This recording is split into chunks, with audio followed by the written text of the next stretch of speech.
Chapter 1: The Sacrifice of the Blood Clan Girl. December 1st, 2066. Snow Country. The exquisite silver chains on the sacrificial cross restrained a fragile and beautiful girl. Her black hair hung gracefully on her cheeks, shoulders, and chest, making the girl appear even more mysterious and noble, like a fairy that had quietly fallen into the mortal world. Yet her dangling left hand dripped with bright red blood, drop by drop falling into a crystal bowl. The blood of the Blood Clan Girl, 1 billion per dose, the host announced with excitement. Robbery? 1 billion. People in the audience sneered. Smiling faintly, the host said, "Gentlemen, please don't be impatient. The girl behind me is a treasure of Snow Country, the only remaining Blood Clan girl in the world. Every part of her body is life-saving medicine, her blood can detoxify any poison, her heart can save dying souls. Don't believe it?" The host ordered someone to bring a slave, then let a viciously venomous cobra out of its cage. The snake hissed its red tongue fiercely and bit the slave hard. Right before their eyes, the slave's face turned black immediately. He collapsed on the ground, convulsing all over, foaming at the mouth. The host slowly but begrudgingly took just a drop of blood from the crystal bowl and painfully fed it to the slave. In a short time, the slave's complexion returned to normal. Gradually calming down, he opened his eyes and looked at everyone with confusion. Silence fell upon the crowd as everyone saw how a single drop of blood could cure deadly venom. It was truly a life-saving miracle drug. I'll bid 1 billion for her. I want her too. The host's eyes gleamed with light. Gentlemen, don't rush. This is just an appetizer. The most priceless part of this girl is her heart. Blood can detoxify everything, but her heart can exchange lives, it can save people even if they've been sent to Lord Yama. And this heart can extend one's lifespan indefinitely, staying young forever. A commotion erupted in the audience. If they got this heart. What's the starting price? 100 billion. 100 billion? The audience went silent. Except for a voice from a secluded spot saying lightly, "Just 100 billion? It's worth 1,000 if it can save my young master." The cold white-faced young man he referred to gazed indifferently at the sacrificial altar, his pale eyes mocking these ignorant fools. "Young master, Jun Che's men have surrounded the sacrificial altar. They arrogantly claim they will make you die there, letting the Blood Clan girl serve as your tomb companion," the youth laughed scornfully. Jun Huayan remained expressionless, his brown eyes piercing through the crowd, landing on Jun Che as if looking at a soon-to-be dead person. And Jun Che, having just won a bid for a vial of blood, asked smugly, "Is Jun Huayan here? Haha, I want him dead on the sacrificial altar today. The heart of the Blood Clan girl belongs to me. The Jun family will be mine. Prepare to move." But no one knew that the girl on the sacrificial altar subtly moved her fingers at that moment. Drip, drip. The sensation of losing so much blood made the girl wrinkle her elegant brow uncomfortably, her eyelashes trembling under her black hair. She slowly opened her eyes and gazed at the pure white world. What a long nap this has been. Now it's snowing. She wanted to lazily yawn, but she suddenly realized that her hands and feet were bound by beautifully intricate silver chains. She was nailed to a cross. And as needles pierced through her bones, her precious blood dropped into the crystal bowl, drop by drop. Suddenly, her mind surged with violent waves, and a vision appeared. Yang Jiao, a waste of talent, a fool and a calamity star since birth, was sold to a mountainous slavery camp right after birth. "I'm not a fool, I'm not a calamity star, please stop beating me. It hurts, I hurt so much." Yang Yu felt her body quiver violently as if reliving the cruel tortures and humiliations inflicted on the wretched girl during her childhood. "Dying won't hurt anymore." On the cross, the girl smiled and lost her breath gently. "You live on behalf of me, sister. I want to go home." Yang Yu's lips curled up and a speckle of blood trickled out. After slumbering for 1,000 years, the rebirth she endured was so tragic. And the root cause of all this tragedy were her still morally bankrupt parents in this lifetime. Yang Yu abruptly opened her eyes. Her light brown irises filled with a frosty gaze as she looked around this world. "I want her heart, 300 billion, Jun Che declared extravagantly, and the host's eyebrows shot up with joy. Such a high price of 300 billion yuan. "Bring the blade, extract her heart." Several people holding knives approached the girl on the cross. "Wanted to cut out her heart? You're courting death." As the wind swirled instantly, the girl's delicate features became colder. She slightly lifted her finger, and the silver chain shattered into powder, drifting away gracefully. While those holding the knives knelt helplessly, as if being forced down. "Ah, she's risen from the dead." The host glared wide-eyed, having overdosed the girl with heavy sedatives. How could she have awoken? And he was fully aware that this girl wasn't any Blood Clan girl at all, just a foolish girl he bought from the animal training arena to scam money. You stay away." He panicked and backed away. Yang Yu raised her eyes to gaze at the silver-white world, then when she lowered them, they met with a pair of clear, cold ink-like eyes hidden in a corner. The young man stared intently at her, but Yang Yu showed no emotion as she withdrew her gaze. Then came a deafening bang, and heaven seemed to shatter. Dust filled the air around the sacrificial altar, while snow from the mountain cascaded down like waterfalls, ready to engulf everything. "Ah, avalanche! Run for it!" Panic erupted among the crowd below, who fled wildly. Jun Che, having evacuated beforehand, wore a proud grin. "Jun Huayan, die now. Master, that dog Jun Che blew up the mountains and escaped by plane. Qing Sang Nu angrily glared at the aircraft in the sky. But Zhun Huayan remained calm, his focus still on the blood clan girl on the sacrificial altar. Bring the plane down. Got it. Qing Sang Nu eagerly took out a homemade small landmine and hurled it into the air. A second later, the helicopter shook violently and plunged straight down. Master, Qing Sang Nu turned back to claim credit, but suddenly a wave of snow swept over, causing him to feel dazed. Where's Master? Chapter 2, What a Beautiful Boy. The sacrificial platform trembled as if the earth itself was trying to bury everyone present. Don't let that vampire girl escape. Seize her amidst this chaos and take her back. After enjoying such a beauty, we'll drain all her blood, it's going to be amazing.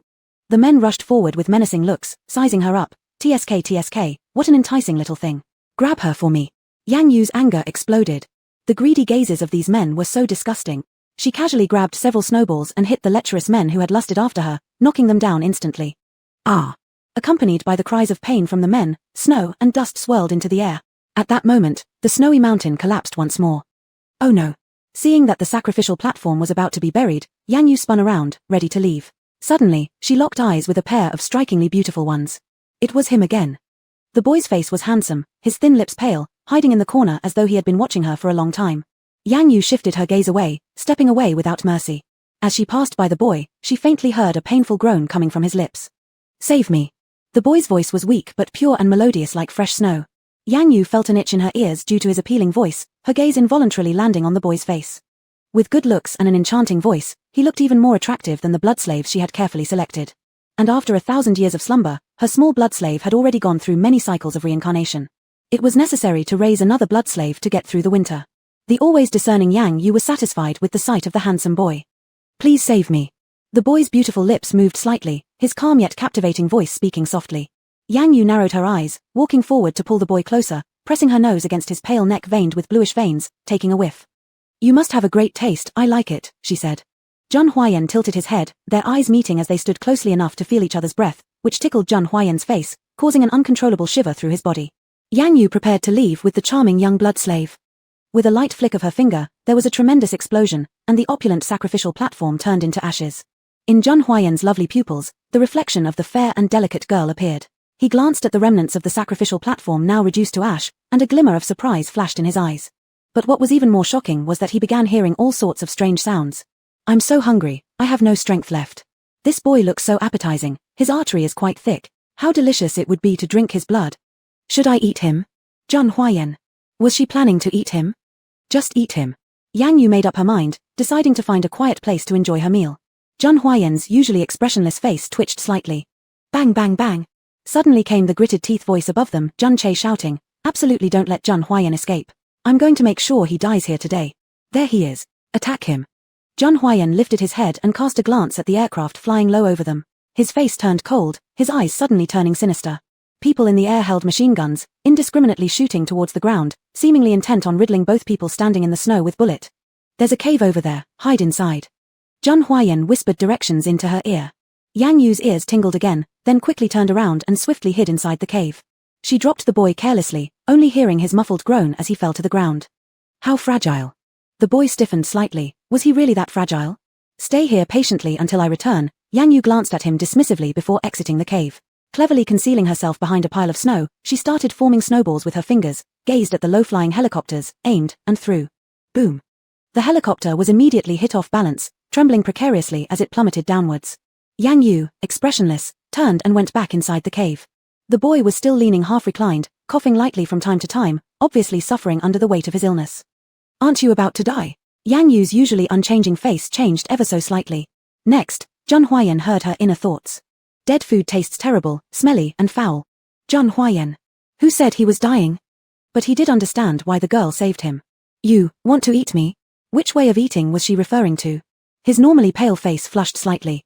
I do. Yang Yu crossed her arms over her chest. Come on then. Zhun Huayan tilted his head, revealing his beautiful neck. What a sensible boy. However, Yang Yu harbored some worries. She hadn't eaten for 1,000 years. If I suck him dry all at once, what will I do? Yang Chanyu approached his neck, opened her mouth, and bit down hard. A while later. Where are my fangs? Yang Yu reached up to touch her teeth. My teeth. The boy Zhun Huayan with a row of cute teeth marks on his neck. Who was it that boasted moments ago about sucking him dry? Chapter 3, Never seen such a clingy person. Zhun Huayan extended his injured arm to her lips. Here. She had never seen such an obedient blood slave. Yang Yu's red lips moved slightly as she leaned in and sucked without hesitation, her eyes closing with satisfaction. Your blood really tastes good, top-notch. Zhun Huayan received her highest evaluation. As the blood flowed out, Zhun Huayan felt the warmth of her lips, and his face gradually turned pale. Suddenly, a shadow flashed outside, holding a detector searching for them. Zhun Huayan suddenly opened his eyes, and the girl in his arms also stopped. He lowered his head and saw the fresh red on her lips, like a tempting devil. You can eat later. Zhun Huayan hugged her from behind and handed her a handful of silver eagles, gripping her hand. Do you know how to use it? I'll teach you. Then he pulled the trigger with his finger, bang. The black shadow outside instantly fell down in the snow, with blood spreading from its back. Yang Yu's gaze landed on the silver eagle, and suddenly she turned, pressing it against his heart. Zhun Huayan remained calm, smiling slightly. Do you want to kill me? Yang Yu's expression turned cold. She was the queen of the blood clan but felt an intense threat for the first time. When she had fed on him just now, if he had used this powerful weapon, she could have been killed instantly. The blood clan cannot tolerate threats around them. This young man just looked gentle and harmless. He is not suitable to be her food reserve. Are you done eating? He ignored the gun pointing at his heart and asked her. Yang Yu casually wiped the blood from the corner of her mouth, looking lazy yet cruel. Aren't you afraid that I will kill you?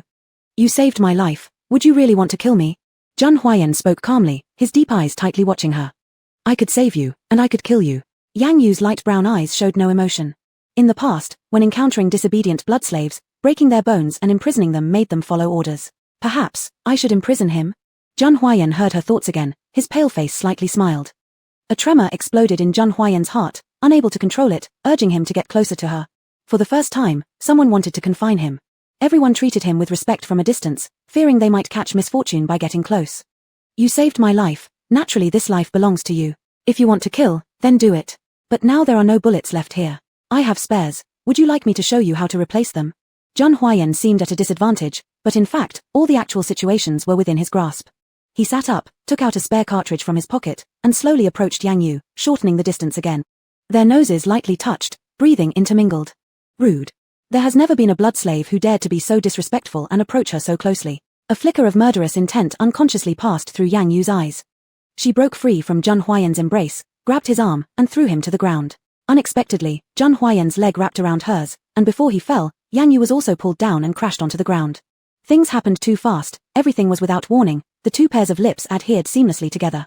At once, it seemed as if an electric current passed through both of their bodies, causing waves of tingling numbness. Yang Yu slightly staggered. So soft. Eating the neck and eating the mouth have different sensations. The lips were firmly pressed, and Yang Yu licked one more time. The person beneath her experienced a heavy tremor in her chest, asking her with a seductive voice, "Is it delicious?" Zhun Huayan's eye tips turned red, his features drowsy, his voice tender. "I am completely yours to consume." Yang Yu was deeply moved. Even though this blood slave was dangerous, she, as the queen of the blood clan, was unafraid. At worst, a single finger press could easily kill him. But she had important matters to deal with. The little girl tormented within her body said she wanted to go home. Her home was the Yang family that abandoned her. She must take her home. Similarly, the reason why the blood clan perished 1,000 years ago still needed to be uncovered, thus leading her to hibernate for 1,000 years. Now awakened, she was determined to find the traitor and revive the blood clan. After making up her mind, Yang Yu's expression turned cold, and she glanced indifferently at the youth pressing over her. "Get off." A trace of smile lingered in the boy's eyes, staring at her crystal-clear lips. "I can't get up." Worthless. Pathetic sickly brat. Yang Yu swiftly pushed him away and got up to leave. Behind her came his disappointed voice. "Are you leaving? You're not going to drink from me anymore? I taste pretty good." "Not a chance. Your damn blood contains poison. You look so sickly, if I take 2 more sips, you'll croak." Zhun Huayan's eyes revealed a flash of severity. Did she know that he was poisoned? Immediately, a wave of grievance overwhelmed him. Zhun Huayan bitterly tugged at her wrist. "You've taken my first kiss. You need to take responsibility. Take responsibility, my ass." Yang Yu had never encountered such an impossibly shameless and clingy person. "Just go already." Yang Yu's expression grew even colder, and she left without looking back. Behind her, the sickly youth still called out weakly, "Don't go, don't leave me." Chapter 4, Yang family's wastrel little fool. She walked to the helicopter that had landed on the ground and opened the cabin door. The people inside had already been scared unconscious. She tossed them out one by one, where they lay in the snow like mushrooms growing in the field. After clearing out the trash inside, she finally came to the pilot seat and started the plane. The plane wobbled as it ascended unsteadily. Yang Yu looked at the disarray in the snow, casting an affectionate glance toward the cave. "Beautiful blood slave, perhaps we'll meet again if fate allows. Next time, I'll definitely make sure I consume every bit of you." Inside the cave, Sang Mo followed the radar signals when he arrived and saw his young master leaning against the wall in a sickly manner. In his hand was a silver eagle trinket, his face pale to the point of being frightening, but his eyes were red-rimmed with dark shadows spreading underneath them. Sang Mo licked his dry lips. "I'm sorry, master. I've come too late. I just cleared some of Lord Jun's aircraft wreckage, but he has managed to escape." Jun Huarian still did not respond. Sang Mo felt increasingly fearful. "Master, next time I will never leave your side. I'll ensure your safety no matter what. Please say something, I am afraid. Hold me up." Sang Mo immediately rushed forward, supporting Jun Huarian. He frowned upon seeing his expression. "Master, you have an attack again. Let me carry you back right away for medication." "No carrying." "Ah, I carried you before too." "Not anymore, starting now." He glared at Sang Mo, asking somberly, "Am I worthless, a spoiled wife, an invalid, and a clingy person?" Sang Mo trembled all over hearing those words. "None of these, except invalid, have anything to do with you." Jun Huarian became even darker, then muttered quietly, "So why wouldn't she want him? Invalids can work hard to get better, right? But, master, how did you end up in the mountain cave?" Still in a bad mood, Jun Huarian said coldly, "Check everything about the blood girl immediately. Within 3 days, I want to see her." "Yes, master." Jun Huarian stared at the pure white snow outside the cave entrance, his dark pupils deep and mysterious.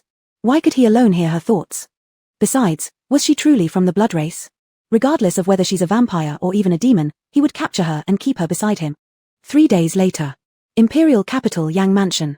Yang Yu stepped into the Yang family estate with a detached expression. The moment she entered, her entire demeanor suddenly brightened. This was her home. The familiar faint spiritual energy, the rich scent of blood. 1,000 years ago, her palace stood here. She had indulged herself in this land for a millennium. Her ice bed, her wake blood pot, her great swing. Yang Yu quickly went inside and heard her grandfather's angry yelling coming from the living room. "You cursed brat. If she comes back, I'll beat her to death." 300 billion. Losing 300 billion made old master Yang bleed from his heart. "Honey, don't panic. When that wretched girl returns, we'll pack her up and send her to young master Jun, swapping her for 300 billion. Mama, Baba, isn't this a bit inappropriate? After all, sister is also a daughter of the Yang family." Yang Zhero hesitated as she tried to dissuade them, yet there was an underlying hint of threat in her eyes. Yang Yu was the biological daughter of Yang's parents, whereas she was just a fake noble heiress, adopted. Madame Yang snorted disdainfully, "Zhero, you are our Yang family's sole true daughter. As for that star-crossed fool, I don't acknowledge her. Were it not for those 300 billion, she wouldn't even step through the gates of our Yang household. What good does it do having a biological daughter if from the moment of birth, a fortune teller determined that she would harm both parents and be a celestial lone star, and on top of that, mentally disabled?" A soft knock resounded. Yang Zhero went forward to open the door. When the light fell down, she was momentarily blinded and dumbfounded at the sight of the composed and dignified young woman standing before her. "You, who are you?" Yang Yu smiled gently. "I'm the so-called 300 billion you've been talking about." Yang Zhero froze instantly. "Are you, my sister?" Old Master Yang and Lady Yang were stunned as well. They hadn't expected their long-lost biological daughter to have grown into such a stunning beauty after 18 years. No wonder she was worth 300 billion. Suppressing her jealousy, Yang Zhero forced out a smile. "Sister, nice to meet you. I'm Zhero. Don't call me sister, I don't deserve it. After all, I'm nothing more than a cursed little fool." Chapter 5, Pissing Me Off Means Bloodshed. Her sharp gaze fell on Mrs. Yang, who stood behind Yang Zhero. Yang Zhero hurried to explain, "Sister, you've misunderstood. Mom and Dad didn't mean it that way. Zhero, don't waste your breath on her, you wretched creature. Do you know you've ruined my plans?" Mr. Yang regained his senses, his face full of anger as he picked up a stick, glaring at Yang Yu. Yang Yu, however, looked emotionlessly at her reincarnated parents. The parents in her memory belonged to the bloodline of vampires. Although they were scum, their appearances were exquisite and beautiful. But the middle-aged faces before her were aging, their eyebrows cruel and eyes murky, stained with worldly greed. So, the owner of this body had been sent by them to the Snow Kingdom's training grounds from childhood for profit. Their own daughter, treated worse than pigs or dogs. A fake one, cherished like a treasure. Yang Yu smirked coldly, lightly sidestepping, causing Mr. Yang to miss and tumble away. "Husband. Father." 2 cries of alarm rang out. Oh, someone come over here and tie this beast up. I'll teach her a lesson." Mr. Yang glared viciously at Yang Yu. Several bodyguards surged into the living room, ropes in hand to bind Yang Yu. But Yang Yu smiled faintly, standing calmly as the ropes circled and tightened around her body. "Sister, apologize sincerely to father, and he won't blame you," Yang Zhero kindly advised. "Zhero, stop pleading for this monster." Mrs. Yang pulled back Yang Zhero, looking at Yang Yu with disgust. "She's caused chaos since she came back, disrespectful to her parents, and deserves a good lesson. She doesn't understand the rules, which will only make her anger the nobles if she goes to the Jun family." Mr. Yang was helped to his feet, then furiously walked towards Yang Yu, raising the stick. As the stick was about to land, Yang Yu finally spoke. I forgot to tell you, I have a terrible temper. Pissing me off means bloodshed. A flicker of ferocity flashed through her light brown eyes. Her fingers twitched slightly, and the rope turned to powder, scattering gently to the ground. The Yang family stood dumbfounded. Yang Yu raised her hand slightly, and the stick in Mr. Yang's hand inexplicably floated into the air. She drew a circle with her finger, and the stick suddenly floated behind Mr. Yang, directly aimed at his bottom. Yang Yu lazily tapped her fingers while the stick mercilessly struck Mr. Yang's rear. Again and again without pause, Mr. Yang screamed hysterically from the pain. Bodyguards, bodyguards, quickly take away this stick, rah. Mr. Yang was drenched in sweat, but the bodyguards were frozen stiff as if they'd seen a ghost, their bodies trembling uncontrollably. Monster, monster. Mrs. Yang kept retreating with Yang Jiro, staring fearfully at this bizarre scene. After exactly 50 strikes, Mr. Yang's buttocks were battered and bloody, staining his pants red. Yang Yu stopped her movements. The stick dropped with a thud onto the floor, rolling to Mrs. Yang's feet, making her shiver uncontrollably, afraid Yang Yu would beat her next. With arms crossed, Yang Yu scanned the mansion. 1,000 years ago, her palace was exquisitely carved from ice. Now, she sneered disdainfully, what trashy taste. This house. I want it. This was her home, and the little girl's too. It was rightfully hers. Since she was already here, as a princess of the blood clan, she should first rebuild her palace and then cultivate some handsome blood slaves. Speaking of handsome blood slaves, Yang Yu remembered the sickly boy she found in the snow mountain. Was he still alive? If not, it would be a pity. She snapped her fingers and addressed the 3 Yangs. I give you 3 days to move out. Afterward, I'll reclaim this house. Yang Yu strolled to the courtyard and noticed a motorcycle. With a slight raise of her brow, she approached it, put on a helmet, revved the engine, and disappeared like the wind from the Yang household. Leaving behind the startled Yangs cursing under their breaths. She wants my house. Don't even dream about it. In 3 days, I'll have her kneel down and beg. Yang Yu, whose hearing was exceptionally keen, pressed the accelerator all the way, her red lips curling into a cold smile. You're dreaming. Chapter 6, 100 luxury cars, all for the Blood Queen. At the Jun family estate nestled beneath Yun Mountain in the imperial capital. Still haven't found her. The 5 seemingly calm words from Jun Huayan caused Sang Mo's entire body to start trembling. Sang Mo dropped to his knees with a thud. Young master, I am useless. Scold me to death if you must. Jun Huayan cast him a glance, and his clear, elegant eyes flashed with a glimmer of unrestrained brutality. He had endured it for 3 days. It was as though there was a tiny insect inside his head, savagely gnawing at his nerves, gradually driving him to the brink of madness. And not being able to find her whereabouts made him even closer to insanity. Suddenly raising a hand to press against his brow, his eyes turning bloodshot, unaware that he had crushed the glass cup in his hand due to the pain, drops of blood fell on the carpet. Jun Huayan discarded the shattered glass and shakily pulled out a bottle of medicine from the drawer, swallowing a pill. The bitter taste spread, forcibly suppressing the pain. Breathing unevenly, he lowered his gaze and asked, have we searched the entire imperial capital?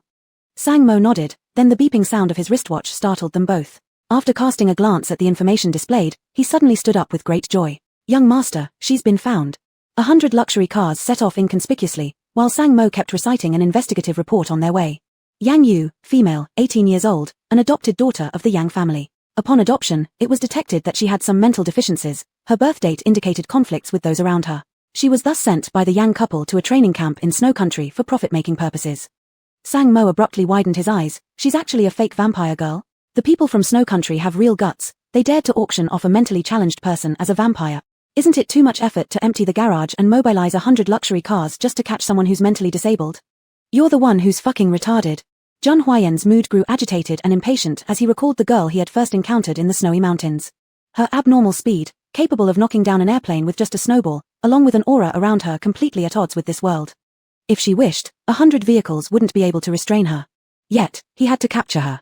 Yang Yu sat lazily on a motorcycle, but her entire demeanor was such that no one dared approach her. With interest, she observed the people surrounding her. Excuse me, miss, I'm Jun Che. I would like to invite you to come along for a visit. Jun Che's face was filled with earnestness, but inwardly he thought about how the blood of this vampire girl could certainly cure all his injuries. Suddenly, the screeching of tires approached, and Jun Che spotted the procession of 100 luxury cars approaching behind Yang Yu. His complexion changed abruptly. It's Jun Huayan. Take her away. He had a foreboding feeling that something was going wrong, moving forward quickly to take Yang Yu and leave. Go with you. The young girl's voice was cool and collected yet extraordinarily melodious. Are you worthy? Her tone suddenly turned cold and cruel. Jun Che was almost driven mad with anger. Miss, please come with me. I have prepared a mansion of 1,000 square meters, dozens of servants, and an Italian Michelin chef for you. Don't go with him. Behind them came the deep, filled voice of a man. It's her. Every nerve in Jun Huayan's body began wildly twitching. Don't go with him. He repeated once more, his gaze unblinking and locked onto her. Yang Yu raised an eyebrow, turned around, and their eyes met. It was the handsome young man who had tearfully said "let me responsible" during their encounter in the snowy mountains. Why is this loser chasing after me again? He clenched his fists, his lips slightly pursed as he spoke word by word. Come with me, and I'll give you everything. At the end, he added another sentence, I am not a loser. She giggled softly, crossed her arms over her chest, and appraised him with a carefree gaze. What I want, you cannot afford. Yes, he is nothing but a sickly waste. Who knows when he'll kick the bucket? Miss, you should come with me. I'm not a weakling. I will get better. Zhun Huaiyan's unwavering gaze was as pure as freshly fallen snow. Yang Yu liked the clean essence around him, but what fascinated her now was the white-haired show-off man. How interesting, there's a trace of kinship within him. Yang Yu's eyes instantly turned cold. The vampire race has already been wiped out, so why are there still members of my kind? Looking towards Zhun Che, in the depths of her eyes lay unmitigated fierceness. She remembered clearly why the little girl disappeared, and it all traced back to Zhun Che. If it weren't for him buying her blood, causing the little girl excessive blood loss, she wouldn't have vanished. He is also one of the murderers. All right then, I'll go with you. Zhun Che became elated, and in an instant, Zhun Huaiyan's gaze dimmed entirely of light. She didn't want him, choosing instead to go with Zhun Che. The dark energy welling within him nearly burst uncontrollably, the headache spreading across his entire body. His gaze upon Zhun Che was cold and icy, imbued with hidden malice. I do not approve. Sang Mo flicked his hand, and all the black-clad bodyguards disembarked the cars, staring icily at Zhun Che's men. Tensions rose between the two sides, ready to explode at any moment. Chapter 7 Remember, what's delivered willingly isn't worth much. Only Yang Yu faintly raised her eyebrows, her tone already carrying a hint of displeasure. What qualifications do you have to forbid me? Zhun Haiyan disliked her icy gaze and stepped forward, grabbing her wrist. He leaned close to her ear and whispered gently, I've said it, you stole my first kiss, now you must take responsibility. I belong to you, you cannot abandon me and go with someone else. The youth's voice was melodious yet carried an unsettling obsession and gloominess. As the two were extremely close, an ambiguous atmosphere began to rise. Yang Yu extended her fingertips to press against the young man's chest, and with just the strength of one finger forced him to take a step back. Then everyone on site heard Yang Yu laugh lightly. Kid, remember this well, something willingly delivered is not worth much.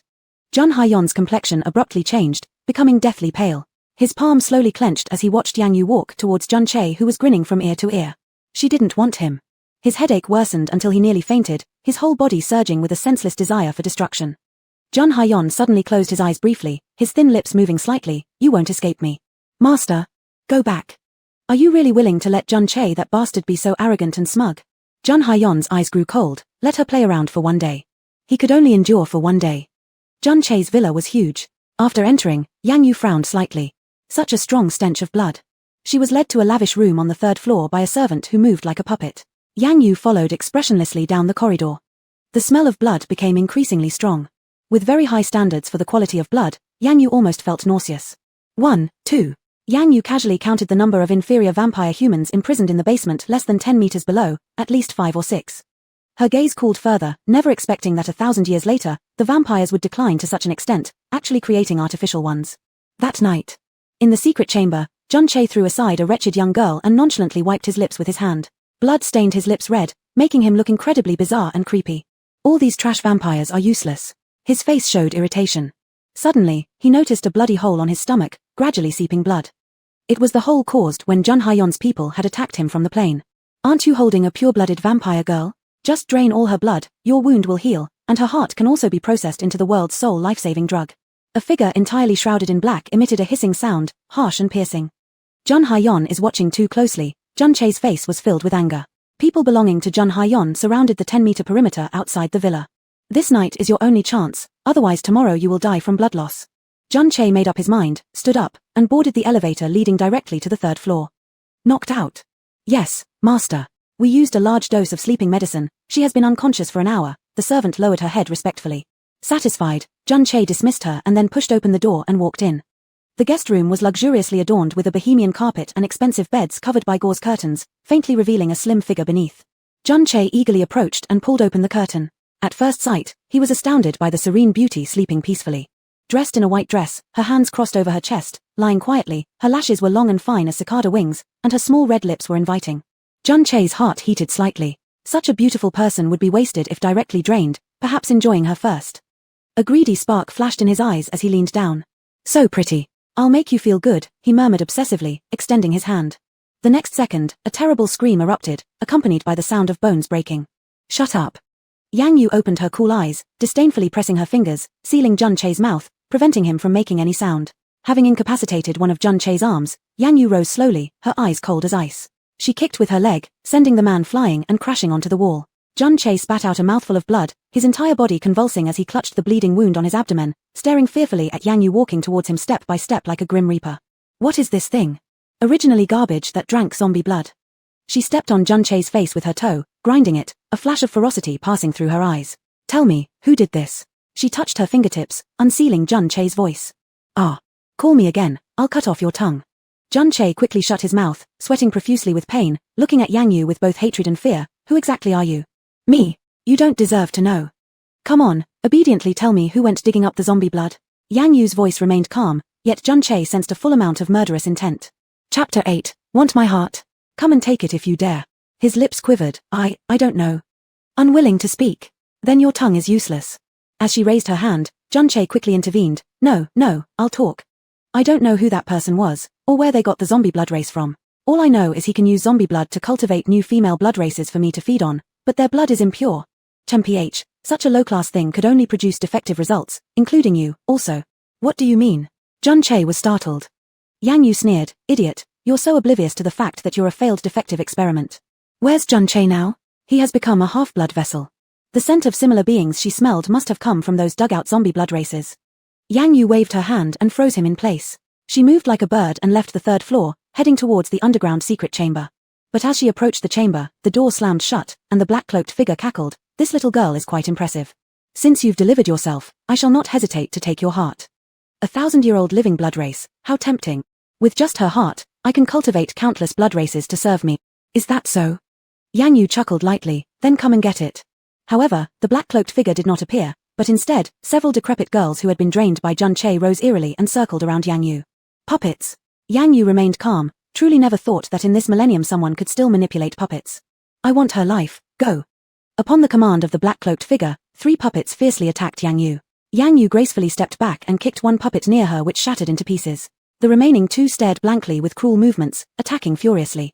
She wanted to cast a spell to shatter the puppets directly, better for them to turn into ashes than to remain as dead puppets. Yet, the power she swiped out from her fingertips didn't cause much effect, it merely made the puppets step back a few steps. Yang Yu frowned, checking inside herself, almost finding her spiritual power depleted. Indeed, after slumbering for 1,000 years, her body seemed somewhat inadequate. Grab. The black-cloaked figure sent a talisman straight at Yang Yu's heart. That yellow talisman was as sharp as a blade. Yang Yu tightened her eyebrows, so he's actually an old Taoist priest, the most detestable thing. Without any spiritual force, all she could do was dodge nimbly, yet that talisman followed her like it had eyes, relentlessly chasing her. The black-cloaked figure laughed confidently, letting the talisman and puppets tease her while waiting until she was exhausted before harvesting her. Yang Yu became enraged. For over 1,000 years, she had never fallen so wretched.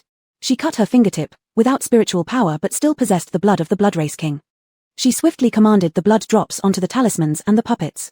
Those puppets and talismans vanished into ash instantly upon touching just one drop of her blood. The black-cloaked figure was shocked. It's your turn next, Yang Yu's cold voice echoed behind him. The black-cloaked figure suddenly turned, meeting Yang Yu's murderous gaze. He hurled a fire talisman rapidly, setting the entire secret chamber ablaze. In the smoke, he fled frantically. Yang Yu leisurely pursued. The surrounding scorching heat caused her to wrinkle her brows slightly. She disliked fire, disliked light, indeed quite unpleasant. Outside the villa. Sang Mo immediately focused. Young master, the villa is on fire. Charge in. Jun Hanyang rose from the car and exited. He was about to retrieve his people. Yang Yu relentlessly pursued. The black-cloaked figure panicked. No matter what kind of talisman he used, they would be dissolved instantly by a single drop of Yang Yu's blood. He had no doubt, Yang Yu could easily waste several drops of blood to claim his life directly. The black-cloaked figure grimaced. May as well die together. He turned around, glared malevolently at Yang Yu. You think I don't have any means of self-preservation? He pulled out a sword from his bosom, pointing it directly at Yang Yu. Yang Yu narrowed her eyes, her expression darkening instantly. Bloodthirsty sword. A special weapon for killing the blood race, the divine weapon worshipped by Taoists over 1,000 years ago. Unexpectedly, in this millennium, she would see the bloodthirsty sword again. Clearly, this sword was sealed under her palace by her. Now, without any spiritual power, her blood depleted, this sword posed some slight danger. If it were 1,000 years ago, I could crush you with just a finger. I'm so hungry. Tired, sleepy. I want to eat that young man. Jun Hanyang entering the villa suddenly stopped in his tracks. He heard it again. She's in danger right now. Surround the villa, no one is allowed to enter or leave. Yes, young master. Where are you going, young master? Don't abandon me. I need to protect you. Sang Mo saw Jun Hanyang running away, hurriedly following. Chapter 9, Follow me, and I'll feed you in the future. Being able to slay a millennium-old blood vampire girl, I didn't lose, the black-clothed figure said as he lifted the bloodthirsty sword, pointing it straight at Yang Yu, and then rushed over. The sword blade was getting closer and closer. Yang Yu's expression remained cold and clear, showing no fear. She stared intently at the oncoming sword energy with her lips tightly pressed. This time she was willing to eternally seal the bloodthirsty sword with her life. 3 meters. 2 meters. 1 meter. Bang. Master. Sang Mo screamed heartrendingly.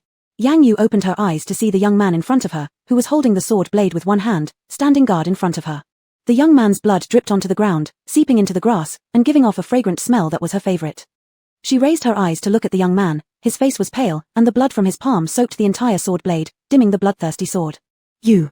Seizing the situation, the black-clothed figure abandoned the sword and fled. Yang Yu didn't chase him, but instead caught the boy as his body softened.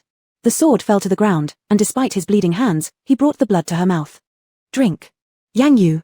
You're hungry, aren't you? Don't waste it, drink. Sang Mo, Master, have you gone crazy, making the pretty girl drink blood? You scared me to death. Unexpectedly, in the next moment, his eyes widened as he saw the beautiful maiden lower her head, her lips gently touching Jun Huayan's palm. She licked his blood, involuntarily exclaiming, "It's so sweet." Jun Huayan's icy face melted like snow and ice as he gazed at her. Yang Yu also thought the blood falling to the ground was a waste, so she licked all the blood from his wounds clean before gently kissing the deep scar. The pain seemed to disappear instantly, yet a trembling sensation spread throughout his body. Jun Huayan's dark eyes were like ink, tightly fixed on her lips. Did she just kiss his hand? Yang Yu enjoyed his contribution and without stinginess, tore her sleeve to give him a simple bandage for his hand. Thank you. Replenishing a bit of his strength, Yang Yu was satisfied and felt refreshed. She turned around and was held by someone pulling on her dress hem. Yang Yu looked back. What? Are you going to leave me again? In Jun Huayan's typically cold and ruthless eyes, there appeared a hint of wronged. Yang Yu raised her eyebrows. The villa is already burned down, are you still going back? Follow me, and I'll feed you in the future. Yang Yu smiled. 1,000 years later, she was weaker and more useless than she had anticipated. She indeed needed a blood slave, and he was very suitable. I eat a lot. Don't worry, I have plenty of blood, Jun Huayan assured. Yang Yu smirked. All right, I'll go back and clean up some trash. He took the opportunity to grab her hand, firmly holding it. Since it's garbage, let me handle it. He gave Sang Mo a look, and Sang Mo mechanically led people towards the villa to catch Jun Che. Jun Huayan contentedly pulled Yang Yu into the car, returning grandly to his Jun family manor. The Jun family manor spanned thousands of mu, and every courtyard and building was exquisite.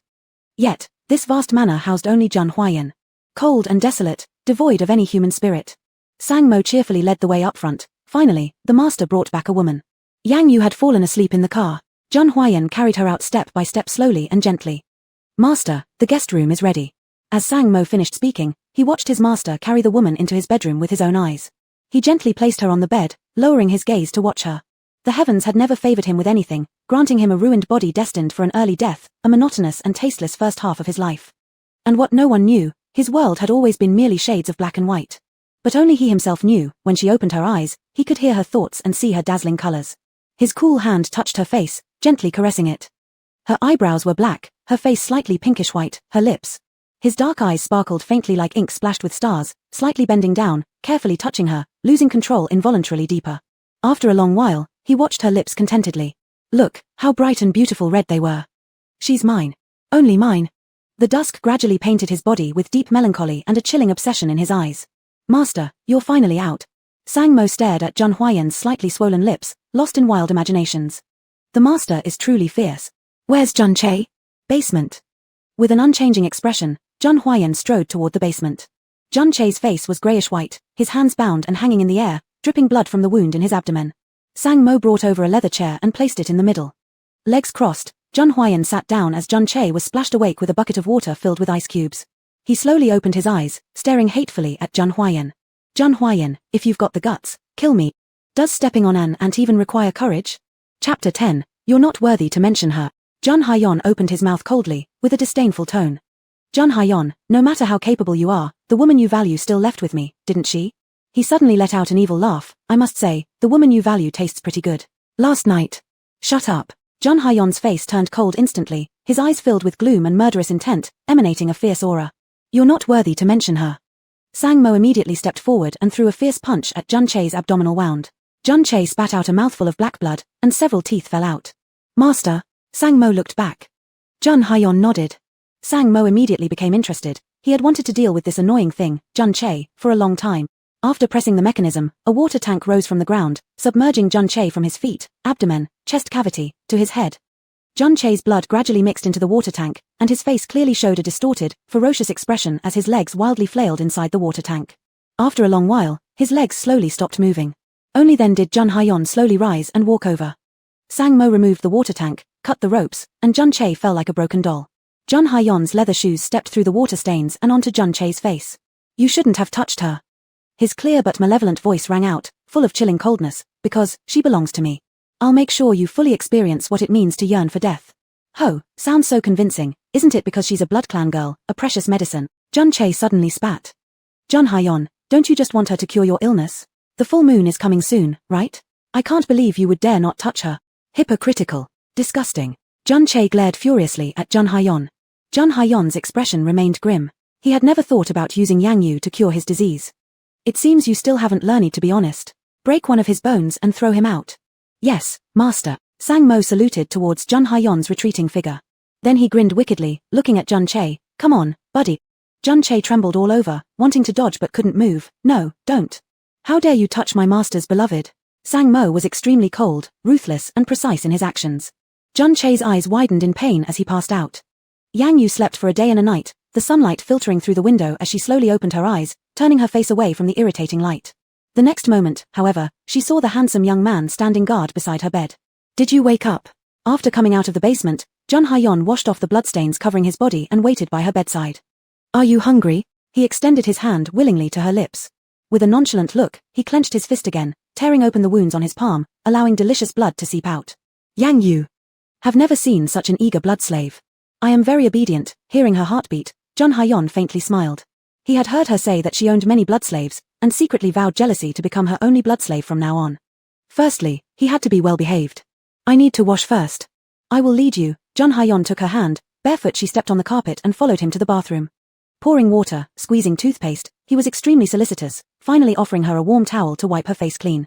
He then led her to sit by the dining table, extending his beautiful, delicate hand. Unfortunately, the wound on his palm caused by the bloodthirsty sword looked alarming. Yang Yu frowned. Drink. He actively offered the blood streaming from his palm to her lips. Yang Yu lacked sufficient self-control and lightly licked once. Millimeter, so sweet. Just as Sang Mo dragged a sword in with great effort, he saw this scene at the door. He widened his eyes in astonishment. Was the little fairy licking the master's hand? And the master seemed quite contented. His sword crashed to the ground, startling the two people involved. Jun Hyeon glared at him menacingly. Sang Mo's legs trembled in fear as he pulled the sword aside. Master, this sword was found in Jun Che's villa. Yang Yu's gaze landed on the bloodthirsty sword. Jun Hyeon turned and asked her, would you like this sword? It seemed rather powerful. Who knew that? Yang Yu frowned with aversion. I definitely don't want such a thing. For thousands of years, it had been tainted with too much blood of the blood clan, ominous. That. You keep it for protection.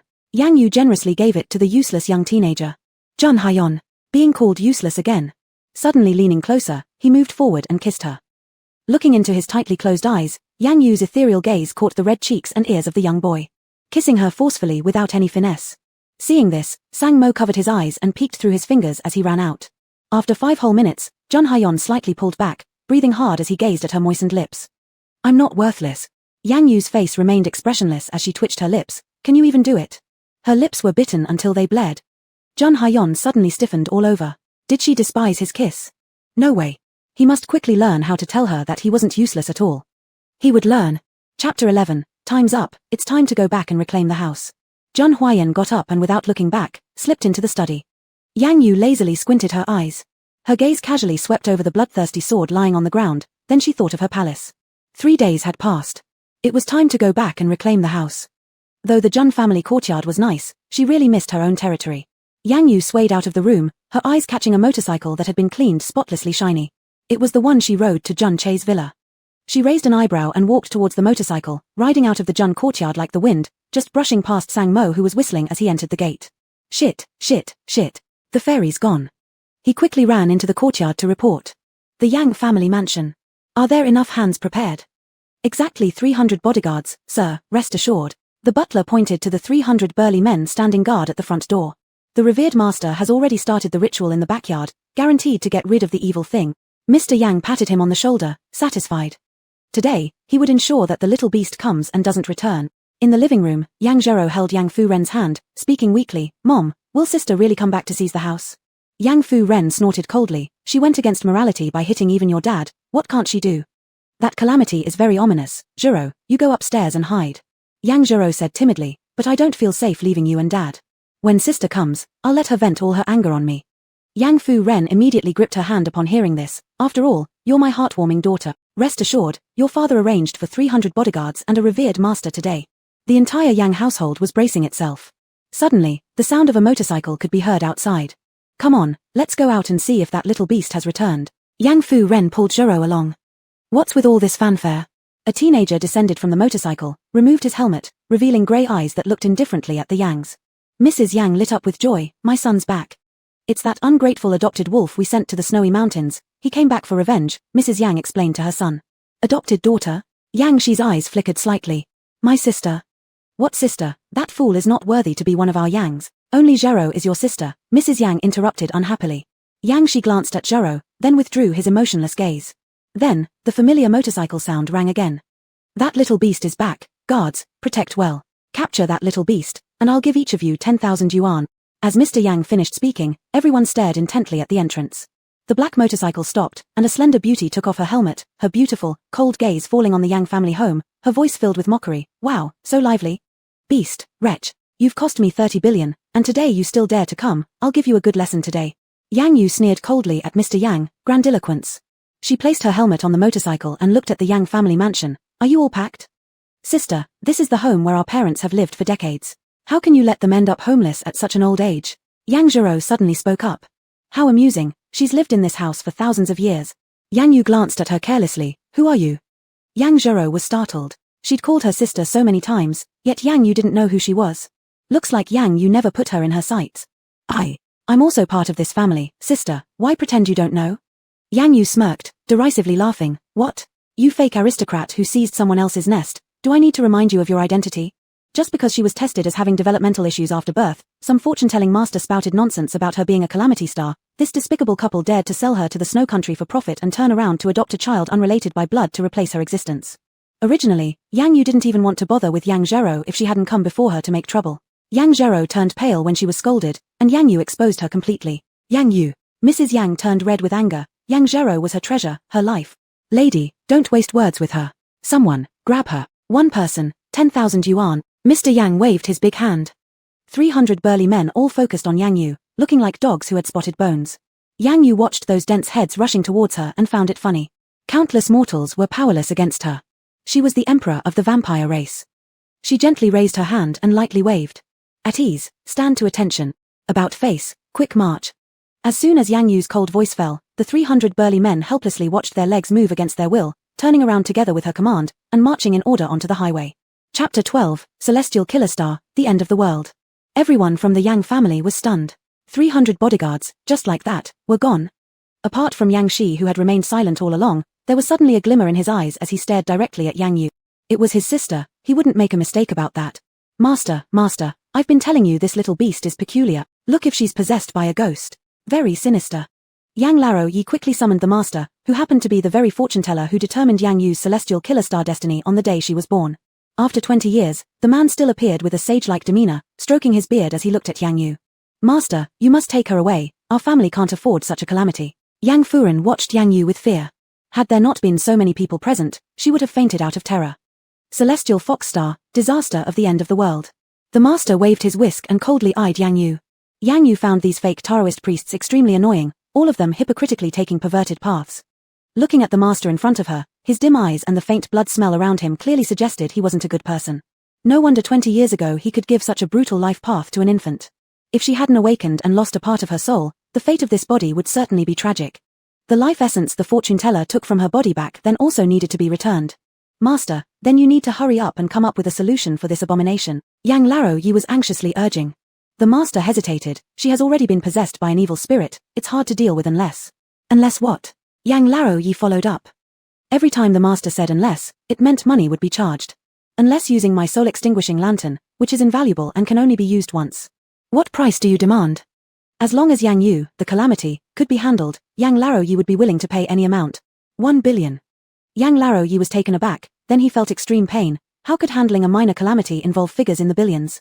Alright, I'll pay. 1 billion yuan is fine, but she must be dealt with. Yang Yu crossed her arms, narrowing her eyes as she watched the stupid old man getting scammed.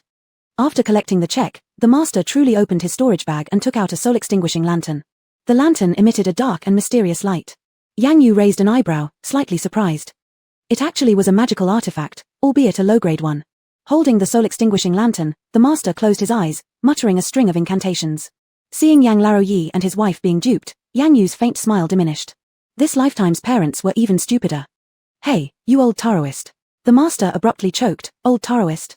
Yang Yu slowly approached, and as she came closer, everyone inexplicably began retreating.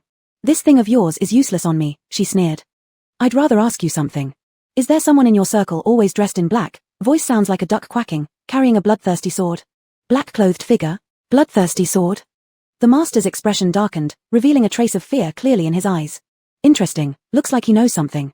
Yang Yu smirked. Tell me, where does he live? I don't know what you're talking about. Demon, die. Suddenly, the master activated the soul-extinguishing lantern, aiming it at Yang Yu. He couldn't disclose that information, or certain death awaited him. As the lamp oil ignited, fog spread, and Yang Yu turned cold, raising her finger slightly before flicking it gently. The master suddenly floated off the ground, panicking as his body hovered midair. Then the soul-extinguishing lantern suddenly turned its aim onto him. Ah! Ah! The master's cries grew quieter, engulfed within the fog, and eventually absorbed into the lantern. In the dimmed soul-extinguishing lantern, one could see the master shrink to the size of a thumb, leaping around inside, flailing his hands pleading for help. Yang Yu caught the lantern nonchalantly, playing with it carelessly, spinning it around while the master tumbled about inside. Once again, Yang Laroyi and his wife stepped back in unison. Yang Jiro covered her mouth, finally showing signs of fear. It seems none of you understand human language. Yang Yu lazily moved closer, the Yang family instinctively backing away. I said I'd return in 3 days to take back the house. She glanced sideways at these people. Looks like you're expecting me to drive you out myself. Freak, demon. Yang Laroyi trembled with rage. Slap. A loud slap reverberated across Yang Laroyi's face, who disbelievingly stared at Yang Furen. Stunned, Yang Furen looked at her hand that acted on its own, muttering, "No, it wasn't me. Lord, aren't we really moving?" Yang Furen collapsed weakly out of pure fright, staring at Yang Yu like a demon. "No, I don't want to move." Yang Jiro shed tears. "I've lived here for over a decade." Chapter 13, The Bloodline Queen I Hate Being Controlled the Most. Suddenly, a figure walked briskly into the villa and after a short while emerged with a black bag, walking straight to Yang Yu. He looked at her with eyes that were unfathomable. "I've finished moving." Yang Shi. The 3 members of the Yang family roared angrily at Yang Shi. Yang Yu locked eyes with the young man's cool gaze and was slightly taken aback. So much like him. Like her brother who betrayed her and died. "Sister, what are you thinking about?" The young man in front of her suddenly asked, jolting Yang Yu back. Yang Yu gave a faint smile as she pressed her lips together. "Just thinking how cooperative you're being." She didn't recognize him. Yang Shi's gaze turned colder as he helplessly watched her walk past him indifferently toward the villa. "I'll take care of your remaining garbage," Yang Yu said matter-of-factly. Mr. Yang charged forward, his fat body rushing inside. "My antiques. Mrs. Yang, my jewels. Yang Zhero, my credit cards." Yang Yu stood with her hands behind her back, inspecting the palace she had ruled 1,000 years ago. She contemplated whether she should demolish it and rebuild it. But this world needed money, renminbi, RMB. She didn't have a single coin on her. Just as she was pondering this, Sang Mo's loud voice came from behind her. "Master, the celestial girl is over there. Why did you leave me?" The resentful voice from behind made Yang Yu slowly turn around. Zhun Huayan's car blocked the entrance to the Yang house. He stared fixedly at her, his eyes filled with anger, panic, and, after glancing at Yang Shi, his expression instantly darkened. "Did you find another dog?" Yang Shi's face immediately darkened. Yang Yu suddenly found it quite amusing. Having lived for over 1,000 years, even the blood servant she had kept for the longest time had no right to inquire about her whereabouts. Her eyes gradually grew cold. "Zhun Huiyan. I hate it when someone controls me." With those words, Zhun Huayan's complexion turned deathly pale. Sang Mo hurriedly said, "Miss Yang, our master cares for you. You don't know how he turned the entire Zhun household upside down after you left, worried sick about any danger that might have befallen you. In fact, he nearly dismantled the entire Zhun residence. He was mad as a hatter." Sang Mo dared not even recall that memory.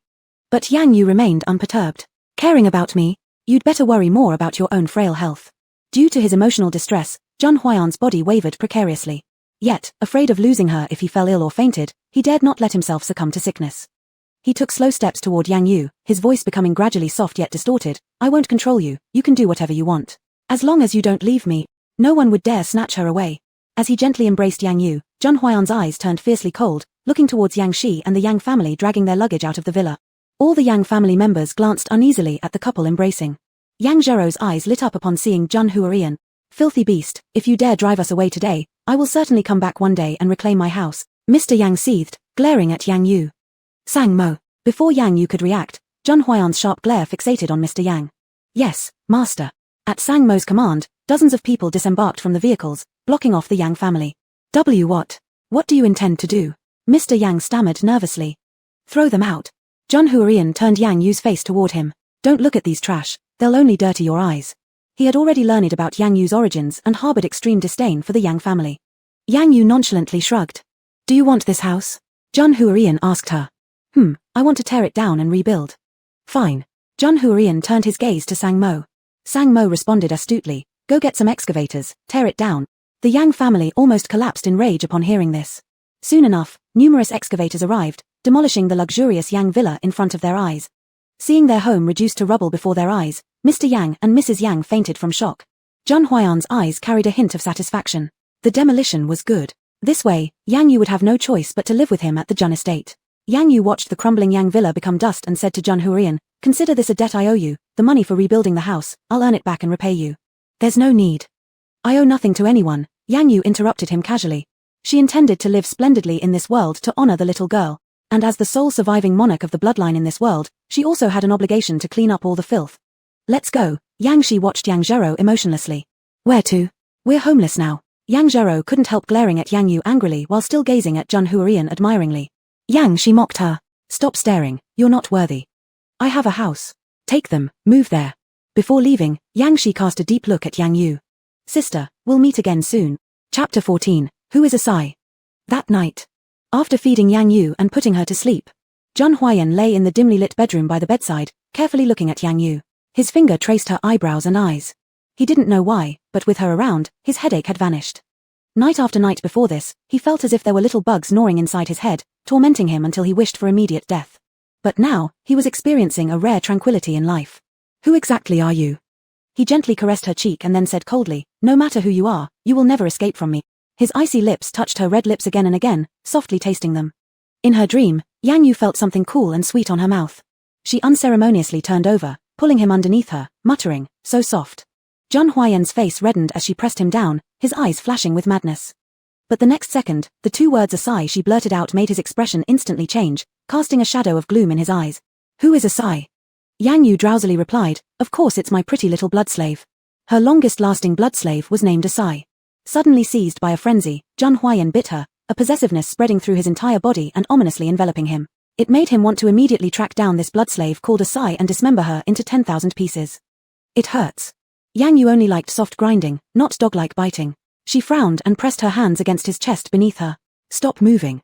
Zhun Huayan's sudden chaos stopped, as he simply stared at her. Her eyes closed, she indulged herself according to her own preferences, behaving like an absolute queen. Zhun Huayan closed his eyes helplessly yet enjoyed it immensely. The next morning, Sang Mo knocked lightly on the door. Through the revealed crack in the door, he saw the master and the young girl in a disheveled heap on the bed. He suddenly gasped, has it progressed so fast? Lost in thought, Zhun Huayan stood expressionless in front of him. Master! Master! Zhun Huayan gently closed the door, hesitating for a long time, slowly saying, go buy me a book. Our family, the Juns, have a collection of 1,000,000 books. What kind of book does our master need that our house doesn't already have? Zhun Huayan suddenly turned around, his eyes filled with gloom, sexualmnual. Sang Mo. Zhun Huayan descended the stairs straight away, constantly recalling last night, wondering why she had stopped.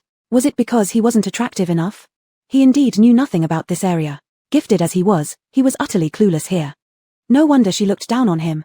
Master, Zhun Che wants to see you. He says he knows how to use the blood girl to save your life. Zhun Huayan abruptly halted his steps, his gaze becoming sharp. Sang Mo, master, shall we give it a try? It might break the curse of living no longer than 23 years. Zhun Huayan lowered his gaze and took a step toward the dungeon. Inside the dungeon, Zhun Che was tossed in the cage like a broken doll. Upon hearing the sound, he crazily scrambled up and started beating on the cage. Zhun Huayan, let me go. I'll tell you how to save your life. You only have half a month until the 23rd birthday curse kicks in, right? You don't want to die, do you? Just let me go. Jun Huayan gave Jun Che a contemptuous glance. You don't deserve to make conditions with me. Tell me, what method? Jun Che glared at him with hatred. He couldn't stay in this cage for a single more moment. If you release me from the cage, I'll tell you. Sang Mo. Sang Mo stepped forward and opened the cage. Jun Che crawled out inch by inch. Speak, Sang Mo said cruelly, otherwise, I'll kick you back into the cage right now. Jun Che trembled sitting on the ground, panting heavily as he sinisterly declared, the heart of a blood girl. As long as you cut out the heart of a blood girl and put it into your medicine, you can live forever. The blood girl, isn't she already in your hands? Suddenly raising his head, he stared at Jun Huayan while laughing maliciously. Jun Huayan suddenly turned pale and delivered a violent kick down at Jun Che's head. How dare you mention her? Heart. Even if this method were true, he would absolutely never harm even a single one of her fingers. What? Are you getting too sentimental? Jun Che lay in disarray on the ground, his breath weak, with large amounts of crimson blood seeping from his forehead. Madness spread across his face. Master. Hearing this, Sang Mo felt a stir in his heart. If they could break the master's curse, what did it matter losing just a single blood girl? Before his words fully finished, Jun Huayan gave him a cold glare, causing Sang Mo to respectfully bow his head. Watch him. Jun Huayan glanced at Jun Che, his deep dark eyes full of violent colors, his voice chillingly cold. Having spoken, he immediately turned and walked out of the dungeon. Jun Huayan, you'll regret it. Behind him came Jun Che's soul-wrenching wails. Chapter 15, who else would she want to find other than him? Jun Huayan had already walked out of the dungeon and was standing at the bedroom door, while Sang Mo was still looking carefully at young master. Why young master, if Jun Che's words are true, then Yang Miss might become the only person who can save you from the curse. Shut up. Jun Huayan suddenly roared with a low voice, I don't believe only a Yu's heart can revive me. But now that I have a Yu, I will survive no matter what. He looked at Sang Mo, speed up the investigation on the person who poisoned me back then. Sang Mo paused in surprise, it seemed like this was really the first time he saw the young master so determined to live. He dared not hesitate and immediately accepted the order. Yes, young master. In the dungeon, a strong and stimulating bloody smell spread in the air. Black blood oozed from the corner of Jun Che's mouth and dripped onto the floor. He curled his fingers and stared wide-eyed at the black blood on the ground. No, he absolutely couldn't die. The artificial vampire blood couldn't save him. Anyway, he had to suck dry the blood of the vampire queen in order to survive and be qualified to compete with Jun Huayan. With such a useless state, you still think you can escape? It was the black-clad man's voice. There was only one square small window in the entire dungeon where light could come through, and Jun Che immediately looked up. Why yes, it's you. If you help me out, I can work for you like an ox or a horse. I've given you chances, but you're trash. However, I indeed need you to annoy Jun Huayan more. This way, I can grasp the timing to make my move against the vampire queen. I can do anything. Jun Huayan just dared to intimidate me and won't dare to lay a hand on me. My mom, my grandma, and grandpa will always protect me. Where was Jun Che's dignity now? He only wanted to live. The black-clad man sneered and waved his hand, immediately tying ropes accurately around Jun Che's wrist. He was hoisted up into the air, and the black blood continued to drip. It wasn't until he escaped the dungeon that Jun Che felt himself coming alive again. But now, he must drink blood to suppress the restlessness in his nerves. All your family is ruined. You can't even drink the blood of inferior specimens now. The black-clad man mocked again. After a moment of thought, Jun Che gritted his teeth and revealed a secret hiding place he'd long kept hidden. I have another place. Please take me there, master, and I can help you track down Yang Yu. On this side, the bedroom door opened, revealing an immaculate large bed, yet no sign of the young girl. A cold chill swept through Jun Huayan's eyes as a violent factor surged to his brain, instantly bursting out the originally suppressed killing aura. Where is she? He clenched his teeth, his voice low, his veins on his forehead protruding. Probably, she ran away. Sang Mo trembled behind Jun Huayan. Still not going to look for her? Even if you have to dig 3 feet into the ground, you must bring her back to me, otherwise, you don't need to come back to see me anymore. Jun Huayan's red eyes glanced at Sang Mo, his breathing quickening, showing signs of illness impending. Yes. Sang Mo immediately lowered his head, his shoulders trembling uncontrollably. Warm sunlight shone upon the young girl. Yang Yu arrived at the ruins of the Yang family home, where the construction team had already begun their work, producing a cacophony of noise. Yang Yu casually found a rocking chair and comfortably lounged upon it, the jade pen turning idly in her hand as her gaze lingered on the blueprint before her. There seems to be something missing. Finding a couple of half-bloods to guard the palace gates would be rather fitting. Yang Yu basked lazily in the sun, her design plans showcasing none other than the former likeness of her own palace. Suddenly, her sensitive ears twitched as rustling sounds from behind grew clearer, along with a peculiar scent she detected. A smug grin crept across Yang Yu's red lips, continuing her thoughtful pen twirl. You garbage, you still dare to come? She surveyed the workers wearing helmets from the side, then stood, heading toward the backyard. With each swift step, her surrounding aura turned increasingly frigid. In the next second, a chilling voice emanated from behind. Last time, I was careless and gave you an opportunity. Blood Queen, we meet again. Yang Yu arched a brow, turning to face the black-cloaked figure, a piercing icy glare flickering in her eyes. Since those looking for her have willingly come here, it saves her effort. I have a simple goal, to take your heart, remove you demon, which can also be regarded as doing a good deed for humanity. Truly, I am not mocking you, but in this century, do you actually think the vampires can be reborn? Foolish. Yang Yu chuckled coldly. Ignorant humans, she, the great vampire queen, was categorized as a monster. What audacity. If it were 1,000 years ago, any bloodslave by her side could easily crush this black-cloaked man. Yang Yu glanced at him briefly. Seems like your sword is lost. With just one sentence, the black-cloaked man's complexion instantly changed. She could identify the truth in one glance. Fortunately, he came well prepared this time, retorting sharply, even without the sword of bloodthirst, I can still kill you all the same, do you believe me? Moreover, there's something far more fun than the sword of bloodthirst. The black-clad man gradually exuded an overwhelming killing aura, his thin lips curling with disdain. He knew that the vampire race was a species beyond gods, demons, spirits, ghosts, and humans. Ordinary means to combat spirits or demons would never harm vampires. Enough idle talk. Who will be alive and make it out of here is yet undecided.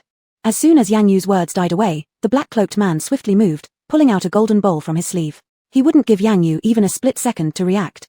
Moreover, this golden bowl contained holy water purchased at great cost. Yang Yu's figure flickered in an instant. Deep in her eyes surged an intense cold, savage, blood-red aura. If it were just the golden bowl, she wouldn't have cared, but this holy water was specially made to counteract vampires. Chapter 16, The Queen's spirit energy vanished. Even the her of the past would have felt scorching pain when holy water fell on her. Unbelievably, the black-cloaked figure still had this trick up their sleeve. She swiftly moved behind the black-cloaked figure, gripping forcefully. Instantly, the black-cloaked figure's lower body was locked in a pain as if bound by steel rods, their face contorted in agony. The air was filled with an atmosphere as silent as death. Yang Yu's eyes reddened, she detested these things the most. Queen of the bloodline, surrender quietly. Through excruciating pain, the black-cloaked figure sneered and immediately stuck the blood talisman onto the golden bowl. The golden bowl emitted a dazzling golden light, flying toward Yang Yu's head. Yang Yu's expression instantly changed as a blood aura spread around her. This grand spectacle even made the black-cloaked figure lose their focus. This was pure vampire lineage, even the aura she emitted could mesmerize others. Let alone the heart that pulsed so invitingly and full of life within her chest. In the next second, Yang Yu darted in front of the black-cloaked figure, her delicate fingers tightly grasping his neck. Immediately, protruding veins showed, another exertion of force and they would pierce through. Do you want to die? Breath strangled from the black-cloaked figure, unable to utter a single word. It seemed like he was about to die. But he wasn't ready to give up. There was no way Yang Yu would escape the holy water today. Even if he died, he would drag her down with him.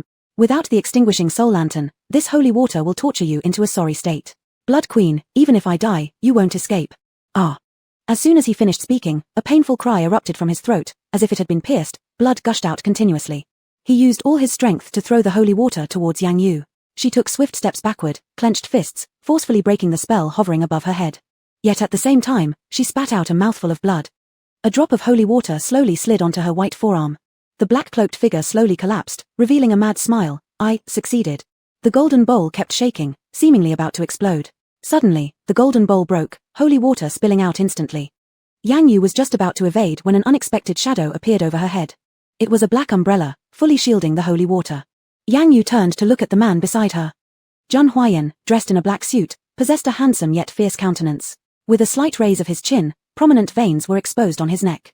For her, there was an intangible allure in him. Yang Yu, your 7 souls and 6 essences are about to be pulverized, unable to reincarnate forever, and, we, shall perish together. Since my life is nearing its end, and I cannot obtain her heart, no one else should be able to get it either. The black-cloaked figure, using his last ounce of strength, pronounced every word cruelly. Bang! Instantly, a blood hole burst open on the chest of the black-cloaked figure. Subsequently, Zhang Huayan continued firing emotionlessly several times, creating black smoke rising from the gaping holes. Who gave you the nerve to take her life? Cold and ruthless, not even the body riddled with bullets resembling a beehive could suppress the violent anger brewing deep inside Zhang Huayan. The golden bowl couldn't hold up for long before plummeting to the ground. In the eyes of vampires, a golden bowl devoid of holy water was no better than garbage. Yang Yu raised her hand, summoning a cloud of black smoke mixed with sand enveloping the golden bowl.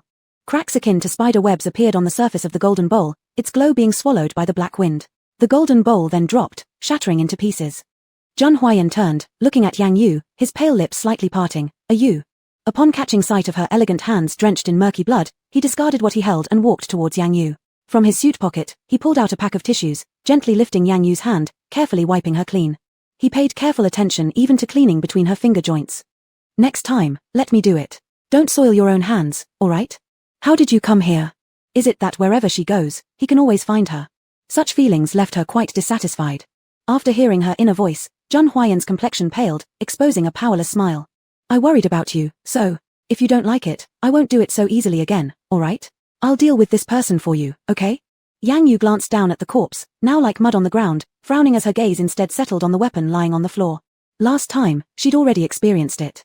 To some extent, this weapon was more convenient and could directly eliminate enemies by striking their hearts. Zhang Huayan stared at the girl's face, sensing the flicker of interest, and immediately thrust the weapon into Yang Yu's hand. Wanna try it again? Yang Yu frowned at him, displeased by his extended hand, and was about to withdraw when Zhang Huayan tightened his grip on her hand holding the weapon, acting tenderly. The hollow gun barrel aimed at the mud-like mass on the ground. Aim for this target and shoot straight at his heart. Zhang Huayan spoke coldly without any emotion, a stark contrast to the frail wife he usually acted in front of Yang Yu. With icy indifference, Yang Yu followed Zhang Huayan's movement and immediately squeezed the trigger. Bang bang bang. As the trigger was pulled, the black-cloaked figure's body was pierced in various places, blood gushing out wildly. Yang Yu narrowed her eyes slightly, not expecting that this item was rather impressive. If you like it, I have many more. Chapter 17, Doctors should prepare more blood-replenishing supplies. The gloom on Zhang Huayan's face had lessened, and his voice softened. Sang Mo doubted whether he was hallucinating. I will give you the money. Yang Yu didn't beat around the bush and put away her weapon. But there was a faint paleness in her lips. When she tried to mobilize her magic power, nothing happened. It had only been a few days since Yang Yu had regained life, and after slumbering for 1,000 years, her strength hadn't fully recovered. The holy water that used to just scorch her skin actually caused her magic to disappear. She glanced at the corpse of the black-clad man, turned her head with disdain. Dirty blood, she would rather lose her magic than drink it. Gurgle gurgle. Yang Yu's stomach began to protest, breaking her train of thought. Apparently, she was really hungry. She coldly swept her eyes over Zhang Huayan's clean neck, but there was an imperceptible curve at the corner of his mouth. Drink. He took out a dagger and slashed his arm in front of Sang Mo's astonished eyes, then immediately extended his arm to Yang Yu. Yang Yu raised her eyes and looked at Zhang Huayan once. It seemed he wasn't so annoying after all. The aroma of fresh blood made her shriveled stomach protest even more fiercely. Despite her resistance, when Zhang Huayan's blood was about to drip down, she still couldn't help but hold onto his wound. The sweetness stimulated her taste buds. Once Yang Yu started, she couldn't stop. At the same time, the marks left by the holy water on her skin were visibly healing back to normal, yet her magic was still unable to be summoned. Beads of sweat appeared on Zhang Huayan's forehead, his complexion becoming increasingly pale, and his lips fragile like thin paper. Fairy, please stop. Master is going to be drained dry. Sang Mo was frantically pacing around. This pulled Yang Yu's thoughts back. She raised her head to look at Zhang Huayan's deathly pale face and frowned. It doesn't matter. Next time, I'll eat more things to replenish my blood. Zhang Huayan drew back his arm, with possessiveness hidden in his gaze as he looked at Yang Yu. Sang Mo, there's going to be a next time. One time almost completely drained him. Master, how shall we handle the body? Sang Mo glanced at the corpse of the black-clothed man without a flicker of emotion. Yang Yu's eyes grew colder. Last time's incident involving the old Taoist hasn't taught them a lesson yet. Deliver it to Yang's doorstep. Yang Yu said coldly. Zhang Huayan nodded, gently pulling up Yang Yu's wrist as if not paying any attention to the corpses. Yang Yu noticed the force on her wrist but let it slide this one time since the other person had been so self-aware. The Zhang family villa. The atmosphere inside the bedroom was so oppressive that no one could breathe, and everyone had beads of sweat on their foreheads, respectfully bowing to Zhang Huayan lying on the bed. And Zhang Huayan closed his eyes, a gloomy expression on his face, emanating a powerful aura with a heavy sense of oppression. He held a young girl's wrist in his hand. The girl was breathtakingly beautiful. Her amber fox-like eyes were captivating, and her perfectly carved features resembled a masterpiece. Her red lips looked tender, her skin whiter than snow. She had 2 sharp canines, making her seem like a crimson rose blooming among thorns, dangerous yet enchanting. Yang Yu quickly scanned the group of several bodyguards and the 2 doctors brought by Sang Mo. Half an hour ago, after dealing with the matter of the old Taoist, she followed Zhang Huayan back to the Zhang residence, whereupon Sang Mo summoned more doctors. One of the doctors nervously bandaged Zhang Huayan's arm wound. An eerie silence filled the whole bedroom, and people furtively checked Zhang Huayan's expression, barely daring to exhale. Master, I'm done. The doctor finally finished bandaging, his voice nearly inaudible like mosquito buzzes, fearing to anger this merciless man. Zhang Huayan still kept his eyes shut and raised his hand to move his well-defined fingers. Yes. Sang Mo immediately understood, quickly leading the crowd out of the room. After seeing the continuous departures, Yang Yu broke free from Zhang Huayan's hand, wanting to leave. Unexpectedly, Zhang Huayan grabbed her arm again from behind. She turned to look at the man, her gaze resting on his hand for 2 seconds, radiating danger. She had never liked the feeling of being restricted. Don't go. Zhang Huayan's voice was a bit hoarse, his pair of peach blossom eyes shimmering with starlight, but they seemed like they might dim at any moment. Yang Yu was silent. How could this little blood slave's dim eyes stir up her emotions? Nonsense. Just as she was thinking, she failed to notice that Zhang Huayan had already drawn near. The sweet blood scent from the man was intoxicating, his deep breaths sprinkling over her skin. By the time Yang Yu realized what was happening, his lips had already pressed against hers. His taste was wonderful. Zhang Huayan reached out with his big hands and embraced Yang Yu's soft waist. Stiff though the kiss was, this was his limit. He did not want Yang Yu to leave, so he must keep her by trying every means possible. Between the girl's nasal intakes, the overwhelming smell of blood from the man began to make her sanity somewhat uncontrollable. Yang Yu reached out and grabbed his suit tie, his clumsy kissing technique shattering her rationality. She discarded all reservations, savoring the fleeting pleasure brought by this little blood slave. Zhang Huayan's burning hands began to wander, the heat in his body making him lose control. His originally awkward movements became increasingly skillful. The buttons on the young girl's collar were undone one by one, revealing her white and delicate clavicle. Zhang Huayan reluctantly released Yang Yu's lips, slightly lowering his head to place a kiss on her collarbone. Chapter 18. He must get better and win her love. Are you? Zhang Huayan subconsciously called Yang Yu's name in a low, deep voice. He had a pair of peach blossom eyes that looked very good when he smiled. What's your name? Yang Yu gave him a rare look of surprise. Zhang Huayan. Zhang Huayan. Can you call me Yang? He still remembered the jealousy she showed last time when she was talking about Sai, and he wanted her to be affectionate with him too. At this moment, Zhang Huayan was looking at Yang Yu with a smile in his eyes, his voice deliberately lowered as if he were a pitiful little puppy. Yang, I want to sleep. Yang Yu frowned and reached up to straighten Zhang Huayan's tie. Sleep. Continue what happened before. A flush appeared on Zhang Huayan's ears, but when Yang Yu fell asleep in his arms, Zhang Huayan understood, she just simply wanted to sleep. Yang Yu was a heavy sleeper. After working all day, she was already exhausted. With no adequate blood supply, she closed her eyes and curled up directly in his embrace. The reason she slept in Zhang Huayan's arms was because she liked the scent of his body, the sweet smell of blood. Zhang Huayan knew why she came close to him, but this wasn't what he wanted. He wanted her to like him. Millimeter. Yang Yu fell asleep quickly, and unconsciously kissed Zhang Huayan's neck in her dreams, seemingly trying to taste the delicious fresh blood. Unfortunately, her small fangs only left a mark on Zhang Huayan, but it made his whole body feel heated. For Yang Yu, he had absolutely no self-control, and his burning gaze involuntarily fell upon the girl's red lips. However, Yang Yu avoided Zhang Huayan's gaze in her sleep, seemingly feeling uncomfortable. Zhang Huayan slightly closed his eyes, a hint of disappointment in their depths. Outside the temporary residence of the Yang family, a bloody corpse was thrown at the door. Just at this moment, Yang Zhero descended from upstairs. Unmindful of her step, she tripped over the corpse, stumbling backward and falling to the ground, glaring at what tripped her with resentment. But when her sight landed on the corpse, her face immediately turned pale, and she froze for a while before screaming. Blood. There's been a murder. The Yang family rushed down instantly, and when they saw the corpse that was a mess of blood and flesh, they all became ashen-faced. Their family had always believed in ghosts and spirits, such an ominous thing couldn't help but terrify them. Yang she glanced once, his eyes lingering on the wound at the corpse's neck, and he realized, this was his sister's handiwork. His sister has always been decisive, giving others no chance to breathe or retaliate. Thus, 1,000 years ago, when she killed him, there was no hesitation, none even though he was the one she had raised from young. Take it away. It's a bad omen. Grandpa Yang was the first to react, some fear rising within him. A few servants struggled to deal with the corpse. Master, what shall we do now? Lady Yang was as white as a sheet, holding on to Grandpa Yang. This can't go on. We cannot let that beast off easily. Grandpa Yang bit his teeth, his face distorted in hatred, his blood-red eyes filled with malice. Dad, is elder sister Yang Yu warning us? Will she really do something outrageous next time? Yang Zhero snapped out of her terror, sobbing and speaking, appearing shaken. The underlying meaning being, Yang Yu might truly kill them next time. You don't worry, Zhero. Dad won't let her off easily. Grandpa Yang's eyes grew darker, accumulating thick killing intent. The next day, a ray of sunlight filtered through the gauze window, landing on Yang Yu's pale long legs. She supported herself on one arm and side-eyed the handsome young man beside her, seductive posture, every gesture revealing aristocratic charm. The young man had thick lashes, and during his sleep, much of his ferocity disappeared. His skin was a shade paler, exuding a kind of sickly handsomeness. Even if Yang Yu had a few blood slaves, none could compare to the appearance of this young man in front of her eyes. What a pity he is a weakling. Zhang Huayan sleeping heard Yang Yu's inner thoughts, dimming his gaze toward her. Does she still despise how poor his health is? Is she planning to take care of others? No, are you? You belong to him alone. If she disdains his health, then he will improve it. Become someone she likes. Suddenly, the noisy sounds outside recalled Yang Yu's wandering thoughts. Somewhat displeased, she got up and walked towards the window, peering outside. Zhang Huayan tied at his clothing and stood up, resembling a bullied young wife. There was noise outside the window, and Yang Yu spotted the leading figure. It was her own family members. Everyone, take a look. Is there still justice in the world? Our family painfully raised Yang Yu, yet who would have expected she would turn into an ingrate? Not only did she seize our house, but also sent people to threaten us. Tell me, is there still justice? Yang Laro Yi stood at the door with a group of reporters, crying and complaining to the journalists. Have you heard that Miss Yang Yu also killed a master? Is it true? Chapter 19. I hate it most when others meddle in my affairs. Why didn't you report it to the police?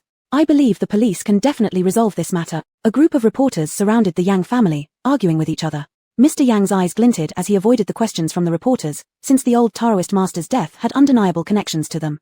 If the police were to start an investigation, they might uncover the fact that he bribed the old Taoist, which would be disastrous. Yang Yu stood by the windowsill, coldly gazing at the boisterous crowd below, like a king who looks down upon all worldly things. But after all this commotion, it would be troublesome for her to go out now. Need my help? Zhang Huayan quietly approached behind Yang Yu, his voice hoarse. As he looked at the journalists blocking outside the door, a sense of joy rose in his heart. This way. You wouldn't leave him. You should take care of your own illness first.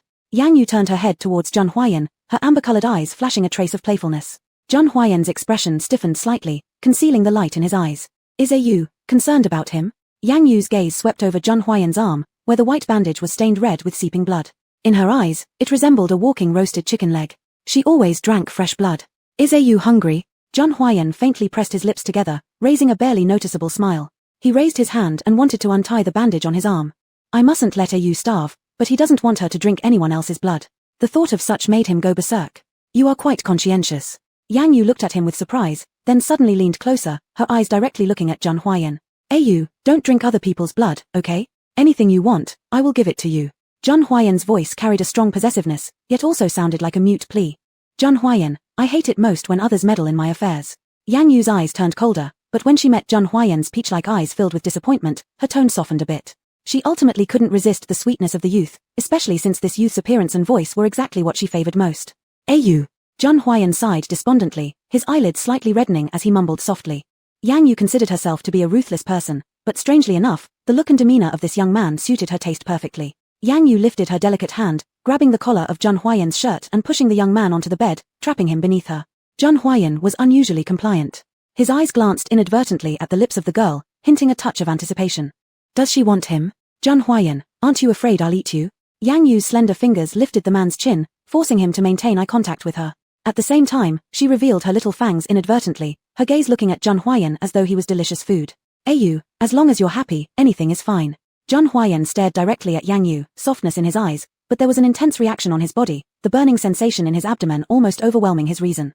He looked again at the girl's tender lips, so much that he wanted to. Yang Yu retracted her fangs, watching Zhang Huayan suspiciously. 1,000 years ago, showing sharp teeth could even scare humans into unconsciousness, yet now, after 1,000 years, their deterrent effect seemed so small. However, this little blood slave does resemble Ari Sai back then somewhat. Zhang Huayan frowned unhappily, his originally gentle breath added a tinge of ferocity. Ari Sai again. Intense murderous intent welled up within him. I only drink clean blood. Among everyone except you, there isn't any clean blood available currently. Yang Yu withdrew her hand lifting Zhang Huayan's chin, indifferently uttering these words. Is you agreeing to it? Zhang Huayan looked up at Yang Yu, his dimmed eyes brightening once more. In the next second, the heated body of the man covered her, carrying a faint bloodstain odor which was precisely what she liked. Don't go too far. Yang Yu did not favor being touched by others very much. Although she did not reject the embrace of the youth, she still felt some discomfort. But when she met eyes with Zhang Huayan, her stern voice softened slightly. Zhang Huayan rested his chin on Yang Yu's shoulder, sniffing the fragrance in her hair, enjoying it as his peach-like eyes narrowed. After a while, Yang Yu lay sideways on the sofa in the living room of the Zhang family. Her pale and long legs were exceptionally dazzling. She held a goblet in her hand, her cascading raven hair falling onto her fragrant shoulders. The liquid in the goblet she held was blood red, but it wasn't blood, just a common beverage. Zhang Huayan wasn't by her side, and without the sweet aroma of the youth, Yang Yu wasn't pleased. Mrs. Zhang has come. A servant approached Yang Yu hesitantly. Yang Yu exuded a faintly dangerous aura, perhaps accumulated from years of exposure to blood, giving off an extremely perilous feeling. Her presence was no less imposing than Zhang Huayan's. Old lady. Yang Yu frowned slightly, carefully considering whether the original self knew this old lady. I heard that Huayan brought a woman back. Where is she? Why doesn't she come out to greet me? How rude. Chapter 20. It wasn't him who picked me up, it was me who picked him up. Before Yang Yu had finished pondering, the old lady's voice appeared at the entrance of the living room. Yang Yu followed the sound and glanced over, not really interested. The old lady's face was grim and serious. She leaned on a walking stick in her hand, with several servants and Yang Zhero trailing behind her. She knew that without the old lady, she wouldn't even have the qualification to enter the Zhang family. Fortunately, the old lady always liked her. Seeing Yang Yu lying on the sofa carelessly, her lips crimson and stunningly beautiful beyond compare, jealousy swelled in her heart as she tried hard to suppress it. Her eyes swept around the living room and eventually settled on Yang Yu. Are you the woman Huayan picked up? The old lady looked Yang Yu up and down disdainfully. You're wrong, it wasn't him who picked me up, but I who picked him up. Yang Yu responded casually, sipping her drink from the cup. Her voice was strong and powerful, neither arrogant nor humble, carrying an innate aristocratic air. Truly a picked-up girl from nowhere, not knowing any manners at all. Do people like you sit down while talking to elders? Stand up. The old lady gave a cold snort, looking increasingly sullen. Old madam, don't get upset.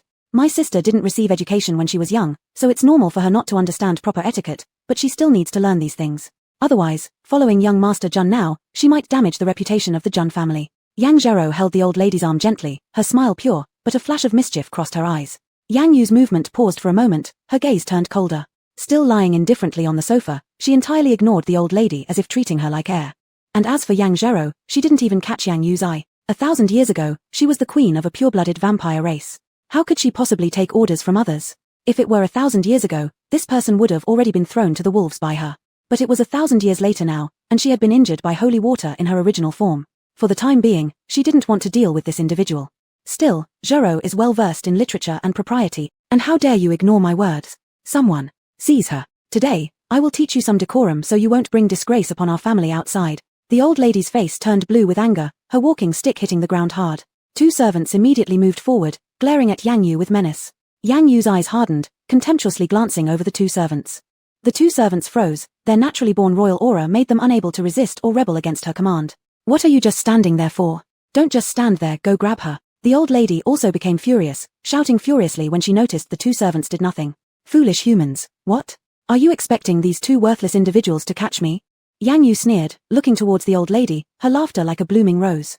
Sister is joking. How can we possibly catch you? You just wandered around aimlessly outside all your life due to lack of education. Old madam merely wanted to teach you a bit about etiquette. Why are you still angry? Besides, she's an elder, you shouldn't. Yang Zhero's tone became firmer, giving the old lady a chance to save face. Hey girl, have you seen all those gossipy rumors going around everywhere now? Do you know how much influence these events could bring onto the Jun family? The old lady recovered her sanity too, realizing she'd lost her head earlier, taking advantage of the situation to back down. I don't care what kind of impact they'll have. My patience has its limits, you still have time to leave if you value it. Yang Yu's smile disappeared, a touch of dark red flashing through her amber eyes. It was the last warning. Given her scattered spiritual energy now, if it came down to a fight, she'd have to act herself. However, she disliked fighting the most. If word spread that the Great Blood Queen fought personally against a few weak human beings, how would she ever maintain her authority? You. The old lady's neck bulged red, almost fainting with anger. Just as Yang Zhero was about to speak, her peripheral vision caught someone descending the stairs. Hastily changing her tone, she said, Sister, how can you speak like that? I only wish to remind you, old madam also had good intentions, sister mustn't misunderstand her. Yang Yu smelled Jun Huayan's scent approaching. Her eyes sharpened, and her ruby-red lips slightly parted. I told you to go away, are you deaf? At the next second, Jun Huayan appeared, and Yang Zhero instantly feigned seeing him for the first time, rushing toward him with reddened eyes. Tears hung on her clear, innocent face, making her look pitiful. Brother Huayan, Zhero only hoped to dissuade sister, but somehow ended up annoying her. I don't know what I've done wrong. Huayan, look at the wild girl you brought back. She actually talked back to me. Totally disrespectable. The old lady chimed in, exaggerating things even further. Only Yang Yu reclined back on the sofa once again, nonchalantly tasting her drink. Not even 1,000th as delicious as blood terrible. Chapter 21, I never want to hear a Sai's name again. Jun Huayan furrowed his brows, completely ignoring Yang Zhero as he walked toward Yang Yu. Yang Zhero's face froze at being ignored, and the old lady's expression looked worse than if she had eaten something foul. Huayan, you must not let this wench confuse your mind. The old lady tried to continue, but Jun Huayan's cold gaze fell upon her with a fierce killing intent. Instantly, the atmosphere changed dramatically. Jun Huayan seemed to radiate an intense oppressive aura, suffocating even the old lady's ability to breathe. The surroundings became deathly silent as everyone bowed their heads, too frightened to look directly at Jun Huayan. What Yang Yu said, do I need to repeat it? Jun Huayan raised his eyes, his icy glare sweeping over the crowd. His deep, authoritative voice left no room for argument. The old lady understood Jun Huayan's temper well and knew that he was already angered. Her grandson was becoming increasingly out of her control. Cold sweat streamed down from her forehead uncontrollably. Huayan brother, Zhero only wanted to.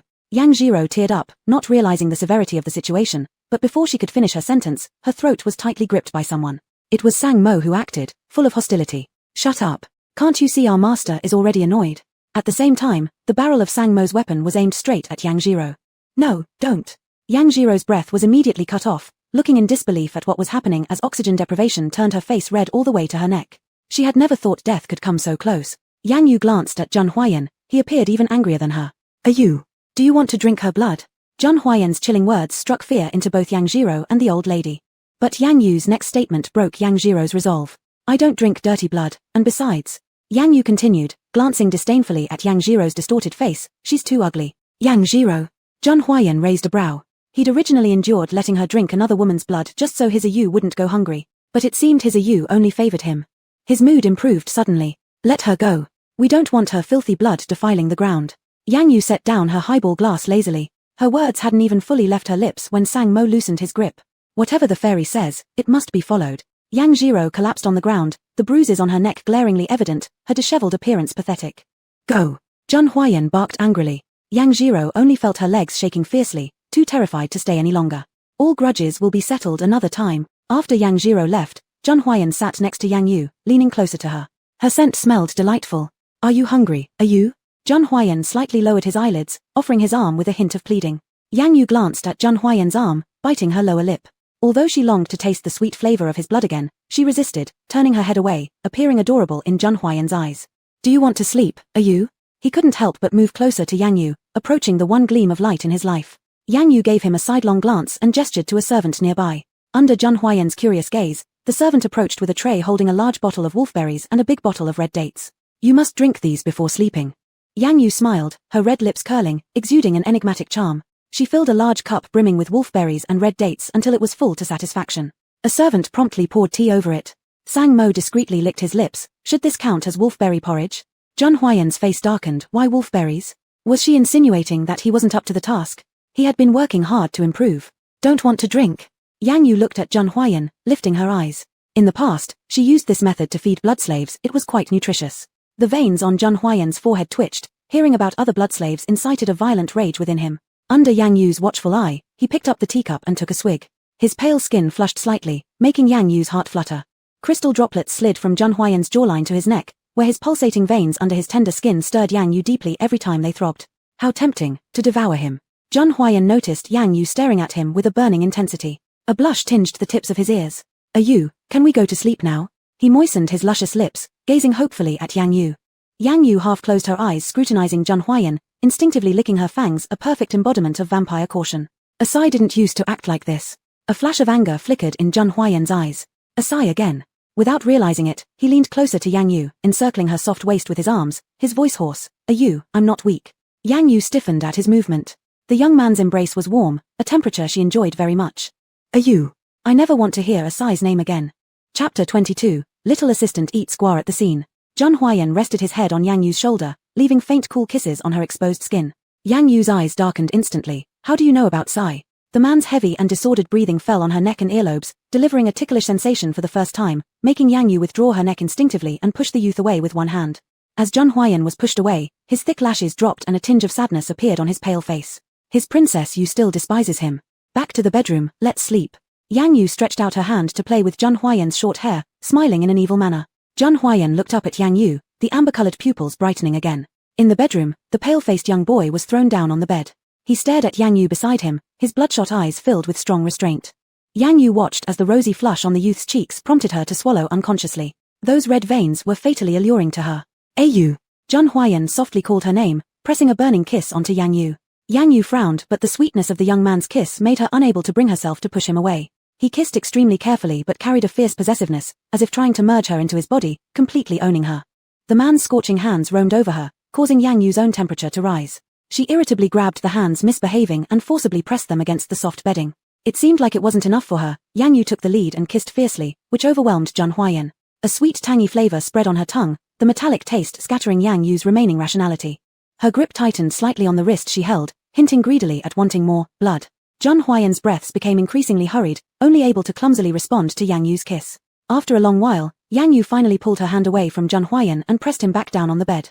Zhang Huayan half closed his narrow eyes, watching Yang Yu, the corner of his lips damaged, yet he still felt unsatisfied. Yu. He called her name again, attempting to move closer. Go to sleep obediently. Yang Yu forcefully pushed Zhang Huayan away, demonstrating what it means not to recognize anyone after finishing business.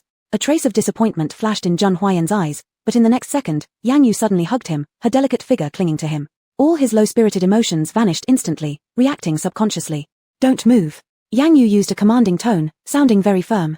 But Zhang Huayan showed no emotion and carefully wrapped his arms around the shoulders of the girl, wearing a shallow smile on his face.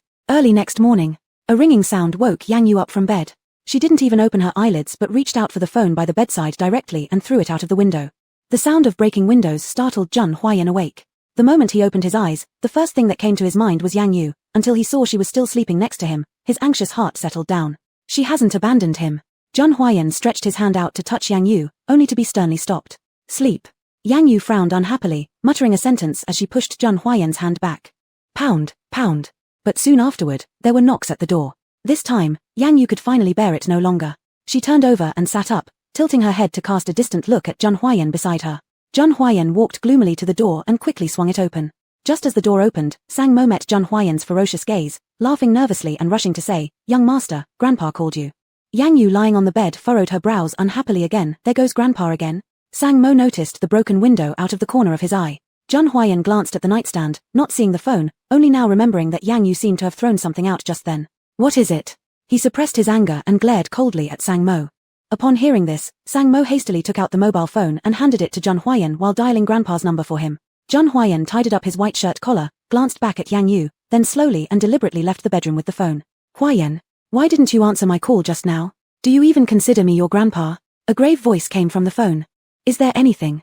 Zhang Huayan's attitude was cold, replying indifferently. I've heard that you brought back a woman. Grandpa understood Zhang Huayan's nature well and directly cut to the point. This is my matter. Moreover, take care of the people around you, otherwise I won't hesitate to help you discipline them. Zhang Huayan's eyes flickered with chilling intent as his low voice carried a heavy threat. By them, he indirectly referred to yesterday's grandmother. As Zhang Huayan spoke, his voice was icy cold. His grandmother from the past had been kind to him, giving the young Zhang Huayan much warmth, but later, she also became the one who caused him the most pain. Chapter 23, You lost the beauty contest. Yesterday's incident I am aware of, but let's not mention it today. In the afternoon of tomorrow's birthday banquet, you bring that girl over for me to take a look at her, and that's final. Zhang Huayan hadn't spoken yet when the elder on the other side had already hung up the phone. His expression turned completely grim, while Sang Mo stood cautiously nearby, not daring to speak. I'm hungry. Yang Yu's calm voice came from behind as she lazily stretched herself, her gaze falling onto Zhang Huayan. More specifically, his neck. Sang Mo also looked along her line of sight, only then noticing that Zhang Huayan's neck bore several love marks. Had their young master gone wild? The ferocity on Zhang Huayan's face disappeared, and he smiled as he walked toward Yang Yu, about to extend his arm. Yang Yu glanced at his pale complexion and suppressed her craving for blood.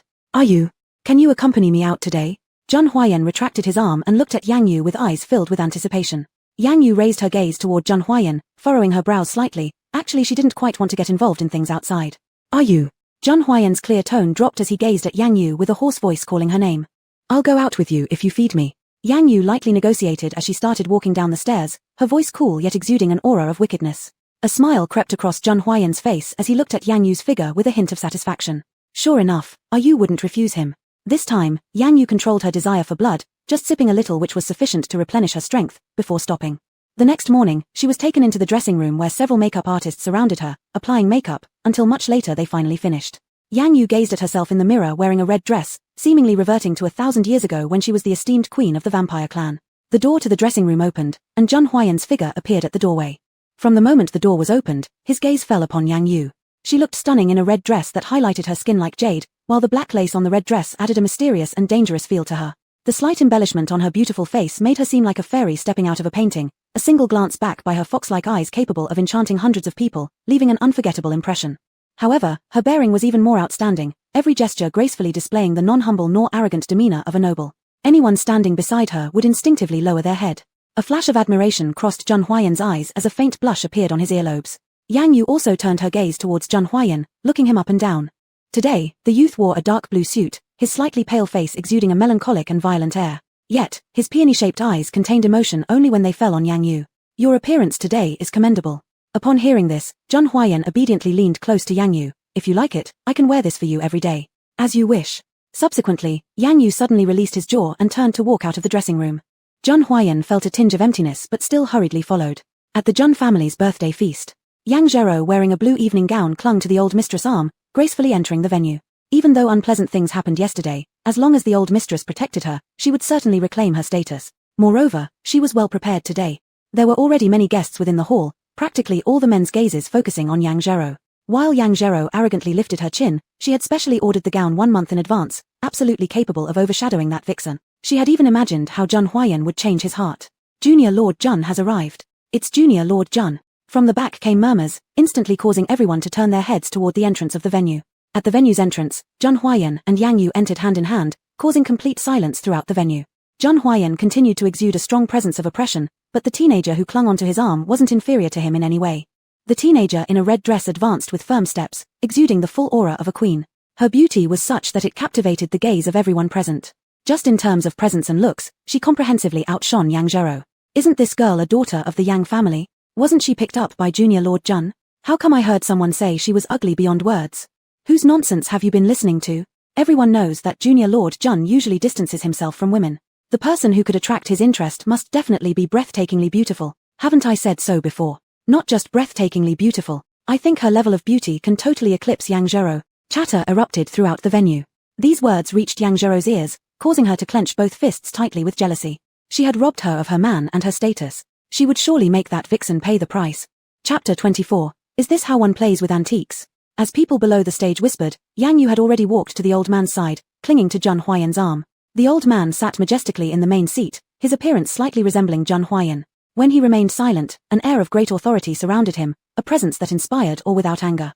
His sharp gaze swept over Yang Yu, and his expression softened slightly. Yang Yu was somewhat repelled by the old man's gaze, standing coldly beside Jun Huayan without saying anything. Take a seat. Jun Huayan kindly pulled Yang Yu to sit beside him. This left those around them stunned. Wasn't Junior Master Jun usually not like this? The old man also took this scene into account but didn't say anything. Grandfather, this is Jiro's gift prepared for you, specially embroidered by more than 10 top embroidery artisans for an entire year. Do you like it? At this moment, Yang Zhero stepped out, ordering her staff to bring up a piece of embroidered art. The old man followed the sound, and upon seeing the embroidered painting depicting the lifelike image of two dragons playing with a pearl, the golden silk threads shimmering under the light as made from real gold threads, immediately indicated its expensive nature.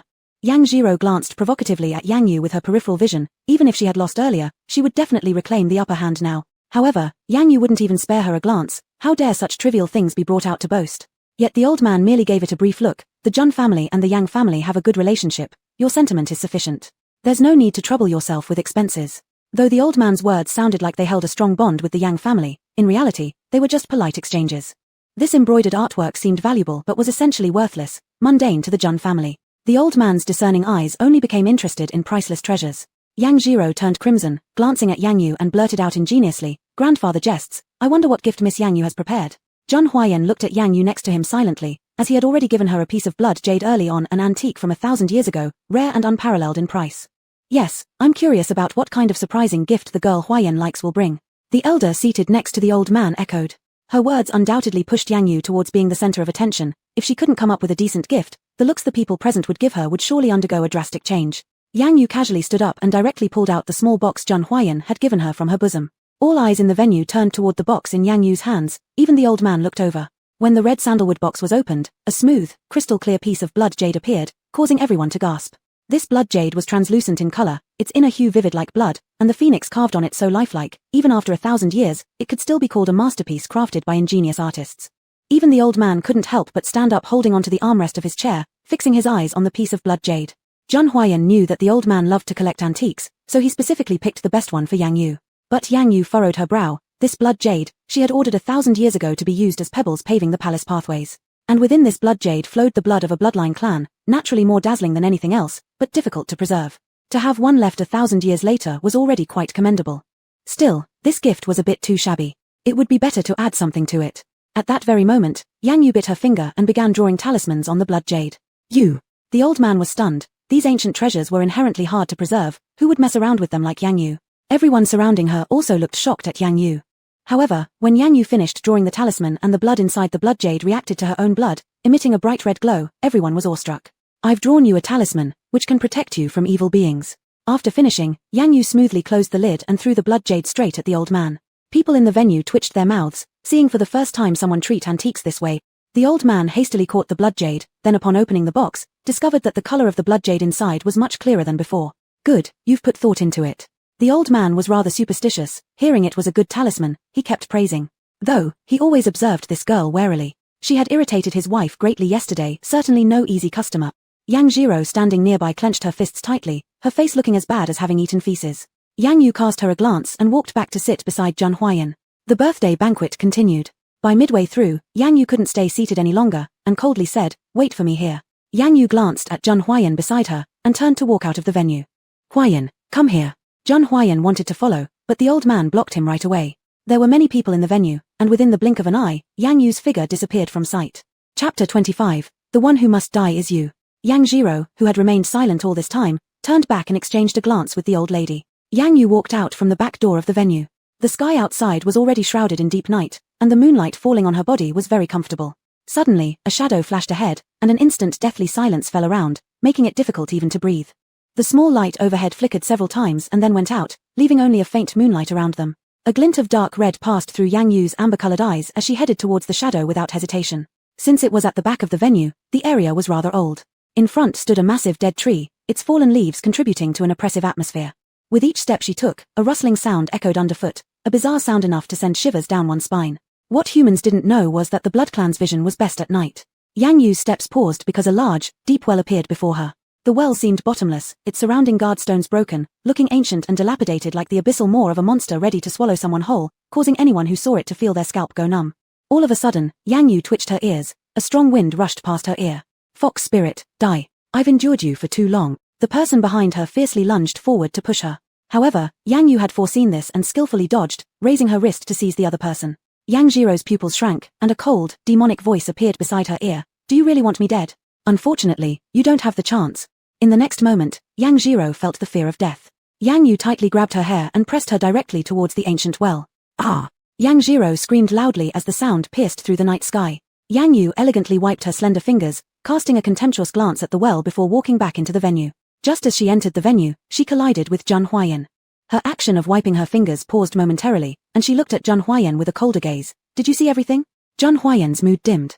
He looked at Yang Yu's eyes, seeming somewhat hurt, his eye corners reddening slightly. Yang Yu was startled for a moment, and the next second Zhun Huayan suddenly hugged her tightly. He held her so tightly, as if he were afraid she might leave. Don't be so harsh on me." Zhun Huayan's voice was hoarse, his cautious manner like someone afraid of angering Yang Yu. But clearly, before that, he was the one that terrified others. The coldness in Yang Yu's eyes disappeared. After hesitating for a moment, she lifted her arm and awkwardly patted his shoulder. Her words earlier probably did seem a bit harsh. "Someone, help." Jiro fell into the well. Outside the venue, the cries for help from the old lady of the Zhun family could be heard. This point Yang Yu had anticipated, because when Yang Jiro attacked her, she had already seen the old lady hiding behind the tree. Before long, the venue's security personnel pulled Yang Jiro up. Yang Yu coldly observed all this from beginning to end until several ambulances arrived and took Yang Jiro away. Grandfather angrily paced back and forth. Such a wonderful birthday banquet was completely ruined. How could it continue? He hurried to the door, grabbing the nervous old lady by the arm. "What exactly happened here?" "It's that wild girl brought by Huayan who caused all this trouble. She actually dared to throw someone into the ancient well during our family banquet." The old lady of the Zhun family pointed angrily at Yang Yu. Yang Yu lightly curled her lips. Clearly, Yang Jiro had plotted against her first. Yet the old lady had accused her first, revealing just how much they disliked her. What on earth happened? Grandfather's authoritative voice echoed throughout the venue, and instantly, what had been a noisy scene due to the unexpected event became absolutely silent, as if sealed in place. "It was done by me. What of it?" Yang Yu spoke neither humbly nor arrogantly, her cool dignity attracting many sidelong glances. Indeed, the woman Zhun brought along was extraordinary, disregarding even grandfather's wrath. Shall I take care of it?" Zhun Huayan tentatively spoke, his eyes filled with longing, fragile under the venue's lights like crystal, delicate and easily broken. Grandfather didn't hear Zhun Huayan's words, instead storming over with fiery determination. "You'd better." One icy glance from Yang Yu, and her cold and overwhelming aura immediately silenced him. How could such a young girl make him shrink back in fear? No one paid attention to grandfather, and Zhun Huayan spoke again. Yang Yu retracted her gaze, lazily scanning the tall man before her. He was clearly the center of attention at the venue, yet now he resembled a large dog wagging its tail, doing everything possible to capture his master's attention. Looking into those eyes of his as pure as crystal, her heart softened for once. "Millimeter. I'll have Sang Mo take you upstairs to rest. It's too chaotic here, and I don't want them to bother you." Yang Yu accepted the suggestion and turned to leave. She was more than happy not to get involved in these matters, savoring her freedom. After Yang Yu's figure disappeared from view, Zhun Huayan immediately changed his demeanor. The mild and weak appearance vanished without a trace. It seemed as though the previous image was merely an illusion of everyone else, replaced now by an undeniable, formidable aura of death. Chapter 26. Please don't hate me, alright? Everyone at the banquet fell silent, their bodies trembling with chill, not even daring to look at Master Jun's son anymore. They had almost forgotten, thanks to Master Jun's earlier gentle treatment of that girl, that this was the most terrifying patriarch in the entire imperial capital. Anyone who had offended Master Jun had been completely ruined by this master overnight, even a whole prominent family. Jun Hyeon swept cold eyes around the room, his voice sharp and hostile. You is mine. Touching her is equivalent to touching me. Jun Hyeon, what kind of attitude is this? Jun Hyeon chuckled coldly and took slow steps toward the old master. For some unknown reason, the old master instinctively stepped back. I am already showing gratitude for being here today. You are not yet qualified to question me. The old master's heart surged with anger, nearly fainting, his aged face turning suddenly ashen grey, his lips trembling. Do you even know what you're saying? Unforgivable insolence. Is this unforgivable insolence? Old man, anyone who touches my people will pay, no matter who it is. His low and menacing threat followed by a cold-eyed sweep commanded, take him. He is too old and confused. Send him to my secluded villa at the Jukang Mountain for restorative purposes. Jukang Mountain?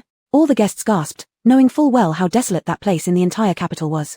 The old master fumed so much he nearly fainted. This ungrateful son actually intended to send him to some remote mountain village? Restorative purposes? It was imprisonment. Ungrateful son.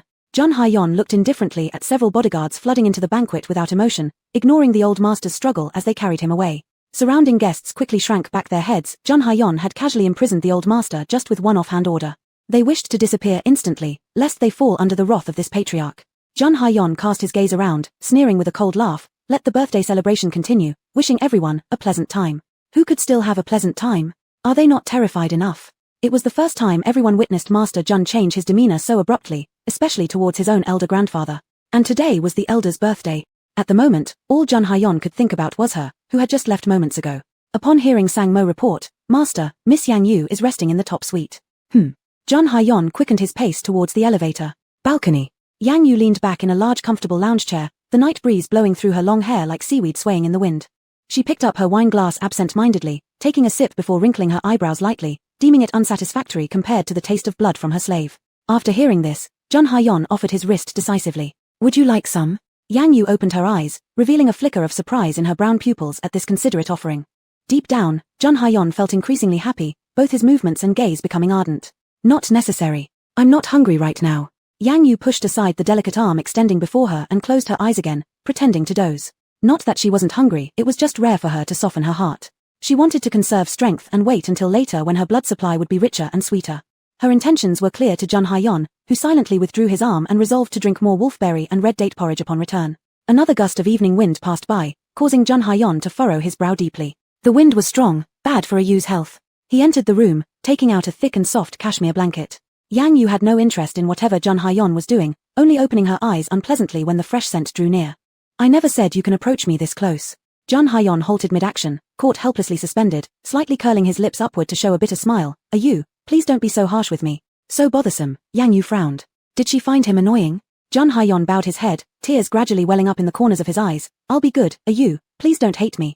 Can you? Looking at the tear-filled peach-like eyes, a teardrop hanging precariously on his eyelashes, Yang Yu pursed her red lips tightly. This was the second time today her resolve softened toward this small blood slave of hers. He truly was something else. I don't hate you, but you need to get used to the way I speak. She was accustomed to speaking thus. The queen of vampires a millennium ago would hardly show gentleness to any common blood servant. Can there possibly be an exception then? You? Jun Hyeon's tone was sorrowful and pleading, his usually austere face replaced with cautiousness and tentative inquiry. Yang Yu slowly raised her gaze, looking at the man in front of her. Reason. I willingly dedicate myself to be your blood slave for life. Yang Yu's mouth twitched slightly, barely revealing a faint smile. Seeing a gleam of hope in Jun Hyeon's brightening eyes, he spoke passionately. You, does this mean you agree? If you dare say another useless word. Yang Yu swallowed the last insult, using up all her patience just for Jun Hyeon. Leave. Looking at Yang Yu's changed disposition, Jun Hyeon was overjoyed. Of course, he could guess what she initially wanted to say. I don't want to talk, and please stop bothering me, alright? Yang Yu closed her eyes, returning to her endless thoughts. She needed to restore her spiritual power as soon as possible. Jun Hyeon heard every word clearly. He mustered up his courage and slowly approached, sitting at the corner of the recliner. You, I can help you, no matter what. If I need help, I can't avoid you. You. Jun Hyeon's smile grew wider. As long as he tried harder, you would definitely stay by his side. Another evening breeze passed by, lifting Yang Yu's strands of hair. Accompanied by the surrounding lighting, her already exquisite face became even more breathtakingly beautiful, mesmerizing Jun Hyeon and making him lose all reason, gradually succumbing. The inner calling grew stronger and louder, urging him to get closer to her. Jun Hyeon closed his eyes and followed his heart, slowly getting nearer. Sensing the subtle fragrance approaching again, Yang Yu instinctively wanted to push him away. But the pitiful look of the little blood slave appeared once more in her mind, stopping her actions. What do you want to do? Jun Hyeon came back to his senses and chuckled bitterly. I want to kiss a you, I want to hug a you. Yang Yu silently looked at him, with only 2 words in her mind, overly delicate. Jun Hyeon's lips twitched slightly. Overly delicate. Was he overly delicate? But wasn't it only before her? A you. Chapter 27. I will definitely get my body in shape and travel the whole world with you. The soft, coquettish tone, prolonged, wrapped 2 short words with countless twists and turns, conveying intense longing. Yang Yu extended her hand and pulled the man's tie, bringing his whole body forward. From attending the banquet until now, Jun Hyeon had not touched a drop of water. Yang Yu's simple movement left him powerless to resist. In an instant, he leaned on her. Her delicate body was soft and warm, accompanied by a unique fragrance that spread to him. Jun Hyeon could no longer maintain himself. Giving in to his heart's tremor, he lowered his head. Looking at the devout expression on the man's face, Yang Yu's cold demeanor softened somewhat. RQ. Came another low call, but Yang Yu did not respond. She instead applied force to her grip, drawing the man even closer. In response to his eagerness, her red lips slowly advanced, giving him a long-awaited kiss. Anyway, just a kiss, it didn't matter much. The fine, soft sensation traveled from the lips to the entire body and quickly surged to his heart. Jun Hyeon couldn't help but deepen the action, determined to fully claim that sweetness. It tasted so sweet, truly a rare delicacy. Yang Yu's fine eyebrows relaxed, revealing a trace of delight. Because she didn't want to miss the expression on her face, Jun Hyeon did not close his eyes, but instead kept them open all the time, gazing with fiery passion, memorizing the beauty before him. At the deepest point of their emotions, Yang Yu suddenly moved, pinning Jun Hyeon beneath her while he was unprepared. The lounge chair groaned under the weight. The 2 people caught up in their passionate tide paid no attention, and nothing, not even an earthquake, could stop them. Being pressed underneath her, Jun Hyeon willingly relaxed his body, leaning against the chair and allowing her to act. The obedient behavior of the little blood slave made Yang Yu's mood very good. She repeatedly bit into those sweet lips without hesitation. Only when the lips became flushed, swollen, and hot did she gradually descend lower. RQ, do you want to suck? Jun Hyeon gasped softly and lustfully. Yang Yu slightly teased, raising her eyebrows. It sounded so good, if only she could hear it twice more. Jun Hyeon quickly understood, as long as it was what RQ wanted, he would give everything he could. It was merely wanting him to call out, right? Then he would go all out to call out a couple of times. Yang Yu's lips did not stop, lingering over the pale, long neck again and again. Taking advantage of the waves of warmth, Jun Hyeon followed her wishes and called out consecutively. Yang Yu grew even more satisfied. Her small teeth bit into the neck's muscles and continuously sucked.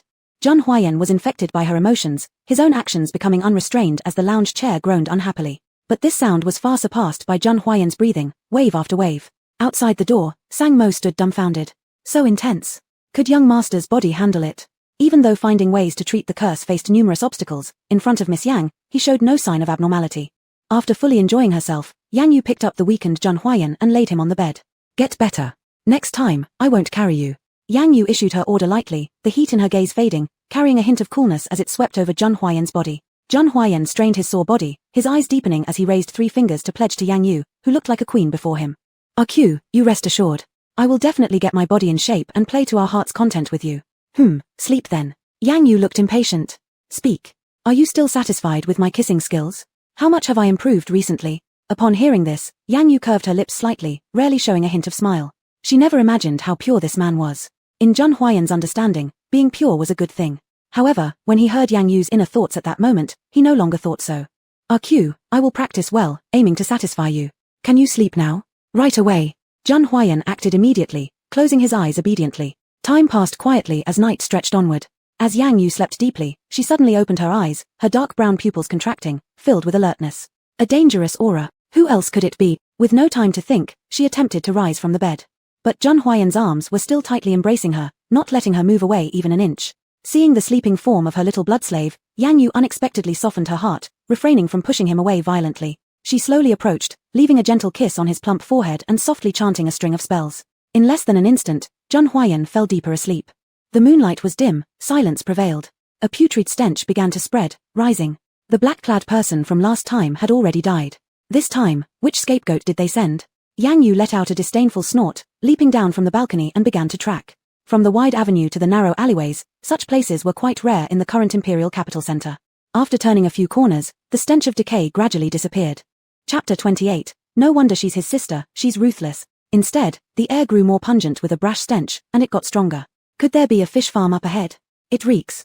Yang Yu furrowed her brows, just as she was about to leave, when suddenly a group of black-suited bodyguards surged forward. Missy, once you're in our boss's territory, there's no easy way out. The leader of the men was tall and muscular, his bulging muscles giving him a particularly fierce appearance. Not only that, he also bore an extremely long scar stretching from his forehead down to his chin, splitting his face diagonally in two, making him look hideous. Yang Yu ignored him, calmly turned around, and prepared to leave via another direction. But it seemed they had anticipated this and instantly flanked her. In the blink of an eye, the group of bodyguards formed a circle in the narrow alley, surrounding Yang Yu inside. Missy, accept your fate. Now, humbly apologize to us big brothers and submit. Maybe we'll consider giving you a quick death. Big brother, this girl is exquisite. It'd be such a pity to let her die so easily, one added. The scar-faced man looked over Yang Yu greedily, his eyes raking over her delicate figure under the moonlight, her porcelain skin, and her beautiful face. He couldn't help wiping the saliva from his chin. His henchman, noticing his arousal, quickly urged on, Big brother, I think we should enjoy her before taking action. Anyway, Mrs. and the master won't find out. Yang Yu crossed her arms, her gaze growing colder. Mrs. and the master? Who are they? The kid has good ideas. Missy, it's your bad luck meeting us today. Blame yourself for offending some powerful people. Powerful people? She didn't care. I'll give you a piece of sound advice. If you don't want to die, clear the path now. Upon hearing this, everyone burst into laughter. Missy, do you know who we are? Are you commanding us? This girl is certainly special, worthy of being top-notch. A cold glint shone through Yang Yu's eyes. Truly annoying. Seeing her graceful movements, the scarred man could no longer contain his greed. He took a few steps forward, attempting to touch her. Yang Yu showed utter disdain as she slowly stretched out her hand. Upon seeing this, the scarred man thought Yang Yu was submitting, laughing arrogantly. The little lady knows how to act prudently. Come closer and let me caress you, me. Suddenly, a snap rang out in the air, and Yang Yu smirked slightly. Follow orders. In the next second, the scarred man and his henchmen stared wide-eyed with pure terror, yelling silently. Their mouths opened widely but not a single sound escaped. What was happening? Why couldn't they speak? Realizing something was wrong, the scarred man swiftly gestured for his subordinates to take action. Yang Yu watched them with interest. The desperate struggles before death were the most interesting. Missing it would have been a waste. Obeying their master's unspoken command, they pulled axes out of their clothes and rushed toward Yang Yu. With a leap, Yang Yu landed lightly on the roof. Seeing this, the scarred man silently signaled his henchmen to track Yang Yu, climbing to the rooftop. Just as the group started climbing the walls, Yang Yu's lips curled with mockery, dreaming. Then, something even more horrifying occurred. Under Yang Yu's command, these men, like puppets without any awareness, began fighting each other after their initial shock. What started as surprised reactions eventually led to their numb obedience. In less than a few minutes, they had lost all consciousness, consumed only by the thoughts of killing. As night deepened, the dark alley stood empty, serving perfectly as the venue for this silent slaughter. Axes flew and blood splattered. The originally spotless ground soon flowed red, and the stench of blood permeated the air, sharp and overpowering. About a dozen bodyguards lay scattered on the ground, not one remaining standing. Yang Yu pinched her nose in disgust. At this moment, she missed Jun Huayan's scent. Fragrant and refreshing, it calmed the senses. She turned to leave, but something emerging from the pocket of the scarred man caught her attention. What is it? She approached to check closely, deftly picking it out with her slender fingers. Yang group? Looking at those four characters, Yang Yu immediately thought of Yang Jiro. So, it was them, evidently, still not satisfied with how much suffering they'd already caused her. She cast a cold glance at the bodies lying on the ground and made up her mind. Since they were so eager to punish her, then let her strike first and personally deliver them a surprise. Gradually disappearing into the moonlit shadows, Yang Yu faded from sight. Meanwhile, atop the terrace, Yang Shi removed his binoculars unnoticed. His sister still hadn't properly adapted to this world, encountering anyone and killing them, indeed ruthless. Or perhaps, in her eyes, everyone's end result deserved death. The handsome youth's expression flashed with determination. This lifetime, he wouldn't just avoid being killed by Yang Yu, but he would obtain her. Before leaving, Yang Shi gave a contemptuous look at the corpses strewn on the ground, whispering softly, "Stupid Yang family." Chapter 29. Do you like the gift of over a dozen corpses? The next day, a piercing scream broke the tranquil stillness of the little house. Master Yang and Mistress Yang walked out from the living room. Before they even crossed the yard, an intense smell of blood hit them. In that instant, a terrible premonition gripped their heart. Last time, a black-clad corpse was delivered, and this time... Old man, what on earth is going on? Could it be that Liu Qiong has killed these people directly? That's impossible. If they were killed, they should have been brought to me for inspection. Where are the other servants? Where have they gone? Mistress Yang began to feel strange. They're probably preparing breakfast in the back kitchen. Don't worry. As they talked, they walked forward without paying much attention to the oddity. A breeze blew past, and the wooden door creaked open fully. More than a dozen bodies were lined up in a row, hanging in front of the gate. With the gentle wind, the blood-soaked corners of the clothes swayed softly. Thick hemp ropes connected the two stone pillars standing before the grand courtyard, originally carved as auspicious dragons by the Yang family for blessings but now turned into instruments of hanging. Faced with this horrifying scene, the old couple of the Yang family reacted no better than the servants. Isn't this Liu Qiong? Master Yang looked at the body in the middle, his pupils widening repeatedly, his face turning deathly pale in an instant. Mistress Yang tried to open her mouth, but before she could utter a word, she fainted completely. Save, save. There were still signs of life among them, though unclear which body produced the sound. It was clear someone was begging for help. Master Yang's jaw dropped abruptly. Reanimated corpses. Someone. Reanimated corpses, quick. Before he could finish his words, one of the bodies stretched out a hand. Master Yang had forgotten that they were still tied by ropes, mistaking it for a vengeful spirit trying to take his life. His psychological barrier crumbled completely. His eyes rolled back as he fainted. After a few minutes, the steward responsible for overseeing the kitchen came out. He fought back his fear and quickly called for ambulances and police cars. Hospital. Madam Lao, I am truly worried about Brother Huayan. Madam Jun tightly held Yang Zherou's hand. I understand. Your feelings for Huayan are all there for everyone to see. I don't want to interfere too much in Brother Huayan's affairs, but I can't watch him being deceived by sister. You've done nothing wrong. Huayan didn't grow up around women. Outsiders are full of tricks. It's easy to get deceived. At this point, Yang Zherouw looked troubled, her eyes gradually reddening. She appeared pitifully helpless, extremely heart-wrenching. But Brother Huayan doesn't believe me. Madam Jun thought deeply for a moment. That wretched girl is vicious and poisonous, and I can't come up with ways to deal with her right away. How about this? I'll go to the Jun family compound to protect Brother Huayan. With me around, that woman will never be able to approach again. Madam Jun felt quite troubled. Jun Huayan despised anyone coming close to his courtyard. No matter how subtly she and the elder hinted, he refused to agree. Let alone entering, even getting close wasn't allowed. It was utterly impossible for Yang Zherouw to enter. Yang Zherouw just wanted to punish Yang Yu quickly, driving her out from the Jun family courtyard, and then capturing Jun Huayan to expedite the arranged marriage. Madam Lao, I genuinely care for Brother Huayan. Would you really let him be deceived by sister? Getting small items is one thing, but if the Jun family's assets... Enough. Madam Jun cut off Yang Zherou's words. Let me consider this carefully. Yang Zherouw grew increasingly smug in her heart. The madam had already been swayed. Now all that was left was to keep the momentum going. I have another thing. I'm not sure if I should say it. Speak. Yang Zherouw deliberately hesitated, appearing reluctant, and said, Sister has become extremely abnormal lately. She practices witchcraft. If not for her, we wouldn't have been forced out of the villa. The sinister aura in her eyes is heavy. Who knows what might happen later? Witchcraft? Are you absolutely sure? Madam Jun immediately changed her expression. I saw it with my own eyes. It's definitely correct. What if Brother Huayan stays with her for long, and gets enchanted by her witchcraft? The more Madam Jun thought about it, the more anxious she became. Forget staying long. I've started to suspect whether she's already cast her witchcraft on Huayan. Otherwise, why would Huayan, who always shunned women, be so completely infatuated with her? Just as they finished speaking, a commotion arose outside. Their attention was drawn, both looking towards the source together. The ward door had a glass window. Through the window, Yang Zherouw clearly saw her parents being wheeled away, one after the other. Chapter 30. Why is Ayu so beautiful even when she's asleep? Lady Jun also saw it. Zherouw, wasn't that just now? Yes, what's wrong with my parents? How could they come to the hospital? Yang Zherouw quickly got out of bed. Lady Jun couldn't bear to watch and stepped forward to support her. I'll go with you to take a look. When the two walked out the door, the two mobile beds had not been pushed far yet. Wait. Yang Zherouw shouted loudly. What's the shouting about? The patients are in an emergency situation and urgently need rescue. I'm their daughter. What happened to them? While speaking, Lady Jun supported her and approached the old couple from the Yang family. The patients fainted due to extreme shock, and after first aid, they showed signs of stress reaction, making their condition critical. Yang Zherouw lowered her head and only then did she see her parents convulsing all over and foaming at the mouth. Extreme shock. What exactly happened? Lady Jun lost her patience. Under the current circumstances, only Yang Zherouw would follow her wishes and listen to her words. Therefore, she still intended to help. The doctors glanced at each other. For what they had seen just moments ago, they really didn't know how to voice it. Seeing this, Yang Zherouw spoke up for confirmation. They're not sick, right? No, ask the officer for specific details. After that, several doctors hurriedly pushed the beds into the ward to perform emergency treatment. Yang Zherouw sat restlessly. I must stay by their side. Zherouw, you should get good rest. You can only take care of them if you take good care of yourself. Madam, thank you for staying with me for such a long time. After I marry Brother Huayan, I will definitely treat you well. You go back first.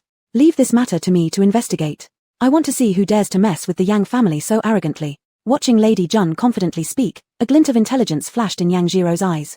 As long as she curries favor with Lady Jun, she can use the elder woman to do many things for her. At the same time, in the top floor suite, the sunlight grew stronger, gradually becoming dazzling. Jun Huayan woke up first. His heart clenched when he opened his eyes and didn't see her, and he hurriedly got up to look. When he noticed the lump near the bedside, he couldn't help but laugh at himself silently for being overly anxious. Yang Yu was right there within reach, yet he had felt worried and restless in just a few short seconds without seeing her. Jun Huayan, you're completely unable to be apart from her now. Are you? She stirred under the covers but showed no sign of waking up. Jun Huayan's eyes softened lovingly as he moved closer silently. He extended a hand beneath the covers to gently stroke her warm body. Sensing the familiar faint fragrance, Yang Yu instinctively drew closer, burying herself once more in the broad chest. Last night, when she returned, Zhang Huayan was already deeply asleep. After thoroughly cleaning herself, she finally felt the stench of blood vanish from her body. When she lay back down on the bed, the fresh scent of the little vampire instantly enveloped her. Her agitated heart calmed, and the little vampire became more likable too.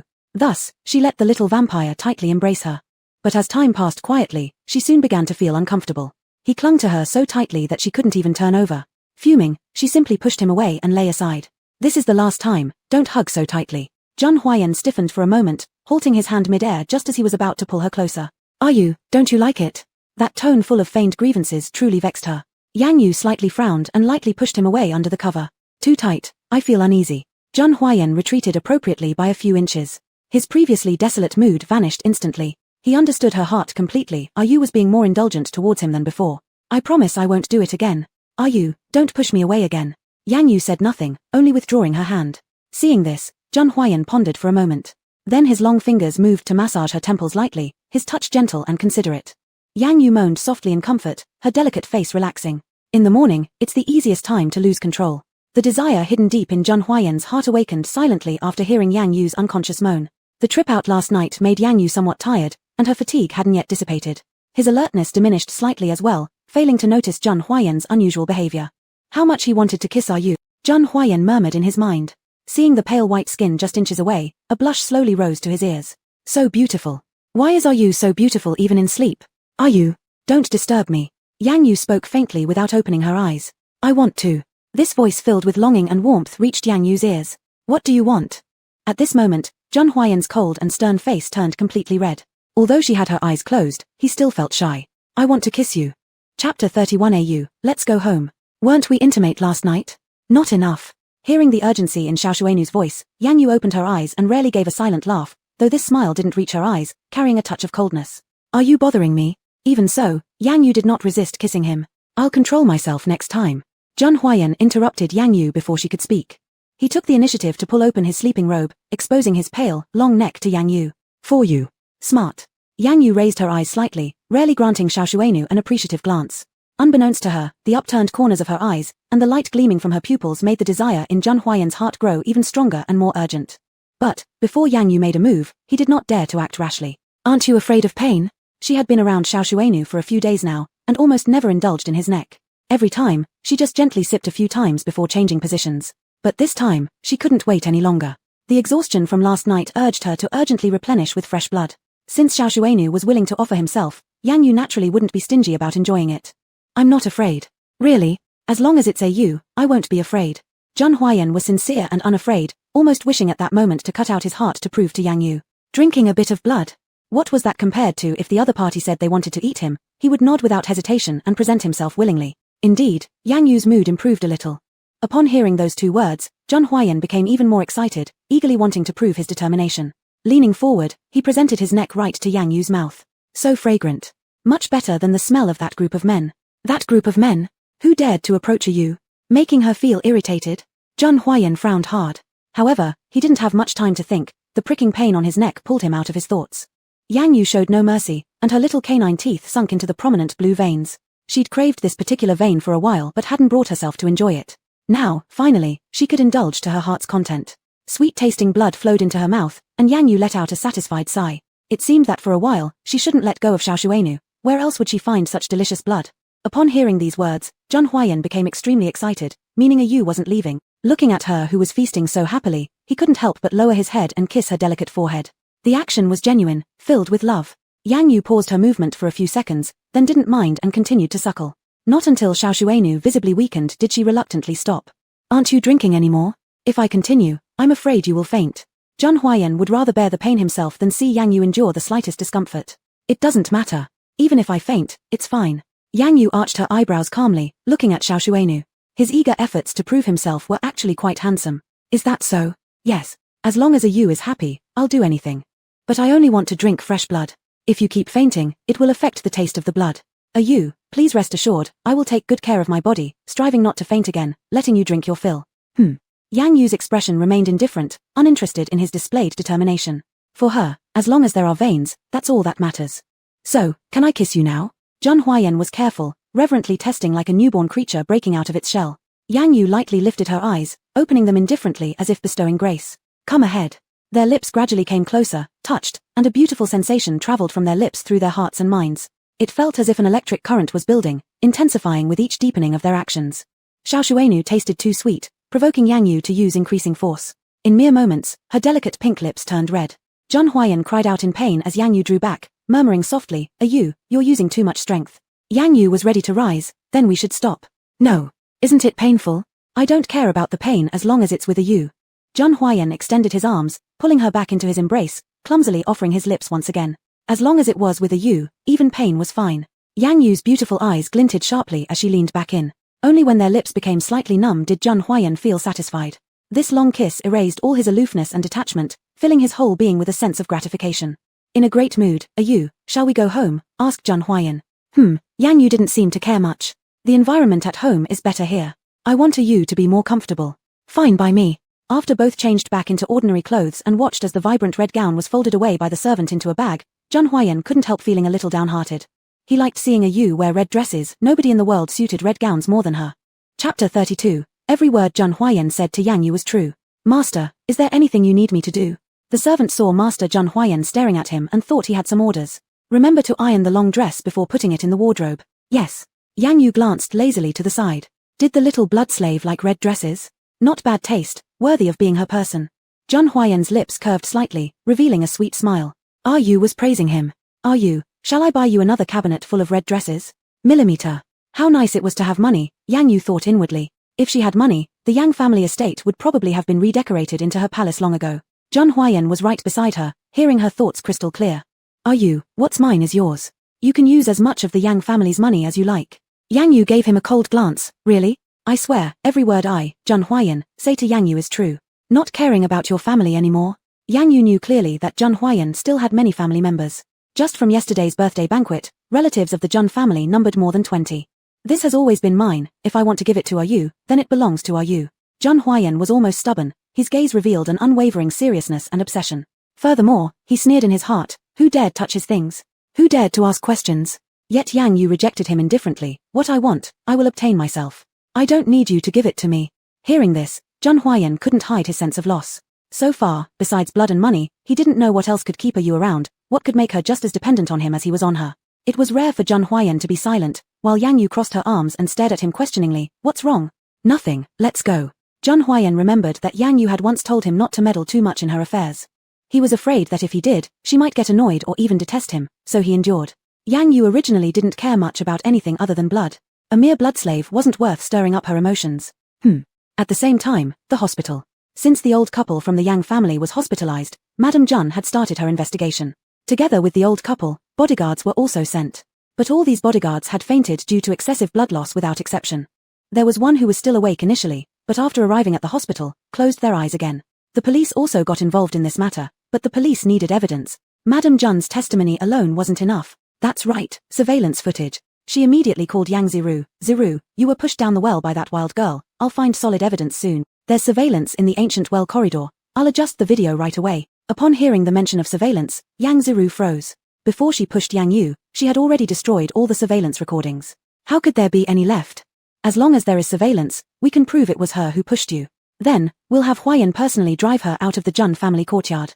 Hearing this, Yang Ziru forced a smile. All right, then thank you, madam. The surveillance cameras in the ancient well corridor shouldn't have recorded their confrontation, she consoled herself. You must try harder yourself, and let Huayan see more of you. Don't let the wild girl sway him. Rest assured. After hanging up the phone, Madame Jun quickly headed to the location where the birthday banquet was held. After seeing the surveillance footage from the police, she guessed Yang Yu wasn't ordinary. How could a frail wild girl kill all those big men overnight? She must have many unknown methods at her disposal, a dangerous thing not to mess with lightly. Upon reaching the banquet site, she entered the surveillance room immediately. Sure enough, the video showing Yang Yu pushing Yang Ziru was gone. However, the video clearly recorded Yang Yu and Yang Ziru entering the ancient well area one after the other.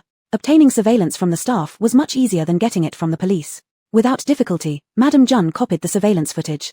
When she came out, night had quietly fallen. Thinking about the countless wealth of the Jun family made Madame Jun feel uneasy. This problem had to be solved as soon as possible. Madam, are we going back to the Jun ancestral home? No, we're going to the Jun family courtyard. Yes. During this period, Madame Jun immediately called the Special Investigation Bureau, requesting them to increase manpower to capture people at the Jun family courtyard. What a narrow escape. Just at the main gate, Madame Jun saw a figure resembling Yang Yu. Stop the car. Chapter 33, the capital isn't big. We will definitely find her. An abrupt screech of brakes caused Yang Yu, who was about to go search for the holy water, to turn around. Seeing that familiar license plate, she stopped in her tracks. The Jun family? Are you looking for Jun Huayan? She remembered hearing Sang Mo mention once that aside from Jun Huayan and the maid who came to clean, no one else could enter this courtyard, not even the master or mistress of the house. Yang Yu paused for 2 seconds after focusing, then turned to leave. She had things to do and wasn't interested in what the Jun family intended to do. But just as she took a step forward, Jun's grandmother and her accompanying bodyguards chased after from behind. Stop. Immersed in her thoughts, Yang Yu didn't hear them and continued walking forward. I told you to stop. Did you not hear me? The angry roar of Jun's grandmother pierced through the dark night unusually sharply, making not only Yang Yu stop in her tracks, but also startling Jun Huayan who was sleeping within the courtyard. Yang Yu stopped and turned back, with coldness in her delicate brows and eyes. A low-pressure field enveloped her entire being. Bedroom. Jun Huayan fluttered his eyelashes, not opening his eyes yet but habitually reaching out first. After repeatedly finding nothing, he suddenly woke up startled. Where is Yu? He abruptly sat up in bed, searching for Yang Yu's figure. Sang Mo, hearing the commotion, immediately came to the door. Master, what happened? Where's Yu? Is she in the living room? Sang Mo inwardly realized something was wrong. He had been keeping guard in the living room all along and never saw Miss Yang Yu come down. From Sang Mo's silence, Jun Huayan immediately understood. Yu had left again. A pang of pain arose from deep within his heart, gradually spreading to his limbs.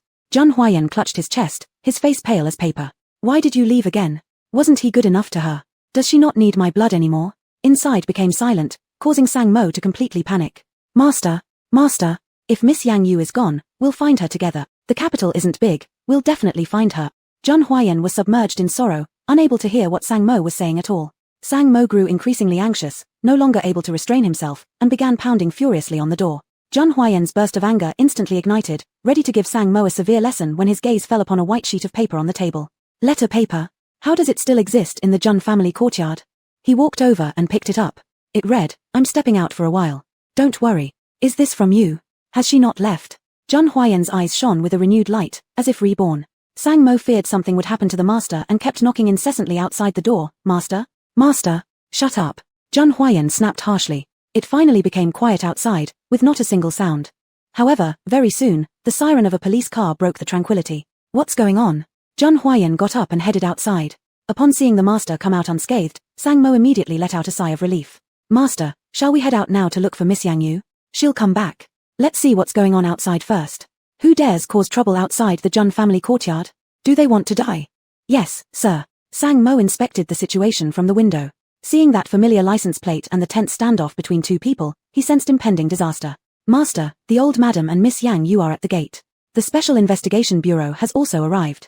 Hearing the words Yang Yu, the aloof and cold demeanor on Jun Huayan's face disappeared immediately. Something must have happened. Let's go downstairs right away. My Yu shouldn't be subjected to any. Outside, Yang Yu was surrounded by the agitated old lady, the eager police force pressing against her. I'm telling you, don't think about taking advantage of our Jun family. Huayan will eventually see through your true nature. Just follow the police quietly. Yang Yu raised an eyebrow, her eyes brimming with disdain. Follow them? Give me a reason. Seeing Yang Yu's utterly nonchalant attitude, Lady Jun couldn't help but feel infuriated. And you dare to question me? Reflect on what you've done yourself. The lead police chief approached. Madam, are you sure you want to proceed like this? He hesitated. This was Lord Jun's compound. Could this woman know Lord Jun? Absolutely, arrest her. Let's see how proud she remains once she's in prison.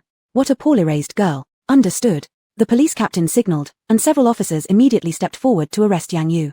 Looks like there's no way I can look for the holy water tonight. Yang Yu glanced coldly, might as well play along with the old lady and ensure she stops creating trouble. Don't touch me. I'll go on my own. By the time Jun Huayan and Sang Mo came out, all they could see were the fading lights of the departing police car. Master, what should we do next? Let's head to the Special Investigation Bureau. Understood. The exclusive logo of the Special Investigation Bureau was unmistakable. Without any need for inquiry, he could already guess how dare they seize someone right under his nose. Too audacious. Chapter 34, Evidence. I'll clarify it for her. Imperial Capital Central Special Investigation Bureau. Looking at Yang Yu sitting in the interrogation room, the old madam felt relieved and comfortable. Finally, this wild girl had fallen into her hands, and she would not let her off easily this time.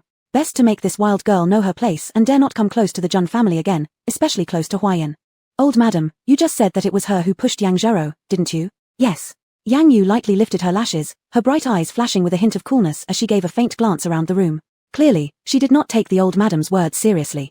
Seeing her manner, the old madam became even more irritated. Wild girl, don't dismiss it so easily, I have evidence. Yang Yu raised an eyebrow. Evidence? Evidence that Yang Zhero pushed her? Seeing Yang Yu remained silent, the old madam thought she was scared and gradually became smug. Captain, this is for you, you will understand once you see it. The captain took the surveillance footage and paused his gaze when looking at Yang Yu. He always felt there was something extraordinary about this woman, it seemed like he'd seen her somewhere before. The previous scene surfaced in his mind again, making him involuntarily feel a chill. Just hope this woman has no relation to young Master Jun, otherwise, he would be in deep trouble. A police officer plugged the USB drive into the player, and clear images were projected onto the large screen. Yang Yu lazily lifted her head and looked at the screen. The white light fell on her delicate and beautiful features, presenting an incomparable purity. The police officers, who should have been focusing on the large screen, were all momentarily distracted by her beauty, frequently stealing glances out of the corner of their eyes. When Jun Huayan entered, he saw exactly this scene, which instantly sparked a strong sense of possessiveness, burning his reason to ashes. At the same moment, the old madam excitedly pointed at the screen. Captain, did you see that? They both went into the back garden together, they stood together by the ancient well, and I personally witnessed her pushing Zhero. The captain hesitated. Even so, this cannot prove it was her who pushed Miss Yang Zhero, we need video evidence or fingerprints. How can it not prove it? I saw it. A girl as cultured and courteous as Zhero absolutely would not do such a thing. Is that so? Jun Huayan walked in from the door, his unique presence causing everyone to instinctively fall silent. He rushed out too hurriedly, his hair slightly disheveled, falling on his forehead, adding a touch of untamed charm to his already finely chiseled face. Walking quickly inside, his movements exuded an air of superiority, the aristocratic elegance in his bones impossible to conceal. Jun's grandmother's expression tightened. Huayan, why are you here? To save my woman. Looking at Jun Huayan's appearance, Yang Yu's eyes showed a flicker of doubt. Was this really the pitiful little blood slave in front of her? His aura didn't seem to fit. Jun Huayan could clearly hear Yang Yu's inner thoughts. Trouble. He mustn't give anything away. Thinking of this, he immediately turned around and revealed a smile towards Yang Yu no different from before. It carried a touch of carefulness mixed with pleading and yearning. Yang Yu stared intently for 2 seconds, then withdrew her gaze. What do you mean your woman? Huayan, you must be clear-eyed. Zhero is the woman you ought to like. This wild girl's origin is unknown. Don't let her deceive you. Grandma, compared to what you've said, I have something more urgent to handle now. The old madam was filled with anger. What matter? Jun Huayan looked at the captain, his tone cold. Exonerate my person of suspicion. The captain trembled, a picture flashing in his mind. Wasn't this the woman who accompanied young Master Jun to the celebration banquet for old Master Jun's birthday as shown in the newspapers? How hadn't he noticed earlier? Junior Master Jun, I apologize, I am blind and couldn't recognize that she is your woman. Jun Huayan waved his hand, signaling him to keep quiet. Since Ak was still here, he did not want her to suspect anything. Sang Mo, project the evidence. Yes. The big screen switched to a new frame. The situation depicted on the screen greatly contradicted the description provided by the old madam. Seeing the moment when Yang Zhero reached out to push Yang Yu, the old madam froze in disbelief. Did you see clearly? In fear of being detected by Yang Yu, Jun Huayan kept his tone very light. On the contrary, the agitation and gloom within him were ready to explode. Just thinking of the one he cherishes so dearly being questioned and interrogated by the police officers, being sternly accused by his normally authoritarian grandmother, made it feel as if a huge hand tightly squeezed his heart, intertwining pain and oppression. The captain restrained his fear toward Jun Huayan and carefully reviewed the footage using professional methods. Young Master Jun, you can take this young lady back. Hearing these words, the old madam burned with rage, her murky eyes blazing with fire. This is impossible. Huayan, have you been bewitched by this woman? Intentionally tampered video. But actually, she started doubting herself had her old eyes failed her. Impossible. Yang Yu gave a light scoff, her tone full of sarcasm. This old madam was truly amusing. Bewitchment. She had never bothered with such things. Hearing Yang Yu's soft snort, the old madam became even angrier and reached out to grab Jun Huayan's arm, pulling it repeatedly. Huayan, you must be rational. Our Jun family has vast wealth and influence. If she sets her sights on us, then... Chapter 35, the one being deceived is you. Grandma, please watch your words. Jun Huayan's voice was clear and decisive. In a way that neither Yang Yu could detect, he managed to send a strong sense of threat to the old madam and others. Huayan, how can Grandma stay calm when you bring a fake video to the police station? Grandma, do you really think the video is fake? Of course. Zhero is so well bred, and she comes from a wealthy family. How could she possibly push this wild girl? I saw it, it was her. Well bred. Yang Yu furrowed her fine eyebrows slightly, her bright eyes filled with disdain. From a wealthy family? That's all just something snatched from this body's original little girl. Upon hearing her thoughts, Jun Huayan's thin lips curled up slightly, revealing a hint of a doting smile in his eyes. What did it matter if a Yu had an unknown background? At least she was honest and straightforward, far superior to Yang Zhero by several times. As for everyone's evaluations of Yang Zhero, they were entirely deceived by her mask. Grandma, do you not trust me? Or are you only trusting your own intuition, believing in your own blurred eyesight, or following your own likes and dislikes? Do those you don't like deserve guilt automatically? Lady Jun felt physically drained, her face turning ashen as she sat on the chair. I wouldn't falsely accuse anyone. I heard before coming here that this wild girl practices witchcraft. It's possible that she has bewitched you. Jun Huayan held his forehead. If the other person wasn't his grandma, he might have simply walked away. Grandma, I'm fully lucid now. The one being deceived is you. Sang Mo timely stepped in to speak on behalf of Jun Huayan. Madam, I can testify that there's nothing wrong with the young master. Lady Jun carefully examined Jun Huayan, finding no signs of anything abnormal about him. More than that, his complexion was even rosier than usual. Even his typically indifferent personality seemed to have warmed up somewhat compared to everyday behavior. Unable to continue deceiving herself, Lady Jun decided to outright claim there was a problem with the video. Fine, let's say there's nothing wrong with you. But what about the video? There's no way I would believe that Jiro pushed her. This must be something you arranged specifically to save the wild girl. Nowadays, technology is so advanced, and with your connections, surely it would be easy to pull off. When her grandmother once again mentioned the video and stuck to her guns saying it was manipulated, Jun Huayan's patience was finally exhausted. What exactly did this Yang Jiro give grandma to drink, making her so obstinately blind?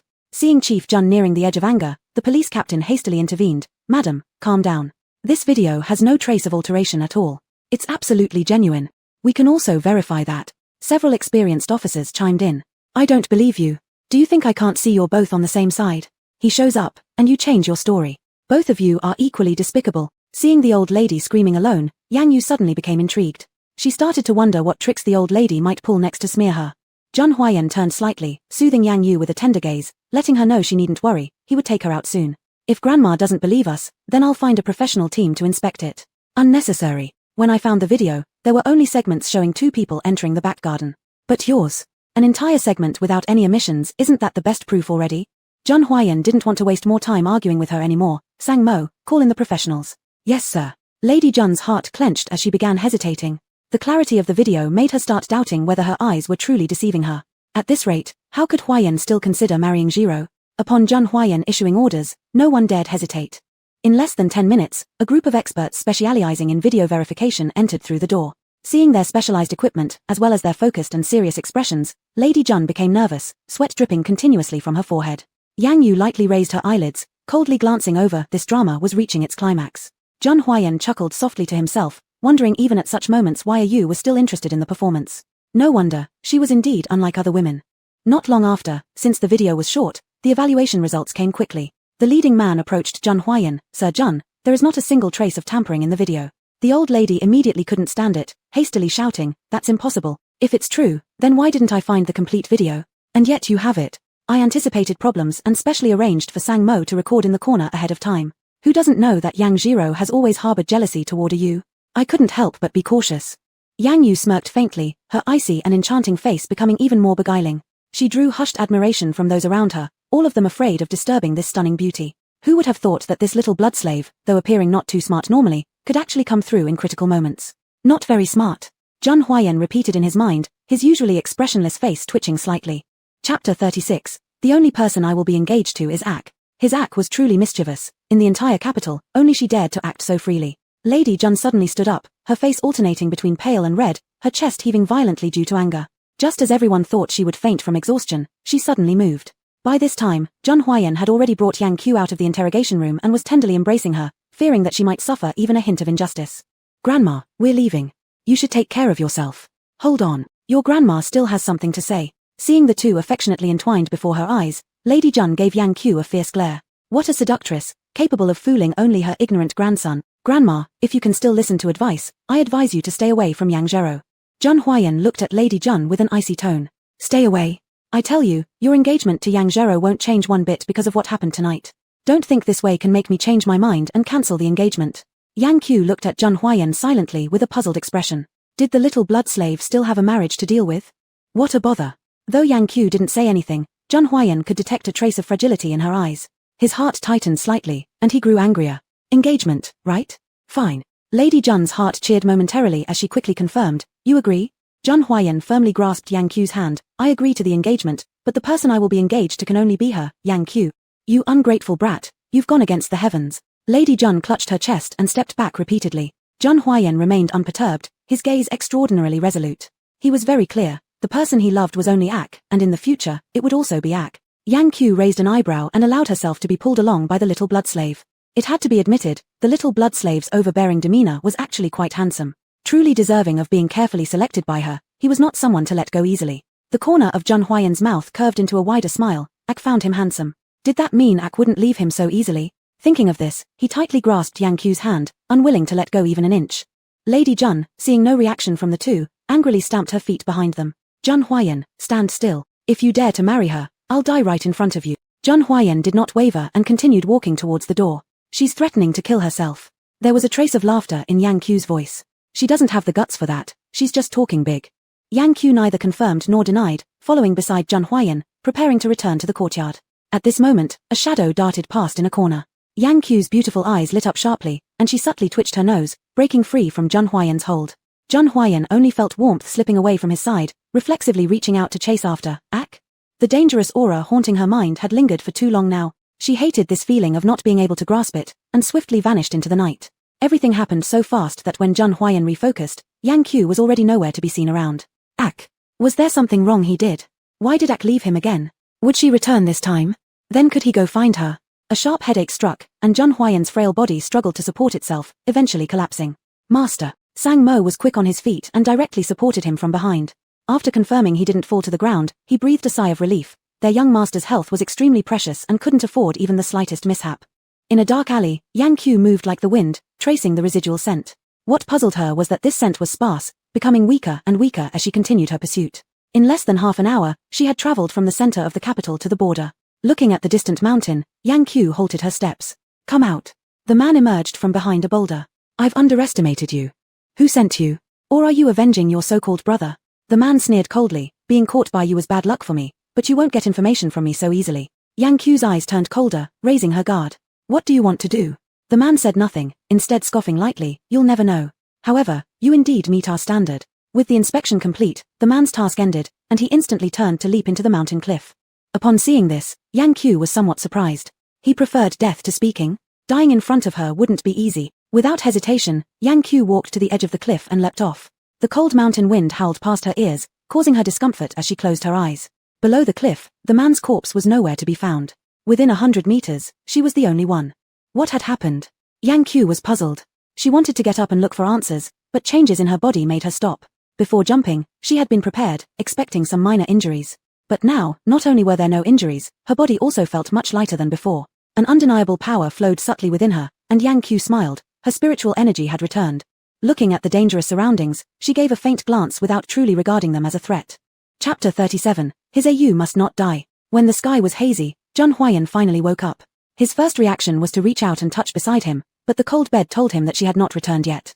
He disappointedly retracted his hand and sat up. Where had AU gone? Did she not want to come back at all? Is there still no news of AU?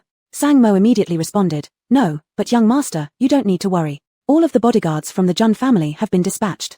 We will surely find Miss Yang Yu as soon as possible. Jun Huayan did not speak.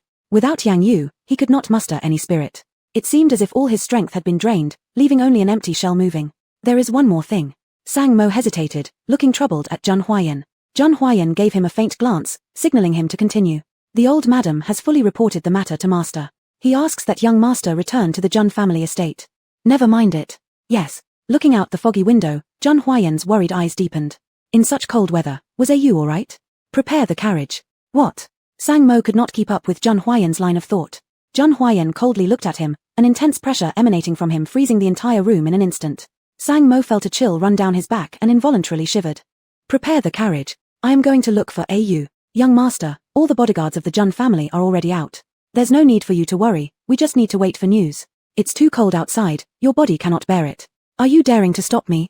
The master has already given instructions to take care of your health. Aye. Jun Huayan cast a cold glance and put on his coat, walking out. He wanted to find AU, to see AU, and he couldn't bear another moment. Young master, if you say another word, you'll be thrown out of the Jun family courtyard. Central Avenue, capital city. Yang Yu frequently looked back, and the car behind her continued to stubbornly follow her. Looking at the familiar emblem, she sneered softly. This must have been old Madam Jun's idea. After finding the man's corpse and confirming his death by fall, she came down from the mountain. Unfortunately, she couldn't find her phone to contact Xiaochuan right away, so she walked back based on her memory. At this moment, watching the car about to rush forward violently, her beautiful eyes narrowed sharply. You want to crash into me? You're asking for death. Meanwhile, Jun Huayan was driving around, searching everywhere. Sang Mo called, and upon answering the call, Jun Huayan instantly released his anger. Speak. Master, we've found Miss Yang Yu's trail. Truly? Yes, Master. She is currently on Central Avenue. However, Sang Mo hesitated. However what? There's a car chasing her, intending to make a move against her. Before Sang Mo could finish, Jun Huayan hung up the phone and quickly headed towards Central Avenue. Driving at top speed, the road flew beneath him. The figure of Yang Yu lingered in his mind, magnifying itself and making it impossible for him to stay rational. At the same time, Central Avenue. Yang Yu stopped her steps and rose to stand in the middle of the road. Unlike Jun Huayan, her location saw fewer vehicles, facilitating her actions. Looking at the intimidating men on the cargo truck, she raised her eyebrows and mocked them, delivering the opportunity directly into their hands. Weren't they trying to hit her? Fine, then she would stand in the middle of the road and wait for them to come. Yang Yu disliked being passive, especially when being watched by lackeys who took forever to make a move. Watching Yang Yu standing coolly in the middle of the road, the man gripped the steering wheel tightly, sweat pouring from his palms. He underestimated Yang Yu, not expecting her to be so bold. Madam, the situation is as follows. As soon as Yang Yu stood willingly in the center of the road, the man grew fearful and immediately informed the old Madam Jun, hoping to hear her opinion. Unexpectedly, the old Madam Jun stuck to her original plan without changing due to Yang Yu's unusual behavior. The angry bite of teeth sounds traveled from the other end of the phone, causing the man to involuntarily shiver.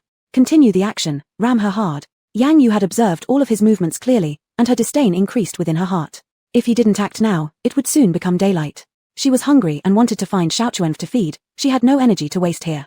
Under the misty morning light, Yang Yu standing in the middle of the road stretched out her hand, making a provoking gesture toward the man not far away. Instantly, the man's emotions were ignited. Without hesitation, he stomped hard on the accelerator, heading straight for Yang Yu. The loud rumble of the accelerating cargo truck resonated through the air, breaking the quiet moment. Yang Yu neither dodged nor moved, remaining quietly in place, waiting for the truck to arrive. In the next second, the truck rushed forward. A strong wind followed, blowing wildly and disarranging Yang Yu's chestnut-brown long hair. In the next second, as the truck was about to approach her, she reached out and stopped the truck that was dozens of times heavier than her with just her own strength. Her spiritual power had returned, so naturally, she didn't consider these obstacles worth her attention. Due to gravity, the back half of the truck was highly elevated, and it seemed ready to overturn. Yang Yu was about to give it a swift end when the racing car speeding towards her made her freeze in place.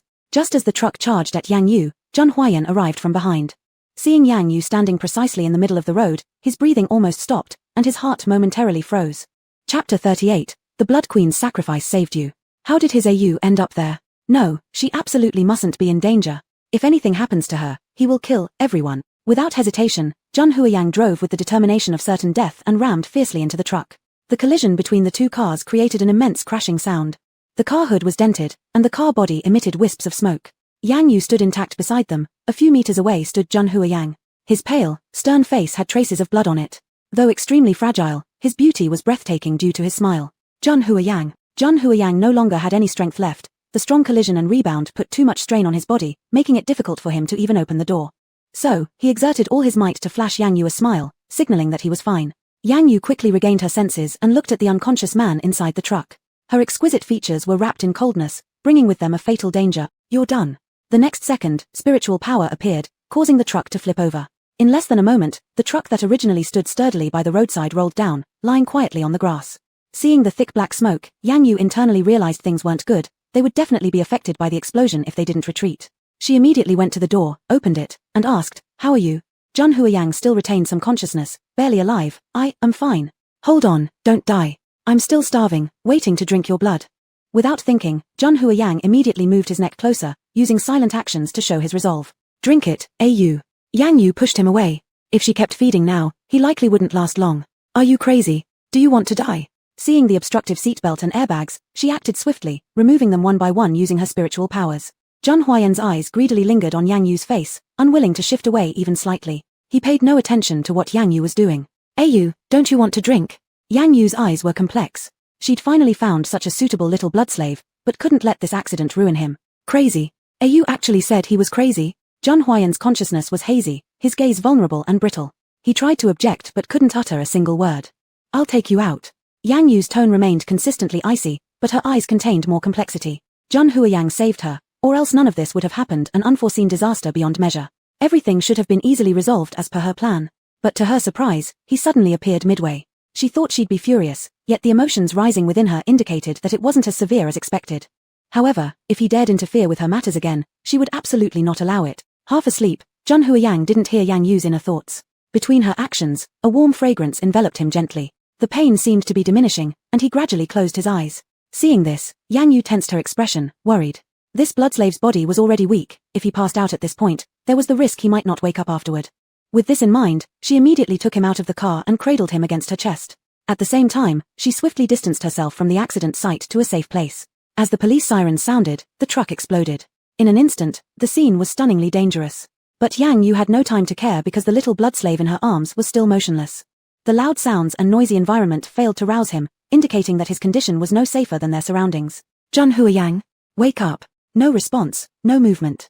Jun Huayang tightly shut his eyes, looking as pale as snow, weak beyond description.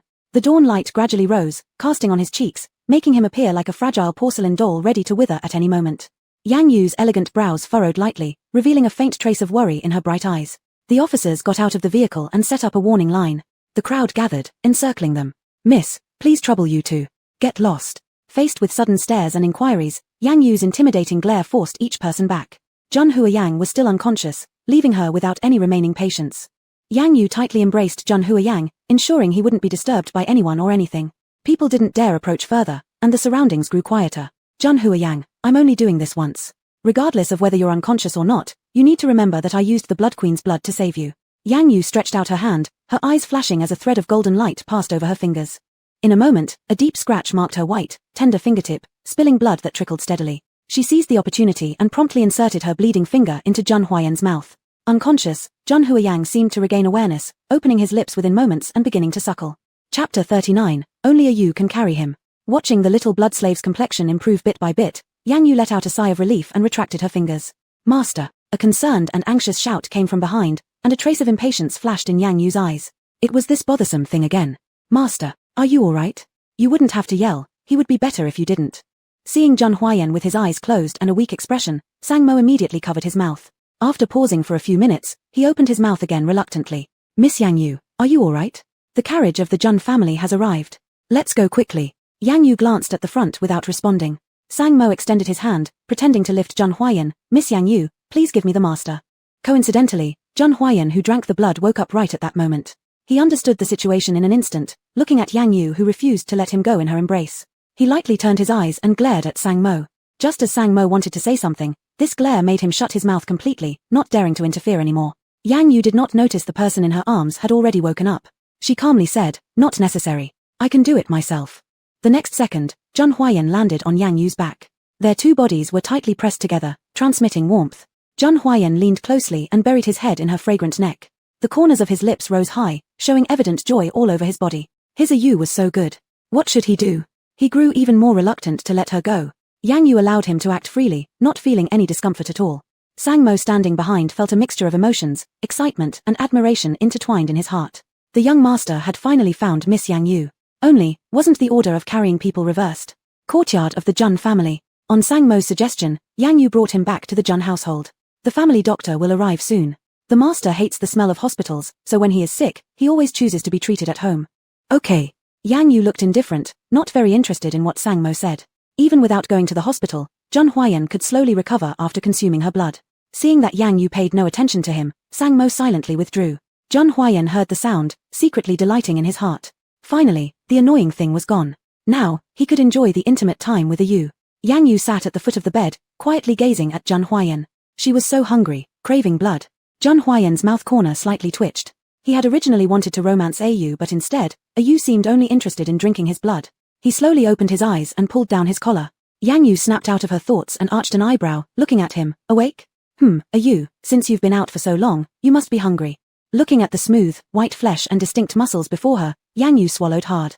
It must be admitted that this little blood slave was perfect, whether from the taste of his blood or from his physique, truly unmatched without a single flaw. Hearing these continuous praises, Jun Huayan's eyes burned with increasing light. He was so delighted, knowing Yu was satisfied with him. Are you sure you'll be able to hold up? Yang Yu fixed her gaze on the neck before her, hesitating to act immediately. She thought deeply. What if he couldn't hold on and fainted again? I can. Clearly, the doctor hasn't arrived yet, but I feel fine. It seems I just got bumped, there's no serious harm. Yang Yu lowered her eyes. Wasn't it because of her blood taking effect? No, at least we need the doctor to treat your external wounds. There were slight abrasions on Jun Huayan's wrists and shoulders that required medication. Just some minor external wounds won't affect anything much. You, rather than my injuries, I'd rather not see you starve. It was hard to find such an accommodating little blood slave, Yang Yu thought, so since it was delivered right to her, there was no reason to refuse. She moved her body forward, slowly approaching the skin that had tempted her for so long. Millimeter. An unusual warm sensation passed from her skin straight to her heart, and Zhen Huayan couldn't help but sigh. Yu was so gentle, Yu's lips were so soft. Desires ran wild within him, and Yang Yu no longer wanted to suppress them. The craved-for blood had been waiting in her mouth, and all she needed to do was pierce forcefully to savor it. She closed her eyes, her white teeth moving gently, letting sweet blood flow into her mouth. Are you satisfied? Zhen Huayan endured the pain and weakness, focusing only on whether she was content. Yang Yu softly hummed in agreement, still burying her head in his neck and indulging excessively. Seeing her concentrated little face, Zhen Huayan chuckled silently, extending a hand to stroke her slender spine. The knocking sound rang, and Yang Yu unwillingly prepared to lift her head. It's okay, Yu, continue. Zhen Huayan remained unaffected, gently pressing her head back with his large hand. Yang Yu enjoyed the freedom and was happy she hadn't finished yet. Come in. Sang Mo entered with the family doctor. When they saw the two locked in intimacy, they were momentarily stunned. Master. Sang Mo's voice trembled a little. Had things gotten this wild? Chapter 40, Yu, help me, it hurts so much. The young master had just come out from a car accident scene. Can his body handle this? The family doctor wiped the cold sweat off his forehead and coughed lightly. Young Master Zhen, I'll examine your condition. Zhen Huiyang extended one hand, indicating simply and crudely that he should be treated this way. The family doctor dared not say more, quickly checked him over, and then withdrew his hands. How is our young master? Fortunately, there is no serious problem. There should be some abrasions on the body, apply ointment, and don't let water touch it for the next few days. Go out. At this moment, Yang Yu also lifted her head from the neck area, her rosy face showing full satisfaction. Seeing this, Sang Mo immediately pulled the family doctor out. Are you full? Looking at Zhen Huiyan's eager appearance, Yang Yu's expression was faint, casually glancing with an air of indifference. If I were full, you would have passed out again. Yu, I will take good care of my body, and let you drink to your heart's content in the future. Then don't do stupid things. Zhen Huiyan's face instantly turned pale, and his eyes gradually became incredulous. Yu, I didn't do anything stupid. Rashly saving me is doing something stupid. I just feared something happening to Yu. It won't. Zhen Huiyang stopped talking and quietly looked at her, his spirit low, with redness around the corners of his eyes. Yu. It came again, this pitiful little wife-like look, as if one didn't know how much bullying she thought she'd endured. She was only giving a suggestion, telling him not to do things that put himself in dangerous situations. Is Yu mad at me? Yang Yu nodded her head indifferently, answering coldly, millimeter. Zhen Huiyan's gaze weakened, misty with what seemed like tears welling up at any second. Yu, I really only worried about you. I was afraid of you encountering danger. That truck clearly wanted to kill you. I couldn't just ignore it. I will naturally find a way, no need for you to intervene. Does Yu despise me? The topic reverted back, causing Yang Yu's patience to deplete completely. No, just follow what I said. Zhen Huiyang knew all too well Yang Yu's character, saying nothing further. The look of, untranslate, meaning wronged or hardship, and sorrow on his face grew even stronger, nearly making him cry right there. Yang Yu frowned. This little blood servant was truly difficult to deal with. It appeared that it wouldn't be easy to get rid of him in the future. Get rid of him? Zhen Huiyang suddenly raised his head. No, absolutely couldn't let Yu leave. But, continuing to speak would surely annoy Yu. After a period of interaction, he had roughly figured out Yu's temper. If she were really irritated and tired, she would walk away without hesitation. The abrasions on his body began to ache slightly, and Zhen Huiyang had a sudden stroke of inspiration. Wasn't there already a way? Did you hear what I said? Zhen Huiyan's silence made Yang Yu ask again. She wanted absolute compliance from her blood servant, not someone who pays lip service but constantly challenges her bottom line. Zhen Huiyang gently nodded. Yes, Yu, I'm in pain. Yang Yu sat up straight, eyebrows lightly arching. It's useless telling me. No, Yu can help me. I'm not a doctor, you could let the doctor come in and help you. Saying this, Yang Yu stood up, preparing to leave. She still needed to check on the progress of building her palace. She had no mood to stay here with him. Zhen Huiyang immediately reached out, grabbing Yang Yu. No, Yu can help me. Seeing Zhen Huiyan's pale face, dried bloodstains still on his neck, Yang Yu sighed softly, turned around, and sat back on the bed. Truly, a particularly handsome little blood servant always had a special way of softening her heart once more. How can you help? There is ointment there, help me apply it. A faint smile flickered in Zhen Huiyan's eyes. Once again, his Yu stayed for him. It seems that the beauty plan still worked. Yang Yu glanced over, and there indeed was a tube of ointment on the bedside table. I've never applied medicine to anyone. She wasn't lying to Zhen Huiyang. The queen of the bloodline was always served, with very few injuries in hundreds of years. Even when injured, they were healed with spiritual energy. She had no idea what the ointment was. I can teach you. His voice was as soft as a mosquito's buzz. Thinking of the wounds on his back, Zhen Huiyan's earlobes gradually reddened. Yang Yu shot him a cold glance. Why don't you do it yourself? No strength. Seeing Zhen Huiyan's fragile appearance, Yang Yu suppressed the impending irritation, reached out, and grabbed the ointment. How does this thing work? Seeing her acquiescence, Jun Huiyang was extremely happy, but he tried hard to suppress his joy so as not to appear overly excited, which might displease her, restraining his lips from curling up too high. Unscrew the cap and squeeze a bit onto your fingers. Following the instructions step by step, Yang Yu squeezed the white cream onto her index finger. Then apply it on my wound. Jun Huiyang stretched out his wrist. The red and swollen abrasion was strikingly visible against his otherwise fair skin. Yang Yu's eyes flickered with a hint of complexity. Her little blood servant should not be injured. He must remain unscathed, maintaining his most perfect condition, so that she could drink his blood. Chapter 41, wanting to be her most cherished little blood slave. Upon hearing her thoughts, Jun Huiyang fell silent, his gaze becoming even darker. No wonder Au didn't like him in his sickly form, and no wonder she didn't want him to get hurt. Looking at her flawless, delicate face, the decision he had made earlier once again surfaced in his mind. He must take care of his health and build his physique, so that Au could not find a single fault with him. Likewise, no other blood slave could ever replace him. Yang Yu hadn't noticed Jun Huiyang's unusual behavior. After he spoke, she directly applied the ointment onto his wound. SSS. Au, it hurts. Yang Yu's strength was too great, causing Jun Huiyang to cry out in pain despite her small movement, which deepened the redness around his eyes. At the sight, Yang Yu nearly threw the ointment away. She hadn't used much force, yet this little blood slave seemed far too fragile. Bear with it. Jun Huiyang lowered his head, sitting quietly on the bed.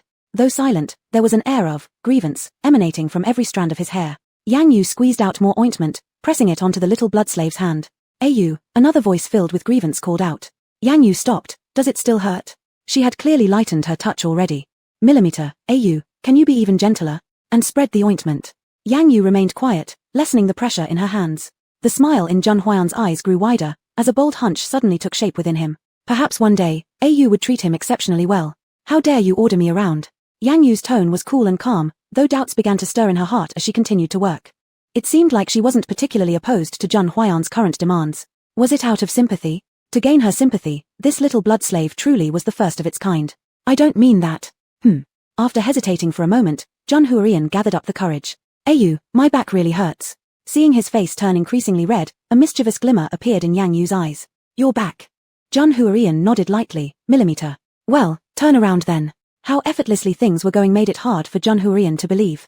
Looking at his appearance, Yang Yu's lips curled slightly. This little blood slave was rather amusing. Now intrigued, she wanted to tease him. After hesitating for 2 seconds, Jun Huiyang turned over, a hidden anticipation stirring in his heart. He believed he'd trained his back muscles well. Would Au like them? After arriving home, Sang Mo had changed Jun Huiyang into loose-fitting loungewear. At the moment, the fabric dangled precariously, about to slide off his shoulders. Such a half-hidden, half-revealing beauty before her. Yang Yu arched an eyebrow and deliberately spoke up. Where is the injury? On my middle back. Well, take it off then. Millimeter. Jun Huiyang buried his head in the pillow, hiding his blushing face. Looking at the already crimson earlobes, the laughter in Yang Yu's eyes deepened. This little blood slave was truly interesting. Not only did he provide blood, but he also entertained her. Not bad, not bad. Jun Huiyang had never made such a bold move before, especially not in front of the person he liked. The courage he'd mustered for his previous probing and desire to get closer to Au vanished the moment he started undressing himself, leaving behind only sweet nervousness. Watching the man's slow movements, Yang Yu simply reached out and pulled it down herself. Ah! Jun Huiyang let out a startled cry, instinctively covering himself. With her arms crossed, Yang Yu silently observed his flustered state. Outside the door, Sang Mo watching the scene couldn't help but roll his eyes. Here we go again. Miss Yang Yu sure doesn't hold back. Sir, you're the one who just came back from a car accident. You're strong and sturdy enough to endure, but our sir certainly isn't. Are you scared? Hearing Yang Yu's words, Jun Huiyang's cheeks turned even redder, quickly spreading to his neck and chest. Finally, even his smooth jade-like back revealed a hint of pink. No. If not, why are you hiding? Didn't you ask me to apply medicine for you? Or, Yang Yu's teasing intent rose, knowing full well how the simple little blood slave wouldn't stand a chance against her. Listening to her unspoken implication, Jun Huiyang curiously followed up. What is it? Or do you want Sang Mo to come? Should I call him for you? No. Jun Huiyang immediately turned around, grabbing onto Yang Yu. Au coming is enough.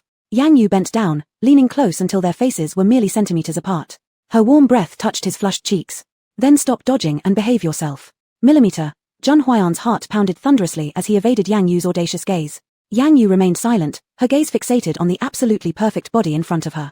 No matter how many times she looked, she marveled at the little blood slave's physique. God had been exceedingly partial to him, granting him not only an exceptional face but also a flawless body, one sculpted perfectly beyond reproach. The perfectly toned muscles, smooth and defined lines, and skin like jade, all of it pleased her immensely. Noticing her unwavering gaze fixed on him, Jun Huiyang became ecstatic.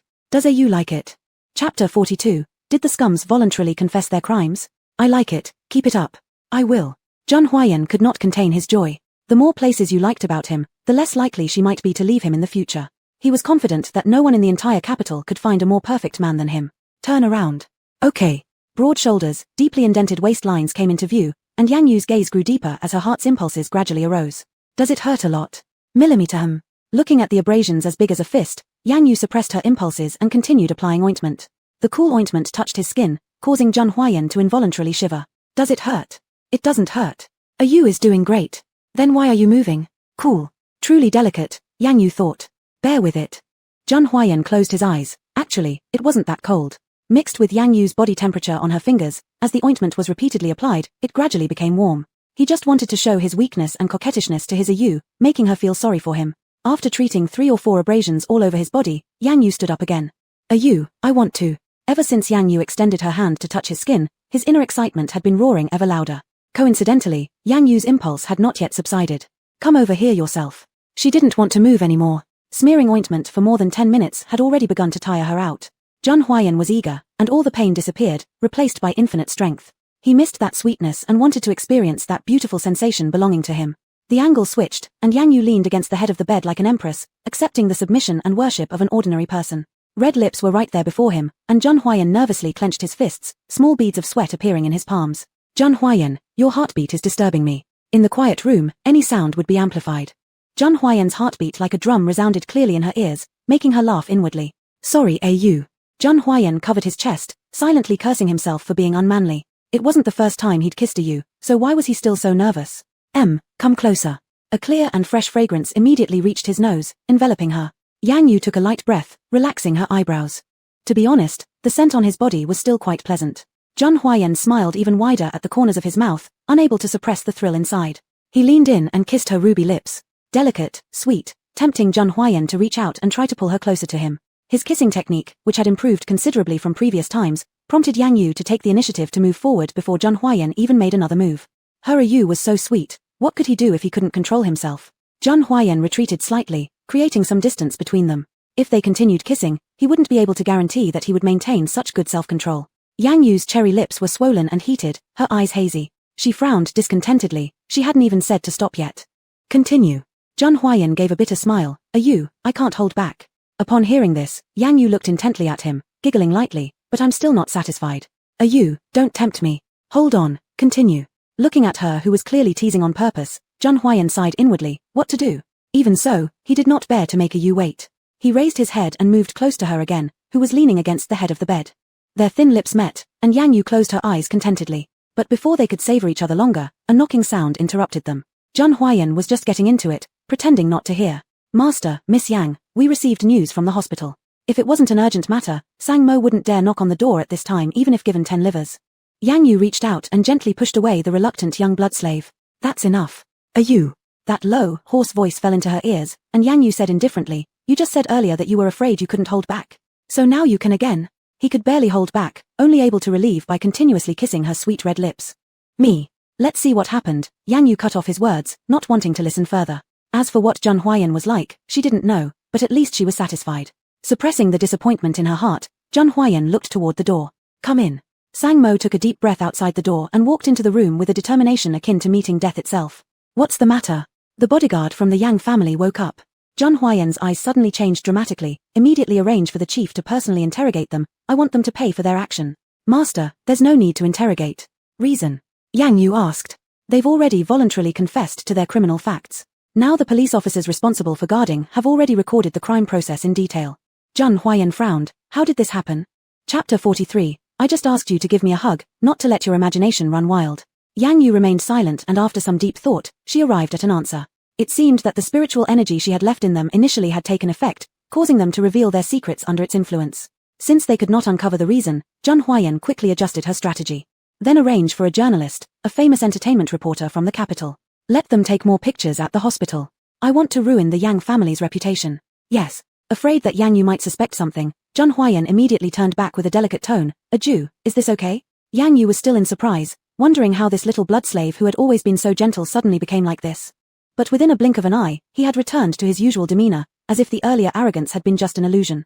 She didn't dwell on it much, nor did she waste her mental energy. The little blood slave was now loyal to her, willing to donate his blood freely. But this will only damage their reputation. It hasn't harmed them substantially. Once there's an opportunity, I believe they would make a comeback. Yang Yu's words plunged Zheng Huayan into deep contemplation. Indeed, the Yang family was not a minor clan. They wouldn't be so easily defeated by verbal condemnation from journalists alone. Only real harm could thoroughly break them, cutting off the roots and delivering a proper lesson. Master, why don't we acquire the Yang family? With Zheng family's power, acquiring the Yang family won't be a problem. Sang Mo was a trusted aide of Zheng Huayan, and his understanding of business wasn't lacking either. Thinking for the Zheng family, naturally, the idea of acquisition came up. Zheng Huayan turned coldly, and the disgust in her eyes was unmistakable. No, I don't wish to touch even a fraction of what belongs to the Yang family. She hadn't failed to notice how much a Jew despised the Yang family. That's also why she had exiled the whole Yang family in the first place. So what should we do to teach the Yang family a good lesson? Send our commercial rivals. Not only can we cause the loss of cooperation orders in the hands of the Yang family, but it can also deal them a heavy blow. This move was ruthless enough. In the short term, the Yang family would find it difficult to rise again in the capital. Upon hearing this, Yang Yu arched an eyebrow, revealing a pleased expression on her exquisite face. Not bad, the little blood slave is very loyal. What she wanted was exactly this effect. Not just the body of the little blood slave, but also his heart and thoughts must fully pledge allegiance to her. Of course, it included all the people she hated. As a qualified blood slave, he must hate them too. Likewise, the actions must be merciless. Hearing the praise from Yang Yu, Zheng Huayan immediately changed his expression. Lady Ju praised me. The normally austere face showed an excitement almost never seen before. His eager eyes sparkled and his arms waved high in the air. Yang Yu nodded. Yes, you've done well, and thus, I praise you. Can I be a little greedy? What do you want? A hug. Yang Yu lightly raised her eyebrows, a smirk creeping into her long eyes. For the sake of how hard the little blood slave had worked for her against the Yang family, then she'd loosen up a bit and grant him the embrace he desired. Seeing the hand Yang Yu extended out, Zheng Huayan was overjoyed. He originally thought that according to her personality, she would certainly reject him and warn him not to expect too much. But now she actually agreed, and even initiated the gesture herself. Was he dreaming? Zheng Huayan slightly hesitated, this unexpected joy making him unable to react for a moment. Sang Mo rolled his eyes, watching his master look like such a loser. Isn't it just a mere hand extension from Miss Yang Yu? You really need to be happy to this extent. In the capital, thousands upon thousands of women reach out to you, longing for your favor, and yet, have you ever reacted like this? Don't you want it? Yang Yu deliberately countered. Could she not see through how thrilled the little blood slave was, and temporarily lost for words? But she precisely enjoyed seeing his discomfort, adding some fun to her otherwise dull life. Her voice brought Zheng Huayan back from his daze, and with incredible speed, he embraced her tightly, sighing contentedly. A Jew, will you stay by my side forever? I just let you hug me, I didn't invite your fanciful delusions. Zheng Huayan pouted, and his eyes watered again, sniffing softly. There was evident sobbing. Yang Yu frowned. Had he become aggrieved again? Is the little blood slave's heart made of crystal? Millimeter. Zheng Huayan buried his head into her fragrant neck, closing his eyes. In front of a Jew, his heart was as fragile as a piece of crystal, needing delicate protection. Sang Mo was afraid that he might blurt out some unintended commentary, so he quietly stepped back a few steps. The tactic of pretending to be foolish while harboring great ambitions was truly played out flawlessly by his master. What crystal? This was only true in front of Miss Yang Yu. Chapter 44. An eye for an eye, it's only right and proper. On the day Miss Yang Yu isn't around, he could twist off his opponent's skull. Would you like to go watch the commotion? Yang family? It's about to get very interesting. No, I don't want to see a single one of them. Just thinking of the faces of the Yang family made her feel nauseous. She'd rather stay with the little blood slave, it would be pleasant and soothing. Zheng Huayan's smile widened at the corner of his mouth. If Au wanted to be with him, he naturally would not refuse. Yang Group. Ever since the bodyguard told the truth, the cooperative order volume of Yang Group had been drastically lost. Business partners somehow got the news, adding fuel to the fire, taking advantage of the situation. In just a few days, the Yang family was on the brink of collapse. They had no time to care, merely dealing with the police was already giving them a headache. An eye for an eye, it's only right and proper. The Yang family bodyguards cornered Yang Yu in a small alley. Even if Yang Yu eventually had nothing to do with the incident, she still couldn't escape legal responsibility. All the bodyguards' first task after being discharged from the hospital was to report to the Special Investigation Bureau, and similarly, as the masterminds behind the curtain, they were no exception. Grandpa Yang immediately thought of using money to solve the problem, but the Special Investigation Bureau was fair and upright, insisting that they confess their crimes and face justice. For a while, there was a deadlock. Dad, what are we going to do? I can't go to jail, otherwise my whole life will be ruined. Yang Jiro paced back and forth in the room, looking tired and disheveled, clearly having endured a lot of torment. Grandpa Yang's expression wasn't much better either. Let me think. As long as we give up the main instigator, the others can pretend they don't know, escaping suspicion. So, let's discuss who should go to jail. Yang Shi coldly scanned everyone, his eyes filled with chilliness. Just one look made people shiver uncontrollably. I won't go. This has absolutely nothing to do with me. Lady Yang glared fiercely at him. Do you even listen to yourself? Are you still part of the Yang family? Your sister is a national goddess, it's understandable she doesn't come, but what are you? Said I won't go, then I won't go. If you force me any further, I'll tell everything today to the chief. The other three had no way to deal with him and could only watch as he left like nothing happened.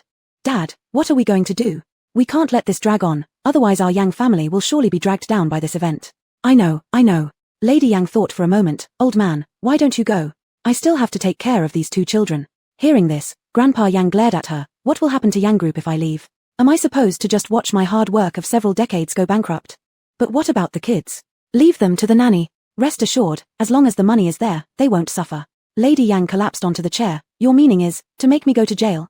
That's right, this house's least useful person is you. If you don't go, who else will?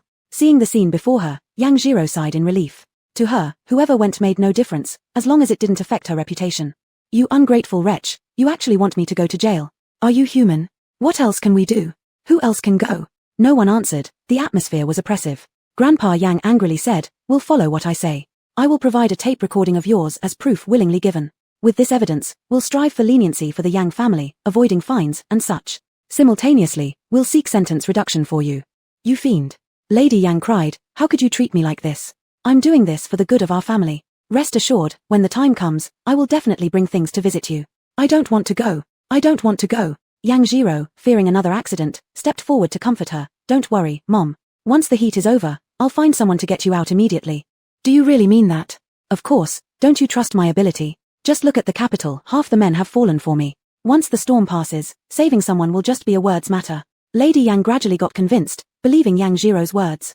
The next day, the police officer came to the door. With the voice recorder as proof, Lady Yang's criminal facts were indisputable, personally escorted to the station by the chief. Due to the severity of her crimes, she might face almost a decade in prison. According to her current age, if nothing unexpected happens, she would likely die in jail. Jun household courtyard. Upon hearing the news, Yang Yu was delighted. Not managing to eradicate them all at once was indeed somewhat regrettable, but no need to rush, she would settle each one eventually. Ayu is so happy today. Chapter 45, Not wanting Ayu to be wronged. Jun Huayan came over and sat next to Yang Yu. He didn't want the slightest distance between him and Yang Yu, so as soon as he sat down, he leaned against her. The little blood slave smelled good, and she was in a good mood, so he felt lazy to say more. Ayu, would you like to go with me to the Jun family's ancestral home later? Yang Yu paused for a second, and an image of the truck floated into her mind. She hadn't had time to deal with the matter regarding the old lady yet, but now the opportunity had presented itself. Why are we going there? Jun Huayan couldn't describe his feelings clearly, whether it was more melancholy or hesitation. Ever since he turned an adult, the attitude of the elder master and elder mistress towards him had grown increasingly worse. When he was younger, the elder mistress used to be a very kind elder who treated him well. For some reason, their behavior had gradually changed into what it was now. The elder master despised him for his weak body and short lifespan, while the elder mistress showed more malicious and poisonous aura than the affection of blood ties. Because he couldn't bear it, he moved from the old house to live in the Jun family courtyard, rarely coming and going. But now, he had someone he wanted to spend the rest of his life with. He wanted to take her back to show her the place where he grew up. To eat. Seeing the look of hesitation on the little blood slave's face, Yang Yu didn't bring up the matter about the truck. Since it was done by Madame Jun, then she would confront Madame Jun herself. Okay, I'll go with you. Jun Huayan smiled, his eyes glowing. Millimeter. So happy. Yes, because Ayu will accompany me. Yang Yu remained silent, lazily closing her eyes. Jun Huayan looked at her quietly. At home, she was wearing a silk black nightgown, making her skin look like porcelain, ethereal and graceful. Her lying posture was captivating, her slender arm propped behind her head, her chestnut brown long curls tucked behind her ear, cascading onto her shoulders, revealing an exquisite face. Jun Huayan pursed his thin lips tightly, feeling a dryness in his throat that urgently needed quenching. His ardent gaze was difficult to pretend to be nonchalant about, and Yang Yu slowly opened her eyes. The glimmering eyes made Jun Huayan even more restless. Ayu, I want. Again. Millimeter. Jun Huayan lowered his head, and a blush appeared starting from the root of his ears, gradually spreading to his neck. Seeing this, Yang Yu raised the corner of her eyes slightly, and a faint smile graced the edge of her mouth. Since they met, the two of them had kissed countless times. She had already become accustomed to it, so why was the little blood slave still so easily shy? Truly pure-hearted. Upon hearing her thoughts, Jun Huayan bowed his head deeper. It wasn't his fault. For many years, Ayu had been his only woman, so naturally, he tended to be a bit bashful. However, I don't feel like it now. Get up, let's go to the Jun family old house. Hearing this, Jun Huayan's disappointment was evident, his clear bright eyes shimmering with moisture. Ayu had rejected him. Did Ayu not want to? Why? They hadn't kissed all day. Even without looking closely, Yang Yu could feel how upset the little blood slave was, but she pretended not to see it. In any case, she didn't want to, and no one, not even Jun Huayan, could force her. Looking at Ayu's merciless figure, Zhang Huayan hung his head silently, following behind without a word. From the corner of her eye, she noticed the little blood slave trailing along dejectedly. Yang Yu lightly laughed and slowed her steps. In consideration of how earnestly the little blood slave desires it, I'll oblige just this once. Zhang Huayan immediately lifted his head, his eyes shining brilliantly, overjoyed. Really? Millimeter. You is truly kind. Saying this, Zhang Huayan closed his eyes again, his thin lips expectantly curling upward. The devout expression of the little blood slave made Yang Yu feel as if she were returning to the time when she was the blood queen. Back then, all the blood slaves acted this way too. But I have one condition. Is it for blood-sucking? Exactly. I am willing. Zhang Huayan did not hesitate at all. Yang Yu crossed her arms, a mischievous glint flashing in her eyes. I haven't said how much yet. How much does you wish to suck? Until I'm satisfied. Zhang Huayan has always been indifferent to his own blood. In his heart, you was always number one, far more important than his blood. I am still willing. Yang Yu nodded approvingly. Indeed, you're loyal enough. Can you give it to me now? Zhang Huayan closed his eyes again, eagerly awaiting. Millimeter squat a little. She commanded her servant like a queen issuing orders. Zhang Huayan showed no dissatisfaction at all, slightly squatting down and bringing his face closer. Warmth spread from his cheek to the tip of his heart. Zhang Huayan smiled inwardly, filled with sweetness inside. Previously, he had never been curious about kissing. Before meeting Yang Yu, he had never felt the urge either.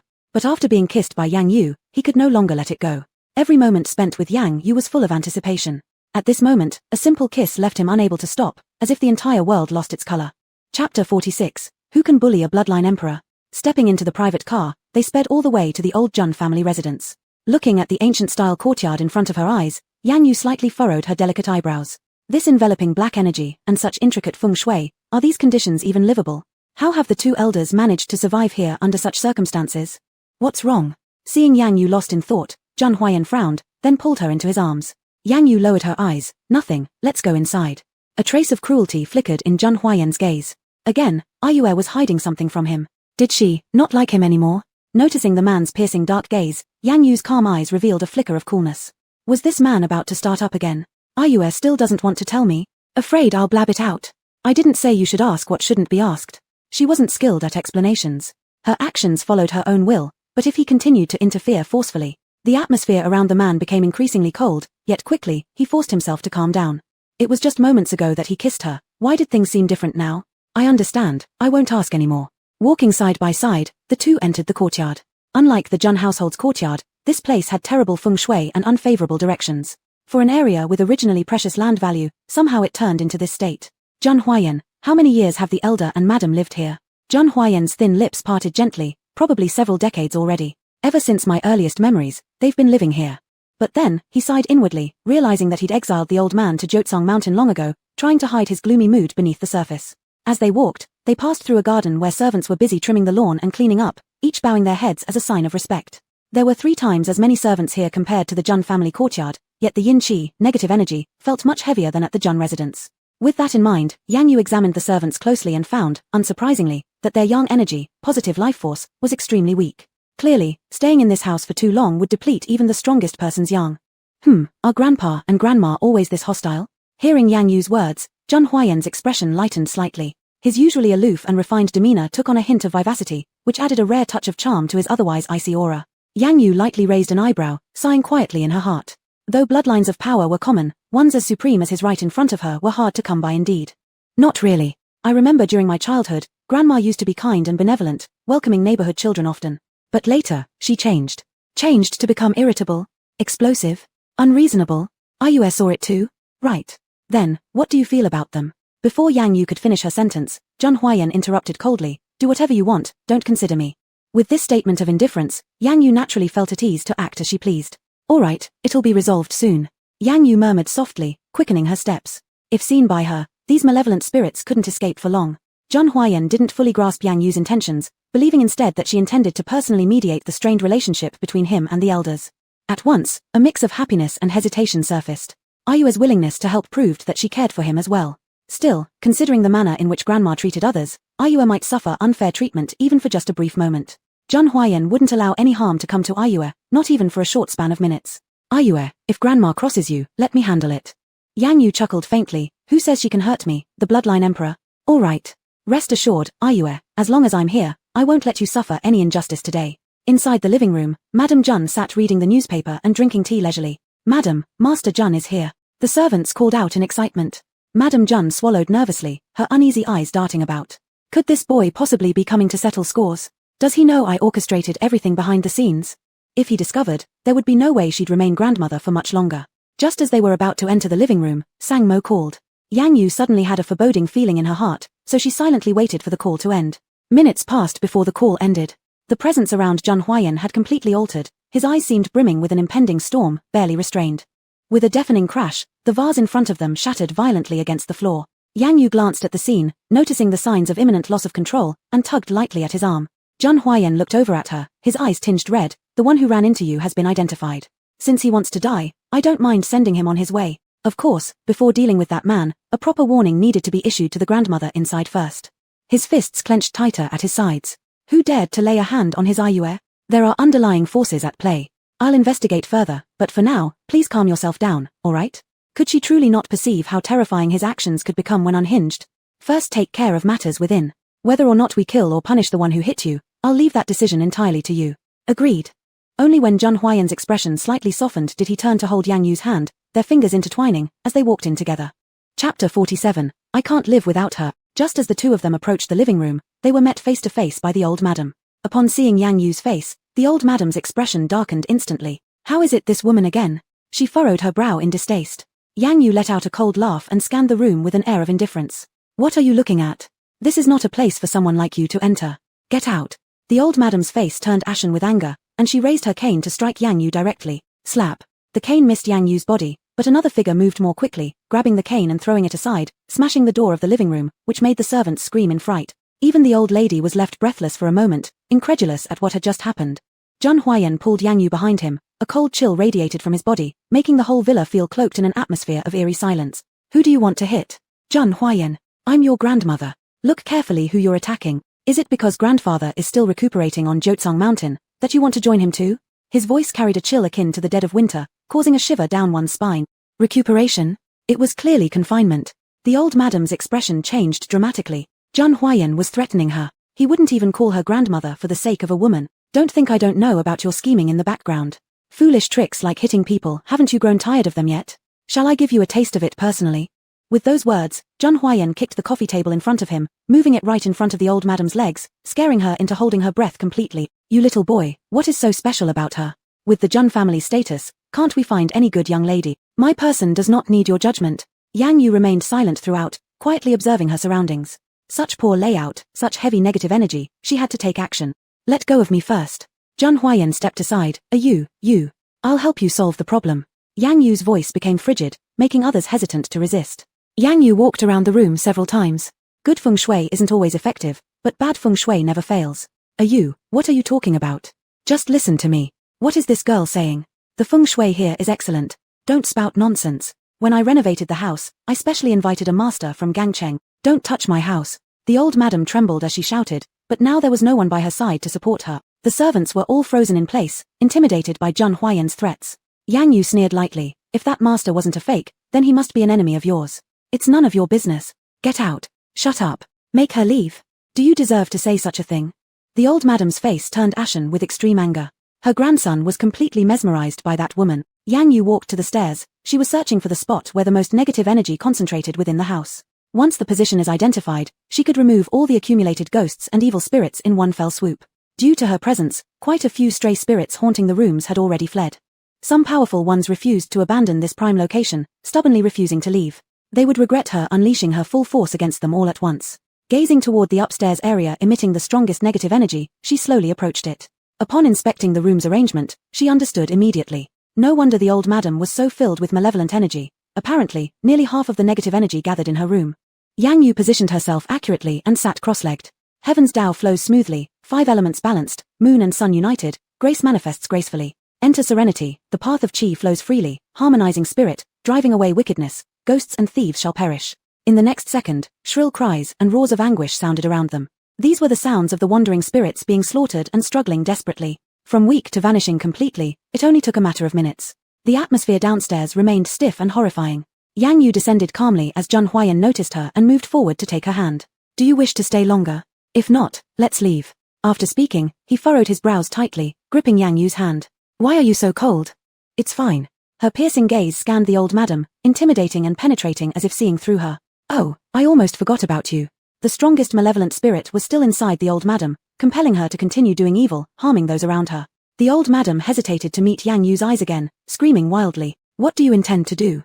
Chapter 48. Your imagination is really wild. Yang Yu focused. At this moment, the malevolent ghost within her had begun to wildly open its bloody mouth toward Yang Yu and then retreated back into the old lady's body. She knew then that driving this malevolent ghost out of the old lady's body completely wouldn't be that simple. "You all get out of here. This is my house. I get angry just looking at you." Yang Yu's tone was nonchalant, hitting each word hard. "Old lady, I haven't even spoken yet. Why are you in such a hurry? What good words can you say? Is that so? Do I need to remind you?" Truck. The old lady immediately glanced downstairs, her expression tense. "Shut up. It was your luck you didn't die from the collision. Let me tell you, if you dare to bother Hua Yang any longer, I will make you pay." The people around were about to rush out, but Yang Yu stopped them in time, tightly clinging to his hand. In the depths of Jun Huayan's eyes, there was only unruly ferocity. "Yu, if you don't want to listen, then don't." Unexpectedly, Yang Yu wasn't angry, she quietly looked at the old lady. Seeing this, the old lady broke down again. "What exactly do you want to do?" Yang Yu gave an indifferent glance around the room. "Renovate your house. Do you think who you are? You're not even welcomed inside, and you're already talking about renovating my house. What kind of nonsense is this?" The malevolent ghost inside revealed a hideous face, provoking Yang Yu. "Shut up. Who are you talking to? You impolite thing. I am your elder. How dare you treat me like this?" A cold snort passed through the air as Yang Yu pulled Jun Huayan behind her, with an air of regal authority. "Without my permission, don't take a single step." As she stepped forward, the black aura on the forehead of the old lady grew stronger, and suddenly, her frail elderly frame stood up, attacking Yang Yu. Yang Yu stared, realizing that the old lady was much worse off than she imagined. But the old lady didn't give her time to think further, stopping her with her hands extended. "I'm telling you, today you won't be able to touch anything here. This is our Jun family's property, you're not worthy of touching it." Yang Yu lost her patience. She wanted, out of goodwill, to drive out all the negative energy in the house. But the person in front of her kept quarreling or persistently interfering, endlessly. Yang Yu reached out and shoved the old lady aside. "Move." The old lady stumbled backward several steps but did not fall, standing firmly. "Today if you start to change the house, tomorrow you can kick us out. You have a vivid imagination." Seeing the old woman coming over again, Yang Yu sidestepped skillfully. In the distance, there was heavy yin qi that required careful inspection. "Stand still. This is my house. If you dare to take another step, I'll make you pay for it." Yang Yu stood firm, watching thoughtfully at the ferocious person before her. Where did she get such a huge temper? And if she doesn't let me walk, will I stop just because she said so? That would be too easy. What punishment? Let's hear it.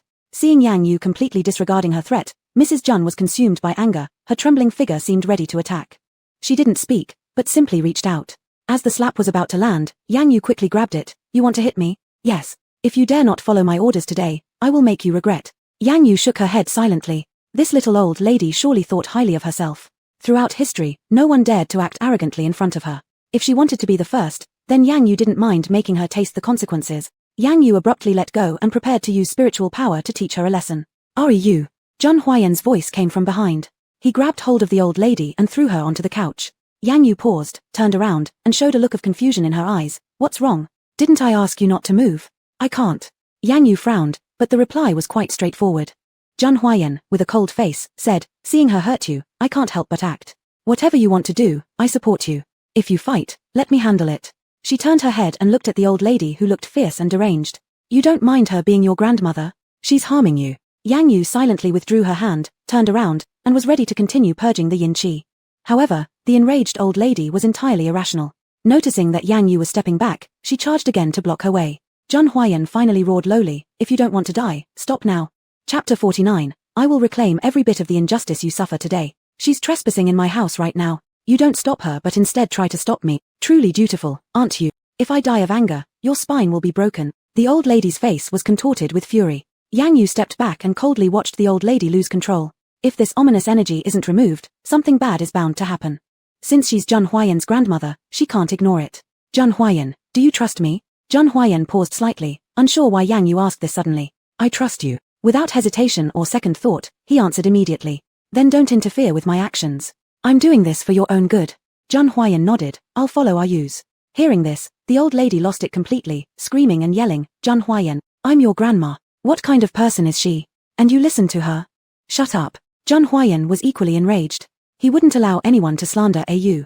"You vixen. I knew you bewitched him, that's why he became like this." The old lady moved as she spoke, her long nails aimed at Yang Yu, wishing to scratch her face on the spot. Jun Huayan restrained her directly so that she couldn't move easily. But a crazy person usually has more strength than usual. Even though Zhang Huayan was strong, he still found it difficult to intervene easily. Seeing her grandson trying so hard to obstruct her actions made the old lady extremely angry. Her ancient face turned purple. Zhang Huayan, I order you to let me go. You're not qualified to negotiate with me. Zhang Huayan's deep eyes filled with even more coldness. The vixen is destroying our home, and you side with outsiders. Yang Yu frowned and unconsciously pressed her forehead. She just wanted to check the ominous energy. Did it have to escalate to destroying the house? I have no interest in demolishing your house. Today she must leave. An unworthy girl dares to make trouble in my home. Yang Yu ignored it, seeing the old lady losing control out of anger. She violently broke free from Zhang Huayan and rushed forward furiously. Realizing he couldn't hold his grandma back, Zhang Huayan quickly acted and protected Yang Yu. Are you? Be careful. She's gone mad. Yang Yu hummed lightly, indicating yes, she wasn't only mad but crazily mad. The antique vase by the foot seemed to bother the old lady who kicked it over carelessly. The porcelain vase fell on the marble floor and shattered into pieces with a crisp sound. She tore down the mural on the wall, shattering it ruthlessly. Zhang Huayan looked toward Yang Yu. Are you? Let's go back home. Yang Yu gave up her intent. She feared that if this continued, the old lady would faint. It'd be fine if nothing happened, but if anything went wrong, she'd be the sinner. Zhang Huayan picked her up and carried her away. Yang Yu hesitated briefly. My leg isn't injured. The man in front of her maintained a stern expression. I think this place is dirty. Once they were outside the living room, Sang Mo came rushing inside. Seeing his young master heavily exhaling after suppressing his wrath, he choked and said, Master, forgive me for being late. Clean this place up. If she continues to lose her mind, send her to the psychiatric hospital. Yes, Master. However, Yang Yu was observing the house. Her current spiritual powers weren't enough to expel the malevolent spirit inside the old lady yet, but the heavy ominous energy present here deserved a thorough investigation. Even more interestingly, she vaguely detected traces of vampire presence. But this trace was too faint, she didn't yet have a solid clue. While lost in thought, something soft unexpectedly touched her lips. Her gaze returning, she locked eyes with Zhang Huayan's dark and deep pupils. How come? He kissed her. Zhang Huayan gently rolled his lips before releasing hers. The injustice you've suffered today, I will settle all scores later. Who says I feel wronged? But I feel heartbroken. As they walked out, a respectful subordinate opened the car door. Zhang Huayan placed her on the seat and began massaging her reddened hands softly. It was then that Yang Yu understood his sentiment. Chapter 50. Something is wrong with this house. Yang Yu leaned back and lounged comfortably in the carriage, her appearance relaxed and indulgent, exuding an almost imperceptible allure. Not bad. She had indeed exerted some strength just now to grab the old lady's outstretched hand. Unbelievably, the little blood slave noticed it, worthy of being the most considerate among all blood slaves. She became increasingly satisfied with him. Let me rub your hands. Such delicate fingers should be carefully protected. Zhang Huayan gently held her small hand. He kneaded and massaged it with moderate strength. Yang Yu closed her eyes contently, rarely offering a kind reminder. Something is off about this house. Hearing this, Zhang Huayan raised his gaze, looking puzzled. What specific unclean thing is it? Yang Yu glanced at him. If something feels off, naturally there must be something unclean. However, since the old lady was his close relative, Yang Yu decided her words would end here. For things that you didn't want to talk about, Zhang Huayan would never force her. Suppressing his own disappointment and sadness, he turned to inquire. So, Ayu wants to go into the room and make changes? Yeah, but the old lady is not willing. Didn't she treat you well before? After Yang Yu finished speaking, Zhang Huayan paused for a moment, then softly replied. All right, I know. This house, I will definitely change it. I'll take care of her side so that what happened today won't happen again. Although he was already deeply tired of the current old lady, if he could help the old lady as Ayu said, Zhang Huayan was still willing to lend a hand to the old lady. He also wanted to know what kind of foulness changed the old lady. Yang Yu looked back. A luxurious mansion was shrouded in yin energy. Just from its exterior, it gave an indescribable sense of oppression. That's it, let's go home, Ayu. Yang Yu nodded and sat in the carriage. Racing all the way, they returned to Jun's courtyard. Sang Mo was waiting by the gate and quickly opened the door upon seeing the two arrivals. Master, the police found the Jun family badge on the truck driver. Are they continuing the investigation? Yes, the police said that due to the severe nature of the act, they wouldn't stop investigating for now. Zhang Huayan thought for a moment, then looked at Yang Yu. Have them stop, say it's the Jun family's matter, and the Jun family will deal with it in our own way. Yes, this matter will be left to me to handle. Yang Yu suddenly spoke. Zhang Huayan glanced at her, clutched his hand, and didn't say anything else. All right. Yang Yu reflected, and the ferocious ghost inside the old lady, along with the pervasive yin energy in the entire house, came rushing into her mind. She always felt something was off, yet she couldn't pinpoint it for now. Let's set this aside first. I need time to investigate clearly before deciding how to punish the old lady. Agreed, Zhang Huayan nodded. The two went into the bedroom. After all the trouble caused by the old lady, they both felt exhausted. By the way, how is Mrs. Yang? She's suffering in jail. Hearing this, Yang Yu lowered her head and smiled. At her age, she should die in prison, right? True, unless the bodyguard retracts his testimony, and they decide to appeal. Nope, the bodyguards value their lives. Even with a hefty bribe, it's unlikely they'll act anytime soon. You're correct. Is AU very tired? Jun Huayan asked proactively. Even in the old residence, he saw that Yang Yu's eyes were filled with heavy exhaustion. Yang Yu nodded, leaning backward onto the bed frame. Her gaze toward Jun Huayan grew ardent. So hungry, craving blood so much. Upon hearing her inner voice, Jun Huayan chuckled silently, his expression full of affection and indulgence. He already knew it would be like this. She only got particularly clingy when she was hungry. Her gentle demeanor was vastly different from her usual self, as if she had transformed into another person. Chapter 51. Jun Huayan feels wronged. He directly pulled open his shirt, exposing his delicate and white neck. His slightly tilted head, the raised chin, and the elongated neck lines made him look proud and unreachable at this moment. But this person who seemed inviolable showed weakness to Yang Yu like a loyal servant, exposing the softest part of himself. Drink it, AU. Yang Yu's expression brightened with joy. What a sensible little blood slave. This saved her a lot of talking time.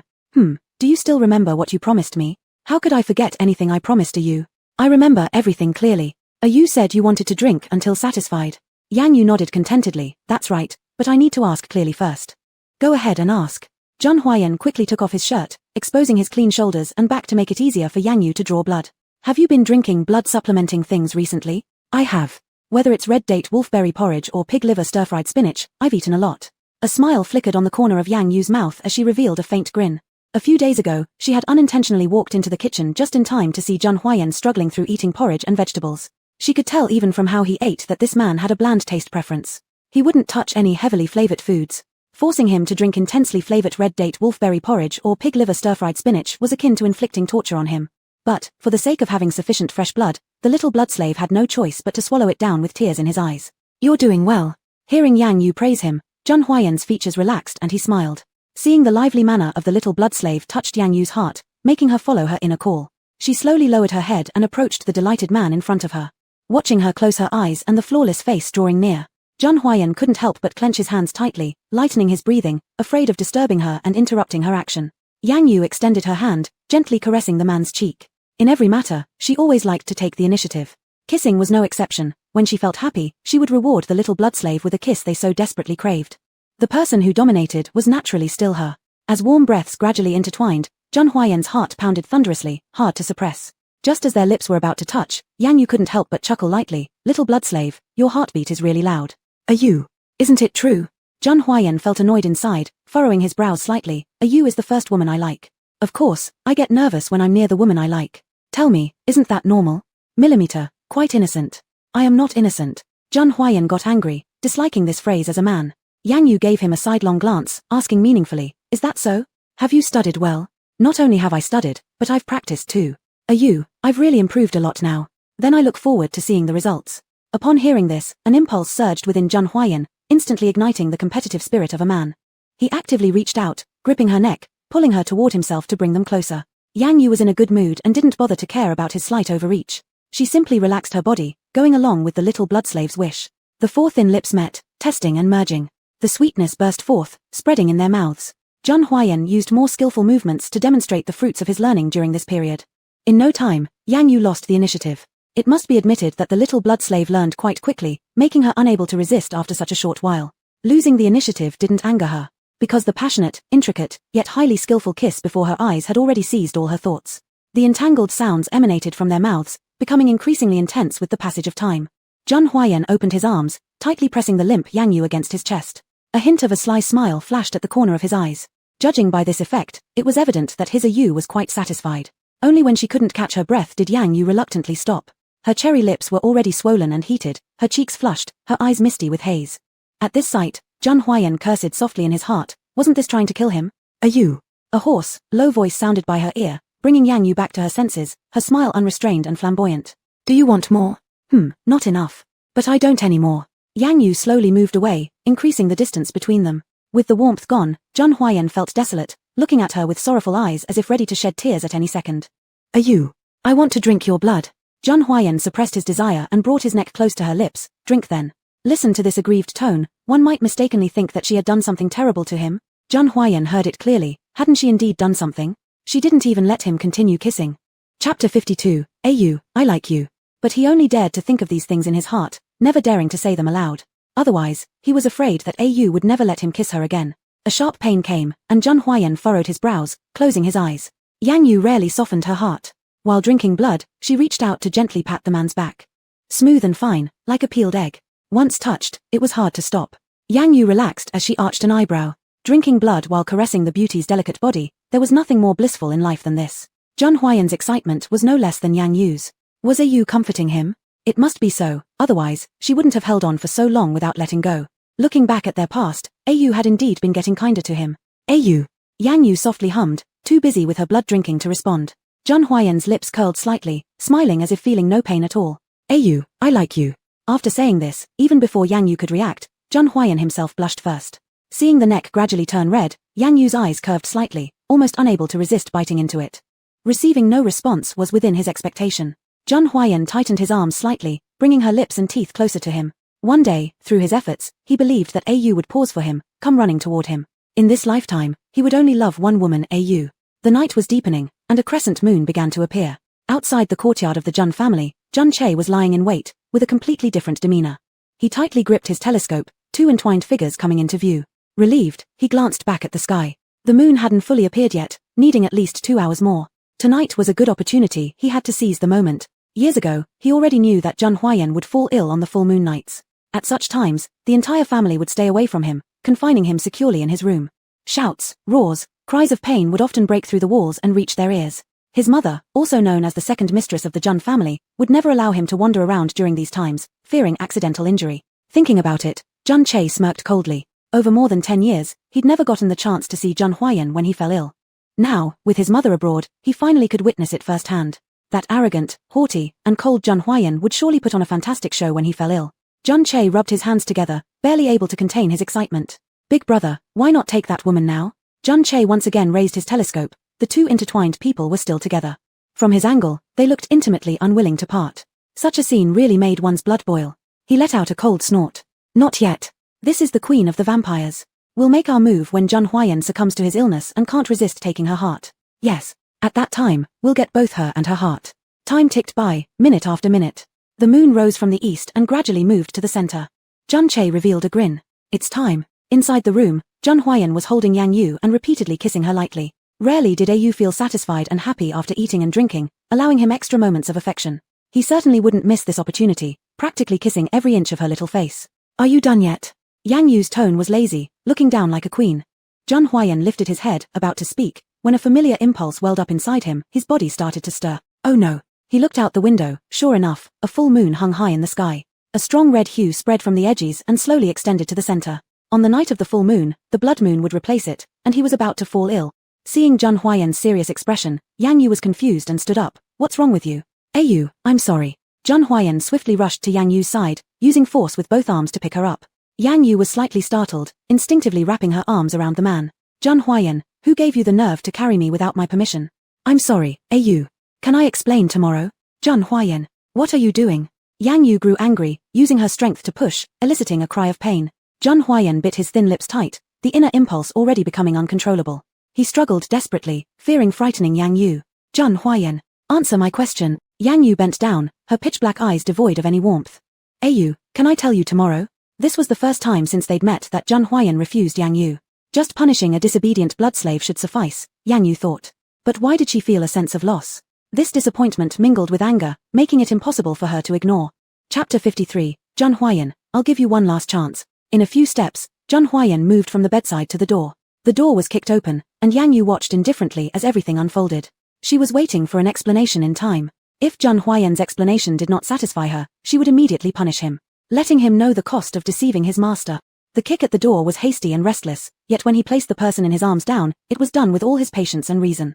Zhang Huayan steadied her, gripping the cool little hands tightly. Seeing her puzzled look as she stared at him, his eyes couldn't help but become moist and damp with emotion. A fiery kiss descended, brimming with complex emotions and infinite love. Wait for me to come out. With a bang, the door was firmly closed. This kiss was too passionate, too extraordinary, leaving Yang Yu momentarily stunned. Before she could recover from the kiss, a voice broke the silence. Suddenly, the vast room outside was left only with her. Where's Zhang Huayan? Inside. The joy in Yang Yu's eyes gradually faded. How dare he slam the door on her, shutting her out. Zhang Huayan, I'll give you one last chance, open the door.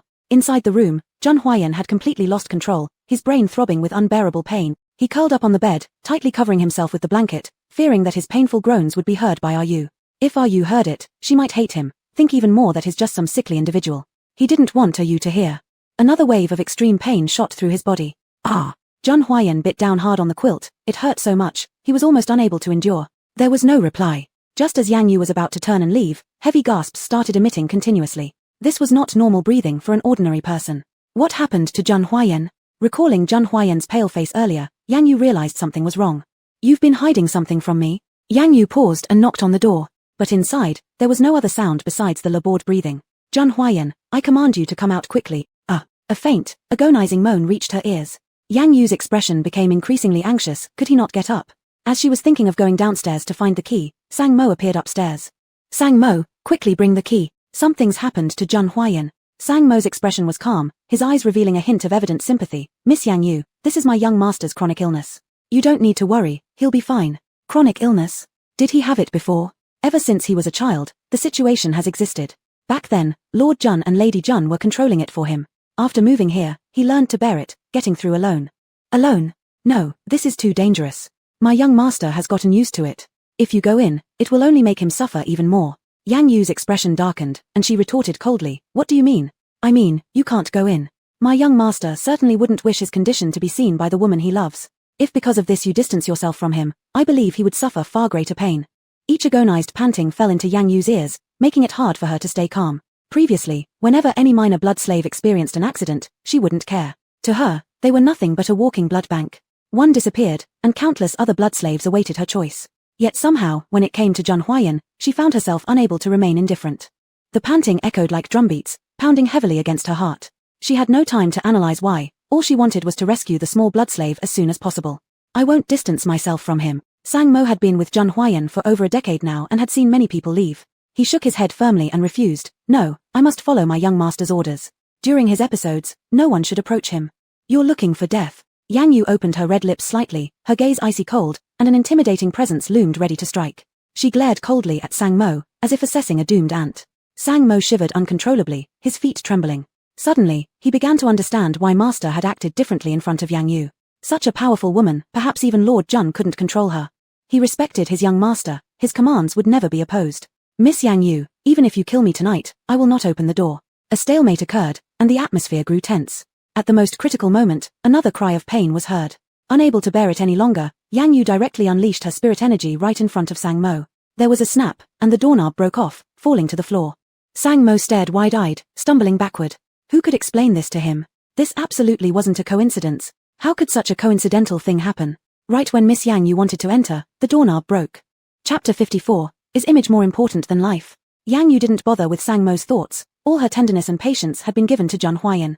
The rest of the people didn't even deserve a single glance. The door was wide open, and the scene before her eyes made Yang Yu pause in her steps.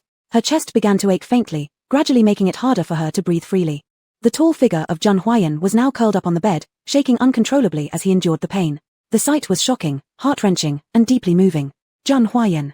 At this low call, Jun Huayan hesitated briefly before emitting an even more pitiful cry. Sang Mo instantly understood his intention. He wanted Miss Yang Yu to leave and not stay in the room. Miss Yang Yu, let's go. The young master has faced this alone for many years. He can endure it. You give me silence. With that, Yang Yu slapped him, leaving a vivid handprint on Sang Mo's suntanned face. Naturally choosing the young master over herself, he ignored the pain and threats, trying to dissuade her again. Miss Yang Yu, do consider it for the sake of our young master. Please step out. What exactly is his illness? What's the proper way to handle it? Changing the subject, Sang Mo couldn't fully grasp Yang Yu's intentions but recounted the situation anyway since it was already evident. It's caused by fetal poison, and there's no specific method to cope with it. We can only grit through it painfully. Noticing his strange expression, Yang Yu pressed further. Is that so? I advise you to tell me the truth. Otherwise, I don't know what I'll do when I'm enraged. Looking at the suffering Jun Huayan lying in bed, Sang Mo finally steeled his resolve. There actually is another way. What way? Your heart. Legend has it that a young female vampire's heart can cure all sorts of incurable diseases. Our young master would be no exception, Miss Yang Yu. But I believe neither you nor our young master would agree to such an extreme solution. So please pretend I never said anything. Yang Yu fell silent, standing still nearby. As a dignified queen of vampires, she had never cut anyone's heart, especially for just a little blood slave. This suggestion was nothing short of ridiculous. Miss Yang Yu, I. Before he could finish, Yang Yu snapped back into awareness, turning her head sharply with immense spiritual force behind her palm. Stretching out her hand, she pushed Sang Mo forcefully out of the room. Get out. You are forbidden from disturbing us. Unable to remove her heart, she decided to use her spiritual power to rescue him instead. Once outside, Sang Mo was shocked to find the door welded shut onto the wall, impossible to open. Walking to Zheng Huayan's side, Yang Yu clenched the quilt tightly in both hands, then slowly knelt down. Little blood slave. Zheng Huayan writhed in agony, barely maintaining a sliver of consciousness upon realizing that Yang Yu was right beside him. Yu, go away quickly. I won't. Feeling the tension in the sheets, Zheng Huayan used all his remaining strength to desperately cling on. His current appearance must be hideous, and he did not want Yu to see it. Let go, let me take a look at you. No. What are you afraid of? After enduring too many episodes, Zheng Huayan was aware that he was drenched in cold sweat, his face deathly pale, his hair sticky with perspiration. He who had no image left, refused to let Yu see him like this. Zheng Huayan's silence gave Yang Yu a rough idea of what he thought, so she burst into laughter tinged with anger. She tilted his chin upward, forcing him to look straight into her eyes. Is your image really more important than your life? I fear Yu might dislike me. If you don't let me help you, then I will genuinely start to dislike you. Upon hearing these words, Zheng Huayan immediately loosened his grip. Seizing the opportunity, Yang Yu pulled down the blanket, revealing a pale, sweat-soaked face beneath. Seeing those misty red eyes filled with moisture, Yang Yu paused her breathing momentarily. Poor Zheng Huayan truly deserved some comfort. In his haze, he faintly heard her thoughts. In the throes of pain, he still tried to show his vulnerability. Yu, I hurt so much. Immediately, Yang Yu leaned forward and embraced him tightly. Despite her usual cleanliness obsession, at this moment, she paid no heed to Zheng Huayan's shirt drenched in sweat. Holding her close alleviated some of his agony, yet before her spiritual power could transfer, an even more intense wave of pain surged through him. Unable to control himself, Zheng Huayan shoved her away violently, beginning to roar and tear at the bedding. The scene before them was horrifying, and Yang Yu stood there stunned for a moment, unsure of how to proceed. From afar, Zheng Che watched with great interest. Not bad, quite dramatic indeed. Boss, will Zheng Huayan make a move? Zheng Che, who considered himself an expert on Zheng Huayan, replied confidently, he will. He has borne this pain for over a decade, and now the cure lies next to him. He certainly won't hold back. That woman doesn't seem ordinary.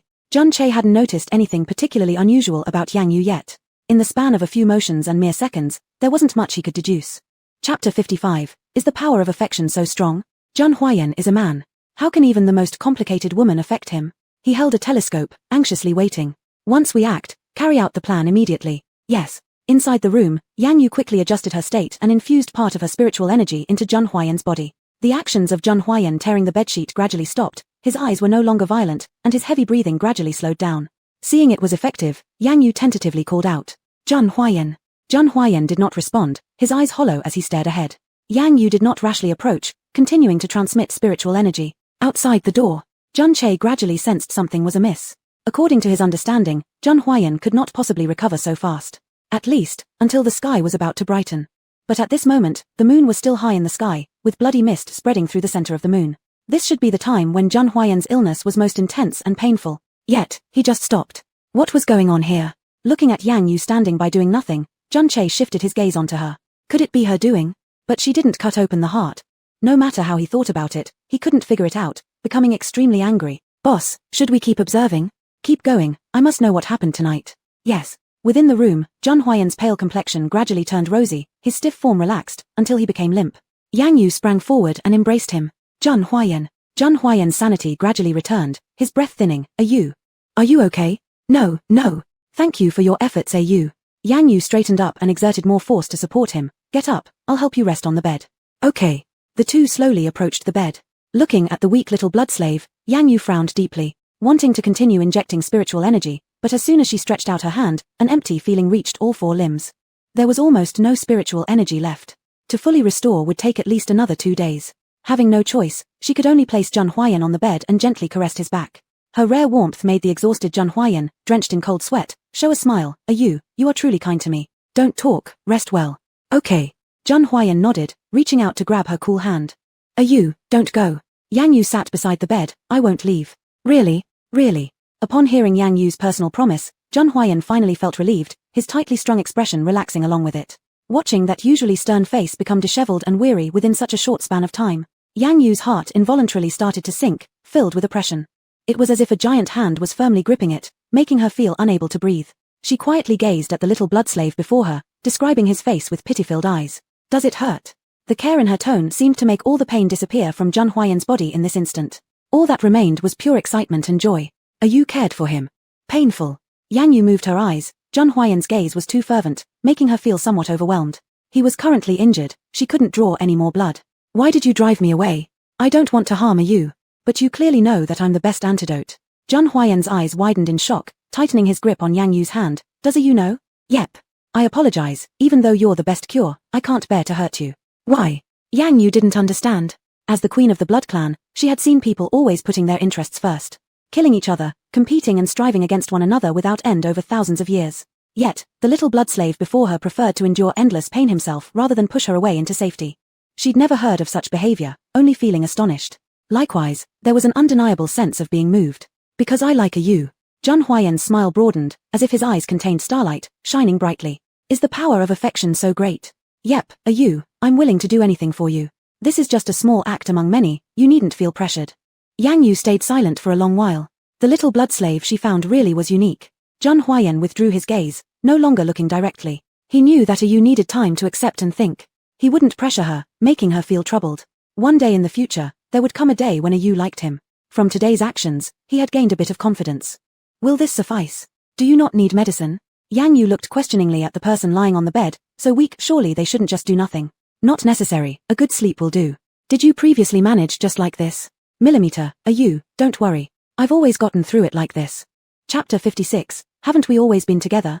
Yang Yu remained silent, the threads of pain in her heart spreading to her limbs. This was a new sensation. Was she feeling pity for a little blood slave? Zhang Huayan's eyelashes fluttered slightly, his pale thin lips trembling, joy mingled with bitterness in his heart. Had he heard wrong? Was Ak saying she felt pity for him? After knowing each other for some time, had he finally seen the light at the end of the tunnel?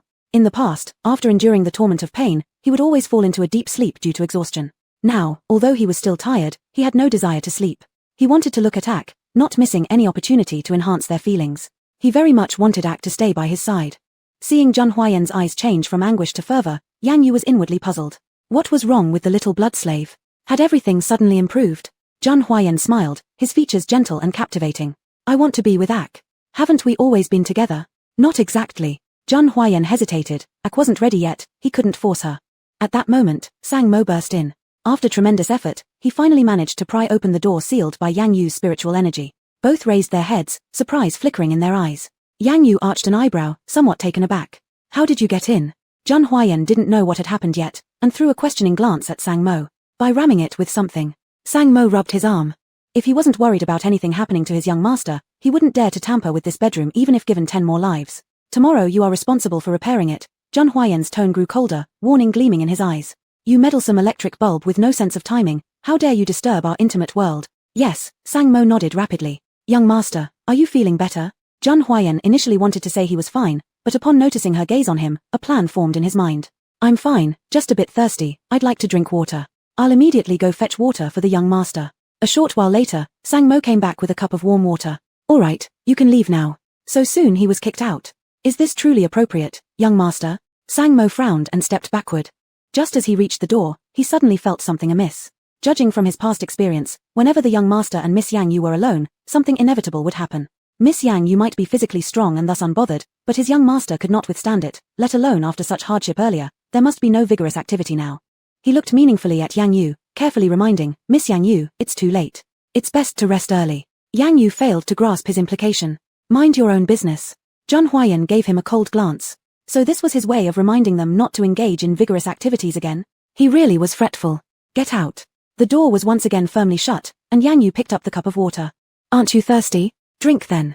If drinking water was all it was, he wouldn't have mentioned it at this time.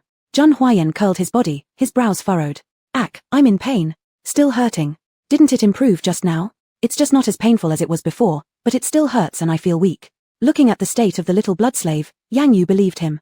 Then let's drink the water later. Zhang Huayan immediately grabbed her hand and shook it gently. No, I'm thirsty, I want to drink now. Very thirsty? Millimeter. The pitiful state of the little blood slave, especially combined with his appearance, made him seem even more fragile, evoking compassion. Though Yang Yu thought herself incapable of much sympathy, facing Zhang Huayan, she found it inexhaustible.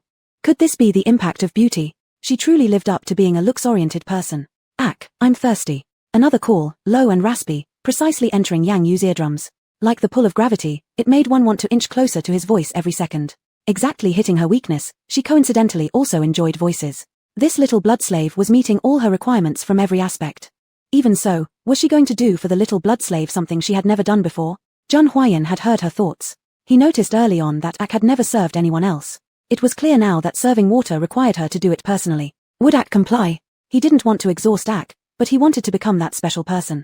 The first one who was irresistibly charming, unable to be refused.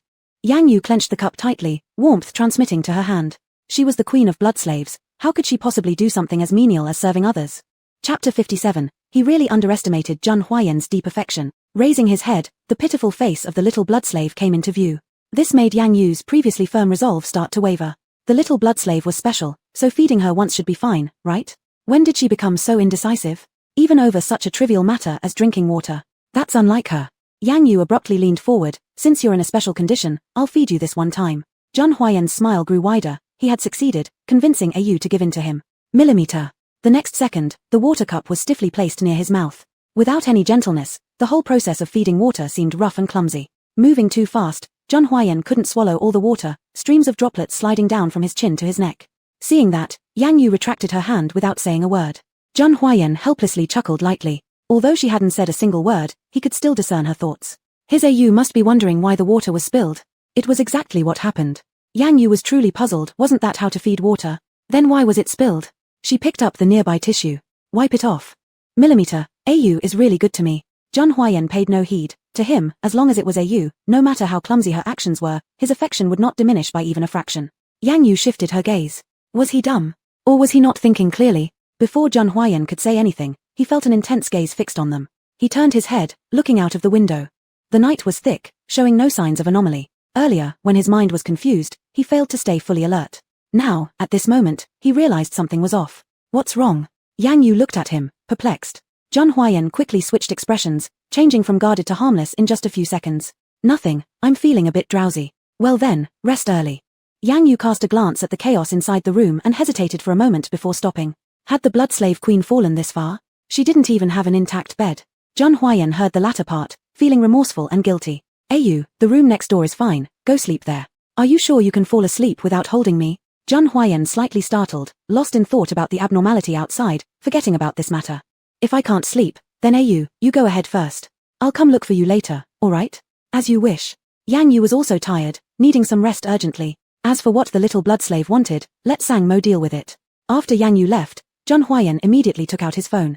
With a deft flick of his fingers, a special camera projected onto the wall.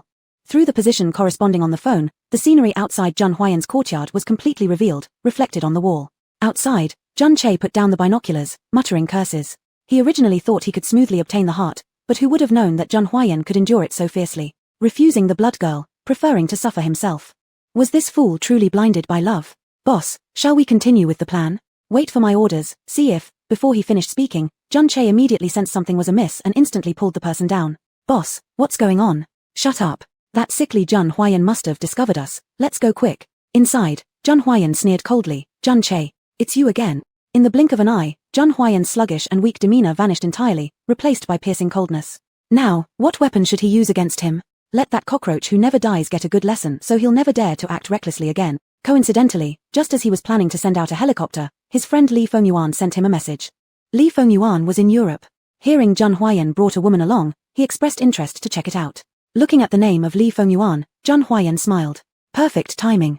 To deal with Jun Che, no one in the world could be more suitable than Li Fengyuan. Li Fengyuan, his best brother, and also a world-renowned assassin, ranked first in the IKT International Assassins Guild. With him around, Jun Che would undoubtedly end up dead.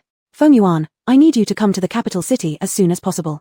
Outside, Jun Che became increasingly suspicious since the other party had delayed taking action. According to his understanding of Jun Huayan, once he found something unusual, he would immediately investigate. What was wrong tonight? Jun Che kept pondering, finding things less and less normal. As a precaution, he decided to leave first. Judging by tonight's situation, obtaining the heart wouldn't be an easy task. Leave now. Yes. Both hastily reached the pre-prepared car and set off toward their hiding point. Their base was destroyed, forcing Jun Che to take his lieutenants and hide. Boss, are we really just coming back like this? Chapter 58. Are you even qualified to lay a hand on me? What more do you want? At the very least, we should retrieve the blood slave girl's heart. Otherwise, haven't we been wasting our efforts? Stop. After all these years by my side, you still show no improvement. Jun Huayan has already detected our presence. The reason he hasn't acted against us immediately is probably because he wants to hit us hard. Jun Q was pacing back and forth. The current situation was extremely disadvantageous for him. Not only was the blood slave girl in Jun Huayan's hands, but most of the financial power of the Jun family was also under his control. Defeating him would not be an easy task. Moreover, his main base had been completely destroyed, reducing one more means to deal with him. In his peripheral vision, the blood-stained walls came into view. Looking at the dripping wall, Jun Q chuckled coldly. He was just worrying about not having a way out when now the solution seemed to have arrived. Bring the man-made blood slaves from the dungeon over immediately. I want them to overwhelm the Jun family. At this moment, they were hiding in a broken-down villa, not far from the Jun family courtyard, making it suitable for concealment. Using man-made blood slaves against two people would certainly leave them without the ability to defend themselves. Yes. The next day, the news of Lady Yang's imprisonment could not be suppressed and spread throughout the imperial capital. As a national goddess, Yang Zhero suddenly became a laughingstock. She was filled with anger but dared not recklessly bother Yang Yu anymore. After a series of unexpected incidents, she had already sensed that things were different now compared to the past. Yang Yu was no longer the wretched little girl who used to be bullied at will. Dad, we need to find a way to get Mom out of prison quickly. I've heard that she's suffered quite a bit inside. Yang Zhero pretended to be anxious, but in reality, she was only worried about her reputation. The sooner her mother was released, the sooner she could distance herself from the scandal. I know, I'm trying to figure something out, aren't I? Yang's father replied irritably. Today is visitation time. We should go and comfort her properly. True enough. With the Jun family pressing down from above, there's no quick way to rescue her. Let's talk to her well and make sure she stays calm. She coldly observed everything around him. Could they truly bully Yang Yu?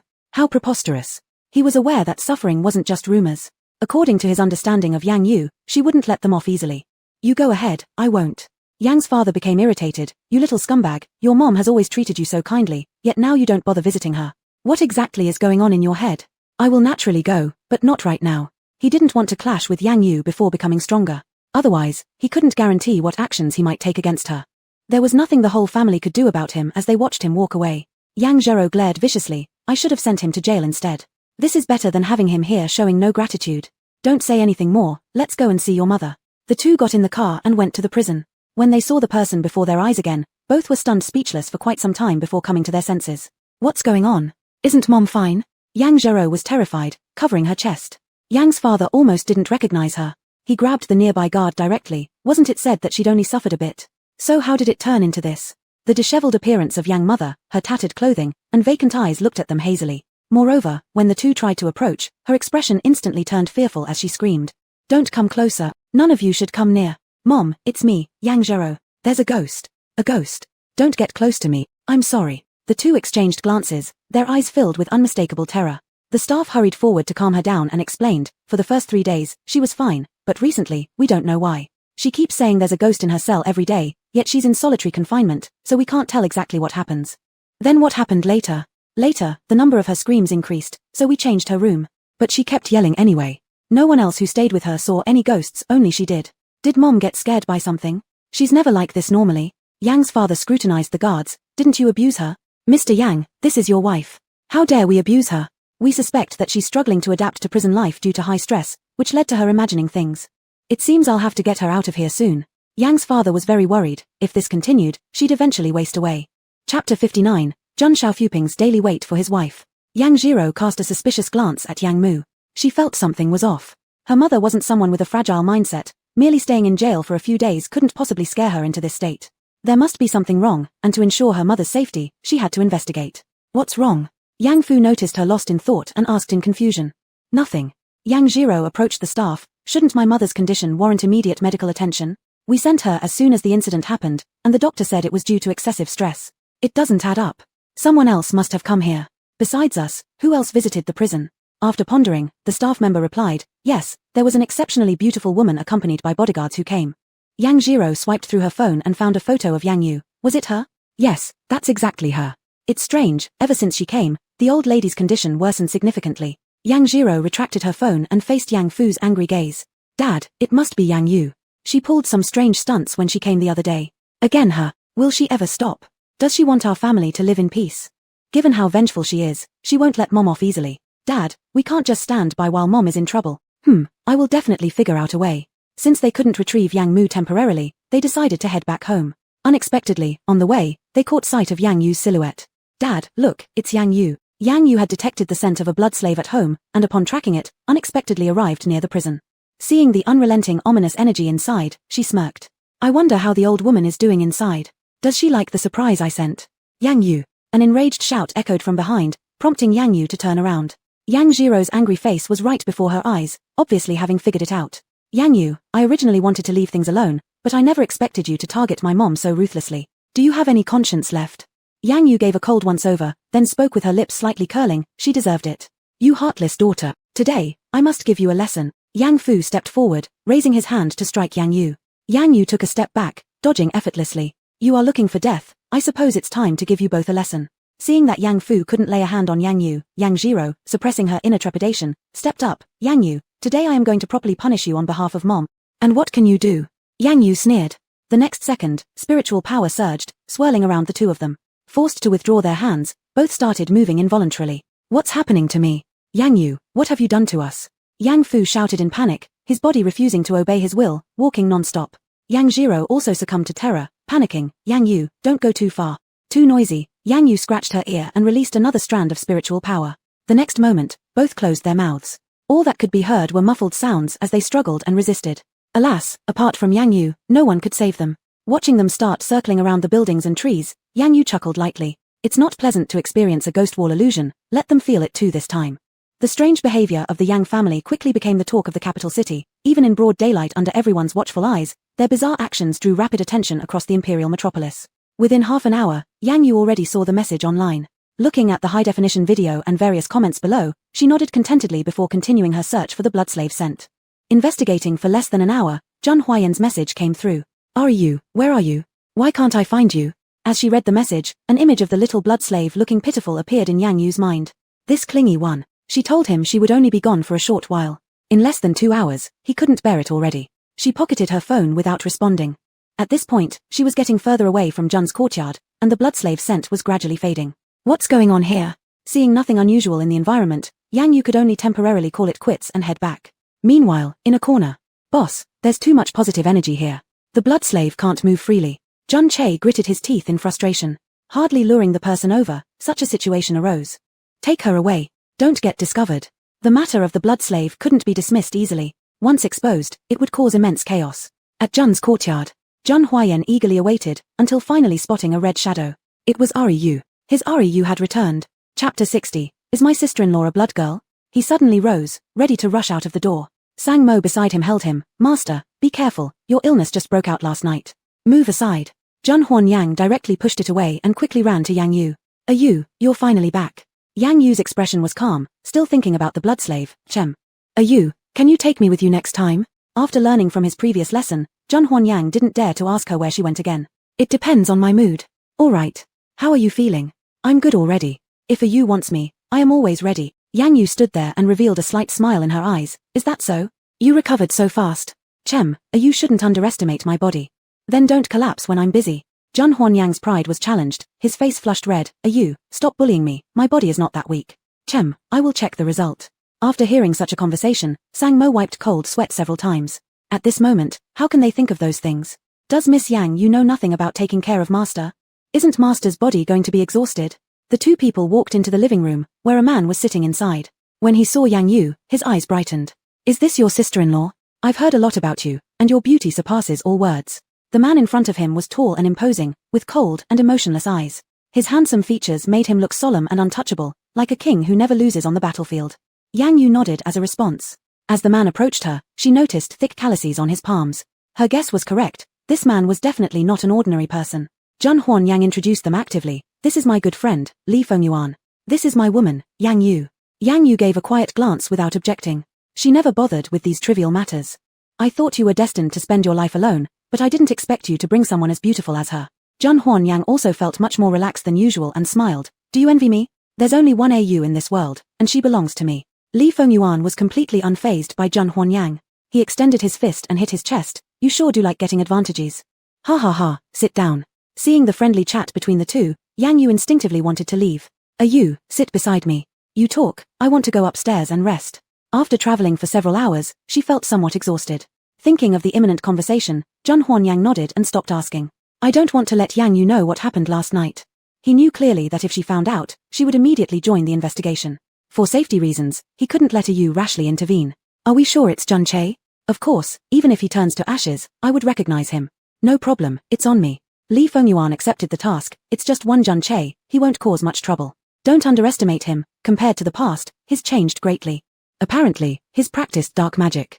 Rest assured, I've encountered quite a few opponents of this type abroad. They may be somewhat tough, but not difficult. Jun Huanyang felt slightly relieved. That's good. I suspect Jun Che won't quit anytime soon. I'll catch him as soon as possible and put this matter to an end. Is my sister-in-law really a blood girl? Li Fengyuan's eyes were filled with doubt. He had never heard of such a powerful woman in the world before. Jun Huanyang was stuck for an answer, helplessly saying, a Yu is a Yu, she's just stronger than ordinary women. He couldn't reveal Yang Yu's secrets hastily. If he did, the dangers they might face in the future would certainly be greater than now. I understand, go spend some time with her early. I'll depart right away to capture Jun Che. Thank you. Jun Huanyang walked upstairs and happened to see Yang Yu sitting in the room. Sang Mo worked efficiently. After damaging the room, he promptly added items of the same style within a short time. Standing in the room now, there was no trace of its previous appearance. Yu, what are you thinking about? The crisp aroma of the young blood slave surrounded her. Yang Yu relaxed her little face and closed her eyes. Stop bothering about my affairs. How many times should I remind you? I'm sorry. Is your friend an assassin? Jun Huanyang was startled momentarily, surprised by Yu's sharpness. Yes, how did Yu figure that out? Just a glance was enough. Chapter 61, just a few blood slaves. Yu is so smart, are we not going out today?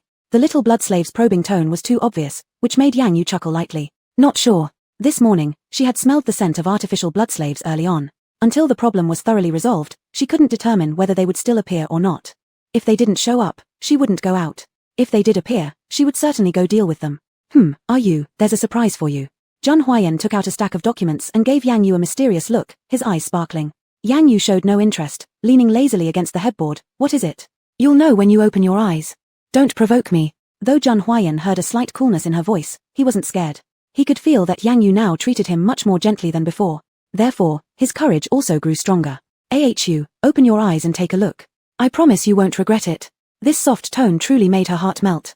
Yang Yu slowly opened her eyes and said indifferently, what surprise? Jun Huayan opened the file, revealing a house designed based on Yang Yu's sketches. During this period, he had gathered excellent designers from the imperial capital, working overnight to finally make the regular house under construction resemble the design in the sketches. Upon seeing the photos, Yang Yu's cherry lips curled slightly as she revealed a faint smile. Is this my palace? Yes, the rest will be soft furnishings. It's still up to your arrangements. What style do you prefer? Seeing the dazzling array of design styles in the file, Yang Yu took over and looked at it carefully. The progress was faster than she expected. Yang family was not small, and her sketch designs were challenging to execute. With such a short time frame, it was clear that the little blood slave had put in effort. Good job. Hearing Yang Yu praise him, Jun Huayan's heartbeat quickened, and his smile became wider. As long as Yu likes it. As night deepened, the two were just about to rest when a heavy smell of blood wafted through, startling Yang Yu who sat upright on the bed, surprising Jun Huayan. Yu, what's wrong? There's trouble. Yang Yu frowned deeply, looking solemn. Artificial blood slaves actually came out at night. Judging by the fact that the black hand behind all this hadn't stopped yet. Seeing her put on her coat, Jun Huayan felt uneasy. Are you going out? Stay at home, replied Yang Yu coldly. No, I want to go with you. Yang Yu's expression turned icy. Little blood slave, don't make me repeat myself. But I'm worried you might get hurt. It won't happen.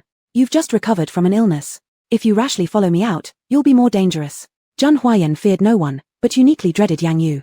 Because of love, he tread carefully and was always afraid of doing something wrong to anger her. After glancing at Yang Yu's expression, Jun Huayan dared not say anything more. Just nodded. Huayan said simply, okay. Good.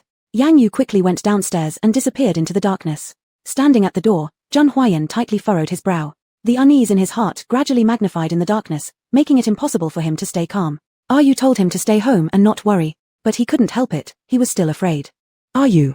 I'm sorry, this time I have to break my promise. Master, the helicopter is ready. Alright, let's go.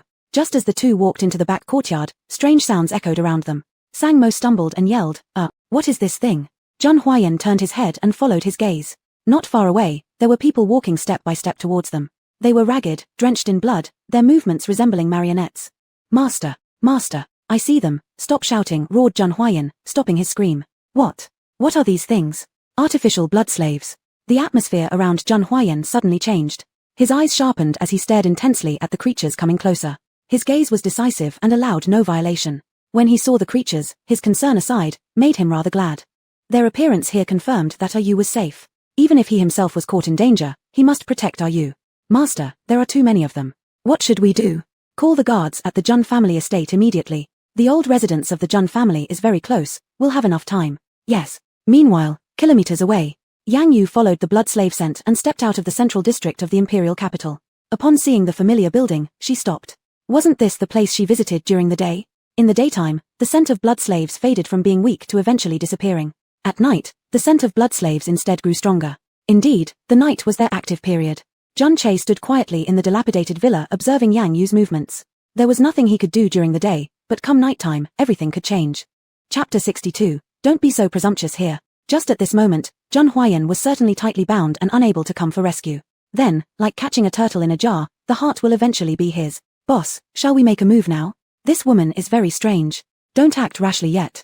Continue emitting the blood slave aura and lure her into the villa. Yes. The blood slave aura grew stronger, and Yang Yu followed the scent all the way inside. This was an abandoned suburban area. The contractor ran away after completing only half of the construction.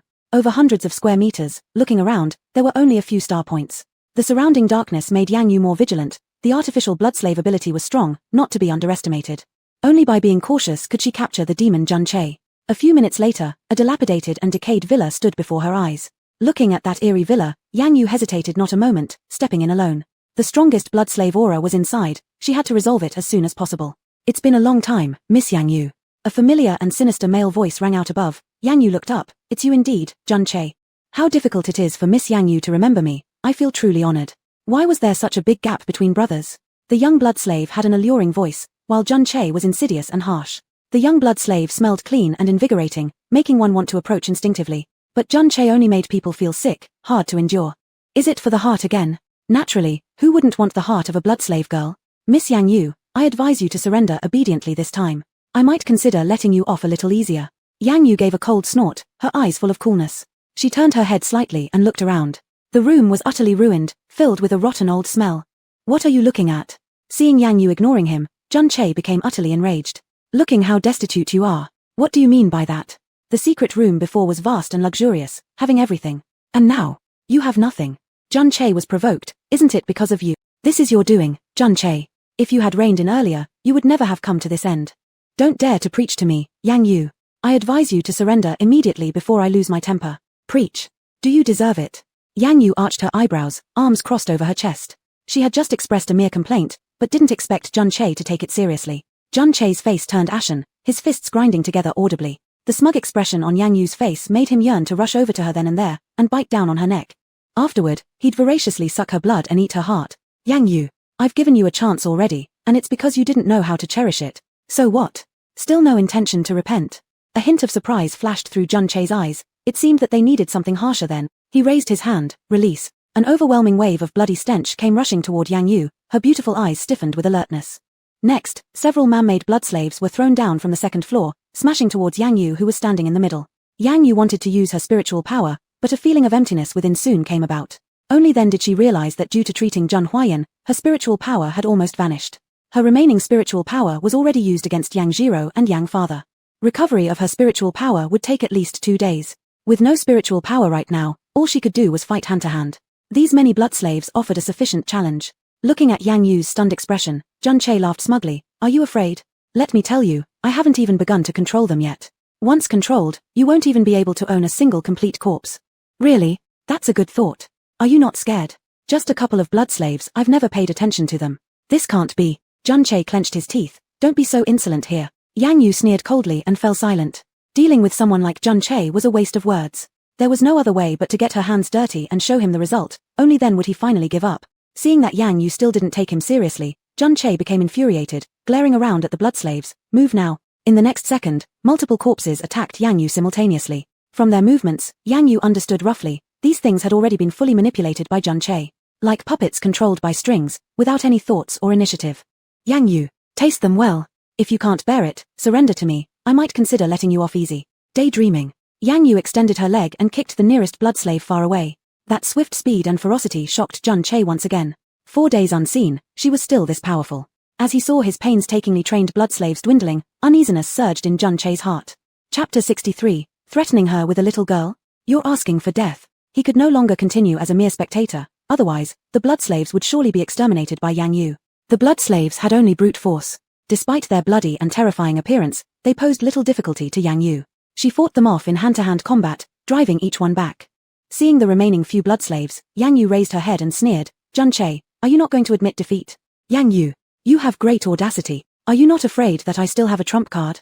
In this world, Yang Yu was detached from all things, so why should she fear him? What is there to fear? I'll tell you, if you do not concede, I will immediately destroy these blood slaves that you've worked so hard to cultivate. Jun Che glared fiercely at Yang Yu standing in the middle of the hall, having lost his reason. Fortunately, he still had a trick up his sleeve. All right, Yang Yu, you have guts. Bring it out. Yes, sir, an underling responded immediately. Yang Yu raised her head, confusion flickering in her eyes. What did bring it out mean?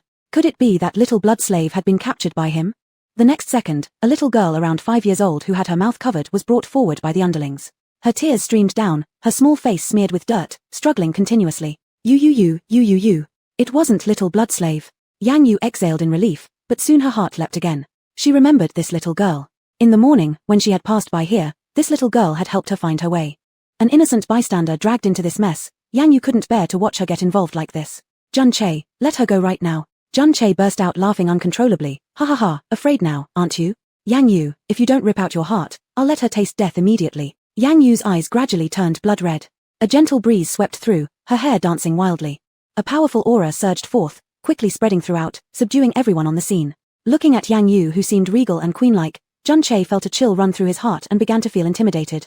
He swallowed hard, suppressing his unease. Yang Yu, don't think you can escape without speaking. Yang Yu's expression darkened further. If it wasn't for the fact that she had currently lost her spiritual power, she would ensure that Jun Che had no place to bury his body. At the moment, since her spiritual powers were temporarily gone, she could only fight hand-to-hand. Though it might take a bit longer, she was confident she could make Jun Che pay the same heavy price. Yang Yu looked around and came up with an idea. The little girl was still crying, her eyes filled with longing and innocence. Seeing Yang Yu's silence, Jun Che lost patience. He walked closer to the little girl and roughly tore off the tape over her mouth. Please release me. Release. You'd better go ask your dear sister. Only she can save you. Upon hearing those words, the little girl's gaze immediately turned to Yang Yu. She sobbed, pitiful and helpless. Sister, save me. Please save me quickly. I don't want to die. Yang Yu's heart stirred. A shadow of complexity flashed across her eyes. She detested being threatened, but strangely, Jun Che was walking right into the trap himself. Threatening her with the life of a little girl? Did he really think she would beg? Jun Che, you will soon regret everything you've done today. The next moment, she stepped onto a blood slave's corpse, leaped high, landed on a wall, and used it to jump to the corridor upstairs. Before Jun Che could react to her sudden movement, she struck him hard, making him stagger backward continuously. You damn brat, how dare you ignore my orders? Throw away that little girl. Yes, sir. Just as Yang Yu arrived before Jun Che, she noticed the man dressed in black slowly loosening his grip. Don't. Please let me go. Immediately Yang Yu rushed forward, but Jun Che reacted swiftly, attacking. Get out of the way. Yang Yu looked worried. Want to rescue her? I'll tell you, it's too late. Earlier, you refused my offer. Now, you still dare to come and rescue her? Do you think it's possible? Sister, please save me. I truly don't want to die. Fear not, I will come to save you soon. Although Yang Yu wanted to rush ahead, Jun Che kept attacking. The struggle persisted. Unless she could defeat Jun Che, she wouldn't be able to reach the little girl. Gradually growing weak, Jun Che laughed triumphantly upon seeing Yang Yu full of murderous intent. If Yang Yu lost her cool, then he could take advantage of it to win easily. Hurry up, let her go. As the little girl cried, the man released her. Overwhelmed with rage, Yang Yu's movements grew more forceful. Quickly, Jun Che positioned himself behind her, trying to pin her arms behind her back. But before he could act, Yang Yu instantly turned around and kicked. At that very moment, there was a loud bang sound.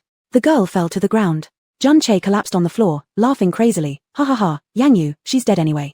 You know my power now, right? Yang Yu struck down one of Jun Che's underlings, leaning against the railing. In just an instant, blood splattered all over as the little girl landed in the center of the living room. Chapter 64. A mere few blood slaves have never been in my eyes. Right now, Jun Huayan must also be tightly bound, unable to come for rescue.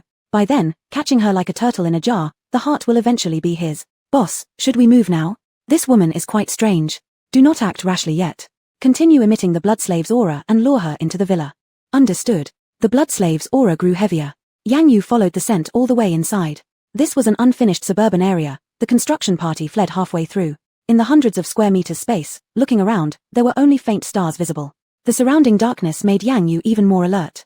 The synthetic blood slave's abilities were strong and couldn't be underestimated. Only by being cautious could she capture this demon, Jun Che. A few minutes later, a dilapidated and decayed villa stood before her eyes. Seeing that incredibly sinister villa, Yang Yu did not hesitate and stepped in alone.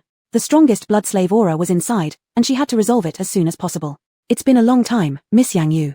A familiar and sinister male voice rang out above. Yang Yu looked up. It's really you, Jun Che. Hard to believe that Miss Yang Yu still remembers me. I truly feel honored. Why was there such a big difference between brothers? The young blood slave's voice was charmingly alluring, while Jun Che's was sinister and grating. The young blood slave smelled clean and refreshing, making one involuntarily want to approach. But Jun Che's presence just made one feel sick, hard to endure. Again, it's for the heart. Naturally, who wouldn't want the heart of a blood slave girl? Miss Yang Yu, I advise you to surrender this time. I can consider making it easier on you. Yang Yu gave a cold scoff, her eyes filled with coolness. She gently turned her head, looking around. The room was in ruins, full of decayed atmosphere. What are you looking at? Seeing that Yang Yu ignored him, Jun Che lost his temper completely. Look at how desperate you are. What do you mean? The secret chamber before was spacious and luxurious, having everything. And now, you have nothing. Jun Che was enraged. Isn't this because of you? This is your doing. If you had stopped earlier, you wouldn't have come to this end. Don't you dare lecture me, Yang Yu. I advise you to surrender immediately before I get angry. Lecture? Are you qualified? Yang Yu raised her eyebrows, arms crossed. She was merely expressing a simple frustration, but didn't expect Jun Che to take it seriously. Jun Che's face turned livid, his fists cracking loudly. Yang Yu's smug appearance made him want to rush to her side at that very moment and bite off her neck. Then, he would greedily drink her blood, consume her heart. Yang Yu, I've already given you a chance, but you don't know how to cherish it. So what? Still not knowing to retreat? A trace of surprise flashed in Jun Che's eyes. Looks like something tough was needed. He raised his hand, release. A heavy stench of blood assaulted Yang Yu, her beautiful eyes became stern, raising her alertness. Suddenly, several artificial blood slaves were thrown from the second floor, hitting the center where Yang Yu stood. Yang Yu was about to unleash her spiritual power, but soon felt a hollow sensation inside her body. Only then did she realize that to treat Jun Huayan, her spiritual power had nearly depleted. Her remaining power had been used against Yang Jiro and her father. Recovery of her powers would take at least 2 days. Without any spiritual power now, she could only fight with her bare hands. So many blood slaves, the challenge was great enough. Looking at Yang Yu's slightly stunned expression, Jun Che burst into a fit of triumphant laughter. Are you afraid now? Let me tell you, I haven't even started controlling them yet. Once I do, you won't even have a complete corpse left. Is that so? Your thoughts are too good. Aren't you afraid? Just a few blood slaves, I've never even considered them worth my attention. That's impossible. Jun Che gritted his teeth. Stop acting here. Yang Yu sneered coldly and said no more. Talking to someone like Jun Che was a waste of time. Only by taking action and showing him the result would he finally give up. Seeing that Yang Yu still did not put him in her eyes, Jun Che flew into a rage, looking at the blood slaves around. Move on me. The next second, several corpses attacked Yang Yu together. Judging from their attacking moves, Yang Yu understood. These things had already been completely controlled by Jun Che, just like puppets without any thought or autonomy. Yang Yu, taste their strength well. If you can't bear it anymore, admit defeat to me, maybe I'll consider letting you off the hook. Daydreaming. Yang Yu stretched out her foot and kicked the nearest blood slave away. That swift speed and merciless action once again startled Jun Che greatly. After being apart for so many days, she was still so powerful. As he watched his painstakingly cultivated blood slaves decreasing, a sense of unease arose in Jun Che's heart. Chapter 65. Ayu, will you come into my arms? Jun Huayan thought for a moment and decided to let the doctor tell Yang Yu the truth. He did not understand what exactly happened in between that could make Ayu so anxious. The little girl must be different. At this moment, he cared more about Yang Yu's injuries. That polyester fabric had already been saturated with blood, and there was an increasing trend. Ayu, let me take a look, okay? I'll help you. Yang Yu turned her face away, revealing a pair of indifferent eyes, yet beneath it were faint signs of unease. Is the little girl okay? Can she still hold on? These hints of unease directly hit Jun Huayan's heart, prompting him to immediately place the little girl aside and unhesitatingly embrace Yang Yu. Ayu, it's all right. Yang Yu did not struggle. The pain and fatigue throughout her entire body seemed to have found an outlet, all of it being released. She could feel her tensed body gradually relaxing in Jun Huayan's warm embrace until she allowed herself to lean on his chest. Jun Huayan extended his hand, his large palm continuously patting her fragile back, comforting her. It's all right, I'm here. Yang Yu curled her lips into a faint smile, silently responding to Xiaoshuenu's comfort through action. Afraid of touching her wound, making it hurt even more. Jun Huayan handled it with utmost care. Ayu, does it hurt? Yang Yu softly laughed out loud. Even though the injured one was her, how did it feel like Xiaoshuenu was hurting more than her? No problem, are we almost there? Beneath them, the dimness had already turned into a brilliant glow, the unique shine of tall buildings in the center of the imperial capital. Aha, the landing point is right ahead. Subsequently, under Yang Yu's order, Jun Huayan reluctantly had to pick up the little girl again and followed her off the plane. He had never held anyone other than Ayu, but at this moment, due to Ayu's command, he had no choice but to do so. But compared to this, he worried more about Ayu's injury. She was still wounded. Upon reaching the hospital, the doctors immediately took the little girl away. After placing down the little girl, Jun Huayan instantly came to Yang Yu's front. Ayu, should I take you to see your wound? Yang Yu shook her head in refusal. No, I want to wait for her to come out. Ayu, there's still time. Before she comes out, your wound can absolutely be wrapped up. Seeing that Yang Yu remained unmoved, Zhang Huayan anxiously urged, Ayu, if the wound continues to bleed unchecked, you will pass out. The two stood their ground. Yang Yu's expression gradually softened. She glanced at the little girl who was currently receiving emergency treatment and lightly nodded. Before the little girl came out, she couldn't fall. The two arrived at the ward, and Zhang Huayan immediately helped her onto the bed. Watching the nurse walk in with medical items, his expression tightened, his red, thin lips lost all color. That sharp knife, those horrifying chemicals, they would surely hurt when they touched Ayu's body. Nurse, please be gentle. The nurse glanced at both of them, almost immediately recognizing their identities. Yes, Mr. Jun. Yang Yu remained silent, letting the nurse manipulate her arm as instructed. The wound is too deep and too long, it needs stitches. What? Zhang Huayan abruptly rushed over beside Yang Yu's legs. Stitches? Perhaps Mrs. Jun needs to endure some discomfort. Only stitches can ensure faster healing. Ayu. Looking at the worry and fear in Xiao Shuenu's eyes, Yang Yu felt a twinge of pity welling up within her. It's fine, I'm not afraid of pain. I'm afraid of your pain. Ayu, can you come into my arms? Zhang Huayan sat next to her and slowly extended his hand. The nurse stopped her movements, unsure whether to proceed. Yang Yu was concerned about the little girl and had no time to attend to what Zhang Huayan was doing. She leaned against him following his outstretched hand. Her uninjured shoulder pressed close to his chest, warmth intermingled, transferring between each other's hearts. The slight comfort reassured both their fearful hearts. Zhang Huayan avoided the wound, wary of accidentally aggravating her pain. Nurse, be extra careful. Another warning, the nurse's face went pale, not daring to show any slack. A stinging sensation came. The nurse was cleaning the wound on her shoulder with medication. Yang Yu looked down, biting her cherry-red lips tightly. Ayu, yell if it hurts. Zhang Huayan's heart ached, his eyebrows furrowing deeply, wishing he could personally endure it instead. The nurse meticulously cleaned the wound before taking out fine thread and a long needle. Mrs. Jun, you need to bear with this. Yang Yu slightly nodded, not paying the least bit attention to what the nurse was about to do. The long needle pierced through her skin, causing her body to uncontrollably tremble. Being closest to her, Zhang Huayan felt it most clearly. Ayu, it's fine. Yang Yu's voice remained cool and calm, showing no change. Chapter 66. No matter what happens, I'll be here. Zhang Huayan reached out to cover Yang Yu's eyes. Ayu, don't look. Yang Yu didn't struggle and remained silent. Not until the bandage was fully wrapped did Zhang Huayan release his hand. Support me to go outside. Zhang Huayan helped her out to visit the little girl. As soon as they stepped out, they encountered the doctor walking out of the emergency room. Doctor, how is she? Yang Yu broke free from Zhang Huayan's hands and immediately asked. The doctor shook his head. Sorry, the patient suffered bleeding in all organs. There's nothing we can do.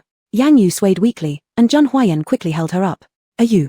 The little girl was just an innocent passerby, but she lost her life early because of this. It was difficult for her to remain calm, lowering her eyelids covered the gloom beneath. Zhang Huayan tried to comfort her. Ayu, it's okay, it's not your fault. Zhang Huayan embraced Yang Yu, giving her the security she needed. Ayu, I'm here. No matter what happens, I'll be with you. Yang Yu had already lost much blood, feeling powerless all over, allowing him to hold her. Familiar with partings and deaths, the doctor quietly left. The vast corridor was left with only the two of them, hugging silently. Yang Yu's once bright eyes dimmed, and the aura around her that resembled a queen disappeared at this moment. Only a fragile fragility remained, along with undeniable sorrow. She just helped me, and then she was targeted by Jun Che. I lost my spiritual power temporarily and couldn't save her quickly. Ayu, it's not your fault, blame Jun Che if anything. He is a killer maniac who doesn't even spare a child. Before we came out, she still told me it was fine. Is this really fine? I got her killed. It's alright, she knows this is not your fault. Yang Yu closed her eyes and rested quietly on Zhang Huayan's shoulder. Zhang Huayan endured the fatigue all over his body, tightly holding her in his arms. He had been rushing back and forth for too long, enduring the prolonged suspense, his weak body unable to bear it. After a long while, Yang Yu opened her eyes again. Grief was gone, and cold disdain returned. Zhang Huayan, help me bury her. I will find a feng shui treasure land. I'm hungry, let's go home. Upon hearing this, Zhang Huayan finally completely set his mind at ease. I won't let Jun Che off, I will kill him. I support you. Zhang Huayan lowered his gaze, not mentioning that Li Fengyuan was chasing after Jun Che. Knowing Ayu's character, she would certainly not want her own matters resolved by someone else's intervention, even if that person was sent by him. So, before Jun Che fell into Ayu's hands, what he needs to do is send Jun Che right before Ayu so she could grab him herself. In the courtyard of the Jun household. Ayu, I'll support you upstairs. No need. She avoided the extended hand and went up the stairs alone. Afraid she might have an accident, Zhang Huayan closely followed behind, carefully extending his hands in case she fell due to weakness. Step by step into the bedroom, Yang Yu relaxed her body, leaning on the sofa. Seeing the grey under her eyes and the mud all over her, Zhang Huayan found it hard to say anything. Ayu, let me get you a clean outfit. Yang Yu opened her eyes. Help me take a shower. Zhang Huayan froze in place. Did he hear wrong? She actually wanted him to help her take a shower? Does this mean their relationship has rapidly progressed another great step forward? What are you spacing out for? Come over. Yang Yu ran out of patience. Those few short steps already drained her strength. Who would have thought this body would be so weak? How much blood has been lost for her to become so frail like this? All right. Looking at his tense expression, without much thought, Yang Yu guessed his thoughts. This man has more than a few clever ideas. Hearing this thought, Zhang Huayan blushed, his earlobes gradually turning red. Yang Yu smiled inwardly, gripping his strong arm. Let's go. Zhang Huayan deeply breathed, trying his best to suppress himself, unwilling to let his heartbeat sound too evident. Clumsily, he prepared the hot water. Having never done such things, he took multiple tries to adjust the temperature correctly. The water's ready. Come unbutton my clothes. Zhang Huayan stared at her tender white neck, darkening his gaze, his prominent Adam's apple rolling repeatedly. Seeing Zhang Huayan's slow movements, Yang Yu grew curious. Nervous? Zhang Huayan lowered his head, eyes wandering. No, not at all. Then why aren't you looking at me? Upon hearing this, Zhang Huayan hastily looked up, immediately looking down after catching sight of a stunning view. Yang Yu chuckled. It's not the first time. What is there to be afraid of? This wasn't the first time Zhang Huayan saw Yang Yu's neck, but it was his first time seeing below her neck. Her skin was fair and tender, her delicate figure alluring. Stop teasing me. Yang Yu wasn't done playing. She tilted her head up and moved closer to the person's ear, deliberately exhaling warm breath onto them. But, I'm not done yet. Chapter 67. This man, he has quite a few little schemes. Yang Yu was wearing a long red dress. The zipper design paired with her slim figure made it easy for the dress to fall gracefully at the slightest pull. Zhang Huayan held his breath. This sweet torture was too much for him to bear. You're injured. So what? I'm afraid to touch you. Did I ask you to touch me? Yang Yu took a step back, her eyes twinkling mischievously as she smiled smugly. There's no need. Continue. Hot water kept flowing into the bathtub, making the bathroom misty and indistinct. The zipper finally reached its end, revealing vast patches of skin as white as nephrite jade, with an extreme shoulder line and a waist so delicate it seemed almost impossible to hold. In just a short moment, Zhang Huayan froze in place. Yang Yu didn't move, allowing Zhang Huayan to be lost in thought. Only when his heartbeat grew louder did she speak up. Have you had enough? Zhang Huayan snapped out of his trance and hastily turned away. I'm sorry, Yu. Help me in. Looking at his back, tense and on edge, Yang Yu couldn't help but smile. She found herself teasing him once again. Zhang Huayan, come help me wash my back. Zhang Huayan felt his whole body growing hotter by the second. He deeply exhaled, suppressing his impulses. I can't come over. We haven't officially started dating yet. I shouldn't do this. Zhang Huayan, you really are amusing. What? Turn around. Slowly, Zhang Huayan turned back. She was already clad in white, tightly covering all essential parts. A sigh of relief escaped him, though disappointment lingered. He turned and walked over to her side. Is it here? The white soft towel glided gently across her back. Yang Yu closed her eyes in comfort. Half an hour later, Zhang Huayan emerged from the bathroom, beads of sweat forming on his forehead. It was simply a form of torture. Inside the bathroom, watching Zhang Huayan flee hurriedly, Yang Yu smirked as her day's weariness and emotions dissipated. At the same time, at the border of the imperial capital, glancing back at the relentless pursuer, Zhang Che was frantic. Who is that guy? How dare he doggedly pursue us like this? Boss, let's run quickly. If we hesitate any longer, he'll definitely catch us. Damn Zhang Huayan. He must have sent this person. Both ignored their injuries and bit their teeth as they ran forward desperately. Minutes later, the subordinates broke into smiles filled with relief. Boss, we're heading towards the city center. Lady knows about this incident now. She's coming to meet us. My mother's returned. Yes, surely Lady must have heard some rumors, so she came back from abroad and decided to give you a hand. That's great. With my mother around, the Jun family will certainly fall into my hand. Zhang Che gathered his strength once more, and both sped forward faster without stopping. Half an hour later, a long black Lincoln stretched before them. Seeing that familiar license plate, Zhang Che laughed triumphantly. The stalker was still trailing behind, but Zhang Che glanced back before quickly jumping onto the car and speeding off. Mother, the woman sitting next to the driver turned around. Though her beauty remained intact, there was a natural aura of authority. You've caused trouble for Zhang Huayan again? How do you know, Mother? Who else in the entire capital has the audacity to send someone after you except him? Mother, please help me. He almost killed me. You asked for it. Why did you raise those strange things? But Mother, isn't it for stronger combat power? The woman scolded sternly, her lips moving sharply. Foolishness. To seize control of the Jun family, combat ability isn't the sole answer. Take Zhang Huayan, a sickly one, who still maintains control over the Jun household today. There must be something unique in between. And what exactly is that? Gaining the trust and love of grandfather and grandma, coupled with our strategies, is how we'll take back the Jun family. It's ours, and it should never fall into the hands of such a sickly individual. Zhang Che laughed triumphantly, realizing too late. Always assuming that eliminating Zhang Huayan would mean taking his position, he'd forgotten that the final decision of who owns Jun Corporation belongs to their grandparents. They hold the shares. Whoever they designate as leader becomes the leader. I will follow all your arrangement. I've already investigated the details. Is there a woman currently by Jun Huayan's side? Yes, why?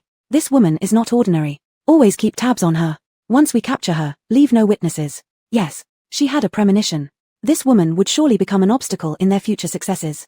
Mother, this woman is the world-renowned blood clan maiden. Anyone drinking her blood will achieve immortality and immense fighting power. The woman naturally heard of this, I am aware. Let's address it once you capture her. Yes. Chapter 68 AU. Stop teasing me. Jun Che lowered his head, not daring to say more. His mother was a very capable woman. In front of her, all his tactics were insignificant. Take care of your wound first. Let's go back to the Jun family. Go back. Mother, Jun Huayang is now sending people everywhere to capture me. You saw that guy just now. If I go back, it's a death sentence. Calm down, you won't die. Yes. Back to the Lin family mansion. Jun Che sighed in relief. The Lin family mansion was his grandfather's place. Compared to being constantly on the run, the mansion offered high safety and secrecy. Before he takes action, Jun Huayang will never find him. The next day, in the Jun family courtyard. Because Yang Yu was injured, Jun Huayang didn't sleep well all night. He woke up numerous times at night just to check her injuries so she wouldn't be in danger. Seeing the dark circles under Jun Huayan's eyes, Yang Yu raised an eyebrow and revealed a hint of a smile. Does your neck still hurt? Jun Huayang instinctively touched his neck. The little bites from last night had slightly scabbed over. Touching them brought a slight stinging pain. Not painful anymore. How about AU? Is your shoulder all right? I'm fine. Yang Yu wasn't too concerned. For her, this minor injury meant nothing. If it hurts, you must tell me. Yang Yu turned her body, looking at him meaningfully. Would telling you make a difference? She before him appeared relaxed with her face after waking up smooth and white like a peeled egg. Her alluring eyebrows and lingering suggestive gaze made her incredibly desirable. Jun Huayang clenched his hands tightly, suppressing his urges. I can make AU more comfortable. How can I be more comfortable? As soon as the words left her lips, a long neck appeared in front of him. Let AU drink. You're quite clever. With time passing, Yang Yu became increasingly satisfied with Jun Huayang. Aside from his excessive attentiveness, she couldn't find any faults in him. Jun Huayang heard everything clearly, and a wave of sadness arose within him. Did AU despise him again? He was merely worried about AU, afraid something would happen to her. What's wrong? Nothing. AU, do you want to rest a bit more? Yang Yu thought for a moment. She indeed felt somewhat exhausted. Yes, you should go have breakfast first. All right. Eat more things that replenish blood. Your blood smelled a bit light last night. Upon hearing this, Jun Huayang felt even more dejected. AU was dissatisfied with him again. He must eat more to replenish his blood, making sure AU can never live without his blood from then on. Master Jun, you finally came down. Li Fengyuan got up from the sofa and approached Jun Huayang. Did you catch Jun Che? No, he got into a car. Tell me the details. Last night, I followed his trail all the way, watching him enter an extended Lincoln. It then disappeared into the night, but it was certain that the Lincoln headed south towards the capital city. South of the capital city? Jun Huayang had suspicions in his heart. Continue investigating. Don't let AU know. Yes. Oh, by the way, the guards found many blood slaves in the villa. Jun Huayang considered it for a moment. There are already quite a few in the yard. Collect them all and hand them over to the Special Investigation Bureau. No problem. I will ensure Jun Che has no way of escaping from the capital. Yes. Sang Mo. Sang Mo quickly approached. Young master, what are your orders? Investigate Lin Yueru's whereabouts. I need to confirm if she has come to the capital. Yes. Li Fengyuan pondered. Lin Yueru? Miss Lin. Master Jun, could you possibly mean Lin family's young miss, second madam of the Jun family, Jun Che's mother? That's her. What's the matter? I've heard she is outstanding in appearance, a renowned well-bred lady. If she comes to the capital, it will certainly not be easy to execute Jun Che. Regardless of how she is, when I, Jun Huayang, decide someone must die, that person will die. Feeling the cold, powerful, decisive aura, Li Fengyuan's brows tightened. Yes. He always felt things weren't that simple. This vague notion of kinship might become an important obstacle. There is another piece of news. The old master has been rescued. Rescued by the old madam? He returned from Jukang Mountain a few days ago and is currently recuperating. Jun Huayang wasn't surprised. From the moment he sent the person inside, he knew the old man would eventually come out. Don't worry about it. Let him be. Jun Huayang, I want water. A single word changed his entire demeanor instantly. Gently turning around, he reproached with concern, AU, you're injured. Don't go downstairs. Yang Yu stood firm, a flicker of dissatisfaction rising in her eyes. Your audacity is growing. And now you dare to command me. I didn't, AU, please don't misunderstand me. Chapter 69, AU, can you please not be so aggressive? Looking at the drastic changes before and after, Li Fengyuan was dazed for several minutes before regaining his senses. Good morning, sister-in-law. Yang Yu nodded. Jun Huayan personally poured a glass of warm water and handed it to her side. AU, have some water. Yes, have you eaten? Not yet. Go quickly. Yes. Zhang Huaiyan's eating problem was directly related to her food supply. Hunger would lead to a decline in the taste of blood and drastically reduce its sweetness. Looking into her eyes that showed no mercy, Zhang Huaiyan whimpered unhappily, "Au. What is wrong? Au is too aggressive." Li Fengyuan could hardly believe it. His eyes met with Sang Mo, who had already become accustomed to this, his face full of perplexity. Did men in love all change like this? That's terrifying. Yang Yu covered her forehead. Was she really that harsh? She hadn't noticed. "Au, can you please not be so aggressive?" "I'll eat obediently." Yang Yu nodded, yes. She chuckled helplessly. Perhaps even she herself didn't realize that she had become a bit more patient with Zhang Huaiyan. In the afternoon, Zhang Huaiyan thought about something in her mind and kept looking at her repeatedly. Yang Yu lifted her gaze, her red lips cold without any warmth. "Speak. Does Au like necklaces?" Since they first met, her neck had been empty, bare without any adornment. Such a beautiful neck should certainly be paired with a world-class necklace. Yang Yu slightly frowned. She wasn't that she disliked them, it's just that none of the necklaces in this world caught her fancy. "All right. Will Au go with me to buy a necklace?" "Why so suddenly?" "I want to see Au wear a necklace. It will surely look very beautiful." He wanted her to pick one personally, then he would place a tracker inside it. Afterward, wherever she went, he would always be able to find her immediately, keeping track all the time. Yang Yu didn't detect Zhang Huaiyan's hidden thoughts. Since there was nothing else to do, she agreed, "Yes, let's go take a look." Her injuries were fresh, she needed rest. Zhang Huaiyan understood this clearly, but his overwhelming anxiety had become impossible to suppress. It drove him to want to put the tracking device on Yang Yu as soon as possible. It was unbearable to wait even for a moment. At the top-level commercial building of fantasy in the imperial capital, everything most luxurious in the capital was gathered here. The top-floor design offered a panoramic view of the entire capital. "Au, do you like the scenery here?" Yang Yu glanced at it indifferently. It might be more beautiful at night. "Yes." Zhang Huaiyan took out a picture and placed it in front of her. "Do you like it?" Yang Yu swept through it briefly. Though it couldn't compare to the world she was previously in, it was still passable enough. "It's okay. Shall I buy it and give it to Au?" "As you wish." Yang Yu was uninterested. She only cared about the quality of his blood and how her palace was faring. "Has the soft furnishing style I chose started construction?" "Don't worry, it'll be ready in half a month.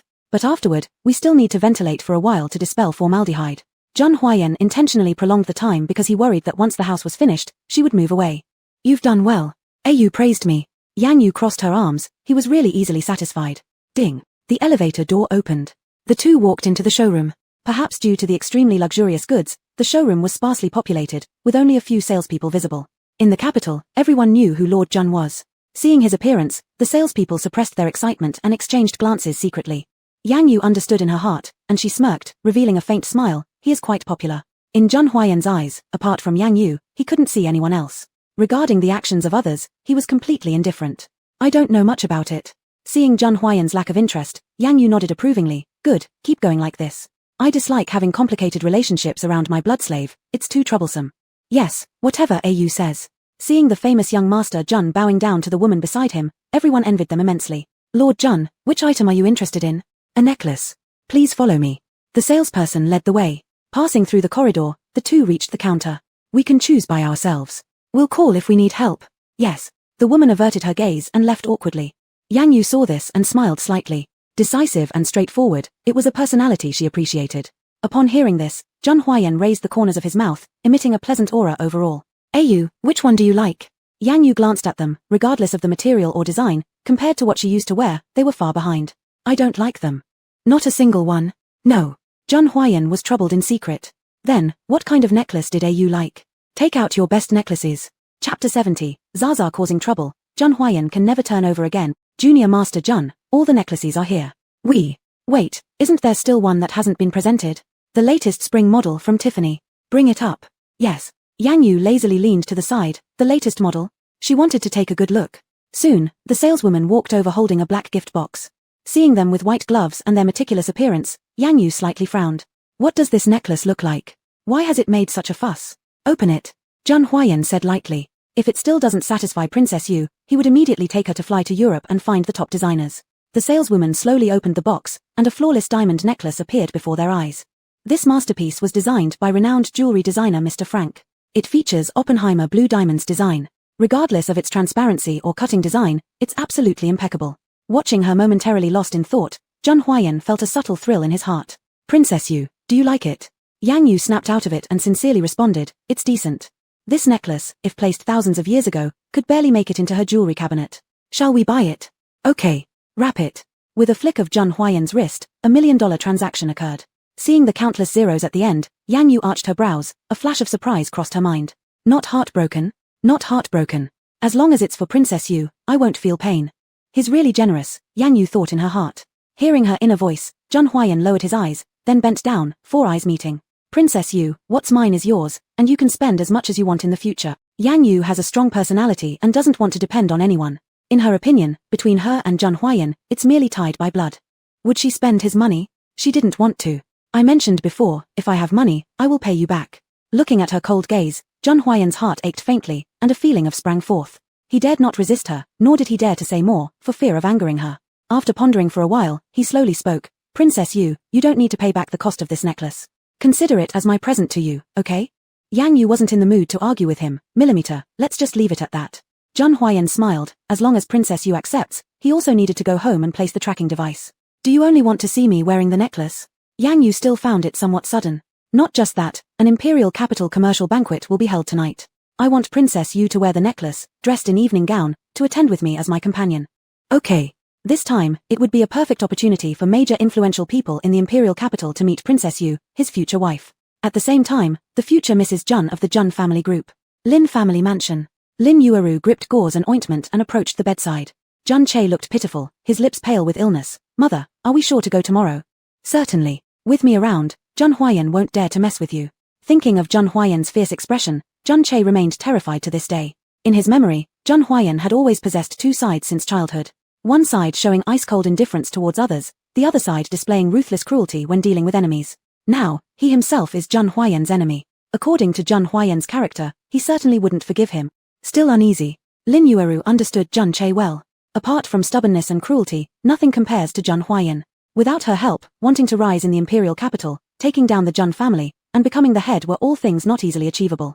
Knowing he couldn't hide it from his mother, Zhang Che honestly answered, Yes, mother, you don't understand today's Zhang Huayan.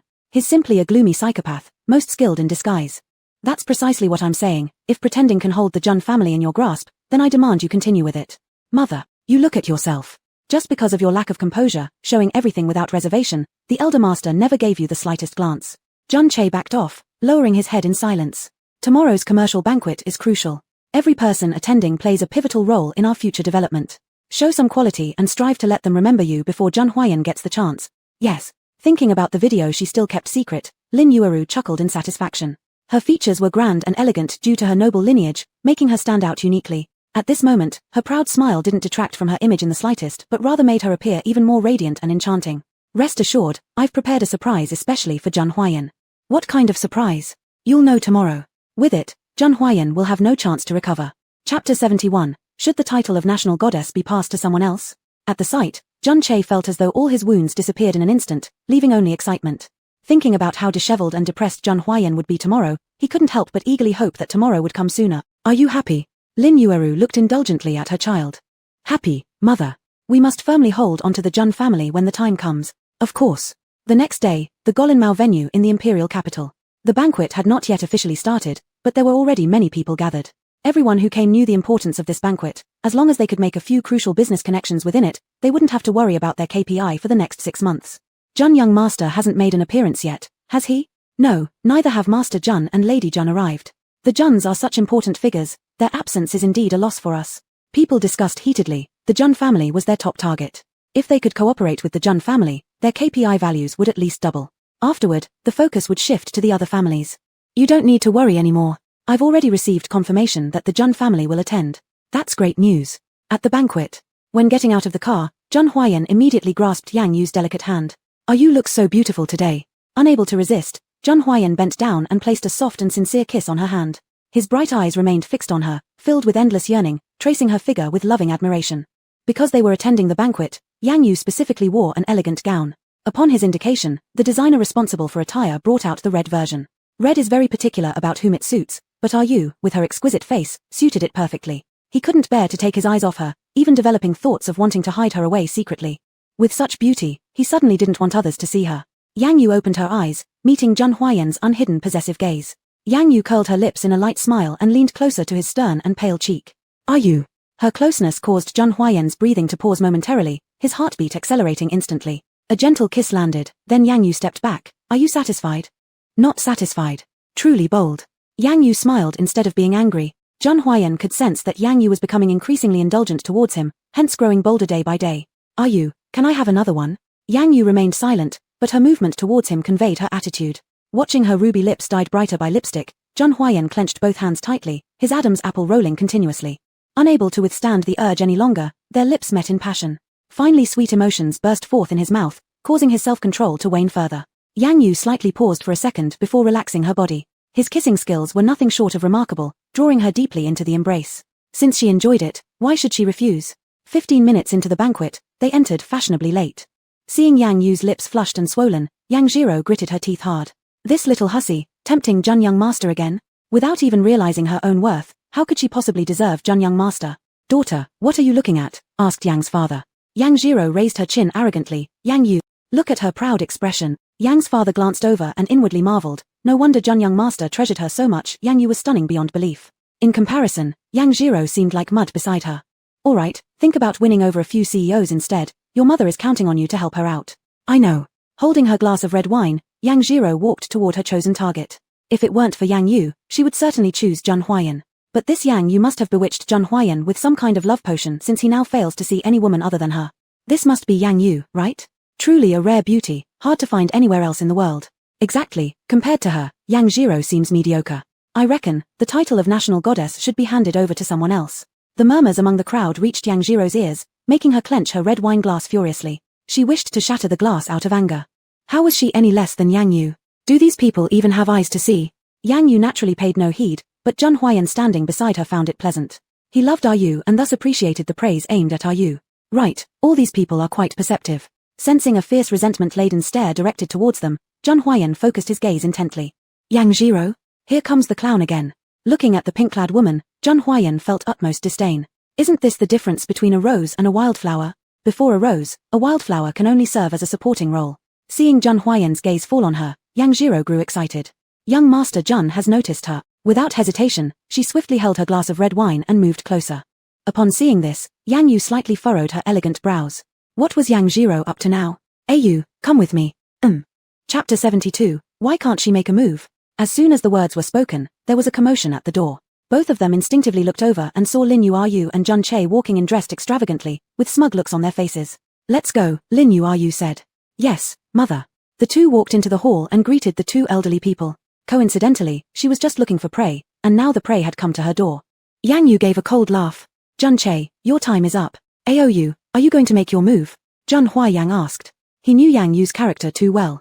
Now that Jun Che has appeared, she will definitely take action. Should I handle it? Jun Che is treacherous and full of cunning plans. I'm worried something might happen to you. No need. Take care of yourself. Zhang Huayan suppressed his feelings of disappointment and was about to open his mouth when the two elders came over. The old lady of House Jun glared at them disapprovingly. Huayan, Jun Che has already explained the situation to me. No matter what grudges or enmities you have had before today, keep everything inside. Looking behind her at Jun Che who smirked with pride, Zhang Huayan's eyes turned icy cold. Impossible. Zhang Huayan, do you know how important today's banquet is? Our family needs to select business partners as well. Don't ruin the banquet. After the banquet ends, feel free to create as much chaos as you want. The old man fiercely stared at Zhang Huayan. He hadn't forgotten the Nine Kang Mountains incident, but he didn't dare to confront Zhang Huayan directly now. This was an unfilial son who would recognize no relatives. If he angered Zhang Huayan again, he might be sent back to the Nine Kang Mountains. Yang Yu stayed silent, quietly observing all this. It doesn't matter if Zhang Huayan cannot deal with Jun Che. After all, she is not part of the Jun family. If she wishes to act, she shall. Grandfather Jun glanced around and waved his hand. We will finish the banquet first. If anyone dares to create mischief during this period, I will reduce their share in the company by half. He no longer dared to command Zhang Huayan directly, so he could only use his stock to threaten other members of the Jun family. When Jun Che heard the word shares, he instantly fell silent. On the contrary, Zhang Huayan casually played with Yang Yu's hand without giving a second thought to the shares. What does equity matter? He cared less about the entire Jun family. As long as the grandfather and grandmother don't cross his bottom line or touch those dear to him, they're irrelevant. Today's banquet, he's here to show off his wife. However, Yang Yu crossed her arms and watched Jun Che with distaste. This piece of trash thought he was safe just because he brought his mom along. He killed that little girl, and she will make sure he pays for it. Interestingly enough, when she moved her gaze away, she caught Lin Yu's darkened eyes. Seeing the flicker of hatred from this woman, Yang Yu lightly chuckled. How intriguing. There were indeed quite a few people behind Jun Che. She easily smelled the same vampire scent from the black-cloaked man on Lin Yu. So another crocodile surfaced. Since there were bigger fish, one needed to reel out a longer line. She stopped probing deeper and walked to the stage together with Zhen Huaiyang to deliver a speech on behalf of everyone. After the speech concluded, all the attendees raised their glasses at the banquet. Seeing some of the famous commercial partners around, Zhen Huaiyang led Yang Yu toward a corner. Zhun Che gazed at their backs, a trace of viciousness flashing in his eyes as he questioned, "Mother, what is this surprise gift you mentioned?" Lin Yu curved her lips into a smirk. "Of course, it's something to destroy Zhen Huaiyang's reputation along with that woman next to him. Let's get rid of them both while we're here." Upon hearing this, Zhun Che eagerly awaited Zhen Huaiyang's downfall. "Fetch the USB drive I left in the car." "Yes, Mistress June." Catching the sneaky gestures of the mother and son duo through the corner of her eye, Yang Yu knew they were about to stir up trouble. She wanted to follow them but was held back by Zhen Huaiyang grabbing her hand. "Aou, where do you plan to go?" Zhen Huaiyang couldn't bear to let her leave his side even for a moment. His grip tightened possessively. Yang Yu patted his head gently. "Good boy, I'm going to the restroom." "All right then, hurry back." Following Zhun Che's direction, Yang Yu wandered down the corridor. Before she could chase further, another sweet voice chimed in. "Yang Yu." Yang Yu turned and met a gorgeously dressed woman. "Yang Yu, do you know who I am?" The woman wore an arrogant expression. Yang Yu arched her eyebrows. What kind of princess disease did this miss suffer from? "I'll tell you. I am Lin family's miss compared to your insignificant Yang family. Ours excels far beyond yours. As for Yang Zhero, she's nothing, and neither are you to dare entangle with brother Huaiyang." She had liked Zhen Huaiyang for quite some time, yet he ended up entangled with such a worthless woman. Besides, Auntie encouraged her to strive for true love. With Auntie's help, she was sure she'd snatch brother Huaiyang away. Thinking of this, she threatened, "I advise you to stay away from brother Huaiyang right now. Otherwise." "Otherwise what?" Yang Yu laughed. It was the first time someone dared to threaten her. "Otherwise, I'll take your life. My aunt won't let you off." The opponent sensed Yang Yu's killing intent in her eyes and suddenly stiffened all over, unable to move under the intense pressure. Why can't she move? Chapter 73. What the hell is going on? Yang Yu absolutely detested being threatened, especially when it involved making her leave Zhen Huayan. Though it was Zhen Huayan who always pursued her, she couldn't deny that she found him quite satisfying too. She took slow steps forward, observing the woman's evident fear. The presence of the Blood Emperor alone, without even lifting a finger, was enough to make people kneel. But horrifyingly, the woman suddenly began to breathe heavily, eyes wide open, then collapsed in front of Yang Yu and died instantly. Yang Yu! What the hell? At this moment, the waiter hiding by the side door witnessed everything and stumbled out, rushing away. In the venue, the atmosphere was unusually quiet. Yang Yu hesitated for a moment and immediately realized something was wrong. Not good. She had been lured away. Yang Yu turned around and rushed back into the venue. Inside, there was eerie silence. Zhen Huayan stood aside, coldly watching the image on the big screen. On the big screen, his complexion was deathly pale as he hugged his head and screamed hoarsely. He looked completely disheveled and utterly exhausted, just as he appeared whenever he had an episode. Whispers circulated around, accompanied by strange glances. "Looks like the rumors outside are true. This young master Zhen really does have a strange illness. Yeah, can we trust this Zhen family business to him? I wouldn't have chosen to cooperate with him if I'd known. What if he fails? What will we do then?" Hearing the whispers around, Lin Yueru and Zhun Che exchanged glances, their smiles growing increasingly smug. If word got out about Zhen Huayan's ghastly appearance, he'd be finished. The old man and madam would never give him shares again, and the world would see him only as a madman. Zhen Huayan watched the scene expressionlessly, as if the person on the big screen wasn't him. But Yang Yu felt uncharacteristic rage stir within her. No one dared to touch what belonged to her. Approaching from behind, Yang Yu quickly reached the power cord and stepped on it, snapping it cleanly. The big screen went dark instantly, leaving the whole venue silent. "Are you, don't look." He feared nothing except Are You seeing it and feeling repulsed. Yet Yang Yu emanated chilling coldness. Who did this? Her chilling, terrifying voice echoed in the center of the venue. When no one answered, Yang Yu's face darkened further, anger flashing in her eyes. Her intimidating aura was akin to that of a ruthless Azura summoned from hell, and the next second heralded a call of impending doom. Lin Yueru's heart raced, afraid to look directly at her. How could this woman exude such a formidable presence? All the tycoons present at the banquet were stunned. Suddenly, Lin Yueru had a premonition of ominous foreboding. "Are you, don't get angry." Zhen Huayan held her hand to soothe her. "I'm not angry, Zhen Huayan. You always say you want to protect me, start by protecting yourself well." She gently caressed his face and glanced toward the corner where she caught sight of Zhun Che slipping away. A frostiness entered her gaze. "Deal with this properly, and I'll go handle some garbage." As Yang Yu left, Zhen Huayan's gentle demeanor abruptly shifted, his tone freezing like that of the Lord of Death. "Sang Mo, bring me the computer." "Yes." Lin Yueru's figure trembled. What was Zhen Huayan up to? If through the computer he broke into the system and uncovered evidence, her day was about to turn disastrous. While Sang Mo fetched the computer, Zhen Huayan's icy gaze swept across the entire venue. The crowd showed him fear, while Lin Yueru revealed palpable guilt. Silently, he stared at her, saying nothing.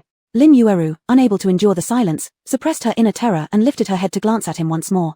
Master, the computer is here. Jun Huayan grabbed the computer and started operating on the spot. Complicated codes flashed one after another, various runes interweaving. Look for a USB drive or an SD card.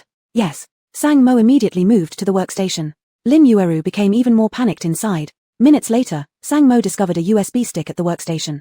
Master, the USB drive. Bring it over. Yes. The next second, Jun Huayan inserted the USB drive into the computer. Each USB drive has a unique link channel, showing all the connected mobile phones and computers. By performing a special operation using BEV, the primary operational computer and all previously used equipment can be linked together. The closer the distance, the better the effect. After a few minutes, the computer connected with a device.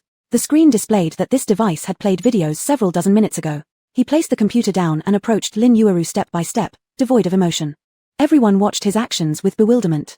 What exactly is going on here? Could it be Madame Jun's doing? That's absolutely impossible. Madame Jun is a renowned woman of noble upbringing. The elder lady hurried over to Jun Huayan's side immediately. Huayan, what exactly happened? Jun Huayan's lips curled into a cold smile. Every sin leaves its mark. Lin Yueru swallowed nervously. Huayan, what are you talking about? Jun Huayan chuckled bitterly. One must wait until they see the coffin before shedding tears. Sang Mo, search me. Jun Huayan, I am the second mistress of the Jun family. What exactly are you doing, allowing a mere bodyguard to search me? Sang Mo snapped his fingers, and instantly several people rushed in, holding Lin Yueru down for a body search. Lin Yueru's face went deathly pale as she tried to maintain her composure. Huayan, how could I possibly do something like this? Have you forgotten? When you were little and had episodes, Auntie cooked for you and took care of you. At all costs, the phone must not be found. Her phone contained the original files. Jun Huayan gave a cold snort. This is hardly the time for reminiscing. Chapter 74, she must immediately reveal the surprise. Lin Yueru kept struggling. Don't touch me. Jun Huayan furrowed his brows tightly and kicked her with his foot. Lin Yueru was kicked on the knee, fell to her knees, and her face turned deathly pale from the pain. The phone she had been hiding inside her dress slipped out and clattered onto the floor. Sang Mo was quick to react and immediately handed the phone to Jun Huayan. Master. Jun Huayan. You are infringing on my privacy. Lin Yueru looked completely disheveled. She had never endured such humiliation. Rising from the ground, her eyes were red-rimmed. Her still graceful demeanor stirred some sympathy among those present. Unfortunately, Jun Huayan only coldly stated, infringement of privacy? My dear aunt, you're about to go to prison for leaking mine. After a brief operation, Jun Huayan found the video. The original file played on-site, leaving Lin Yueru's face ashen. Unexpectedly, the audience was shocked. Yueru, what exactly is going on here? Yes, why did you release Huayan's video? The elderly couple quickly pulled Lin Yueru aside and began questioning her. Seeing the situation wasn't favorable, two clear tears flowed from Lin Yueru's eyes instantly. I'm sorry. I've made a mistake. What really happened? The master of the house, Mr. Jun, became extremely agitated. Lin Yueru's eyes darted around before sobbing. I've been forced to do it, someone compelled me, so I acted this way. Huayan, forgive your aunt. There were reasons behind my actions. If I go to jail, the Jun family will also lose its dignity. Who forced you? Jun Huayan asked faintly. Lin Yueru stammered, unable to speak. Indeed, there was someone colluding with her, but she absolutely couldn't divulge their identity. You won't say, right? Allow me to speak for you. Do you remember Liu Dejiang? Lin Yueru's figure trembled. Liu Dejiang was precisely the person in charge of creating false documents. How could Jun Huayan know? I'm not sure. Still trying to argue. Jun Huayan just found it amusing. Sang Mo, connect the wire. I want her to see everything clearly with her own eyes. Understood. The wires reconnected, projecting images onto a large screen.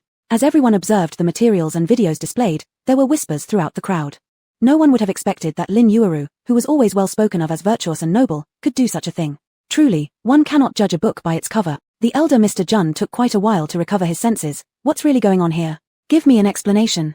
Old Madame Jun believed she understood Lin Yueru well and stepped forward immediately to smooth things over. Yueru, is this true? Could Huayan have mixed up the files? Lin Yueru's complexion was deathly pale. Large beads of sweat streamed down her forehead. Her nervous stuttering made it hard not to draw suspicion from everyone. Jun Huayan stood aloft, watching everything unfold beneath him with lofty detachment. He simply wanted to see what kind of lies Lin Yueru would conjure next. With solid evidence in place, any further denial might bring even worse consequences. After all, no one could guarantee if Jun Huayan didn't have other pieces of evidence at his disposal. Under the confused yet disdainful gazes of all present, Lin Yueru felt like sitting on needles. Quickly, explain what's going on, clarify the matter. Otherwise, our Jun family will be utterly disgraced today. Once this is reported, Jun Group's shares will certainly fall. Quickly explain clearly, it's just a misunderstanding. The old couple continued to refuse to believe it was Lin Yueru who had done this, pressuring her strongly to resolve the issue. Jun Huayan remained silent, his icy gaze locked firmly on Lin Yueru. He was certain that the other party wouldn't dare to lie in front of him. After all, How good could she be at maintaining consistency in her falsehoods? Mountains of ironclad evidence, how would she now salvage the situation? Time ticked by second, and the people gradually lost their patience. Suspicion turned into certainty, carrying contempt directed toward Lin Yueru. Just as the elderly couple prepared to urge her again, Lin Yueru suddenly knelt down on the ground. Parents, I'm sorry. It's all Liu Dejiang's fault, he forced me. People were stunned, ears perked up. How did he force you? What exactly is happening? The old couple definitely didn't want her to end up in jail, so they asked hurriedly. He once said if I didn't comply, he'd destroy the Jun family's biggest supply channel. What? Liu Dejiang is the general manager responsible for the total supply channels. In my moment of confusion, I was coerced into signing these things. Everything shown on screen, including the footage released earlier of Huayan having his fit, was something he forced me to do. Do you truly stand by what you're saying? Master Jun doubted. Anyone who had reviewed the documentation and images wouldn't easily believe Lin Yueru's statement anymore. Coercion? Forced? It didn't seem realistic for such incidents to occur involving the second madam of the Jun household, especially given her remarkable abilities. I know none of you will believe me, but everything I've said is absolutely true. So, everything seen on that was entirely his coercion? The old madam asked. Yes. No matter how skilled I am ultimately a woman. Chapter 75, Lin Yueru slaps faces. Watching everyone being persuaded, Lin Yueru slowly sighed in relief. Jun Huayang sneered lightly, with eyes full of disdain. How well she acted indeed. Unfortunately, she shouldn't have released those videos. She shouldn't have let you see him at such a wretched moment. Jun Huayang's eyes were filled with resentment. For some unknown reason, while looking into his eyes, Lin Yueru suddenly felt an overwhelming sense of fear. Huayang may not have found these pieces of information. After all, Liu Dejiang is quite cunning. It's our mistake to blame you. Huayang is young, it's normal he didn't find them. Alright, tidy up quickly and rest. The old couple tried to smooth things over. Jun Huayang extended his hand. Wait. Those who dare to offend the Jun family shall not be forgiven. Sang Mo, issue a global arrest warrant for Liu Dejiang. Yes. After capturing and interrogating him, we'll then decide Lin Yueru's punishment. He couldn't even bother calling her aunt. The look on his face was filled with murderous intent, turning Lin Yueru's complexion ghostly white. If Liu Dejiang gets captured, she's doomed too. Liu Dejiang has enough leverage against her. She needs to shift the attention away quickly. Oh right. Meanwhile, outside the meeting hall, Yang Yu intercepted Jun Che, trying to escape. Yang Yu, do you know where you are? The banquet area. And yet you still dare move against me? I'll tell you this, once you lay a hand on me today, the entire Jun family will never forgive you. So what? Looking at Yang Yu's indifferent expression, Jun Che became extremely agitated. He was injured and absolutely could not stay, or else it would mean certain death. Aren't you afraid of becoming the Jun family's enemy? What's there to be afraid of? It's about time you thought about how you're going to die. Yang Yu stepped forward swiftly and made a fast move. Seeing the incoming punch, Jun Che immediately stepped back to evade. Don't dodge anymore, surrender and I might make your death quick and painless. Unable to bear the insult, Jun Che refused to give himself into Yang Yu's hands so easily. After much contemplation, he decided to run again. In his peripheral vision, his subordinates were standing firm at the rear. An idea hit him instantly. After exchanging a knowing glance with one of his men, he began stalling for time. Yang Yu, you'll regret doing this to me. Stop blabbering. Yang Yu attacked again. As they engaged in fierce combat, a strong smell of blood wafted from behind. More artificial blood slaves. Turning around, Yang Yu saw blood slaves rushing straight toward her. With no choice, she let Jun Che go, focusing all her energy on combating the blood slaves. Upon seeing this, Jun Che escaped once more. The man-made vampires had rapid combat strength. After nearly 10 minutes of struggle, they finally fell. Seeing that no one was around, Yang Yu grew furious. That crafty bastard had managed to slip away again. To distract her with vampires while creating opportunities to escape. What audacity! Whoever was pulling the strings from the shadows was getting more reckless, creating so many artificial vampires. With an icy face, she returned to the banquet hall. Suddenly, a terrified man rushed out pointing at her, shouting, "It's her! It's her who did it! I witnessed her kill someone in the corridor." Panic-stricken and shake-legged, the man staggered closer with policemen trailing behind. She killed Miss Lin of the Lin family. Jun Huayang immediately pulled Yang Yu behind him and asked in a low, deep voice, "What exactly happened?" The policeman showed his badge. "Sir, we discovered a female corpse, preliminarily indicating it was a murder. The lady beside you is considered a major suspect in the case." "What evidence do you have?" "This gentleman here is the witness." Under the cold and piercing gaze of Jun Huayang, the man's legs quivered, forcing him to avert his eyes. "Speak. I am the cleaner of this venue. While cleaning, I saw her personally kill the young lady of the Lin family." Yang Yu remained calm and emotionless, unfazed. Lin Yueru, hidden behind the elder's figure from afar, subtly smirked. Seeing the body being carried in, Jun Huayang's expression tightened. "Are you, what's going on here?" Yang Yu gave a disdainful laugh, just resorting to dirty tricks, yet showing no concern for human life. The police officers had never seen such a composed criminal before, slightly stunned for a few seconds before reacting. "Please come with us." Yang Yu gave a chilly glance. I didn't kill anyone. The policeman smiled slightly. All criminals say that, but the truth must be uncovered during the investigation. Take her away. Zhang Huayang blocked her behind him, his eyes full of menace. Who dares? Yang Yu raised her eyebrows, feeling a warm current slide through her heart. She had never cared about the situation in front of her. Even if taken to the police station, what could they do? She could always break out. There's nothing they can do to her. But his protection and care meant something to her. As both sides remained locked in a standstill, the tension was palpable. What was supposed to be just a business banquet took an unexpected turn when everyone least expected it, with Lin Yuayu leaking Zhun Xiaoya's private information and a murder occurring. Lin's parents suddenly rushed in from outside, surrounding Yang Yu. They had only arrived late by a little while, but they never expected their daughter to have encountered something like this. So it was you who killed my daughter. Your life for her life. Compensate for my daughter. Zhun Huayang's expression was one of wrath, his icy gaze terrifying. Shut up. Chapter 76. Who dares touch her? Lin's parents had long lost their reasoning. Is there no justice in heaven? A murderer dare be so brazen. With every word calling someone a killer, it finally infuriated Zhun Huayan. The veins on the back of his hand stood out as he glared at them with an ominous look. He wasn't stupid. Targeting Yang Yu was just a way to target him. Only Lin Yueru and her son could do something like this. But with the dead being from the Lin family, Lin Yu really did go all out when she struck. He touched Yang Yu's slightly cool hand, comforting her. Don't be afraid. I'm here. Yang Yu smiled.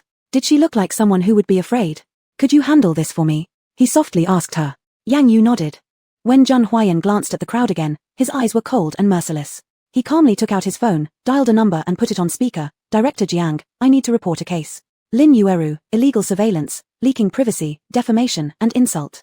With every word he spoke, Lin Yueru's face grew whiter. Master Zhun, we'll arrest Lin Yueru immediately. Thanks, Director Jiang. He casually hung up, while the nearby police officers, hearing Director Jiang's call, showed great surprise and immediately turned their attention towards Lin Yueru. No, don't arrest me. Lin Yueru suddenly looked at the elderly Mr. and Mrs. Lin. Mom, Dad, I can't be arrested. Though full of resentment, the two elders' faces aged several years instantly upon hearing Lin Yueru's words. If anyone harms Yang Yu, Lin Yueru will have to be locked up immediately. With Zhun Huayan present, who could harm Yang Yu? Officers, please investigate first. We demand justice over who the real murderer is. With this statement, temporarily giving up the investigation on Yang Yu, Lin Yueru let out a sigh of relief but quickly felt annoyed. If only she hadn't been caught by Zhun Huayan, then now inside prison would be Yang Yu, and Zhun Huayan himself would be shamed all across the city. She originally had a chance to achieve both goals. Now however, Zhun Che's whereabouts are unknown, and she almost found herself behind bars. Zhun Huayan scanned the crowd, his voice icy. No one is allowed to defame my person. If she says she didn't kill, then she didn't kill. This matter, Zhun's family shall thoroughly investigate. Sang Mo quickly cleared a path. Zhun Huayan held Yang Yu and left gracefully. They sped rapidly and arrived at the courtyard of the Zhun residence. Seeing the weariness in her eyes, Zhun Huayan worriedly asked, Are you alright? A little tired. Upon hearing this, Zhun Huayan immediately bent down and picked her up into his arms. Not until they reached the bedroom did he gently set her down. Yang Yu merely felt completely exhausted, too weary to stop his actions. She had already been injured yet still insisted on fighting alongside Zhun Che and against the vampire. Can you tell me what exactly happened with Miss Lin? Yang Yu closed her eyes, lips parting. Give me blood. Zhun Huayan, suppressing his confusion, ripped open his shirt and presented his neck to her. Drink. The sweet, smooth sensation exploded in her mouth, difficult to stop and resist his sweetness. Unable to stop herself, Yang Yu extended her hands and pressed on the man's neck, bringing him closer to her mouth. The feeling of losing blood bit by bit was not pleasant, accompanied throughout by a heavy sense of dizziness and pain. But as long as he thought about how comfortable Yu might feel, Zhun Huayan believed he could endure it. It wasn't until Yang Yu was satisfied that she let go of his bruised neck. At the same time, her complexion improved quite a bit. It wasn't me who killed her. Even though she arrogantly came asking me to leave you. Did she do anything to you? What? Zhun Huayan's expression instantly changed, filled with rage. How dare any trash make you leave me? Yang Yu smiled and patted his head. I think the same. What trash?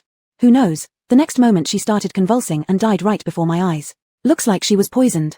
Zhun Huayan snorted coldly. It was definitely done by Lin Yueru. She actually dared to be so cruel as to let her own niece frame you, and only after Miss Lin is dead will the Lin family rest assured. Besides having a human face, her heart is already as dirty as the devil. That's a failed product. Zhun Che and his mother have both been altered. Zhun Huayan pondered deeply. Should we get rid of them? No, I want to lure the big fish with a long line. Yang Yu firmly refused. Zhun Huayan stretched out his hand and hugged her close. Whatever you do in the future, I will always be with you. I am willing to be your executioner. He didn't want to see the person he liked with bloodstained hands. But if it had to come to action, then he would be the one to act. Chapter 77, Zhun Huayan's methods. Those police will keep investigating you until you confess. Yang Yu was unhappy, her little face crinkled. So troublesome. But I will handle it, you don't need to worry about it. I'll let them know what the rules are. Yang Yu just felt irritated at that moment. Mph, don't let those people bother me. Alright, you rest easy. After watching her fall asleep, Zhun Huiyang finally went downstairs. Coincidentally, Li Fengyuan had just come in. Junior Master Zhun, what's wrong with you? You look so worried. I'm concerned for little Yu. Is there something wrong with Miss Yang Yu? No, it's the Lin family's young miss who has run into trouble. Is this related to Miss Yang Yu? The Lin family won't give up easily. We must quickly find evidence of Lin Yuyu murdering the Lin young miss. Before then, the Lin family will surely try every means possible to make a move on little Yu. Then we should hire more bodyguards. No matter how powerful the Lin family is, they wouldn't dare oppose the Zhun family. What about that fellow, Zhun Che? Have you found him? He is currently hiding inside the Lin family mansion. He must have anticipated this. He's surrounded by bodyguards inside and out of the manor. Watch him, and refrain from acting for now. Once little Yu recovers from her injuries, she can deal with it herself. She said she wanted to let out a long line to catch bigger fish, so I will coordinate with her accordingly. No problem. During this period, your job is to find out where Zhun Che manufactures blood slaves. In the future, we cannot be threatened by blood slaves again. Got it. The next day, Director Jiang ordered the investigation bureau to take over the case. However, the despicable members of the Lin family amplified the situation online, splashing all the filth onto Yang Yu. Seeing news reports everywhere defaming Yang Yu, Zhun Huiyang slammed the computer to the ground. Shit. Where did these group of lunatics come from? The commotion in the study woke Yang Yu, who was sleeping in the bedroom. She put on her coat and slowly walked into the study. What's wrong? Upon hearing the voice of little Yu, Zhun Huiyang swiftly suppressed his violent emotions. Instead, he smiled faintly and turned around. Little Yu, you're awake? Shouldn't you sleep some more? With such a big noise, how can I possibly sleep? Sorry. Seeing the shattered computer on the ground, Yang Yu slightly raised her eyebrows, a hint of surprise in her tone. I didn't think you had such a fierce temper. No, it fell down accidentally. Zhun Huiyang quickly squatted down and picked up the fragments of the computer. Yang Yu looked at him, not saying anything. He has already learned to lie. Clearly this computer was smashed. Whatever could make him so angry must be something quite significant. Thinking about the computer back in her bedroom, Yang Yu turned and left. Little Yu. You continue handling it. I'll return to my room and rest for a while. Alright. Zhun Huiyang didn't ponder much. He couldn't sit idly by, as public opinion online needed immediate suppression by him. If things were left unchecked and allowed to spread, Yang Yu would become an object of hatred and fear for everyone. He would never allow events to degrade to that point. Sang Mo, immediately contact the most famous team in the imperial capital. I need to cancel out the public opinion online as fast as possible. Yes, master. However, Sang Mo hesitated to speak. What is it? This time, the Lin family seems to be throwing caution to the wind, ignoring warnings from the Zhun family, continuously posting remarks online. Fools. Then shower them with money and shut their mouths. Yes. Zhun Huiyang thought carefully. A single method wasn't going to be enough, far from adequate. He still needed more options in reserve in case the control over public opinion spiraled out of control. The one who tied the bell must unfasten it. The key lies with the Lin family. With that in mind, he began investigating immediately and headed towards the Lin residence. Passing through the corridor, Zhun Huiyang paused momentarily. This matter absolutely must not be known by little Yu, or it would certainly bring her worries. Under Junior Master Zhun Huiyan's instructions, the bodyguard drove straight into the gates of the Lin family. Seeing that distinct emblem, members of the Lin family shook nervously, feeling both fear and indignation. Had it not been for Yang Yu, their daughter would not have died. But they were facing the Zhun family, the supreme rulers in the imperial capital. Their resistance was akin to hitting a stone with an egg. Watching Junior Master Zhun Huiyang approach furiously, they couldn't help but feel terrified. Master Zhun, why have you come? Mrs. Lin stood by the door, blocking the entrance with her body. Zhun Huiyang scoffed disdainfully. Don't you all know very well why I've come here? As soon as he finished speaking, Mr. Lin abruptly opened the door. Junior Master Zhun, we didn't want to act this way, but that was my daughter, the daughter I worked hard to raise. At this sight, Mrs. Lin also could no longer bear it. I don't know what she did to anger Miss Yang Yu, but no matter what, it doesn't justify death, does it? Where's the evidence? Chapter 78. Would you hand it over to me? That cleaner is the witness. A cleaner can be bribed easily. The situation at hand was something Zhun Huiyan had anticipated. Fortunately, he acted contrarily before arriving here and investigated the Lin family, as well as their eldest daughter Lin Shu's background. A second-rate, insignificant family like theirs would never dare to take on the Zhun family. As expected, after an investigation, it turned out that while the Lin family appeared to be in the electronics business, they were secretly collaborating with a renowned smuggling group overseas. Everything they owned now didn't come from legitimate earnings but from smuggling and money laundering. The so-called eldest daughter of the Lin family also had dirty hands. She was involved in promoting prostitution at the famous Nightshade Bar in the capital and trafficking dangerous drugs imported from abroad. Their family handled countless illegal funds, with embezzled sums amounting to several million. Similarly, there were dozens of victims tied to Lin Shu's hands. If they weren't stopped soon, more people would undoubtedly be harmed in the future. How bold of them, despite their own sins, to sue him in court. It was truly self-destruction, and it wasn't his fault for not being courteous anymore. Mosey, bring the materials in the car over here. Bodyguard Mosey immediately nodded. Yes. The two mouths of the Lin family exchanged a glance, revealing all their underlying panic. Since you won't stop your antics, don't blame me for personally sending you to hell. Jun, young Master Jun, what do you mean? Jun Huayan threw the materials on the ground. Take a good look at what this is. Lin father picked up the documents, and his complexion drastically changed upon seeing the impeccable evidence provided within. This. Young Master Jun, where did you get these from? Surprised? Let me tell you, if I set my mind to it, there's nothing I can't get my hands on. Lin mother clutched the documents tightly, her trembling fingers showing her distress. This is fake. You're framing us. We've never done such things. It doesn't matter whether you admit it or not. I never expected you to confess anyway. Jun Huayan sneered coldly. Mosey, immediately send out the backup data on the computer to the entire internet. Yes. The two members of the Lin family exchanged another glance, collapsing weakly on the ground. Frightened already? I will let you see clearly how public opinion flips. Upon hearing this, Lin father quickly got up from the floor and knelt in front of Yang Mo's hen. We were wrong. We will no longer target Miss Yang Yu. Please, spare us. Lin mother saw the opportunity, extinguishing her earlier arrogance, followed by kneeling down in front of Jun Huayan. Never had they imagined that Jun Huayan would uncover everything based on their traces. Surely, they thought they hid it very well. It's too late. Young Master Jun, if the materials are released, our Lin family will be ruined. Please, mercy. Jun Huayan sneered again. When you slandered Yu online at will, how could you not have thought of this consequence? We were wrong. Sorry, please give us a chance. Jun Huayan kicked them away. It's too late. Late means late. Inside the bedroom, Yang Yu clicked open the computer, various comments entering her line of sight. Her expression remained calm, the foul remarks couldn't affect her one bit. Looking at the most viewed comment, Yang Yu slightly raised her eyebrows. This guy was really aggressive, consecutively releasing dozens of posts. Wasn't his hand tired yet? She lightly tapped the mouse and entered the homepage. There was a family portrait on top. It was none other than the Lin family. So the Lin family's daughter's father is the reason behind their great influence. Yang Yu pondered, intending to retaliate beneath the post. But when she started typing halfway through, she paused. Blustering wouldn't help. Even if she retaliated, more counterattacks would follow, just wasting energy. Yang Yu placed the computer back on the desk and closed her eyes. How many blood slaves were still under the control of Jun Che's men? And who exactly was the root cause of the holy water phenomenon? While she was contemplating, a sound came from outside the door. Jun Huayan, with a faint smile on his face, came into view, walking towards her slowly. What happy thing has happened? Aou, let you watch a good show. Saying this, Jun Huayan pulled her into his embrace. Yang Yu was slightly stunned. His audacity was increasing day by day lately. Without reprimanding him, perhaps he would dare to physically harass her anytime. Upon hearing this, Jun Huayan immediately stopped his actions, his composed face vanishing instantly, replaced by a pitiful look. Aou, I miss you so much. Can I hug you, alright? Yang Yu lifted her gaze, a hint of surprise flickering across her eyes. Was her previous perception an illusion? Before she could start chastising him mentally, he pulled out this move, leaving her without any words. Haven't we just met this morning?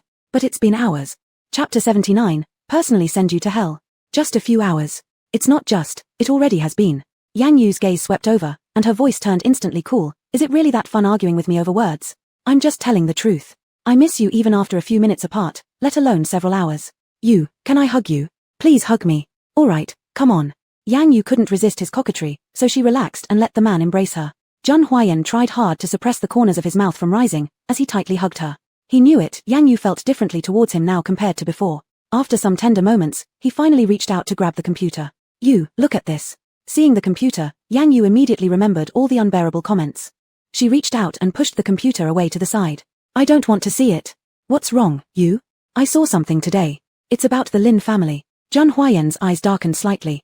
Her mood was indeed affected by what happened in the Lin family. He would never forgive them easily. But I think there's something different I'd like you to see. What is it? A twist. You mean a twist in the Lin family's news? Exactly. Yang Yu became interested. How dramatic is this reversal? If it's not impressive, I won't bother looking. It'll absolutely make you happy. Jun Huayan opened the laptop, and the news of the public opinion turning had already spread widely online. Netizens who originally pointed fingers at Yang Yu had suddenly changed sides, cheering and applauding her now. Seeing the heartening comments, a slight smile curled at the corner of Yang Yu's lips. What exactly happened here? The Lin family dared to appeal the case and continued their bold statements online with an attitude of throwing caution to the wind. So that's what I saw. Yes. At that moment, I noticed something strange and began investigating in reverse. Although I originally left a little room, why wouldn't I take action when they recklessly offended you? Recalling those remarks she read online, Yang Yu's gaze turned even colder. Let me guess. They refused, didn't they? Yes, so I could only make them pay the price. Looking at Zhang Huaiyan's earnest expression, Yang Yu chuckled softly. Are you mad? Yeah, they bullied you. This punishment pleases me greatly. Zhang Huaiyan tightened his grip, holding the person in front of him tightly. From now on, whoever dares to provoke you will face similar consequences. Yang Yu's expression gradually grew complicated. The world seemed much more chaotic than she expected before. There are many such situations, you doesn't need to worry about them. I won't. But where is Jun Che off to? Like a rat. You didn't know that he'd sent someone secretly to investigate Jun Che, and Zhang Huaiyan lowered his eyes momentarily before casually saying, probably hiding at the Lin family manor. Lin Yueru's domain? Yes. Now, he can only stay close to Lin Yueru, relying on her for protection. He understands well that simply because of the Jiao surname identity, the old man and old woman won't let me touch him. Unfortunately, Jun Che is too naive. The elder couple will absolutely not be his safety net. Not being able to move him is fine, I can do it. Your injury hasn't healed yet. That's irrelevant. No, I don't feel comfortable with that. Zhang Huaiyan insisted firmly. At that, Yang Yu arched a brow. Are you giving me orders? In an instant, Zhang Huaiyan backed down, disappointment written all over his face. No. Jun Che is cunning and deceitful. I think it's better not to go anywhere until your wounds heal. Yang Yu lightly moved her shoulder, finding her movement still not as fluid as usual. This gave her pause. If Jun Che were to unleash blood slaves again during a struggle, she feared she'd likely become fatigued again. That way, Jun Che might escape once more and surely increase his caution in the future. Given his shrewd nature, eliminating him would only get harder. Seeing her remain silent, Zhang Huaiyan became increasingly anxious. Can you listen to me this time? I just want to step out for some fresh air. Then let me help you to the backyard garden. Due to her agreement, Zhang Huaiyan's tone brightened up. His eyes sparkled with happiness. Yang Yu was confused. Why are you so happy? Yeah. He was easily satisfied. No, he wasn't that easy to satisfy. His possessiveness was very strong. What he had shown so far was merely the tip of the iceberg. He knew that Yang Yu liked his gentle side, so he absolutely could not reveal his true self. The two arrived at the back garden. The tranquil environment and comfortable temperature made Yang Yu unconsciously close her eyes, enjoying this rare serenity. Watching her look of ease and contentment, Zhang Huaiyan slowly leaned down, intending to touch her pale cheek with his lips. But an abrupt sound of footsteps disrupted this quiet intimacy, prompting Yang Yu to open her eyes.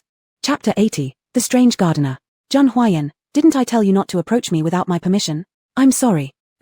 As she closed her eyes again, Zhang Huaiyan abruptly lifted his head and gave a vicious glare at the man sweeping the ground not far away. Sang Mo, why is he here again? Young master, the courtyard needs regular cleaning, otherwise, it will be overrun with weeds, affecting its appearance. Fire him. I don't want someone as blind as this around. Young master, he's the best gardener we have here who has been working for some time. It won't be easy to find a replacement quickly. Still, find one. I don't want to see him anymore. Yes, sir. Not far away, the man swept while sneaking glances at Zhang Huaiyan from the corner of his eye. Why was this happening? He had gone through great hardship setting up that poison, yet what were the results? Zhang Huaiyan wasn't on his deathbed yet. Not only that, but he seemed to live like nothing happened. He couldn't accept this. The man stopped his movements, the broom in his hand trembling due to excessive force. Thinking about the power of the Jun family and all these years of suffering indignity, living like a shadow of a person, the man felt like he could not let this go down easily. Zhang Huaiyan must die immediately. After much thought, his gaze turned toward Yang Yu. To precisely strike someone, one must seize their weak point. Only then can you crush them completely. However, how could he bring Yang Yu into his plan and also ensure that Zhang Huaiyan follows along without suspicion? The man lost himself in deep contemplation as time quietly slipped by. Soon after, a meticulous plan sprouted in his mind. Looking at the retreating figure not far away, he let out a cold laugh. Zhang Huaiyan, wait to die. Master, we've captured Liu Dejiang already. Zhang Huaiyan's cold eyes flickered over. Did he confess? According to his confession, he was just an ordinary subordinate and did not coerce the second mistress into doing anything else. Expected. Send his confession to grandfather. I want Lin Yueru to lose all trust between the two elders. Understood. Oh, and send one copy to Lin Yueru as well, see how she reacts. I'm sure she'll outright deny everything. Then instruct the police not to fear the identity of the Jun family, investigate impartially. Understood. At that moment, Yang Yu walked inside. Zhang Huaiyan, they've started selling young women from the Snow Kingdom. Zhang Huaiyan hesitated, confusion clouding his eyes. Young women of other races? Yes, Yang Yu continued, they are said to possess extraordinary talents and can bring good luck. As he spoke, he took out a card. The invitations have been delivered. Zhang Huaiyan accepted the invitation, reading carefully before his inner doubts began to fade. The auction of Ak once caused quite a stir. Although he wasn't certain whether the heart was real, from Jun Che's behavior and others, it didn't seem fake. So, could the young woman who brings good luck be true? Could he bid her to present her to Ak, giving her a loyal attendant to care for her thereafter? Ak, do you want to take a look? Yang Yu glanced briefly. Fine, if you say so. Why don't we go together? I wish to purchase her as a gift for Ak. Nonsense. Isn't checking worthwhile? Exactly, he was missing the cave where they'd first met. That place marked the beginning of their real acquaintance. Okay. Snow country, Asta Snow Mountain. An endless white expanse stretched across the snowy plains. The familiar auction stage stood tall as Jun Huayan slightly lowered his gaze and subconsciously tightened his grip on her beside him. How fortunate it was, shortly after Ak left, he had found her soon afterward. Now they were retracing their steps together on this snowy mountain. Ak, are you dressed warmly enough? Yang Yu responded irritably, yes, you've asked 3 times already. It's too cold. I worry about you catching a chill. You'd better worry about yourself. A frail little sickly person who would fall with just a slight breeze. Fall? Little sickly person? Ak, he was nowhere near that pathetic. Jun Huayan sighed helplessly, wondering how to convince Ak of his strength. Master, everything is ready. We can head down now. Jun Huayan anxiously checked Yang Yu's clothes repeatedly, confirming everything was all right before leading her downward. There aren't many people today. Jun Huayan noticed the same. Yeah, perhaps everyone hasn't arrived yet. Let's wait nearby. As eyes around them kept shifting towards them, Jun Huayan seethed inwardly. It angered him to see such disrespectful gazes, those unwise ones daring to lust after his Ak. Didn't they know how unworthy they were? His warm fur collar was adjusted, prompting Yang Yu to wrinkle her face, resisting. Little blood slave, I refuse to be overly bulky. The wind is getting stronger, you should be more cautious. Relax, even when overly padded, Ak will always be charming. Yang Yu shook her head silently at this infatuated man. Time slipped by quietly, and there were more and more people around, yet the main character of today's auction was nowhere to be seen. San Mo, go ask the person in charge when it will start. Yes. Jun Huayan, haven't you noticed something's off? Chapter 81, The Eccentric Man Sweeping the Floor. Since entering, Jun Huayan's gaze had been on her all the time, and he had not carefully observed his surroundings. What's wrong? Look up. His eyes swept around, and within just a few minutes, he found something odd. He remembered clearly that the last time he came here, the seats below were full of big-bellied, plump merchants with oily faces. The exaggerated abundance of gold jewelry from head to toe was proof of their wealth and nouveau riche mentality. But now, those sitting down were all young men in black, looking sharp and efficient. The auction items were extremely expensive, and without substantial wealth, there would be no way to take them home. Are these people really here for the auction? I suspect we've been tricked. Yang Yu stared closely. Could this be another scheme by Jun Che? It's possible. I didn't expect him, despite being covered in injuries and reeking of filth, to still have the presence of mind to plot against us. Jun Huayan gripped her hand tightly. Since things seem suspicious, let's leave early. Not so fast, perhaps the fish has taken the bait. Yang Yu smiled. At this moment, Sang Mo rushed over anxiously. Master, the responsible personnel said there indeed is an auction, but it's not today. He assumed everyone who came today were tourists, so he didn't give it much thought. We fell right into the trap. Yang Yu said coldly. Let's go quickly. Just as Jun Huayan finished speaking, the man closest to them pulled out a long sword. You want to leave? Not so easily. Who are you? Mr. Jun, I advise you to survive first before wondering about our identities. The man smirked, and the long sword swung sharply. Jun Huayan dodged backward, tightly embracing Yang Yu. Are you alright? I'm fine, focus on fighting them. As she spoke, Yang Yu pushed away Jun Huayan and launched a counterattack. The man made a move, prompting the crowd to immediately spring into action, surrounding the 3 of them in the center. Who exactly are you? Forgive us, but we cannot reveal that. Jun Huayan, strike. Yes. Facing continuous attacks from the swords, aside from Sang Mo, both Jun Huayan and Yang Yu managed to evade and retaliate with ease. From afar on a high platform, the man watched quietly. Increase the attack. I want them to come here but never leave. Yes. In just a short moment, the man transformed from a humble and plain gardener into a local tyrant with considerable power.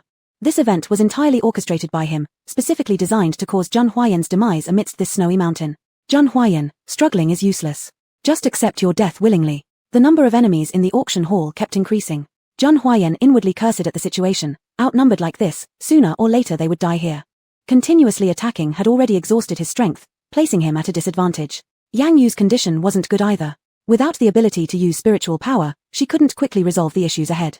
Relying solely on manual combat, even with strong fighting skills, there will always be moments when one can't hold back. Seeing the impending fall of a long sword ahead, Yang Yu tightened her expression. Jun Huayan. Jun Huayan swiftly turned around and kicked the attacker far away. Don't worry, Ayue, I'm fine. Back to back, warmth passed between their bodies along with a sense of security. Sang Mo's situation was not as optimistic. During the struggle, his arm was deeply slashed. Bright red blood flowed profusely, staining the snowy ground crimson, heart-wrenchingly vivid. Sang Mo, leave immediately. No, I must protect Master and Miss Yang Yu. If this continues, all 3 of us will die here. Go find bodyguards. Yes. In a life-or-death fight, they successfully sent Sang Mo away. I suggest the 2 of you concede. I can grant you a painless death. Nonsense. You're asking for death. Jun Huayan picked up the long sword from the ground and countered swiftly. Caught off guard, the man took a direct hit, splashing blood everywhere. Fucking hell. All of you attack now. Yes. The group became infuriated, delivering brutal blows. Zheng Huayan protected Yang Yu tightly behind him. Even though his defense was strong, there were inevitable lapses in attention. While Yang Yu stepped out to engage the enemy, her mink coat got cut open by a sword. Are you alright? No problem. Yang Yu wrapped the torn fabric tightly to prevent the cold wind from getting in. A short distance away, the man looked furious. Fucking hell, isn't Zheng Huayan supposed to be frail? How can he still withstand attacks from so many guards? If this drags on any longer, the Zheng family's bodyguards will arrive. I meticulously planned everything and it cannot end fruitlessly. Order the brothers to retreat. But we're almost winning. Retreat. Yes. Good thing he deliberately held back in preparation for any contingencies, to avoid any unexpected mishaps. As the large group retreated, the two exchanged glances but felt no relief. Instead, a strong sense of unease flooded the hearts of the two. Things are getting more and more off. Are you? Don't worry. I will protect you. Chapter 82, The Auction Trap. Take care of yourself first. Seeing the man covered in abrasions, Yang Yu felt an inexplicable irritation rise within her. Her little blood slave should be clean and unblemished. But now, he was in this state, and she couldn't remain calm about it. Yu, I think we shouldn't chase them. We don't know what else is ahead. Alright, let's wait for Zheng family's bodyguards.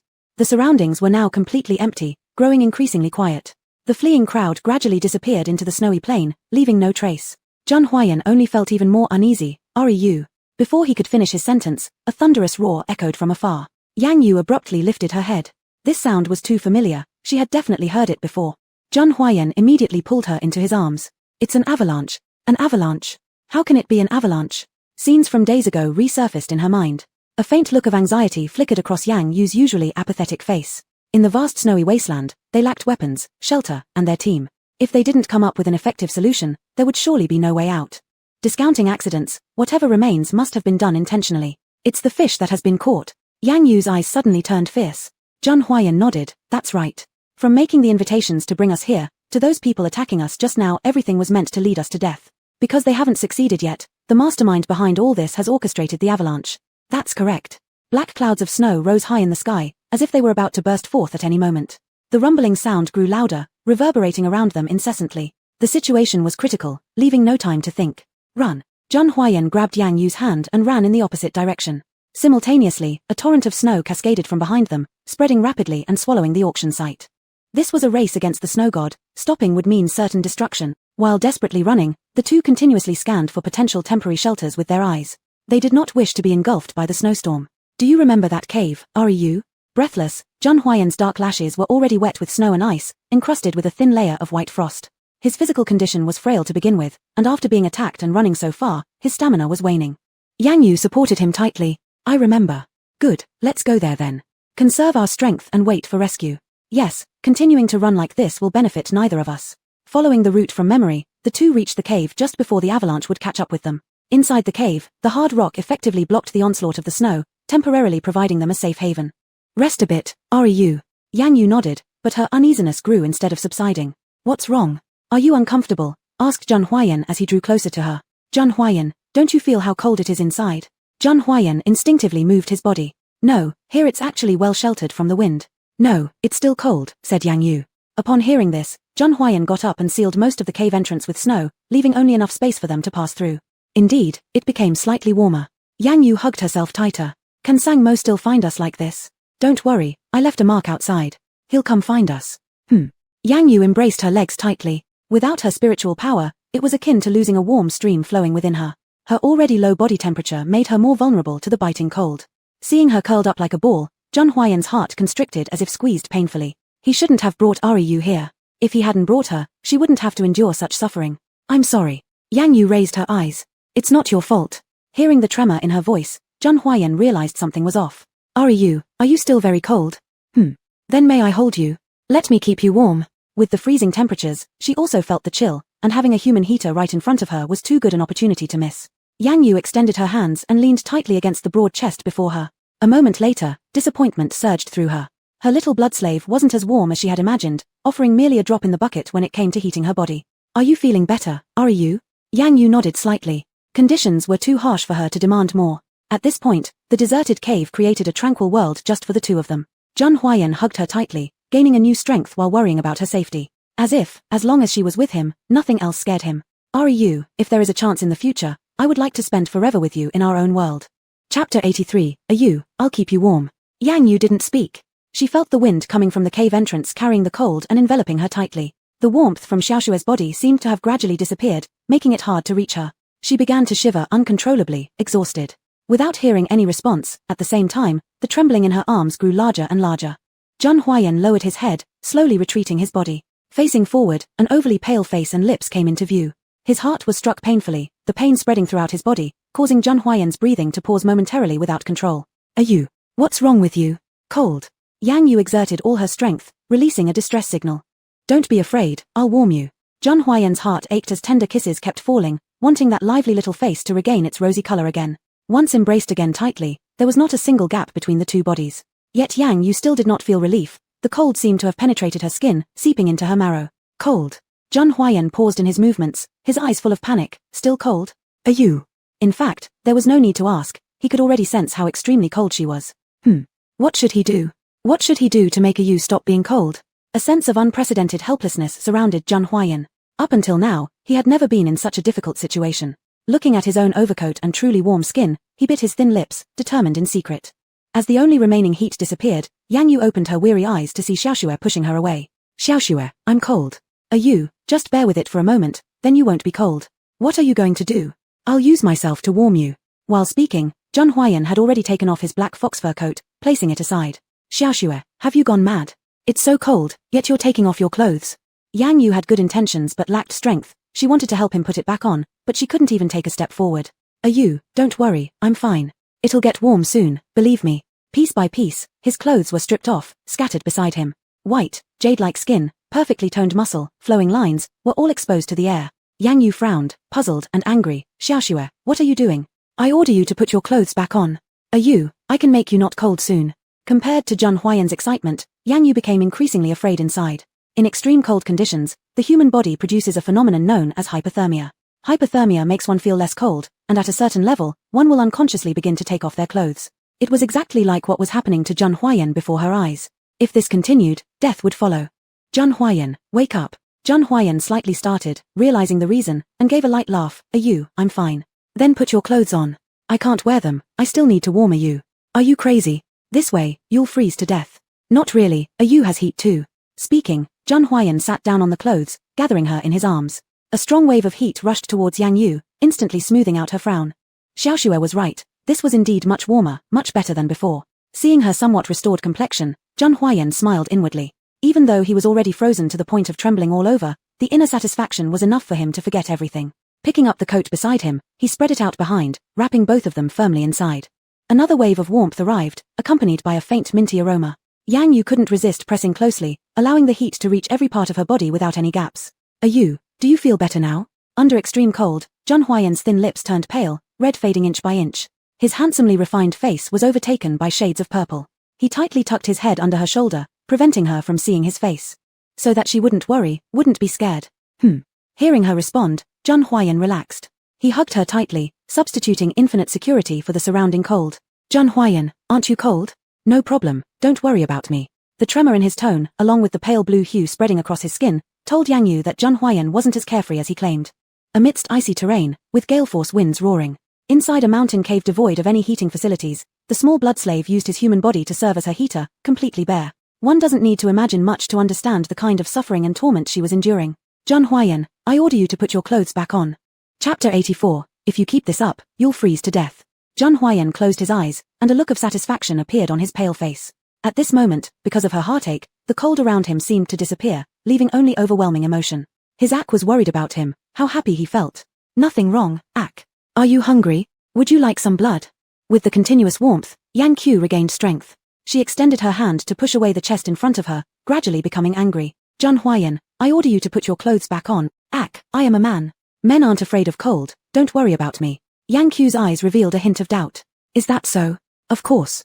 Saying this, Zhang Huayan lifted his head and brought his neck closer to her lips. Don't think too much, drink quickly. In this extremely cold cave, without timely food supply, one would become increasingly weak. A weakened body is even harder to fight off the cold. Thinking about the possibility of such an outcome made Zhang Huayan restless. He must ensure Ak has enough energy to wait for the rescuers to arrive. Feeling no movement from her, he became anxious. His long neck gently brushed against her slightly cool lips. Ak, are you not going to drink? Yang Q didn't move, unsure of what had happened to her. In the past, if she had encountered such a situation, she wouldn't have hesitated to choose drinking blood to replenish her energy and improve her condition. But now, she hesitated. For some reason, her heart hurt faintly, as if stopping her from drinking blood. The blood slave was already in bad shape. If she drank his blood again, could his body take it? Ak, are you not going to drink? I'm not drinking anymore, you should rest well. Her tone filled with sympathy caused Jun Huayan's emotions to rise once again. Unable to suppress his excitement and impulse, he abruptly lifted his coat over his head. In the darkened vision, it was hard for her to see his situation clearly. He lowered his head, his warm breath brushing against that exquisitely beautiful face. Jun Huayan. Yang Qiu murmured softly. The atmosphere slowly grew intimate as the two heated breaths intertwined, reaching each other's nostrils. Someone's heartbeat echoed, adding a few touches of enchantment to the scene. Ak isn't hungry, right? Millimeter. Yang Qiu couldn't guess what Jun Huayan wanted to say, so she just agreed along. But I am hungry. Her rosy lips were close within reach, their delicate touch and sweetness overwhelming his senses. His Adam's apple rolled repeatedly, his heartbeat thunderous, everything urged him not to restrain himself. I didn't bring any food though. Yang Qiu patted her pocket but found nothing inside. A perplexed expression appeared on her small face, alluringly lively. No, Ak does have something. I have what? Before she finished her sentence, Yang Qiu noticed where his gaze had landed. Even in the darkness, his abnormally bright eyes were unblinkingly focused on her red lips. She curved her lips into a gentle smile, allowing herself to approach. Do you want to kiss me? Millimeter. Will it satisfy your hunger? It will. Ak's lips are sweet, and what? Their thin lips were only inches apart, teasing each other while almost touching. Jun Huayan's eyes curved at the corners, revealing a trace of mischief. And they're also very delicious. As soon as the words left his mouth, his chilly lips pressed firmly onto hers, his fierce and swift attack almost overwhelming Yang Qiu. Sweetness burst and spread in her mouth, making all his rationality disappear. Jun Huayan lost control, expressing his love and desire through action. As the movements deepened, the temperature in their mouths grew higher. From initial hesitation to proactive response, Yang Qiu only needed a few seconds. At this moment, she could find no flaw in the little blood slave. His skillful kisses entrapped her, made her sink deeper into them. They let themselves indulge wildly in this icy weather. Just as they were deeply entwined, the roar of a plane echoed above. Soon after, an annoying shout followed. Master, Miss Yang Qiu, where are you? I've brought people here. Upon arriving at the location, Sang Mo was shocked, taking a long time to recover. Because in just a few short hours, the auction house in front of him had completely transformed into something else. If it weren't for the precise geographic coordinates marked, he might have doubted that he had come to the wrong place. In the vast snow-covered plain, there wasn't a single human silhouette visible. It was obvious that an avalanche had occurred here. Are Master and Miss Ak still here? Did they manage to escape successfully? With these thoughts, he shouted again, Master, Miss Yang Qiu. Sang Mo, doesn't that mark belong to Master? Chapter 85, Take you away. Mo Zeddy's sharp eyes spotted Jun Huayan's mark even from 100 meters in the air within a brief moment. Yes, that's the mark of the Jun family. The young master must still be there. Seeing the familiar place, Sang Mo instantly remembered the scene from before. He smacked his forehead abruptly. With excitement, he shouted, isn't this the cave where the young master and Miss Yang Yu first got intimate? Mo Zi, get closer immediately. The young master and Miss Yang Yu must be inside. Intimacy? Not surprising for the young master, truly daring. Mo Zi drove the helicopter and arrived in front of the cave. At that moment, the two were passionately kissing. The other's lips were like nectar once touched, they couldn't stop. Until Sang Mo's voice approached, growing louder and nearer. Yang Yu woke up first, gently pushing away the reluctant man. Enough. Jun Huayan was breathing slightly heavily, inwardly annoyed as to why this interruption had come precisely at this moment, disrupting his good thing. You, don't move. I'll go check. After struggling to calm the heat in his body and suppressing his impulse, he finally rose and peeked outside the cave. Above the cave, Sang Mo and Mo Zi were sitting on the helicopter, and behind them was another one full of bodyguards. There were no enemies around, so Jun Huayan ordered the bodyguards to retreat first. Young master, the capacity of the helicopter is limited. You and Miss Yang you can only leave one at a time. Upon hearing this, Jun Huayan immediately demanded, take you away. On hearing this statement, Yang Yu refused outright. No, she didn't understand the reason but felt it wasn't right to leave the small blood slave alone here. Meanwhile, Sang Mo and Mo Zi also strongly rejected. How could young Master Jun, who was the master of the Jun household, place himself in danger while giving the earliest survival chance to a woman? Young master, are you sure about this? Young master, please come up first. Shut up. Jun Huayan angrily rebuked them. The two knew better than to continue persuading, thus closing their mouths without further arguments. Lower the rope. Take you up. Mo Zi hesitated for a moment, but ultimately lowered the rope under Jun Huayan's cold and determined gaze. Surrounded by snow-covered plains, they dared not make an impulsive landing. Because they couldn't confirm whether what lay beneath the snow was a mountain or a cliff. I don't want to. Yang Yu continued resisting, but the human heater had already left her body. Her strength had once again weakened, and she couldn't possibly resist Jun Huayan. You, be a good girl. Close your eyes, we'll be home soon. Xiao Shui Nu, small blood slave, aren't you listening to me? As Zhun Huayan moved, Yang Yu was carried out of the cave. An even more bone-chilling temperature approached, making her almost lose the strength to speak. Of course, I listen to a Yu, but that's based on doing what's best for a Yu. Zhun Huayan walked towards the rope. The thick and sturdy hemp rope could completely bear the weight of an adult. He triple-checked everything, ensuring its reliability before tying her up. Sang Mo, pull a Yu up. Yang Yu remained silent, letting him proceed with his actions. She repeatedly consoled herself in her heart. This was the best way. Xiao Shui Nu was doing the right thing. She was the prestigious queen of the bloodline, and Xiao Shui Nu was supposed to sacrifice himself for her. But why did her heart feel so heavy? The rope had already risen halfway into the sky, and the helicopter was right before them. Yang Yu turned her head, meeting Zhun Huayan's smiling face. Yu, don't worry, I'll come back. In an instant, Yang Yu was certain she had fallen for Xiao Shui Nu. The 1,000-year-old bloodline queen had fallen in love with a blood slave. It was incredible, yet she had no regrets. Because this was the first time someone chose life over death for her sake. This fool, doesn't he know that the bloodline queen cannot die? Looking at the helicopter close at hand, Yang Yu curled her lips into a faint smile and began excessively draining her spiritual energy. She was out of spiritual power already, and reverse drainage would harm her body. Under normal circumstances, she wouldn't do this. But at this moment, she willingly did so, and there was a hint of joy in her heart. The next second, Zhun Huayan soared into the air. In his astonishment, he quickly reached the helicopter at an extreme speed. What happened? Wasn't the one being saved supposed to be a Yu? Even shocked and confused, he didn't forget to search for a Yu at the first opportunity. But just as he looked down, the hemp rope snapped, and she whom he cherished fell onto the snowy plain. Not too far away, the snow was swept up violently again. It was all too fast. Before Zhun Huayan could react in any way, she had already been buried by the snow. In less than a few minutes, Yang Yu disappeared entirely. A Yu. A heart-rending cry echoed across the entire snowy plain, but the only response he received was the howling winds of the mountains. Master. Chapter 86, I will save you. Sang Mo and Mo Zi were completely caught off guard by the turn of events, unsure whether to advise the young master to leave or stay. Where's Yu? I must find Yu. She'll be all right. I need to bring her home. Young master, Miss Yu is already gone. We should go back. Hold your tongue. You wouldn't just disappear. She must still be waiting for me. I have to save you. I'm going down there. Hurry, hold the young master. He absolutely cannot go down. Mo Zi and Sang Mo exerted all their strength and tightly embraced Zhun Huayan. But Zhun Huayan, on the verge of a breakdown, seemed to possess boundless strength. With a single move, he shook them off and started climbing down the broken rope. Young master, calm down. This way, not only will you not find Miss Yu, but you'll also get injured yourself. That's right, young master. Think about it, what if Miss Yu comes back and doesn't find you? Their words brought a sliver of rationality back to Zhun Huayan, yet he didn't stop his movements and continued descending.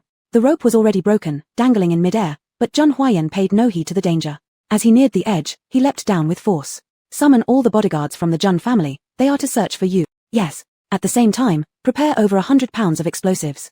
I will flatten this snow mountain. Yes. I'll dig up every inch of ground if I have to find you. He had no time to waste. Following the traces, Zhun Huayan walked to where Yang Yu had fallen and began digging with his bare hands. Young master.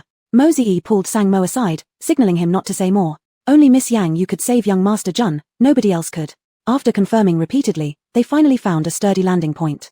After parking the helicopter, they immediately joined the search party. A few minutes later, the bodyguards from the Zhun family arrived at the snow mountain with ammunition. Zhun Huayan was still tirelessly digging away at the snow-covered area, but it seemed as if fate itself was against him. No matter how much he dug, he couldn't see any sign of his Yu. Not even a scrap of clothing or a strand of hair could he find. All that was around him was snow, endless snow. Young master, rest for a moment. Zhun Huayan's hands had turned a different shade altogether. His elegant fingers, once so defined, were now swollen threefold. Still, he pressed on as though unable to sense the pain, stubbornly digging at the spot. No, all of you must continue searching. Blow up the mountain now. Yes. Nobody dared to disobey Zhun Huayan's orders and acted without hesitation. With a deafening roar from afar, a kilometer-high snow mountain collapsed and fractured. Yet, even after such destruction, no trace of her could be found. It wasn't until he saw dirt beneath that Zhun Huayan stopped, switching to another location. Simultaneously, all the bodyguards from the Zhun family joined the excavation effort. We must see her alive, or we must find her remains. In the bone-chilling cold, Zhun Huayan was drenched in sweat, his black hair emitting faint steam. Within mere minutes, the perspiration froze into ice under the extreme cold, encasing his clothes. Such conditions would make anyone colder, possibly causing frostbite to the skin. But Zhun Huayan appeared numb, paying no attention to the pain. His movements repeated endlessly, like he was seeking out his one and only treasure. Sang Mo had followed Zhun Huayan for over 20 years and couldn't bear seeing the young master reduce himself to this state over a woman. He brought over a coat, draping it over him. Don't worry about me. Go look for her. Young master, what if? There are no what ifs. Look for her. Again, Zhun Huayan's voice echoed with sorrow and anguish, heard by everyone present. Everyone sped up, determined to find Yang Yu as soon as possible. Most importantly, to make the young master stop harming himself. Time slipped away minute by minute, night fell. The rescue operation had lasted exactly 5 hours. During this period, Zhang Huayan hadn't touched a drop of water. His hands had transitioned from red and swollen to bruised and purple, looking nothing like they once did. Young master. Sang Mo attempted to intervene again. Shut up. Keep looking. Zhang Huayan kept moving, just when he was about to give up hope, thinking he'd hit more soil instead. A splash of bright red entered his vision. It was a corner of Yu's mink coat. At this moment, he was immensely grateful that he hadn't given up, working non-stop from day to night. He had finally discovered Yang Yu swiftly. Yu. Hope rekindled boundless energy. Every bit of exhaustion seemed to dissipate instantly, leaving behind nothing but pure excitement.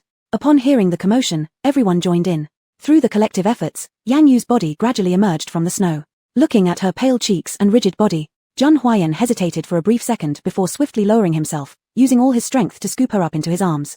Yu, please wake up. Yu, wake up quickly, I'm here. Chapter 87, Yu, can you wake up? No one responded. The air was filled only with the howling wind as fine snow continued to fall. Yu, can you please wake up? Yu, I beg of you. Zhang Huayan's tearful screams moved everyone present to tears. No one would have thought that the always extravagant and cold master would truly care about Miss Yang Yu. Master, let Xiao Zhong take a look. He's a half-trained doctor. Zhang Huayan hesitated for a moment but still didn't want to let go of Yang Yu. All right, come over. The bodyguard named Xiao Zhong knelt on the ground, carefully checking her, and then his face lit up with joy. Master, Miss Yang Yu is fine, she's just temporarily unconscious. I believe she'll wake up soon. Upon hearing this, Zhang Huayan's barren, dim eyes instantly shone with light, as if he were reborn. Yu is all right.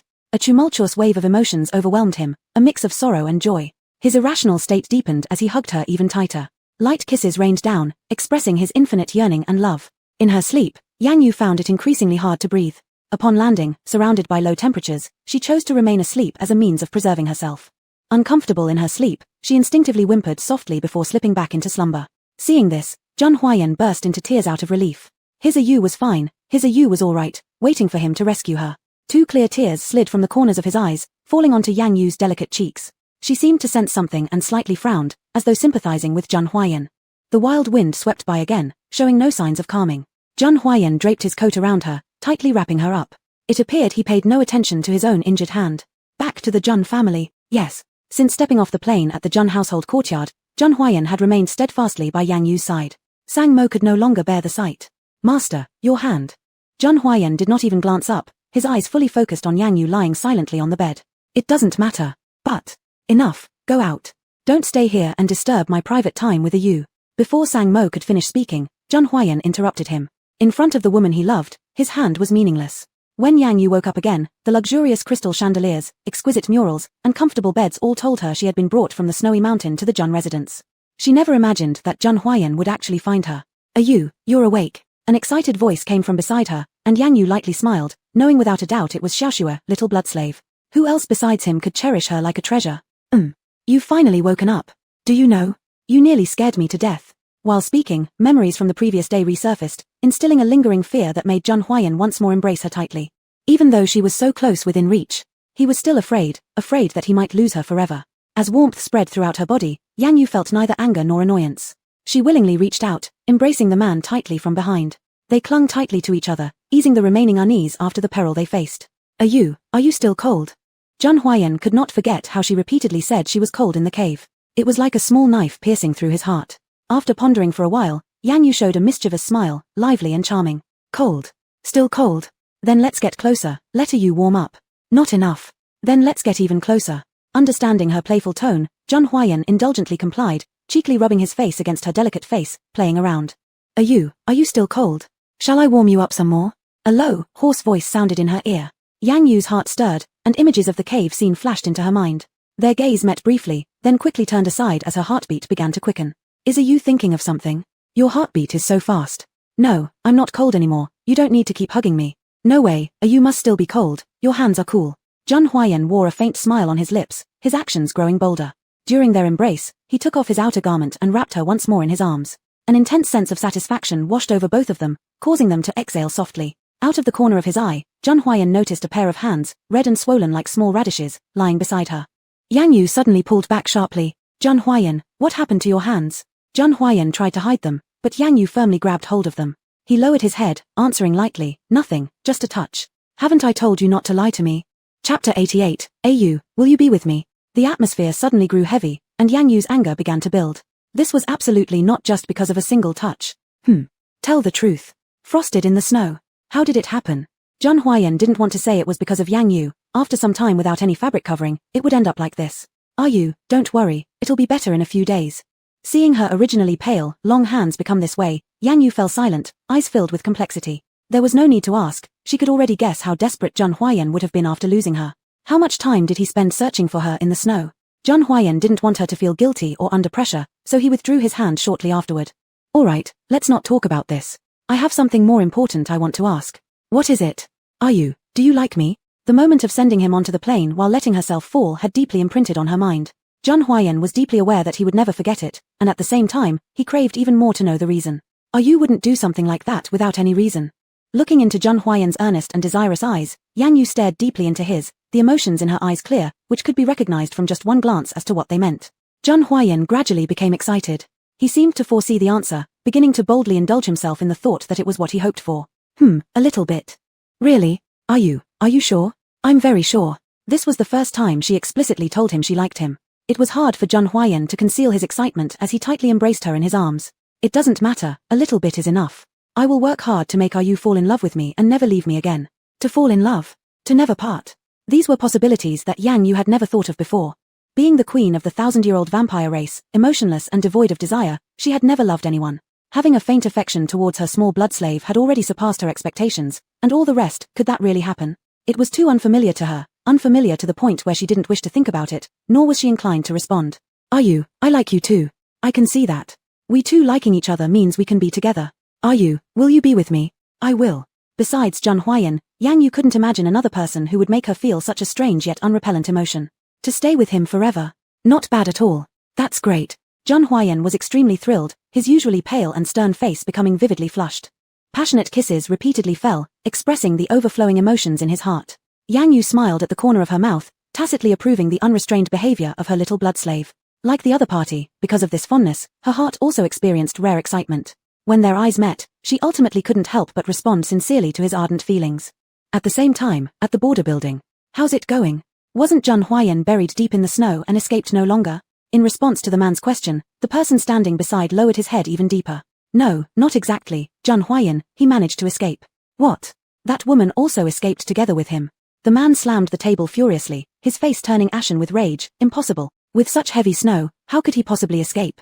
But we did indeed see them coming out in a helicopter. Where are they now? The Jun family courtyard. The man sat back down in the chair, gritting his teeth. I'll go check immediately. Keep a close eye on Archer and don't let Zhang Huayan's people cause trouble for him. Yes. The man put on his worn-out clothes again, took his tools, and headed to the Jun family courtyard. He wanted to see with his own eyes if Zhang Huayan and Yang Yu were still alright. He refused to believe that such a big snowstorm couldn't kill them. Only by removing Zhang Huayan would he have the opportunity to take all of the Jun family's wealth. Even before approaching, Zhang Huayan's angry roar was already heard from outside the window. Damn it. The wretched weakling was alive after all. He fiercely clenched the tool in his hand, quietly walking to the window. Inside the room, Zhang Huayan was holding the data, his cold, aloof face now exuding a dangerous ferocity compounded by his rage. His narrow eyes were dark and somber, as if a terrifying storm swirled within, cold and menacing. Investigate. You must investigate thoroughly. Yes. To dare plan against me, Zhang Huayan, does that mean you regret living too long? Zhang Huayan flipped through the data in his hand, finding only scarce clues. To uncover the murderer, a thorough investigation would surely be necessary. Anyone daring to threaten him would be mercilessly exterminated by him. If this involved Yang Yu, he would act with even greater severity, making the offender pay triple the price. Chapter 89. Those hands were almost disabled. The incident of Zhang Huayan's anger quickly spread through Sang Mo and the many bodyguards' mouths. Yang Yu was originally resting on the couch, but upon hearing the rumors, she became interested. She suddenly wanted to see what the little blood slave looked like when angry, because in front of her, the little blood slave had never been angry. She walked downstairs and found a group of bodyguards discussing matters with their backs turned. Upon hearing their conversation mention her name, Yang Yu quietly stood aside and listened carefully. What were these bodyguards discussing? Was there something Zhang Huayan was hiding from her? You don't know, at the time Zhang Young Master was in such a sorry state that those hands almost became useless from digging in the snow. I also saw it. They delayed treating his wounds until Miss Yang Yu woke up. The doctor said if it had been any later, it wouldn't have been salvageable. I think henceforth we should just call her Lady June. You make sense. From the moment she heard about the possibility of his hands being almost disabled, Yang Yu seemed to automatically tune out half of what she was hearing, no longer able to hear any sound. Were Zheng Huaiyan's hands damaged because of digging in the snow? Why would he dig in the snow? Yang Yu could naturally guess it must be because of her lying in the snow. In his anxiety, he used his own hands to dig her out as quickly as possible. Thinking of this, the vision before her eyes once again became a snowy plain. Zheng Huaiyan knelt on the ground, tirelessly digging the snow away. Those hands transitioned from white to swollen red, from piercing pain to numbness without feeling, yet he didn't stop for a moment. Yang Yu couldn't put her feelings into words, all she felt was an oppressive heaviness, like she couldn't catch her breath. At that moment, she was eager to see him, wanting to examine the injuries on his hands closely. Sister-in-law. Sister-in-law. The bodyguards noticed Yang Yu standing in the corner and were all startled. Yang Yu's aloofness matched Zheng Huaiyan's, equally intimidating. The group exchanged glances, preparing to apologize and accept punishment when Yang Yu spoke up. Where is your young master? Zheng young master is in the study. Aha! Yang Yu turned and left. She did not hold any grudge against these bodyguards but rather harbored some gratitude towards their actions. Had it not been for them, she would never have known about the foolish thing the little blood slave had done for her. Out of the corner of her eye, Yang Yu appeared. Zheng Huaiyan suppressed his anger entirely, revealing a faint smile. Ayu has come. Yes, I heard you got angry. I got a bit angry. They haven't found out who did this yet. To set something up so ingeniously shows that the other party isn't simple. It's not easy to find out quickly. I will intensify my efforts and find out as soon as possible. Yang Yu sat beside Zheng Huaiyan, and the sight of his swollen red hands came into view. Without warning, she quickly gripped his hands. Little blood slave, did you dig in the snow? Zheng Huaiyan was shocked by her actions. Ayu, how do you know about this? If you want no one to know, unless you yourself don't act. What you did was bound to be known by others. Are you angry, Ayu? Zheng Huaiyan's heart hung high, watching her before him cautiously. He didn't want Ayu to be angry, for this was merely a small matter to him, unworthy of mention. Don't do it this way in the future. But Ayu was in danger back then. That doesn't mean it's allowed. Yang Yu emphasized her tone. I don't want to see you hurt yourself because of me. As compared to you, my injuries are nothing. They matter, because I like you, so you're quite important to me. Hearing her candid confession, Zheng Huaiyan's heartbeat thundered, reaching out to tightly embrace her in his arms. I like you too, which is why I'll definitely step in when you're in danger. But don't worry, next time I'll be more careful. Good enough, that's fine. Looking at her lazy yet charming posture, a wave of burning passion and thirst spread throughout his entire body. Ayu, An aggressive gaze filled with overwhelming desire emerged. Zheng Huaiyan's occasional dominance and firmness always left Yang Yu overwhelmed when revealed. His passionate side displayed itself similarly, refusing to allow resistance, having an air of inevitability in his eyes, completely unlike his usual self. Yang Yu was not unaware of a man's nature. When frenzied, control disappears, even the usually obedient little blood slave behaving the same way. Seeing the urgent yearning in the man, Yang Yu decided to playfully provoke him and climbed to sit on his thighs in a slightly superior position. What do you want? I want to kiss you. And if I refuse? Does you not want me to?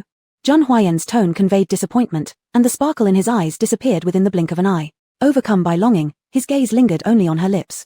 This consumed his attention entirely, leaving no room for distraction elsewhere. No. Why don't you want to? Doesn't you like me? Chapter 90, Little Blood Slave, you're truly amusing. Seeing how the person became increasingly anxious and wronged, Yang Yu let out a soft laugh. Little blood slave, you're truly amusing. Her joyful laughter made her entire face appear even more beautiful and radiant. Looking at the amusement in her eyes, Zheng Huaiyan finally realized he had been teased.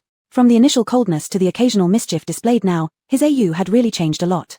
Ayu is also teasing me now. Isn't that allowed? It is.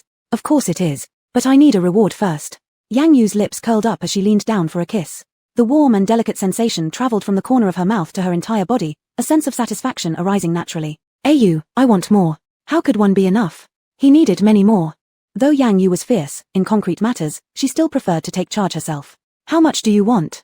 I want a lot, so much. Yang Yu leaned down again, their gazes locking, with hidden currents surging beneath. All right, then I'll satisfy you. Confronted with the sudden passionate kiss, Zheng Huaiyan willingly opened his mouth, welcoming her arrival. Their lips tightly met, reluctant to part. As time passed second by second, their lips gradually went numb before they reluctantly stopped. Is that enough? Faced with Yang Yu's candid question, Zheng Huaiyan instead became nervous. Millimeter, Ayu is so sweet. Your taste is nice too. Zheng Huaiyan never expected Yang Yu to say such a thing, his ear roots turning red once again. All right, let me go. The man's thin-skinned face couldn't handle any more teasing from Yang Yu. No. What's wrong? Zheng Huaiyan's grip did not loosen but tightened instead, hugging her tightly. Unwilling to let go of Ayu, I want to hold you forever. Not possible. Why not possible? Because I want to see your hands. Haven't we said this already? There's nothing good to see.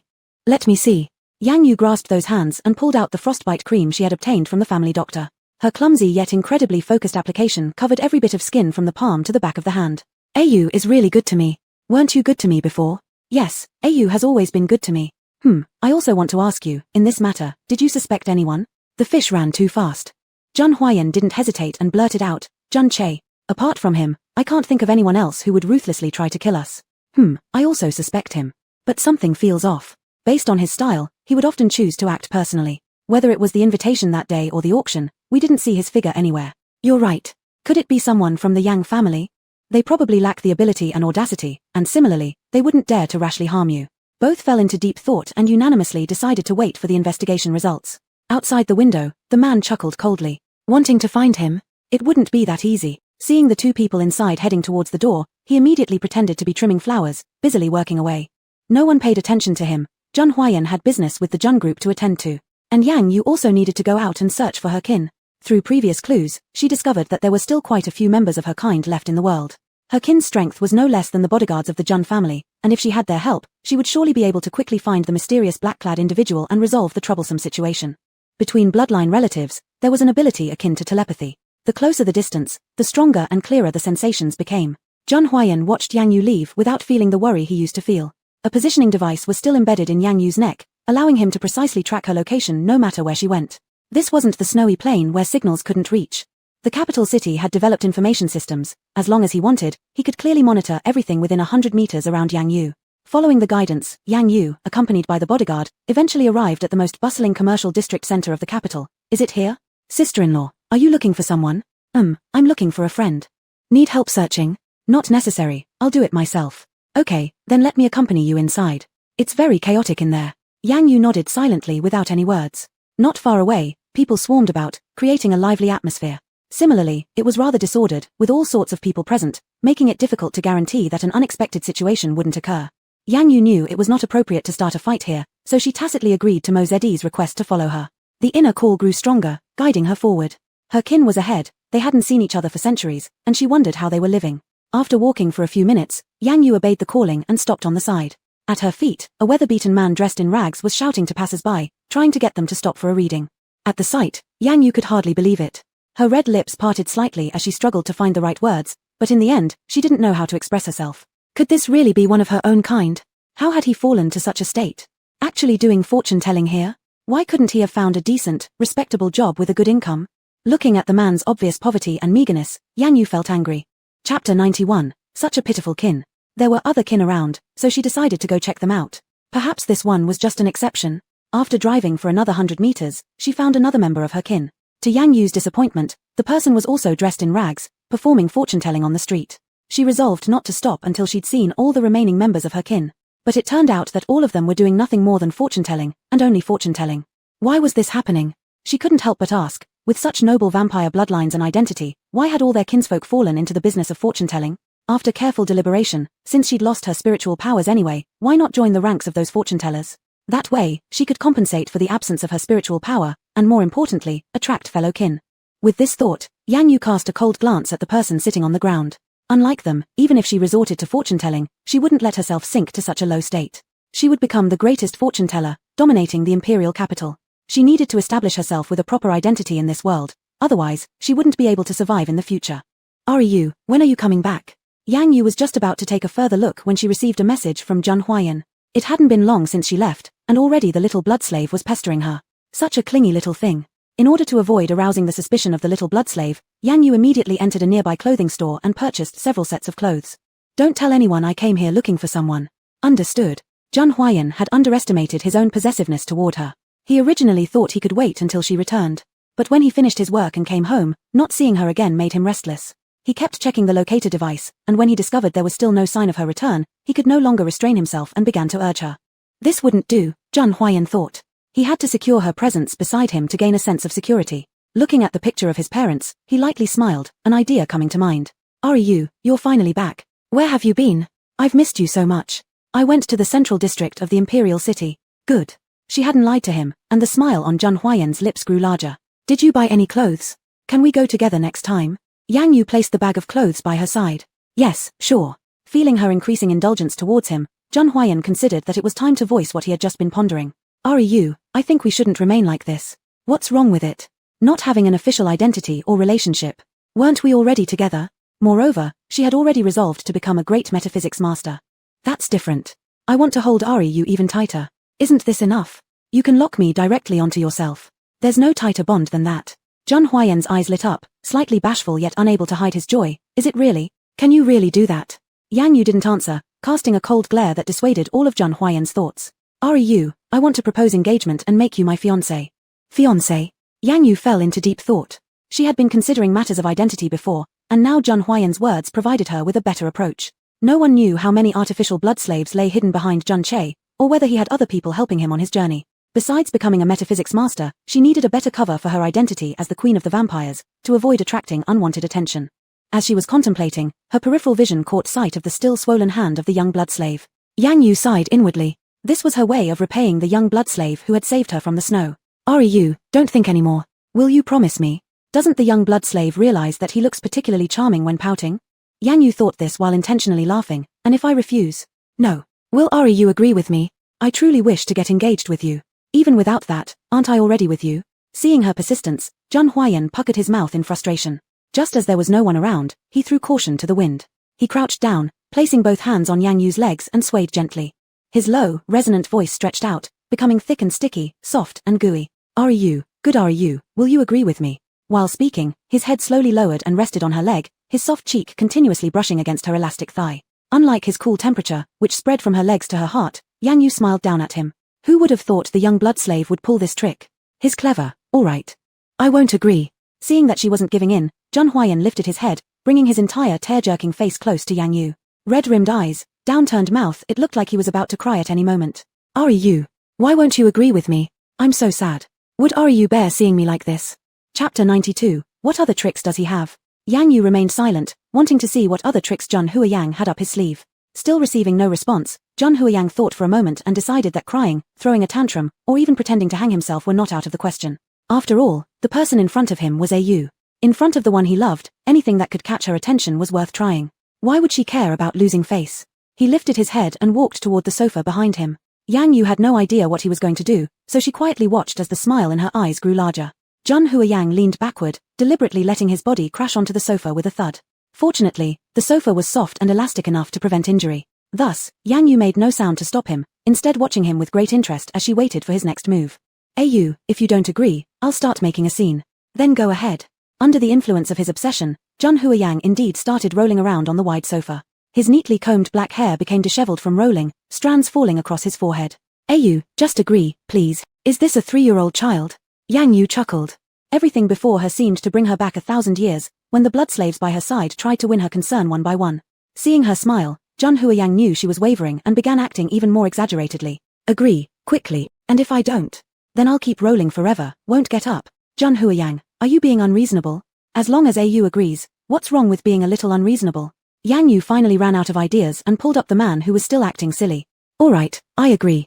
Get up quickly, your hands look terrible, don't touch them.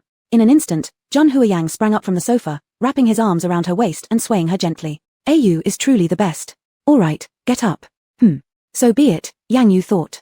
She would accept being his fiancé, an identity higher than any mystic master, a noble title that could help her resolve many things. Just as Zhang Huiyang got up from the sofa, Sang Mo, responsible for investigating matters, entered the room. Upon seeing his subordinate, all traces of softness and petulance disappeared from Zhang Huaiyan's face, replaced once again by coldness and seriousness. What is it? The stark contrast between his earlier behavior and now caused Yang Yu to smile faintly, adding to her already beautiful and captivating appearance. Is Yu laughing at me?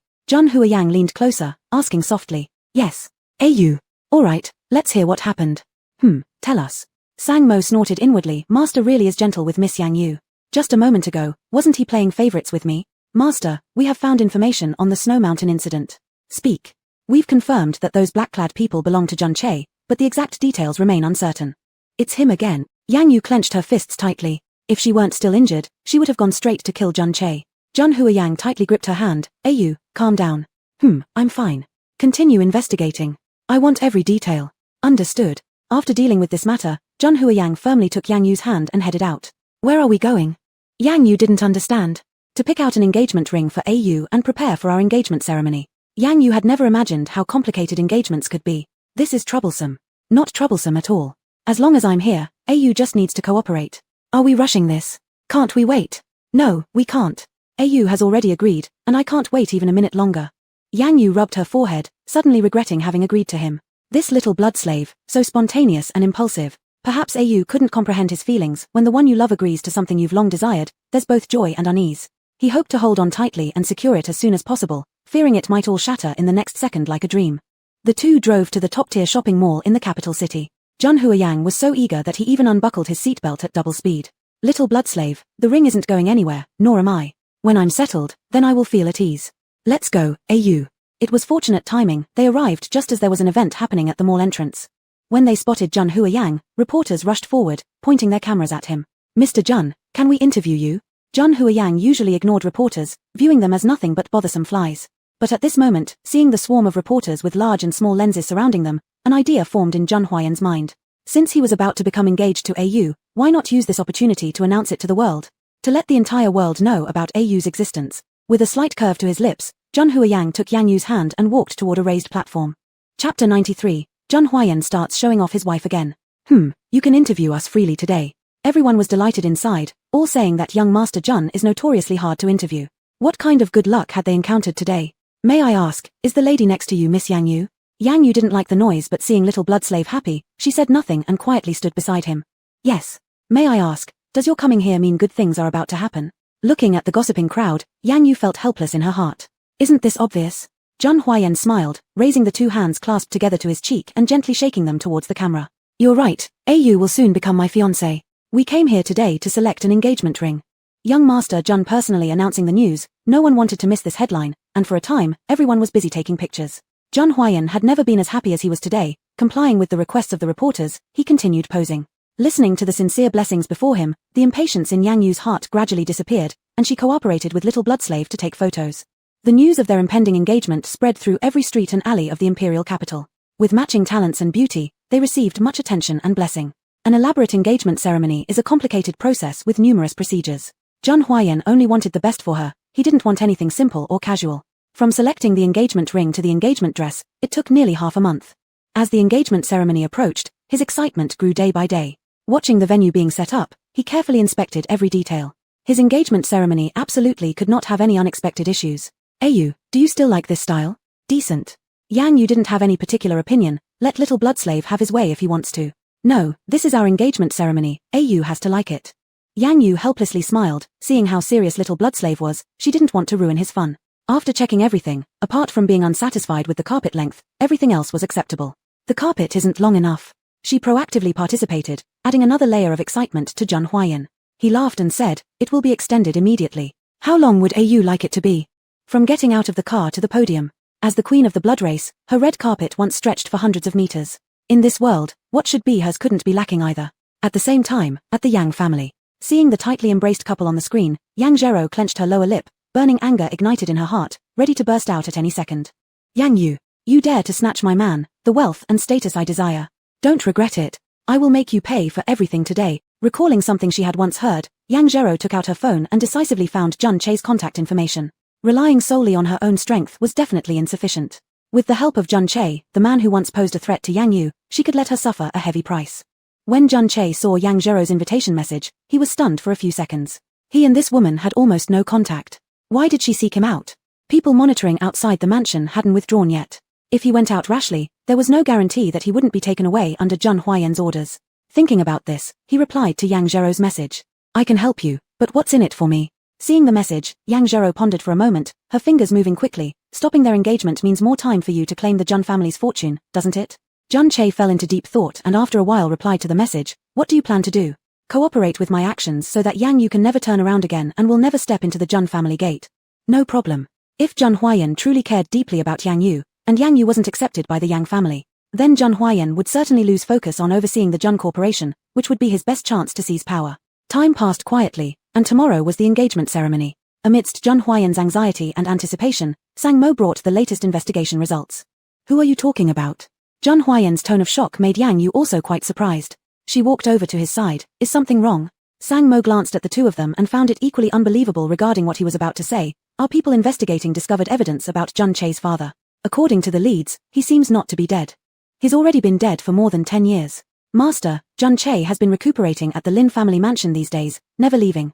The planner behind the Snow Mountain incident might not be him but instead now points towards his father. Is there any proof? Zhang Huayan still found it hard to believe. How could someone who'd been dead for over 10 years suddenly reappear and orchestrate a meticulously planned deception to kill him? Even knowing he'd investigate, why would he still go to such lengths? According to reason, shouldn't he be hiding well, avoiding discovery by anyone? The remaining followers of Zhun Che's father from his earlier years have all been active recently. The number of secret meetings they've had is enough to raise suspicion. Chapter 94. Unless he was never dead. Keep watching. If it's really him, eliminate him and his accomplices. Yes. Was his father very powerful? Seeing Zhun Huayan's serious face, Yang Yu slightly raised her eyelids. I don't know the specifics because I was very young when he died. But I know that if he appears, he will be a very difficult person to deal with. Scenes from the snowy mountain flashed through her mind, and Zhun Huayan gradually discovered some inconsistencies. From the skills of the black-clothed man, to the decisive retreat, to the eruption on the snowy mountain, this meticulously planned operation didn't seem like something Zhun Che would do. Zhun Che was arrogant and unreasonable, and his actions would always involve complete annihilation. By comparison, there were obvious differences. A person cannot resurrect, unless he was never dead. You're right, thinking about it, his death was indeed very strange. Since he has reappeared now, his goals are probably not far off from Zhun Che's. Zhun Huayan nodded. The power of the Zhun family, and the position as heir to the Zhun family, unfortunately, he thinks too simply. Not only will he not obtain these things, but he will also pay a heavy price for it. The flash of ruthlessness in Zhun Huayan's eyes made Yang Yu almost think she had seen wrong. Increase the manpower for investigation. He will surely make a mistake. At the same time, at the Yang family, Yang mother was being tortured endlessly in prison, and Yang father was doing everything he could to save her. But with the Zhun family pressing down from above, no one dared to easily intervene. After some time passed, Yang mother still hadn't been saved, and according to the original sentence, she remained in prison, her mental state nearly broken. On a quiet midnight, tormented both physically and mentally, she perished. Coincidentally, the next day was the engagement ceremony between Zhun Huayan and Yang Yu. Thinking about having seen Yang Yu outside the prison, and how she had clung on to Zhun Huayan without letting go, Yang Zherou's hatred for her reached an unprecedented height. Yang Yu not only caused her mother's death but was now trying to snatch what she desired. She would absolutely not stand idly by. What do you plan to do? Seeing the look of hatred on the other's face, and their frequent operations on the computer, Yang Shi felt something was amiss. It's none of your business. Yang Zherou had no good feelings toward her younger brother who did not care about or ask anything concerning such matters. She also absolutely could not let him know her plan lest unexpected complications arise. Yang Shi snatched the computer away. What, afraid I'll see? Give it back to me. Let me see what you're up to. Yang Shi, do you still consider me your sister? Give it back quickly. Yang Shi held the computer high while continuously browsing web pages. Then he threw it into the other person's lap. Do you plan to frame Yang Yu? What framing? You need to figure out that I speak the truth. You're jealous of Yang Yu. Yang Shi looked cold, yet resolute in tone. He was originally puzzled why his sister showed no reaction regarding Zhun Huayan's engagement. Now it seemed she had thought of her own strategies. So what? This should have all belonged to me anyway. Sooner or later, I'll take it all back. Yang Shi laughed coldly. Are you sure this method will work? Of course. After all, she had Zhun Che behind her. Dealing with Yang Yu wouldn't be a hard thing anymore. In that case, best wishes. Yang Shi said nothing more and turned to leave. Another show was set to begin, and he might as well not watch. He was curious how Yang Yu would react and retaliate against Yang Zherou. Stand still. If it wasn't for Yang Yu, our mom wouldn't have died. Are you really going along with this? Going along with what?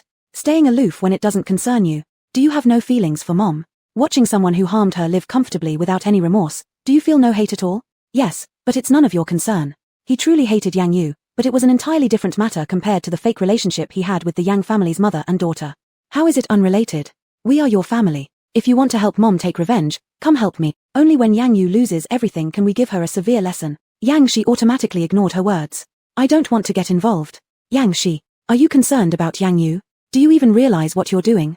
Taking sides with them instead of us. Yang Shi lowered his head and chuckled softly, as if mocking Yang Zherou's stupidity. Compared to his own family, he naturally cared more about Yang Yu. However, this care was intertwined with a great deal of hatred. It prevented him from stopping Yang Zherou, nor did he wish to join her side. Do as you please. Seeing him leave without hesitation, Yang Zherou was infuriated. It was Yang Yu again. Why did everyone favor her? What was so special about her? Looking at the edited posts and the latest acquired images, she compiled them together into a high-definition file. Act immediately. Thank you for your help. After preparing everything, Yang Zherou sent the text message to Zhun Che. Without his help, it would be difficult for this operation to proceed smoothly. I will keep a close eye on it and make sure to eliminate the target. Yang Zherou smirked with satisfaction. Yang Yu, just wait. Your retribution is coming soon. Chapter 95. The engagement banquet begins. Ding dong, various newspapers in the imperial capital received an anonymous post. The information was detailed, the pictures high definition, and there wasn't a trace of forgery to be found. Almost no professional identification was needed, just by the naked eye, it was clear that this was real. This is Yenue's scandal. Are we sure we want to release it? Yeah, Yenue's fiancé is Lord Jun. Even if we say nothing, this post has already gone viral online.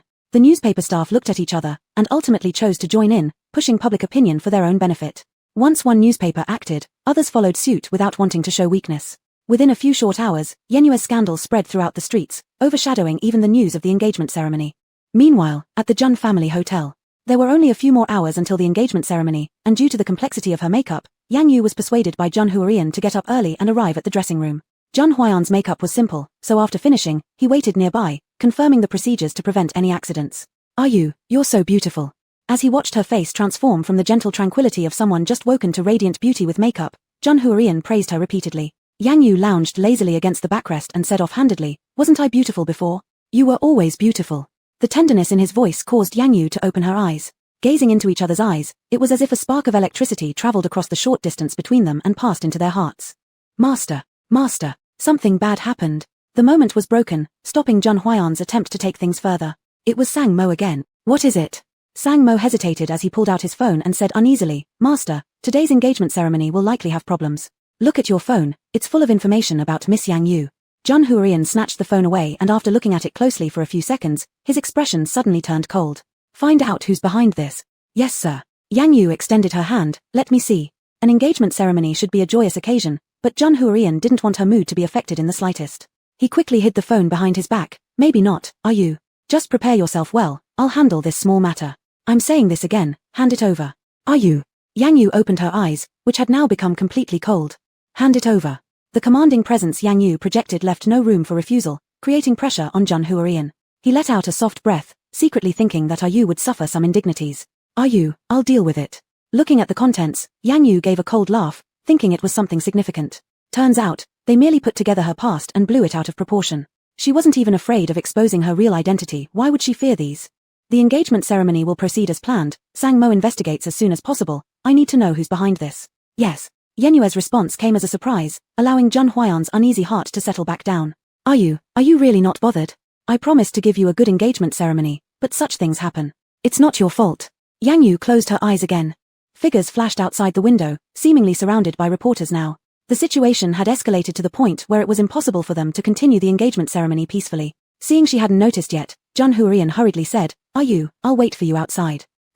Just as he stepped out of the rest area, the number of reporters grew significantly. If they weren't stopped soon, the engagement ceremony would surely be impacted. Lord Jun appeared. "Interview him quickly." "Lord Jun, did you see the message? What's your take on Miss Yang Yu once being a slave in the snowy mountain? Were you aware of this? Will there be changes to the engagement ceremony?" The crowd surged forward, cameras and microphones like spears pointed directly at Jun Huarian, seeking inside stories or sensational revelations. Jun Huarian seized the microphone and faced the camera squarely. "I've known about this for a long time. No matter how much this story escalates, I won't waver. As for the engagement ceremony, there will be no change." Jun Huayan's resolute stance disappointed many reporters. They were hoping for explosive news, ideally seeing Jun Huarian in a fit of rage, cancelling the event on the spot. But instead, they got this answer: the lofty Lord Jun cared not at all. With lowered spirits, the reporters didn't dare say more, shifting instead to covering the engagement venue live. The online discussion continued to intensify, despite Jun Huayan's firm statement, still unable to curb the growing frenzy. Jun Huarian kept staring at the computer screen tightly. Someone was definitely manipulating things behind the scenes. Inside the rest area, dressed in a formal gown, Yang Jiro walked in. At the smell of a pungent perfume, Yang Yu opened her eyes. "Yang Jiro? Sister, it's been a while. Please leave first," Yang Yu turned to say to the stylist. In the blink of an eye, there were only 2 people left in the room. "Sister, your engagement to Lord Jun is about to begin. Are you happy?" Chapter 96, Yang Yu's Scandal. "Yang Ziru, you didn't come to me just for small talk, did you?" Yang Ziru clenched her fists and gritted her teeth. "Sister, do you know that I've liked Jun Shao for a long time? All of this today should have been mine." Upon hearing this, Yang Yu scoffed lightly with disdain. Seeing her completely indifferent demeanor, Yang Ziru grew even angrier. "What does this mean? But isn't it all in my hands now? From Jun Haiyan to the engagement ceremony today." "Yang Yu, don't shout. I want to rest. The engagement won't proceed smoothly today. Yang Yu, if you beg me now, I might let you leave with some dignity, otherwise, I can't guarantee your outcome." "As you wish." Yang Ziru's true colors were clear to Yang Yu. Seeing that Yang Yu wasn't intimidated, Yang Ziru became extremely enraged and reached out to strike her. Just as the slap was about to land, Yang Yu stretched out her foot and kicked forward forcefully. "Yang Ziru, don't provoke me. Jun Hyeon has prepared so long for the engagement ceremony, she didn't want any issues. Holding her stomach, Yang Ziru suffered immense pain due to the forceful kick and found it difficult to get up in the short term. Yang Yu glanced at the time and got up to leave. Yang Ziru, if you dare to bother me again, I'll make sure you regret it for the rest of your life. Watching Yang Yu's smug expression, Yang Ziru took out her phone from her bag. Step up the momentum, release the last set of data. As Yang Yu walked out, Jun Hyeon hurriedly moved the computer aside. Ayu. Time is almost up. Then let's get ready to take the stage. The two elders approached. This wedding absolutely cannot happen. Regarding Yang Yu, without status or background, her unknown origins were met with complete disapproval by the old madam of the Jun family. At the thought of the backbone of the Jun family being tied down by her, she was enraged. Looking across the entire imperial capital, which noble family's daughter couldn't surpass Yang Yu? Why must they choose her? Engagement decided like this, do they consider us at all? Jun Hyeon calmly said, are the two elders here to humiliate themselves? What are you saying? I am marrying Ayu, and there's no one in this world who can stop it. While I'm in a good mood, it's best for the two elders to go away. Madame Jun's face turned pale, but she tried to persuade patiently. That little harlot has an unknown background, no power, no influence. What could she possibly do for our Jun family in the future? With that kind of temperament, she wouldn't be a compliant and virtuous helper. Hyeon, listen to me, while there's still time, cancel the engagement quickly. Shut up. Jun Hyeon suddenly looked full of malice and coldly stared at the elders of the Jun family. It seems the two elders have had two peaceful lives. People, escort the two elders back to the ancestral home and watch them closely.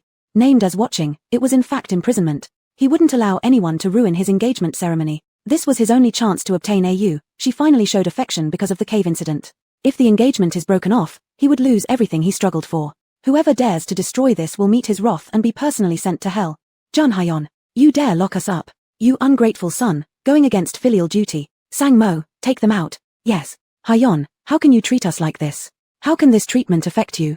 Jun Hyeon's patience was wearing thin. Apparently, he had been too lenient with them. He didn't want to reveal his true self before Yang Yu, but the grandfather and madam crossed his bottom line. I tell you, old madam, if you don't like the ancestral home, I can send both of you to Joseong Mountain to recuperate until death. The old madam instantly changed her complexion, her lips quivering, but still insisting, our Jun family only accepts noble-born daughters. Such low-class slaves are not worthy. Mosey, throw these two old things out immediately. Immediately, Jun Hyeon turned to Yang Yu, fearing that she might be angry or regretful about the engagement. Yes. The commotion attracted everyone's attention, and it seemed chaos was about to break out on sight. This was the carefully planned and highly anticipated engagement ceremony by him. It couldn't be ruined by some minor issue. Watching the elder madam of the Jun family fuming with anger, Yang Yu found it boring. The more she behaves this way, the less likely she would waver. Jun Hyeon, let's go on stage. Jun Hyeon immediately relaxed, glad that Ayu didn't care. Ayu, I'm sorry. It's not your problem. Both walked onto the stage. Without the accusations and restrictions from the elders of the Jun family, others dared not interfere either. The music started, and the engagement ceremony was about to begin. Yang Ziru appeared, high-holding her phone. Jun Shao, are you sure you want to marry a woman like her? Everyone's attention was drawn to her, looking at her curiously. Yang Ziru, what are you doing here? What is that thing in your hand? Did the Jun family invite the Yang family for this engagement? How dare she come? Looking at Yang Yu's calm demeanor on the stage, Yang Ziru became even more smug. Please everyone check the latest news on your phones. My sister is not worthy of Jun Shao. Chapter 97, A Beautiful Counterattack. Everyone quickly turned on their phones, and the latest message had already hit the headlines. The message claimed that Yang Yu had not only been a slave, but had also sold many people before eventually being taken in by Jun Hyeon. Jun Hyeon glanced quickly at the message, his heart unfazed. Whether it was a rumor or true, he didn't care. Yang Yu cared even less, calmly watching Yang Zherou's arrogance. So what? Are you saying you're worthy? Yang Yu's consecutive 3 questions directed everyone's attention to Yang Zherou, all eyes fixed on her. If Mr. Jun doesn't mind, I can replace my sister. I mind. Jun Hyeon spoke up, his cold and harsh tone silencing all murmurs in the room. Mr. Jun, I am much more innocent than my sister, having been raised with aristocratic etiquette since childhood. Moreover, I have admired you for a long time. Watching her contrived manner, Yang Yu found it amusing. So all this commotion was just waiting for her right here. Jun Hyeon was shocked by Yang Zherou's shamelessness, full of insults, yet momentarily unsure which one to use against her. Is that so? Yes, at least I'm better than a sister covered in scandals. This isn't necessarily true. Yang Yu chuckled softly, a hint of disdain in her eyes. For some reason, a bad premonition suddenly surged within Yang Zherou. Yang Yu's demeanor made her feel frightened. I don't understand what my sister means. I only know that if she doesn't step back now, this engagement ceremony will become a total farce. Just as Jun Hyeon was about to order someone to drag away the insane Yang Zherou, Yang Yu's hand pulled him back. Are you? Let me handle it myself. Jun Hyeon silently stepped back, ready to act at the first sign of trouble. Is that so? I wasn't originally going to say more, but now I think it's something I cannot remain silent about. What are you planning to say? Yang Zhero clenched her hands tightly, her heartbeat quickening second by second. Her own scandals weren't any fewer than Yang Yu's, possibly even worse. If they were exposed at this moment, she would be the laughingstock.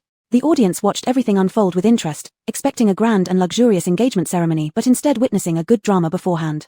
Mosey, bring them over. Yang Zhero panicked, looking around. What person? Sister, stop changing the subject here. I just want everyone to see clearly what kind of person wants to enter the Jun family. Jun Huayan looked perplexed, unclear about Yang Yu's intentions. Looking at Yang Zhero below who was alerting everyone, his anger intensified further. This accursed woman had ruined his carefully prepared engagement ceremony. Once Yu finishes speaking, he will certainly make her pay for today's actions. Hearing Miss Yang Yu, this Yang Zhero isn't a good character. Impossible. She is known as a pure goddess and is the well-bred young lady of the Yang family. You shouldn't judge people by appearances. The depth of the ocean cannot be measured by a scoop. A few minutes later, Mosey dragged a young man forward. Seeing the man's face, Yang Zhero instantly went pale, alarm bells ringing in her head. How could he be here? Speak. Yang Yu commanded like a queen, issuing orders from her high position. Yang Zhero glared fiercely at the man, warning him not to say anything. Seeing this, Yang Yu signaled to Mosey with a glance. Mosey kicked the man in the stomach, slamming him onto the ground. Speak. The man writhed in pain, rolling on the floor. I'll talk. Yang Zhero wanted to order him to stop, but feared exposing their connection, so she hastily pretended to know nothing. I am an escort working at nightclubs, and Miss Yang Zhero is one of my regular customers, often hiring me. Upon hearing this, the crowd was astonished. Is that true? No wonder this guy looks like a kept man. I never expected this pure goddess to secretly engage in such deeds. So dirty. What does she even gain from this? Seeking excitement. Yang Zhero hadn't thought the man would actually speak up. After a stunned pause, she immediately retaliated. Sister, how can you frame me? I don't even know this man. Is that so? Let him speak. Yang Yu shifted her gaze to the man lying on the ground. The man scanned around. In front was the famous Jun Shao, beside him stood Yang Zhero, who had always treated him well. He couldn't offend either side, but survival was necessary. Miss Yang, do you forget me? If you've forgotten, there are still records at the club.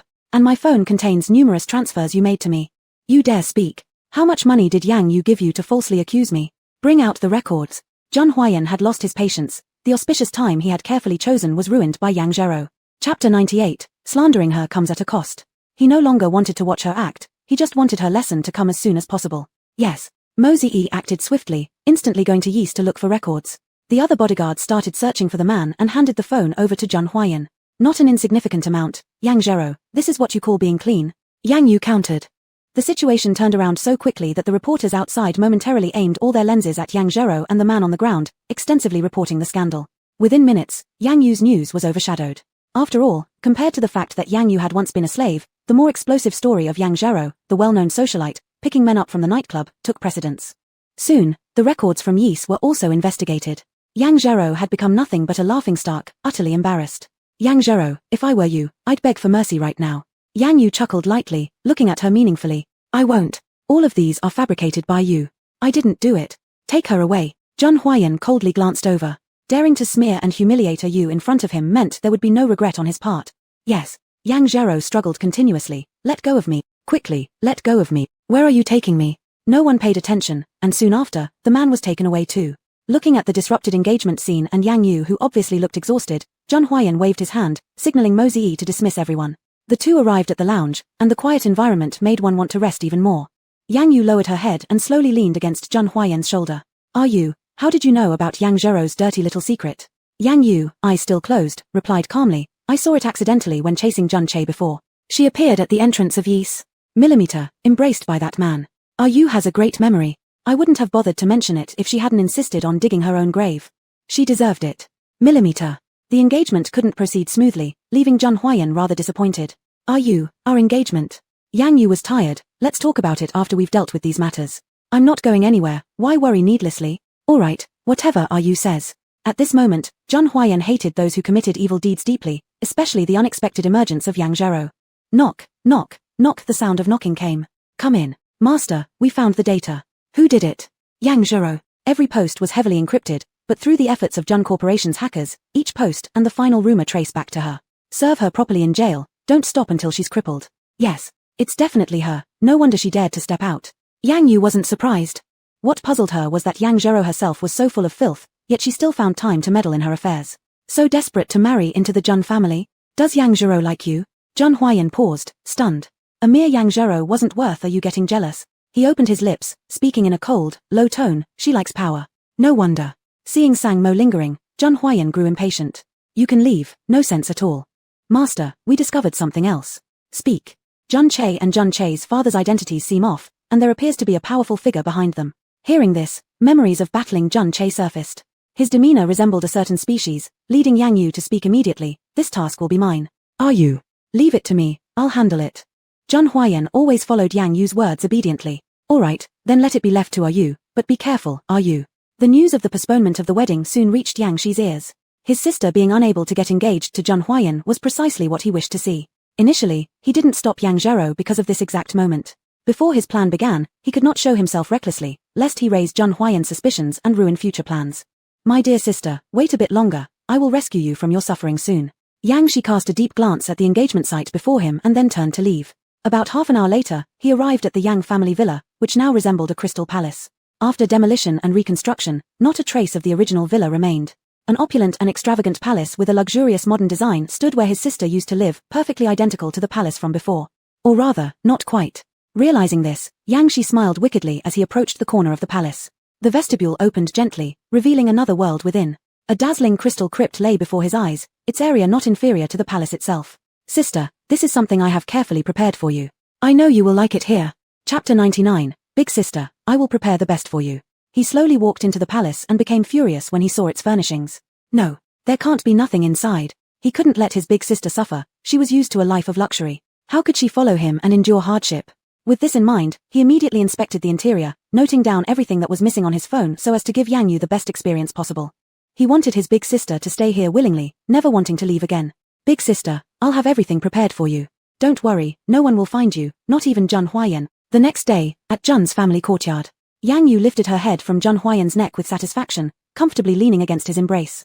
"Ayu, are you full? Does your neck hurt?" Seeing the battered neck, Yang Yu felt a rare twinge of regret. "It doesn't hurt, not at all." "Really? Ayu needn't worry." Just by asking, he already felt content, a little pain meant nothing. For the sake of his beloved, he would endure it gladly. "Get up." "No, let me stay a bit longer." "Zhun Huayan, is there something you want to say?" Our engagement." Yang Yu chuckled helplessly. "What's wrong? Weren't we going to delay it first until everything is resolved?" "But, don't you want to wait?" Don't want to wait, but you still have to, or else I'll regret it." Hearing this, Zhun Huayan dared not make further requests, humbly conceding, "Ayu, don't regret it." "I'll wait." Let me go out." "Where is Ayu going?" "Don't ask too many questions." A familiar sentence made Zhun Huayan feel like they were back to the way they were before being together, when the two weren't yet an item. Once certain things were said, they could trigger endless speculations. Upon reflection, there didn't seem to be much change between them. Regardless of whether they were together or not, it seemed only he was quietly striving. As for Ayu, she was merely kinder towards him in attitude. Watching her retreating figure, he held back his feelings of loss, consoling himself that he wasn't good enough yet. One day, Ayu would also fall in love with him. At the Lin family mansion nearby, Yang Yu stopped her steps. Her wounds had healed, and it was time to put an end to the grudge with Zhun Che once and for all. "Yang Yu." Lin Yueru was surprised to see Yang Yu standing in front of the mansion. What was she doing here? "Where's Zhun Che? What do you want with him?" "That's none of your business, hand him over." "He's not here, how can I hand him over to you?" "Lin Yueru, you'd better not stop me." Lin Yueru was angered by Yang Yu's tone. "Yang Yu, I'm an elder to you, how dare you talk to me like this? Haven't you solved your own problems yet? Shall I remind you about Liu Dejiang?" "You." Speechless, Lin Yueru remembered that Liu Dejiang firmly denied coercion, which led her into deep trouble. Eventually, after seeking help from many people, she managed to get out of it. If she offended Yang Yu now, Yang Yu would definitely tell Zhun Huayan, leading to more troubles. But if she lets Yang Yu act freely, what would happen to her son Zhun Che? Looking at Yang Yu filled with malevolence, she deeply sensed danger. "Step aside. This is impossible." Yang Yu had no intention of arguing and kicked Lin Yueru straight away, striding quickly into the mansion. Yang Yu. Seeing Lin Yueru attacked, the bodyguards within the mansion surrounded Yang Yu immediately. Bodyguards of the Zhun family had been hidden around, ready to step in when they saw Yang Yu in trouble. "Miss Yang, go back, I'll handle this myself." "But, go back." "Yes." Faced with a multitude attacking, Yang Yu skillfully fended them off and broke into the mansion, looking for Zhun Che. Realizing the situation was dire, Zhun Che understood his wounds hadn't fully healed, and Xueren Yu wasn't by his side. There was simply no way for him to fight Yang Yu. A few bodyguards wouldn't stand a chance against Yang Yu. "Shit, I have to run again." Assessing the situation, Zhun Che immediately fled out of the room through the back door. Yang Yu happened to arrive from behind and caught sight of his figure. "Zhun Che, still trying to escape?" "Yang Yu, you're really haunting me relentlessly." Yang Yu rushed forward swiftly, intending to capture him. Jun Che cursed under his breath, instantly speeding up and escaping through the back door. Yang Yu had anticipated this and followed closely behind. One in front, one at the rear, they darted through the desolate areas of the mansion district. Jun Che, stop now and I'll let you die a quick death. Chapter 100, Puppet, Undying. Daydreaming. Is that so? Yang Yu threw out the dragon claw, which swiftly entangled Jun Che in a few moves. Jun Che turned pale. What is this thing? A weapon specifically crafted to deal with your kind of puppet. It's inscribed with spells, most effective against puppets like you. Being restrained, Jun Che struggled desperately but could not break free. How do you know my true identity? Isn't it clear if you think back? From their first encounter and every subsequent clash, no matter how hard he was hit, Jun Che had never been harmed. All of this pointed out that he was a puppet, undying and indestructible. You're sharp. I warn you, let me go right now. Yang Yu, I'm not joking around with you. Do you have any idea who's behind me? Oh, who's behind you? Yang Yu narrowed her eyes. If you harm me, you'll definitely draw his wrath. Just like, now. As soon as she finished speaking, a handful of holy water flew toward them. Detecting an unusual scent, Yang Yu quickly retreated to dodge it. When she tried to chase after him again, Jun Che had already vanished. The one who threw the holy water didn't even show up. Only a faint aromatic fragrance lingered in the air, an odor familiar enough to put Yang Yu instantly on high alert. It was the scent of a clan member, and a strong one at that. The courtyard of the Jun family. Seeing a Yu walk solemnly through the door, Jun Haiyan rushed forward immediately. Are you alright? I'm fine. Your expression doesn't seem like something went wrong. I really worry about you. Watching Jun Haiyan's worried face, a warm current passed through her body. Jun Che is a puppet, his father is likely one too. The forces behind them are very mysterious and difficult to eliminate in the short term. Don't worry, they will have nowhere to escape from us. We have so many people on our side. I'm hungry and want to drink blood. Alright, let me help you inside. The two walked into the room. Jun Haiyan loosened his collar to make it easier for her to drink. Looking at his neck with tooth marks, Yang Yu felt a sense of sympathy for the first time. Doesn't it hurt? At this, Jun Haiyan immediately adopted a coquettish attitude, wanting her to feel sorry for him. It hurts. If it hurts, why do you let me drink? You is hungry. My pain doesn't matter. Idiot.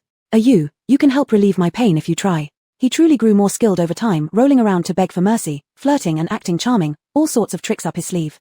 She had doubted his true character more than once. How can I help? A kiss. Exactly what Yang Yu expected. She lowered her head and pressed a soft kiss onto his slender neck. Her delicate feather-like kisses brushed across his neck, warmth spreading from his skin down to his heart. Jun Haiyan closed his eyes and fully savored the tenderness she offered. Is that enough? Yang Yu did not immediately pull away, only moving her lips a little. Her warm breath touched his skin, making him shiver again. Involuntarily, Jun Haiyan trembled, his voice quivering as he said, If it's enough, then I'll stop. No. You're greedy. Yang Yu chuckled softly. Her mood brightened, so she decided to indulge him a bit. Just at that moment, Li Fengyuan walked in. Haiyan, you asked me to. His words trailed off. After hesitating at the doorway for a few seconds, he quickly retreated. Sorry, I didn't mean to interrupt. Yang Yu lazily glanced back. Jun Haiyan lowered his gaze. With Sang Mo absent, now came Li Fengyuan. He won't interrupt us again. It wasn't until several minutes later that Yang Yu raised her head, appearing satisfied. Seeing the dark marks under her eyelids, Jun Haiyan pitied her. Let me help you upstairs to rest. No need. I can go by myself. Li Fengyuan probably has some matters to discuss with you, so you'd better attend to it. Alright. After Yang Yu's figure disappeared upstairs, Jun Haiyan called Li Fengyuan in. Sorry, Haiyan. Li Fengyuan immediately apologized, afraid that Jun Haiyan would remember this incident. Jun Haiyan casually responded, What's up? When Miss Yang Yu and Jun Che clashed, I was delayed because of some matters within the organization. After Miss Yang Yu left the Lin residence, I followed and tried to pursue Jun Che. There was a black-clad man beside him, highly enigmatic. Another man in black. Yes, I couldn't catch a glimpse of his face. He discovered my trail as soon as I started tracking him and lost me after a few turns. Indeed powerful. So, what should we do next? Keep tracking. Alright. I will increase manpower for you. We must uncover his identity as soon as possible. Miss Yang Yu cares greatly about this person. Chapter 101, You shouldn't covet my person. Li Fengyuan also sensed the gravity of the situation. Alright. By the way, continue investigating Jun Che's father. Li Fengyuan paused in surprise and asked, Jun Che's father? Didn't he die a long time ago? Not at all. According to the latest investigation materials, he isn't dead, and his followers have also moved into action. It seems your engagement ceremony with Miss Yang Yu has really caused quite a stir. The two father-son duo from the Jun family is already restless. Exactly. Then, does Lin Yueru have any moves? The matter concerning Liu Dejiang is a handle against her. The elderly couple is suspecting her now. Currently, she dares not show up. Li Fengyuan nodded, then I'll focus all my efforts on these two people. Okay. When will the engagement ceremony take place? This time, I must attend. Mentioning this, Zhang Huayan's expression darkened. My carefully prepared banquet was ruined by Yang Jiro. I heard Sang Mo mention this. This woman certainly has guts. To think that just because there's no Yang Yu, I would take a fancy to her, what a futile hope. Now, where is she? With Li Fengyuan asking, Zhang Huayan realized that since imprisoning her, he hadn't checked on her yet. In the dungeon. Recalling past events, Li Fengyuan chuckled, won't the Yang family go crazy over this? Just when an old lady dies, they're about to lose their daughter too. They deserve it. Exactly. Yang Yu had been upstairs for more than 10 minutes. Even though it was just a brief moment, Zhang Huayan already felt like missing her. Before dealing with Yang Jiro, he needed to see AU first. I'll go up and see AU. After increasing manpower for you, make sure to speed up and catch them. No problem. In the bedroom, Yang Yu lay quietly resting on the bed. She woke up immediately as soon as Zhang Huayan opened the door. Did you finish discussing so quickly? Does AU not want to continue sleeping? I've slept enough last night. Looking at the extended hand, Yang Yu idly played with it. It was no wonder that she was picked as the meticulously chosen little blood slave. She was perfect without any flaws from head to toe. Do you want to come down with me and check on Yang Jiro? Yang Jiro? Yang Yu remained silent, but indeed, it was time to see her miserable state. Get me some shoes. Sure. Zhang Huayan had no complaints, kneeling beside the bed to put the shoes on for his beloved one. He did it reverently, as if it wasn't just about putting on shoes but executing something of utmost importance. Zhang Huayan loved her deeply, naturally willing to do anything for her. From helping her put on shoes to offering water, from aiding secretly to helping her eliminate enemies, regardless of how big or small the task might be, he was ready to do it. Nice job. As long as AU likes it, I can do it every day. Help me get down. The dungeon, heavily guarded, was pitch black without sunlight. Even before the two came close, a wretched cry could already be heard ahead. Is that Yang Jiro? Yes. Is she crying so pitifully? Zhang Huayan's face remained calm while his eyes revealed a hidden cruelty. After ruining our wedding banquet and deliberately pushing her into such public judgment, not killing her outright is sparing her. A living death is the worst pain. This lesson should leave a lasting impression on her. Yes, let's go in and take a look. As the two entered the dungeon, Yang Jiro lay semi-lifeless inside. Yang Jiro wasn't fully dead yet, lying with eyes closed in complete despair. Her eyes popped open as soon as she heard movement, terrified, trying to retreat backwards. Only until she saw who the two were did she stop her actions. What else do you plan to do, Yang Yu? She glared at Yang Yu angrily. To observe your downfall. Yang Yu raised her red lips, smirking slightly. Infuriated, Yang Jiro shouted, Yang Yu, how could you treat me like this? Let me out right away. Troubling Yang Yu is your greatest mistake. Zhang Huayan coldly spoke. How pathetic. Lord Zhang, what exactly do you see in her? Am I worse than Yang Yu? Arrogance blinds you. Lord Zhang, Yang Yu is just a slave, she doesn't suit you. Even Zhang's elders wouldn't agree. Look at me, you don't deserve it. In Zhang Huayan's eyes, even a glance at her made him feel tainted. Yang Yu found it quite amusing, mocking coldly, are you truly fond of him or merely his identity and status? I love Lord Zhang, what's wrong with that? Yang Jiro screamed furiously. He belongs to me, you shouldn't covet my person. Chapter 102, don't insult me with those two words. Yang Yu was as cold as ever. As the emperor of the blood clan, she detested nothing more than people coveting and daring to touch her possessions. It's all because you used black magic, otherwise, Master Zhang would never have fallen for you. Yang Yu closed her eyes, feeling utterly helpless. I believe it's still necessary to teach her a lesson. Otherwise, she will not learn her lesson. Whatever Yu says. Sang Mo, bring her in. Yes. Seeing the bodyguards enter the door, Yang Jiro immediately shut her mouth. She hadn't forgotten how ruthless these people were. Enjoy it thoroughly, Yang Jiro. Yang Yu glanced over. Despite having received so many lashes, Yang Jiro was still delusional, quite impressive indeed. No, I don't want, let me go quickly. Yang Jiro began to beg, crawling towards Zhang Haiyan when seeing no reaction from either of them. Master Zhang, release me. I've realized my mistake. Zhang Haiyan kicked her away. Didn't I say to beat her until she's completely incapacitated? How is she still able to crawl? Sorry, Master Zhang, this woman has too much resistance, and she also used her identity as Lady Yang to threaten us not to hurt her too severely. The Yangs mean nothing. You needn't hold back, act as you please. Yes, don't. Please, spare me. Spare me. Master Zhang, I genuinely like you. Look at me. Watching Yang Jiro's desperate declaration of love to Zhang Haiyan even though she looked disheveled made Yang Yu smirk slightly, crossing her arms as if watching a show. Zhang Haiyan, she says she likes you. What she likes is power. If I had no power, she wouldn't give me a second glance. That's true. Yang Jiro's nature was exactly like that. If only her identity were changed, she certainly wouldn't pursue Zhang Haiyan so relentlessly. But Yu is different. Zhang Haiyan turned his head, looking at Yang Yu with tender eyes, the deep affection in his gaze almost capable of drowning someone. What's different about her? If I were poor and powerless, Yu would still like me. Isn't that just because your blood smells good and your appearance appeals to me? The carefree Yang Yu smiled. Upon hearing her inner thoughts, Zhang Haiyan stood frozen, silently despondent. Was it really only his blood and looks that attracted her? She still hasn't fallen in love with him. Not far away, the Jun's bodyguard pinned Yang Zhero down on the ground. A thick whip lashed repeatedly at her. Yang Zhero screamed painfully for only a few seconds before collapsing unconscious from exhaustion. Master, there is someone outside looking for you.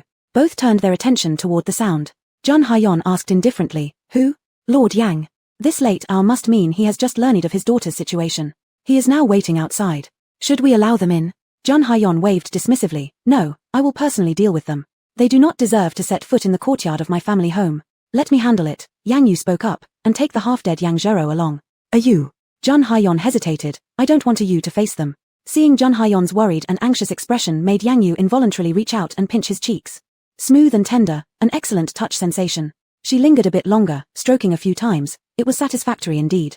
No worries, I'll personally handle this. You go back and rest first.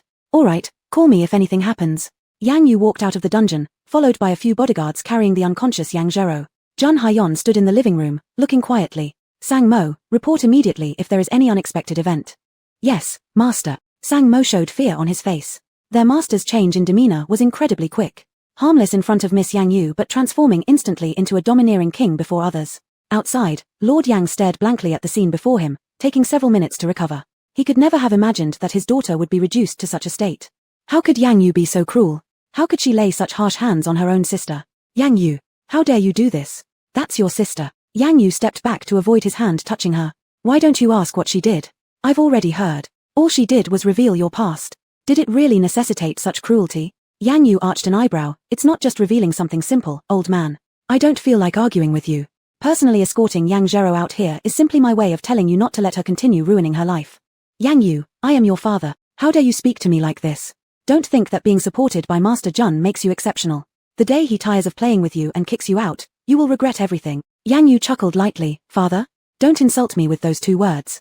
Chapter 103, his sister can only be bullied by him. You. As for Jun Huayan, that's a matter between him and me. Saying this, Yang Yu stretched out her foot and kicked Yang Zhero to the feet of Master Yang. Zhero, my daughter, you must not have any issues, father relies on you. Take her away. Yang Yu, you will pay a price for what you've done today. Yang Yu showed an indifferent face. Before that, I think you'll die first. Master Yang was so angry he nearly fell back. Yang Yu, you vicious woman. You'll be punished. Punishment. How amusing. What are you laughing about? The old lady is dead. Yang Zhero's scandal has been exposed and spread throughout the imperial capital. As for the Yang family, how long do you think it can survive? Hearing this, Master Yang was greatly shocked and panicked. What do you want to do? I warn you, don't mess with the Yang family. It depends on my mood. Yang Yu. Seeing the other party's furious yet helpless appearance, Yang Yu felt extremely cheerful and left after turning around. After a while, she realized something was amiss. There were 4 people in the Yang household altogether. With such a big event, why couldn't she see Yang Shi? She hadn't even entered the room when Sang Mo, who had observed everything, informed Jun Huayan of the situation. This old man actually dared to yell at you? Let the Yang family go bankrupt. Yes. I want to see the news within 3 days. Yes. Jun Huayan quietly looked out the window. You, just wait, I'll soon transfer the Yang group to your name. Yang Yu had already started thinking about how to restore her spiritual power. Only when her spiritual power was restored could she thoroughly investigate the mysterious force behind Jun Che. But ever since the last time on the Snow Mountain, her spiritual power had never recovered. Looking at her deep in thought, Jun Huayan's expression grew increasingly somber. It had been several days since their engagement banquet, but Yu had not mentioned the holding of it again. Was she regretful? Jun Huayan's disappointment quickly infected Yang Yu, who lifted her eyes. What's wrong? Does Yu still want to engage with me? Yes. Jun Huayan's fiancé was an excellent concealed identity. In this world, she really needed a legitimate identity. Then shall we hold the engagement banquet? I cannot feel at ease until the day is set. Then we will follow your plan. Really? Really? In that case, I will order my people to prepare immediately. There will be no mishaps this time, and I will give you a grand engagement banquet. Then I'll look forward to it. This sentence from Yang Yu made Jun Huayan even more motivated. At the same time, at the Yang family residence. Despite thorough emergency care and treatment, Yang Zhero still could not escape the fate of being disabled. Unexpectedly, she would have to spend the rest of her life in a wheelchair. Forget about harming Yang Yu again, standing up was difficult enough. Seeing her in this state, Yang father was deeply pained, yet utterly helpless. With his abilities, he could not possibly deal with Yang Yu and Jun Huayan. The most pressing issue was that even he himself was in trouble. Under the provocation of the Jun family, the Yang group teetered on the brink of collapse. Many cooperative merchants withdrew funds, and once the funding chain broke, employees fled en masse. Within a single night, the mighty Yang group became an empty shell, becoming a laughingstock in the imperial capital. Daughter, father regrets not avenging you. Yang Zhero was too severely injured to continue speaking for a short period. She wailed, glaring fiercely at the distance. Yang Shi couldn't bear it anymore and stepped forward to stop the two. That's enough. You should give up the idea of revenge from now on. Why? Zhang Huayan and Yang, you have ruined us so badly. We must take revenge. Do you believe you have the ability to do so? Mother is dead, sister is disabled, the Yang group is gone. Have you considered the consequences if you continue pursuing revenge? Both Yang father and Yang Jiro fell silent, filled only with resentment. They hated them immensely, but forgot that they lacked the resources to confront them. If anything happens to you, who will take care of Yang Jiro?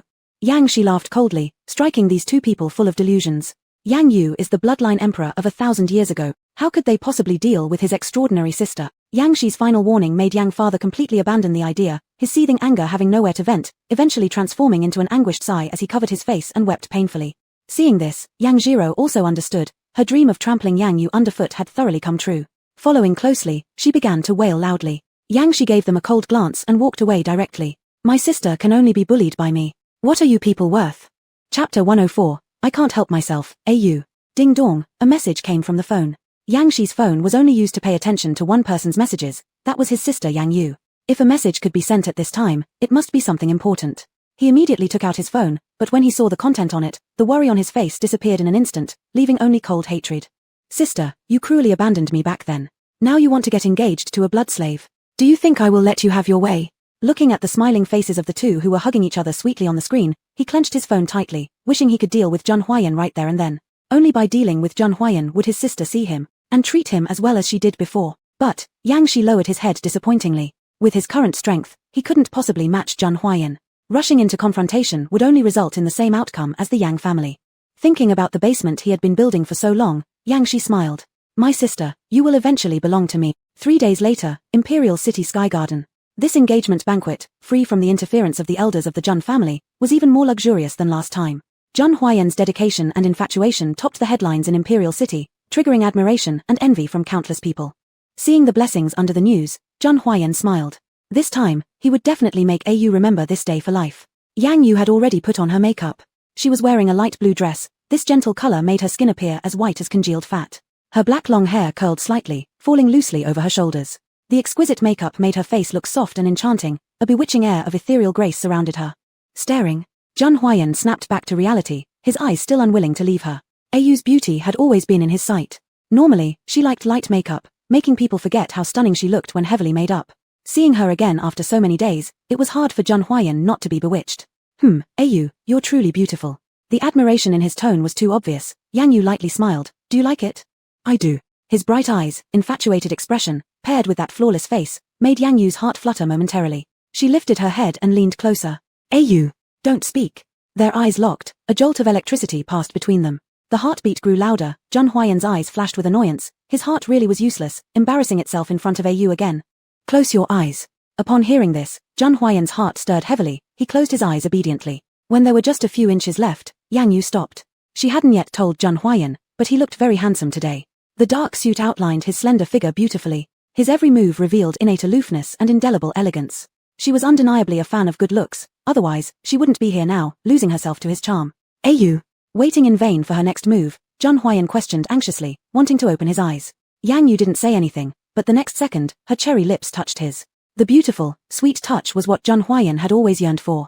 At this moment, seeing her come willingly, how could he possibly let go? Without hesitation, he reached out his big hand, grabbing that little head, pulling her lips closer to his. A faint mint fragrance enveloped them. Yang Yu relaxed her eyebrows and smiled softly. It was the scent she had always liked, her most accustomed smell.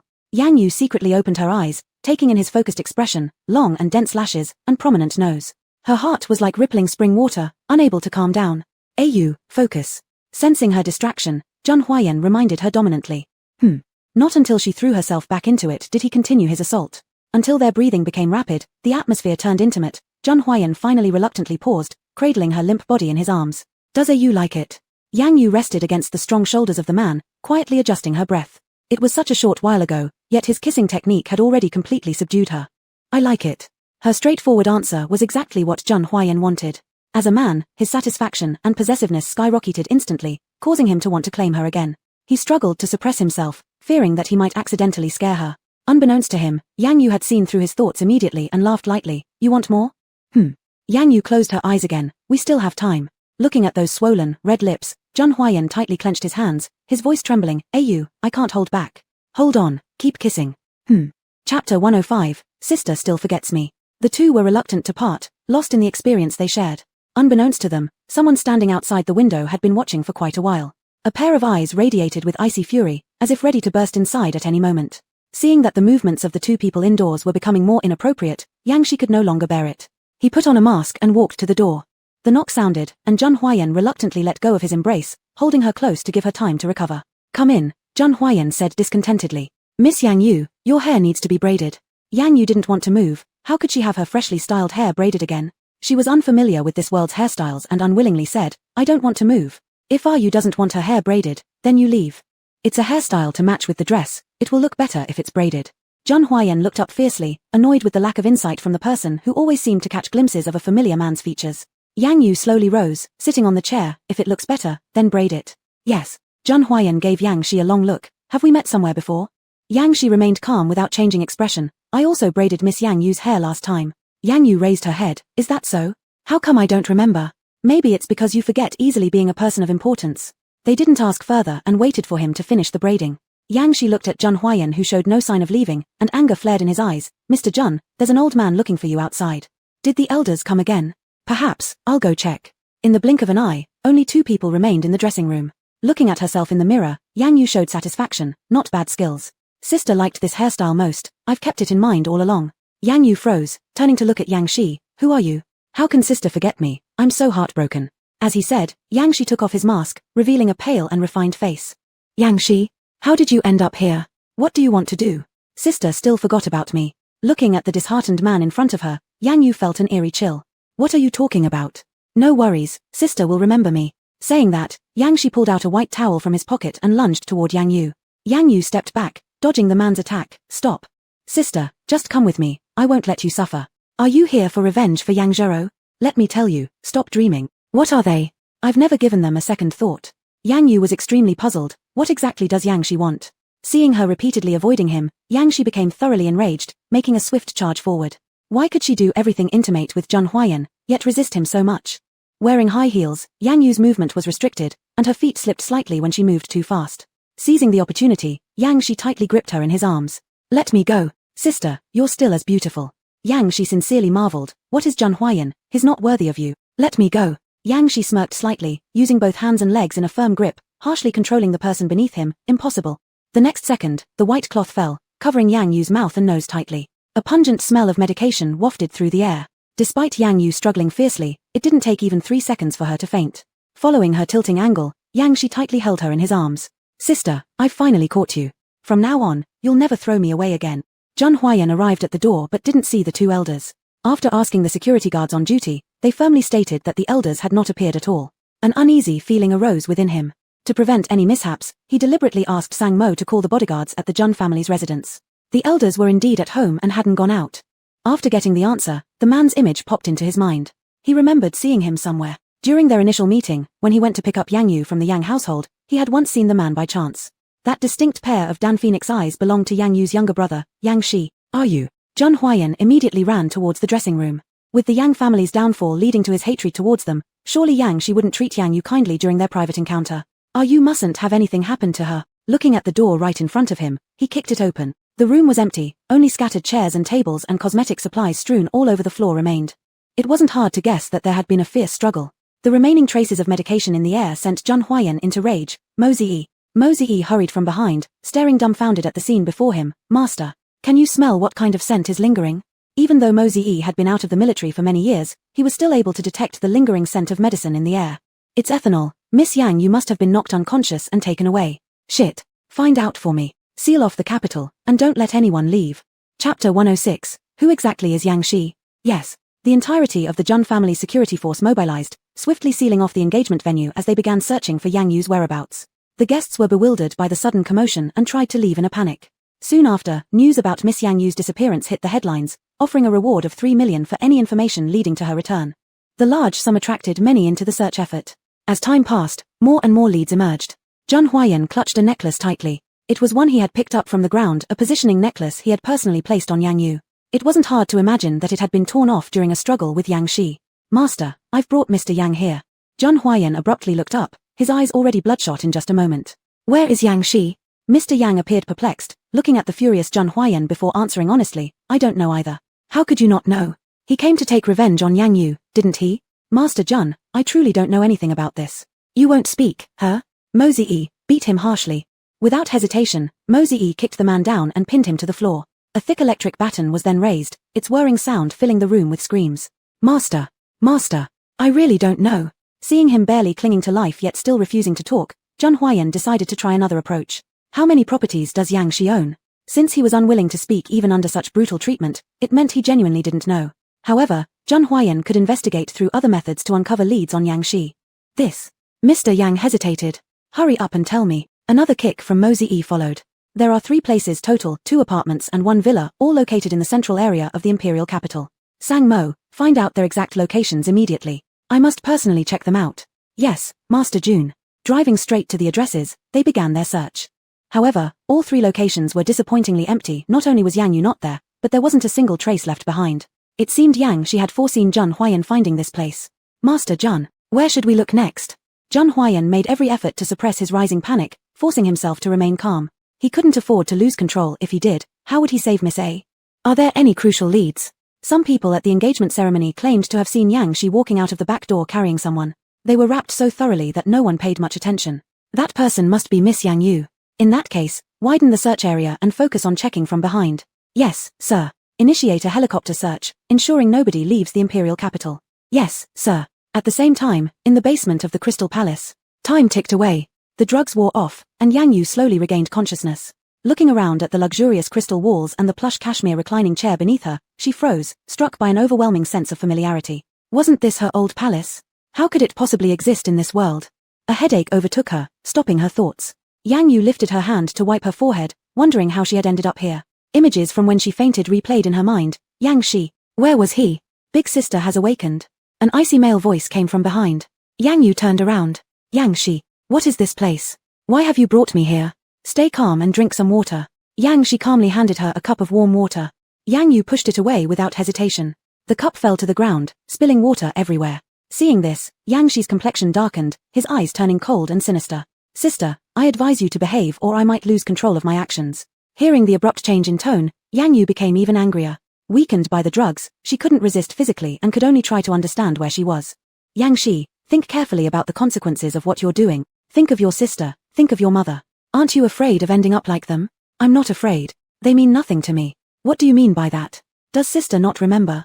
Yang Shi stared intently at the woman in front of him. His big sister was still as beautiful as ever, impossible to forget. As she met his gaze, Yang Yu felt a chill run down her spine. What am I supposed to remember? Seems like you've forgotten. But it doesn't matter, I will help sister piece everything together here. Do we know each other? Seeing his peculiar behavior, Yang Yu began to suspect something. If he hated her this much, they must have known each other at some point. Of course we do. Yang Shi nonchalantly cleaned up the spilled water and shards of glass. He smiled softly while looking down. A strange emotion flickered in his eyes. No matter where or when, he still found it hard to harm his big sister. In fact, throughout his past years, his sister had treated him rather well. It was just that countless annoying blood slaves appeared afterward. With this thought, he clenched the cloth in his hand tightly, his expression turning filled with hatred. Sister, you don't need to worry about these things. Isn't it good to stay here with me? Chapter 107, Stay with me forever. Looking at the unpredictable man in front of her, Yang Yu closed her eyes helplessly. Why hadn't she noticed before? Yang Shi was such a strange person. What do you really want to do? I want elder sister to stay here. Forever be with me. Daydreaming. Yang Yu mercilessly shattered his plan. To confine her in this place was nothing but an overestimation of his own strength. She struggled to adjust her condition, wanting to quickly regain her strength, defeat Yang Shi, and escape from this dark, sunless place. Suddenly, Yang Shi's emotions became agitated as he lunged toward Yang Yu's side, tightly gripping her arms with both hands. Startled, Yang Yu instinctively retreated. What do you want to do? Let me go. Why don't you want to stay here? Don't you like it here? Sister, look around, crystal walls, cashmere carpets, pearl glasswork, which of these is not something you like? Yang Yu gave a cold glance, and everything within sight were items that appealed to her taste. Whether in design or detail, there was no flaw to be found. However, under these circumstances, even if it suited her perfectly, she couldn't like it. Yang Shi, if someone imprisoned you and restricted your freedom, would you have the mood to appreciate all this? Yang Shi hesitated for a moment, averting his eyes from Yang Yu's gaze. You will get used to living here. I need to leave. Are you going to find Zhun Huayan? Yang Yu frowned. I am his fiancé. Zhun Huayan isn't suitable for someone like you, sister. Just settle down here peacefully. Isn't it better for us to stay together forever? Yang Yu remained silent, speechless against someone who indulged in wild fantasies. Sister. Seeing that Yang Yu didn't respond, Yang Shi forcefully grabbed her arm. Let go, sister. Why do you still persistently waste your time on an ordinary blood slave? It seems you know quite a lot, including about blood slaves. Sister, take a good rest. I'll go make some food for you. Yang Shi stood up and hurriedly left. It wasn't the right time now, he couldn't reveal his true identity yet. A series of his actions made Yang Yu very curious. What exactly was this guy planning? Watching his figure disappear around the corner, she sat up and looked around. Her strength had been completely restored. All she needed was to find the exit and she could escape. To avoid being discovered by Yang Shi and having him use other tactics, Yang Yu tried her best to move lightly. Sister, I suggest you behave yourself, otherwise, I might just tie you up. Yang Shi's voice came from nearby, laced with a touch of threat. Yang Yu slightly startled. How did he see her? I need to leave. Sister, must you provoke me? Yang Shi, I don't mind fighting with you again. Yang Shi walked over from behind, his face colder than before. Sister, why don't you try testing your own condition? Yang Yu felt puzzled inside. She moved her hands, her strength had returned, so why did she still feel weak? Sister, stop wasting your efforts. This drug has seeped deep into your marrow, it won't dissipate in a short period of time. At least before Zhen Huayan finds you, you have no way out. Where is the antidote? Sister, do you think I would tell you? Yang Yu sneered and turned back to sit on the lounge chair. The wise choose discretion. To teach Yang Shi a harsh lesson, she first needed to find the antidote. Sister is indeed smart. Fed up and heart-annoyed, Yang Yu decisively closed her eyes, choosing to ignore whatever he said. Seeing this, Yang Shi's smile vanished, his whole body radiating an impending menace. Why did she always react this way? In 1,000 years ago, whenever they disagreed, sister would do this to him, then leave without hesitation. Would it end the same way this time? Sister, don't even think about leaving me. The tone, filled with threats and warnings, only enraged Yang Yu more. If the situation weren't so special, she'd definitely fight back fiercely. Turning around, she faced away from Yang Shi, showing rejection through her actions. How was Zhen Huayan doing? Judging from the last incident, he must have gone crazy searching by now. Hopefully, he wouldn't do anything reckless and hurt himself. Meanwhile, at the city center, the Zhen family helicopter and bodyguards circled around the city center, conducting a search operation similar to a carpet sweep, from dawn till dusk, non-stop. As time slipped away, Zhen Huayan's anxiety and helplessness grew deeper and deeper. He didn't dare to imagine what things his beloved Ru had experienced during the disappearance. He could barely suppress the growing uneasiness in his heart by imagining the best-case scenario, devoting all his energy into the search process. Master, we've searched the western and northern suburbs, but there are no traces of Yang Shi or Miss Yang Yu. Keep investigating, in such a short time, they must still be in the capital. Yes. As night fell, Zhen Huayan's uneasiness grew stronger once more. He slowly closed his eyes and leaned against the wall. His desolate and helpless appearance resembled an emperor who had lost everything. Are you? Chapter 108, A Yuling, where are you? The image of her smiling face surfaced in his mind, becoming clearer and more painful with each passing moment. A Yuling, where are you? Master, we've got news. Mosey rushed inside. Zhen Huayan immediately opened his eyes, revealing their bloodshot moistness without restraint. Speak quickly. A witness saw Yang Shi go to the South City District. South City District? Yes, Master. What should we do next? Deploy 2/3 of the bodyguards to the South City District and seal it off. Yes. Zhen Huayan's cold and fierce aura erupted instantly. I'm going personally. Master. Mosey tried to stop him. It's too dangerous, let us go instead. He would never forget what happened on that snowy mountain. As Zhen Huayan's subordinate, he absolutely didn't want to see anything like that again. Are you stopping me? Mosey lowered his head, not daring to say another word. Minutes later, Zhen Huayan personally piloted a helicopter, arriving at the South City District. The roar of the aircraft echoed over this city that never sleeps. Even if every inch of ground had to be searched, he was determined to find her. A Yuling, hold on just a little longer. I will definitely find you. In the basement, Yang Yuling suddenly opened her eyes.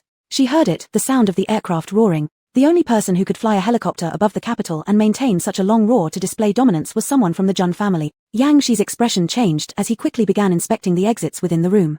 Conceal our traces, we cannot let Zhen Huayan find anything unusual. Upon hearing this, Yang Yuling walked to his side. Scared? Sister, don't hope for Zhen Huayan to save you. This place is very secluded.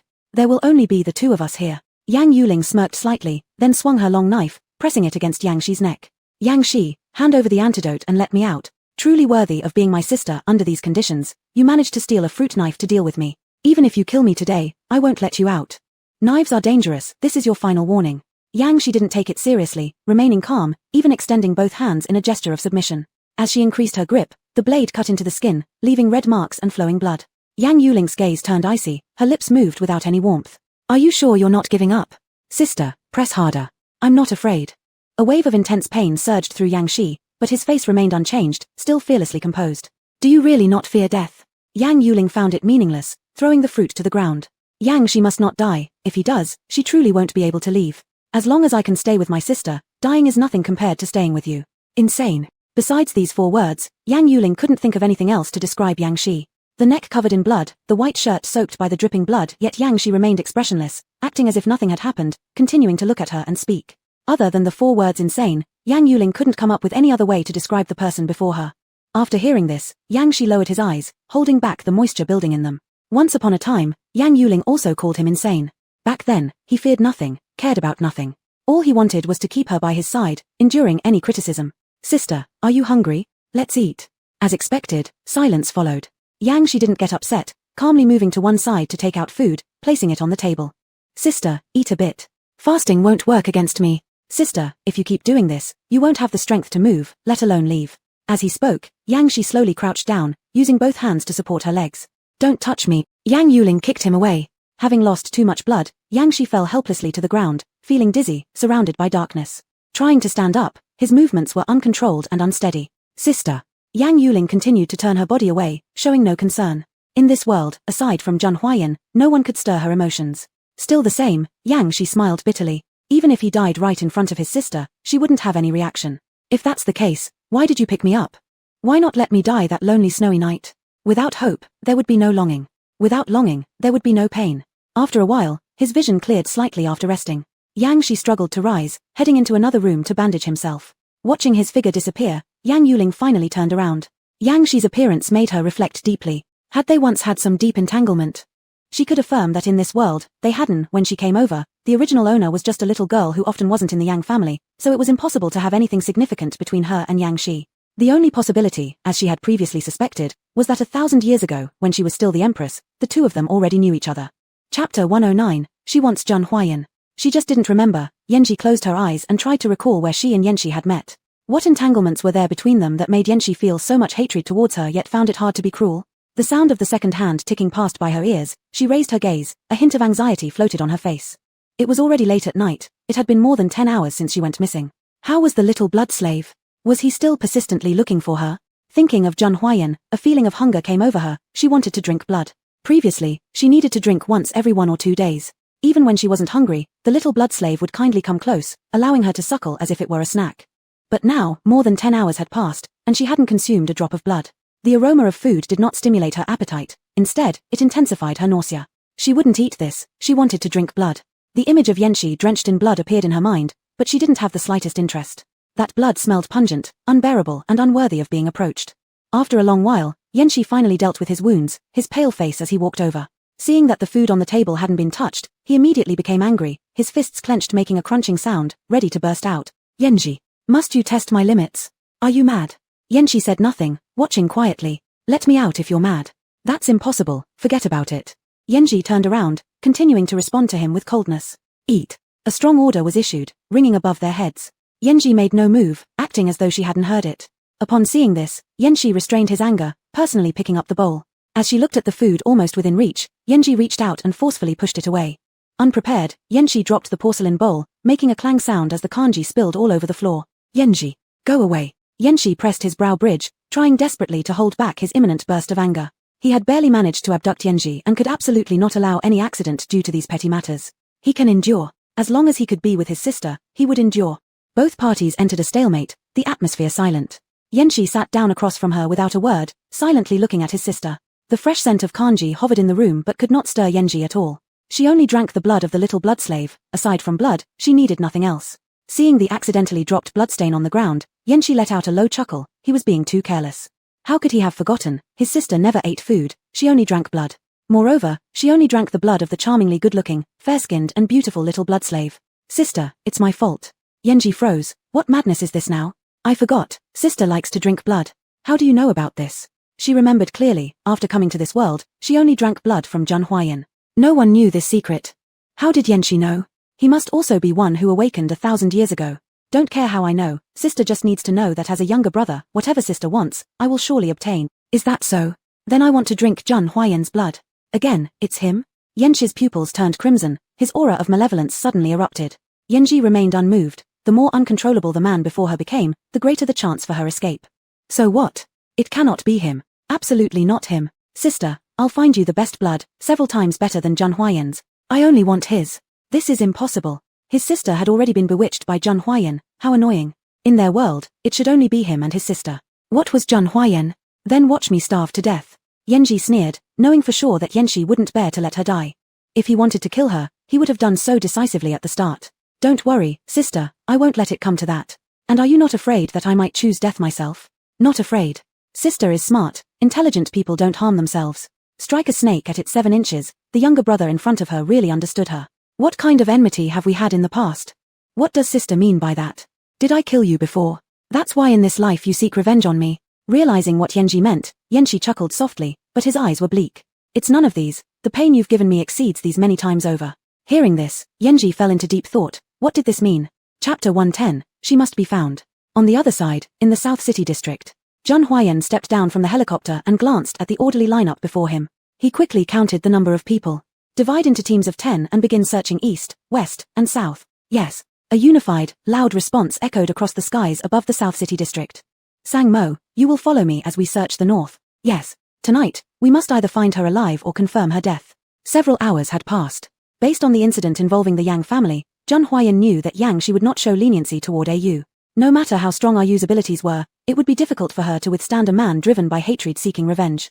Zhang Huayan closed his eyes briefly, suppressing an overwhelming wave of dampness threatening to become tears. He needed to find her as soon as possible, alive or dead, and do his utmost to alleviate her suffering. 4 teams scoured tirelessly, while other bodyguards from the Jun household searched elsewhere in different districts without pause. Helicopters hovered continuously overhead conducting reconnaissance. The Jun family's Skynet system was activated, employing advanced facial recognition technology for screening. This large-scale search operation drew the attention of the people in the capital city, and aside from those participating online for rewards, numerous civilians also joined in. Master, we have discovered something strange. If it has no connection to Au, then don't waste time. Sang Mo hesitated briefly, it may be relevant. Zhang Huayan paced back and forth in the narrow alleyway, fearing he might overlook even the smallest trace. 2/3 of the area in South City consisted of old residential buildings, with only a small part being developed into villas. The stark disparity between rich and poor had caused housing disorder here, making it hard to gather useful information within a short time frame. Speak. The Yang family villa is located in the villa district. Zhang Huayan stopped abruptly, the villa now renamed as Au Palace. Yes, take me there. Zhang Huayan turned and swiftly moved toward the villa. How could he have forgotten that the Yang family's villa was located in the South City district? With no trace of the two found in properties under Yanxi's control, this location might hold significant suspicion. Master, we're here. Zhang Huayan quickened his pace, entering hastily. Designed according to Yang Yu's specifications, the palace was impressive and grand on the exterior, luxurious and high-end on the inside. Now fully ventilated and rid of formaldehyde, numerous windows let cold winds sweep through the room. The vast emptiness added to the desolate atmosphere. Standing in the center of the room, Zhang Huayan used a remote control to turn on all the lights. The floor was immaculately clean and smooth, clearly untouched. Master, there's not a single trace. Sang Mo descended from upstairs, having carefully searched every corner but finding no clues. Leave me alone for a moment. Master, leave. Sang Mo dared not utter another word and turned to leave. As the door shut, Zhang Huayan leaned against the wall. The icy chill traveled up his spine, spreading throughout his frail frame, made weaker still by the persistent cold winds sweeping through the room. His expression remained calm, seemingly unbothered by it, his gaze vacant, looking forward. Au, where are you? Each message arriving on his phone, indicating unsuccessful searches, sent Zhang Huayan's mood plummeting. He couldn't lose Au, she was the light of his life. Without her, he couldn't survive. Potential outcomes flickered in his mind, would Au face them? The unease grew stronger, forcing Zhang Huayan to sit down helplessly along the wall. Clutching his knees tightly, he tried to suppress the anxiety welling within him. Darkness engulfed him, making him look pitiable and helpless. Au. Meanwhile, in the basement, Yang Yu woke suddenly from a light slumber. Was Zhang Huayan nearby? Why did she feel as though he was calling out to her? A mysterious pain struck her heart, prompting her to instinctively cover it with her hands. Even after such a short separation, why did her heart ache so profoundly? Through the gap in the wall, Yanxi watched Yang Yu's movements closely. Similarly, he heard Zhang Huayan moving about upstairs. He hadn't expected their action to be so swift. If they had locked onto the Yang family, discovering the basement was inevitable. Once that happened, a confrontation would be unavoidable. Currently, he lacked the strength to oppose Zhang Huayan and the entire Zhang family. At this thought, Yanxi's expression turned ruthless. He had to confine his sister. Meanwhile, he needed to draw Zhang Huayan away. As dawn approached, Yang Yu, sleepless for the whole night, suffered from thirst burning her throat. She stood to pour herself a glass of water. Yang Shi, woken by her movements, decided that if drinking water was good for her, this is what you should do, sister, don't abuse yourself. Chapter 111, Sister, this is your favorite. Yang Yu gave a cold glance and showed no intention of paying attention. Yang Shi, embarrassed at his own initiative, turned and walked to the fridge, taking out a cup of fresh blood. Drink it. Looking at the cup releasing cold steam, Yang Yu felt utterly powerless. She thought the crystal basement was exaggerated enough. But who would have guessed that in this basement, there was actually a refrigerator, a television, and a series of basic household appliances. Just how long has Yang Shi been preparing? I'm not drinking it. This is blood, your favorite kind. Where did you get it? The air carried a trace of sweetness, clearly different from Yang Shi's usual source. Taken from a handsome man. Yang Shi lowered his head, hiding his dark circles so they wouldn't be discovered by Yang Yu. In fact, he had gone out all night looking for it last night. In the capital city, there were plenty of blood-selling stations. There were many young people selling their blood out of desperation, but finding a good-looking and outstanding youth was a bit harder. But that didn't mean he couldn't find one. Yang Yu suspiciously glanced at him before reaching out to take the cup. Her delicate nostrils flared slightly, then she placed the cup on the table. What's your meaning? Yang Shi became enraged. I don't want to drink it. After tasting blood like nectar, no one would care for this inferior option. Yang Yu missed Zhun Huayan's blood even more, feeling extreme disdain for what was in front of her. Aren't you still thinking about Zhun Huayan? Sister, give up early. This is already an impossible matter. Yang Yu reclined back on the couch, no longer wanting to waste any effort on him. She lacked the strength to fight, she couldn't even lift a knife. Without the antidote, arguing with him made no sense. Unless he could lower his guard, lose control, go crazy, and give her a chance. But judging by the current situation, he was clear-minded and rational, showing no possibility of being broken. Sister, drink this. This blood isn't worse than Zhun Huayan's. As he spoke, Yang Shi slowly squatted down and knelt beside Yang Yu's feet once again. Devout as a believer, but Yang Yu wouldn't even glance at him. Sister, think carefully. What will happen if you go too long without eating? Do you really want to let me manipulate you? Yang Yu's expression softened because of hunger, her ability to act had greatly diminished. She didn't know when she would be able to escape, or when Zhun Huayan would find her. This resistance would hurt her, indeed. Drink it, sister. Seizing the opportunity while things were hot, Yang Shi held the blood out in front of her. I won't drink this, you go cook. Though being ordered around, Yang Shi was very happy that his sister was finally willing to get closer to him. Alright, I'll do it right away. Sister, what do you want to eat? Should I make you spare ribs? Damn, she really underestimated this basement, it had everything. Up to you. She must try eating some human food, otherwise, she wouldn't be able to withstand a similar situation again. Compared to Yang Yu, Zhun Huayan's situation was a bit worse. Excess worry and exhaustion caused him to faint inside the palace. Sang Mo found him first and sent him to the hospital. Inside the ward, Sang Mo desperately held onto Zhun Huayan. Young master, please don't get impulsive anymore. The doctor said that you are overly exhausted, both physically and mentally, and rest is what you need most. Don't hold me back, I need to go find AU. Young master, rest assured, we're searching for Miss Yang Yu non-stop. I've said I need to go myself. Zhun Huayan struggled hard, the pain emanating from his chest making his face turn pale, sweat dripping continuously. Young master, in this state, how can we possibly feel at ease? Think about Miss Yang Yu. If she returns and finds you collapsed, what will she do? Zhun Huayan stopped moving, silent. Miss Yang Yu can only rely on you, young master. Please stay here in the hospital, listen to the doctor, and recover your health. We'll find Miss Yang Yu, with all our effort. Sang Mo calmed him down while placing him on the bed. Zhun Huayan cooled off and complied with Sang Mo's advice after weighing the pros and cons. Hurry up and look. Yes. Staring at the clock ahead, Zhun Huayan closed his eyes. It had been exactly 24 hours. Ayu, where are you? Knock knock knock, the sound of a knock at the door. Enter. Hello, brother Huayan. Zhun Huayan quickly opened his eyes, expecting a nurse, but the clothing indicated otherwise. The woman smiled softly, her small, demure face exuding innocence. Zhun, I'm Zhongjia, have you forgotten me? Get out. Zhun Huayan interrupted her abruptly. He didn't care who she was. Chapter 112, Don't call me that. Get out. Zhongjia's face instantly turned pale. She had merely been overseas for a few years, could brother Huayang have already forgotten who she was? But she soon calmed down again. It didn't matter, sooner or later, he would remember who she was. She had admired him for so long, leaving the country to further her studies, and now she had returned, standing before him with purpose. He simply didn't know her well enough yet. The elders of the Zhun family also said that as long as she could influence Zhun Huayang, she would become the mistress of the Zhun family. She must seize the opportunity and make this godlike perfect man fall in love with her and stay by her side. What did Yang Yu matter? After all, he had only been away for a few years.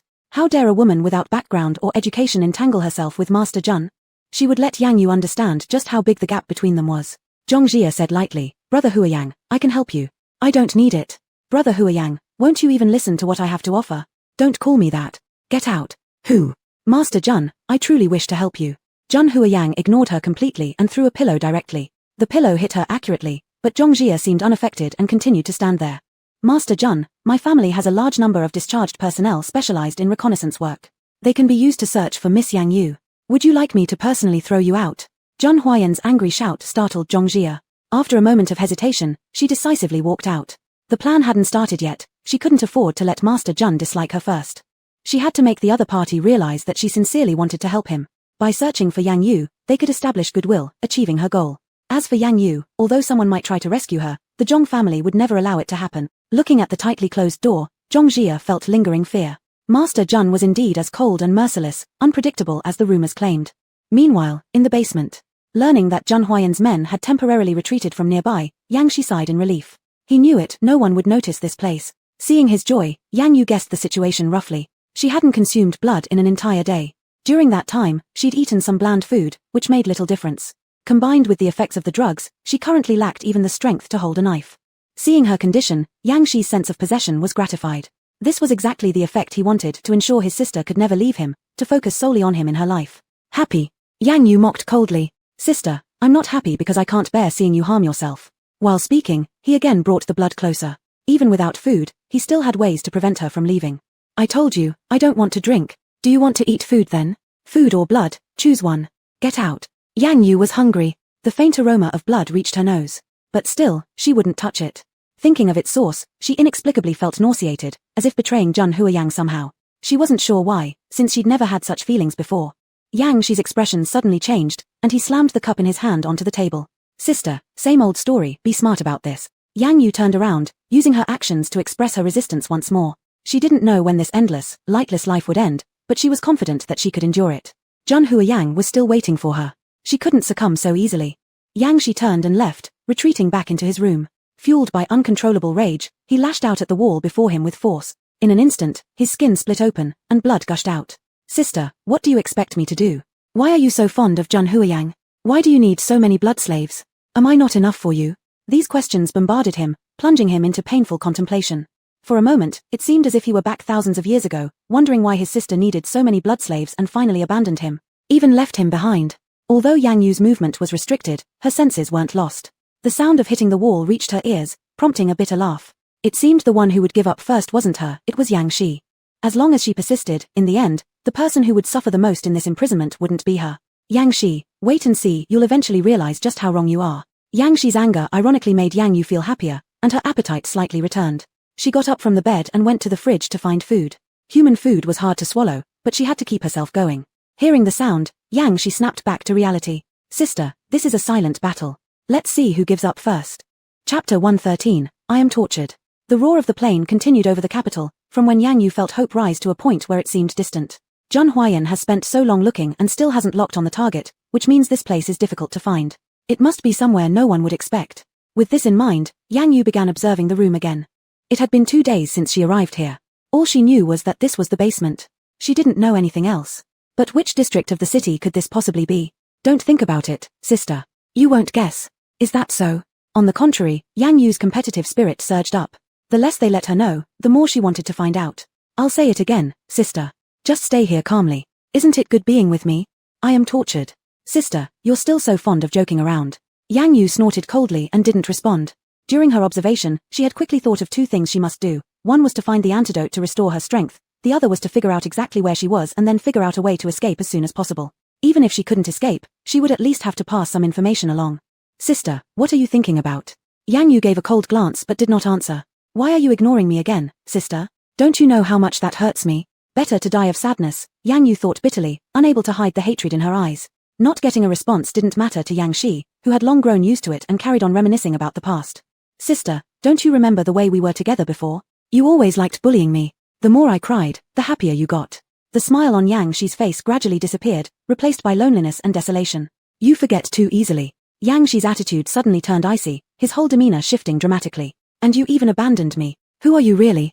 Unable to suppress her curiosity any longer, Yang Yu blurted out the question. As the emperor of the blood clan, people came and went around her, and she truly couldn't recall who he was. Sister, think carefully. You'll remember. But Yang Yu just couldn't remember. She lost herself in deep thought, slowly recalling events from the past.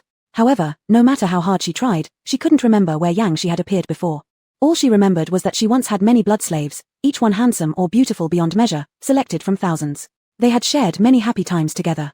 Watching Yang Yu's quiet contemplation, Yang Shi slowly closed his eyes. Still can't remember? No problem. He could wait patiently. This moment right now was already enough. Hospital. Still no news of Yang Yu. She and Yang Shi had vanished without a trace, as if swallowed by the earth itself. Zhang Huayan grew increasingly silent, yet he clung to a sliver of hope. Alive, he wanted to see her. Dead, he wanted to see her body. The elders visited Zhang Huayan in the hospital again, bringing along Zhong Jie. How was it yesterday? What kind of attitude did Huayan show you? Zhong Jie reflected for a moment and smiled faintly. It was pretty good. The elders exchanged glances. They understood their grandson well. He wasn't an easy person to deal with. Given his character, if a strange woman suddenly appeared, he would surely lose his temper. They guessed Zhong Jie endured quite a bit of humiliation yesterday but hadn't mentioned it, proving herself worthy of their chosen granddaughter-in-law. She was considerate and understanding. Jie, if you've suffered any grievances, you can tell us, Mr. Jun said. It's fine, Grandpa. I understand Huayan's personality. Very thoughtful. Since you're ready, I'll leave Huayan in your care. Make sure to behave well and don't disappoint me. Rest assured, Grandma. Zhong Jie smiled softly, a flicker of triumph in her eyes. Although Huayan likes Yang Yu now, so what? She has disappeared, and she also isn't favored by the elders. Their dislike for her is her biggest disadvantage. But Zhong Jie herself is officially recognized as the future granddaughter-in-law by the elders. Based solely on this point, Yang Yu cannot win against her. Exactly, seize this period and take Huayan for yourself. Grandma believes in you. Mrs. Jun was fully confident in Zhong Jie. This was the granddaughter-in-law she personally selected, impeccable in family background, personality, and morality. A woman like her is far more suitable to be the wife of the Jun family compared to Yang Yu, whose origin is unclear and who possesses an arrogant personality. That's true. Exactly during this time, since Yang Yu is missing, this is a good opportunity. Understood, Grandpa and Grandma, I will not betray your trust. The elders smiled in relief. Then go in. Zhong Jie held a box of delicately prepared lunch and lightly knocked on the door. Thinking it might be Sang Mo with some news, Zhang Huayan immediately said, Come in. Huayan brother. It was the woman from yesterday again. The light in Zhang Huayan's eyes vanished instantly, and his tone turned unwelcoming. Why are you here? Didn't I tell you to leave yesterday? Brother Huayan, I've come to bring you some good news. I'm not interested. It's about Sister Yang Yu. Chapter 114. Are you playing with me? Zhang Huayan could care about nothing, yet he could not ignore any news about Yang Yu, even if the news came from another woman's mouth. Tell me. Zhong Jue didn't rush to say anything. Instead, she took out her prepared lunch and placed it on the table. Brother Huayan, no need to rush, have some food first. Are you playing with me? How dare I? I really do have some news. Looking at the food and the solicitous woman before him, Zhang Huayan let out a cold laugh, suddenly reaching out to sweep the food onto the ground. With a clang, the plastic lunchbox fell to the floor, spilling all the food. Brother Huayan, don't play these tricks on me. Speak or leave. Zhong Jie cast a deep glance, suppressing her inner grievance and anger. She kept telling herself to endure. Without endurance, she couldn't win back this man. She wanted to make Zhang Huayan understand that she was several times better than Yang Yu. I'll tell, Brother Huayan, don't hate me. I'll tell now. Zhang Huayan gave her a cold look, his eyes full of disdain. He detested nothing more than these kinds of women who came seeking him out. Our people have already found Sister Yang Yu through secret investigations in the Western District. Western District? Zhang Huayan felt suspicious. Last night, Sang Mo had confirmed there were no traces in the Western District. Are you sure? Zhong Jue lowered her head, hiding her thoughts. Of course I'm sure, how would I dare lie to Brother Huayan? Zhang Huayan sized up the woman in front of him. Instinctively, he knew she wasn't simple. Leave then. Brother Huayan, if you keep skipping meals, your health will deteriorate. I'll leave by myself. Zhong Jie had never endured such an indignity, tears welling up in her eyes momentarily. Men were soft-hearted creatures who couldn't resist weeping women. Who would have thought that Zhang Huayan would be more annoyed, most especially at women who cried on cue? Stop crying here, your tears dirty my floor. Zhong Jie stared blankly, never expecting things to take such a turn. Brother Huayan. Guards. The next moment, the guards walked in. Throw her out. Yes. Seeing the two bodyguards on either side restraining her, Zhong Jue finally realized her situation and started to panic. Let's go, Miss Zhong. Brother Huayan, how can you treat me like this? Zhang Huayan coldly watched the scene before him without uttering a word. Wasn't the nauseating food enough to dirty the floor? Did tears have to as well? Who dared come to show him such solicitude? Truly audacious. Master, is everything all right? Sang Mo entered just in time to see food strewn all over the ground. A troublemaker came. Instruct the guards not to let any women in future. Yes. Is there any lead on AU? Not yet, but fortunately after checks, we can rule out the Western District and Northern Suburb. We only need to intensively search the other two districts. Thinking about what Zhong Jie said, Zhang Huayan sneered coldly. Did the Zhongs also get involved in the investigation? Yes, they've mobilized quite a few people. It was apparently approved by the old master. We didn't dare to stop them. Make them leave. Master, at such a crucial moment, One more person means one more force. This kind of strength is useless to me. AU wouldn't be happy knowing this later. He'd thought too simply before, failing to realize their true intentions. Under the guise of help, they deliberately tried to approach him. Claiming to focus on the West District when it had already been ruled out, it would truly have delayed timing to believe her words. Okay, arrange for my discharge. I want to find AU personally. But master, your health. Shut up. Jun Huayan held his exhaustion and slowly got down from the bed. His body had recovered somewhat. There was absolutely no way he could waste time in the hospital any longer. Just thinking of all the situations AU might face made him feel unable to breathe. Master, let me support you. Avoiding the food on the ground, Sang Mo voluntarily offered to help him. No need. Tell me again the recent updates. Focus on recounting the suspected eyewitness accounts. Yes. Someone claimed to have seen Yang Shi in South District and Northern Suburb. Sang Mo recounted step by step while Jun Huayan connected all the information in his mind. Even though these were reports from eyewitnesses and therefore not entirely credible, he still intended to seize every possible chance to search for AU. After finishing his report, Sang Mo put away the documents. Master, where should we focus our search next? Could Yang Shi have taken Miss Yang Yu elsewhere? What if they've left the capital? He couldn't have escaped. We sealed off the area immediately. Next, focus the search on the intersection of the South District and the Northern Suburb. He will definitely show up there. Yes. Chapter 115, Citywide Search. Jun Huayan, dressed neatly, walked out of the hospital and personally piloted a helicopter to the Southern District. This was his second time coming here. 3 days had passed since Yang Yu disappeared, yet he still hadn't given up hope. In these 3 days, no one from the Jun family had seen Yang Yu's body, which meant she wasn't dead. If she wasn't dead and if they were living together, they would need to purchase supplies. If he showed up anywhere, he was confident that he could capture them. Master, we are approaching the destination. Issue the command. Let everyone hide and lower their guard so the target won't be on high alert. Yes. Jun Huayan scanned the area below. His AU must be waiting for him in some corner. He had to stay calm. Retreat the large helicopters and armed vehicles. Yes. A few minutes later, the skies above the capital returned to their usual calmness. There were no more black-suited bodyguards searching house by house in the streets, vanishing as if they had never appeared at all. It was like everything ended quietly, as though it was just a dream. But only trained eyes could see that the Southern District and Northern Suburbs were still under surveillance. Master, someone reported seeing someone resembling Yang Shi nearby. Where? South Central District, shopping mall. So she finally showed herself. Keep a low profile. All bodyguards stationed in the Southern District, move immediately to surround her. Master, most of our manpower has already retreated to the Northern Suburb. If we act now, other areas will become undefended. Just do what I said. What if it's not her? Shut up. No what ifs. Yes. Minutes later, bodyguards of the Jun family disguised as common citizens surrounded the shopping mall in the Southern District, intending to swiftly ascertain Yang Shi's whereabouts. Everyone nurtured a flicker of hope, praying that they would soon find Miss Yang Yu. Even if it was based on an unreliable word, they chose to believe. Are there any traces? Master, people have already infiltrated inside for investigation and are conducting an urgent search. Good, keep observing the parking lot. Yes. The sudden change in atmosphere alerted Yang Shi, who glanced around nonchalantly. Several tall, black-clad men caught his attention. Just one glance confirmed they were a group of bodyguards.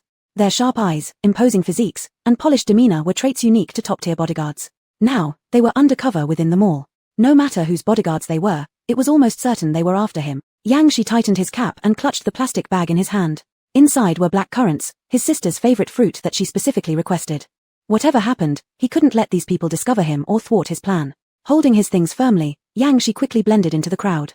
His appearance was distinctive with a pair of narrow, striking phoenix eyes that left an unforgettable impression. This posed a significant threat to his movement, but he couldn't obscure his eyes altogether. Master, a netizen sent over a picture. Let me take a look. Jun Huayan took the computer, where the photo clearly showed the back of Yang Shi. By comparing it with daily life photos, there was a 90% match. Lock onto this man. Secretly supervise all supermarket exits and entrances and have the bodyguards conduct detailed searches. Yes. Knowing his height and presence would stand out too much, Jun Huayan refrained from entering the shopping mall recklessly. He commanded from the car to avoid alarming anyone. Looking at the person in the photo, a glimmer appeared in Jun Huayan's eyes. So similar, if this person was indeed Yang Shi, then he would surely find AU sooner. At the same time, Yang Shi quickened his pace toward the rear entrance. But unexpectedly, they moved even faster, already stationed outside to monitor. Cursing softly, he immediately turned around and left. Unbeknownst to him, his movements were captured by the bodyguards outside, who promptly reported back to Jun Huayan. Just as Yang Shi took a few steps, he sensed he was being followed. Alert, he didn't rush to escape but skillfully mixed into the crowd instead. The crowd offered the best cover and also allowed for swift escape. Seeing several black-suited bodyguards beginning their search, Yang Shi smirked faintly. They think it's so easy to capture me. Hardly. Chapter 116, The Encirclement of Yang Shi. The next second, he quickly hid in the staircase with the flow of people. There were many elevators in the mall, and the quiet staircase was empty, providing convenience for his escape. The staircase led directly to the underground parking lot, where the dark environment heightened vigilance. Yang Shi gripped the bag in his hand and slowed down his steps. He needed to be extremely cautious to avoid falling into their hands. In the distance, several shadows appeared. Yang Shi steadied his breathing and walked over slowly. The more nervous he acted, the easier it would be to expose himself and arouse suspicion. Meanwhile, outside the mall. Master, the person has already entered the parking lot. Zhang Huayan furrowed his eyebrows and said calmly, move.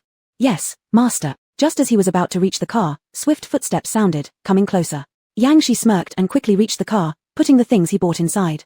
So they couldn't help but make a move. Unfortunately, he wasn't going to sit around waiting for death. A tall figure appeared behind him, and Yang Shi turned swiftly while kicking out his leg hard.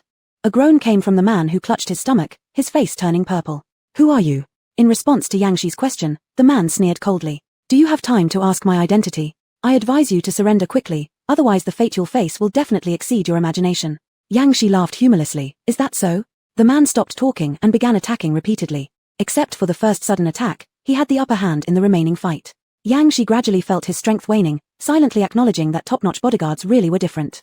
In the blink of an eye, several bodyguards arrived one after another, surrounding him in the center. If he kept stalling, he'd certainly be caught, and at that time, Yang Yu's location would inevitably be exposed as well. He absolutely could not allow such a thing to happen, even if it meant being covered in injuries himself. Surrender, Yang Shi. A clear male voice came from behind, carrying an authoritative presence as the speaker approached step by step. The lighting in the parking lot was dim, making it difficult to see his sharp features clearly. However, his eagle-like narrow eyes stared straight ahead, exuding a sinister and icy aura. He wore a slim high-necked black sweater, with a black coat over it, and faint light still reflected on his stiff shoulders, giving off an extra cold and aloof demeanor. Yang Shi turned back. Zhang Huayan?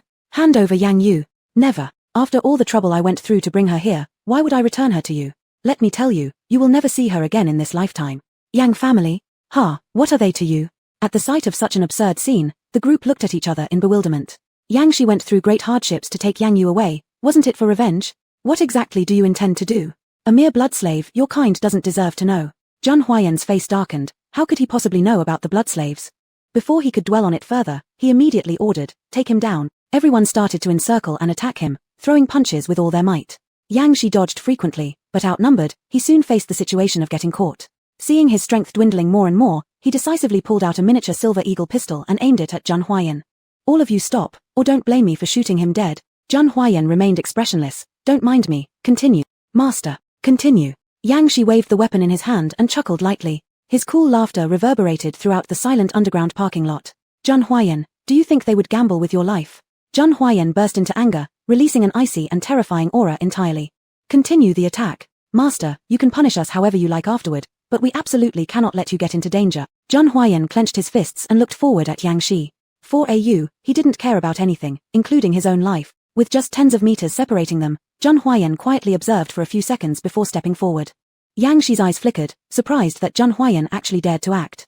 Zhang Huayan, are you trying to kill yourself? I only want Crazy man. Return Zhang Huayan advanced rapidly, without an ounce of fear in his eyes. This fearless demeanor instead caused panic in Yang Shi. He couldn't really kill Zhang Huayan, or his outcome would be terrible.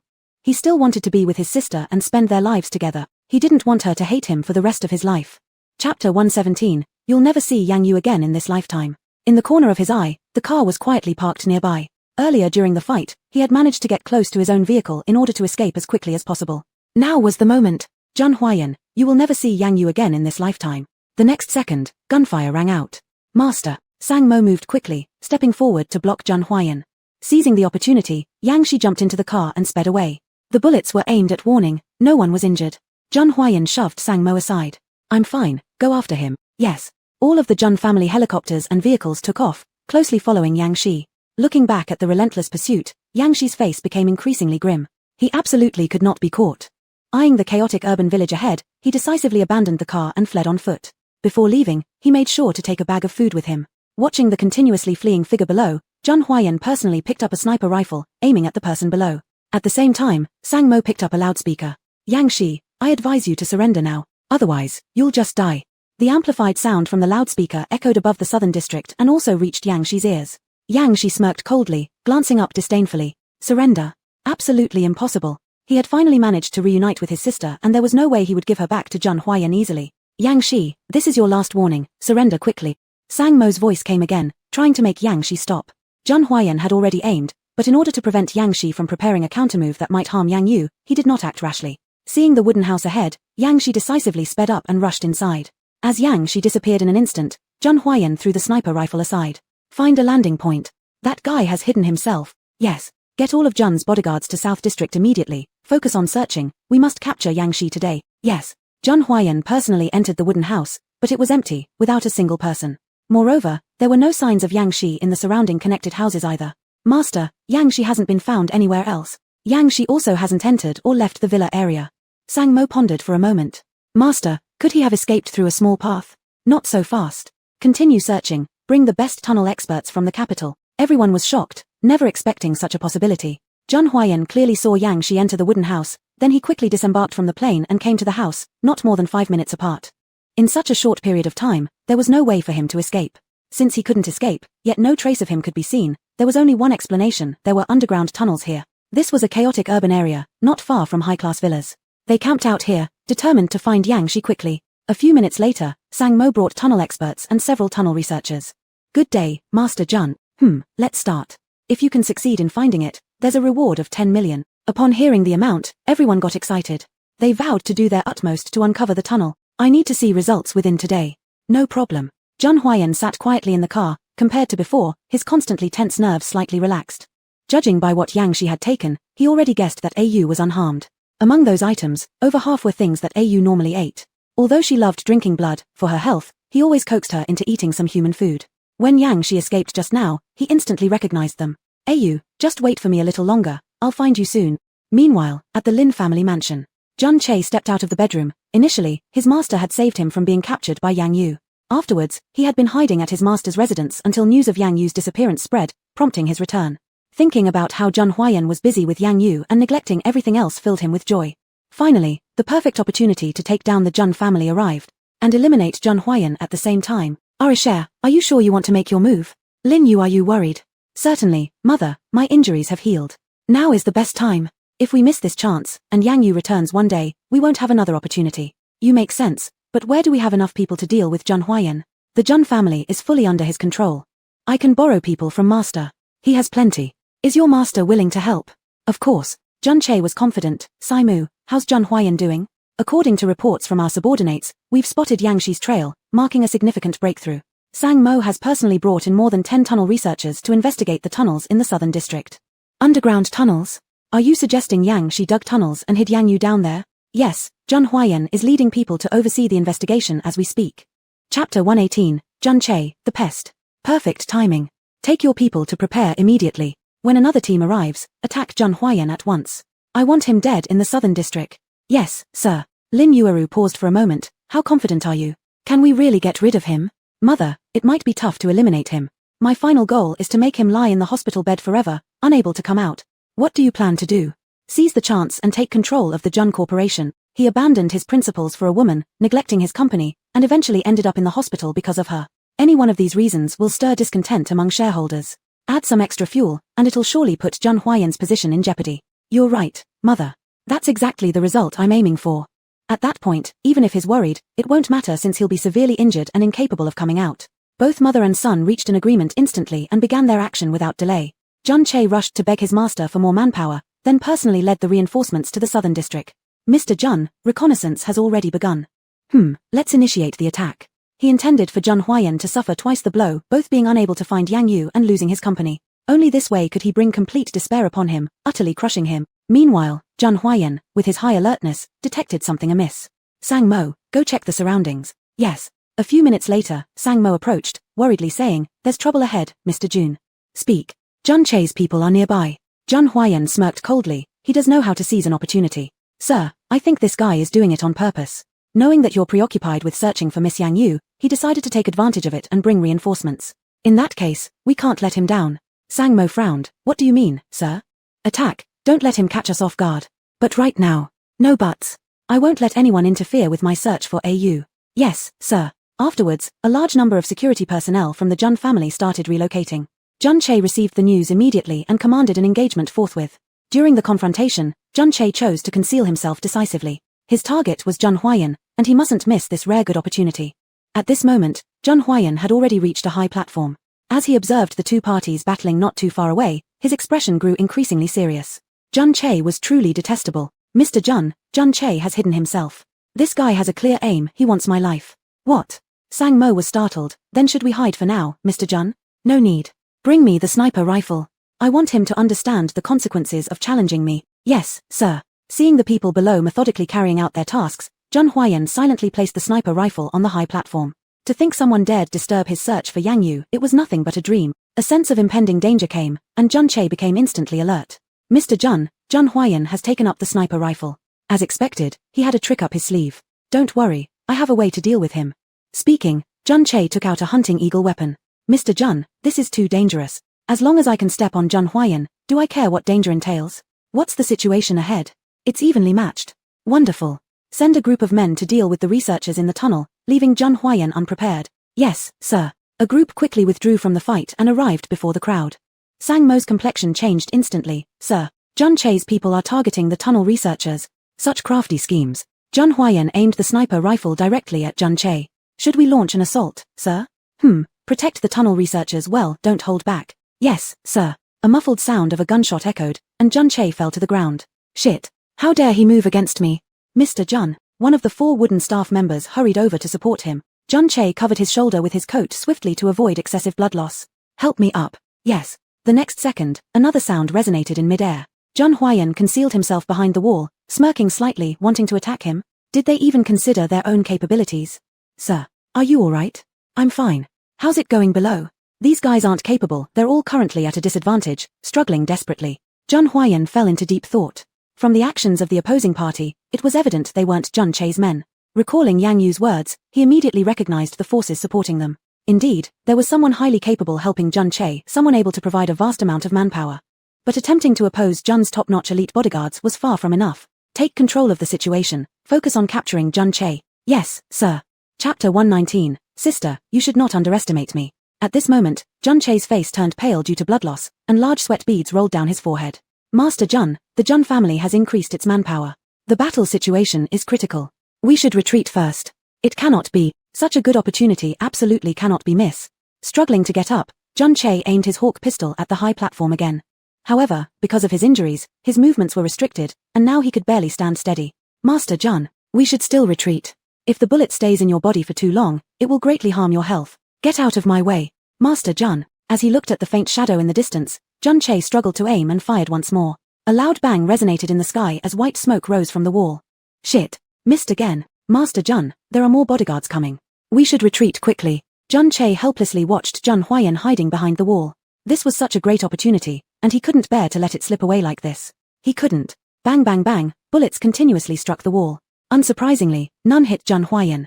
As more bodyguards approached in the distance, Jun Che reluctantly put his hawk pistol back and said retreat. Yes. Don't idle around. Move immediately to the Jun Group headquarters. But Master Jun, what about your wounds? I'm fine.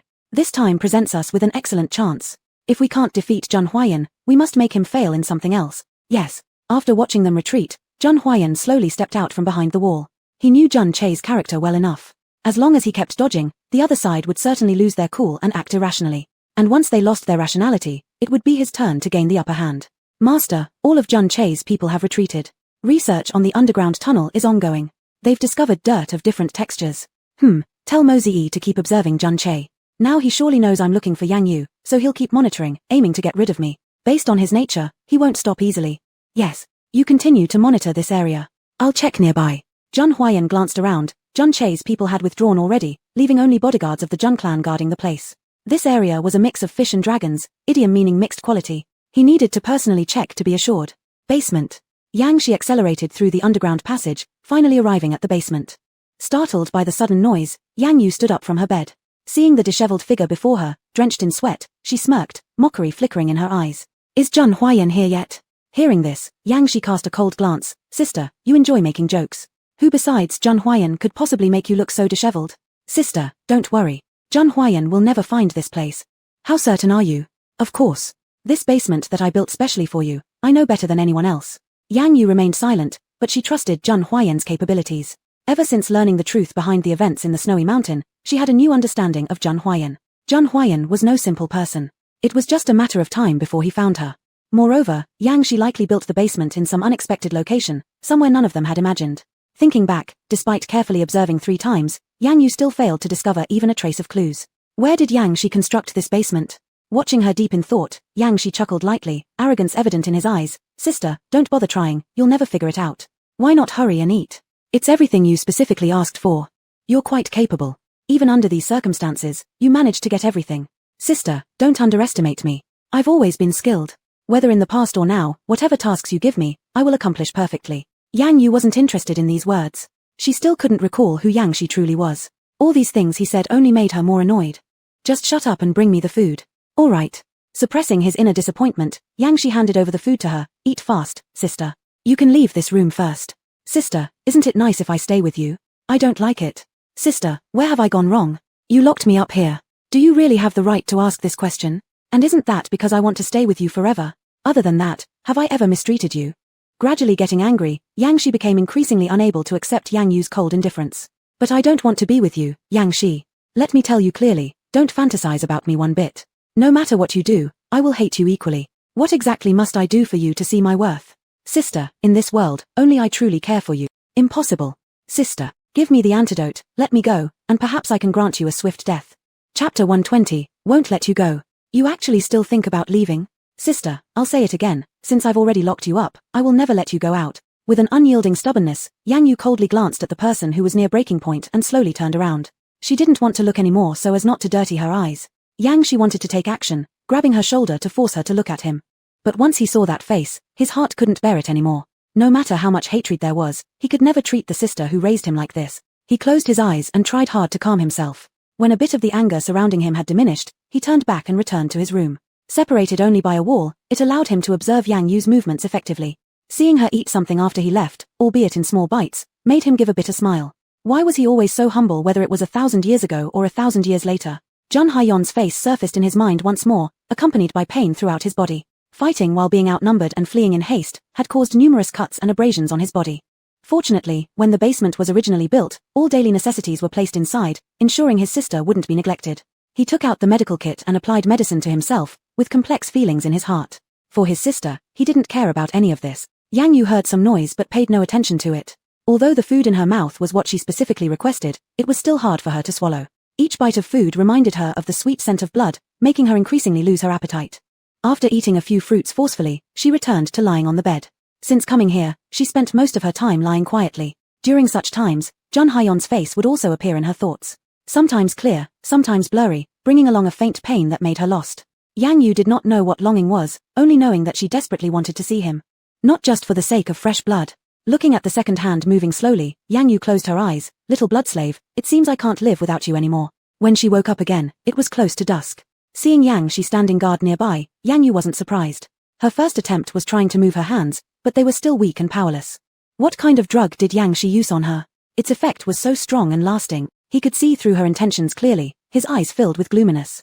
Yang Yu's unwillingness frustrated him greatly. Every moment she thought about leaving him. Sister, do you want to eat something? No need. As soon as the words were spoken, a commotion could be heard from above. Yang Yu instantly became alert and listened intently. Yang Shi's face changed color. Upstairs was the palace. The palace should have been empty, so why was there such a loud racket? Could it be that Jun Haiyon has already led people to find him? Impossible. This was absolutely impossible. He couldn't have come this quickly. The noise grew louder, and he struggled to remain calm. Upon seeing this, Yang Yu lightly tilted her eye corners, revealing a trace of a smile. Afraid. Unusually, Yang Shi remained silent, immersed in his own thoughts. He must prepare a backup plan in case Jun Haiyon comes knocking and he isn't ready to deal with it. Yang Shi, you need to know that Jun Haiyon is never merciful to those who hurt me. Even so, I won't give up on you, sister. In that case, I'm looking forward to seeing your end. Don't worry, sister, that day will never come. Yang Shi walked into the deepest part of the room, opened a hidden door, and observed from the hole. It was clear that Jun Haiyon, accompanied by his personal bodyguards, was sitting in the living room. Judging by the situation, he intended to stay here overnight. Shit. How dare he stay in sister's place? His immediate instinct was to rush over, but the residual pain throughout his body reminded him not to act rashly. In every aspect, he was incapable of contending against Jun Haiyon. If Jun Haiyon stays in his sister's palace while searching in the South District, then discovering this basement would be just a matter of time. The secondary plan could not wait, it needed preparation right away. At this moment, Yang Yu was painstakingly picking up the hanger beside her, intending to knock on the ceiling to get someone's attention. But before she managed a few knocks, Yang Shi rushed over. With ease, he took the hanger from her and threw it to the ground. Sister, stop being delusional. With your current strength, they can't hear your knocks. Staring at the hanger on the ground, Yang Yu gave a cold laugh. Yang Shi, once I recover, I will make sure you suffer unbearable torment. I willingly accept death at your hands, sister. Yang Shi paced around the room, taking away anything capable of making sound. Watching his actions, Yang Yu said nothing, the coldness in her gaze deepening further. Dare to do this to her? She would make Yang Shi regret this. Chapter 121, Ayu, I miss you. Upstairs, Jun Huayan was resting on the sofa. After a busy day, he was already exhausted. How's Mo Ziyi? There's no sign of Jun Che. He must be hiding to recover from his injuries. Strangely, Lin Yueru hasn't gone to take care of him. Instead, she went to Jun Corporation. Jun Huayan opened his eyes, a trace of mockery in them. She went to Jun Corporation? She's quite bold. Master, should we stop her immediately? No need. She's also a shareholder in Jun Corporation. It's impossible to openly stop her. If we act rashly, it would make us look overreacting. Are we just going to watch idly? Sang Mo was quite worried. He had heard of Lin Yueru's actions before and now was greatly concerned about Jun Huayan's position within the Jun family. Of course not. You arrange for the vice president to keep an eye on her. Her showing up at this moment means she's looking for opportunities. Opportunities? What kind of opportunities? The opportunity to bring me down. Master, you're the one in control of Jun Corporation. This Lin Yueru is way too bold. The shareholders will absolutely not listen to her. Jun Huayan took a deep breath, thinking that this was not certain. 1/3 of the old shareholders in the corporation didn't respect him. If Lin Yueru wanted to help Jun Che seize power, those few elder men would definitely get involved. Ayu had disappeared, so he came out to search and ended up in the hospital. For how many days she had been missing, he hadn't been to the company for just as long, which must have caused dissatisfaction among the shareholders. Jun Che came out to attack him. The primary purpose was obviously to make him die, but there must also have been preparation in case the attack wasn't successful, to ensure at least that he would suffer serious injuries. In this way, he couldn't interfere with the company affairs for a short period. Afterward, with Lin Yueru's scheming, his situation in the company would become precarious. And through all these operations, the position of authority coveted by the mother and son duo might face challenges. He would continue searching for Ayu, and he wouldn't give up his authority easily either. Retrieve Lin Yueru's criminal records and send them to every shareholder's email. I want to ensure that she has no chance to commit evil before inciting the shareholders. Yes, the vice president will continue monitoring her. That she can show up without any restraint means that she has left some contingency plan. Yes. Master, the situation is dire. Shouldn't we go back to the company once? Let the guards handle things here? No, I must personally find Ayu. How are those people doing with their research? They are currently extracting. It's too slow. Withdraw Jun Corporation's security personnel and let them join. By tomorrow morning, I must see result. Yes, Master. After Sang Mo left, only he remained in the Grand Palace. Night fell, enveloping him. At such moments, he would increasingly yearn for Ayu. How is she doing now? Is Yang Shi abusing her? Thinking about all the possible scenarios she might face, he helplessly closed his eyes. The endless longing pressed down on him, making it hard to remain rational. Since encountering Ayu, he had regarded her as the light in his life, never once considering that she might leave. Now, because of Yang Shi, her disappearance made him feel fear for the first time. This fear was more severe than when they were in the snowy mountain last time.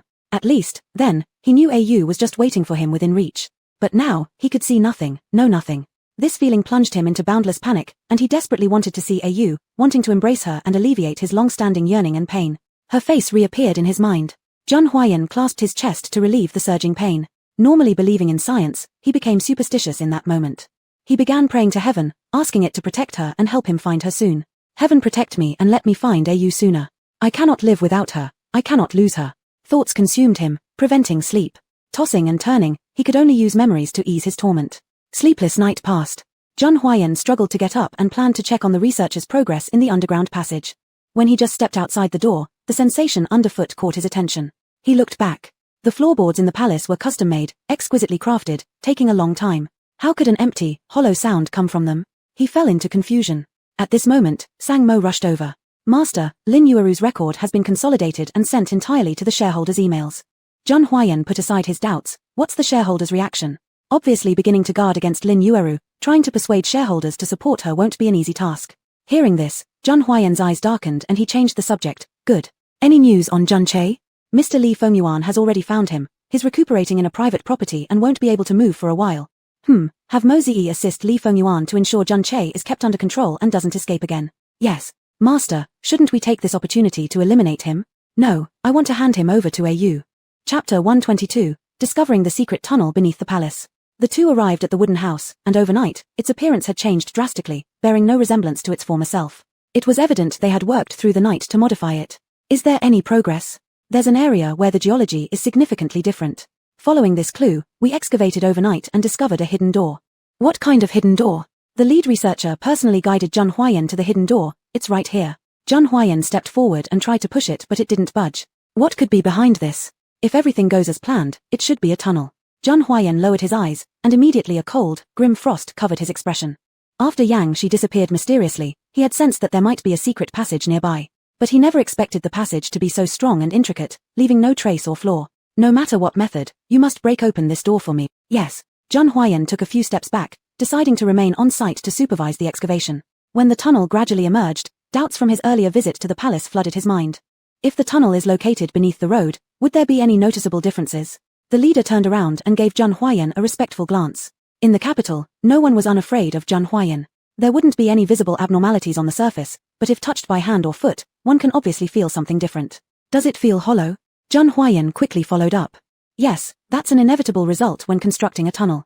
Thinking about the anomalies in the palace, Zhang Huayan clenched his fists tightly, and a flicker of ferocity passed through his eyes, intensifying his cold and murderous aura. He never imagined Yang Shi would build a tunnel beneath the palace. Was this a blatant provocation against him? Everyone, stop. Follow me. Young master, what are you doing? Follow me. Zhang Huayan's stern tone left everyone momentarily intimidated, not daring to ask further questions as they hurriedly followed him. Young master, where are we going? To the palace. Seeing Zhang Huayan's determined face, Sang Mo dared not inquire further and stayed closely behind. With Miss Yang Yu gone, it was understandable for their young master to be upset. He shouldn't interfere. The group arrived before the palace, and Zhang Huayan stood at the front, lips slightly parted. Excavate. Everyone was shocked and started murmuring amongst themselves. This palace had just been renovated. What exactly did young master Zhang plan to do? Didn't you hear me? Excavate. Sang Mo looked around nervously and hurried forward to stop him. Young master, this is Miss Yang Yu's favorite palace. Are you sure about this? Excavate. But if Miss Yang Yu sees this and gets angry, how will we handle it? Zhang Huayan silently shook his head, a hint of gravity appearing in his eyes. You won't blame me. I'm doing this to save her. Young master, your meaning is that, beneath this place? Yes. Sang Mo immediately understood and quickly gathered people to start digging. Researchers and security personnel from the Jun family all participated to quickly find Yang Yu. Down in the basement, the sounds of excavation were getting closer and closer. Yang Shi's complexion grew increasingly grim. He couldn't understand why Zhang Huayan suddenly directed his focus to the palace. He thought he had already left but unexpectedly returned with a team to start excavating. This left him no time to react. Escaping from the tunnel side would certainly meet the ambush set by the Zhang family guards. If he escaped from above, he'd encounter Zhang Huayan, who was leading people in construction. Caught between a rock and a hard place, Yang Shi paced anxiously. His worried and troubled demeanor caused Yang Yu to chuckle lightly. She heard every sound coming from upstairs clearly. The arrival of Xiao Xuanyu ignited hope within her. Finally, she could escape this place and flee from this abnormal person. Yang Shi, if you hand me over willingly, I'll ensure you suffer less. Upon hearing this, Yang Shi's anger instantly flared up. Impossible. Sister, give up this ridiculous idea. Hearing the increasingly clear sounds, Yang Shi harshly pulled Yang Yu up. What are you going to do? Yang Yu struggled fiercely, but her weakened body was unable to free herself from his hold. To take you away. There's no way I'll watch helplessly as Zhang Huayan takes you away. Impossible. Yang Shi's eyes turned blood red, and a barely detectable plea was present in his voice. Sister, come with me. Otherwise, you'll end up suffering yourself. What do you mean? Sister, I don't want to medicate you anymore. Using every ounce of strength, Yang Yu resisted desperately. She knew that once drugged, she would immediately lose consciousness, squandering her final chance. Yang Shi hadn't anticipated that Yang Yu would be so defiant, willing to get injured during resistance rather than go with him. This approach made him feel disappointed, and even angrier. Sister, don't blame me. Chapter 123, Sister, just accept your fate. What do you want to do? Yang Yu eyed him warily. Yang Shi loosened his grip and walked to the cabinet nearby, taking out a white towel. Sister, this is all your fault. The towel was soaked with a powerful sedative. He had no intention of doing this originally, but the current dire situation left him with no choice but to take a desperate risk. Yang Shi, stop right there. Yang Yu struggled to muster her strength and dodged continuously. Sister, just accept your fate. Yang Yu sneered coldly. She would never accept her fate. With great effort, she kept herself steady and continued dodging his attacks. As they moved around, Yang Shi accidentally bumped into the cabinet, causing the drugs inside to scatter all over the floor. Yang Yu's heart tightened. The antidote she needed might be among those scattered items. Seeing her expression, Yang Shi realized what was going on and immediately attempted to kick the drugs away. Yang Yu was quick to react, swiftly falling down and using her body to shield the drugs. Sister, Yang Shi, don't think you can control me again. As she spoke, Yang Yu quickly scanned the area. After eliminating the marked poisons, she decisively picked up the white pill bottle beside her. Is this the antidote? Yang Shi hadn't anticipated that the antidote he had carefully hidden would be instantly seen through by Yang Yu. Seeing the other person's face, Yang Yu knew she had guessed correctly. She decisively swallowed one pill and placed it in her mouth. In moments, all her strength returned. Upon seeing this, an alarm went off in Yang Shi's mind. Now that Yang Yu had recovered, there was absolutely no way he could withstand her with his current abilities. Sure enough, Yang Yu's next move completely surpassed his expectations. It was still the fruit knife, sharp and swift as it stabbed towards him. But this time, he wasn't like last time when he let himself be at her mercy. As Yang Yu coldly sneered while watching Yang Shi continuously dodge yet still attempting to capture her, her movements became even more fierce. During this period, Yang Shi's body was covered in wounds from old injuries around his neck to various abrasions across his body, leaving his physical condition far inferior to before. His slow reaction speed allowed Yang Yu to easily gain control over him. Yang Shi, accept your fate. Yang Shi fell to the ground, gazing at Yang Yu who seemed abnormally pleased, and slowly gave up struggling. Since being bound here, he had never seen her smile like this. He couldn't help but wonder, no matter what he did, no matter what actions he took, it wouldn't work. His sister still didn't want to be with him, still didn't see his efforts. Looking at his sorrowful appearance, Yang Yu didn't feel a thing. All she wanted was to leave as soon as possible. It had been too long since she had tasted Zheng Huayan's blood, and she didn't want to wait a moment longer. Sister, even dying in your hands, I am willing. Wanna die? Not that easy. Yang Shi suddenly opened his eyes wide. Sister, what else do you plan to do? I won't let you die until everything is clear. The noise outside grew louder. Afraid something unexpected might happen, Yang Yu quickly tied him up for easier control. Where's the exit? Yang Shi, deeply consumed by obsession, his voice grew colder. Sister, I can tell you anything, except this. Reason? I don't want you to meet Zheng Huayan. Yang Shi answered bluntly. Why do you hate him so much? He is your blood slave. Anyone who has ever been your blood slave, I despise immensely. Yang Yu looked perplexed. My nurturing of a blood slave is none of your concern. I've told you, sister, it's because of them that you have neglected me. Finally, you abandoned me altogether. So you don't want me to meet Zheng Huayan? Yes. Besides, how dare he even be with you? What kind of person does he think he is? I won't allow it. Suddenly, a light roar broke out, and the atmosphere immediately fell silent.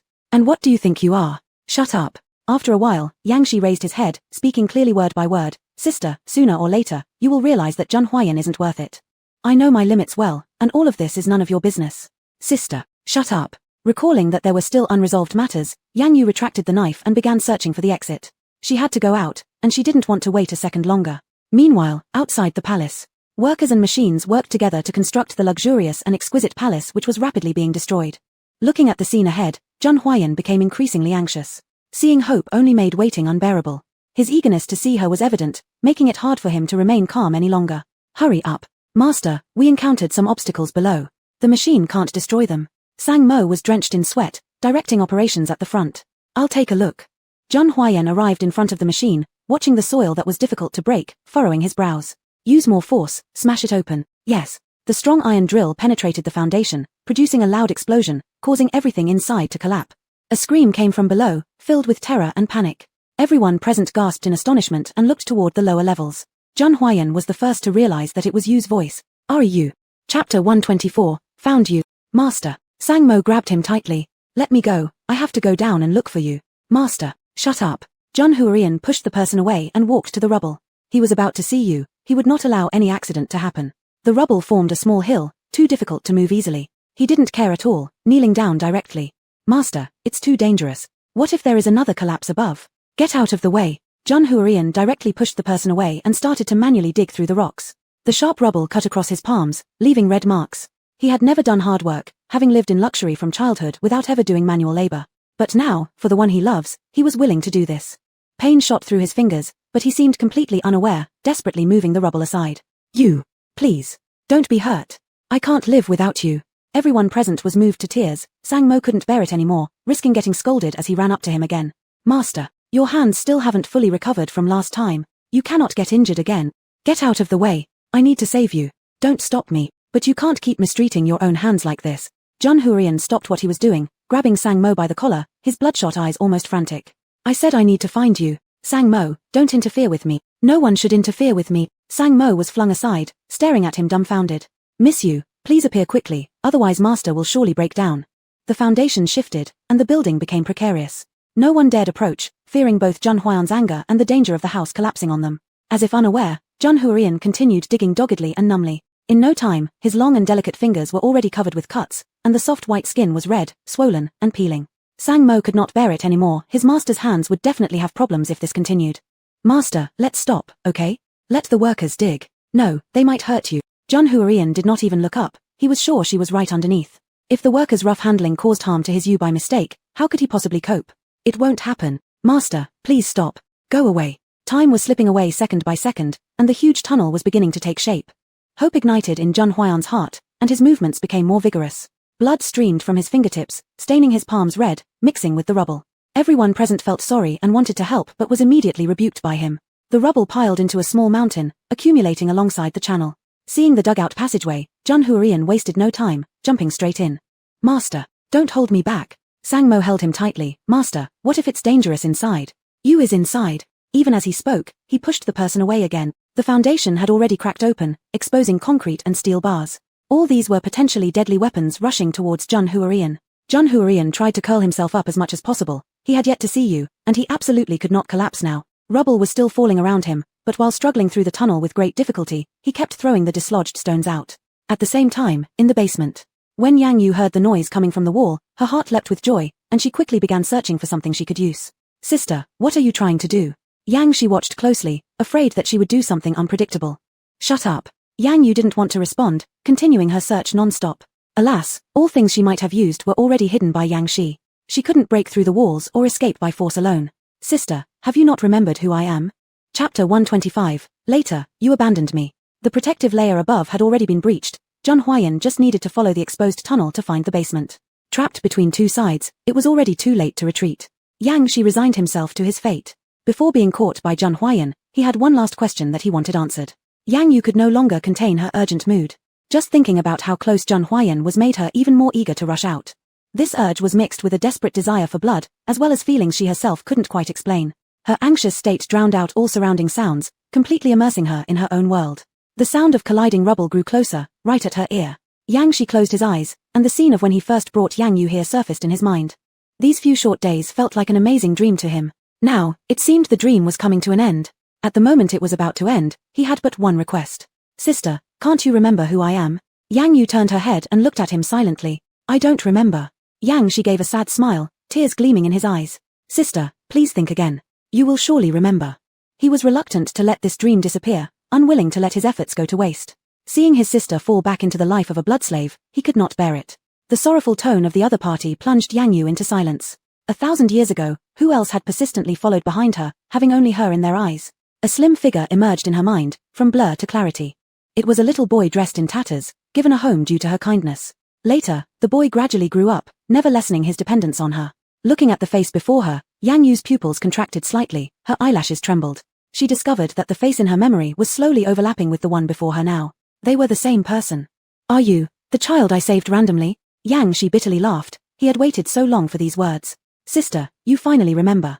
Just as the words left his lips, there came a loud bang from the wall, which immediately shattered.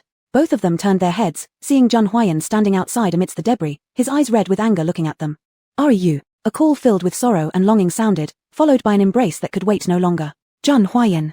Through the broken walls, the two embraced tightly. In an instant, the heart that had wandered for many days finally returned to its rightful place. Are you all right? Are you hurt? Let me check. John Huaiyan released her, carefully examining her body from head to toe, not missing a single detail. No problem, Yang Yu hesitated, wanting to say that she was hungry, but she distinctly sensed another emotion stronger than hunger roaring within her. Drink, Reu. John Huaiyan thought she was just hungry. He tore open his collar, exposing his neck. After many days apart, the bite mark on his neck had left only a faint trace, extraordinarily enticing. Drink. Yang Yu's eyes darkened. The hunger of many days was hard to suppress, and she quickly stood on tiptoe. Pain pierced through, yet John Huaiyan took it joyfully, firmly pressing her head to make their distance even closer. They were intimately close, oblivious to anything around them. Yang Shi watched the scene angrily. Was he dead then? Can you two show me some respect? Hardly had the words left his mouth when Yang Shi instantly felt a cold sweep of intent. John Huaiyan's gaze was extremely displeased, filled with killing intent, causing Yang Shi to immediately feel threatened. Only after Yang Yu finished drinking the blood did she slowly pull away her lips. He bent down, gently touching Yang Yu's forehead with his lips. Are you full? If not, continue. Yang Yu glanced at his reddened neck, looked higher up, and saw his skin already taking on a pale, unhealthy pallor. His thin lips lacked color, so she gently pushed him away. Enough. If she continued, he would likely collapse here, sickly and weak. Reu, I'm fine, you don't need to worry about me, you. Yang Yu extended her index finger, covering his lips, stopping the words he was about to say. Take care of your body first. All right, Jun Huayan nodded, all the chillness suddenly subsiding. Wait for me here. Letting Yang Yu lean against the side, Jun Huayan stood up, casting a severe glance at Yang Shi. You're quite brave. Chapter 126. Do you like me a little too? How dare anyone kidnap his woman right in front of him? Yang Shi sneered. My dear sister, are you going to abandon us again? We are the same kind. He is nothing. If he knew. Shut up. Whether we're the same kind is none of your business. Jun Huayan's patience was completely gone. There was only hostility deep in his eyes. Before Yang Shi even realized it, his neck had been grabbed and forced towards the golden wall behind him. I can send you on your way if you want to die. As soon as Jun Huayang thought about how many days he and Yu had spent here, he couldn't control the rage that surged within him, wishing to end his life at that moment. Yang Shi, whose neck had been gripped tightly, turned red quickly but showed no concern. His gaze swept towards Yang Yu beside them. She still looked indifferent. Still had the arrogant stance that showed she cared not for anyone. Sister, seems like you don't care for anyone after all. Yang Shi mocked and glanced at Jun Huayang. To her, you're just a blood slave. Crack. A crisp sound resonated, the atmosphere dropping instantly. Jun Huayang could snap Yang Shi's neck with a bit more strength. Yang Yu cursed quietly, abruptly standing up and rushing to their side. Jun Huayang, let go. Hearing the authoritative command in the woman's voice, Jun Huayang closed his eyes, gradually loosening his fingers. Upon being freed from the restriction, Yang Shi slumped against the wall gasping for breath. Yang Yu stopped Jun Huayang from killing Yang Shi. Despite the raging anger brewing inside, Jun Huayang forcibly suppressed it. You. It's a pity he dies now, I'll deal with him. Let's leave now, I don't want to stay here. After one last look at Yang Shi, Jun Huayang said, don't test my patience any further if you don't want to suffer. With that, he held Yang Yu's hand and walked out of the basement. As they stepped out of the room, small stones and dirt slid beneath their feet once again. Jun Huayang reacted swiftly, bending down suddenly and picking her up in his arms. It's difficult to navigate here, so I'll carry you. Rarely surprised by the current scene, Yang Yu silently stared at Jun Huayang, wondering if this was how he came to find her. With serious eyes focused forward, Jun Huayang tried his best to keep his body steady to avoid jostling Yu. The two drew closer than ever before, allowing Yang Yu to hear his heartbeat and breathing clearly. It wasn't until hearing laughter from above that Yang Yu regained consciousness. Jun Huayang slightly curved his lips. Were you mesmerized? No, Yang Yu denied expressionlessly. Disappointment flickered through Jun Huayan's eyes, yet right now he yearned desperately to be with Yu without anyone interrupting them. Where are you taking me? Seeing Jun Huayang heading straight toward the depths of the yard, Yang Yu frowned. To a place where we can be alone. Yang Yu froze. Who taught him this? How did his seductive skills improve so dramatically? Arriving deep within the garden surrounded by dense foliage and petals enveloped them, concealing both figures completely. The tranquil and beautiful environment, lightly perfumed with flowers, stirred both hearts. The atmosphere was so perfect that it felt wrong not to act upon it. Sitting in the middle of the rocking chair, Jun Huayang gently pulled her onto his lap. Their positions were intimate, impossibly close. Feeling uneasy, Yang Yu attempted to move backward but was instantly pulled back into the embrace. Their bodies pressed firmly together, leaving no gap between them. Every tiny movement could be perceived instantaneously by each other. You, do you miss me? Before Yang Yu could recover from their intimate pose, she was hit by a low-pitched barrage. Her ear tips subtly reddened, and she averted her gaze. Let me go first. Isn't it obvious that you like me this way? The man's cold yet sensual voice kept enticing Yang Yu. You. Before Yang Yu finished, Jun Huayang leaned down, kissing her lips directly. If in the past, even he believed he was just a small blood slave to Yu, now he clearly sensed her affection for him too, didn't he? This time Jun Huayang kissed very gently, unlike his usual fervor. Following his own rhythm, their lips met softly. Yu. I really like you. Can you like me a little too? Chapter 127, You'd better not lie to me. Yang Yu closed her eyes, conceding defeat in her heart. She was indeed infatuated, which was why she enjoyed it so much. I like it. Just pity me a little. Would you like me? Jun Huayan immediately countered with the next sentence, disappointment and pitifulness climbing up his slightly red eye sockets. Yang Yu raised an eyebrow. Did he even hear what she said? Wait. A smile gradually appeared in Jun Huayan's eyes, like? Does you like me too? Good girl. Yang Yu narrowed her cold gaze, returning the question. Jun Huayan tightly embraced her, resting his chin on the hollow of her neck, his voice low and hoarse. You like me, I'm so happy. Damn it, another low-frequency sound attack. Yang Yu closed her eyes, she really had changed. In normal circumstances, she would never tolerate such audacity from a blood slave. Repeatedly challenging her bottom line yet escaping punishment unscathed. But Jun Huayan did it, just another blood slave except for his looks. Looking at his soft, water-like gaze, Yang Yu lightly smiled. Perhaps the difference lay in whether she truly liked him or not. She had fallen for Jun Huayan, which was why she acted this way. Not long after, her neck began to itch, causing Yang Yu to instinctively struggle. As soon as she pushed Jun Huayan away, she saw the slightly teasing smirk on his face. I want you to kiss me voluntarily. He boldly revealed his feelings, his gaze tightly fixed on Yang Yu, not missing any expression on her face. Yang Yu willingly leaned in, their lips touching, a beautiful sensation spreading to both their hearts. Without hesitation, Zhang Huayan increased the force, eager to envelop her in his embrace. The unease and fear from a few days ago once again surged into their hearts, making them lose control. They wanted to use action to prove that the other had returned and was right by their side. The rocking chair swayed uncontrollably, emitting a creaking sound. After a long while, Zhang Huayan reluctantly let her go. He still had things to do today and couldn't indulge himself. Yang Yu rested against his chest, gently breathing. Now, he should be able to completely set his mind at ease. I'll go see Yang Shi. At the mention of Yang Shi, Zhang Huayan's expression immediately darkened. Do you have to go now? Finish solving the matter early, and then there's no need to come here, right? Besides, didn't Sang Mo say you need to handle Zhang family affairs? Do you not want me to go? In the dungeon, when Yang Yu's figure appeared, Yang Shi wasn't surprised. Are sister and Zhang Huayan done? The sarcastic question caused Yang Yu's emotions to shift abruptly. Looking at his disheveled appearance, he was clearly severely injured. Even so, he still didn't know how to hold back. What I have with him is none of your business. Then why does sister come find me, to see how pathetic I am now? Yang Shi leaned against the wall, slightly curving his lips, mocking her. Yang Yu didn't want to beat around the bush, coldly questioning, why did you betray me hundreds of years ago? Sister, what are you talking about? Don't pretend to be stupid. You were conveniently absent when the Blood Clan was destroyed hundreds of years ago. Can you deny you weren't the traitor? Yang Shi struggled to stand up, coming before Yang Yu. Sister, you can scold me all you want, but this blame is unrelated to me. Upon hearing this, Yang Yu furrowed her brow tightly. Knowing Yang Shi's unpredictable temperament made it hard for her to believe his words. But aside from you, who else has reason to betray me? Yang Shi bitterly laughed. Sister, anyone in the world, including Zhang Huayan, could possibly betray you, but not me. Yet, you've never been willing to trust me. You'd better not lie to me. If sister doesn't believe me, you can investigate. Anyway, I'm right here, giving you enough time to get the truth. Yang Yu quietly stared at him. Indeed, he didn't seem to be lying. Yang Shi, if you were the traitor, I will settle the matter with you on the spot. I'm waiting. They stood facing each other, the atmosphere tense. Yang Yu deeply glanced at him. From the moment she entered till now, he had undergone significant torment. To find out these matters, she specially had someone spare him for the sole purpose of keeping him alive. At this point, there was no need for him to lie anymore. If not him, then who else could it be? Sister, because you didn't kill me for imprisonment, I'm quite surprised. Does this mean you truly care about me? I just don't want Zhang Huayan to get into trouble because of you. Zhang Huayan again. Coldness invaded Yang Shi's delicate features. Sister, give up on Zhang Huayan. He's not suitable for you. The matters between me and him have nothing to do with you. Sister, are you still not disciplined enough?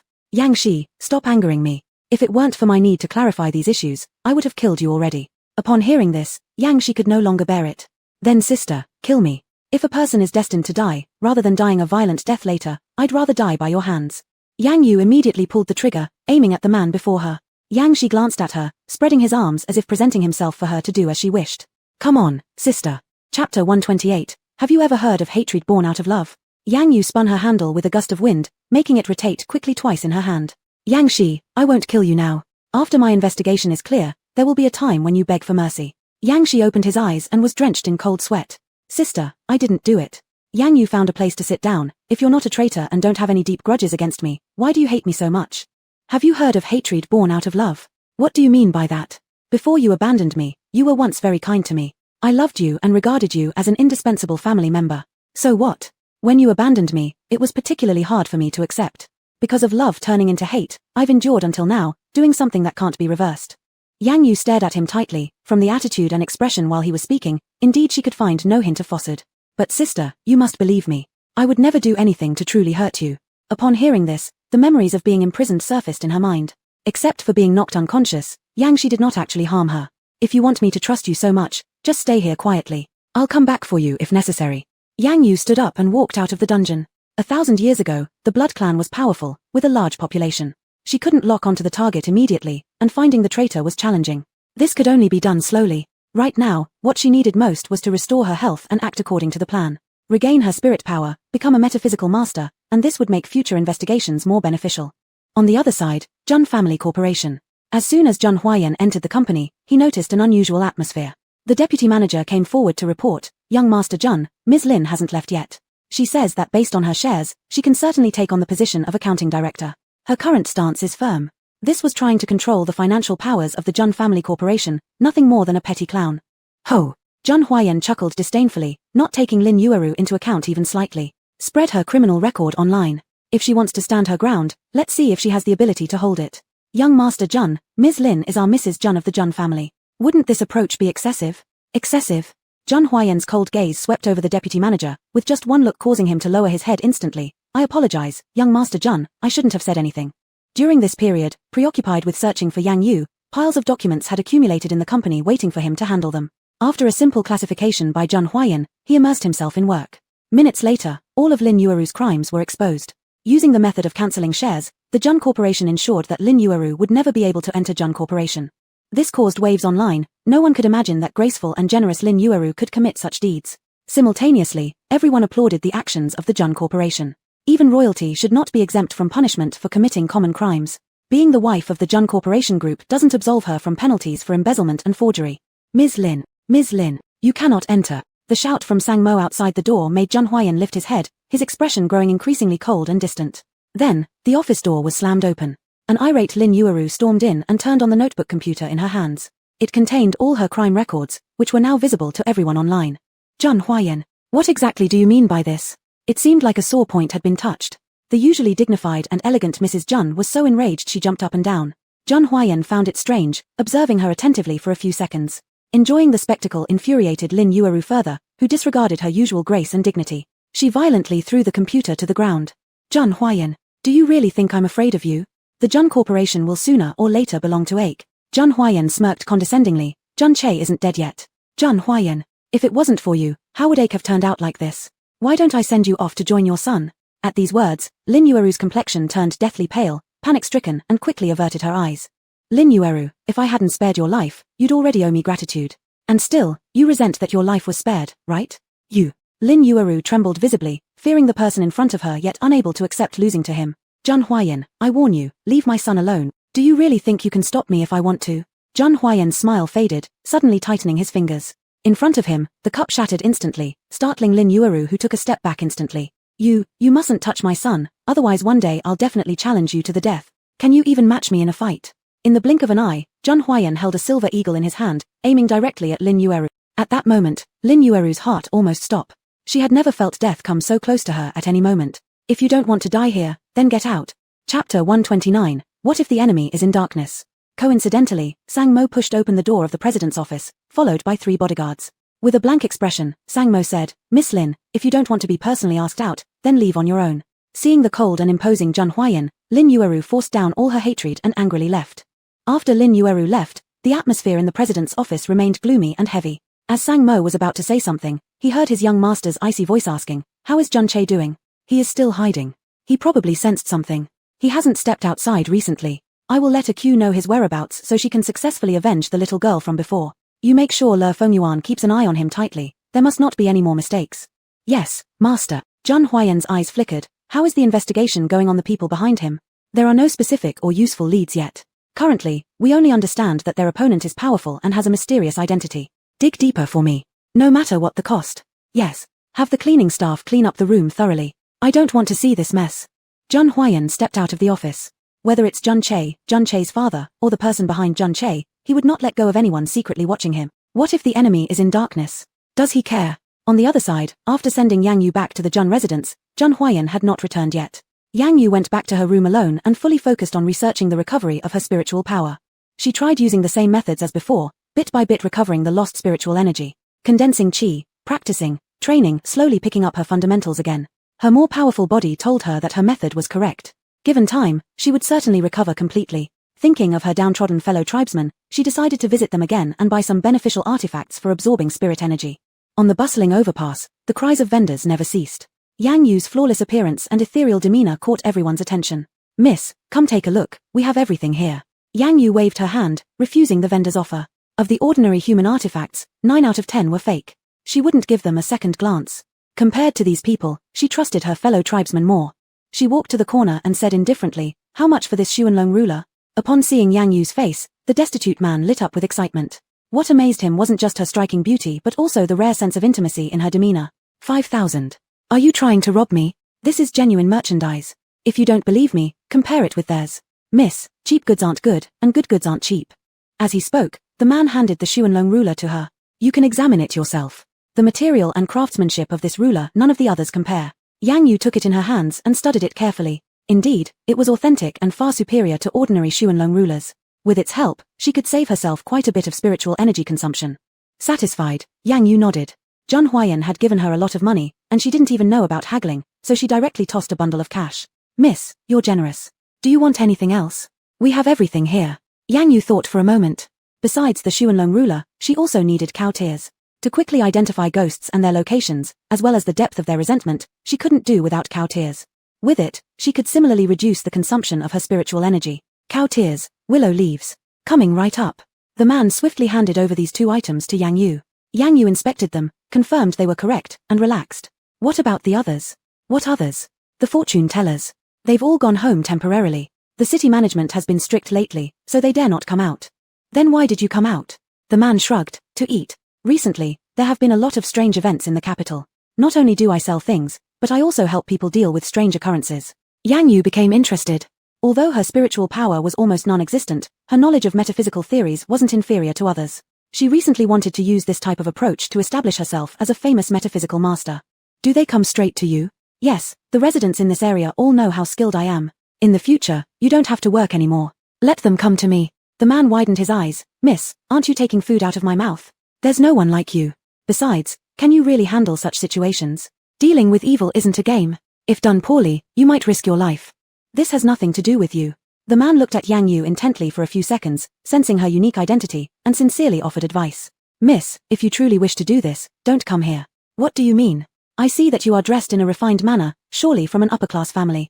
The strange events involving these families are no fewer than those of commoners, and the evil beings are usually very powerful. If you can resolve them easily, it won't take more than 3 days for your reputation to spread in our circle. Yang Yu raised an eyebrow with a smile. This was exactly the effect she wanted. Thank you. You're welcome.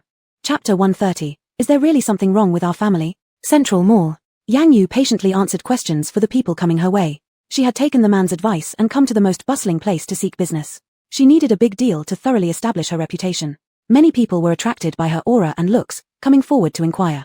In the hidden car, Zhongzhe sat behind dark sunglasses, blatantly staring at the woman far away. Even though surrounded by people, even though her clothing wasn't particularly dazzling, she still captured everyone's attention in an instant. Zhongzhe's beautiful eyes slightly blinked. So this was the woman Huayan liked. Looks-wise, she seemed pretty ordinary, right? In a cold tone, she said, go investigate what she's doing. Her subordinate respectfully responded, yes. After a while, the subordinate handed over the data to Zhongzhe. Her fingers flicked open the file, deepening her gaze. Feng Shui metaphysics? Bring her to the Zhong family. I want to personally meet her. Yes, miss. The car silently drove away. On this side, Mo Ziyi watched Yang Yu's distant manner of fortune-telling, holding back words. Miss Yang Yu, is it all right for us to be doing this? What if Master learns you're doing such things? What if I do such things? A single sentence left Mo Ziyi utterly speechless. At the same time, a black-clad man delivered a document. He wore a hat and mask, covering himself completely. Master, I have a tricky matter here. Would you kindly take a look? Yang Yu looked up and skimmed through the materials he handed over. It turned out that this person came from one of the capital's famous upper-class families, where various strange events had started happening around them recently. As the events increased, their family's fortunes were affected as well. Subsequently, family members' health visibly deteriorated. The Zhongs. Yang Yu stood up, lead the way.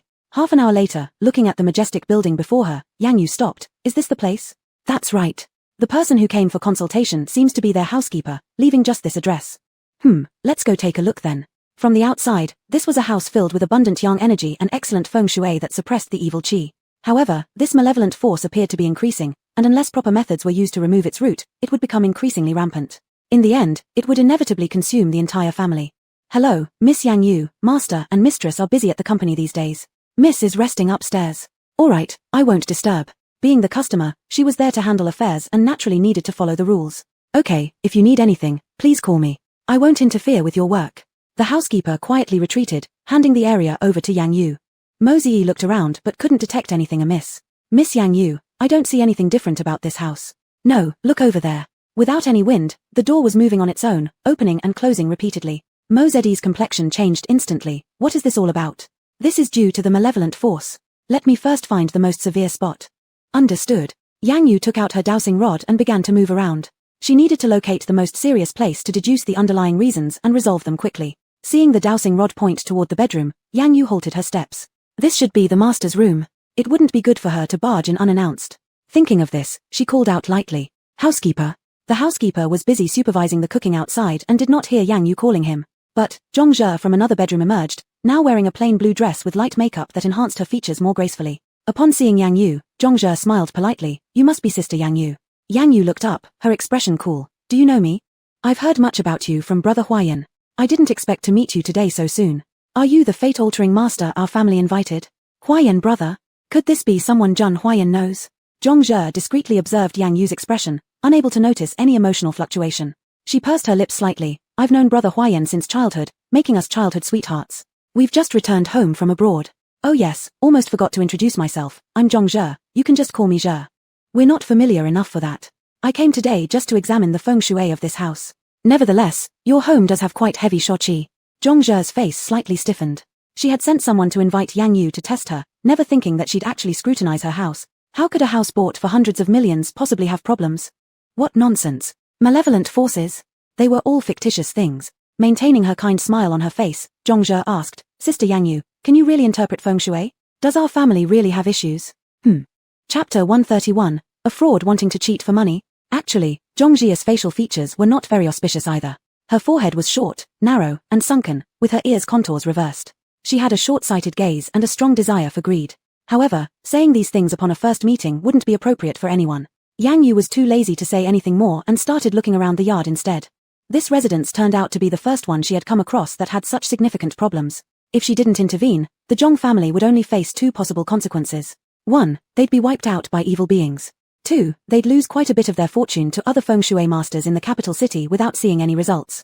She had already observed through the Xuanlong scale and the Bagua array that the power of the malevolent forces behind all this was formidable, far beyond what an ordinary feng shui master could combat.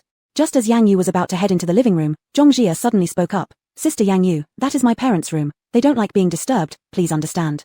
"They don't like being disturbed?" Looking at the black qi swirling inside and outside this house, Yang Yu noticed it was worst here. At this moment, the butler came out from within, dressed in all black, his eyes harboring a heavy ominous aura. "Miss, is this the feng shui master you invited? I think they're just a swindling charlatan wanting money. The object in her hand is ominous, it's inauspicious for our family Zhong, let me chase her out." The butler immediately turned around and grabbed a fire brazier he had just replaced, attempting to throw it at Yang Yu. Beside him, Zhongzhe flickered a subtle smirk. However, no matter how much strength the butler exerted, the brazier wouldn't leave his hand. In an instant, his features turned grotesque as he stared disbelievingly. "You, where do you come from, you accursed fraud? What have you done to me? Miss, help me quickly. Sister Yang Yu, butcher, stop. Don't hurt Sister Yang Yu. Brother Huayan will be angry if he knows." Zhongzhe quickly stepped forward, trying to intervene. Then Yang Yu merely waved her hand lightly, and the brazier instantly flew from the butler's hands, crashing against the nearby wall. Zhongzhe was startled so much that she froze on the spot. "This is my business card. Call me when you need." Seeing this, Yang Yu realized there was no longer any reason for her to stay. Handing over her card to Zhongzhe, she turned to leave. Behind her, the butler continued shouting curses. Mosey couldn't help himself any longer. "Miss Yang Yu, can we let an old man slander you like this? Should I go and tear his mouth apart?" "Not necessary. He doesn't have long to live." Mosey felt somewhat startled. "Miss Yang Yu could actually predict a person's life and death. Then do we still need to look after the Zhong family? With this attitude, who would even want to assist them? The Zhong family also counts among the elite families. I need their public influence to build up my reputation. As long as she could help the Zhongs resolve their issue, they could bring her a large number of customers. More people seeking help would lead to her name spreading further, naturally attracting other blood clans of similar kind to come see her." "Is that so? But what if another person solves the Zhong case? That won't happen easily. Will they come back and find us later?" "Yes, they will." At the same time, Jun Group. Jun Huayan was buried in dealing with the company's affairs. Since Lin Yor left, Jun Group had returned to its normal trajectory once again. It would not show the slightest anomaly due to an outsider. "Master, Lin Yor has returned to the Lin family. Such events will not occur again in the future." Jun Huayan, clasping his hands together, his sharp eyes flashing with coldness. "Watch her. The Lin family is powerful, she won't give up easily. How's the investigation going on father of Jun Che?" Judging from the activity level and traces of the followers of father of Jun Che, it should be in the central area of the imperial capital. Find him as soon as possible. Don't let him act arrogantly for too long. After speaking, Jun Huayan rubbed his temples before getting up. "Has Ayu come back? Take me to see her." According to what Mosey said, Miss Yang took a job. The first one was the Zhong family. "The Zhong family? Let's go take a look." As soon as the two stepped out of the office, they received a message reminding them that Yang Yu had already arrived home. Go home. When they returned home, Yang Yu was sitting on the couch, her gaze fixed on the dragon finding scale before her. Jun Huayan walked to her side. "Did you visit the Zhongs today?" "Already know, don't you?" Then did you?" Jun Huayan opened his lips, wanting to explain that he and Zhongzhe had nothing to do with each other, but Yang Yu cut in first. "Zhongzhe? Your childhood sweetheart. I'm not close to her. Jun Huayan darkened his face as he explained. I went to deal with the evil entity, I didn't interact much with her. Can we put aside the Zhong affair for now? Whether Zhong Jia had secretly contacted the elderly couple or not, he couldn't possibly miss it. He wanted neither to approach nor to let Au get closer to those people. There are quite a few similar situations in the capital city. Can't we go deal with others instead? No one other than me can resolve their family's problem, so you don't need to worry, there will come a time when they beg for my help. The longer we let evil beings run amok, the more suffering people will endure. Judging by the strength of the malevolent force haunting their home, they're bound to suffer greatly, compounded by setbacks in their business dealings. In the coming days, they will endure immense torment. I intend to sharpen my abilities during this period, so I won't abandon them for now. Chapter 132, I'll go with you, no refusal allowed. Jun Huayan said nothing more, lowering his head and leaning on her shoulder. Is there any news about Jun Che recently? Li Feng Yuan has already tracked him down and is closely watching him now. Yenye's beautiful eyes lit up. Let's go. I won't give him another chance to escape. Jun Huayan pulled Yenye back into his arms. We should wait a bit longer. The forces behind him haven't been fully investigated yet. What if an unexpected situation like last time happens again? It won't. This time, I'll be fully prepared. I'm still worried.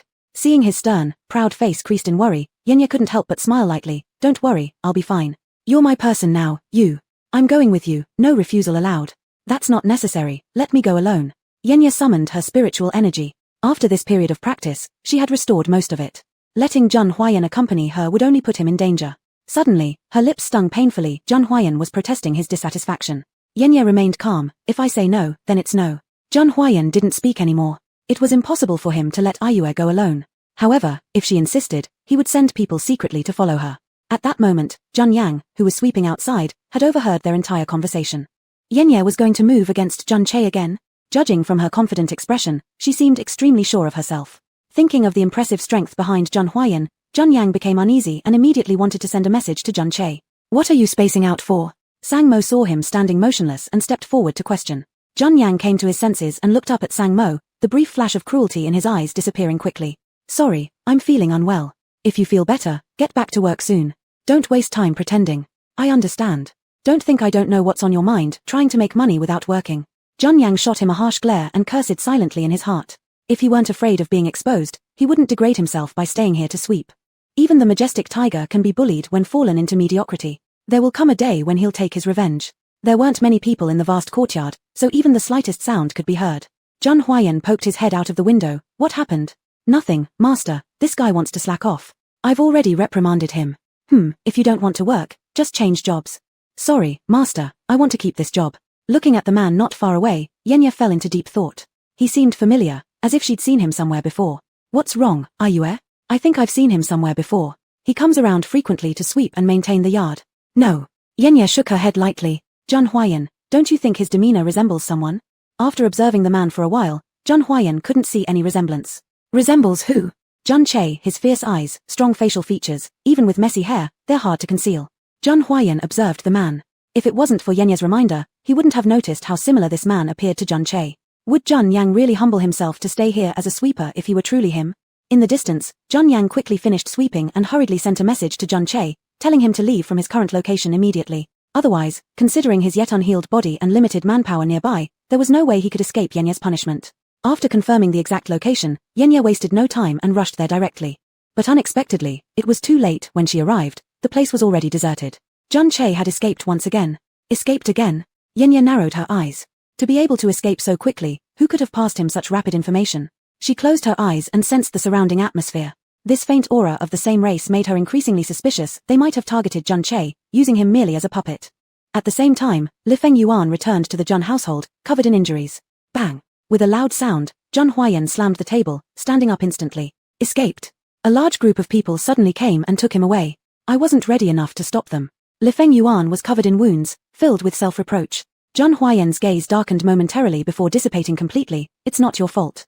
How could the news spread so fast? Could it be the sweeper that Ayue suspected?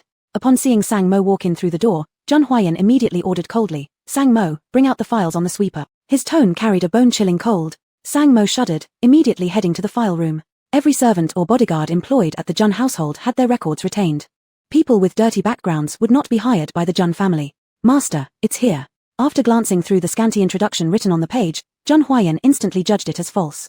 Could this fake information possibly have slipped past you during the vetting process? A cold and indifferent voice echoed in the room, leaving everyone too afraid to breathe.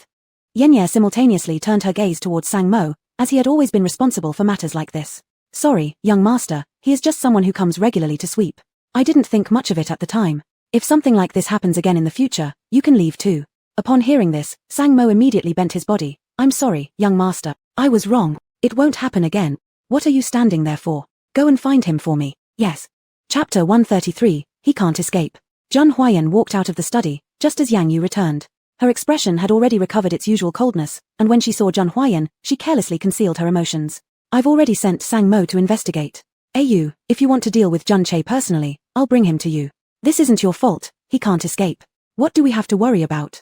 The two entered the room, and an ambiguous atmosphere enveloped them. Yu, it's been hours since we last kissed. It's only been a few hours. Not only, but it has been. Do you want to kiss? Yang Yu asked straightforwardly, and Zhun Huayan immediately embraced her. Isn't it obvious enough? Wouldn't it be nice for Yu to take the initiative? Yang Yu raised an eyebrow. You little thing, you'd tear the roof off without a beating every 3 days. Zhun Huayan smiled upon hearing this inner thought. The tone in Yu's voice didn't sound angry, rather, it felt like indulgence. A twinkle in his eye revealed a sudden idea. Yu, dear Yu, I like it when you take the initiative to kiss me. The number of times she took the initiative could be counted on one hand. Yang Yu never thought it would linger so much in his mind. The bright face embellished by the smile was even more radiant, mesmerizing and captivating, making it impossible to look away. Yang Yu tilted her head and lightly kissed his throat. In an instant, Zhun Huayan's eyes deepened slightly in color. You. Though he had already learned a lot of knowledge, he couldn't withstand a single teasing from Yang Yu. It was just kissing his Adam's apple, and yet, he felt like a novice starting his first endeavor, experiencing a slight sense of failure. Does it bother you that I kiss your throat? More kisses. Enough. Yang Yu was preparing to step back. Not enough. Zhun Huayan pulled her into his arms forcefully. An even more aggressive and dominating kiss instantly swept over Yang Yu, giving her no time to adjust. Undoubtedly, she had completely been captivated by Zhun Huayan's kissing skills, finding herself lost in enjoyment. Yu, whispering with desire echoed, thick and alluring. The fiery words landing on her ears made her heart tremble. Yang Yu lifted her gaze and fell into a pair of eager and authoritative eyes. What's wrong? I want more. Then come. Yang Yu actively raised her head, revealing her slender, white neck. The neck, beautiful like a swan, deeply moved something within the man. Since Yu had extended this invitation, how could he refuse? A stabbing sensation came, and Yang Yu let out a soft cry, her hands instinctively embracing the constantly wandering head. This was the first time she revealed a vulnerable spot to a blood slave. She knew it was wrong, but she willingly did so anyway. Yu, I like you so much, please don't leave me, alright? Millimeter. The atmosphere was just right, and it was becoming harder to control. Master. Sang Mo's surprised shout broke everything. Yang Yu woke from her daze and stretched out her hand to push him away. But the strength throughout her body seemed to have been drained, leaving her unable to struggle. Zhun Huayan looked up, glaring fiercely at Sang Mo. It was this troublemaker again, coming neither too early nor too late. He arrived precisely now. Just when he was about to take another step closer, everything had to stop now. Enough.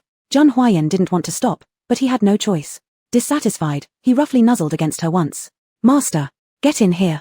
Yes. Yang Yu glanced at her disheveled collar, decisively curling up in Zhun Huayan's arms to adjust it, letting him hold her close. Zhun Huayan acted swiftly, slipping off his coat to wrap around her just as Sang Mo began speaking. Let Yu rest a bit. I need to handle some matters first. Such thoughtful consideration greatly pleased Yang Yu. She said nothing further and quietly enjoyed this warmth. If it's not important, I'll send you to Heiju right now. Sang Mo kept his head low beside him, ready to kneel and apologize on the spot. It's important. Very important. Speak. We found a photo of Zhun Che at the gardener's house. Based on the investigation, we can deduce that there's a significant relationship between the two. Where is he? When we got there, we saw him and tried to arrest him. He seemed to have sensed something was amiss and escaped immediately. Zhun Huayan's patience was nearly at its limit, and anger was about to erupt. Have you sent people after him?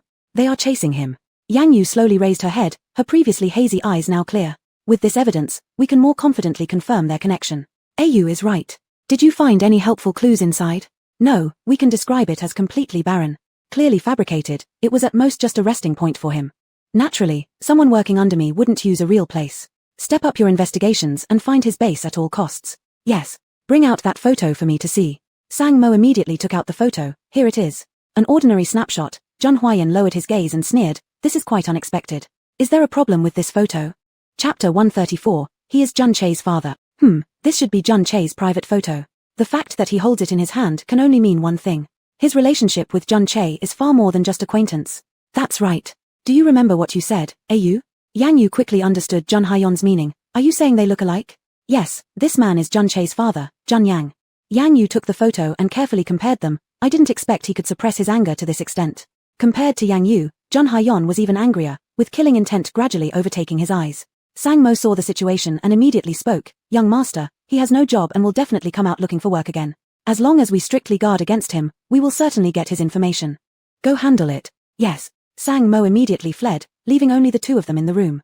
Jun Haiyan lowered his head, lost in past memories. The Jun Yang he had searched for so long was actually always by his side. Standing by him, Yang Yu could not possibly fail to sense the malevolent aura emanating from around him. She paused, then Yang Yu actively reached out, lightly stroking his back up and down.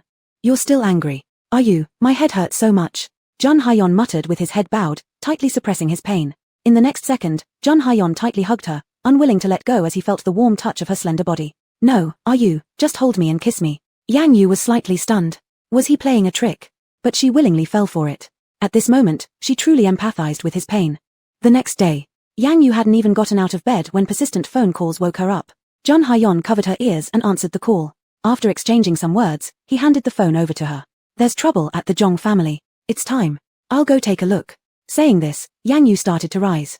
Jun Haiyan stayed silent, resentment arising in his heart. Why was his "are you" so straightforward? Whenever he left, he would linger with reluctance every single day. "You don't want me to leave?" Yang Yu chuckled lightly, then bent down to give him a warm kiss. "Is it enough?" Jun Haiyan instantly became joyful. "I want another." "You're taking advantage of the situation. Are you?" No negotiation. Watching Yang Yu leave, Jun Haiyan's smile never faded. His "are you" was becoming better toward him. At the Zhong family's house, seeing their daughter spitting foam and convulsing on the floor, the Zhong couple were greatly frightened. They could only call Yang Yu. These days, all the masters who had come were nothing but hooligans from the underworld. Not only did they fail to solve the problem, but abnormal phenomena in the house were also increasing.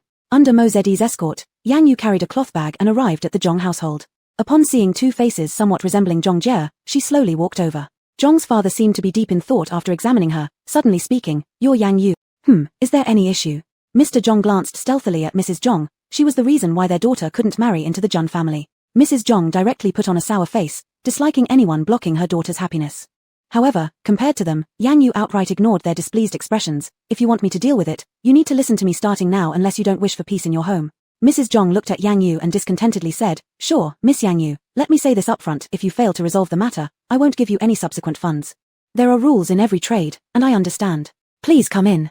Yang Yu went to the entrance and scattered a handful of glutinous rice on both sides of the main door. The 5 grains exorcism technique, including glutinous rice, originates from ancient times with strong exorcism power. Entering the main hall, she glanced around. "Go open the west side window, seal the curtains, and don't open them within the next 3 months."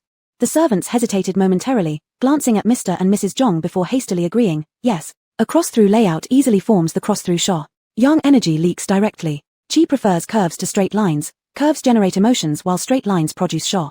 Mr. and Mrs. Zhong understood nothing about it and could only let Yang Yu modify the layout of the house. Looking at many items being moved or thrown away, Mr. Zhong couldn't help but interject, "Miss Yang Yu, these are things specifically asked for by my daughter. Are you sure you want to move them or throw them away?" People who don't understand feng shui often randomly place things. Good feng shui might not work, but bad feng shui is highly effective. Do you want Zhong Jie's life or these intangible things? They naturally chose their daughter's life. Proceed as you see fit. "Alright, if you've given it to me, stop giving unnecessary advice," Yang Yu warned softly. "Please proceed." Yang Yu picked up the dragon-seeking ruler and let it explore inside the room, locking onto a direction. During this time, she came to Zhong Jie's side to check on her condition. "How about it? Is she possessed by an evil entity?" "No, she just got scared." Chapter 135, Intense Malevolent Qi. The couple sighed in relief at the same time, and Mr. Zhong hesitated not a moment before he informed Yang Yu about the situation. She was perfectly fine when she went to the hospital, but for some reason, she became like this as soon as she returned home. Yang Yu frowned. She had known something wasn't quite right at the house, but she didn't expect things had escalated so far. Yang Yu carefully examined the body in front of her.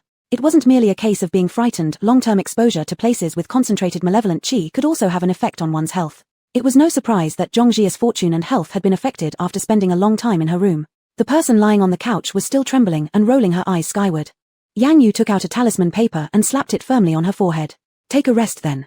The next second, Zhong Jie stopped trembling and slowly closed her eyes. Seeing this, the couple's prejudice against Yang Yu diminished somewhat, and they quickly invited her to check other areas.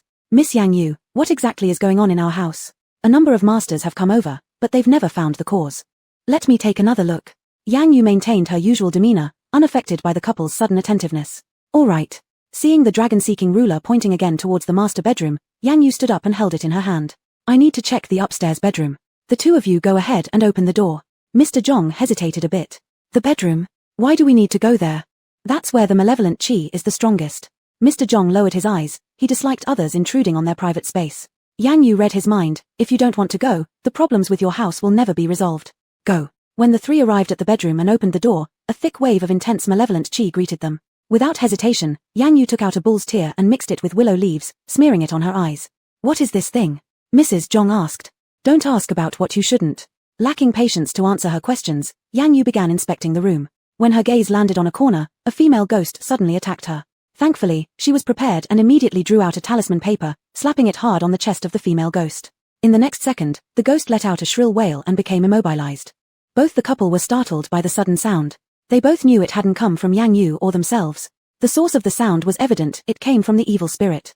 You two leave first. I'll deal with her here.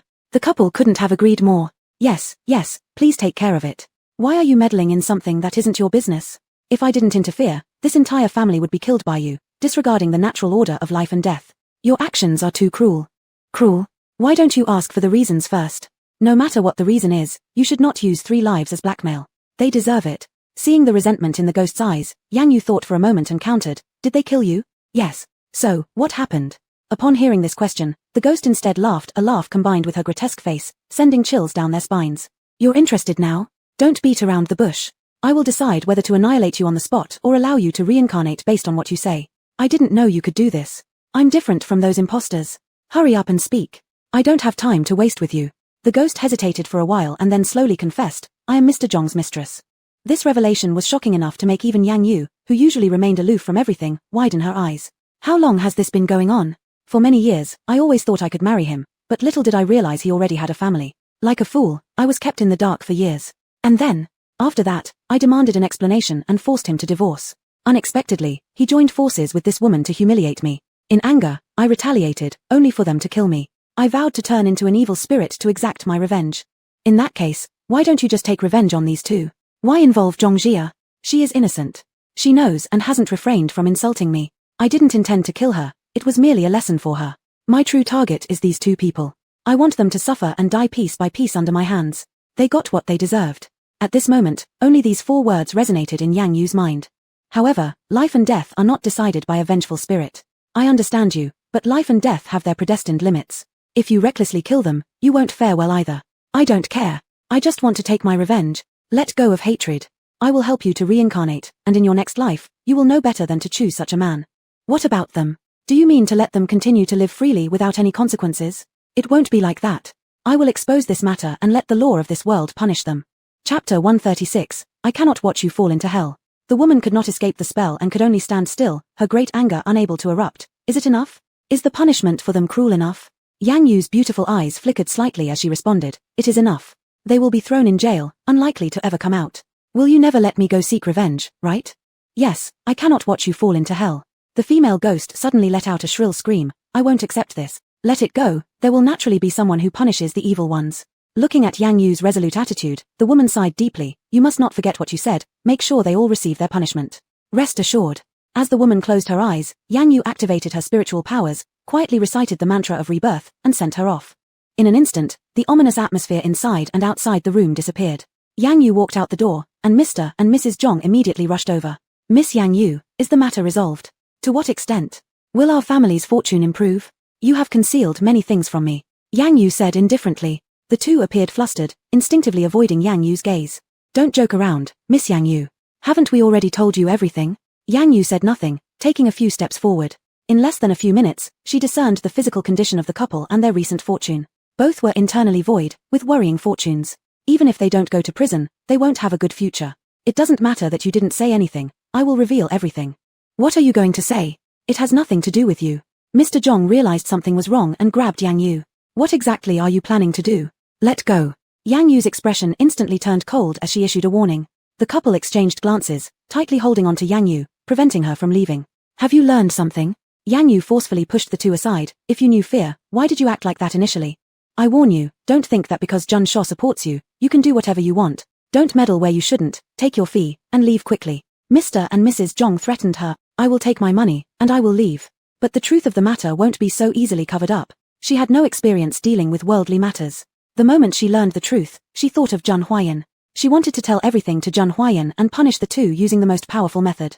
Yang Yu smirked coldly and left. Miss Yang Yu, are you done handling the situation? Go find Zhang Huayan. Yes. Seeing Yang Yu's serious face, Mo Ziyi sensed something was wrong and immediately led his people away. Zhang Group. Upon seeing Yang Yu suddenly appear at the office door, Zhang Huayan's eyes lit up. Yu, how did you come here? Didn't you go to the Zhong family today? I found out something. What thing? Zhang Huayan closed the door. How many collaborations are there between your family and the Zhongs? If any, withdraw funding immediately and cancel them. Their family is about to fall apart. Yang Yu didn't answer directly but instead mentioned the potential harm ahead of time. If preparations aren't made promptly, the Zhang family will certainly be affected. Zhang Huayan realized something wasn't right. He didn't press further and agreed immediately. Whatever her request might be, he would agree without hesitation. Sang Mo, immediately instruct the vice president to issue an order terminating all cooperation with the Zhongs. After hearing the response, he disconnected the call. Yeah, the Zhong couple has blood on their hands. I discovered this while dealing with the supernatural matter. They killed with their own hands. So, are you planning to report them to the police? Yes, I've already promised the deceased. Yu, consider the consequences carefully. In your view, this may seem like an ordinary trivial matter, but at present, it is a major event. The Zhong family is not weak. They won't let you off lightly. I've already considered the consequences. She didn't really intend to deal with things unrelated to her. However, since she aspired to become a master in metaphysics, it was her responsibility to ensure justice. This was clearly the fault of the other side. If power is used to cover up, the dead will never rest. Yu, you've changed. Yang Yu was confused and showed a look of bewilderment. You wouldn't even glance at these kinds of matters before, but now, you're stepping forward to personally resolve them. Yeah, because I want to become a competent metaphysical master. Zhang Huayan mused, with the Zhong family's influence, things won't proceed smoothly. Since they dared to kill, it shows they have anticipated the consequences. Let the authorities discover the body first. The two made plans, quickly formulating a detailed response strategy. Yang Yu was confident that this incident could help her gain fame in the capital city, making her well known overnight. Because this was a scandal involving an upper-class family, the hidden truth that no one dared to uncover. Chapter 137, Give me a chance to make amends. At the same time, in the dungeon, Yang Shi spent his days doing nothing. Ever since he was thoroughly disciplined by the two people, it seemed like he had been forgotten. Every day he did nothing but eat and sleep. He detested this imprisoned life, but unfortunately, he couldn't escape. Recently, Master and Miss Yang Yu have truly gone all out to deal with the Zhong family. Isn't that right? Even the wrath of the elders is useless. In my opinion, it's still the Zhong family's fault. Who would want to cooperate with someone who has blood on their hands? Unfortunately, even now, they haven't been able to convict them. The bodyguard's conversation reached Yang Shi's ears, and he immediately jumped up from the bed. What are you talking about? The two bodyguards looked at him. Since you're Miss Yang Yu's younger brother, we'll be straightforward. The master has severed ties with the Zhong family and uncovered crucial evidence implicating them in murders. But the police have not convicted the Zhong family because the evidence is insufficient. My sister is a master of metaphysics, everything she says is true. Yang Shi strongly defended. Thousands of years ago, Yang Yu's mastery of metaphysics was already highly developed. To her, everything in this world was trivial. Let me out, I need to help my sister. Seeing the two bodyguards ignoring him, he forcefully shook the bars of the dungeon. Mr. Yang Shi, in consideration of your being Miss Yang Yu's younger brother, we will not do anything further to you. But please stay calm, we will not release you without orders. You should go tell my sister now that only I can help her, otherwise, she will certainly regret it. Yang Yu and Zhang Huayan were extremely busy. After the Zhong family's issue surfaced, as former business partners providing criminal evidence, their positions became difficult. Insufficient criminal evidence prevented conviction, leading to the Zhong family beginning large-scale retaliation, aiming to bring down the Zhang family. Master, Sang Mo rushed in hastily. Is there any other evidence? Zhang Huayan raised his head from the documents. Not that, it's about Yang Shi. What does he want to do now? He says he has a way to help. Zhang Huayan didn't feel good towards him, and at the mention of his name, memories of past incidents came to mind. Let him stay well in the prison. Understood. At this moment, Yang Yu arrived at the Zhang residence with a stack of documents. She needed time to study the materials clearly, how to quickly convict the Zhong family, while also enhancing her own reputation. Miss Yang Yu, Yang Shi is causing trouble again. Yang Yu sighed irritably. What does he want now? Says he wants to help you. Mo Ziyi answered. How long has he been making a fuss? Since this morning. He hasn't eaten lunch either. Take me to see him.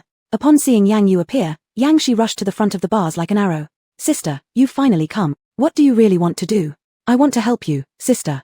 I've already heard everything about this matter. You're quick on the uptake, aren't you? Yang Yu's tone was indifferent, her cold gaze briefly landing on the bodyguard not far away.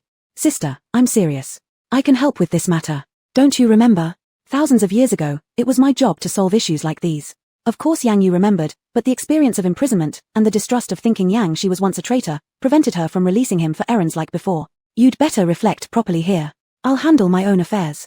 Sister, for such shameless and morally bankrupt people, using special methods is the only way to make them confess willingly. Yang Yu stopped in her tracks. Recently, she had been constantly looking for more favorable evidence, just to convict the couple of the Zhong family. She didn't realize she had overlooked one point. Even if the evidence was all gathered, unexpected situations might still arise. If the Zhong family refuses to admit guilt, everything will turn into a waste of effort. Sister, give me a chance to make amends, will you?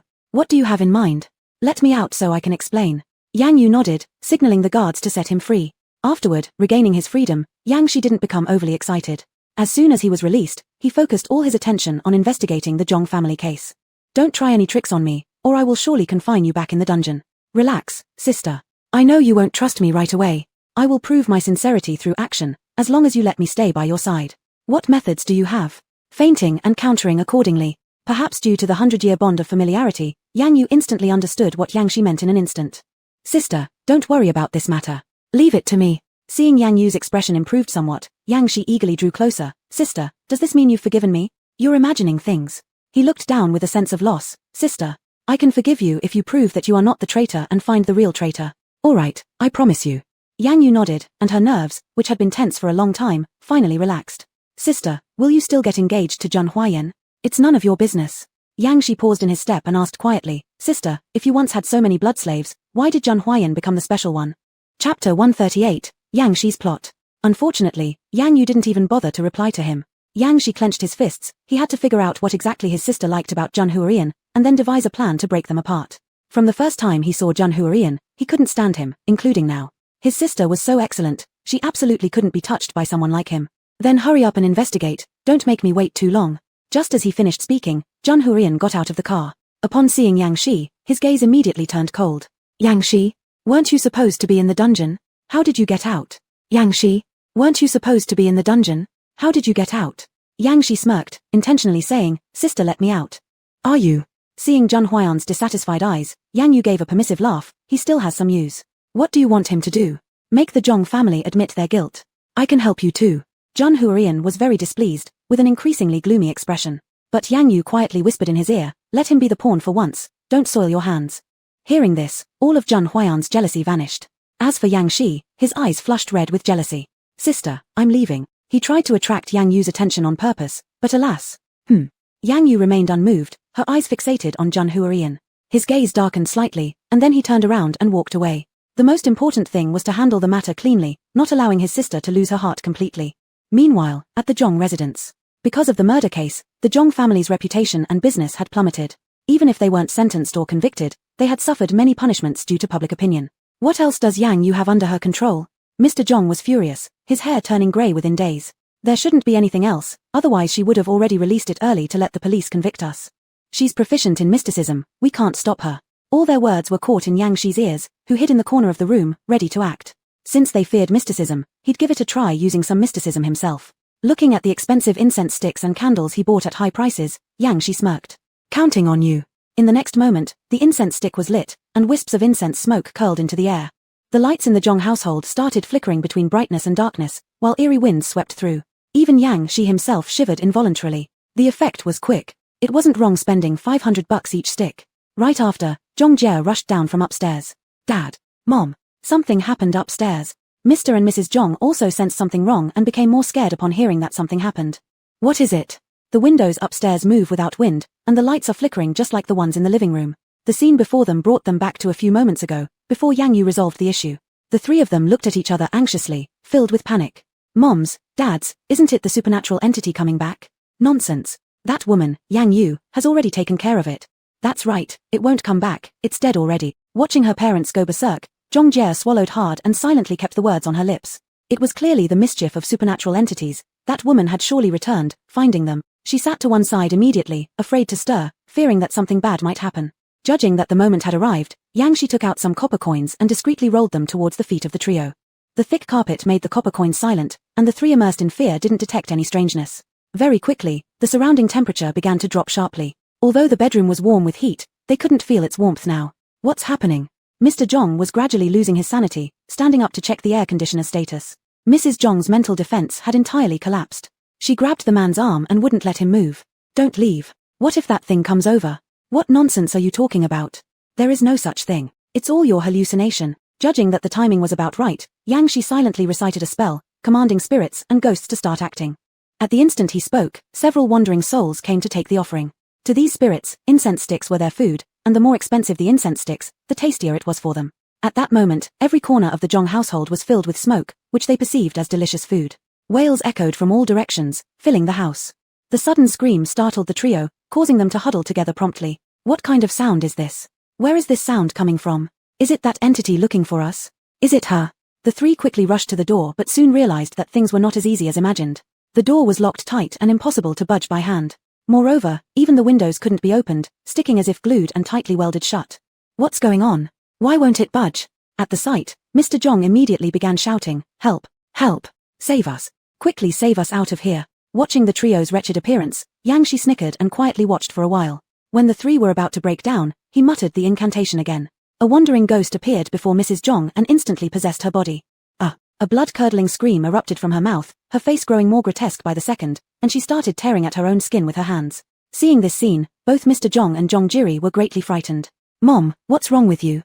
Don't go near her, your mom has gone mad." Mr. Zhong quickly pulled Zhong Jie behind him, trying to evade Mrs. Zhong. Chapter 139, The Zhong Couple's Secrets. Mother Zhong kept tearing at herself, scratching with her nails. In no time, the skin that was exposed had become riddled with wounds. "Mom, stop it right now. What are you doing? If you keep this up, you'll die." Zhong Jie completely fell apart. Having never seen anything like this before, she broke free from Father Zhong's grip and rushed to Mother Zhong.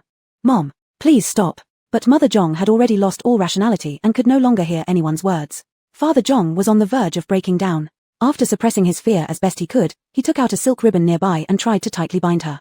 Yet for some unknown reason, Mother Zhong's strength had grown much greater than before. Even with both Father Zhong and Zhong Jie together, they couldn't control her. "Dad, what is going on here? Why has Mom suddenly changed like this?" "I don't know. It must be because she's possessed. Didn't that woman Yang Yu already come and get rid of the problem? How can it still turn out like this?" The scene before them was so captivating that it almost made Yang Shi forget the main issue. Looking at their worried and frightened expressions, he didn't want to stop anytime soon. As the incense in the room burned close to its end, he used his last trick. At the same time, he took out a recorder. Mother Zhong's frenzied actions stopped instantly. Too quickly, it seemed as if nothing had happened at all. Zhong Jie and Father Zhong exchanged glances, not daring to breathe loudly. Watching Mother Zhong's movements, Yang Shi hastened his silent chanting. Moments later, Mother Zhong crashed her head into the wall with a loud clang, startling everyone. Father Zhong and Zhong Jie hurried forward to hold her. "Mom, what do you think you're doing? Wife, have you gone mad?" As if deaf, Mother Zhong continued trying to crash into the wall. They hugged her with all their strength, but just like before, they couldn't hold on to her. Another clang sounded, and her forehead collided with the wall once again. The force was so great that it caused the skin to split open, blood spilling out. Yet Mother Zhong remained oblivious, acting as though it wasn't even her who had been hit. Seeing her like this, Father Zhong broke down completely, finally acknowledging his inner fear. "I'm sorry. It's all my fault. Dad, what are you talking about?" Zhong Jie was utterly shocked. Everything before her eyes continuously refreshed her understanding of what was happening, leaving her at a complete loss on how to respond. Only Yang Shi smiled. It was exactly the sentence he had been waiting for. He turned on the recorder and the phone camera, beginning to document everything. Father Zhong was terrified. Between choosing to repent or risking losing his wife, he chose the latter. "It's our fault. We shouldn't have killed you. Take your revenge on me if you have any grievances, but please stop harming my wife like this." "Dad, what are you saying? Did you kill someone? Did you kill that woman?" Father Zhong seemed not to hear at all, lost in his own world, constantly repenting. "It's my fault, all my fault. I shouldn't have deceived you back then." Zhong Jie couldn't bear listening anymore, covering her ears. She had never imagined that the strange events in the house were all because her parents had killed someone. Could her parents really have killed that person she once disliked? How had things come to this? Though she hated that woman, she knew deep down that the woman did not deserve to die, having also been deceived by her father.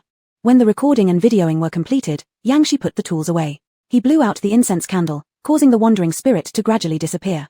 The ghost also left Mother Zhong's body, and almost instantly, she returned to normal. But the one injured was still her, not the ghost. Because of the repeated impacts to her forehead, there was significant blood loss, and as soon as the ghost left, she collapsed unconscious on the ground. Watching the room return to normal, Zhong Jie was the first to regain consciousness. Holding back her inner breakdown, she hurriedly walked over to Father Zhong. "Dad, stop talking." Kneeling on the ground, Father Zhong kept muttering, obviously scared out of his wits. "Dad, stop talking. I'll call 120. We need to take Mom to the hospital right away, or she'll die." Zhong Jia went to Mother Zhong and tried to lift her up. However, with only her strength, she couldn't possibly raise Mother Zhong off the ground. Father Zhong came to his senses after being called multiple times by Zhong Jia. Seeing the scene in front of him, without thinking too much, he immediately lifted his wife up. A few minutes later, the ambulance arrived at the door, and the three of them hurriedly got in the vehicle. Yang Shi looked at the mess inside and left calmly. Zhong family. Sister, I found crucial evidence for you. Yang Shi entered the house excitedly, but what he hadn't expected was to see two people hugging tightly upon entering. Zhun Huayan. What was so good about him that could make sister like him so much? Upon hearing the sound, both of them turned around. Upon seeing it was Yang Shi, Zhun Huayan paid no attention and simply ignored him, tightening his embrace around Yang Yu. Yang Yu's face remained expressionless as she let Zhun Huayan do as he pleased. She had little affection for Yang Shi, so naturally, she didn't care what he thought. What evidence? Chapter 140, Call me brother-in-law or die. Suppressing the impulse to separate the two, Yang Shi handed the voice recorder and phone to Yang Yu with a serious face. Here it is. Once you see it, sister, you will understand. Let go of me first. Zhun Haiyan nodded without saying anything and held Yang Yu in another angle. I'm holding AU, it won't affect AU watching.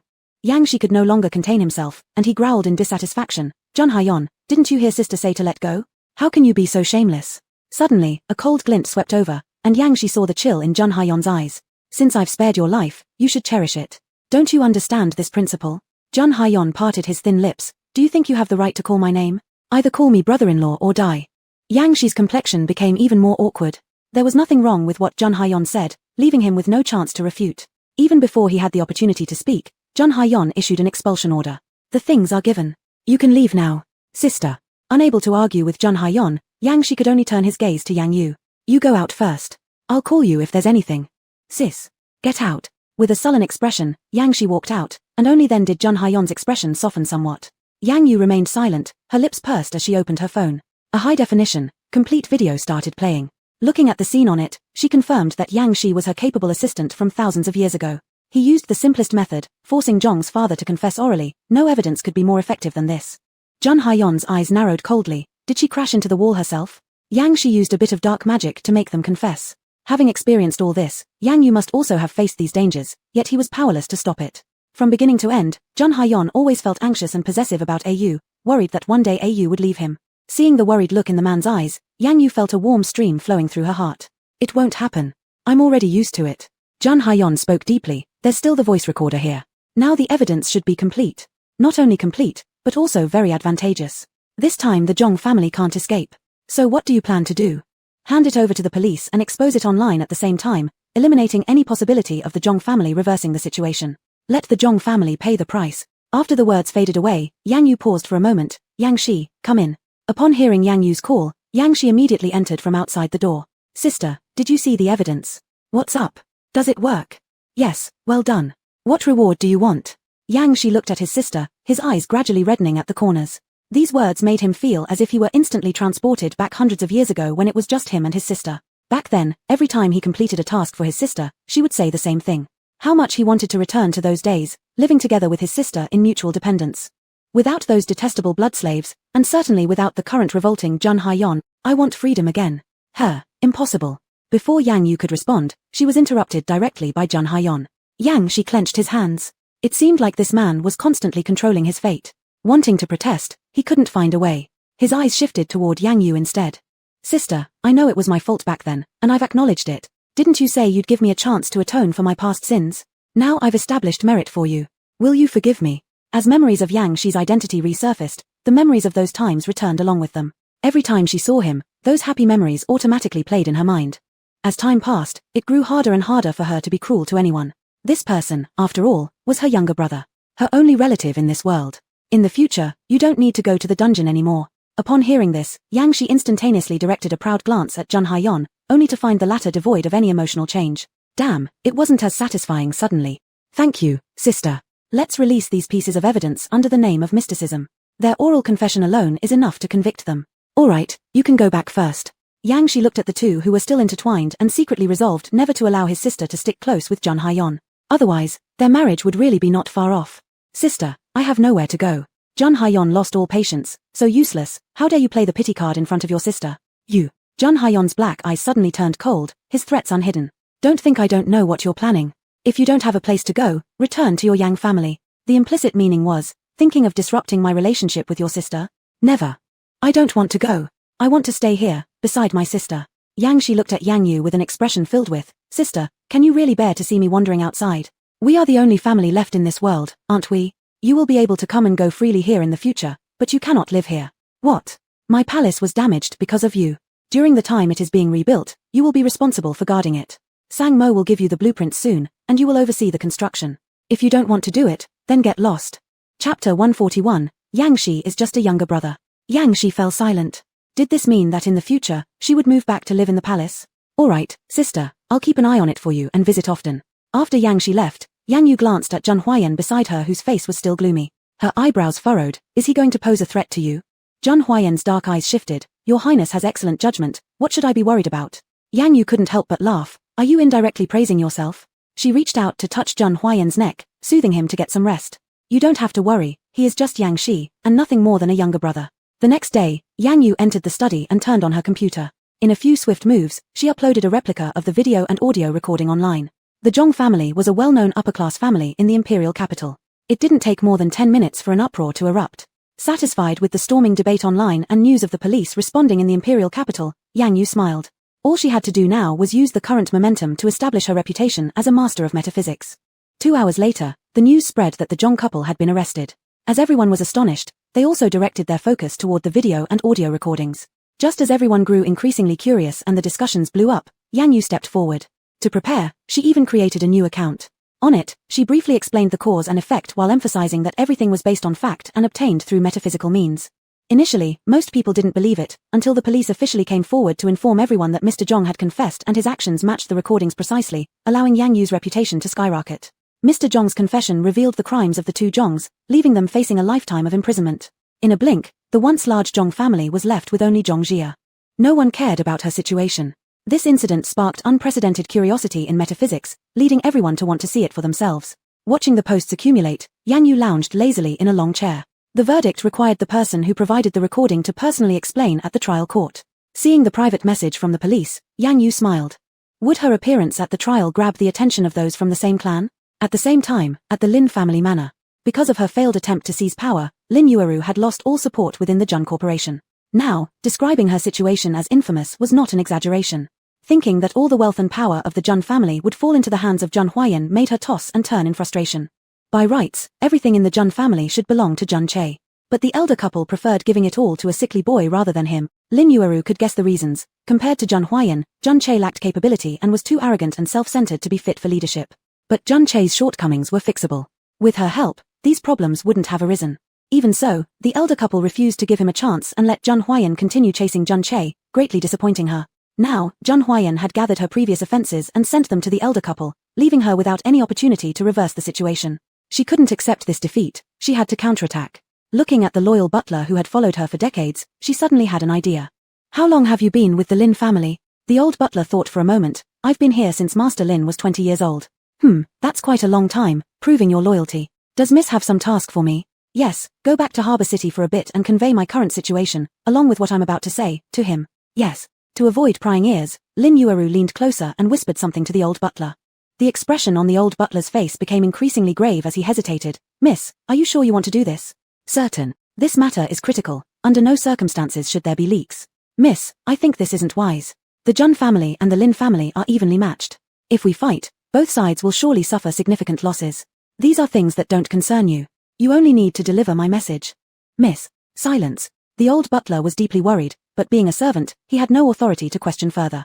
Lin Yueru herself was also somewhat concerned, but for the sake of power and her son, she couldn't afford to care about so much anymore. Thinking of her son who remained hidden elsewhere, she quickly changed into a comfortable outfit, deciding to go see him and tell him about her plan. After confirming the address via a private phone call, she immediately got into a private car and headed to the destination. Zhun Yang personally greeted her. Ever since he escaped, he had been coordinating with Zhun Che. The goal was to become stronger together and unite to deal with Zhun Che and Yang Yu. You said over the phone that you had a plan. What plan is it? Chapter 142, Attending the Trial Ground. This doesn't need to be rushed. I would like to see Archer first. Lin Yu shoved the man in front of her away. She had known for a long time that the man was but a puppet, and all she felt for him now was fear. Archer is resting inside. You don't need to rush, tell me the detailed plan first. I must ensure the plan can proceed smoothly. The plan has nothing to do with you. You should know that I'm seeking help from the Lin family. What do you mean by that? I want you to understand that in this current situation, taking care of yourself is enough. Jun Yang was enraged. For so many years he had endured silently, wasn't it also for Jun Che? It's all for the sake of our own son. You don't need to look down on me like this. Lin Yu remained silent and quickly walked towards the lounge. Upon seeing her mother come, Jun Che's originally peaceful expression suddenly became tense. Mother, you're here. How's your health? Is everything alright? Jun Che mocked with a bitter laugh, his gaze flashing with malice. Nothing serious, these minor injuries won't kill me. Minor injuries? If they're minor, why haven't you avoided them? Why allow Jun Huaiyang to gain an upper hand? How could mother keep hitting at his pain points like this? Mother, all of this is accidental. Each time it's accidental. I've found someone for you. You should follow his training properly during this period to avoid such situations happening again in the future. I have a master, mother, you don't need to find anyone for me. Lin Yu replied firmly, I know, but you must not refuse this person. With his help, when you face similar situations in the future, the one lying injured in bed will not be you. This made Jun Che somewhat suspicious. Is he really that powerful? A famous fighter from Harbor City. People like Jun Huaiyang who are physically weak may only surpass you in shooting and intelligence. If it comes to close combat, he absolutely wouldn't win against you. Jun Che's eyes lit up. If, combined with his puppet constitution, he would only grow stronger. Not to mention Jun Huaiyang, even if another Yang Yu were added, there wouldn't be any more accidents. What about the queen of the blood clan? Sooner or later, he would trample her beneath his feet. Also, stay away from your master. I feel like he's no ordinary person. Just look at your father, see what state he's become. Jun Che didn't respond. He hadn't yet told his mother that he had already become a puppet. His master had repeatedly saved his life, he must obey his commands. Even if it means paying the price with his life, becoming just a puppet. Alright, mother, did no one notice your arrival? Don't worry, nobody noticed. Endure a little longer, and I will definitely help you obtain the Jun group. Do you have a method? What is it? This isn't something you should consider right now. Practice well, and when the time comes, I will naturally tell you. On the other side, the situation on the internet was getting worse. No matter how large the Zhong family was, it struggled under mounting pressure. During this time, Zhong Jia and several collateral relatives of the Zhong family were busy running around trying to harness various powers to change the impending trial punishment. However, this case involved not only the Zhong family but also the Jun family and Yang Yu, whom Jun Huaiyang had openly declared as his fiancé. These factors caused most people to hesitate before stepping into the conflict, leaving the Zhong family in a perilous situation with inevitable jail time looming ahead. A week later, the trial was held as scheduled. Yang Yu arrived on time. Watching the spacious and grand venue, and dozens of cameras of all sizes, she instantly filled with determination. Today, not only would she vindicate the dead, but she would also establish her reputation and make herself an overnight sensation. Jun Huaiyang stood beside her, and almost immediately upon their arrival, they captured everyone's attention. Especially with Master Jun present, almost no one in the room dared to speak freely, fearful of angering this formidable presence. Yang Yu nodded, suddenly feeling a hand placed on her waist while hearing Jun Huaiyang's deep voice murmur in her ear. Are you worried? It's just a small occasion. When she ascended the throne, the situation facing her was far more splendid and vast than this. However, a malevolent glare kept fixated on her. Yang Yu furrowed her brow slightly and scanned over. She saw Zhong Jia sitting at her seat, glaring hatefully at her. Yang Yu indifferently shifted her gaze away. Zhong family's crimes she would inevitably expose. No matter how Zhong Jia tries to save the situation, it's futile. Subsequently, the personnel slowly assembled. Once everyone was seated, the presiding judge declared the start of the trial. The crimes of the Zhong couple were thoroughly laid out before the lenses. Zhong Jia and others immediately presented fabricated facts, asserting their refusal to accept the judgment. Yang Yu took no immediate action but waited until the presiding judge finished stating the result before presenting her evidence. When she replayed the recording on the large screen, Zhong Jia's emotions collapsed instantly. This is fake. It's all fabricated by you. Miss Zhong, please calm down. This is the trial ground, not your home. The judge immediately banged the gavel to stop her. Chapter 143, Zhong Jia's family is ruined.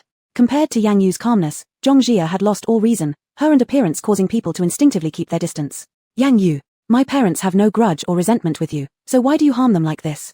Just as Zhong Jia was about to rush over, Jun Huayan's cold gaze swept across the spectators. Sang Mo and Mo Ziyi, who were disguised as audience members, quickly moved in and tightly restrained Zhong Jia.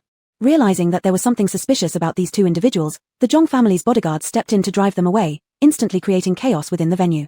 The judge immediately spoke up to stop the commotion. Quiet. Yang Yu coldly nodded, which was exactly the effect she desired. The more out of control the other party becomes, the more stable her position would remain. You may continue. The truth is as such, although the methods of esoteric studies sound hard to believe, they are indeed the fastest way to uncover reality. With that, Yang Yu replayed the video, zooming in. I am a professional master of esoteric studies. I was initially commissioned by the Zhong family's housekeeper to investigate supernatural entities, but I never expected to encounter vengeful spirits. Through her story, I learned about this series of events. Zhong Jia's face turned pale as she screamed fiercely, "What you're saying isn't true, you're lying. How can you prove that you're not lying, Miss Yang Yu?" Yang Yu replied composedly and confidently with a faint smile on her lips, "Whether or not I'm lying can be entirely proven by the police. If the police find the corpse and confirm it was murder, it will be enough to conclude that what I said is real." Her logic was coherent, her statements smooth without a single flaw. Gradually, the crowd began to believe in the convenience brought by esoteric studies and Yang Yu's status as a master. Seeing the change in the public's attitude, the Zhong family realized the looming danger. If things continued like this, the Zhong couple would surely be sentenced. An elder from the Zhong family stood up and looked at Yang Yu. "How do you prove that the video is genuine? What if you fabricated it to intentionally settle old scores? Isn't there an appraiser present?" asked Zhun Huaiyan. "There is." "Then leave it to the appraiser for verification." Zhong Jia suddenly became anxious and quickly started devising countermeasures. Her eyes then focused on Zhun Huaiyan. "Why are you framing my parents like this, Yang Yu? My brother Huaiyan and I grew up together, so you're deliberately trying to bring down our Zhong family, right?" Hearing this, the crowd erupted in murmurs. What was going on? Yang Yu sneered coldly. In order to clear her own parents of guilt, Zhong Jia seemed to have resorted to every possible means. However, this method was extremely foolish. Through Zhong Jia's actions, Yang Yu suddenly felt that a strong opponent who once seemed very threatening had now vanished into thin air. All along, she hadn't considered Zhong Jia much of a threat. "It's all your fault. If you hadn't come to our home, nothing like this would have happened." Witnessing this, the trial official immediately restored order. The Zhong family vehemently argued, firmly stating the innocence of Mr. and Mrs. Zhong. But the appraisal results were already out, confirming that the video had undergone no technical modifications. Public opinion completely reversed, leading the crowd to begin trusting Yang Yu. Simultaneously, complete evidence left the Zhong couple unable to escape punishment. Yang Yu's poised speech, her confidence in her own mystic arts, and her swift handling of incidents ensured that she was captured on dozens of cameras. Once broadcast, it echoed throughout the imperial capital. As the Zhong parents were taken to prison, Yang Yu also entered a new phase of life.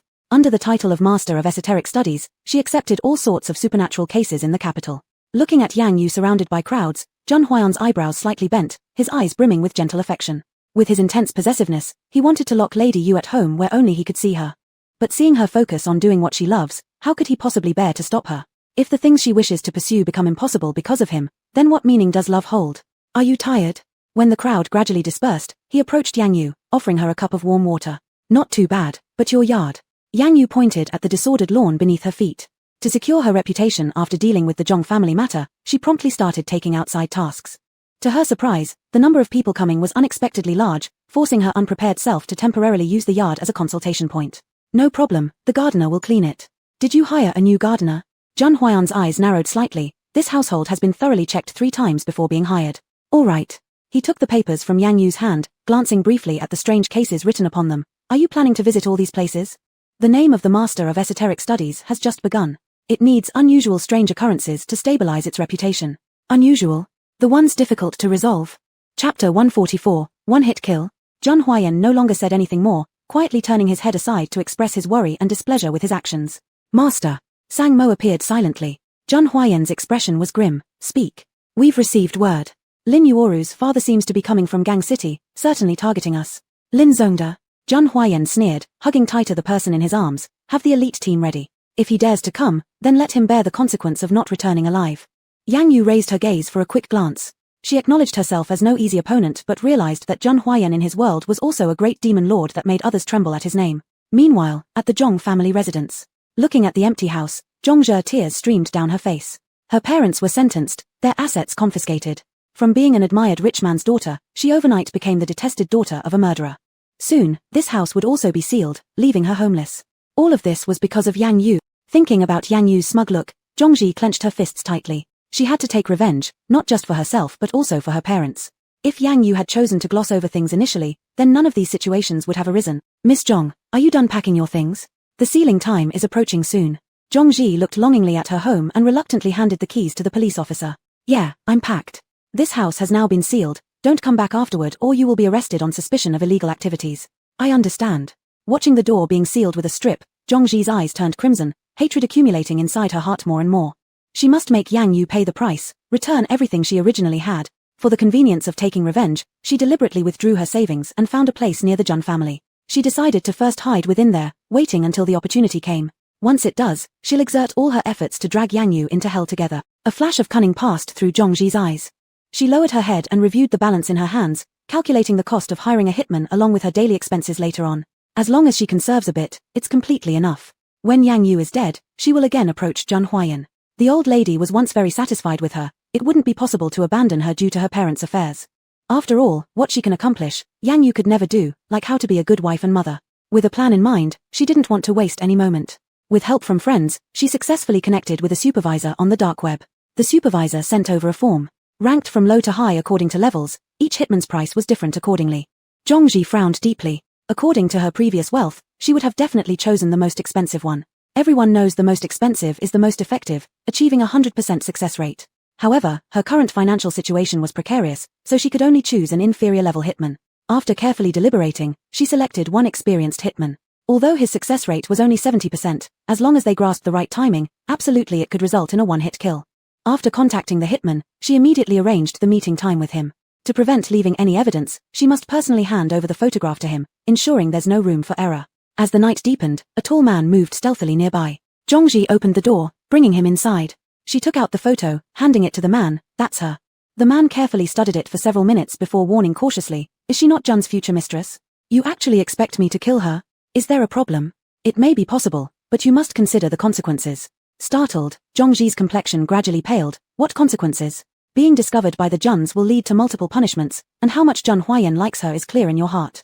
Thus, for her, the lengths he'd go to should be foreseeable by you. I'm not afraid. As long as my parents are avenged, it's sufficient. Moreover, I have ways to ensure Jun Huayan won't touch me. Since you've already made up your mind, there's no need for me to say more. Note that this woman knows magical spells. She's unlike ordinary women, not easily dealt with. I'll investigate thoroughly beforehand. Anything else? She's very strong. I've personally seen her beat bodyguards easily. It's a complete rout. The man felt worried, hesitating about accepting this mission.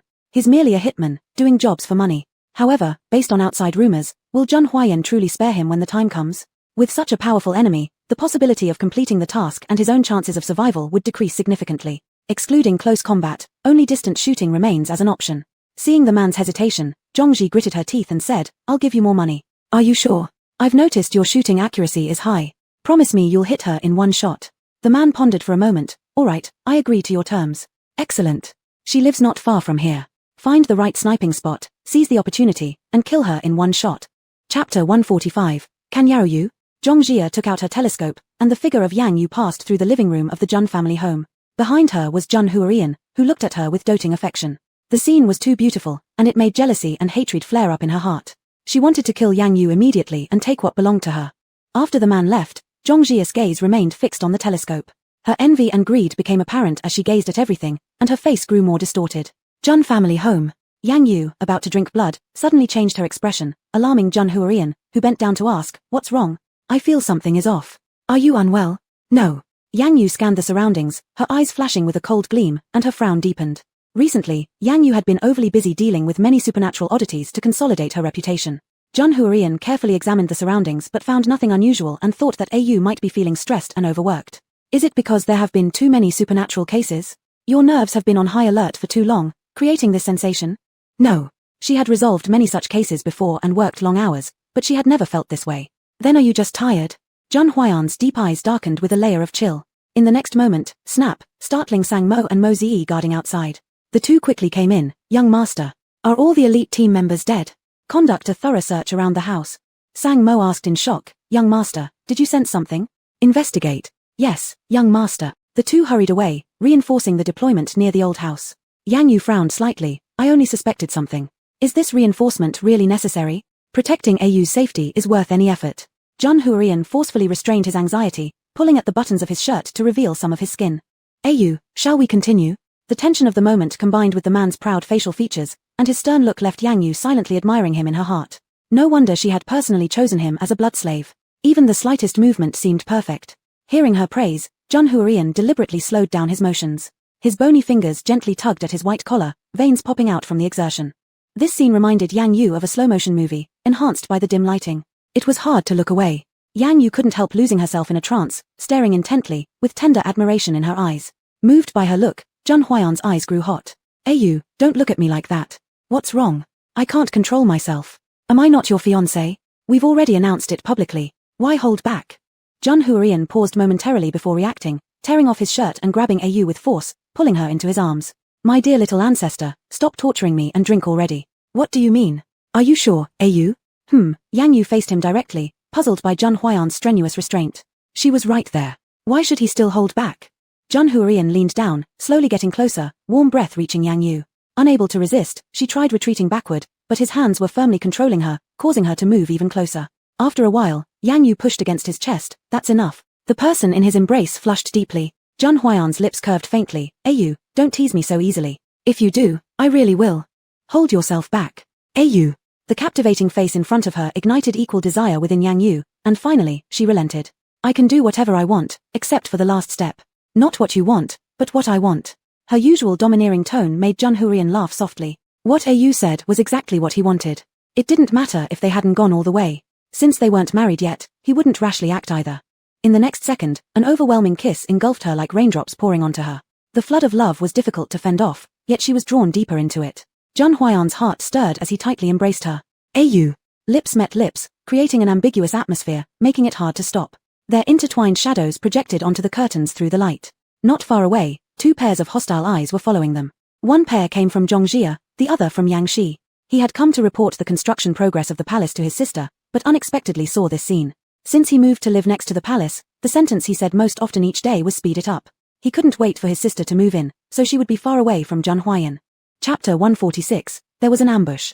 Under his urging, the originally 3-month-long restoration work was about to be completed in just a month. He arrived in haste, and as soon as he walked through the gate, he saw two overlapping shadows. He didn't understand why his sister, who was always proud and unwilling to have too much physical contact with blood slaves, made an exception only in front of Zhun Huiyan. Zhun Huiyan, what's so good about you? Just as he was about to leave, a conversation nearby caught his attention. The young master and Yang Yu are truly loving. I wonder when they will re-hold their engagement ceremony. I think it's unlikely. Didn't you see that the elders have been trying to prevent it? How can marriage matters be something they can prevent? The young master only likes Miss Yang Yu. But doesn't Miss Yang Yu seem to have that much enthusiasm for the young master? We all know the reason behind the last engagement attempt. Yang Shi's indifferent expression instantly turned alert because of these words. He perked up his ears to hear more clearly. Before this, he had always thought that his sister and Zhun Huiyan got engaged because of love, but now it seemed like things weren't that simple. In a corner, Yang Shi smirked with a sinister smile, wiping away any trace of melancholy from his eyes. So the engagement was fake, huh? Then what does he need to care about? If he didn't ruin it, then his surname wouldn't be Yang. Just as he was about to leave, a strange feeling emerged in his heart. He looked around and found no abnormality. Yang Shi mocked himself for being suspicious. The Zhun family had strict security outside with high-level bodyguards. How could danger possibly lurk here? He lifted his foot to leave, without noticing the hostile glare behind him. Seeing Yang Shi leave, Zhong Jia sighed in relief. There were already enough people helping Yang Yu, there couldn't be any more. Otherwise, when would she ever have the chance to kill her? 3 days later. In the early morning, Zhun Huiyan woke up first. Looking at the person sleeping soundly, he tenderly kissed her forehead. Where are you going? Yang Yu was woken up by his movement and also wanted to get up. It's still early, sleep a bit more. I'll go out to bring breakfast for you. Outside the door, Zhong Jia and the man were standing on the terrace. After observing for many days, the two took advantage of the cover of darkness to sneak upstairs quietly. This position directly faced the Zhun family residence. Once Yang Yu came out, they could lock onto the attack as quickly as possible. Zhong Jia didn't want to take such risks, but after tracking, she realized it wasn't easy to attack Yang Yu. Every day she was entering various places solving various supernatural mysteries. Moreover, due to her, the previously quiet Zhun family had attracted many people seeking help. More people meant lower chances for a successful shooting. Helplessly, this was the only option, attacking precisely when Yang Yu prepared to go out in the early morning. Best if Zhun Huiyan has left already to avoid accidents. Don't worry, Miss Zhong. Based on my observation, young Master Zhun always leaves earlier in the mornings. That's good. Zhong Jia checked the time. It was almost time for Zhun Huiyan to leave. To avoid being discovered, she needed to hide quickly. I'm leaving this to you. I'm waiting for your good news. Watching her eat the breakfast, Zhun Huiyan finally felt relieved. Do you have to go out today? Just a trip to the northern suburb.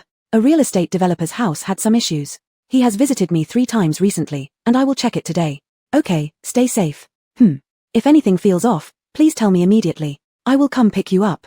Yang Yu smiled faintly. Outside, Zhun Huiyan was resolute and arrogant, but in front of her, he completely became a clingy dog. All right, don't worry. Let's go, young master. Sang Mo held the briefcase, following by his side. The two walked out of the Zhun household one after the other. Zhun Huiyan anxiously looked back. For some reason, a feeling of unease lingered in his heart, as if something was about to happen. What's wrong, young master? Nothing, let's go. Watching the man leave, Yang Yu started packing her things, from talisman paper to the divining dragon scale, and then to the ox tears, putting them all into a cloth bag before preparing to go out. At the same time, Zhong Jie communicated with the man via wireless earphone. Yang Yu is about to come out. Get ready. No problem. The man adjusted the sniper rifle and crouched silently nearby. As soon as Yang Yu reached the courtyard, she sensed something amiss. There seemed to be a hidden danger around her, ready to act at any moment. She raised her head and searched with her naked eye. The unchanged scenery and the quiet street gradually eased her suspicions, until a dark spot entered her peripheral vision, and she paused. Chapter 147. Who dares? Sniper weapon? Assassin? Who is so bold as to dare come and kill her at Lord Jun's residence? Yang Yu's expression remained calm as she slowly moved forward. Watching the black dot act according to her own movements, just as she was about to unleash her spiritual power, Lord Jun Huayan returned at that moment. Seeing him get out of the car and approach, Yang Yu's indifferent eyes revealed a hint of panic. Why have you come? Hearing the tension in her tone, Lord Jun Huayan felt something strange. Has something happened? I forgot a document. Yang Yu steadied herself and immediately pulled him behind her. Nothing, I'm just a bit surprised. Meanwhile, on the rooftop, the man who was originally planning to take action had no choice but to stop because of Jun Huayan's appearance. He quickly sought Zhong Jie's instructions. What should we do now? This is a rare opportunity. Avoid Jun Huayan and immediately attack Yang Yu. Don't hesitate. Under no circumstances should Brother Huayan be hurt. Understood. The man adjusted his weapon again, aiming the sniper barrel at Yang Yu. At this moment, Lord Jun Huayan noticed too, standing behind Yang Yu, as Yang Yu was about to use her spiritual powers for an attack. Unexpectedly, when she tried to make her move, the entire person was pulled back by Jun Huayan. With a loud bang, the sound of the attack echoed in midair. She fell into a wide and sturdy embrace, dizziness swept over her, and the two rolled continuously on the lawn. Not caring about the murderer, Yang Yu immediately looked at Jun Huayan. Jun Huayan, are you all right? Fortunately, they dodged in time. Jun Huayan sighed with relief. Otherwise, both he and Miss Yu would have been in trouble. I'm fine. Were you hit? Look over there. Following the direction of his finger, not far away, smoke was rising from a statue. The bullet had hit the chest of a highly valuable deity statue, causing it to break instantly. Master, Lady Yang Yu, are you all right? No problems. Catch the perpetrator immediately. To avoid frightening Miss Yu, Jun Huayan forcibly suppressed his anger and issued orders calmly. After locking down the sniper point, Mo Ziyi immediately led people to capture the criminal. Upon seeing the two rise without harm, Zhong Jie realized things had gone awry and quickly ordered the man to withdraw.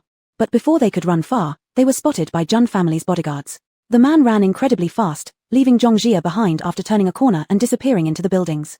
Zhong Jie cursed the man fiercely but couldn't force him to stay. He was only someone doing a job for money. With the task failed, his first instinct was to flee. Hearing the footsteps coming from behind, having no strength left to escape further, she quickly hid in a dilapidated corner. Mo Ziyi personally saw the two escapees, thus arranged two teams for searching immediately. Among the top-tier guards of the Jun family, capturing them wouldn't be a problem. Half an hour later, Mo Ziyi brought Zhong Jie and a tall man to the Jun residence. Lord Jun Huayan's gaze darkened, and the icy aura around him became even more intense. Zhong Jie, do you also want to join your parents? Zhong Jie's heart trembled.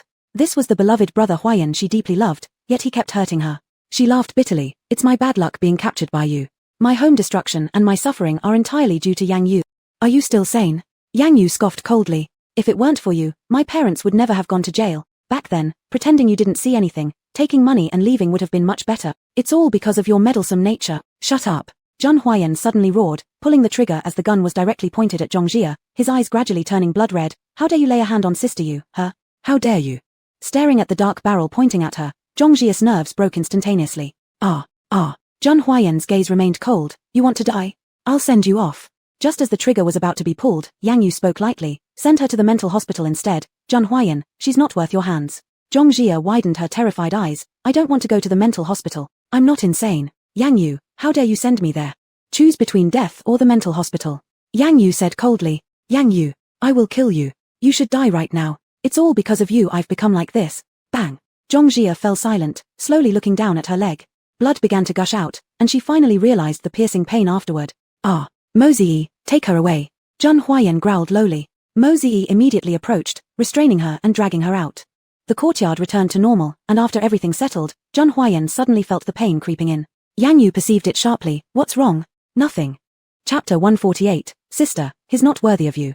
Were you just hit? Come back to the room with me. Jun Huayan obediently lay down, glancing at Yang Shi. Seeing that the latter had no intention of leaving, he boldly became more decisive. Yang Yu lifted her shirt, revealing an obvious abrasion on her clean back. This was caused by the airflow passing by, fortunately not too severely injured. The wound was too glaring. She lowered her eyes, concealing the complexity within. Because of her, Jun Huayan got injured. Does it hurt? It doesn't hurt, Au. I'll apply the medicine for you then. Yang Shi, who scoffed at this idea, jumped up upon hearing the mention of applying medicine. What identity was his sister?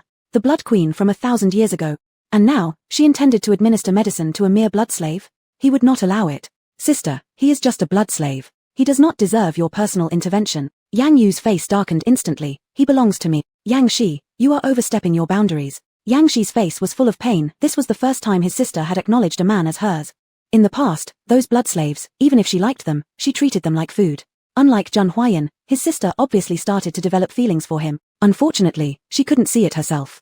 A trace of gloom flashed in Yang Shi's eyes. He absolutely could not let his sister recognize her true feelings. He lowered his eyes and said, Sister, he is not worthy of you. I think he is worthy. Sister. Zheng Huayan gave a faint smile, exuding the smugness of a victor. You, I feel uncomfortable with him around. Are they not all men? Yang Yu arched an eyebrow. No, I haven't seen much of him. I only want you to see. Zheng Huayan's childish pleading annoyed Yang Shi even more. This male manipulator, how much longer did he intend to carry on? Yang Shi, you go out.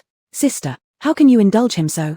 Seeing this, Zheng Huayan coldly snorted in his heart, intending to challenge Yang Shi. Fine, he didn't mind using all his tricks. You, my injury hurts more. But I didn't touch it. I don't know, maybe it's because someone is staring. Yang Shi felt an overwhelming frustration. Was this guy ever going to stop? So now even standing here wasn't allowed. Yang Yu quietly watched Zheng Huayan behaving as if overly spoiled. Even though she knew he was doing it on purpose, she still could not help but continuously give in to him. Yang Shi, go out, let him recuperate properly. Understood. I'll go right away. Roll out, okay? Yang Shi stormed off in anger. Damn, sooner or later he would settle accounts with Zheng Huayan. Making sure he couldn't strut about confidently anymore and meddle between him and his sister. You, it really hurts. Bear with it, I will apply the medicine soon. Yang Yu took out the medicine, carefully applying it bit by bit onto the wound. Zheng Huayan closed his eyes contentedly. His AU had indeed changed a lot. This injury was worth it. I've already put on bandages for you, be careful not to get them wet. What about showering tonight? How could Yang Yu not understand the subtle thoughts of men? Seeing his anticipatory expression made her mischievous. What do you propose we do? Thinking of the potential intimate moments, Zheng Huayan blushed, burying his head in the sofa pillow, momentarily embarrassed to look at Yang Yu's expression. Help me wash, AU. Are you serious? Yes, does AU refuse? Just imagining the possible scenarios during the bath made Yang Yu cough awkwardly twice. Wasn't this moving too fast? No. Then, AU, would you help me wash tonight? No. Before Yang Yu could reply, Yang Shi burst in angrily from outside. Seeing him, both their expressions changed. How had he come in again? Had he heard their previous conversation? Zheng Huayan sat up, his gaze turning icy. Did you hear that? Yang Shi faced him without fear. Yes, I heard. Yang Shi, do you think I won't dare take action against you? Zheng Huayan's eyes suddenly became cold, his killing intent flashing. Yang Yu reached out, holding Zheng Huayan to calm him down. Yang Shi, one achievement alone cannot become your get-out-of-jail-free card. Hearing Yang Yu's warning, Yang Shi finally reined himself in. I understand. Yang Shi looked resentfully at Zheng Huayan. Just imagining that scene left him feeling suffocated. Sister, you're a proud queen. Why would you bathe him? He's nothing but a blood slave. What do you mean, queen? Feeling Yang Yu's cautioning glare, Yang Shi swallowed the words at the edge of his lips. Nothing, just the queen in my heart. Desire clouds judgment, desire clouds judgment. Yang Shi sighed while clutching his forehead, unwilling to persist any further. Alright, what is it? The palace is almost ready. We can move in next month, sister may start packing. Zheng Huayan immediately became alert. Was AU moving out? Absolutely not. AU. It's fine, you don't need to worry for now. We'll discuss it after everything is ready. Yang Yu consoled the anxious Zheng Huayan, hesitating momentarily. When she first arrived here, she hoped every day to return to the Grand Palace. But now, she had grown accustomed to life here. She really felt reluctant to move away so soon. Zheng Huayan tightly gripped her hand, having already made up his mind. Wherever she went, he would follow. AU, may I stay by your side forever? Alright. Chapter 149, would it be okay if I do 100 jobs for you for free? Master, we've caught the man who was trying to escape. Hearing this, Zheng Huayan's dark lashes shielded his eyes. He appeared arrogantly aloof and cold as he slowly rose, his voice icy. Take him to the basement, I want to have a little meeting with him. Yes. The basement. The tall and sturdy man was thrown to the ground like a featherless chicken. The surrounding atmosphere was dim and chilling, causing the man to experience a rare sense of fear upon looking at the bodyguards before him. He should have known better than to take this job. Don't play smart if you don't want to die. As they observed his shifty eyes, the bodyguards gave a blank warning. The man snorted coldly, disdain in his eyes, feeling that these goons were unworthy of his strength. With a snap, the door lock opened.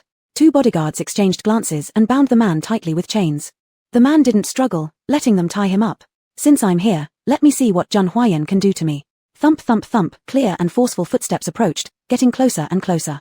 Zhang Huayan walked into the dungeon wearing a black overcoat that exuded an air of icy indifference. His gaze harbored an ominous and severe aura. The man tightened his lips, showing signs of wariness.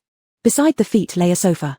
With long strides, Zhang Huayan moved leisurely, sitting down nonchalantly. His harsh face and indifferent eyes made the atmosphere in the entire basement approach freezing point. You have quite some nerve to take on the contract to kill someone from the Zhang family. Why? The man took a deep look at the person before him but remained silent. If he decided not to speak, there wasn't much the other side could do about it. Seeing this, Zhang Huayan laughed coldly. How dare this man pretend to be unconscious after injuring Au? Sitting high on the elevated couch while the man was tightly tied down created a domineering angle between them. Zhang Huayan slightly parted his thin lips and eyed the man with a look of disdain mixed with cruelty. This powerful momentum became overwhelming. Beads of sweat started forming on the man's palms. He furrowed his brows. Why did Zhang Huayan give him such immense pressure? This was something he had never experienced before. Which hand held the weapon? Before the man could ponder this question in his mind, Zhang Huayan laughed coldly. Great.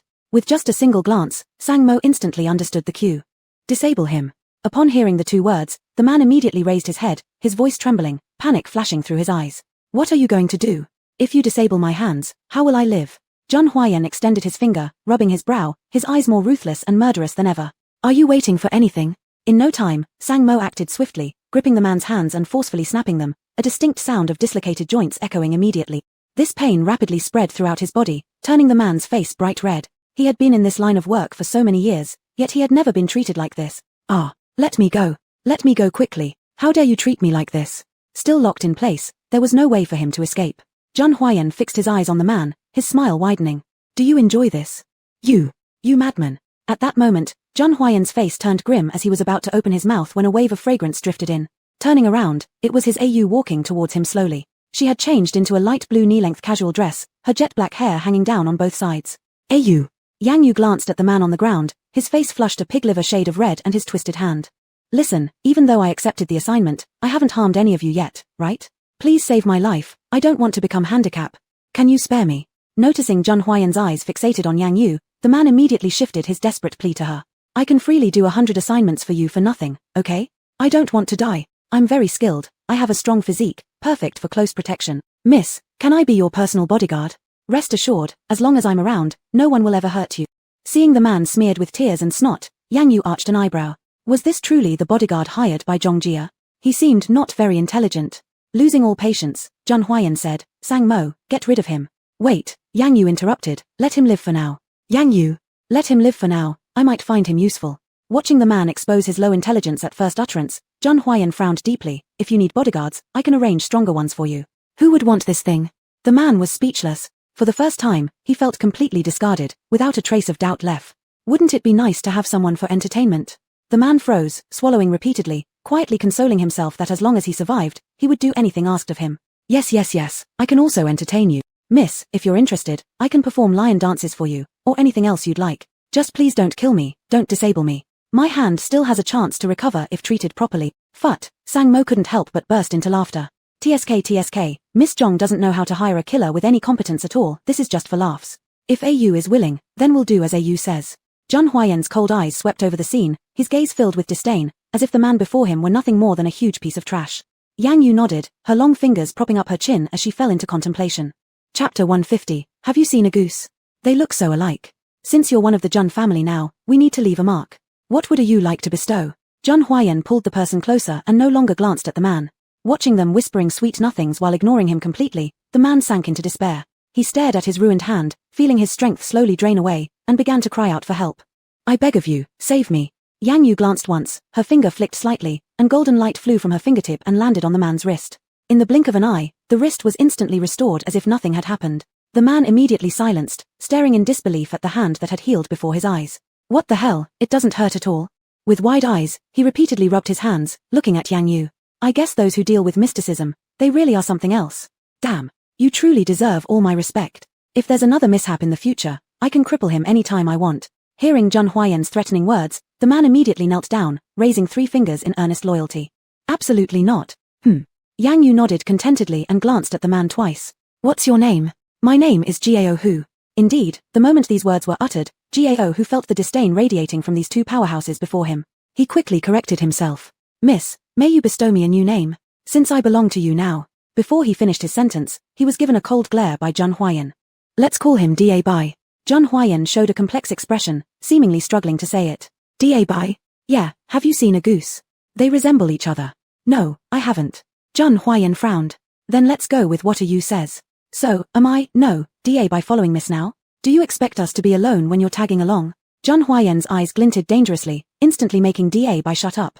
Is it easy for me? 9 out of 10 sentences spoken in front of these two powerhouse figures turn out wrong. Dispatch more people. Keep an eye on him closely. Yes. The next day.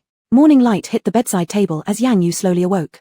Seeing Jun Huayan still asleep, she smiled faintly, leaned down for a kiss, then prepared to leave. Jun Huayan woke up and rose, grabbing her hand. Where are you going this early? Yang Yu paused in her step. Let go, I have things to do today. Are you heading out to handle incidents again? Millimeter. Jun Huayan furrowed his brows, reluctant. I don't want you leaving so early. I'm not coming back. But I still can't bear it. Yang Yu tried to shake off his grip but couldn't get free. Be patient. You. Let go. Jun Huayan pouted and reluctantly released his grip, appearing aggrieved. Wait patiently for me, I'll be back this afternoon. Walking out into the living room, Da Bai stood dressed in the signature Jun-style bodyguard attire. Miss Yang Yu, henceforth, I will serve as your bodyguard. If there's anything to do, just command me. Yang Yu spared him a rare glance, surprised to see how well the large, burly frame looked in a suit, indeed quite impressive. Weren't you supposed to be in the dungeon? Jun young master asked me to assist you. The man might be dumb, but his actions weren't slow, and Yang Yu barely gave an acknowledging nod. Their destination was the famous museum drawing studio in the capital city. Whether day or night, ghostly shadows were often sighted here, unsettling people and keeping them from getting close. Noticing the car parked nearby, Da Bai's eyes shifted cleverly, and he quickly approached, opening the door respectfully. Miss Yang Yu, please step in. Yang Yu took a glance but didn't comment further as she stepped into the vehicle. Miss Yang Yu, I have a question. Yang Yu closed her eyes, pretending to rest and showing no intention of listening to the man's monologue. Da Bai, having little awareness of her intentions, continued speaking non-stop. Is my hand really fully recovered? I still can't believe it. Miss Yang Yu, what method did you use yesterday? Her patience wearing thin due to his incessant chatter, Yang Yu opened her eyes unwillingly. If you don't want the hand anymore, I'll chop it off immediately. Da Bai was startled and didn't expect Yang Yu to speak so seriously. He immediately sealed his lips, vowing silence. Yang Yu reclosed her eyes and indulged in the tranquility. A pair of predatory eyes followed their movements from some distance. Lin Yuero clutched her fists tightly, gritting her teeth. Yang Yu mustn't be left to act freely. The man, a regular enforcer used by Jun Che, knew very clearly about the conflicts between these three. Yet, even he hesitated. Yang Yu wasn't someone to mess with lightly. Lin Yuero patted the man on the shoulder. This woman is yours to deal with. Use whatever methods necessary. The man had a heavy expression on his face. I'll give it a try. Halfway through the journey, Yang Yu spoke softly, speed up. No problem. Da Bai aggressively pushed the pedal down, causing the car to zoom ahead. After traveling hundreds of meters, the sound of tire friction suddenly rang out. What's going on? Da Bai was startled and hurriedly said, Miss Yang Yu, don't worry, I'll go check it out right away. Out of caution, Yang Yu immediately stopped him. Wait, what's wrong? Check the situation first. Da Bai realized something was amiss and looked around to try and pinpoint the issue. Looking at his expression, Yang Yu let out a faint sigh. How had this guy ever become an assassin? The car was immobilized as all 4 tires began deflating rapidly. In no time, both of them had noticed the problem. Miss Yang Yu, all 4 tires are flat. Someone is here to die again. I'll go take care of him. With free labor at hand, it saved Yang Yu from exerting herself. She nodded. Go ahead. Da Bai stepped out of the car and simultaneously pulled out the dagger tucked in his calf sheath, looking around left and right, ready to strike. Chapter 151, Masterpiece, the Blue Paper Butterfly. But before he could finish one round, an unknown object in the shape of a bundle flew towards him from the side. Seeing the color and shape of the object, Dawei's pupils constricted sharply. Damn. He hurriedly reached the car door. Miss Yang Yu, something's wrong. Let's go. Before he could finish speaking, Yang Yu was pulled out of the car. Seeing the object midair, Yang Yu understood fully and willingly allowed Dawei to drag her, saving herself the trouble. Dawei acted swiftly, hiding both of their bodies in the grass. Almost instantly, the bomb exploded, destroying the car. Thinking about the direction from which the bomb was thrown, Dawei decisively stood up. Miss Yang Yu, I'll check the situation. Yang Yu glanced at him briefly and said indifferently, go ahead. Recalling the direction from which the bomb was thrown, Dawei raised his dagger and quickly moved toward it. In a corner, watching the swift steps of the approaching figure, the man felt his heart tremble. The people assigned to Yang Yu by Jun Huayan must be no simple characters. Would he be able to handle them quickly and then return to deal with Yang Yu? Dawei had seen the silhouette of the man even before getting closer, acting sneakily with a malicious look on his face. He took a large step forward and landed a punch right away. Before the man could react, a crack was heard from his nose bridge as it shattered instantly. The blood flowing profusely threw the man into more chaos, and despite the excruciating pain, he tried to retaliate. Unbeknownst to him, Dawei had already foreseen his action. As soon as the man extended his hand, a big hand gripped his fist tightly and squeezed hard. Ah! Another ear-piercing scream came from the man, his bones in his hand seemed broken too. Who is this bodyguard? How could he possess such powerful combat skills? Who are you? A glint of bloodlust flashed in Dawei's eyes. You're old man. You want to kill me but can't fight. Who gave you that courage? With force, another clear cracking sound of bones echoed through the air. From afar, Yang Yu arched an eyebrow, finding the thrilling scene unfolding before her eyes quite worth checking closely. With just a few moves, it was all over decisively. Dawei dusted off his hands and stepped back. Miss Yang Yu, it's resolved. Only then did Yang Yu lift her foot and walk toward where the two men were.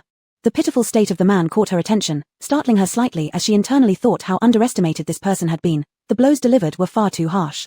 Slumped on the ground, with no strength in his legs, it was clear he was disabled. Blood overflowed onto his cheeks, his nose twisted unnaturally, looking wretchedly pitiful. I. Dawei kicked again with his foot, causing the man to groan and collapse, completely losing consciousness. It's resolved. Rarely, Yang Yu lifted the corner of her eye with a flicker of a smile. Not bad, you're not as stupid as I imagined. Upon hearing Yang Yu's praise, Dawei grew excited, rubbing his head.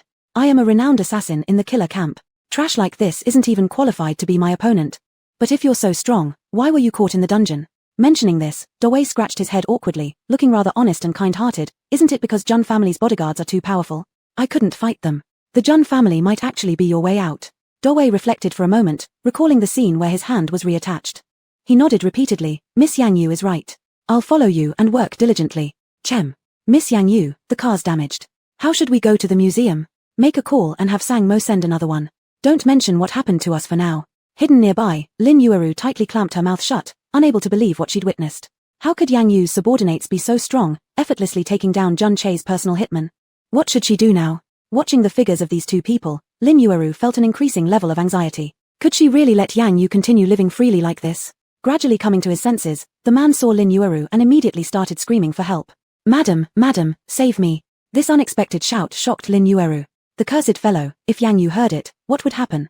She glared fiercely at the man on the ground and then hid herself within the grass. The figure up ahead seemed to pause. Lin Yueru controlled her breathing lightly, terrified of being discovered. She couldn't fall into the hands of these two people, otherwise, her end would be exactly like the henchman's. Yang Yu turned around at the sound and only glimpsed a fleeting shadow retreating rapidly. Miss Yang Yu, should I chase after it? There's no need. Yang Yu sneered disdainfully and reached out her hand to stop the impulsive Dawei. That might be the mastermind behind all this. I have a simpler method. What method? Dawei looked around. Have we surrounded the area with personnel already? Her fingers swayed gracefully, revealing a pair of delicate, lifelike golden butterfly wings fluttering vividly atop her elegant fingertips. What is this? A faint smirk appeared on Yang Yu's red lips. Blue paper butterfly. Dawei knew that Yang Yu was no ordinary person, but he didn't expect the tricks she pulled out to be more exaggerated one after another. What is this thing? Is it something for eating? If you dare to eat it, I'll personally gut you and dig it out. Dawei quickly clutched his belly and pleaded for mercy. I was wrong. I won't eat it. Tracking and positioning. With it, I can know the target's whereabouts. Chapter 152, he endured for so long, waiting for this very moment. Miss Yang Yu truly lives up to her reputation. She's incredible. Shut up.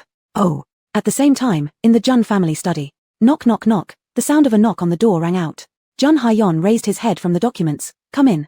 Young master, we've found leads on the Lin family case. Jun Haiyon's expression turned cold, his eyes sharp. Speak. The Lin family's young miss died after being administered a slow-acting poison. Sang Mo's eyes filled with anger. The murderer is Lin Yu, who has the audacity to brazenly blame Miss Yang Yu for everything. With a swish, the files on the table fell to the ground. Jun Haiyon stood up, an aura of icy ruthlessness ready to be unleashed. To dare bully Yu this way, what foolishness. Sang Mo did not dare breathe loudly, trembling as he remained by the side. Order immediately, a citywide search for Lin Yu. Whoever provides useful clues will receive a reward of 3 million yuan. Yes. Jun Haiyon thought for a moment and immediately began monitoring the various exits of the capital at the same time. Starting from today, whether it be the airport or the docks, Lin Yu must not escape. With the Jun clan's secret investigative system, she will find it impossible to flee even if she had wings. Seeing that every screen in streets and alleys displayed her picture, Lin Yu immediately sensed the situation was dire. She quickly pulled up her cap to cover her face. The Jun clan offers a bounty of 3 million to capture Lin Yu. In just one night, former relatives have turned into enemies. Below is a high-definition photo of Lin Yu. The public with any information is welcomed to call the Jun clan. Lin Yu clenched her lips tightly. She hadn't expected Jun Haiyon to mobilize renowned journalists and prime channels to catch her. That cursed weakling, does he think he can capture her like this? He must be dreaming. Lin Yu glanced around and without hesitation smeared some mud on her face. In an instant, her well-preserved appearance was obscured. She let out a sigh of relief, quietly blending into the crowd, heading towards the Lin family mansion. But good fortune wouldn't last long. Very soon, she started to feel something odd and unexplainable itch all over her body. Initially, it was only a small patch of skin that she scratched while continuing to run. However, gradually, the itching grew worse. Thinking she'd been bitten by insects, and fearing to draw attention, she dared not visit a pharmacy. Scratching furiously, she replaced the unbearable itching with pain. As time passed, the itching spread all over her body, accelerating her escape even further. Forced to stop intermittently during her flight to relieve the itching, she couldn't help but wonder, damn it, what on earth is happening? Hiding in an old abandoned building, Lin Yu scratched herself non-stop. Throughout her decades-long life, she'd never done housework and had kept her delicate skin untouched. Just a few hard scratches caused red streaks on her flesh, oozing blood. Pain somewhat alleviated the itching sensation but didn't entirely eliminate it. The only solution now was to go to the hospital and have the doctor inspect what kind of ailment this might be. Realizing this, Lin Yu angrily yelled, knowing full well that if she showed up in public with the Jun family's capabilities and Jun Haiyon's methods, she would surely be captured. There must still be a private doctor at the Lin family estate. If she could reach there in time, the problem could definitely be solved. With this in mind, Lin Yu brimmed with determination, enduring both hunger and the relentless itch, struggling forward toward the manor. Unfortunately, due to the distance and her need to hide constantly, there was no way to reach the destination quickly.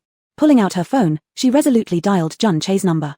Upon hearing her mother's weary voice, Jun Che was momentarily startled. "Mother, what happened to you?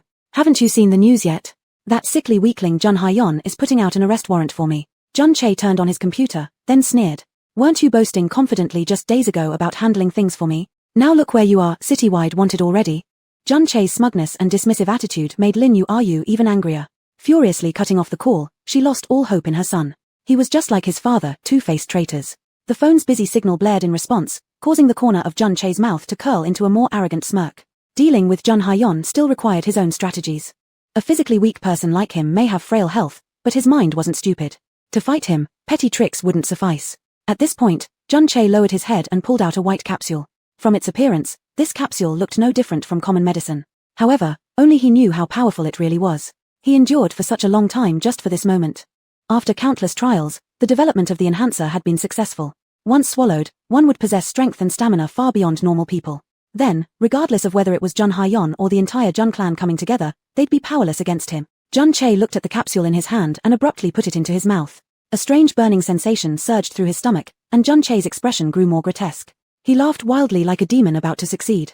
"Jun Haiyon, your death is imminent." Jun Che enunciated each word with clenched teeth, nearly spitting them out. He was ready to confront Jun Haiyon in an ultimate battle. This time, even if he were to die, he would ensure that Jun Haiyon pays a terrible price. Chapter 153, I'll deal with this kind of waste.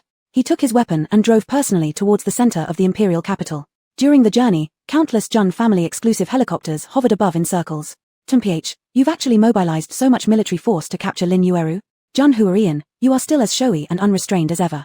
He stomped hard on the gas pedal, accelerating forward. Just at the thought of the person he gritted his teeth and hated deeply enjoying boundless luxury and supreme power in the city center, it stirred up an overwhelming urge to kill in his heart. It was time to settle old and new grievances. The scenery ahead became increasingly open, and the tall, fashionable buildings increased. Jun Che knew he had reached the city center. Not far away was Jun Group. He tightened his grip on the weapon in his hand, looked around for a bit, didn't find anything unusual, then slowly got out of the car. Jun Che didn't know that all of what he was doing had already come into Jun Huayan's line of sight. "Are you not going to make a move?" Yang Yu approached, standing next to Jun Huarian, also looking downward at Jun Che who was preparing for action. "I want Ayue to see a good show." Jun Huarian raised an eyebrow with a smile, the rebellious nature within him stirring. Chasing someone for such a long time, granting them death with one bullet, wouldn't that be too easy for them? He wanted to play slowly, step by step letting Jun Che fall into despair and beg for mercy on his knees. Jun Huayan's appearance was no different from usual, and his gaze towards her remained just as gentle. But strangely enough, Yang Yu felt a trace of coldness. Jun Huayan's smile seemed to have become a little more dangerous than before, less pure. "I'll watch with you. What do you plan to do?" Jun Huarian stretched out his hand, snapped his fingers. In an instant, the pedestrians below who were walking normally disappeared rapidly. Dozens of helicopters in the sky and numerous bodyguards of Jun clan surged forth. Within seconds, Jun Che was surrounded. Catching fish in a jar, no escape possible even with wings. Everything happened so fast that Jun Che had no chance to react. When he lifted the falcon in his hand, there were already countless dark barrels aimed at him. "What's going on? Aren't you all trying to catch Lin Yu? How could you possibly notice me? Didn't I already disguise myself? How did you discover me?" Jun Che nearly collapsed with frustration, constantly questioning those around him. But no one answered.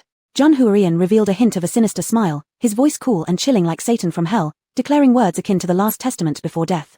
Make your move. Jun Che suddenly lifted his head, only then noticing John Huarian above. The person he hated for over 10 years, the one he wanted dead every single night, was right there in front of him. The anger in his heart began to rise, unable to be suppressed. The capsule in his body seemed to sense his extreme emotions, releasing completely at this moment. Instantly, Jun Che's eyes turned blood red, veins popping on his forehead, his face distorted and fearsome. Those closest to him couldn't help but feel startled inside, yet they decisively moved forward swiftly, attempting to seize him. Jun Che moved his hands slightly, the enhancing effect had yet to reach his limbs, making him unable to counteract temporarily. Seeing the endless personnel around him, he feigned surrender and allowed the bodyguards to capture him. Upon seeing this, John Huarian coldly smirked, "Bring him up." Subsequently, the securely restrained Jun Che was brought upstairs. "John Huarian, why haven't you died yet?" Jun Che howled wildly, the capsule causing his complexion to turn pale, making his pair of crimson eyes even more terrifying. Yang Yu fixed her gaze, noticing something wasn't right. "You want me dead?" "Jun Che, I've told you many times, don't dream because that will only make you more incapable." John Huarian acted carefree and utterly nonchalant, thoroughly igniting Jun Che's emotions. The final string in his mind seemed to snap as well, the enhanced strength now arrived, allowing him to violently throw off those beside him. The enormous force sent the two bodyguards on either side tumbling to the ground, groaning after falling unconscious. "Protect young master," Sang Mo shouted loudly. Immediately afterward, the bodyguards ahead quickly came in front of John Huarian and Yang Yu, shielding them from the attack. Jun Che roared in fury, striking down everyone within reach, smashing and destroying everything. John Huarian watched the scene coldly, seeing the clown jump around recklessly. He wondered how many more tricks Jun Che had. As the situation seemed to spiral out of control, Yang Yu extended her hand, ready to solve it using her spirit powers. A trace of spiritual energy landed on Jun Che, gradually calming the frenzied man until he fainted. About to take further action, John Huarian extended his hand, tightly grasping hers. "This kind of waste, let me deal with it. What's your plan?" "Let him live a life worse than death." Upon hearing this, Yang Yu's red lips lightly curled, displaying a seductive smile. "Good. It suits dealing with Jun Che perfectly." Jun Huaiyan knew that only through Jun Che could he lure out Lin Yueru, who loved her child dearly. The search required time, and his desire to kill Lin Yueru made him unwilling to wait even a second. He would use Jun Che as the trump card to capture everyone behind them, one by one. First, Lin Yueru, then Jun Yang. "Young master, we've already tied this guy up." Chapter 154, Everyone's here, the grand show is about to begin. Jun Huaiyan glanced at everyone with disdain, his aversion clearly visible in his eyes. After such a long chase, Jun Che, this trash, had finally fallen into his hands. If he didn't have some fun, it would all be a waste. "Ryu, do you know how tall the Jun family tower is?"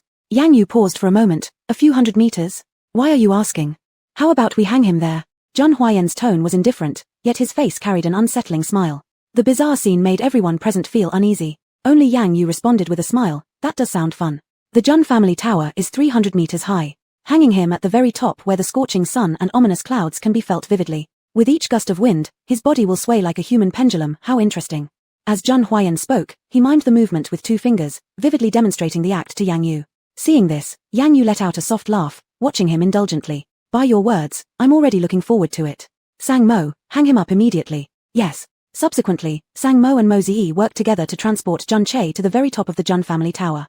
Jun Huaiyan issued orders simultaneously that no one was allowed to approach, cutting off every possibility of escape for Jun Che. The next day, in the crisp cold wind, Jun Che slowly woke up. With consciousness came a severe wave of numbness and pain coursing through his body. His wrists bore the brunt of the discomfort. Any attempt to move them only intensified the stiffness, stopping his actions. Once fully aware, Jun Che opened his eyes wide, taking in his surroundings. His wrists were tightly bound by ropes, hanging from the balcony railing on the rooftop. Hundreds of meters below, crowds gathered and pointed fingers at him. As more people gathered, the noise grew louder. What is going on?" Jun Che's voice trembled as did his entire body. At this height, if anything went wrong, his body would end up as pulp.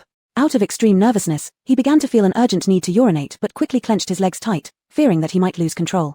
How did he end up here? What exactly did Jun Huaiyan do to him? Trying hard to recall, Jun Che could remember nothing besides the initial altercation. This convinced him further that Jun Huaiyan had used special methods.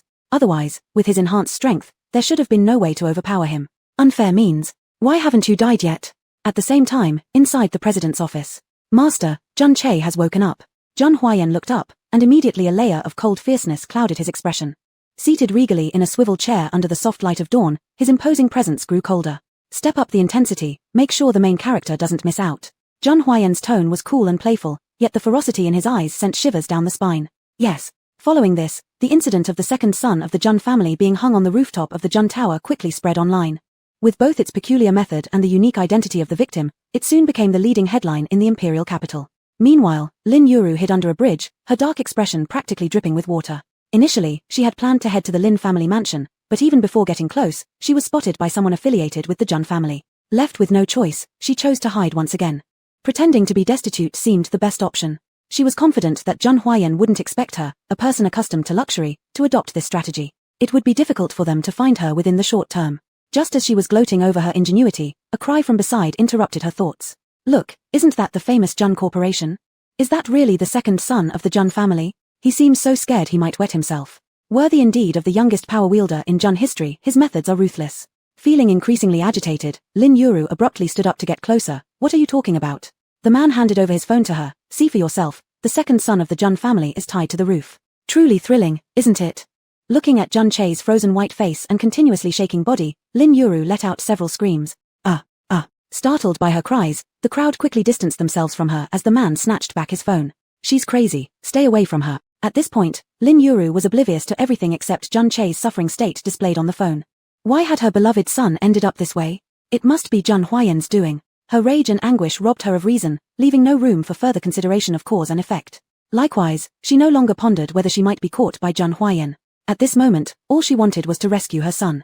Having been to the Jun Tower numerous times, she knew its location better than anyone else. Thanks to her ragged disguise, she passed unimpeded straight to the Jun Corporation premises.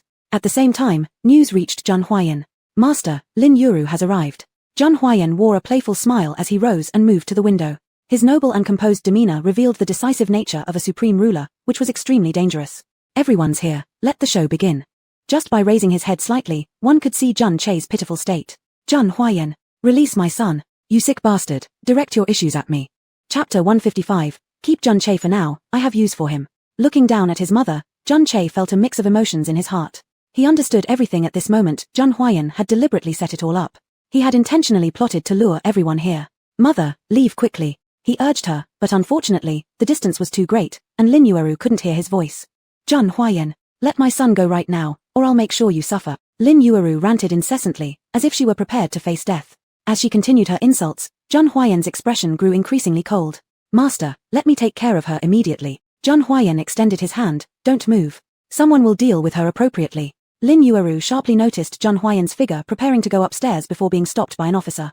Are you Lin Yueru? Upon seeing the officer, Lin Yueru instinctively tried to escape. The officer had foreseen this, and he grabbed her wrist tightly, handcuffing her securely. Let me go. Let me go. What right do you have to arrest me? You're suspected of poisoning, and we will legally proceed against you. It must be Jun Huayan's doing. He had been hiding out here all along. Jun Huayan, I will never forgive you. Release my son immediately, or I'll make you regret it. Shut up. Be quiet. You should worry about yourself instead. With your crimes, you'll likely never see the light of day again.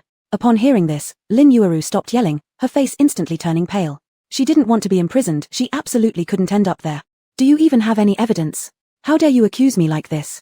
The two officers exchanged glances. Your crimes are clear-cut. There's no way for you to escape. With the sound of the police siren, they headed towards the police station. With both eyewitnesses and physical evidence present, it took only a few days to confirm the sentence. As Lin Yueru looked at the inescapable prison bars, she finally realized the grim reality of being caught. Trembling in fear, she shrank back in despair. She hadn't expected to fall prey to Jun Huayan's plan. Not only did she fail to rescue her son, but she ended up implicating herself. Faced with decades of imprisonment, she would probably never escape from jail.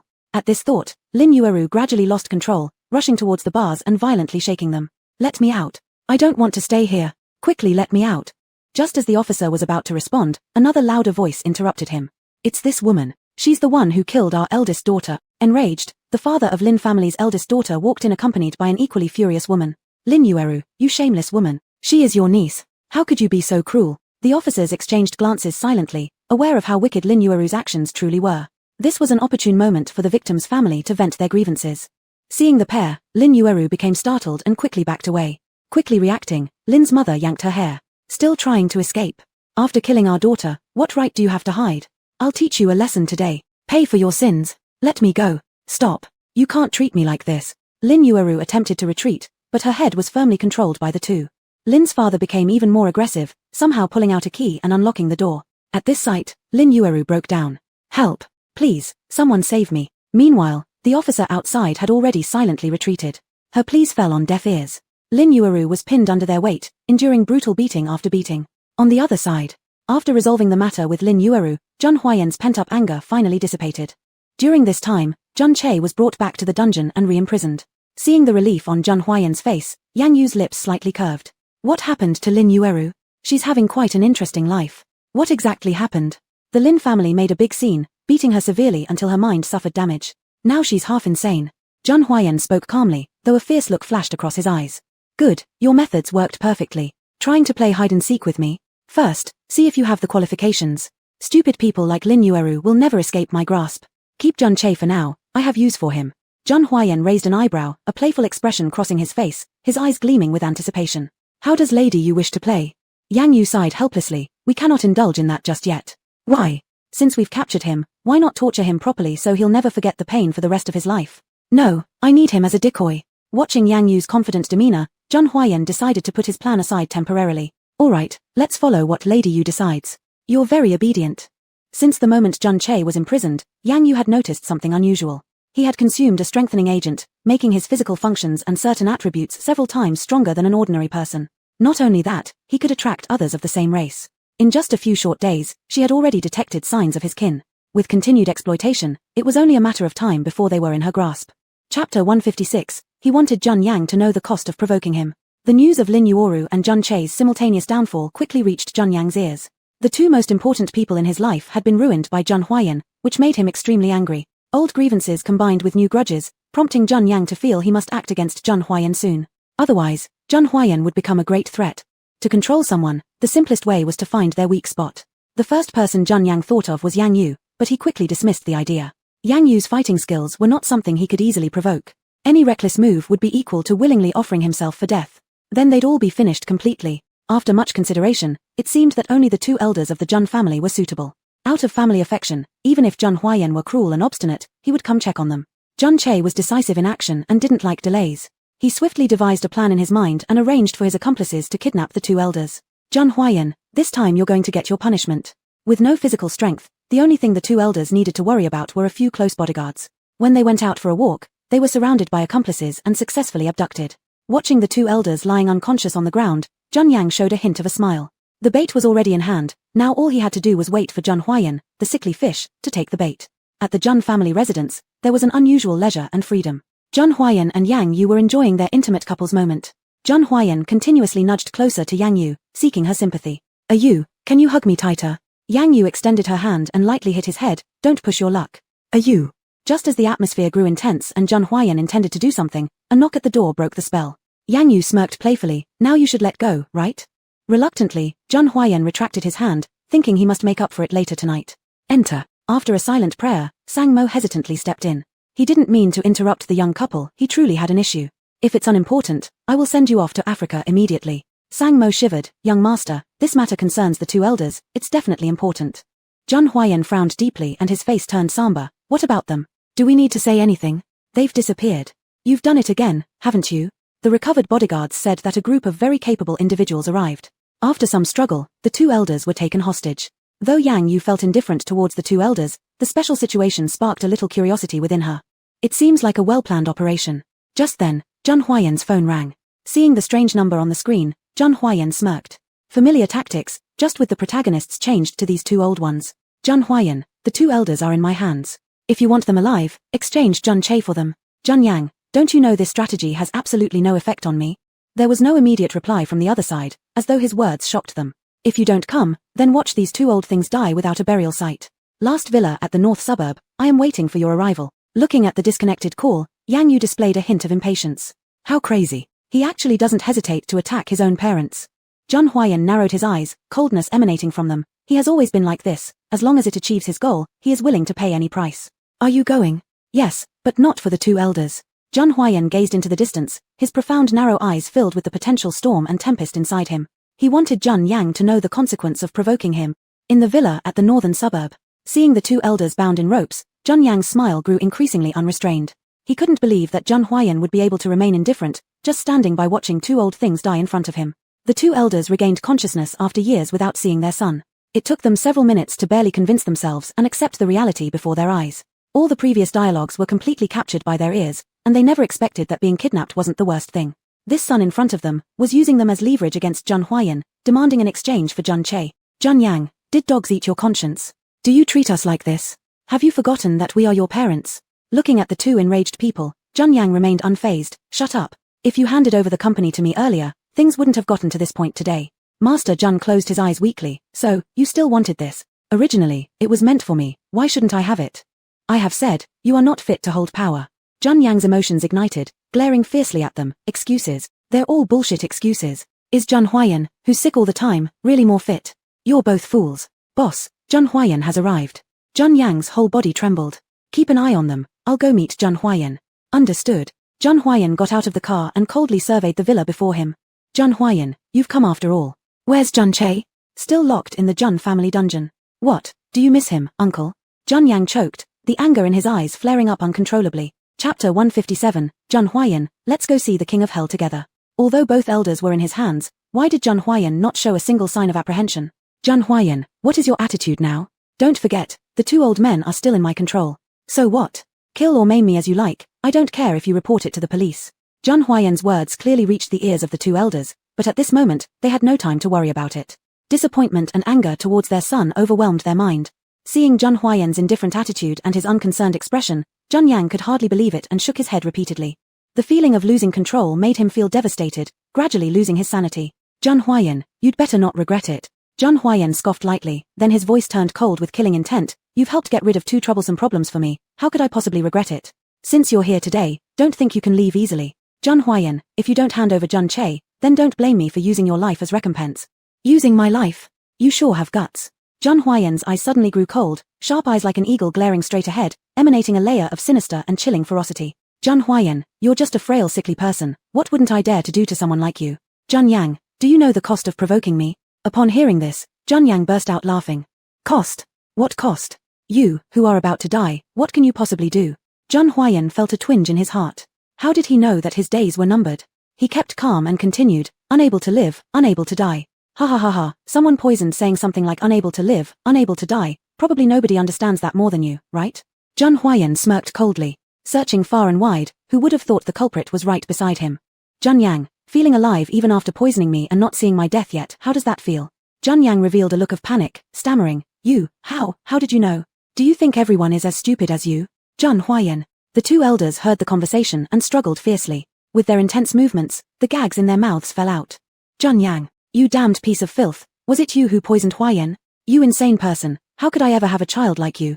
Get lost. Stay away from the Jun family. Faced with the elders' curses, Jun Yang didn't get angry. Instead, he laughed crazily and arrogantly, behaving like a madman. Jun Huayan, I'll ask you one last time, are you handing over Jun Che? Daydreaming. Jun Huayan remained unmoved, his demeanor unchanged since the beginning, thin, cold, and detached. Looking at Jun Yang nearly gone mad ahead of him, a flicker of killing intent surfaced in his eyes. Jun Huayan, remember this. Because of you, everyone will perish today. What do you intend to do? Before you came, I had already installed explosives in every corner of the room. Since we cannot find Jun Che, let's meet our end together. Jun Huayan chuckled lightly, his sarcastic laughter echoing through the villa. Explosives? Do you think I'm scared? What do you mean by that? The ones who die will be you. In consideration of your debt regarding my congenital toxin, I will certainly cause great chaos at your funeral. Jun Huayan's unwavering attitude and unrestrained words caused the last thread of reason in Jun Yang's mind to snap. Sensing the change in him, the two elders became frightened. What do you plan to do? Jun Yang, I advise you not to mess around. Shut up. He kicked the two people away with his foot, then picked up a large bucket nearby and splashed it everywhere. Master, run quickly, that's gasoline. At the same time, Yang Yu at the Jun household was filled with unease. The last time she felt this way was when Jun Huayan was in danger. Could this be the case again? Not giving herself time to ponder further, she immediately got up, deciding to investigate in person. Yang Shi had just arrived at the door when he saw his sister hastily getting into the car. Afraid of being scolded by his sister, he remained silent and quietly followed behind. Inside the villa, the deranged Jun Yang had already spilled half a barrel of gasoline within the house. Jun Huayan looked completely unconcerned, casually sitting on the sofa in the center, watching him bustle about. The two elders completely broke down. In their view, Jun Yang had gone mad, and Jun Huayan had joined in the madness. Jun Huayan, what are you doing standing there? Hurry up and save us, take us out of here. Do you want to be burned alive? Jun Huayan ignored them entirely. He planned to deal him a harsh blow when Jun Yang thought he had succeeded.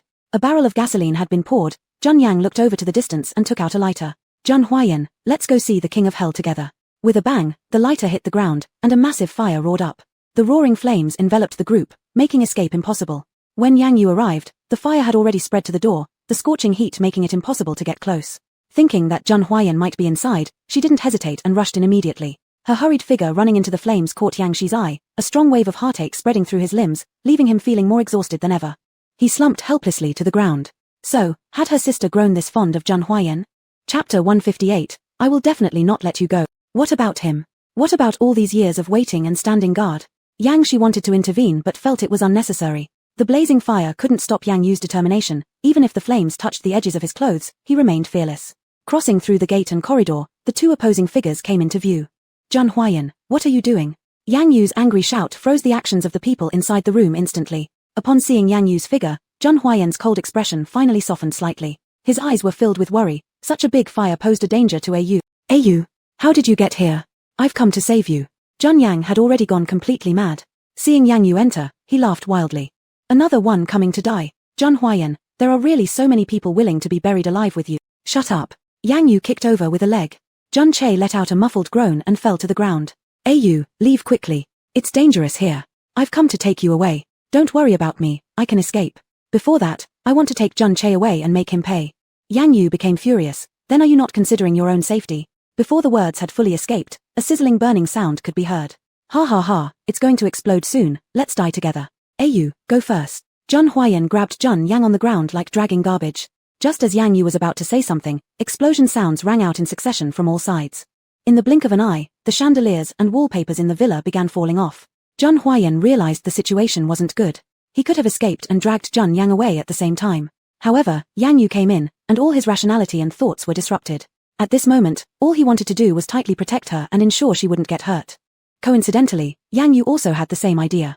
She broke free from Zheng Huayan's embrace, used her spiritual power to target the objects collapsing above. The explosive force was too great, causing her already diminished spiritual power to gradually drain. They currently had no way out. Zheng Huayan kept thinking of ways in his mind. They absolutely couldn't be trapped here, otherwise they would surely die. Zheng Huayan, I've already controlled the fire with my spiritual power, you must leave immediately. What about you? Do you expect me to leave you alone here? I'll leave too, just later than you. Seeing Yang Yu's pale face drenched in sweat under the glow of the firelight, Zheng Huayan knew that his Ayu was running out of stamina. At this point, he absolutely could not abandon her. I disagree. If you keep blabbering, neither of us will be able to leave. Ayu. Looking at Zheng Huayan's unyielding form, Yang Yu struggled to stabilize herself, refusing to collapse from weakness. With her last ounce of spiritual power, she propelled Zheng Huayan out of the door. With spiritual power aiding them, both Zheng Huayan and the unconscious Zheng Yang flew out like taking flight, arriving outside within just a few seconds. Knowing the situation, without time to think, Zheng Huayan was ready to rush back in again. His Ayu was inside, he couldn't leave her alone in such danger. Zheng Yang glanced around left and right, utterly unable to believe that he had made it out. Looking at Zheng Huayan who was on the verge of collapse, he tried to seize the opportunity to escape. But unbeknownst to him, a person already stood behind him. Zheng Huayan, if anything happens to my sister, I will definitely not let you go. Zheng Huayan didn't turn back, he simply stared fixedly at the roaring flames before him. I won't let her fall into danger, I'll rescue her. You'd better stay still and not add extra trouble for my sister. Yang Shi coldly stopped him, catching Zheng Yang out of the corner of his eye trying to sneak away stealthily. Thinking of escaping? Zheng Yang was startled. Yang Shi's cruelty and thirst for killing were no less than those of Zheng Huayan. After pondering the possibility of fleeing, he deemed it inappropriate and decided against making any further moves. Zheng Huayan turned around, his eyes clouded with a terrible storm, icy-cold and ominous. Zheng Yang, you stay where you are, I'll deal with you afterward. As he said this, he delivered a punch to Zheng Yang's abdomen. Zheng Yang let out a painful scream, clutching his stomach as he rolled on the ground. His ashen complexion, beads of sweat as large as soybeans, and coughing up blood indicated just how severe Zheng Huayan's blow had been. For the time being, he wouldn't be able to get up from the ground. Inside the house, after pushing Zheng Huayan away, Yang Yu immediately collapsed, nearly devoid of any remaining spiritual power, struggling to hold up the debris falling from above. Zheng Huayan's voice calling out reached her from outside the door. She clenched her teeth tightly and with a final effort tossed the last of the falling debris to the side using her remaining power. Yang Yu seized the chance and rushed out of the fierce flames. Ayu. Zheng Huayan stepped forward, immediately pulling her into his arms. Sister. Yang Shi followed closely behind. Zheng. The words were left unfinished as the exhaustion from overexerting her spiritual power overwhelmed her limbs. Yang Yu spat out a mouthful of blood and fainted in Zheng Huayan's arms. Seeing this, Zheng Huayan immediately fell apart. Ayu. Ayu. What's wrong with you? Yang Shi stepped forward, attempting to push Zheng Huayan away. Don't shake my sister. Let me take a look. Get lost. Zheng Huayan held Yang Yu tightly, refusing to let anyone come near. His heartbroken demeanor moved those present to no end. Chapter 159, from now on, he will be my human punching bag. You, wake up, please. It's my fault, I didn't protect you well enough. You. The siren wailed as the police surrounded the exploded villa. The two elders of the Jun family narrowly escaped and were rescued by the police. Jun Huayan carefully picked up Yang Yu, cradling her like a priceless treasure, and brought her to the car. At the same time, Jun Yang was controlled by Jun-style bodyguards and sent to the dungeon. Jun family. Yang Yu, who remained unconscious, was properly placed in the bedroom. Jun Huayan did not allow anyone to approach her. He firmly believed that Yang Yu would wake up. Until then, she could not be disturbed even slightly. Regarding his actions, Yang Shi became infuriated, his rising anger becoming uncontrollable. He found Jun Huayan and asked accusingly, Jun Huayan, do you have to guard her from me too? That is natural, I don't want anyone to disturb you. But I am her brother. For me, there's no difference between you and anyone else. Don't make yourself look ridiculous. Yang Shi's expression darkened instantly, the chilling killing intent at hand. Jun Huayan, don't push your luck. Jun Huayan glared with cold eyes, his usually indifferent face becoming even colder due to his anger. He pulled out Dark Night Wolf and pointed it at Yang Shi's forehead. Yang Shi, if you say one more word, I'll disable you immediately. Yang Shi's eyes flickered. Jun Huayan was truly insane. Continuing to argue with him wouldn't just prevent him from seeing his sister but might also cost him his life. Fine, you win, Jun Huayan, better not come begging me. Yang Shi turned away. Only when Yang Shi disappeared completely did Jun Huayan put away Dark Night Wolf. He glanced longingly at Yang Yu in the bedroom and went downstairs. Master, the elders want to see you. Jun Huayan sneered coldly, I haven't even decided how to deal with them yet, and they're already impatient. The master, they're fine.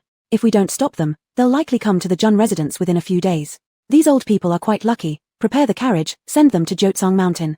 Master, that place is quite chaotic. Jun Huayan shrugged, that's exactly what I want. I don't want them to come back and destroy themselves again. Yes, I'll prepare right away. After dealing with the two elders, Jun Huayan didn't stop. Mosey, bring Jun Yang here. Yes. Subsequently, Jun Che, battered and bruised, was brought over. In just one day, he had been tortured beyond recognition, barely clinging to life. If it didn't stop soon, he probably wouldn't last much longer. Looking at Jun Huayan, sitting high above with disdainful arrogance, Jun Yang gave a self-deprecating laugh. Jun Huayan, what do you plan to do next? I told you, I will make you understand the price of challenging me. Isn't the price I'm paying right now enough? Jun Huayan slowly approached him, raising an eyebrow as he looked at him once. Of course not, thanks to you, I've suffered torment since birth. What do you want exactly? Jun Huayan's amused attitude filled Jun Yang with a deep sense of horror, causing involuntary shivers. Repay tenfold all the sufferings I endured onto you. Jun Huayan, don't mess around. Survival instincts made Jun Che hug his own body tightly, retreating continuously. Jun Huayan didn't take immediate action, he calmly observed his pathetic appearance for a while. Not until he had enjoyed it thoroughly did he finally reach out to act. Punches came down consecutively like raindrops on his head, with an almost insurmountable force, making him scream in pain. He hadn't expected Jun Huayan to personally strike against him in this manner.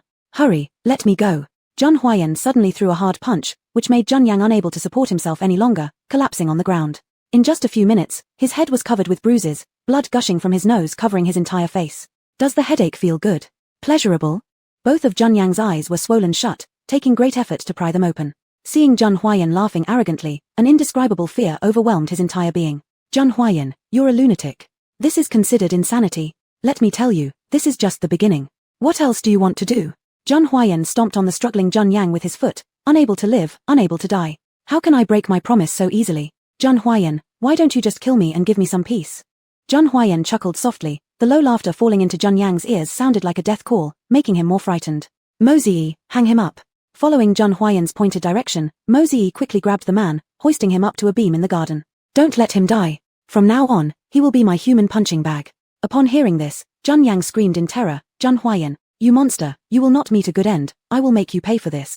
Jun Huayan picked up a baseball from the table and, from several meters away, accurately threw it into Jun Yang's mouth. With considerable force, the baseball wedged firmly between his upper and lower teeth. Jun Yang muffled and struggled, but to no avail. Chapter 160, Jun Huayan, what kind of person do you think I am? Her hands were restrained, and a baseball was stuffed into her mouth. Jun Yang felt like crying but couldn't. Of all her body parts exposed, only a pair of eyes showed, glaring ferociously at Jun Huayan in front. Upon seeing this, Jun Huayan slightly raised his eyebrows with a flicker of malice emerging from his eyes. You still don't know when to back off. His chilling tone without an ounce of warmth made Jun Yang shiver involuntarily. The stern look on Jun Huayan's face frightened him, and his aggressive demeanor weakened somewhat. Jun Yang, my hands have been itchy lately. I precisely need to dig something out for relief, and your eyeballs would suffice. Jun Yang struggled fiercely. Fool, watch him, ensure he doesn't die. Yes. Still no movement upstairs. Jun Huayan lowered his gaze, his full malevolent aura dissipating. Since Yang Yu fell into a coma, he handed over most of the family's affairs to the vice president. Unless in important situations, he wouldn't leave Yang Yu's side. Even so, she still hadn't awakened. Thinking about this, he hastened his steps towards the bedroom. Just as when he left, there was not the slightest change in Yang Yu's sleeping posture. Zhang Huayan stepped lightly, slowly sitting beside her. I've already explained your condition to the doctors. They all say that there is no major issue with you, you merely need some rest, yet why haven't you woken up? Zhang Huayan bent down, tightly embracing her in his arms. Are you blaming me? Blaming me for not protecting you well enough? Yang Yu remained asleep, completely unaware of what was happening outside. 3 days later, Zhang Huayan returned to the Zhang residence looking dejected. During this period, he searched high and low for renowned doctors across cities such as the capital, describing Yang Yu's situation to them. The answers he received, however, were identical. There was nothing wrong with Yang Yu. If there was no problem, then why wouldn't she wake up? Exhausted, Zhang Huayan leaned against the sofa. Once carefully maintained hair now fell limply around his face. His overly pale skin highlighted the dark circles under his eyes clearly. The faintly cold and distant atmosphere around him seemed to have disappeared. Yang Shi entered the door. Upon seeing his appearance, his face turned even colder. Wasn't it just to show him the result of keeping him away from his sister? He stormed over angrily, grabbing Zhang Huayan by the collar. Zhang Huayan, let me see my sister, I have a way to save her. Zhang Huayan's icy eyes sharpened, radiating chilling menace. Impossible. I will absolutely never let you two be alone. As he said this, he pushed Yang Shi aside with his hand. Yang Shi laughed bitterly. Zhang Huayan, what kind of person do you think I am? Do you really think I can't see through your intentions? We're both men, Yang Shi, stay away from Yang Yu. This is my final warning to you. Seeing the stubborn nature of this man, Yang Shi took a step back, his expression more serious than ever before. Zhang Huayan, don't think of me as someone who would take advantage of a situation. I won't do something immoral. Zhang Huayan was stunned momentarily, silent. Now, the most important thing is my sister's safety. If anything happens to her because of you, Zhang Huayan, I will do whatever it takes to make you pay with your life. You must promise me not to touch her. Crazy. Promise. Zhang Huayan roared furiously, the sound echoing throughout the living room. Yang Shi's mind was filled solely with concern for his sister and didn't want to continue arguing with Zhang Huayan. I promise. The two arrived at the bedroom. After 3 whole days had passed, he finally met his own sister. Yang Shi rushed to the bedside, his eyes reddening involuntarily. Sister, are you alright? I'm really worried about you. Zhang Huayan stifled his jealousy within his heart, softly urging, don't talk nonsense, hurry up and rescue her. Just go outside. Yang Shi steadied his emotions, preparing to heal Yang Yu. What did you say? Get out. I'll treat sister. Zhang Huayan found it incomprehensible. Can't I stay here? No, it concerns our family matters, I don't want anyone to know. But we're already engaged. So what? Sister hasn't said anything, meaning it's impossible. Zhang Huayan clenched his fists, his hands cracking audibly as he watched Yang Yu's peaceful sleeping expression. He tried hard to suppress his anger. Now, the only person who could save Yu was Yang Shi. There should be no unexpected occurrences. Watching Zhang Huayan leave, Yang Shi exhaled in relief. Finally, the bothersome guy was gone. He could properly help his sister awaken from her coma. He gently held Yang Yu's hand and examined it carefully. Her body was excessively fatigued, nearly exhausted inside. The medicine of this world had no effect on her. Only the blood of a vampire clan could. Sister, bear with it, it will be done soon. Yang Shi decisively took out his ever-ready dagger and made a cut on both of their palms. The difference was, one long, one short. Bright red, warm blood gushed out, and he quickly placed it in Yang Yu's palm. Palm against palm, the blood mixed. Because of Yang Yu's special condition, her palm didn't overflow but absorbed instead. Yang Shi's blood didn't flow out, but was completely absorbed by her.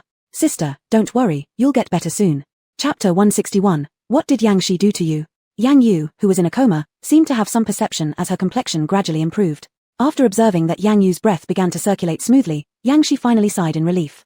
He tore off a piece of his sleeve and temporarily wrapped it around Yang Yu's hand. His sister was perfect from head to toe, and there should be no scar left on her. When he came out, Zhang Huayan stood up at once. After coming out, he stayed outside the door, quietly guarding, for fear of any accidents. The tiring days made him dizzy when he suddenly stood up. Yang Shi looked coldly at him, without any intention to support him. Zhang Huayan held onto the wall, barely stabilizing himself. How is Yu? She will get better soon. After Yang Shi finished speaking, he was about to leave, but Zhang Huayan reached out and pulled him. Tell me, how did you treat her? I can't. This concerns the secrets of the blood clan, and a mere blood slave doesn't deserve to know. Yang Shi left in large strides. His sister's body was weak, and he needed to catch up on time and quickly develop nourishing drugs for her. With a clang, Zhang Huayan struck a punch against the wall. Finger joints broken, bleeding, were particularly glaring against his white skin. But he seemed to not realize this and lowered his head. Never had a moment felt as painful as this one, feeling powerless.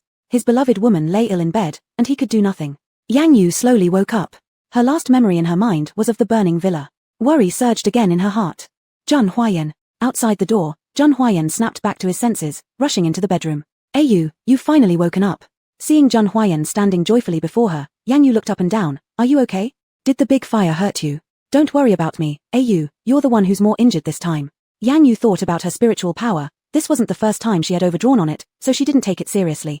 I'm fine. Yang Yu's indifference made Zheng Huayan feel both heartbroken and helpless. Yu, do you know, you've been unconscious for 3 days. Upon hearing this, Yang Yu suddenly widened her eyes. 3 days? Yes, Yang Shi just came by and because of that, you managed to wake up. Yang Shi? Yang Yu didn't say anything. The slight stinging sensation in her hand informed her of what method Yang Shi used. She didn't want to owe Yang Shi too much, yet it always ended up contrary to her wish. After calming down, Zheng Huayan finally moved his gaze away from Yang Yu's face slightly. The palm covered with cloth caught his sight, causing Zheng Huayan to stop breathing momentarily. What is this? What did Yang Shi do to you? Yang Yu helplessly replied, calm down, I'm fine, he was saving me. Zheng Huayan couldn't understand, adding another wound was considered saving someone? What method was he using? Yu, I don't feel at ease. Do you not trust me? Yang Yu countered. Not. Then don't interrogate Yang Shi, let this matter pass. Seeing Yang Yu clearly leaning towards Yang Shi, Zheng Huayan couldn't help but be jealous. Yu, do you think Yang Shi is very capable? This jealousy smell was too strong. Yang Yu lightly tilted her eye corner and gave a charming smile. Not comparable to you. These simple 4 words wiped away all the gloom in Zheng Huayan's heart. The sudden brightness in the man's eyes confirmed to Yang Yu that she had said the right thing. Zheng Huayan understood her little tricks better than anyone else. Yang Shi was just a younger brother. Even if she had explained it clearly, Zheng Huayan would still repeatedly feel jealous. Yu, I'll change your bandage. This piece of cloth belonging to Yang Shi was too obtrusive. Zheng Huayan only wanted to throw it far away. Alright, change it.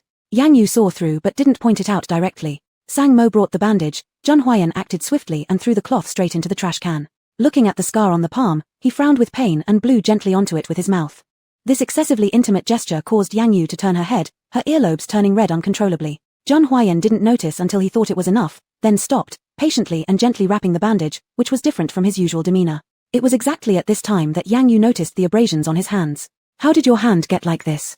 Zheng Huayan immediately hid it behind his back. Nothing. You're lying to me. Yu, will you tell me or not? Zheng Huayan shrugged. In front of Yang Yu, he had no backbone to speak of. I deeply reproach myself for not being able to cure you in time. Yang Yu's heart softened upon hearing this, reaching out to caress the black hair of the person in front of her. My physical constitution is special, it's not your fault. After making the tonic at home, Yang Shi hastily packed it and returned to Zheng's residence.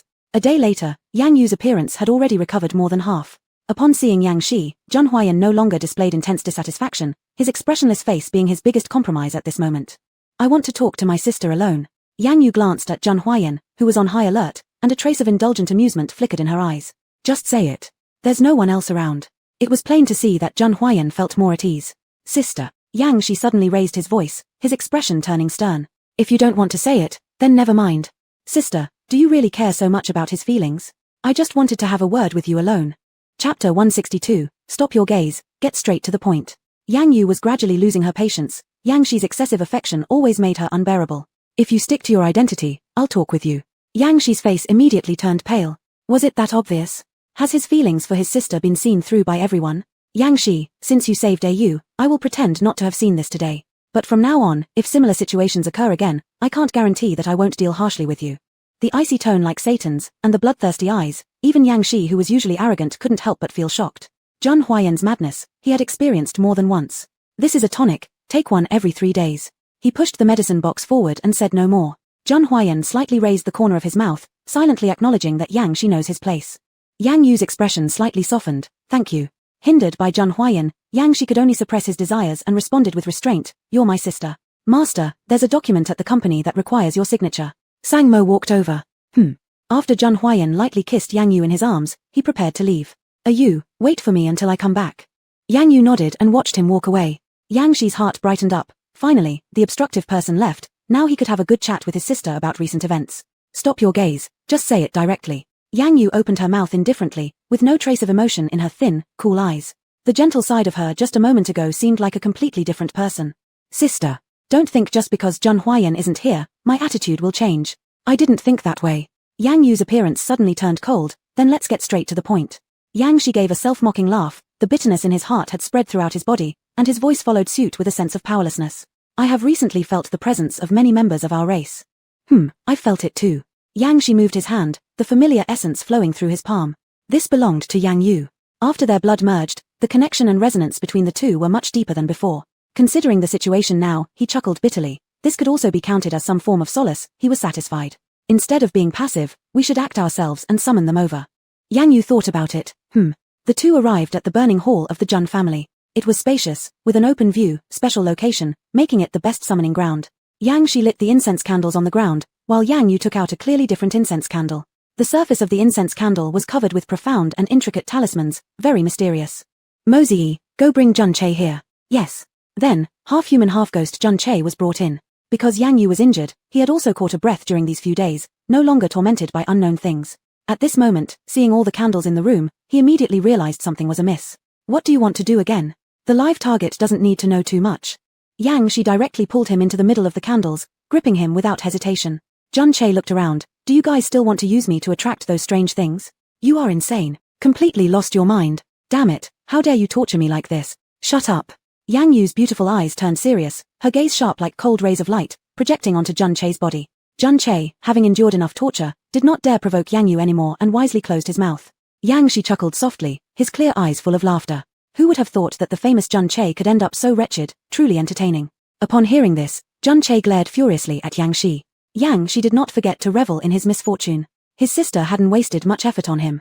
Without question, they must return it one by one. Let's begin. Yang Yu focused on her work. At this moment the defeated Jun Che didn't deserve even a glance from her. All right. All the incense candles were lit, wisps of blue smoke floating upwards and diffusing.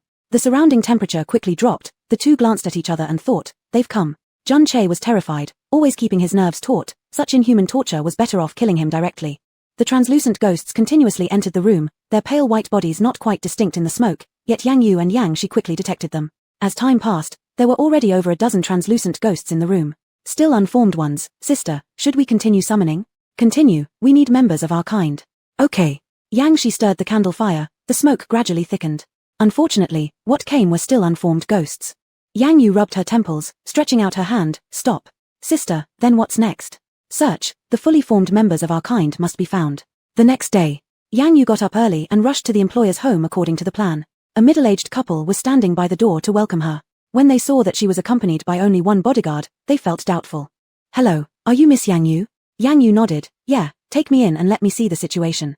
Yang Yu looked young and had only a cloth bag with her. Not only that, but she also came with just one person. This was quite a contrast to many of the previous ritualists, making the couple somewhat uneasy.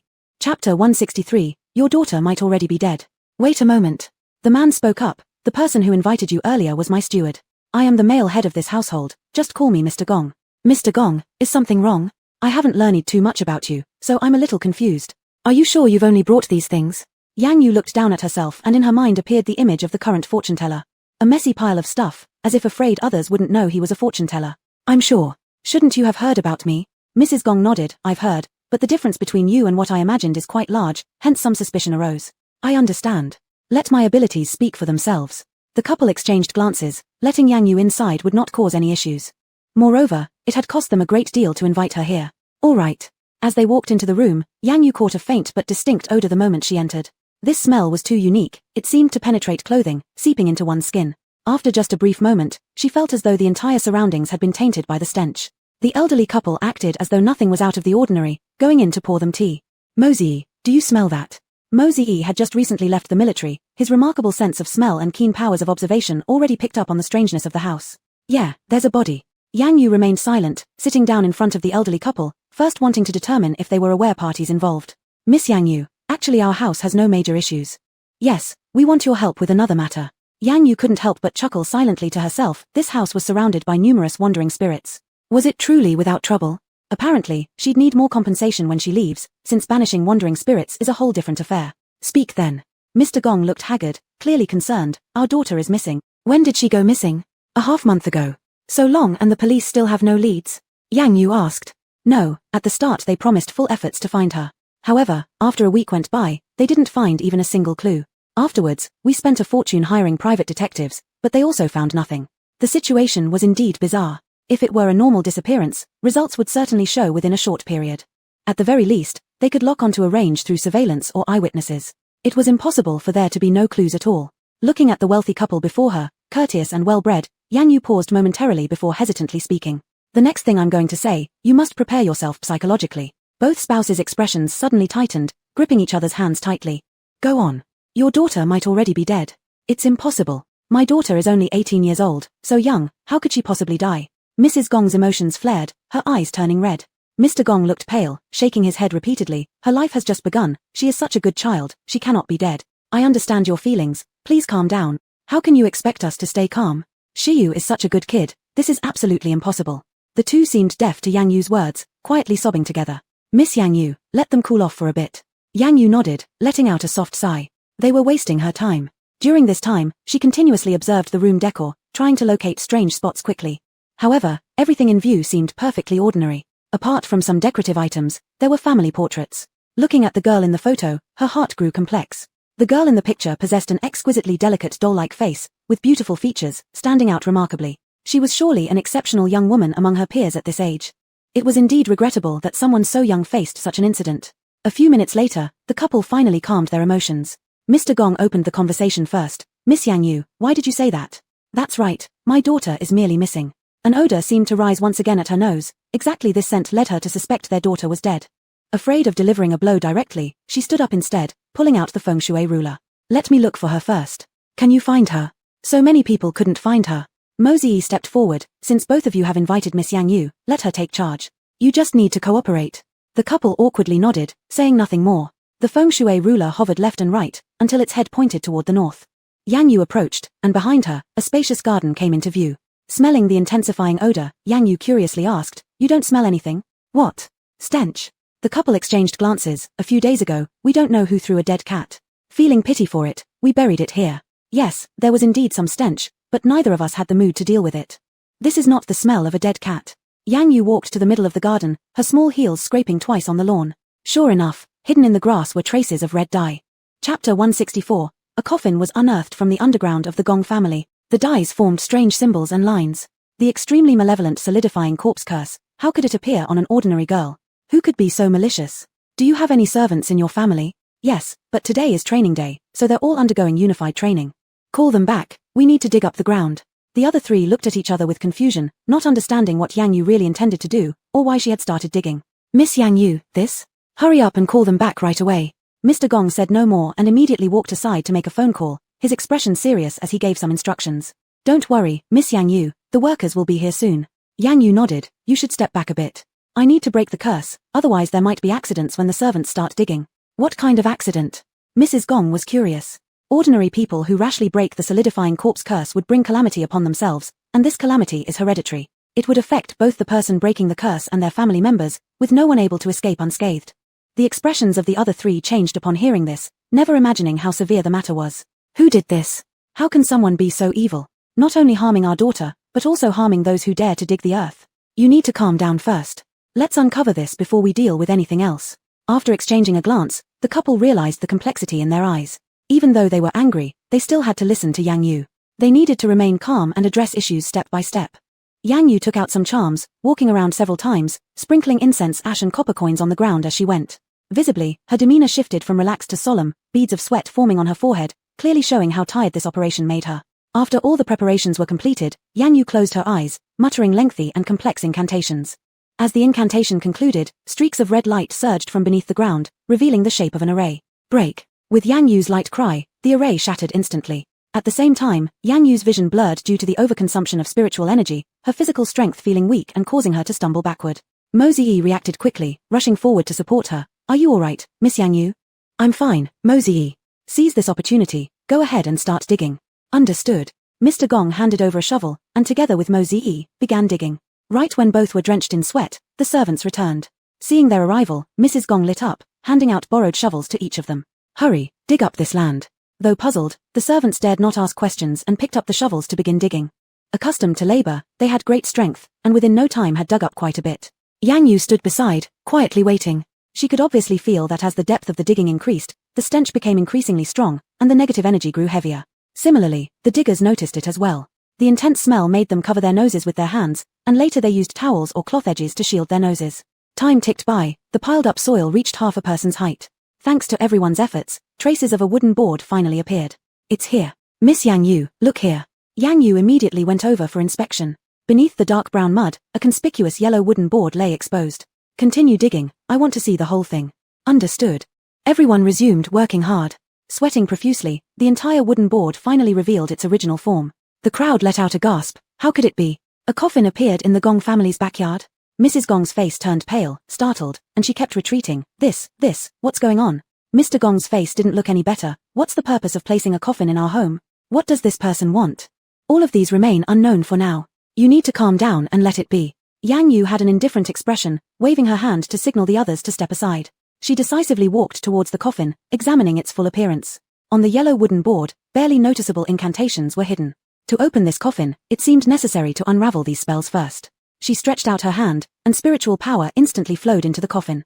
Minutes later, the tiny runes on the coffin started disappearing. All right, now you can try to lift the wooden boards. The crowd exchanged looks, momentarily reluctant. This was not just an ordinary wooden board, this was a coffin. For ordinary people, a coffin symbolized death, fear, and something they usually avoided. No one dared approach it. Hurry. Yang Yu glanced at them. Are you afraid? Miss Yang Yu, they're all ordinary people. Being afraid of such things is quite normal. With me here, you don't need to be afraid. It's just an ordinary wooden board now. Mo Ziyi was the first to step down. Next to the coffin was a deep pit dug out, just large enough for people to walk into. When Mr. Gong saw that none of the servants dared to move, he immediately spoke up. Anyone who goes down will be rewarded with 100,000. Subsequently, 3 male servants with imposing builds and great strength jumped into the deep pit. Chapter 165, then I'll let them know the cost of defiance. Yang Yu stood to the side, casting a cold glance. Inside a large coffin, a young girl lay inside. Her body was covered in wounds, blood smeared all over her. Her white-blue coat was dirty and disheveled. Not only that, but around her body, there were remnants of many burned incense candles which were likely used by the killer to suppress the smell of decay. Yang Yu raised her hand and used her spiritual energy to sweep across the area, slightly reducing the stench of decay on the girl's body. Is this your daughter? The couple approached, examined carefully for a few minutes, and then shook their heads repeatedly. No.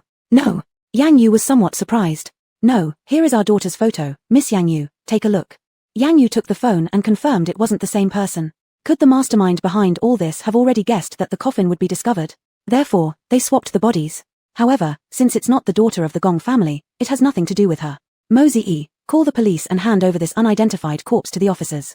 Yes. Seeing this, the Gong couple immediately stepped forward. Miss Yang Yu, where is our daughter? Can we still find her? It will take some time. Then we will wait, as long as we can find her. Yang Yu said nothing. After the police arrived, she left the Gong residence. At the same time, Jun Corporation. Sang Mo handed the list in his hand to Jun Huayan, his tone clearly filled with anger. Master, these are the people. Jun Huayan briefly scanned through it and placed it aside. A shareholders' meeting was about to be convened, and these old fossils would certainly not sit idly by and watch 90% of the Jun family shares fall into his hands. Therefore, just before the conference, they banded together to stir up trouble. Did they want him to back off? Or did they plan to seize power while he hesitated? Jun Huayan let out a cold laugh. The consequence of being overconfident in front of him could only lead to one thing, death. Proceed with the meeting as scheduled, and issue orders at the same time. I want to completely restructure the Jun Corporation before the meeting ends. Yes. As soon as Jun Huayan announced his restructuring orders, the stock market in the imperial capital followed with a rise. Jun Corporation had always been the leading company among enterprises, and even the slightest ripple could affect the fluctuations in the larger and smaller companies within the imperial capital. Now that he had declared the reorganization, it attracted attention from all sides. Upon hearing the news, his friend Li Fengyuan immediately finished his task at hand and rushed over to see him. Seeing the usual demeanor of Jun Corporation unchanged, he strode in confidently. Seeing his friend, Jun Huayan lit up instantly. You, the perpetually busy guy, also came to the imperial capital? That's rare. Saying so, he threw a soft punch at Li Fengyuan's shoulder. Li Fengyuan neither dodged nor avoided it. Didn't you see the news? As your good brother, how could I possibly stand by and do nothing? His attitude didn't seem like he was joking, so Jun Huayan furrowed his eyebrows, looking sharp and determined. Rest assured, they won't dare do anything to me. Not necessarily. What if they go all in, risking everything? With decades of shareholding and status at stake, ready to be dismantled by you, it wouldn't be strange if they went mad. Jun Huayan stood straight before the window, dressed in an exquisite handmade black suit. The expensive fabric was impeccably ironed, showing no signs of wrinkles. It made him appear tall and imposing. His bangs were all swept upwards, revealing a face carved like perfection. But the sinister intensity in his eyes sent shivers down anyone's spine. Then I'll let them know the cost of defiance. Do you have a plan? I have a list here. Upon hearing this, Li Fengyuan revealed a relaxed smile. Then we just need to wait for the net to close. Fengyuan, are you really free lately? No, what do you need me to do? Jun Huayan smiled gently, lowering his head. For this matter, besides you, I can't find anyone better. So it seems like the opponent isn't easy. Correct. He is the younger brother of the old man, owning quite a bit of shares in the Jun Corporation. In this shareholders' meeting, The shares I'm aiming for also include his. Li Fengyuan shook his head and frowned slightly. The elder generation of shareholders, they're not easy to deal with, Huayan. You must be careful.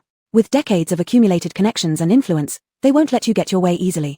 The things I want never come late. Zhang Huayan showed no trace of fear, exuding an aura of decisiveness. What do you want me to do? Preferably disable him from even attending the meeting, making him surrender his rights willingly. Li Fengyuan instantly grasped the meaning and gestured reassuringly. Leave it to me, I guarantee you won't be disappointed. Excellent. As night fell, Zhang Huayan returned to the Zhun residence under the veil of darkness. At that moment, Yang Yu was in the Liu Xiong Hall, where she had just summoned a group of spirits to help her find the whereabouts of Gong Xiuyu using their power. Unfortunately, to her disappointment, a PRO searched in many places but didn't find a single clue. The investigation hit a dead end, making it impossible to solve easily in the short term. Are you alright? As soon as Zhang Huayan entered, he noticed her furrowed brows, and the usually confident and decisive glint in her eyes now carried a hint of anxiety. Yang Yu looked up, and Zhang Huayan's presence brought her some peace of mind. Chapter 166, Was Zhun Huiyang injured? No problem, it's just a bit of trouble. Tell me about it. Looking at the man's determined gaze, Yang Yu's red lips curled up with a helpless smile. Judging by her understanding of him, if she didn't speak, this man would make her say it no matter what. After a few simple sentences, Yang Yu explained the situation regarding the Gong family clearly. Yu, I feel that there is something strange about this matter. Do you need me to send someone to help you? Not necessary for now. If I need help, I will let you know. Looking at Yang Yu's slightly furrowed brows, Zhun Huiyang reached out and gently stroked them. His cautious movements and gentle yet commanding gaze made Yang Yu involuntarily lean into his embrace. The broad and warm chest released her fatigue of the day, making her close her eyes in satisfaction. With a strong arm motion, he lifted her delicate figure effortlessly. The fragrance in this room was too heavy. Zhun Huiyang didn't want to stay longer. Let's go back to our room. A few minutes later, they arrived at the bedroom. Are you hungry? Zhun Huiyang loosened his collar himself, revealing his white and long clavicle and neck. Yang Yu raised her face, under the dazzling light shining down from above, highlighting her expressive features. She said nothing but quietly looked at the man before her. A movement stirred within Zhun Huiyang, and his throat suddenly felt parched. Although Yu did nothing special, it was as if he were set on fire, surrounded by spreading flames. Without control, he reached out and pulled her into his arms. Yu, I want to. Yang Yu chuckled lightly. You don't. Yu, I'm hungry, satisfy me first. An air of complaint flickered across Zhun Huiyan's eyes, his prominent eyebrows and overly stern face making this trace of dissatisfaction look natural rather than unpleasant. Instead, it only accentuated his helplessness. Yang Yu silently reminded herself not to be swayed by this handsome plan. Given that her stomach was still empty, she decided to allow some indulgence first. As soon as the words left her lips, a sudden intense pain arose, intensifying in his heart. Zhun Huiyang froze, unable to restrain bending over slightly. Yang Yu was shocked by the changes. Zhun Huiyang, what's wrong with you? I'm fine. Zhun Huiyang tried hard to maintain his composure, breathing heavily while responding to Yang Yu. The pain grew stronger, he bit his thin lips tightly, unwilling to let Yu find out because she would certainly worry. You don't look fine. Yang Yu extended her hand, intending to touch him. However, Zhun Huiyang stepped back first, as if he'd foreseen it. He avoided Yang Yu's hand and her pursuing gaze. Yu, let me give it to you later. I'll go outside and get some fresh air. Zhun Huiyang, you. Before Yang Yu finished her sentence, Zhun Huiyang had already rushed out. What happened exactly? Her eyebrows knitted tighter. Could it be that Zhun Huiyang was injured? Alone in another room, Zhun Huiyang endured the torment brought on by the pain. By the time the pain subsided, cold sweat drenched his whole body. Afraid that Yang Yu might notice anything unusual, he tidied himself simply before returning to the room. It seemed Yang Yu hadn't resisted her tiredness and fell into a deep sleep. Yu, I apologize for keeping it from you, but it's better if you don't know about this. Zhun Huiyang leaned forward, speaking softly next to Yang Yu's ear. His Yu was already quite occupied. He didn't want to add more worries to her burden. Seeing Yu's slightly furrowed eyebrows, a flash of sympathy passed through his heart. He had allowed Yu to fall asleep while being hungry. He really wasn't a qualified fiancé. With that thought, Zhun Huiyang gently lay down beside her and held her in his arms. He wanted Yu to feel relief as soon as she woke up. The next day, a particular piece of news caught Yang Yu's attention, causing her to pause before stepping out to search for Gong Xiuyu. The famous museum in the capital has again seen unusual occurrences. Everyone who personally visits the museum experiences dizziness, nausea, etc. Is this all just coincidence? On the news, the scene shifted from the host to the museum. The dim lighting, ancient items, and tranquil environment made the current images appear even more mysterious and eerie. As the video rotated, an increasing number of rare artifacts appeared before the lens. Yang Yu had no interest in sightseeing. Her elegant eyebrows slightly contracted, revealing subtle unease. Wasn't this the museum she visited last time? Thinking she may have mistaken it, she quickly asked others to confirm. Da Bai, come over here. Da Bai was standing outside and approached upon hearing her voice, respectfully asking, What's wrong, Miss Yang Yu? Wasn't the museum we visited last time this one? Bai scratched his head. Yes, why? Why does it happen again then? Yang Yu clenched her fists, realizing that last time she had underestimated the situation. There must be something sinister lurking behind it. Since she couldn't eliminate everything in one attempt, it led to lingering troubles. Miss Yang Yu, last time we focused on the art room and didn't enter the collection hall. Could it be that the person causing all this trouble took the opportunity to hide in the collection hall when we were there? The museum covers a vast area with diverse collections, ranging from paintings to exhibits, and even sculptures, everything one might expect. What you said makes sense. Then should we go check it out now? Chapter 167, Don't Struggle in Vain, Surrender. It was already on the news, which meant it never happened. Yang Yu stood up, readying her belongings. Coincidentally, just as she was about to leave, a leader from the museum called her. She had handed over the last item to him, so Yang Yu understood everything when she saw his number. His words were urgent and heartfelt, hoping that she could go as soon as possible, find out the reason, and eradicate it completely. Yang Yu did not hesitate and immediately agreed. Racing all the way, she arrived at the Capital Museum. The museum's leader had waited for a long time, rushing forward to welcome them as soon as he saw their car arrive. Miss Yang Yu, you've finally come. Yang Yu's expression remained unchanged, cool and calm with a hint of impatience. She hated most when monsters played tricks before her. This monster actually dared to toy with her using some spirits. It shouldn't blame her if she decided to act. Tell me the specific situation. After you left the art studio, the situation there returned to normal along with the entire operation of the museum, but our luck didn't last long. In just a few days, problems emerged in the exhibition area. What kind of problems? The two talked as they moved forward, stepping over the staircase and arriving at the entrance of the museum. Our museum usually has a lot of tourists coming to appreciate and evaluate artworks, especially in the exhibition hall, where during peak seasons we might have hundreds of people per day, but recently the number has been decreasing rapidly. Upon saying this, the museum director looked sorrowful, as if the wrinkles on his face deepened even further. Is it dizziness and nausea? Yes, exactly like what was described in the news. It's truly strange. Anyone who visited the exhibition hall subsequently exhibited these symptoms after returning home, lying bedridden for several days. Bai, simple-minded, asked directly according to ordinary thinking patterns, didn't they go to the hospital? I've asked about this. Some went, others thought it was nothing and skipped the hospital. Later, as more people developed symptoms, word spread quickly. One person told 10 told 100, resulting in other sections of the museum being affected too, leaving no visitors afterward. Looking at the once bustling museum now desolate and silent, Yang Yu spoke up, I'll take a look inside. Thank you, Miss Yang Yu. The man's face showed great excitement. Seeing Yang Yu move forward, Bai hurriedly followed closely behind. Miss Yang Yu, let me come with you, I am your bodyguard after all. Wait outside. But, wait, and I don't want to repeat myself. Yang Yu's face turned abruptly cold. The monster was ruthless, and human lives were at stake. She couldn't allow Bai to get involved and take unnecessary risks. Bai always felt intimidated by Yang Yu, so he stopped in his tracks. In that case, Miss Yang Yu, if anything happens, please call me right away. Yang Yu said nothing, entering the museum alone. The very next second, the originally bright hall instantly became dark, and the surrounding temperature dropped noticeably. Come out. Yang Yu maintained an unperturbed expression, fully aware and expecting such an outcome. She stood tall in the middle of the hall, her composed disdain resembling an emperor commanding an impending battle. I've warned you already, why do you insist on interfering unnecessarily? A chilling, eerie voice echoed around, reaching Yang Yu's ears. What caught Yang Yu's attention more than the threatening words was the familiar fragrance growing closer to her. It was the scent of her own kind. Yang Yu's heart tensed. Could it be that this was the doing of one of her kin? You harm humans, how can I ignore that? Laughter sounded, and a man in a long robe stepped out from the corner. In dim lighting, Yang Yu barely managed to see his appearance clearly. The figure appeared youthful, soft features, handsome clear-cut countenance, accompanied by a head of brown hair. One couldn't help but marvel at how nature favored him so much. Yang Yu's eyes sparkled with a trace of amusement. Truly worthy of being someone from the Bloodline clan, her assessment could be made just from his outward appearance. I have not harmed anyone, don't accuse me falsely. With hands crossed at his chest, black luminous pupils flickered nervously. Yang Yu slightly shook her head. Unlike the stubborn and dark side of Yang Shi, this person exuded a bit more vitality and mischievousness. Is that so? Then are the people in the news just sick from their own ailments? Yes, it has absolutely nothing to do with me. And I warn you, leave immediately before I lose my temper. The young man did not recognize Yang Yu's identity, glaring fiercely at her in warning. Yang Yu chuckled softly under her breath. She'd never met such a brazen member of her kind before. Instead of harboring hostility, she became curious to see what kind of abilities this individual possessed. I came here to solve this issue.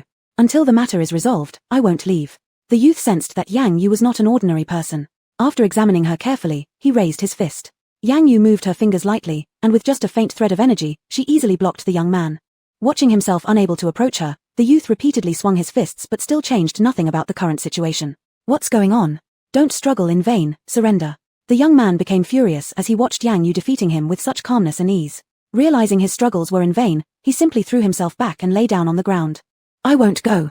This is my home. I've finally been able to maintain a form and live, yet you come to meddle unnecessarily. He started rolling around, being completely unreasonable. For a moment, Yang Yu was stunned, not knowing how to deal with him. Chapter 168, starting today, you are at my beck and call. Is there really someone like this within the bloodline clan? How did she not know this 1,000 years ago? What's your name? My name is Wei Zhe. Yang Yu scrutinized him as if evaluating him. You must be quite old, right? Wei Zhe didn't hide it. That's true, but unfortunately, I lost to you. You can do whatever you want with me, kill or torture me, but I won't cry out. I won't kill you. Wei Zhe abruptly stood up from the ground, looking at her suspiciously. Really? Really? But starting today, you will be at my beck and call. Yang Yu could see that Wei Zhe was skilled, just slightly weaker than her. A simple-minded member of her race like him would make a decent enforcer to keep around. Plus, perhaps through him, she might lead more of their kind out in the future, even uncovering traitors. From the moment Wei Zhe opened his mouth to speak, she knew he was one of those peripheral blood members who lived idly in the bloodline. Given his intelligence, he could be easily cleared of any suspicion. No way. Then your life. Yang Yu made a move as if to stretch out her hand. Wei Zhe immediately pleaded for mercy. All right, I agree. Honestly, I'm scared of you. You're not allowed to harm humans in the future. If I discover this, losing your life won't be the only thing you have to worry about. Wei Zhe trembled all over and nodded furiously. To this day, he had yet to identify Yang Yu's true identity, and Yang Yu wasn't planning on revealing it. Follow me. No, I want to stay here. This is my home. Yang Yu grew increasingly impatient. If you continue talking nonsense, I'll resolve you right now.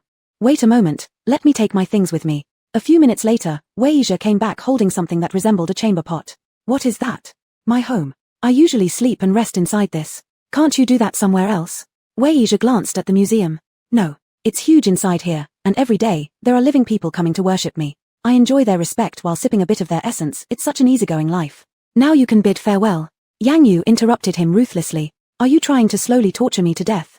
I've already formed my shape. Without supplies from humans, I won't last more than a week. Yang Yu turned away and started walking ahead. Don't worry, you won't die. Yang Shi has ways to ensure that struggling, barely surviving members of her own kind either live or perish completely. Meanwhile, at Jun Corporation, the shareholders' meeting was officially convened. Despite enduring immense pain, Jun Huayan maintained composure. His headaches and heartaches were becoming increasingly frequent these days. Was the 23-year-old curse finally approaching? Jun Huayan cast down his gaze. He used to fear death no less than anyone else, but since encountering Yang Yu, he only wanted to live longer. Unfortunately, life does not always meet our expectations. He could only keep hiding this suffering from Yang Yu. Looking across the room, he made a final check. Did the old man come? No, Master Li has arrived. Good, dispatch someone to restrain his children so they don't create chaos at Jun Corporation if they get wind of the situation. Yes, sir. As the shareholders' meeting commenced, Jun Huayan specifically arranged a synchronized live broadcast to pressure everyone. He wanted the entire imperial capital, including the remnants of Jun Che and Jun Yang, to know that all shares of Jun Corporation fell under his complete control, leaving no opportunity for others to challenge him. Neither the elderly Jun family patriarchs nor the younger brother of Mr. Jun appeared. A small portion of shareholders with ulterior motives did not dare act rashly. In the end, they could only watch helplessly as Jun Huayan signed his name, becoming the majority shareholder and controlling stockholder of Jun Corporation. Midway through the meeting, a message from Li Fengyuan arrived. The old man had repeatedly threatened suicide, adamant about going out. Li Fengyuan had already guessed what Jun Huayan intended to do, and even if it cost his life, he wouldn't allow the shares to fall into Jun Huayan's sole possession. But Li Fengyuan was no pushover. With a few quick moves, he restrained the old man until the matter was settled. Seeing the message, Jun Huayan smiled. The conference concluded perfectly. At the same time, the news exploded. Everyone couldn't help but admire Jun Huayan's abilities and tactics. Despite his young age, he managed to firmly grasp the reins of Jun Corporation. Uninterested in the external noise surrounding him, Jun Huayan only wanted to share his excitement and joy with Au, the woman he loved. Yet when he returned home, an unexpected visitor left him cold. Seeing the man who looked like a youthful teenager, Jun Huayan pulled Yang Yu closer. Au, who is he? A free servant. This unexpected answer made Jun Huayan skeptical. The man's peculiar clothing and actions didn't resemble those of a typical servant. What exactly is going on? Wei Zhe was outside trimming the lawn gruffly, completely unaware of their conversation. Have you heard about the recent museum incident? Yang Yu explained. I've heard about it. Could this guy be behind it? Yes, it's him. Jun Huayan detested any members of the opposite sex, be it even a male dog. He had already endured enough with just one Yang Shi, he didn't want to see another. Then can we just kill him? No, I still have use for him. Yang Yu firmly refused. She had a premonition that perhaps in the future, she could rely on Wei Zhe's help to find traitors among her kind.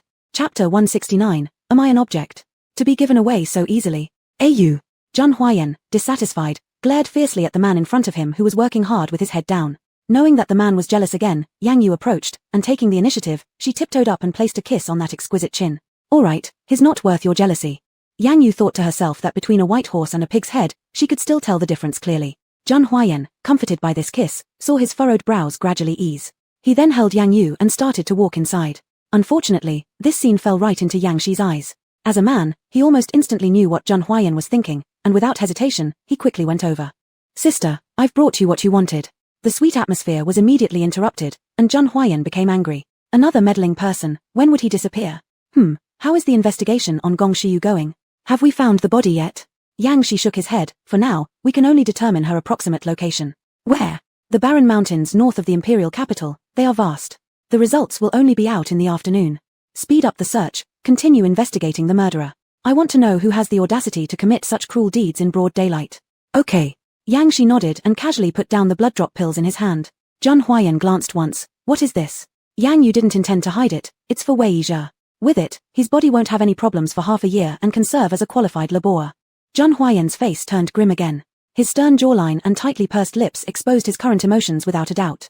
He is just a laborer, don't let him damage his body. Yang Yu chuckled helplessly. You're not allowed to be so nice to him. Seeing Zhang Huaiyan push things further, Yang Shi gave a cold snort. If he hadn't seen how crazy she was before, he might have believed it. This man had too many tricks, something her sister alone couldn't resist. No wonder her usually proud sister had fallen for him. Thinking about this, Yang Shi took back the blood drop pills. Sister, I'll go give it to him. Alright. In order to stabilize Zhang Huaiyan's mood, Yang Yu just happened not to want to go either. After whispering sweet nothings for a while, Zhang Huaiyan was finally satisfied and got up to go upstairs. He started having a headache again, so he had to quickly hide it from Yang Yu. Sang Mo instantly understood the situation and followed closely behind. The door was tightly closed, and only then did Zhang Huaiyan allow himself to succumb to the pain, crying out. Master, we should find a renowned doctor soon. Your condition cannot wait. Zhang Huaiyan's complexion turned icy cold. His lips parted but carried no warmth at all. Lower your voice. Don't let Yu hear. Master, if you won't think about yourself, then at least think about Miss Yang Yu. If you keep dragging like this without treatment, in the end, the one who will be hurt won't still be Miss Yang Yu. I don't want her to worry. Then we'll keep it hidden from her. Zhang Huaiyan lowered his head because he couldn't bear the unbearable pain. The powerful aura surrounding him had already disappeared, leaving only complete helplessness. His pale face and melancholy gaze moved anyone who saw it. Look for one. I've promised Yu that I will always stay by her side. I can't break my promise. Downstairs, Yang Yu wasn't oblivious to Zhang Huaiyan's peculiarities these past few days. But during these few days, she also understood one thing. When Zhang Huaiyan intended to hide something, asking wouldn't yield any answers, and the situation at present was the same. The last time was during their engagement, and recalling that, her suspicion lessened somewhat. If it were a surprise, then it was better not to spoil the moment by questioning. Let Zhang Huaiyan finish and fulfill his satisfaction. Once Zhang Huaiyan left, Yang Shi brightened up and brought Wei Yizhe, who had eaten the blood drop pill, into the room. Sister, you haven't made the wrong choice. Yang Yu lifted her eyes. What? Give this thing to me. I need someone like him to help me find Gong Shiyu. Wei Yizhe immediately became enraged. What kind of tone is that? Am I an object? To be handed over so easily? Pretty much. You, shut up. Yang Yu, disturbed by the racket, shouted, enough. Return him to me after you're done. Thank you, sister. Having said that, Yang Shi glanced upstairs. Zhang Huaiyan hadn't heard, which disappointed him slightly. At a time like this, he should have been made clear of it, just to make him furious. Wei Yizhe was already so angry he had collapsed onto the ground but couldn't forget to indulge in some fruits nearby. Seeing this, Yang Yu lightly massaged her temples. If this guy turns out to be useless, she'll be the first one to throw him out. Do you really think he can help you? Yang Shi nodded. Yes, his sense of smell is very strong and he can quickly pinpoint Gong Shiyu's location. Also, he helps me prepare medicines. Good, these foods aren't wasted. Hearing this, Wei Yizhe became rather angry but dared not say more. He transformed into a wisp of smoke and slipped into the night pot. Seeing this, Yang Yu's eyes sparkled with even more amusement. This makes it more convenient for you to take him away. I won't hesitate then. 2 days later, with Wei Yizhe's help, Yang Shi successfully found Gong Shiyu's body.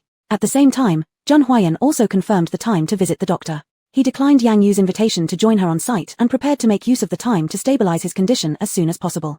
Chapter 170. Sister, are you going to use your own blood? Yang Yu thought there was something urgent at the company, so she didn't insist, and went to the desolate mountain with Yang Shi and others. Only when their figures disappeared completely did Zhang Huaiyan let out a sigh of relief. Master, the car has been prepared. Don't worry, it will be discreet enough. Keep an eye on the surroundings of the hospital and make sure the media doesn't take any pictures. No problem. The doctor treating him this time had studied abroad for many years and operated a private clinic of moderate size in the capital. After seeing Zheng Huaiyan's condition, the experienced doctor readily accepted the case. Due to his special identity, Sang Mo specially arranged for the hospital to temporarily close before entering, only receiving Zheng Huaiyan alone. Master, we're here. The two walked in, and the doctor stood up to greet them. Hello, Master Jun. Zheng Huaiyan glanced indifferently at the man in front of him dressed in a simple white coat, but could not obscure his overly elegant demeanor. His gold-rimmed glasses and gentle features gave people a sense of reverence. Let's begin. Zheng Huaiyan disliked the smell of disinfectant in hospitals and detested the cold atmosphere here even more. The man did not care about Zheng Huaiyan's straightforwardness and spoke again. I am Qiu Yi. I'll be your primary doctor moving forward. I've already reviewed your condition. A congenital toxin rooted within makes complete recovery a difficult task. Nonsense. Qiu Yi hesitated for a moment. Therefore, I plan to adopt the most conservative approach to slowly restore you, while simultaneously calling back my junior in this field from the capital to study and help restore your health together. Zheng Huaiyan showed no interest in all this. He just wanted to relieve the pain and live longer. I only want to see result. Yes, don't worry, I'll utilize everything I've learned throughout my life. Qiu Yi took out the relevant instruments and began preliminary examinations, then proceeded to prepare the medication. Seeing the pile of medications that needed to be taken daily, Zheng Huaiyan fell into deep thought. This created a new problem. How would he hide these drugs from Aoyue? Meanwhile, in the northern suburban wasteland, in a dense forest, a woman's blood-soaked corpse lay deep inside. Yang Yu furrowed her brow. No wonder they couldn't find her easily. A normal person would have great difficulty discovering this place. If not for Wei Yizhe's overly sensitive sense of smell, they would definitely have struggled to pinpoint her location in a short time. The girl looked pitiful, which shocked everyone. Naturally, Yang Shi wouldn't let his sister touch the body, and neither did he want to himself. Undoubtedly, it left only Wei Yizhe to do the dirty work. He sighed again. His sister truly had farsightedness. Wei Yizhe, go down there and bring her up. Wei Yizhe stomped his foot unhappily. Why should I go? Am I not afraid? Don't act innocent. Hurry up. Yang Shi showed no mercy and kicked him over. Sister saved you, not to freeload. Suppressing his anger and the overwhelming stench of decay, Wei Yizhe stormed off reluctantly. Food wasn't free, so after a few quick moves, he brought Gong Xiaoyu up to the surface. Sister, is there still hope for her? Yang Yu squatted down and carefully examined her. She can be saved, but the outcome might run counter to our desires. What should we do then? Take her away and return to the Jun family for treatment. The group returned to the Jun residence, where Wei Yizhe was responsible for carrying her to the room. Upon seeing this, Zheng Huaiyan quickly approached. Aoyue, what is this? Gong Xiaoyu, Sang Mo, call a few servants over. Servants? What does Aoyue plan to do? Yang Yu pointed at the girl with her finger. At least clean her up a bit. Zheng Huaiyan nodded and stopped asking further. A few minutes later, exclusive servants of the Jun old residence arrived at the door. Looking at their uniform attire, Yang Yu raised an eyebrow. Were these borrowed from the old residence? Zheng Huaiyan heard her thoughts, stepped beside her to calm her. These three elders have watched me grow up since childhood. They're close to me and are experts at taking care of people. All right, you may enter now. The three elderly women entered the room, all frightened by Gong Xiaoyu's ghastly appearance, standing frozen in place, none daring to move. Gong Xiaoyu lying in bed looked exactly like a corpse, with no discernible signs of life. She has only suffered some injuries, she hasn't died, Yang Yu stated calmly. The three exchanged glances, eventually choosing to start under Yang Yu's steady gaze. The group returned to the living room, and Yang Shi was the first to speak. Sister, her injuries are too severe, how should we save her? Yang Yu extended her hand, exposing her pale fingers to the eyes of everyone present. Sister, are you going to use your own blood? Since seeing the girl, she had felt a pang of pity, a sensation that had appeared only with Zheng Huaiyan and no one else. This made her decide without much thought to lend her a helping hand. Her own blood was undoubtedly the best medicine. You can't. Zheng Huaiyan firmly gripped her hand, decisively negating her idea. Yang Shi shared the same stance as Zheng Huaiyan. Neither of them wanted Yang Yu to sacrifice herself to save someone unrelated to them. Sister, your blood is very precious. There's no need to waste it on an ordinary person. Upon hearing this, Wei Yizhe looked thoughtful. Chapter 171. Is the power of that affection really so great? Yang Yu's blood is very precious. What kind of person is she exactly? I have already made my decision, so there's no need for you to try and dissuade me. Yang Yu stood with arms crossed over her chest, resolute in her attitude. Seeing this, everyone stopped trying to persuade her. Zheng Huaiyan kept looking at her with a worried gaze but understood Yang Yu's character well and didn't intervene. Yang Shi seethed silently and only spoke up again after Zheng Huaiyan got up and left. Sister, the palace is ready. What is it? Don't you plan on moving out? Yang Yu froze momentarily as she remembered her initial intention of moving into the palace to live. Some time had passed, and she had grown accustomed to living at the Jun residence. Should she be moving out soon? She seemed somewhat reluctant to leave. Upon seeing this, Yang Shi's anger resurfaced once more. Sister, you're not moving out, are you? Does it matter to you? Yang Shi's attitude displeased Yang Yu. Was he testing her patience? Of course it matters, sister. I'm your younger brother. We should go back and live in our own home, not stay here. Are you commanding me? Yang Shi immediately backed down, lowering his head and dared not say another word. I'll figure it out myself. I don't need your suggestions. Sister. Yang Yu turned and went upstairs, today without any disturbances, which gave her the chance to properly sort through where she should reside. Isn't the palace where she always wanted to live? Yet why now does she feel some reluctance to part with this place? Could it be because of Zheng Huayan? He's merely a blood slave. Why does he stir such strong emotions within her? Is the force of that affection truly so powerful? Watching his sister walk away, Yang Shi let his disappointment show, hanging his head. Why? 1,000 years ago, he couldn't measure up to the blood slave, and 1,000 years later, it seems like the outcome is still the same. No. He absolutely couldn't allow things to unfold the same way they did 1,000 years ago, or else he would definitely end up being abandoned. He has worked hard to stay by his sister's side, and he cannot be discarded. He must take his sister to the palace and keep her far from Zheng Huayan. Madam? Has Madam gone upstairs again? Seeing an elderly woman approach, Yang Shi felt somewhat surprised. The Zheng residence was usually cold and quiet, just like Zheng Huayan himself. So how did a maid suddenly appear here? Madam? You actually call her Madam? The old woman looked puzzled. Zheng Huayan likes this woman and has publicly declared her as his fiancée. Doesn't that make her worthy of being called Madam? Is there a problem, Master Yanxi? Yang Shi clenched his jaw and growled fiercely. There's no problem. Just stop calling her that. They aren't even married yet, so who's gaining advantage here? The old woman responded firmly. The young master said they will eventually marry, so we all ought to address her that way. Sorry, Master Yanxi. Furious, Yang Shi kicked the ground viciously to subdue his anger. What's wrong? Do you have something to tell my sister? It seems Miss Gong is about to wake up, muttering non-stop while asleep. So fast. Yang Shi wondered internally. Take me to see her. They both went into the room, and there was a tranquil and exquisite beauty lying on the bed, her face serene and her features finely sculpted. After efforts by 3 maidservants, Gong Shiyu, previously disheveled, now looked clean and rested in a soft nightdress. Even though she doesn't use makeup, her striking looks can catch someone's attention at first glance. Add to that her distinctive aura, and it becomes almost impossible to look away. Is this the girl from earlier? Yes, precisely her. After some grooming, she looks completely transformed.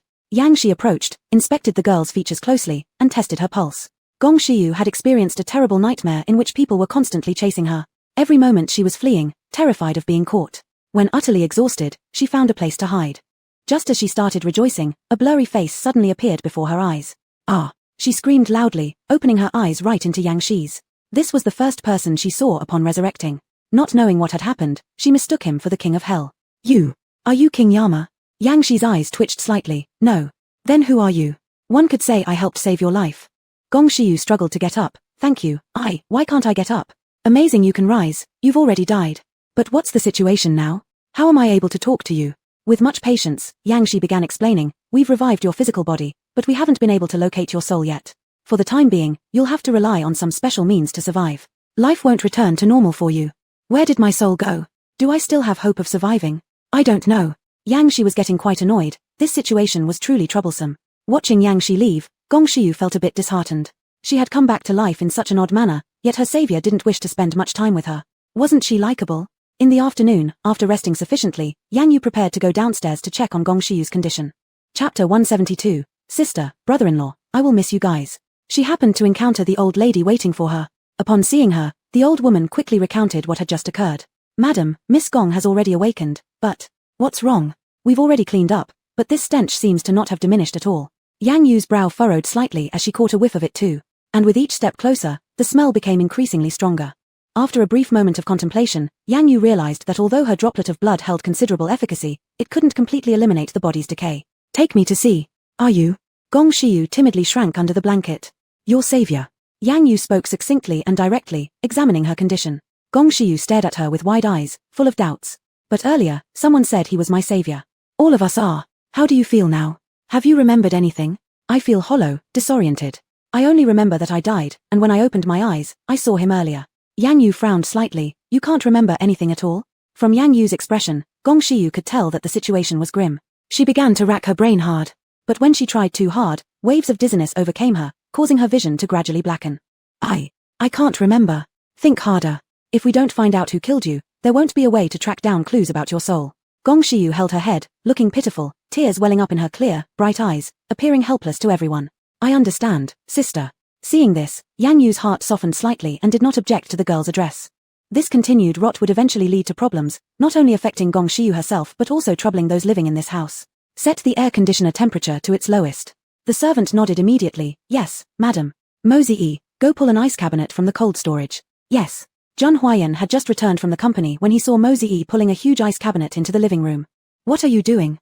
Sang Mo peeked and commented, that direction leads to Miss Gong's room, I think. Recalling the state Gong Shiyu was in when she first arrived and the single drop of blood Yang Yu had used, Zhun Huayan's face suddenly grew colder. Ju, what exactly are you doing? The two inside looked up simultaneously. When they saw Zhun Huayan, Gong Shiyu instinctively flinched. Today, Zhun Huayan wore a deep blue coat over a thin high-necked black sweater, making his whole appearance look distant and frigid. With such a powerful presence, his stern face made him even more mesmerizing. Still maintaining composure, Yang Yu felt somewhat puzzled. Why was Zhun Huayan throwing another small tantrum? I plan to place her temporarily in the ice cabinet, as the foul smell is rather strong. Upon hearing this, Gong Shiyu sheepishly smiled. Sorry, I didn't mean to. Seeing her, Zhun Huayan thought of that one drop of Yang Yu's blood and gave a cold snort without saying much. Troublesome. Don't worry, I'll try to suppress this smell. Ju, I don't want you to exhaust yourself. Zhun Huayan reached out and pulled her into his arms. He'd seen how busy she always was with her work. It's fine to have Wei Yizhe around since at least he could serve as labor, helping her sometimes.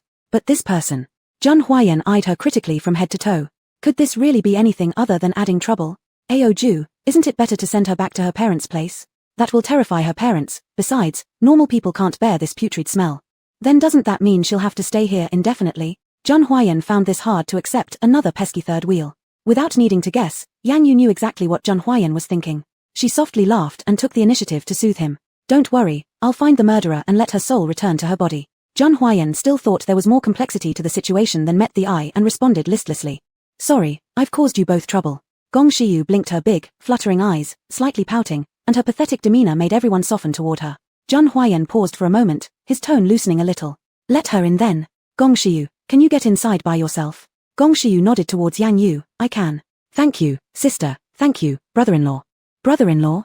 Zhun Huayan froze momentarily, and an intense wave of joy surged through him, filling his entire being. Never did he expect that this young lass had quite a sharp eye. She figured out their relationship without them saying anything. His attitude visibly improved, and he actively asked, is this ice cabinet appropriate? Yang Yu lightly laughed in her heart. Zhun Huayan's little thoughts were actually quite predictable. As long as it involved her, things would never go wrong. Just like now. This big cabinet should suffice for her to stay comfortable. Gong Shiyu jumped into the ice cabinet herself, waving at the two of them. Sister, brother-in-law, I will miss you guys. Stay put and don't wander around, Zhun Huayan coldly instructed. In an instant, the stench in the room diminished significantly. Looking at the closed cabinet door, Yang Yu fell into deep thought. This wasn't a viable long-term solution. She had to find a way for Gong Shiyu to eventually the ice cabinet and completely eliminate the foul smell from her body. Chapter 173. Is Zhun Huayang tired of this kind of life? After careful consideration, the only option for now is to speed up the investigation and find the murderer as soon as possible. Only by retrieving her soul can everything return to normal. Take good care of her. Yes, Mrs. As the two walked out of the room, they happened to meet Yang Shi coming to report the situation. Sister, this is the information written by the Gong couple. They did not recall any useful clues. Let them keep thinking. Don't miss even a trace of clue.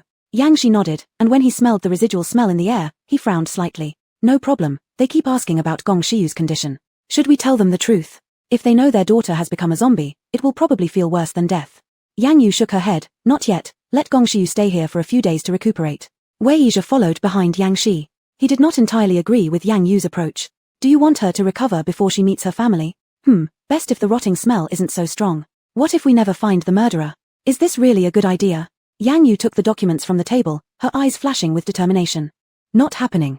If we increase the effort, we will definitely catch the murderer. The document marked Gong Shiyu's class start and end times, special learning sessions, and institution location. Thinking about what Gong's mother had said, Yang Yu decided to visit in person. Since Gong Shiyu appeared nervous before her death, there must be a reason. She might have been threatened or facing danger, and Yang Yu had to find out. The document also highlighted the Gong family emblem, which was an upper-class family. For her, this was another chance for fame and glory. When her name resounds throughout the imperial capital, she wondered what the forces behind the traitors would think, and they would surely show up to confront her. If she seized the opportunity, she could capture all the traitors at once and seek revenge for the bloodline clan that perished 1,000 years ago. Zhun Huayang had not spoken all along. His pain began again, and to prevent Yang Yu from noticing his abnormality, when he could no longer bear it, he excused himself due to fatigue and went upstairs to rest. Yang Yu, who was buried in the documents, did not notice, but Yang Shi did. In the past, whenever he was present, Zhun Huayang would never leave early. Not only did he leave this time, he did not even give a warning look. Something must be amiss. Thinking about this, he looked up and fixed his gaze on Zhun Huayan's retreating figure, trying to spot any oddities. Unexpectedly, aside from a bit of stumbling, he could see nothing unusual. Could it really be that I'm overthinking? Yang Shi pondered in his heart. Bang! The bedroom door slammed shut tightly. Sang Mo rushed forward immediately, wanting to support Jun Huayang who collapsed. Master, are you alright? Jun Huayang stretched out his hand, pushing Sang Mo's hand aside. I'm fine, just lower your voice. Sang Mo nodded repeatedly. I understand, Master. You've taken medication, but still see no significant improvement. In my view, we should go to the hospital again. Jun Huayang didn't want to go, yet he worried that prolonging the delay would eventually lead to Yang Yu finding out. Lately, Yang Yu's looks towards him were different already. I'll take one more day. Master. Shut up, if it doesn't improve tomorrow, I will naturally go. Downstairs, after planning the general strategy for Gong Shiyu's investigation, Yang Yu finally looked up from the documents. She then realized belatedly that Jun Huayang had left again. Recently, he always used some excuses to avoid her, or perhaps hide from her. She suspected more than once, and even observed secretly, but couldn't find where things were wrong. This troubled her greatly. A never-before-felt speculation came into her mind. Could it be that Jun Huayang is tired of this life? But on second thought, Jun Huayan's order towards her had never lessened, whether in the past or now. She was shocked by her own speculation, while simultaneously becoming somewhat annoyed by her own random thoughts. When did she start to fall into such distress because of a mere blood slave? Throughout the process, Yang Shi remained silent. He clearly understood the feelings his sister had for Jun Huayang, and he didn't want to do anything to displease her. Yang Yu made a decision in her heart. When she finds time, she will talk to Jun Huayang and ask what has been troubling him recently.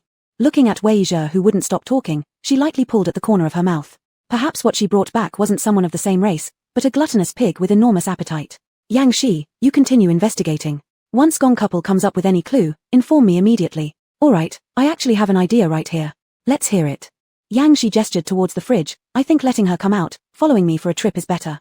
Do you want to take her to find the murderer? Yeah, instead of us aimlessly searching, it'd be better for her to catch the perpetrator herself. Yang Yu let out a soft sigh. Do you think I haven't considered this? I asked her when she woke up.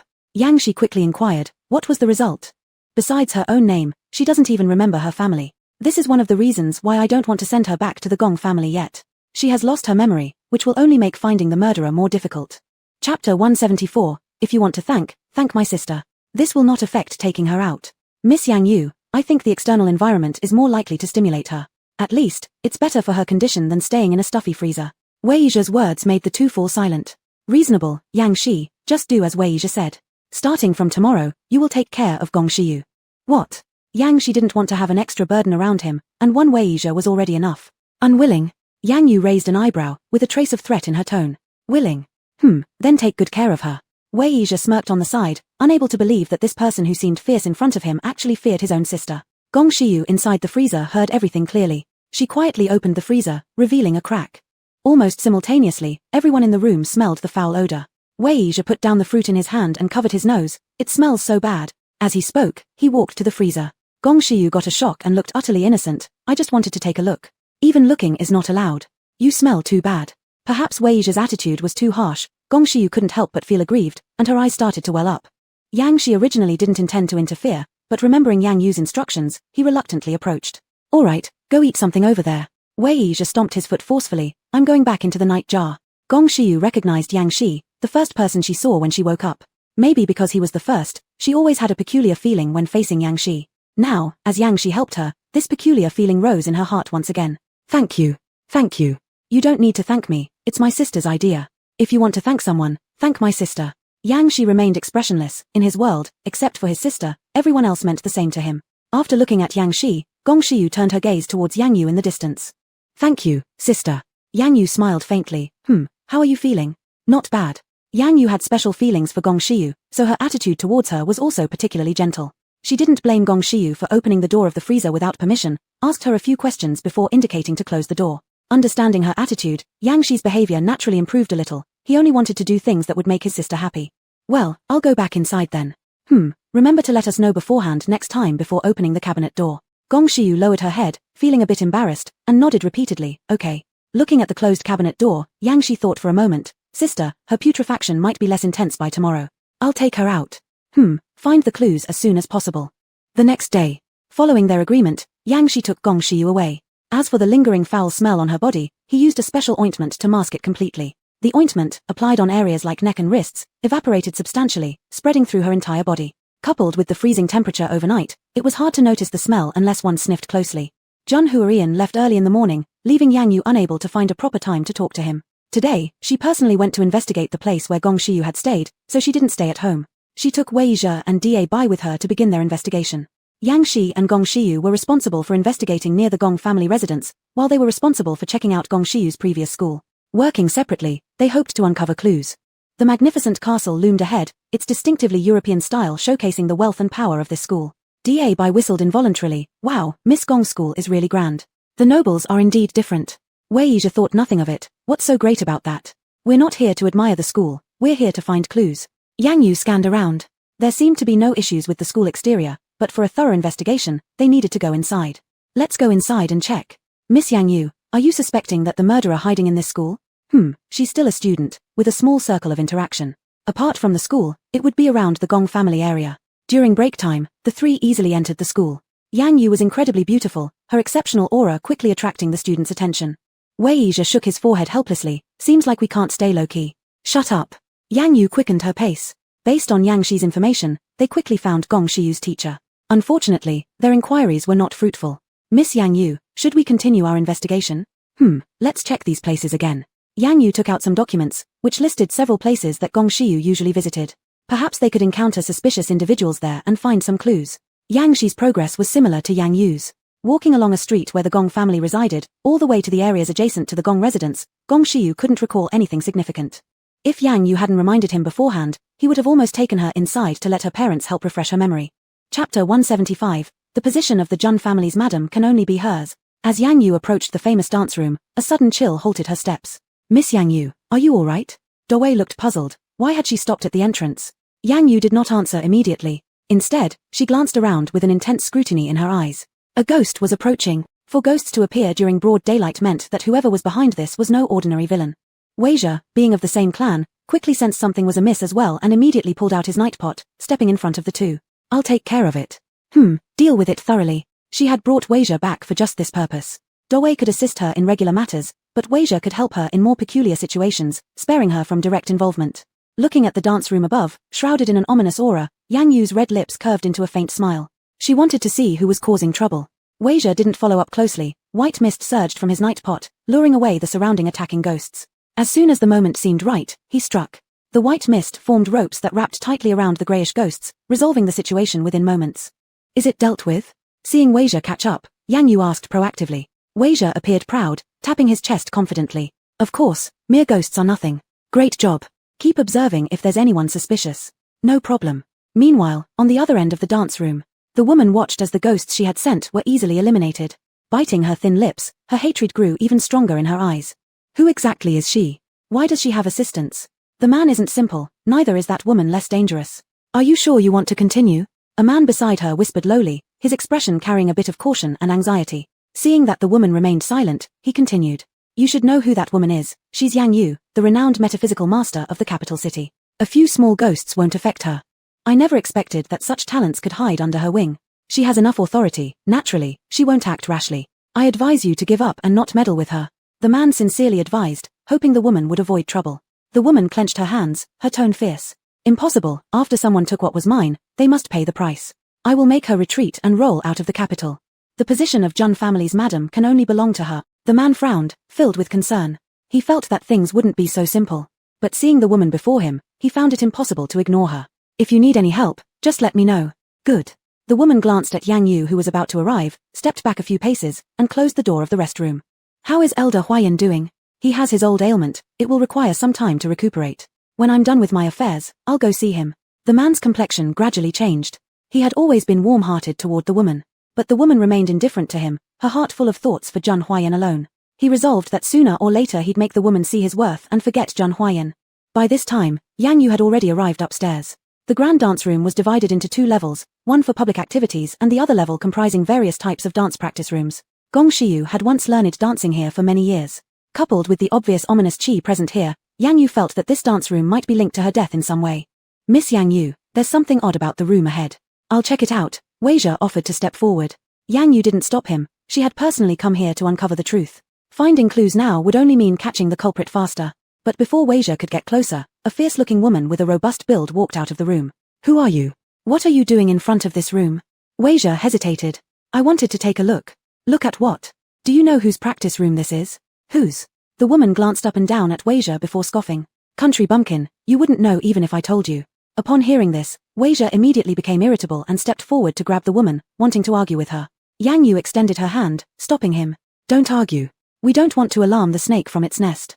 But if we don't go inside, how will we know who's in there? Could it be related to Gong Shiyu's death? What about those ghosts earlier? Not saying we're not going in. Go check the other rooms first, I'll handle this. Weijia couldn't say much more. He had to suppress his anger. Alright. This guy is too impulsive. Dowei commented. Yang Yu smiled slightly, showing a hint of resignation. He's used to acting like a tyrant in the museum. Where has he ever experienced this kind of frustration? It's good for him to be tempered this time. Looking at the door ahead, she pushed it open directly. The identity of the person inside had nothing to do with her, she just wanted to get to the bottom of things as soon as possible. You woman. The plump woman rushed over, trying to stop Yang Yu. Dowei was quick to act, grabbing her hand and restraining her movements. Chapter 176, Hypnotherapy. He wanted to try it. Watch your mouth, my lady isn't someone you can call out to randomly. The fat woman was scared, her overbearing attitude subdued by more than half. You, what are you here for? Don't you know this room can't be entered without permission? Yang Yu glanced at the woman, dismissing any suspicion she had on the fat woman. You don't have the right to know, bring the person inside out. The fat woman looked carefully at Yang Yu, recognizing her identity. Are you Yang Yu? Yang Yu was losing patience and made an eye signal to Dubai. Dubai rotated his finger, producing a bone-cracking sound echoing through the room. The fat woman cried out repeatedly, let go of me. It hurts so much. Let go quickly. Is the person inside not coming out yet? Yang Yu's cool and intimidating voice passed through the wooden door, reaching the woman's ears, prompting the man to open a side door. Leave quickly, your identity can't be exposed at this moment. Thank you. The woman left hastily through the side door. With different directions and special rooms. No one noticed that she had already slipped away. The man walked out from inside, seeing the situation and showed an innocent-looking smile. Coupled with his gold-rimmed glasses, he seemed pleasant as a spring breeze. Yang Yu gave him a cold look, always feeling something was off. There was some shochi, evil aura, about him, but it wasn't enough to attract ghosts. Could they have targeted the wrong person? She stood up and looked around, finding only the man in the room. Miss Yang Yu, may I ask what is your business? Do you know me? The famous lady of Jun Group, how could I not recognize you? Though the man smiled, Yang Yu detected a trace of sarcasm in his words. But when she looked at his face, nothing seemed out of place. There's nothing strange elsewhere, just here. Weijia rushed into the scene. Upon seeing this, the man chuckled lightly. Is there anything unusual with me? No. Yang Yu coldly swept her gaze over him, his laughter made her uncomfortable. But unable to find any flaws, she couldn't act rashly. Do you know Gong Shiyu? Faced with Yang Yu's questioning, the man paused. No, is she also in this dance studio? You're also dancing here. Are you sure you don't know her? The man smiled faintly. I only come here once a week, and I'm not a professional dancer. Not knowing the people here is normal. A perfect answer, flawless down to the last detail. Yang Yu remained silent, her eyes locked on him unceasingly. If there's nothing else, I'll take my leave. As for my assistant's hand, I won't pursue it further, but please pay attention next time. The fat woman was discontented but dared not say more, glaring at the three before following the man away. Miss Yang Yu, I somehow feel he doesn't seem like a good person. Dubai scratched his head. I have the same feeling. But we can't find a single issue. Weijia examined him carefully several times, however, he has residual shochi on him. Presumably he's met the person we're looking for. Dubai, Weijia, in the future, visit this dance studio often, perhaps new discoveries await. No problem. Yang Yu considered this, investigate this man's identity.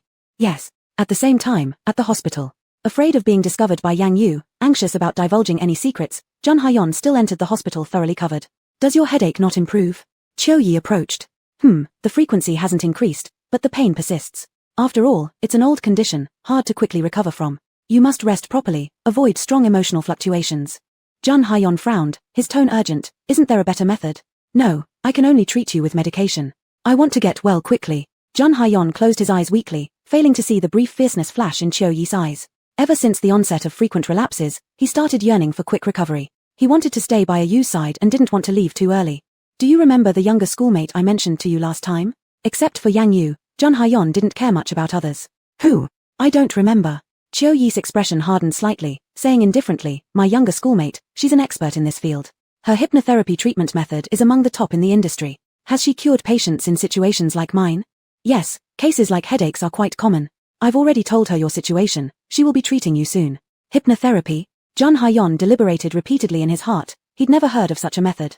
But for the sake of curing his headache, he wanted to give it a try. Is she here now? Yes, just in the next room. Alright, then let her come in. Upon hearing Jun Haiyan's words, Qiu Yi sighed in relief. You should close your eyes first and enter a sleeping state beforehand. Jun Haiyan didn't give it much thought, slowly closing his eyes. A few minutes later, the sound of the door opening was heard, and a woman with flowing long hair entered. Looking at Jun Hyeon lying on the hospital bed, her gaze immediately softened. After many years of not seeing each other, he was still so perfect, making her heart race. Chapter 177, Doomed to Roll if Disobeying Orders. The woman couldn't help but keep her gaze on Jun Hyeon, as if she wanted to deeply engrave him in her heart. He was wearing a custom-made black suit today, the expensive fabric perfectly ironed without any wrinkles, accentuating his tall and robust figure. His bangs were all pushed up, revealing his handsome face that looked like it was carved by a master craftsman. A valuable steel watch adorned his wrist, adding an air of elegance, refinement, and sophistication befitting an upper-class successful person, almost making it impossible for one to look away. Jun Hyeon frowned slightly. Even with his eyes closed he could feel a strong gaze fixed upon him. Just as he was about to open his eyes, a gentle and clear voice stopped him. "Don't move. Don't waste my time. If you're here, let's start immediately." Cheo-yi's expression suddenly changed, flashing a cruel look. How dare Jun Hyeon, just a patient, shout at the attending doctor? However, the woman didn't seem to care, thinking to herself that he was still the same arrogant and unruly Jun Hyeon she remembered from before. She reached out, wanting to personally put the eye mask on him. A pungent smell of perfume wafted over, causing Jun Hyeon to frown again. He extended his hand and swatted it away forcefully. "One last warning, start right now and make your intentions clear to me. Don't approach me without permission." The eye mask was knocked off, and the woman revealed a slightly disappointed look on her face, though she quickly adjusted her demeanor, continuing to appear enthusiastic as she watched Jun Hyeon. "I only noticed your inconvenience and thought I would help you put on the eye mask." "Not necessary." Sang-mo stood nearby, seeing the scene unfold, stepped forward. "My young master doesn't like others getting close to him. Please take note of that, both of you." "Am I not allowed to?" the woman blurted out. Looking into the woman's eyes, Sang-mo felt as if she had seen them somewhere before. Unfortunately, the woman wore a mask, making it impossible to see her full face clearly. Jun Hyeon smirked lightly. "If you don't want to treat me, get out. There are plenty of doctors willing to meet my requirements. Master Jun, my junior sister is an expert in this field. Anyone who disobeys orders is doomed to leave." For a moment, it seemed like Jun Hyeon had turned into the doctor, leaving Cheo-yi and the woman awkward and at a loss. Cheo-yi kept giving the woman signals with his eyes, hoping she would leave, but the woman remained indifferent. "Then I'll follow your way. We are doctors, we should serve our patients." Jun Hyeon gave an offhand if not for his intense desire to survive, he would have turned around and left long ago. The woman dared not delay any longer and immediately started the hypnosis treatment. Jun Hyeon's coldness and rejection made her hesitant to make any unnecessary moves. Even when he appeared asleep, she didn't dare to step closer. Seeing the relaxation in her young master's expression, Sang-mo let out a sigh of relief. It seemed this method was working for the young master, at least relieving his pain. An hour later, Jun Hyeon opened his eyes. The heavy sensation and pulling in his brain had eased quite a bit.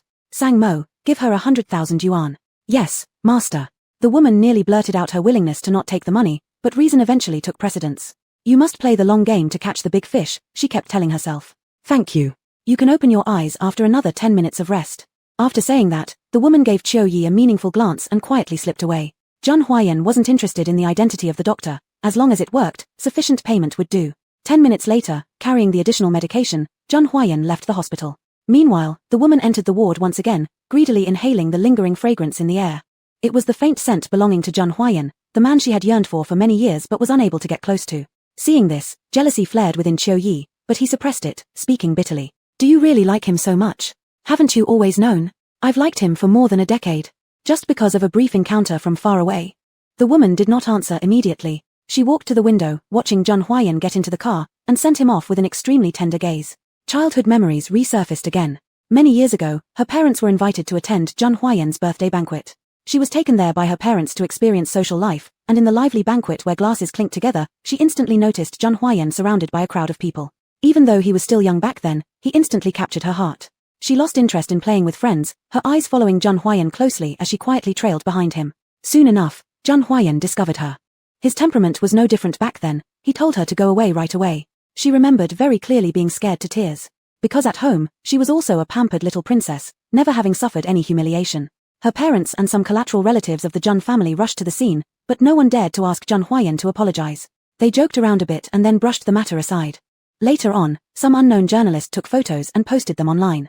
It was said that the two had been chosen by their families for an arranged marriage in the future. Due to its outlandish nature, this news failed to cause any stir.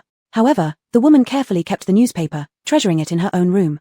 Because of Jun Hyeon, she had aspired to study medicine from a young age, wanting to alleviate his suffering from illness. However, while she was still in her studies, everything changed. Chapter 178, Is Jun Huayang worth all this effort from you? Yes, it's just because of that brief encounter. Cheo-yi didn't understand. Then why don't you show your true identity? Wouldn't it be better to tell him directly? No, my current identity is the future actress who's about to receive an award on stage. As for being a doctor, I want to wait until Yang Yu is out of the picture before telling him myself. Why? At that time, no one will be able to interfere with us. Zhen Huiyang will definitely be moved that a woman has done so much for him. Are you sure you can get rid of Yang Yu? Qiu Yi remained skeptical. Don't forget what happened today. I know she's not an ordinary woman, but I have connections and power. We'll take our time. Once I find her weaknesses and the right moment, I'll take her down all at once.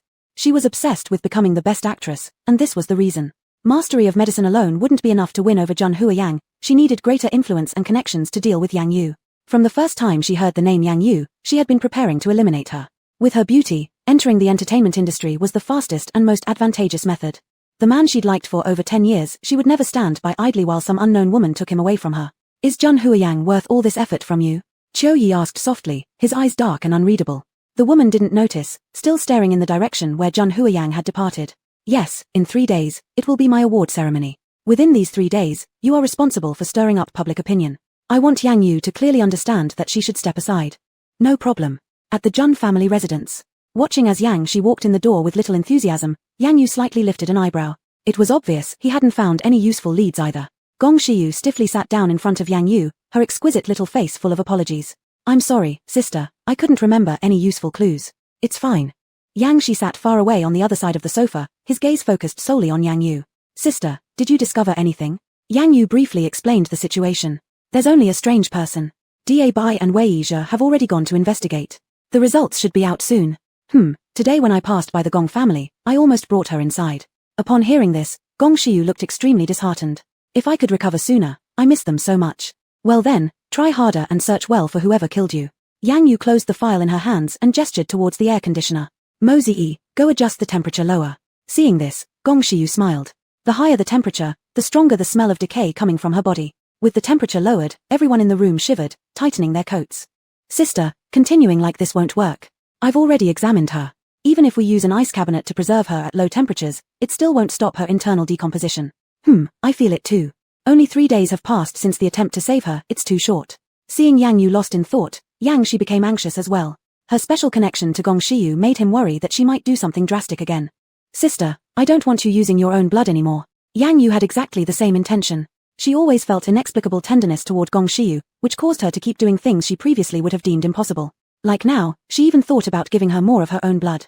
After Shi reminded her, she snapped back to reality. Alright, I won't use it again. But is there a better way? Watching the two struggle on her behalf, Gong Shiyu fell silent for a moment before raising her head. Just meeting you guys after waking up was great. If there's no way, let it happen naturally. No. Yang Yu firmly rejected her suggestion. We'll come up with a way. Why don't you just stay inside the ice cabinet for now? Gong Shiyu assumed She couldn't stand the foul smell emanating from her body. Glancing uncomfortably, she quickly entered the ice cabinet. Her stiff movements made her seem even clumsier, and such a scene caused both of them to feel reluctant. Once the cabinet door was shut tightly, Shi spoke again. Letting her die this way is too cruel for her. Yang Yu nodded. You let her go in so she wouldn't hear these words, right? Yeah, I just think she's pitiful. Besides blood, is there anything else that could help maintain her human form? Shi thought for a moment. Sister, do you know the blood drop pills Wei Yizhe is taking? Yes, weren't those developed by you using animal blood? You're thinking of giving those to Gong Shiyu? Yang Yu found it hard to believe. Gong Shiyu and Wei Yizhe were entirely different species, how could this possibly work? Will it cause problems? Shi didn't have sufficient confidence and dared not guarantee the effect with 100% certainty. I'll give it a try. It seems you really care about her. Yang Yu revealed a hint of a smile. The speaker was casual, but the listener took it to heart. Gong Shiyu, who had been secretly listening from inside the ice cabinet, quietly blushed to the roots of her ears. She never would have thought that the person who had been cold and distant towards her all along actually cared about her deep down. Chapter 179, Sister, it's not for her. Not only did he not let her rot, but he also found ways to help her out of her predicament. Gong Shiyu, who had barely interacted with men, didn't understand the strange feelings in her heart, but she could feel that she was no longer afraid of Shi. In the living room, Shi's thoughts were completely opposite. His eyes were tightly fixed on Yang Yu, with a trace of indeterminate emotion. His tone was resolute, and his heart hung in suspense. Sister, it's not for her. Yang Yu coldly glanced at him and avoided his gaze. I hope it's not for me either. I know. Shi slightly curled the corners of his mouth, revealing a hint of bitter smile. He knew this would be the answer. What does he lack compared to Zhen Huayan? He asked himself again. No matter how hard he looked, he couldn't find an answer. At the same time, he had to once again convince himself to accept reality. His sister had fallen for Zhen Huayan, and from now on, such fantasies could no longer exist. Zhen Huayan happened to walk in just then. Seeing Shi behind him, his expression instantly turned cold. You've come. A trace of helplessness flashed in Yang Yu's eyes. Zheng Huayan was starting to get unreasonably jealous again. Yang Shi gave an indifferent because of what just happened. His mood had worsened. With the culprit right in front of him, he was afraid he couldn't suppress his anger, so he got up to take his leave. Zheng Huayan wanted nothing more than for him to leave as soon as possible. He had long been annoyed by Yang Yu's meddlesome younger brother. What did he come for? To report on Gong Shiyu's situation. Yang Yu voluntarily moved into Zheng Huayan's embrace.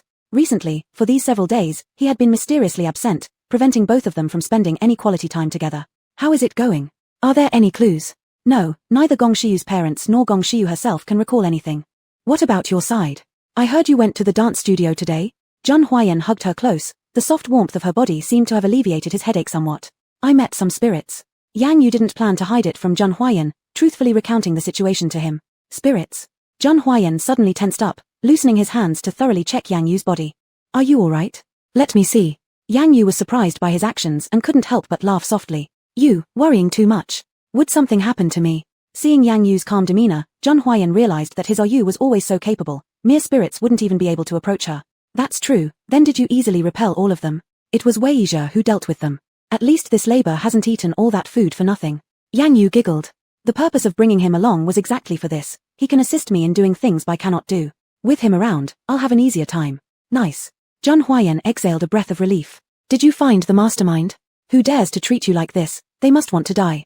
Upon mentioning this, Yang Yu furrowed her brows, revealing a hint of confusion. We didn't find any clues related to Gong Shiyu, but we encountered a very strange man.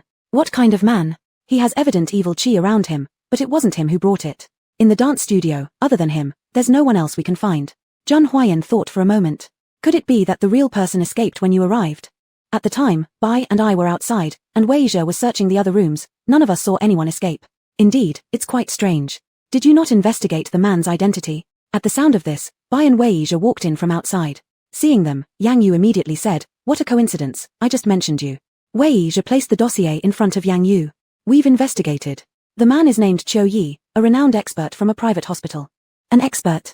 What is he doing in the dance studio? Qiu Yi. Zheng Huayan's heart tightened. Wasn't he the doctor responsible for him? How could he run into Yang Yu?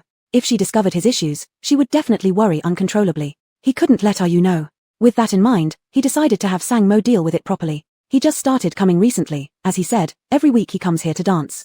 Yang Yu carefully reviewed the dossier but found no suspicious points. We've already confirmed, he truly is a doctor. Maybe it was just a coincidence that day, Bai said.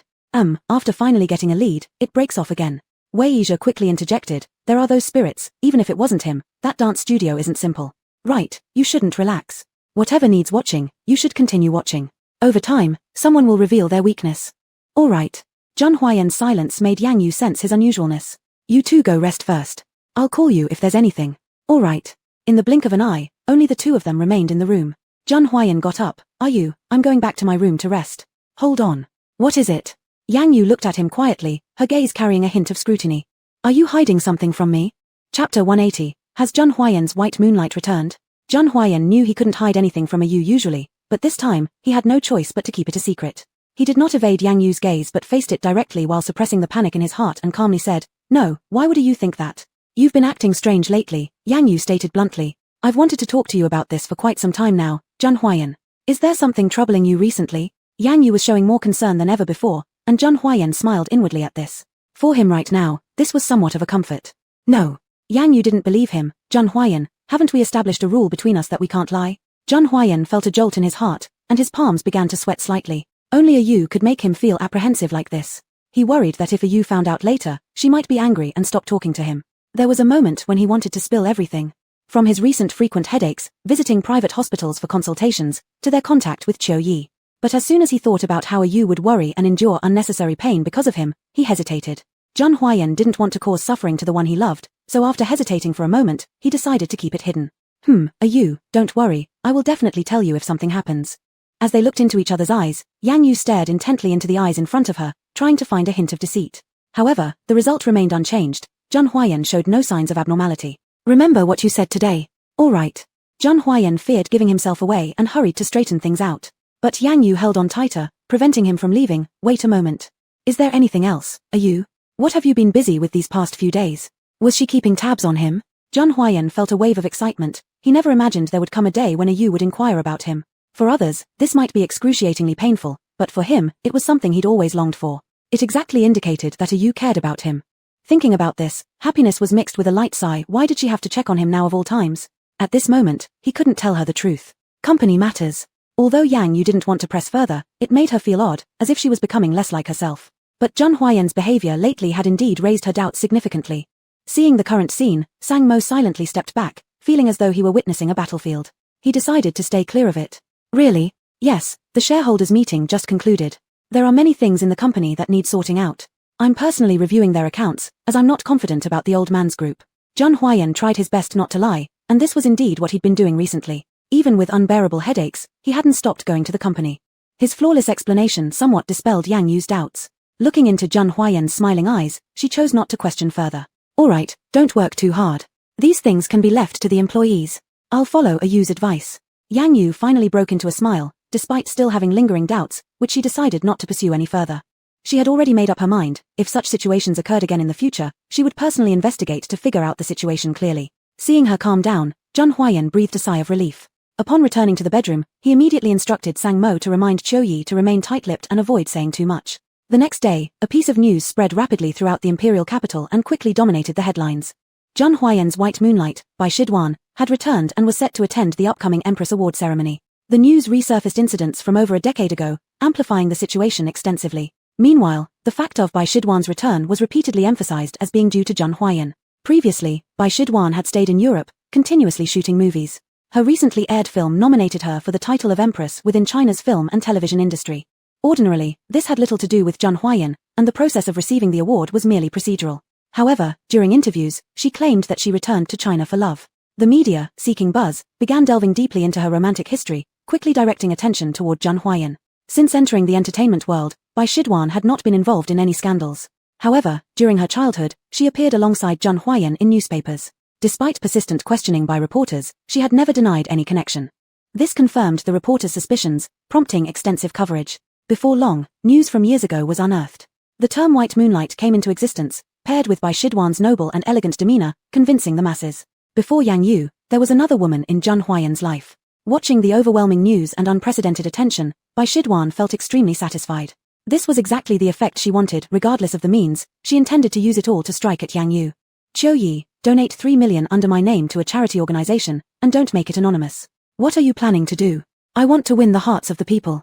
I intend to make the residents of the imperial capital my loyal supporters. This way, Yang Yu's situation will become increasingly difficult. Chapter 181, The White Moonlight? Unfortunately, she's in her bed. Are you sure? Of course. This is just the first step. There will be more for me to do in the future. There must be no mistakes here. I need your help. The depths of Qiu Yi's eyes were obscure. He still wanted to ask if it was worth it. In Bai Shidwan's heart, was Zhang Huayan really that good? Was he worth her scheming to take him back? Shidwan, why bother? Zhang Huayan already has a fiancé. I've loved him for over a decade. I originally intended to confess after securing my spot as the Empress of Film, but unexpectedly, Yang Yu appeared and messed everything up. So what about my love for over 10 years? Why should I give up so easily? Bai Shidwan's face showed anger, unable to stop the jealousy surging in her heart. A woman of unknown origins had taken her man. She had to act quickly and make her pay the price. What about my years of hidden affection then? Qiu Yi restrained the bitterness in his heart and looked at Bai Shidwan before him. For the person he liked, he was willing to help her get everything she wanted. You're right. We must quickly increase my popularity. Have the event coordinator for the award ceremony been contacted? Yes, they have been. The Zhang Corporation is the biggest investor. It's confirmed that Zhang Huayan will attend. Bai Shidwan slightly smiled, showing a glint of satisfaction, finally waiting for this day. She planned to dress herself up well to catch Zhang Huayan's attention, making Yang Yu know her place. The news online continued to spread, further fueled by deliberate promotion. A few hours later, Bai Shidwan's name successfully spread throughout every street and alley in the imperial capital. At the same time, at the Zhang family residence, Yang Yu usually didn't care much about entertainment news. Despite all the commotion outside, she knew nothing about it. However, the Zhang household also had Gong Shiyu. Due to her unique physical condition, she seldom went out and spent her time with only television and computers. Thus, the TV at the Zhang house became her personal property. When Yang Yu came downstairs, Gong Shiyu was lounged on the sofa, completely engrossed in what she was watching. The zombie's eyes are still eyes. Keep some distance. I understand, sister is truly good to me. Gong Shiyu revealed a radiant smile to Yang Yu and moved back a little. Aha! The cold air enveloped her, and she couldn't help but shiver. It was too cold. Madam, breakfast will be ready soon, the servant approached. Bring it out. Yang Yu prepared to put on a coat and wake up Zhang Huayan, who was still sleeping. Recently, she thought it might just be her perception, but Jun Huayan had grown increasingly lethargic compared to before. Sister, wait a moment. Gong Shiyu called out urgently. Yang Yu turned around. What is it? Look at this. On the TV screen, Bai Shichuan with a shy expression was being interviewed. Faced with questions from reporters, she smiled without responding. The reporters repeatedly mentioned Jun Huayan, and her gaze grew increasingly ambiguous, as if they really shared an unusual past. Who is this woman? On what grounds does she claim to be brother-in-law's white moonlight? Gong Shiyu wore an aggrieved expression, simultaneously worriedly looking towards Yang Yu, fearing she might be upset. Yang Yu calmly watched the entire interview, chuckling inside. What sort of dreamer was this? How dare she use something from centuries ago as leverage to boast? A clown performing tricks, not worth considering. Good, sister, are you and brother going to attend the banquet tonight? What's the matter? Gong Shiyu instantly became anxious. This woman will also go, she has been nominated for Best Actress. It was at this moment Yang Yu remembered tonight was the award ceremony for Best Actress. After the awards, all participants would attend a dinner gathering. The Jun Corporation was the largest investor of the event, naturally on the invitation list. Sister, you will encounter this woman. I feel this woman isn't simple, aiming to snatch brother, you must be careful. Alright, don't worry, prepare yourself for the meal. Gong Shiyu nodded. Although she was a zombie, thanks to the nourishment of fresh blood, her basic body functions were similar to humans, allowing her to eat and drink normally. Yang Yu walked into the bedroom. Jun Huayan still showed no intention of waking up. Hypnotherapy had made his mind unusually relaxed, freeing him from headaches, hence giving him extra sleep. White moonlight. Yang Yu thought to herself, unfortunately, now he's in my bed. Jun Huayan, wake up. Jun Huayan, a light sleeper, woke up quickly. You woke up early. Not too early, get up fast, I have something to ask you. The atmosphere wasn't good. Jun Huayan, who was previously somewhat drowsy, was now fully awake. He quickly tidied himself up and followed Yang Yu down the stairs. Sang Mo's face carried deep concern, frequently sending him warning glances. The young master was on his own. Gong Shiyu, on the other hand, looked sympathetic. It's such a pity for brother-in-law, he has offended a bad woman. What do you want to ask? Are you sure you're going to attend the banquet tonight? There will be an important cooperation to discuss tonight. Yang Yu lowered her head, it seemed that tonight would be interesting.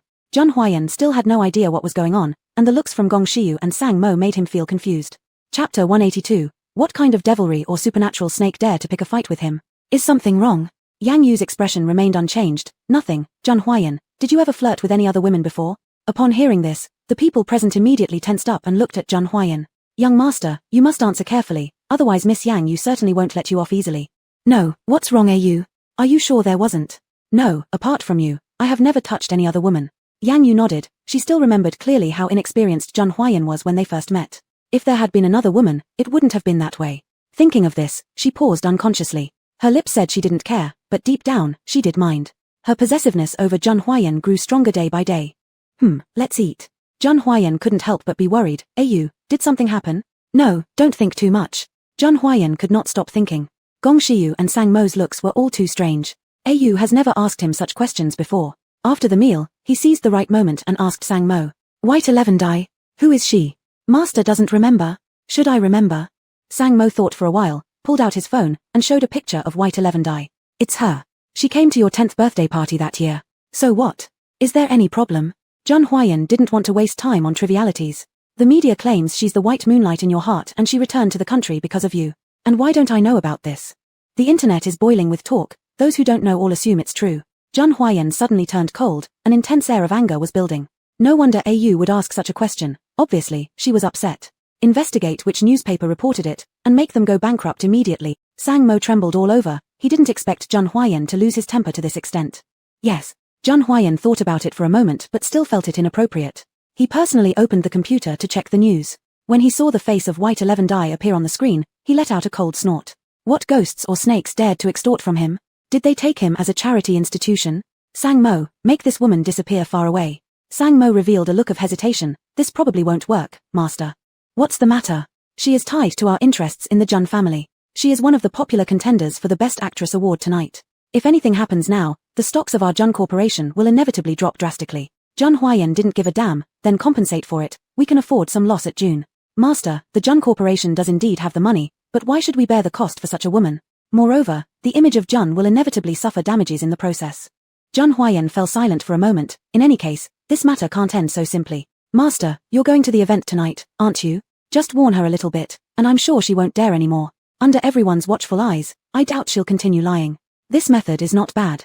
It allows the banquet to proceed as normal, Jun's investment will not go to waste, and ensures the stock prices remain stable in the coming days. Investigate her thoroughly for me, the more detailed the better. Yes, master. At this moment, Yang Yu was picking out a dress to attend the evening banquet, with Gong Xiu helping her nearby. Sister, we must choose the most beautiful one, suppress the evil woman, and make her stop her tricks. Yang Yu didn't put white 11 dye in her eyes at all, and couldn't help smiling after hearing Gong Xiu's words. Alright. Facing the myriad of dresses, she chose a stunning style. That night, regardless of what happened, she would meet her. They'd have no choice but to confront each other. Regardless of the outcome, she wouldn't lose in terms of presence. White 11 dye's situation was similar. When she noticed her own news coverage gradually fading away, even the posts disappearing, she understood someone had taken action. It was either Zheng Huayan or Yang Yu. She assumed Zheng Huayan wouldn't handle such petty matters himself and thus suspected Yang Yu. As a result, her resentment towards Yang Yu became even stronger. Qiu Yi was accompanying her at the moment, quickly asking, "Shall we continue releasing posts?" "No, since they've started to control it, there's no need to release any more. Anyway, people in the capital already know now. Then are we just going to sit back and watch our posts vanish?" White 11 dye smirked coldly. "Of course not. Stir up the post about my charitable work instead. There's no reason for her to suppress that, it should ideally stay at the top of the headlines for 3 days. Since that's the case, why don't we dig up dirt on Yang Yu? If we show Master Zheng Huayan these things, isn't it a simple way to achieve our goal? Do you think I haven't tried?" White 11 dye gripped her hands tightly, full of coldness in her eyes. What results were there? Apart from the Yang family, I can't even find any scandals about her. Moreover, even if there are some, given how much Zheng Huayan cares about her now, we cannot release them. Otherwise, he will definitely get angry. Qiu Yi looked a little worried. Then could it be that what we've posted so far is exactly what Zheng Huayan has done? Even if it was him, it doesn't matter. Just a few trivial sentences, he won't have any evidence and no reason to punish me either. Chapter 183, Childhood Sweetheart and Falling from the Sky. Qiu Yi sighed softly in his heart but felt powerless to stop Bai Shijian's actions. Seeing that Bai Shijian was not yet dressed, he turned around to pick up the prepared formal dress. "Try it on." Looking at the light golden tassel gown, Bai Shijian lit up with excitement. "Oscar, how did you get such an expensive evening gown? This is the ceremony for the Best Actress award. For such an important occasion, as your friend, how could I not express my feelings?" Bai Shijian smiled faintly and took a step back quietly, keeping her distance from Qiu Yi. "Thank you." Qiu Yi lowered his gaze. "You're welcome, go try it on." "All right." No wonder it was high-end, every design detail was impeccable, showcasing her perfect figure beautifully. Bai Shijian stood in front of the mirror, smirking confidently. Tonight, she was determined to catch Zheng Huayan's attention. Imperial Capital International Hotel. The once-every-3 years ceremony for the Best Actress award was about to take place. As the largest investor, Zheng Huayan was invited to make an appearance before the ceremony began. The exclusive private car belonging to the Zheng family arrived in front of the hotel, and the cameras immediately focused on the car. Zheng Huayan cast a cold glance out of the corner of his eye, clearly already accustomed to the situation. "Shall we go down now?" Yang Yu glanced out of the window, feeling somewhat irritated by the crowd outside. She hated the noise most of all. Zheng Huayan turned around, his distant gaze instantly softening when he saw Yang Yu. His narrow eyes were filled only with warmth. "It's about to start. Are you nervous, are you?" Yang Yu lifted the corner of her eyes with a teasing expression, her tone calm. "Not at all, are you nervous?" "How could I be? Stay close to me." Zheng Huayan got out of the car first. The journalists immediately became excited, aiming their lenses at Zheng Huayan and taking photos in rapid succession. Zheng Huayan gave a cold look towards Sang Mo. The next moment, Sang Mo immediately stepped in front of him, stopping the journalists from taking more pictures. "Come on, are you?" Seeing the extended hand, Yang Yu lightly raised the corners of her red lips. "Chem." Their hands tightly gripped each other as they stood in front of the red carpet. Seeing the red carpet stretching from under their feet to the entrance, flanked by journalists and security guards, Yang Yu was somewhat surprised. "Quite the grand array. Once every 3 years, it's rather grand." Zheng Huayan said indifferently, completely devoted to smoothing Yang Yu's long skirt. If it weren't for Zheng Enterprises' participation in the investment, he would certainly never waste his time here. Yang Yu nodded and allowed the man to lead her forward. The pushed-aside journalists didn't dare to rush forward. Zheng Huayan's temper was as notorious as his reputation. If they angered him, they'd never be able to work in this field again. The flashlights illuminated them, and Yang Yu frowned slightly. Zheng Huayan noticed her discomfort and ordered coldly, "Turn off the lights." "Yes, master." When Zheng Huayan issued an order, no one dared disobey. In an instant, all the flashlights illuminating the entire area were turned off, and the venue fell silent. "Is this better?" Yang Yu revealed a satisfied expression. "Yes, without the blinding feeling." "That's good. I'll take you inside. There's a separate lounge where you can watch the live situation while maintaining a quiet atmosphere." Zheng Huayan tightened his grip around Yang Yu and quickened his pace. After the two entered the door, the flashlights behind them resumed their operation. At the same time, the journalists started their discussions boldly. "So Zheng Xiaofei really cares this much about Miss Yang Yu. It seems the rumors are true. In that case, what can Bai Shijian do? Isn't she Zheng Xiaofei's white moonlight after all?" The childhood sweetheart versus falling from the sky, who knows which one Zhun Xiaofei will choose? As everyone was discussing, Bai Shijian's car arrived at the scene. Hearing everyone's discussions, her originally smiling eyes suddenly gained a chill. Zhun Huayan had indeed brought Yang Yu, and it was a rare opportunity to have a good look. At the award ceremony, stars gathered like clouds. But when Bai Shijian arrived, the clamor and admiration reached unprecedented heights. Faced with the adoration and envy of others, Bai Shijian smiled faintly in response, while her eyes continuously searched the venue for Zhun Huayan. Unfortunately, even after taking her seat, she didn't see him as expected. Inside the VIP room, the large screen projected the live event perfectly clear. The two had been chatting quietly until the boiling cheers broke the rare serene atmosphere. Who just came on stage? Just some of those small stars. Yang Yu glanced up, catching Bai Shijian's face on the screen right at that moment. She seems pretty popular. A slight change in her companion's voice made Zhun Huayan feel curious. He looked up toward the screen, and his expression darkened immediately. It's her. Are you angry? Yang Yu chuckled. Don't forget, she was on the same newspaper cover as you, someone you knew since you were a kid. I have nothing to do with her. If I had known at the time, I would have immediately let the newspaper company go bankrupt. Spreading such boring rumors, do they want to die? Yang Yu raised an eyebrow. Zhun Huayan's attitude seemed even more aggressive than hers. Well, let him do as he pleases. I've already taken action. All the newspapers that reported on the White Moonlight news have been shut down. As for her, she will pay a price for her actions. Chapter 184. After that, I will make the domestic entertainment industry know nothing about her. Yang Yu was confused. After tonight? There is Zhun family investment here. I won't let something insignificant affect Zhun's stock. I see, then what next? What do you want to do? Make the domestic entertainment industry know nothing about her. Yang Yu's beautiful eyes slightly froze in astonishment at Zhun Huayan's method. This move was fierce enough. Making a person who has struggled all the way to be an Oscar-winning actress disappear completely from the entertainment circle, there is nothing harsher than this. Seeing Yang Yu did not speak, Zhun Huayan lowered his head with an earnest look in his eyes. Yu, how does it feel? Not bad. Before taking action, one should think whether one would pay the price for it. Zhun Huayan's move was tough and satisfying enough. The person who made Yu suffer humiliation should pay a painful price. Upon hearing this, Yang Yu redirected her gaze to the big screen. The camera seemed to favor Bai Shijian, frequently showing her. Seeing her face, Bai Yu could not help but recall the news she had seen a few days ago. White Moonlight. Yu, prepare yourself. It's almost our turn to go on stage. Okay. Yang Yu stood up and held onto Zhun Huayan's extended arm, walking toward the venue. Since Zhun family is the largest investor, they naturally have to attend the award ceremony. The Best Actress Award is the most important award of the night and will be presented personally by the first investor, Zhun Huayan. Looking at Bai Shijian below the stage, Yang Yu coldly smiled. I'll go up there with you. Zhun Huayan readily agreed. Good. Inside the venue, an exciting moment of award presentation was approaching. As the hottest candidate, Bai Shijian waited confidently for the announcement of the results. However, compared to the results, she cared more about presenting the award. She already knew that the person presenting the award was Zhun Huayan. This was their first formal meeting since she returned from abroad. She was full of excitement inside, wishing it would start immediately. She wanted Zhun Huayan to know how deep her affection for him was. Time passed second by second, and it was almost time to unveil the Best Actress awardee. When Yang Yu also went on stage after being seen, Bai Shijian's expression instantly turned cold. What gave her the qualification to step on stage? Contrary to Bai Shijian's feelings, when Zhun Huayan saw the people below the stage, he gradually understood. They sat in the waiting area while the big screen played film works. Zhun Huayan leaned close to Yang Yu's ear and whispered softly, "Is Yu jealous?" "Not really, there's nothing worth getting jealous about." Before hearing rumors about the two of them and coming here, Yang Yu kept telling herself and others that she didn't care. However, when seeing the two were about to meet face to face, she couldn't remain indifferent. She could sense that Bai Shijian was not an ordinary woman. To prevent potential trouble and make her life easier, she must act early. The winning person will be announced now. The host picked up the list. It grew quiet in the audience, as Bai Shijian tightly clenched her dress, staring intently at the big screen. Seeing this, Yang Yu looked at Zhun Huayan, noticing that he hadn't looked down at the audience the whole time but was staring at her. She couldn't help but smile faintly. His behavior wasn't bad at all.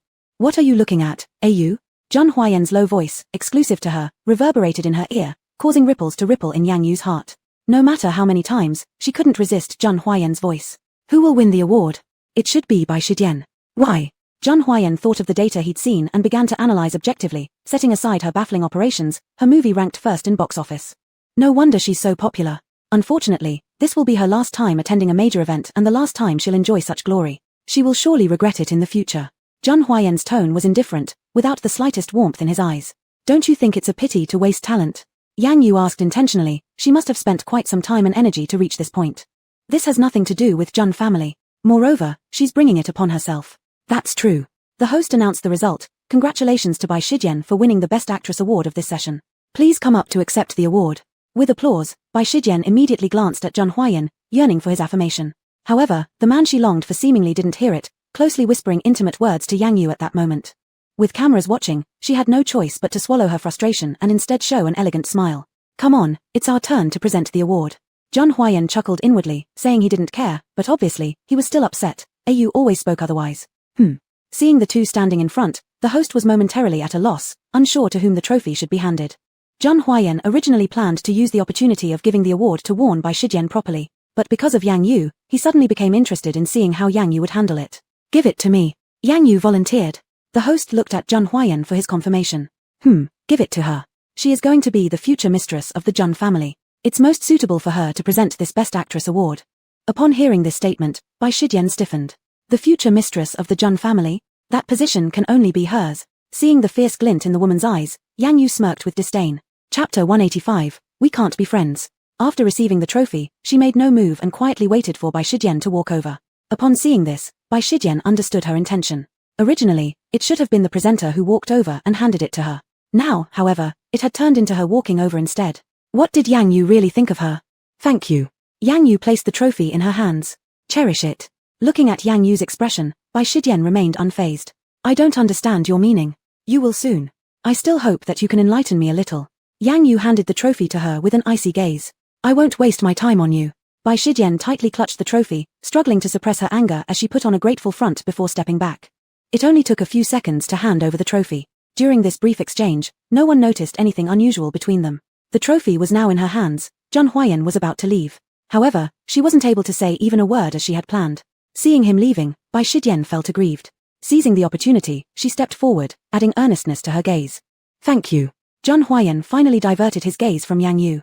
This woman standing before him started all the rumors. He didn't know where she got the audacity to speak to him. Yang Yu hadn't done much, but this didn't mean he wouldn't act either. I've already seen your news, get ready to pay the price. The words were clear, quickly reaching Bai Shijian's ears. She didn't know why it had to be this way, likely due to the news reports. Did he despise those reports so much? Seeing the situation turning bad, the host quickly stepped in and laughed, saying, Miss Bai Shijian, it's your turn to give your acceptance speech. Let the two award presenters take a rest. Thank you. Seeing how pale she became instantly, Yang Yu smirked softly. Zhang Huayan was always the same, never letting her down. Let's go, Aue. Just wait a moment. Yang Yu deliberately paused for a few minutes, letting the camera focus on them. As expected, there would soon be news about the three of them. She wanted Bai Shijian to realize clearly that she and Zhang Huayan were not someone she could easily ruin. After the award ceremony, the celebration banquet followed immediately. Bai Shijian refused to let go. She had waited for this day for too long and would not abandon it because of Zhang Huayan's dislike and resistance. Since he disliked those reports, her apology was straightforward. In her view, they hadn't seen each other for more than a decade. Some estrangement was perfectly normal. She thought she could outperform Yang Yu in every aspect, and Zhang Huayan noticing her was merely a matter of time. Are you tired, are you? Zhang Huayan tightened his arm around Yang Yu's waist, fearing that she might tire herself out. Not yet. Do you want to go back first? Yang Yu wasn't done enjoying the evening and had no intention of returning. This is such an important dinner. It's unacceptable for investors to be absent. Don't worry, I can endure. That's good. Let me know whenever you feel tired. Zhang Huayan closely followed Yang Yu step by step. Master, Mr. Cheng has arrived. Zhang Huayan's expression grew serious. I'll discuss the land acquisition with Mr. Cheng. Enjoy yourself and don't wander off. All right. Zhang Huayan disappeared around the corner. Yang Yu stood there by herself, gazing at the ongoing banquet. A Zhang clan-sponsored event certainly stood out elegant, exquisite, lively, and bustling. Bai Shijian entering the venue caught her eye, causing Yang Yu's expression to gain a hint of mischief. Upon her appearance, many people approached her holding glasses to congratulate her. Yet Bai Shijian came directly over to Yang Yu with her glass in hand. Mosey sensed impending trouble. Miss Yang Yu, should we avoid her? There's no need. Yang Yu regarded Bai Shijian as no threat, fully expecting a direct confrontation. Yet she hadn't anticipated that despite the public warning she issued on stage, Bai Shijian seemed to completely ignore it. Yang Yu stayed rooted, calmly savoring the red wine. Miss Yang Yu, I'd like to toast to you. Yang Yu glanced at her. Why? Under everyone's watchful eyes, Bai Shijian knew exactly what she needed to do to benefit herself while avoiding public censure to take away Zhang Huayan. Since you gave me the award, it's only appropriate for me to toast to you. Sensing approving gazes turning towards her, Yang Yu stayed unperturbed. Not necessary. It was just a minor task for me. Seeing that Yang Yu wasn't responding to either kindness or pressure, Bai Shijian gripped her glass tightly. If she couldn't intoxicate Yang Yu, implementing her plan would become multiple times harder. Could she really just watch as Yang Yu walked away so casually? She couldn't bear it. With so many people watching, Miss Yang Yu, are you sure you won't give me the slightest bit of face? Yang Yu chuckled lightly, her defiantly unrestrained smile drawing everyone's attention toward her. Face. Who are you? Why should I give you any face? Bai Shijian had never anticipated that Yang Yu would react so openly. After thinking quickly for a few seconds, she assumed an innocent look. I was the one who said the wrong thing. How could I possibly expect the future Mrs. Jun to give me any face? Xia and I grew up together. Perhaps Miss Yang has too many misconceptions about me. Yang Yu slowly glanced at her. Go on. Miss Yang, I hope we can be friends. You like Jun Huayan. Just these 6 words caused Bai Shijian to stiffen momentarily. Yang Yu had already turned her gaze away. We can't be friends. Chapter 186, Yang Yu, I will make you pay for this. There was a collective gasp from those around. Miss Yang's reply had truly been cutting. Bai Shiran was truly pitiful. I was merely expressing my admiration. Miss Yang Yu, you're overthinking this. Just as Yang Yu was about to speak, Jun Huayan heard the news and hurriedly walked over. Seeing the two at odds, he swiftly pulled Yang Yu behind him. Bai Shiran, what do you want with Yang Yu? What are you scheming? Bai Shiran, seeing that things were not in her favor, repeatedly apologized. Sorry, it wasn't intentional. Are you alright? Yang Yu shook her head. Don't worry, I'm fine. Stay away from her. Jun Huayan looked at Bai Shiran, his eyes showing no trace of sympathy, then turned to leave with Yang Yu, pulling her along. Bai Shiran walked to one side, jealousy and anger almost consuming her. She had miscalculated so many times and hadn't anticipated that Jun Huayan would care for Yang Yu so much. To the point where he ignored her advances completely. All that mattered to him was Yang Yu's happiness, even going as far as removing her if necessary. Looking ahead at the pair whispering sweet nothings, she quickly realized something was off. Her current methods wouldn't work at all. They would not only arouse Jun Huayan's disgust but also place her in great danger. With their relationship being too strong, anything she did would look like sabotage, despite them knowing each other for over a decade. It seems that I must deal with Yang Yu first for Jun Huayan's affections to return, shifting his focus back to another woman. Thinking this, she rapidly moved to a corner. The last time, she released a small spirit that was quickly taken care of by Yang Yu's companions. This time, no one was by her side, so she wanted to see what Yang Yu's true capabilities were. If Yang Yu was worth her spending large amounts of money on more powerful means to counteract her. With the troublesome elements removed, Yang Yu felt even more at ease. She planned to wait until Jun Huayan finished discussing cooperation before heading back home, but a subtle killing aura in the air caught her attention. Who was so bold to dare play with these things right before her eyes? Sensing the direction of the killing aura, she got up. I'll be going to the restroom. All right. Jun Huayan let go of her hand. The closer she stepped, the stronger the killing aura grew. Yang Yu was ready to utilize her spiritual powers, quickening her footwork. Bai Shiran stood in the corner, silently looking ahead. As Yang Yu approached, a clump of green mist began to tremble beside her. Go! This ghost she purchased for a great price was precisely meant to deal with Yang Yu. It didn't matter how grandmasters claimed expertise, if her bought rival was stronger, she could dominate them. The last time, several such ghosts were already used, unable to harm Yang Yu or reveal her abilities, leaving Bai Shiran frustrated. She's not simple, be cautious. Hum hum. The misty mass made sounds as if in response. A cold wave surged, lingering around them. Yang Yu held her forehead, regretting not having brought Wei Yizhe along. Dealing with this trifling thing herself was simply wasting her time. Stretching out her hand, a streak of spirit energy shot out, precisely striking her rear. The ghostly form emitted a sharp scream, dissipating within moments. At the sight, Bai Shiran covered her mouth to prevent crying out. Was this Yang Yu's strength? No wonder Qiu Yi warned her repeatedly to take great care, emphasizing her caution toward Yang Yu. Watching Yang Yu standing quietly ahead, a faint ominous premonition arose in her heart. She lacked more spirits at her disposal and needed to plan carefully on how to deal with Yang Yu and reclaim Jun Huayan. Breaking gossip wouldn't damage their relationship, and regular spirits couldn't handle Yang Yu, making her situation dire. Yang Yu had long sensed the origin of these machinations, deliberately pretending to not notice. Anyone daring to challenge her would need to be prepared to pay the price. She controlled the remaining wisps with her spirit power, lightly flicking her fingers, turning them into fine smoke that drifted away. Be prepared to endure torment. An icy chill pierced through to her very bones from behind, causing Bai Shiran's eyes to widen. What was this? Feeling unsettled, she dared not stay any longer, hurrying away just as Yang Yu smiled towards her. That smile was too mocking, dimming her own gaze unconsciously. Miss Yang Yu? What a coincidence.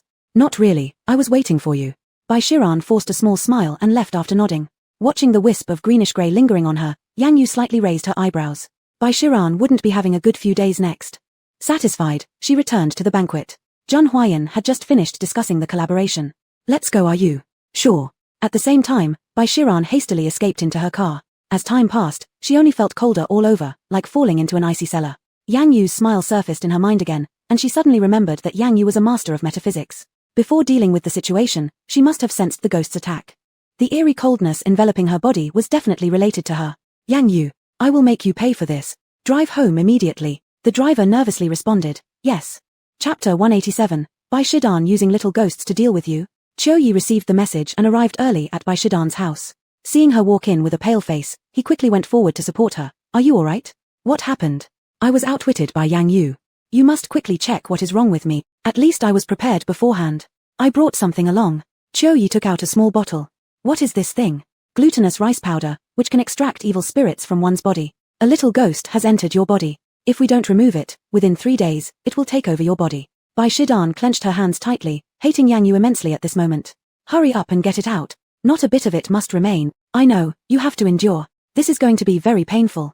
All right, hurry. White powder was poured on her body, bringing about a tearing sensation. Bai Shidan painfully closed her eyes as huge sweat beads rolled down her forehead, the situation getting increasingly severe. At the sight, Qiu Yi felt deeply pained. Yang Yu isn't an ordinary woman. I knew that from the first time I met her. Are you sure you want to continue? Not only do I want to continue, but I also need to adjust my plan. What does that mean? I'm going to eliminate Yang Yu. Bai Shidan clenched her teeth tightly, her eyes red from the pain, looking terrifying.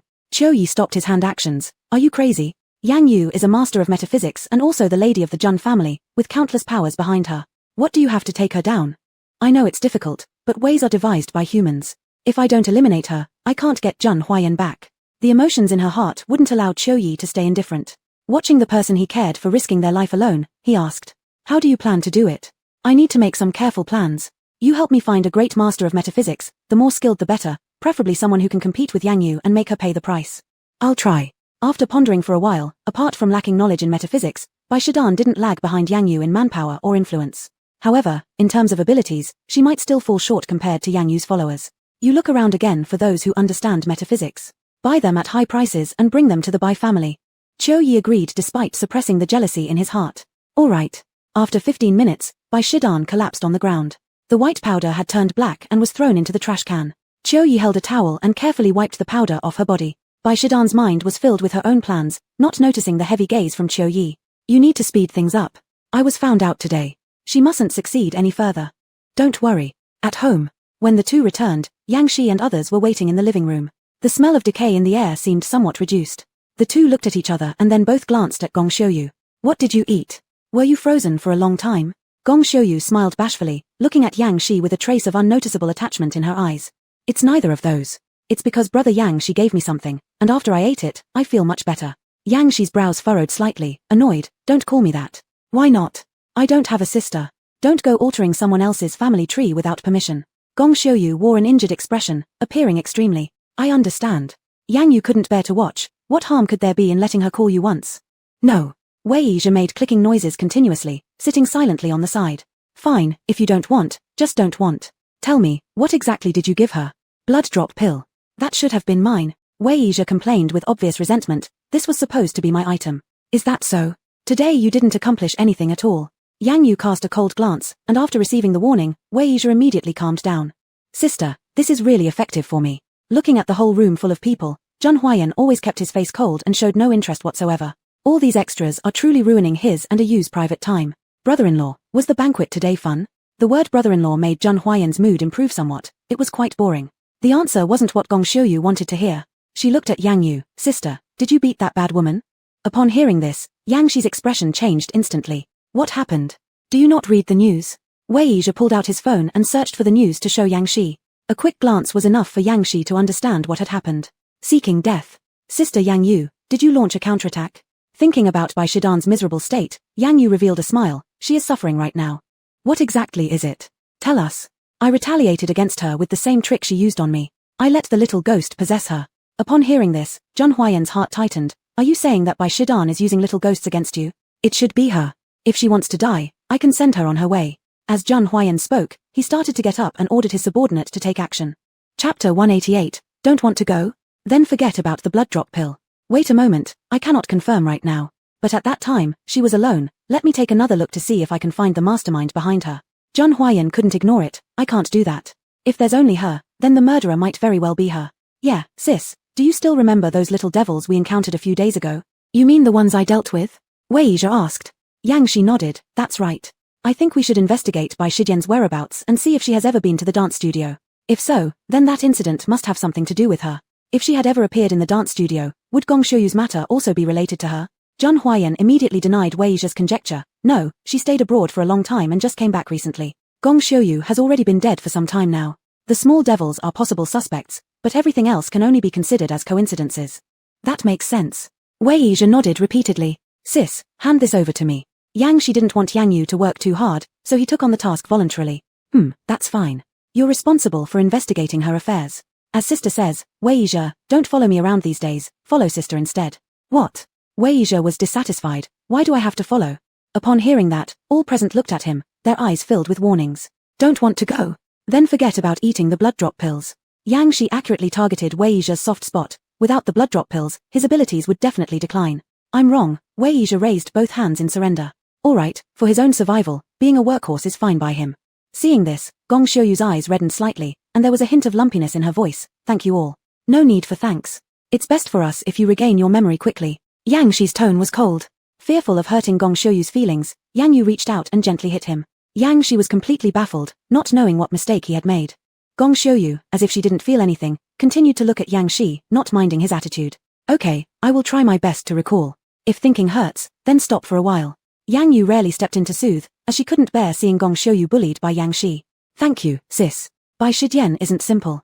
Remember to keep your distance from her.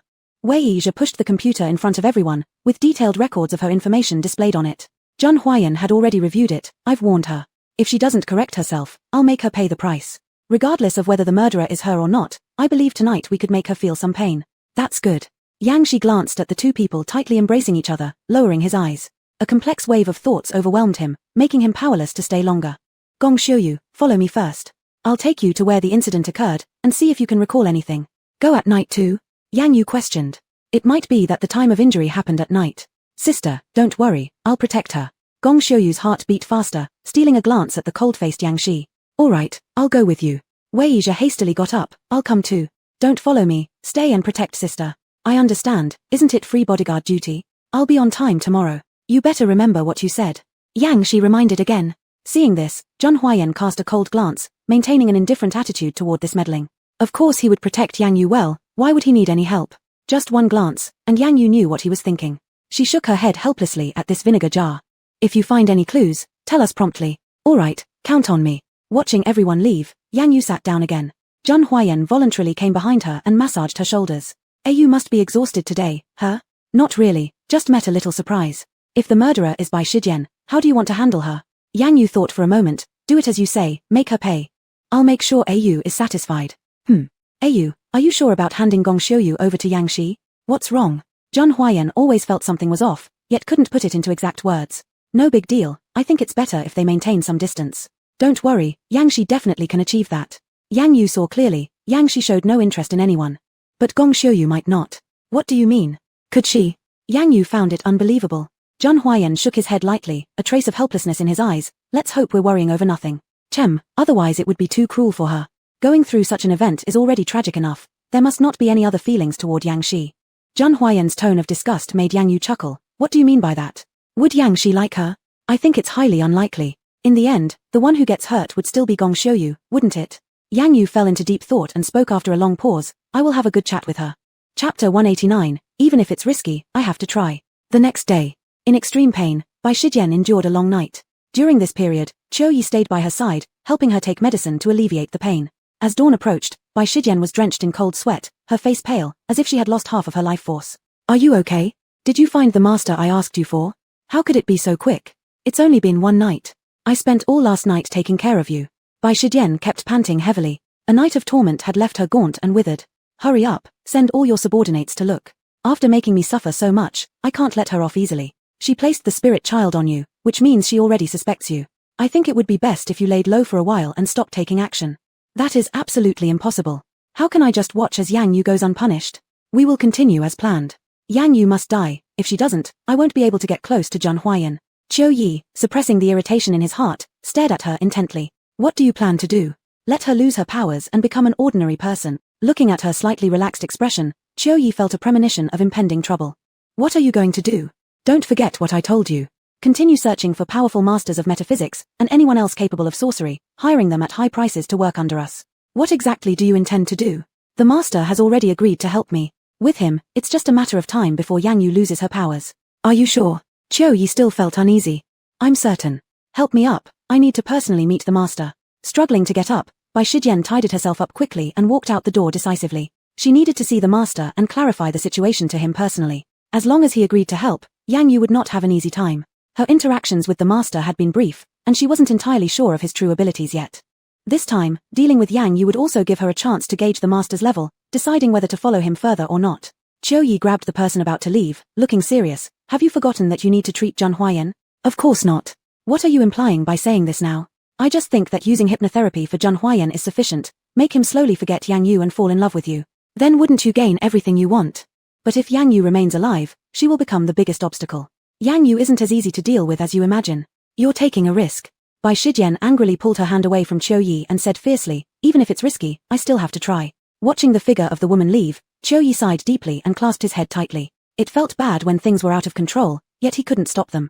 He didn't know why Bai Shijian liked Zhang Huayan so much, liked him enough to go to any lengths, ignoring even what he himself cared about. Arriving earlier than scheduled, Bai Shijian waited for half an hour before the master finally showed up in a long robe. Seeing the usual quiet demeanor of the master, she couldn't contain her anxiety and explained the entire situation to him. Upon hearing this, the master held up 3 fingers, this many, and I'll ensure she can no longer interfere with you. If you succeed in killing her, I'll pay you double. Very well, provide me with her information, and I'll act personally. The master's expression grew stern, exuding excitement for the challenge ahead. Thank you, master. Following Bai Shijian's provided information, the master took personal action. Upon seeing the title of Master of Metaphysics, he sneered disdainfully. A mere young girl dares call herself a master? Quite audacious indeed. To him, a few small spirits were nothing significant. Any practitioner who knew metaphysics could easily solve such problems. He was confident that he could handle Yang Yu effortlessly. Approaching Yang Yu's residence, the master cautiously found a place to hide. Meanwhile, Bai Shijian returned to the Bai family home, quietly waiting for good news. After yesterday's award ceremony, public opinion online gradually began favoring Yang Yu. Relying solely on her identity as a fiancé, they labeled her as the other woman. Who the actual third party was seemed obvious to her. She didn't immediately bother with this because, once the master acted, Yang Yu would lose her life. She wouldn't need to concern herself with these trivial matters anymore. At the Jun family home, Yang Yu woke up early and didn't see the presence of Zhang Huayan. She thought nothing of it, assuming he had gone to the company again. Today, she had something to do. A famous concert hall was experiencing supernatural events, and they had sought her help 3 days ago. The little interlude with Bai Shijian had prevented her from going immediately. Now that she finally had some free time, she prepared to go and take a look. If she didn't go soon, the owner of the concert hall would surely be on the verge of breaking down. After all, no one could just watch their hard work go to waste with their own eyes. Chapter 190. Bring me your life. Good morning, Yang Yu. Wei Yizhe greeted her with full energy. Tidy up and get ready to go. Yang Yu didn't bother to question Wei Yizhe's inexplicable change of address since she was older than him anyway. The two had just stepped out the door when Wei Yizhe stretched out his hand. Wait a moment, Yang Yu. What is it? Wei Yizhe bent down slightly and sniffed the air with his overly prominent nose. There's the smell of an unfamiliar sorcerer. We need to be careful. Instead of panicking, Yang Yu chuckled. With her arms crossed, she leaned lazily against the carved wooden pillar nearby, her demeanor calm but her eyes gleaming with excitement. In that case, I would like to see which sorcerer has the audacity to challenge us in front of the Jun family. No matter who it is, I can only say they come with ill intentions. Wei Yizhe positioned himself in front of Yang Yu, conscientiously playing the role of a bodyguard. Come out. Yang Yu had already sensed someone, turned her head, and lightly called towards where they were hiding. The master trembled all over as he hadn't expected to be discovered so easily. He did not reveal himself immediately, hesitating whether or not he should show himself. Wei Yizhe had an impulsive nature and was unwilling to wait. In one swift movement, he lunged in front of the man, yelling furiously, "You've got quite some guts, daring to ambush us here? I'd say you're asking for death." The master had never been scolded this way before and his face paled with anger. "What did you say? Do you want to hear it again? You're certainly strange." Yang Yu's lips curved upward into a smile as she realized how effectively Wei Yizhe could irritate opponents without even using physical force. "Get lost. Don't meddle." Wei Yizhe burst with fury. "Meddling? I haven't even asked what you're doing here." Yang Yu remained calm, slowly walking between them and pulling Wei Yizhe aside. "Apparently, you're here for me. Just say what you want." Her casual disdain and completely dismissive tone infuriated the master immensely. Ever since he started wandering, no one had ever ignored him this much. "Are you Yang Yu? You must be aware of what you've done, but I won't waste time enumerating them. And what do you intend to do? It's simple, give me your life." Yang Yu slightly flinched. When was the last time she encountered such a reckless person? She couldn't remember. Wei Yizhe was stunned and then laughed. "Bold indeed. I wouldn't dare ask Yang Yu to give her life. You, a person of unknown origin, have the gall to make such demands, truly impressive." Such sarcastic remarks left the man utterly embarrassed. With great rage, he growled, "Why wouldn't I dare? A mere yellow-haired girl. Since you both dare to look down on me, I'll let you have a good look." As he prepared to make a move, Wei Yizhe readied to attack. Yang Yu shook her head at him. Such audacious fellows like this, I think I'll take care of it myself. Alright, call me if you need anything. Standing in front of the master, Yang Yu finally looked up to examine him closely. Dressed in a semi-old green robe, he carried a faded yellow cloth bag over his shoulder, his face crisscrossed with wrinkles, looking well over 50 years old. She couldn't help but smirk. How could such a useless fraud dare come here? Who sent you? How did you guess? I don't think I've met you before, so obviously we've never had any feud. The amount by she promised kept swirling in his mind, leading him to evade directly. No one sent me. I decided to find you and challenge you myself. I heard you're a famous metaphysical expert in the imperial capital. I always believed my skills surpass yours. And who are you? My name is Qing Xian. In the imperial capital, I am also a ranked metaphysical expert. Yang Yu, hand over your life. Yang Yu found it illogical. To challenge means to die. You're awfully harsh on yourself. It's my rule. After saying that, Qing Xian took out talismans from his cloth bag, pointing them at Yang Yu. Realizing the sudden shift in his aura, Wei Yizhi immediately understood something was off. Yang Yu's sister, he's not as simple as we thought. Yang Yu paid him no heed. So what? Before the words had fully left her mouth, the floating talismans began to spin, while ghostly shadows appeared from nowhere. Kill this woman for me, and I will send you to rebirth. The ghostly shadows charged at Yang Yu swiftly and fiercely. Yang Yu gently raised her gaze, her crimson lips curving into a contemptuous smile. She extended her hand, with spiritual energy hovering at her fingertips. With a few quick motions, it soared skyward and tightly entwined the several ghostly shadows. Qing Xian's expression tightened. Never had he imagined that his proud skill would be so effortlessly undone by Yang Yu. Suddenly Yang Yu clenched her fist, and the ghostly shadows let out heart-wrenching cries that echoed across the horizon. Furious and horrified, Qing Xian exclaimed, "My dear, don't underestimate me." Looking at the semi-lit sky, Qing Xian sneered, "I didn't expect you to have some skills after all. Anything else? Go on." Yang Yu wasn't finished playing yet. She hadn't been able to fight properly for a long time. Now that someone so reckless had come, she naturally wanted to play with him a bit. Arrogant. Qing Xian finally understood why she hated Yang Yu so much. This woman was too arrogant and unrestrained, making it hard not to hate her. Don't talk nonsense. Show me all your tricks now. Chapter 191, seemed to remember something. Qing Xian did not speak, silently watching the two people. Then, his body started trembling, shaking so violently that the scene became horrifying. What's going on? Yang Yu, what should we do? Wei Yizhi looked puzzled, having never faced such a situation before, and felt at a loss. It's simple, just attack. Yang Yu was tired of waiting for Qing Xian to use his ultimate move. She still had to go to the concert hall and didn't want to waste time with him. Alright. Wei Yizhi moved in, engaging Qing Xian in combat. Yang Yu stood aside, quietly observing the battle conditions. Compared to how Qing Xian was fighting, she was more curious about who was behind him. A challenge was just an excuse, she wouldn't believe it. After a moment, Qing Xian fell injured. Wei Yizhi was about to deliver the final blow when Yang Yu stepped forward to block him. Hold on. What's wrong? Finish him off while he's down, it's a good time to kill him now. First, tell us who sent you. Qing Xian wiped away the blood from the corner of his mouth and glared at the two. I've already said, I'm here because I can't accept the title of Master of Mysticism being bestowed on you, which is why I challenged you. Seeing that he had resolved not to say any more, Yang Yu grew increasingly impatient, waving her hand. Take him away. No problem. Qing Xian sneered, laughing as if they thought they could defeat and take him away so easily. It was nothing but a dream. The huge bluish-grey fog reappeared, rushing fiercely toward the two of them. They weren't prepared and both retreated one step. In the blink of an eye, Qing Xian disappeared. I didn't expect someone like this would exist in the imperial capital, actually managing to escape from my hands. Wei Yizhi's face showed regret. Yang Yu also hadn't expected things to turn out this way. Looking at the mist in front of her eyes, she immediately attacked and dispersed it. Dabai, go investigate Qing Xian's background right away. No problem. Yang Yu, shall we not chase after him? Following the scent trail, I can track him down. Yang Yu waved her hand and walked ahead. No need, he'll come back. Not long after, Bai Shiran received the news that Qing Xian was injured and began to ponder. Apparently, Yang Yu was indeed difficult to deal with. The master she relied on so much lost against her. She had to seek another method.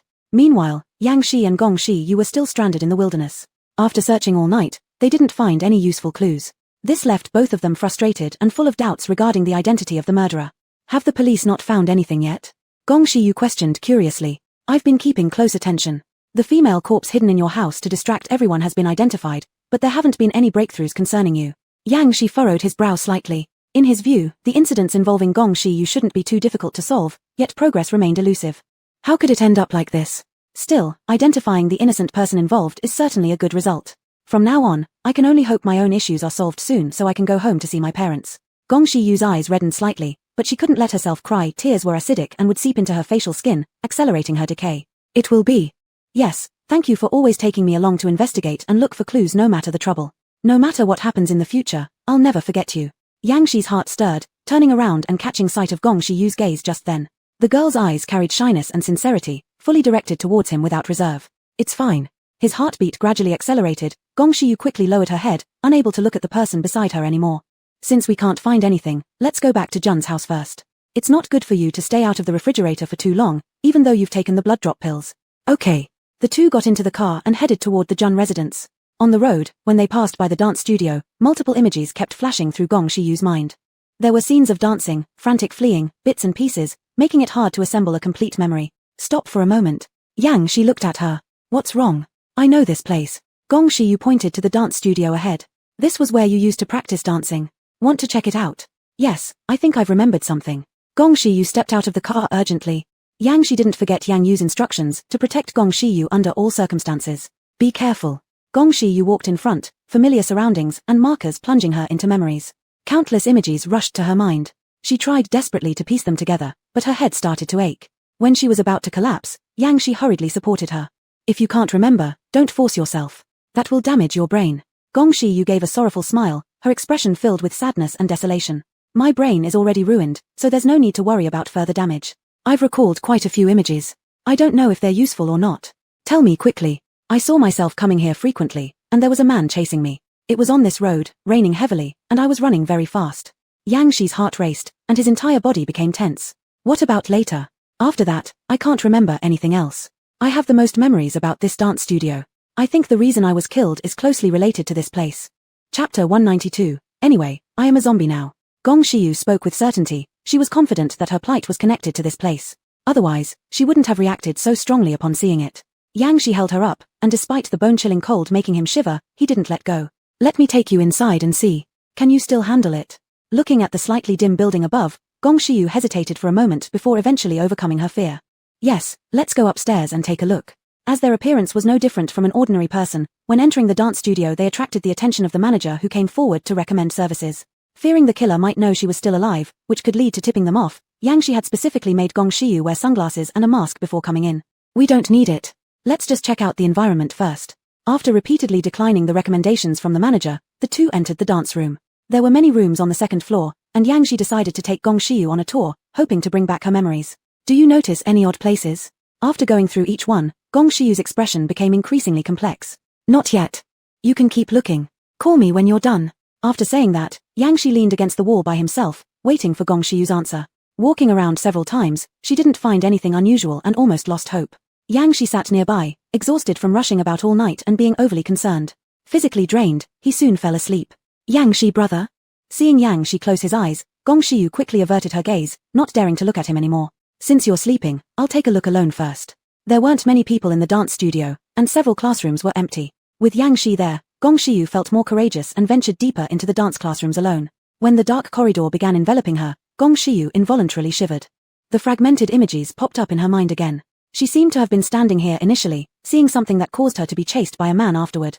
Realizing this, she hurried back to Yang Shi. Yang Shi brother, I remembered. Yang Shi was startled awake. What happened? I think I heard something I wasn't supposed to hear, and a man discovered it. Then he started chasing me, so I ran away. Where did you hear it? Gong Shiyu pointed at the deepest dance room. It was there. Yang Shi suppressed the excitement rising within him. After searching continuously for several days, she finally recalled something. Upon pushing the door open, it revealed an identical dance classroom, vacant and devoid of anyone. Were the people speaking to people then? Gong Shiyu thought for a moment. Yes. Can you recall what they looked like? I can't remember. All I remember is that I kept running.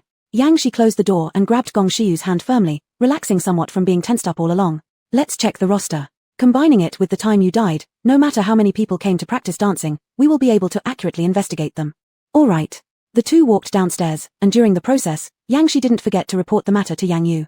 Unfortunately, as usual, he received no reply.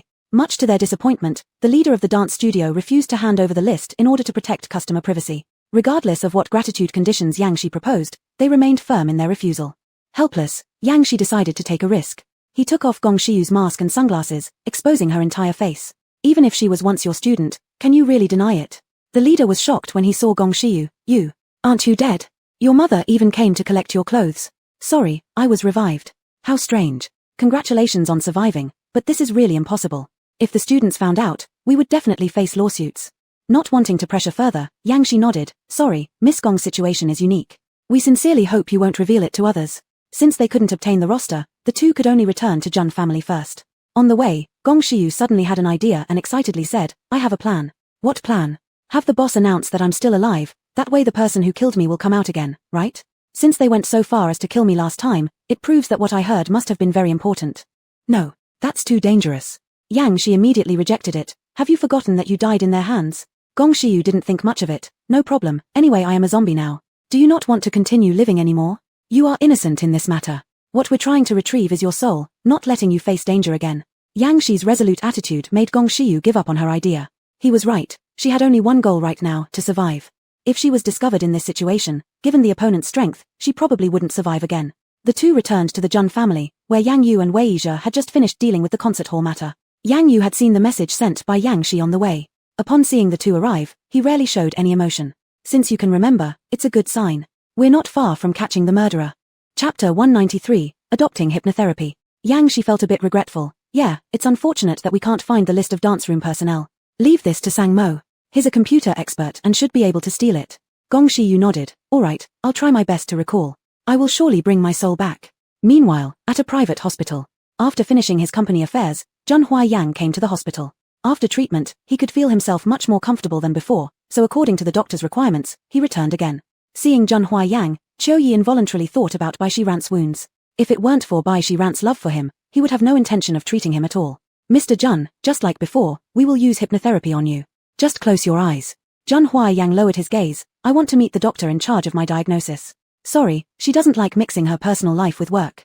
Jun Huaiyang didn't press further and decisively closed his eyes. Bai Shiran walked in at this moment. Master Qing Xian was heavily injured and indicated that he wouldn't act for a short period of time. She spent 2 entire days thoroughly studying all of Yang Yu's information. When looking for solutions to help her, she made a surprising discovery. Yang Yu was a blood clan girl. Her blood could cure Jun Huaiyang's injuries. During this period, they had been using conservative treatments, relying on medication and hypnosis for adjustment. But ultimately, it couldn't eradicate the root cause. If Yang Yu were to donate her blood, then Jun Huaiyang could be saved. Haven't you considered a faster treatment plan? Jun Huaiyang always felt the voice was familiar, as if he'd heard it somewhere before. Is there any such plan? I once saw a very strange piece of news, which said the fresh blood of a blood clan girl could save all kinds of incurable diseases. In your case, if you can obtain fresh blood, perhaps you can recover faster. Jun Huaiyang's face immediately turned cold, a powerful and deadly aura built up. How could he not know that Yang Yu's blood was different? He simply didn't want her to get hurt. Shut up. A loud shout startled both of them. They exchanged a glance and dared not to mention it again. However, Bai Shiran had already made up her mind, intending to take Yang Yu's life while maximizing her utility. But Jun Huaiyang had another idea. He must gather famous doctors for consultation. Relying solely on Dr. Qiu Yi, he didn't know when he would recover. Moreover, they already started having improper ideas. A competent doctor wouldn't believe hearsay, he believed they were out of tricks. Half an hour later, the treatment ended. Jun Huaiyang opened his eyes, and the only person left in the ward was Qiu Yi. He didn't dwell on it much. Sang Mo, transfer this session's fee to his card. Yes. Subsequently, Bai Shiran walked out of the ward, her expression heavy. Will what we said make any impact on him? If I have to survive by using my lover's blood, I'd rather die. Qiu Yi said faintly, he won't agree to use Yang Yu's blood. Jealousy surged within Bai Shiran, almost overwhelming her. She clenched her teeth tightly. I'll take action to make him accept. Since I've decided to be with him, I won't let him endure the torture of the virus. Qiu Yi turned his face away, unwilling to listen to her feelings for Jun Huaiyang anymore. How is Master Qing Xian? He is heavily wounded and has no intention of coming out for now. What will you do then? I haven't found a suitable master yet. Bai Shiran chuckled softly, a trace of triumph gleaming in her eyes. Don't worry, I've already found a way. What way? As far as I know, Yang Yu is about to go into a mansion to solve a haunting issue. I've arranged people already, waiting for her to fall into the trap. Qiu Yi became elated. Are you sure we can handle her? From recent events, I realized we are no match for Yang Yu head-on. Since we cannot deal with her directly, I can only turn my target elsewhere. What do you mean? You'll see then. Bai Shiran kept a secret. What about the public opinion online? It's gradually fading away. Create more anonymous accounts and release news saying I am compatible with Jun Huaiyang. I'll make sure Yang Yu has no day of peace. Qiu Yi sighed deeply. Alright. The Jun family. Upon waking, Yang Yu smelled decay. Looking at Jun Huaiyang asleep, she frowned. She breathed a sigh of relief, and her heart slightly constricted. Unwilling to see him tormented by the rotten smell in the air, she left the bedroom. Why does the smell here seem so strong? Did Gong Shiyu not stay in the freezer? She's inside. Yang Yu walked to the freezer and tapped on the door. Gong Shiyu, what are you doing? Why does the smell here seem so bad? The cabinet door slammed open, and Gong Shiyu popped her head out. Sister, I wasn't doing anything. I don't know why, but overnight, the smell on me got stronger. That means you're starting to rot again inside, Yang Yu said worriedly. Gong Shiyu felt a pang of anxiety. What should I do? I'll go get Yang Shi. Chapter 194, I am yours. Upon hearing Yang Shi's name, Gong Shiyu's heart was instantly calmed. With Yang Shi around, it seemed like she had nothing to fear. Every change in her expression was noticed by Yang Yu. Recalling the previous conversation with Zhang Huayan, she hesitated for a moment before saying carefully, Gong Shiyu, Yang Shi isn't as simple as you think. What do you mean? You should just consider him a friend. Gong Shiyu didn't understand the subtle meaning behind those words and responded straightforwardly, I have always regarded him as a friend. Then I hope it will stay that way in the future. Afterwards, Yang Shi hurried over and instantly understood what had happened when he caught the putrid smell. He took out a blood drop pill and walked over to Gong Shiyu. Take it. All right. Without any hesitation, Gong Shiyu swallowed the pill, her eyes fixated on Yang Shi the whole time. Seeing this, Yang Yu felt something wasn't quite right but knew it wasn't her place to say more. It was ultimately Gong Shiyu's decision. Sang Mo has already gathered the list. Are you still going to investigate today? Yes, since we have the list, we should act fast and bring the murderer to justice. Okay. Yang Shi didn't notice Gong Shiyu's gaze, his eyes remained fixed on Yang Yu. So, sister, what are your plans for today? I'm going to exorcise a ghost from a mansion. Isn't that too dangerous? Let me accompany you first. Yang Shi spoke earnestly, seemingly forgetting everything else upon hearing of Yang Yu's potential peril. Yang Yu acted as though she hadn't heard and turned her face away. No need, I can handle it myself. Well, if you need help, tell me immediately. Yes, you and Gong Shiyu go ahead and investigate the killer. Seeing Yang Yu's distant manner, Yang Shi struggled to suppress the disappointment in his heart and lowered his gaze. All right. Watching their figures disappear, Yang Yu let out a sigh of relief. If Yang Shi could fall for Gong Shiyu, it might not be such a bad thing after all.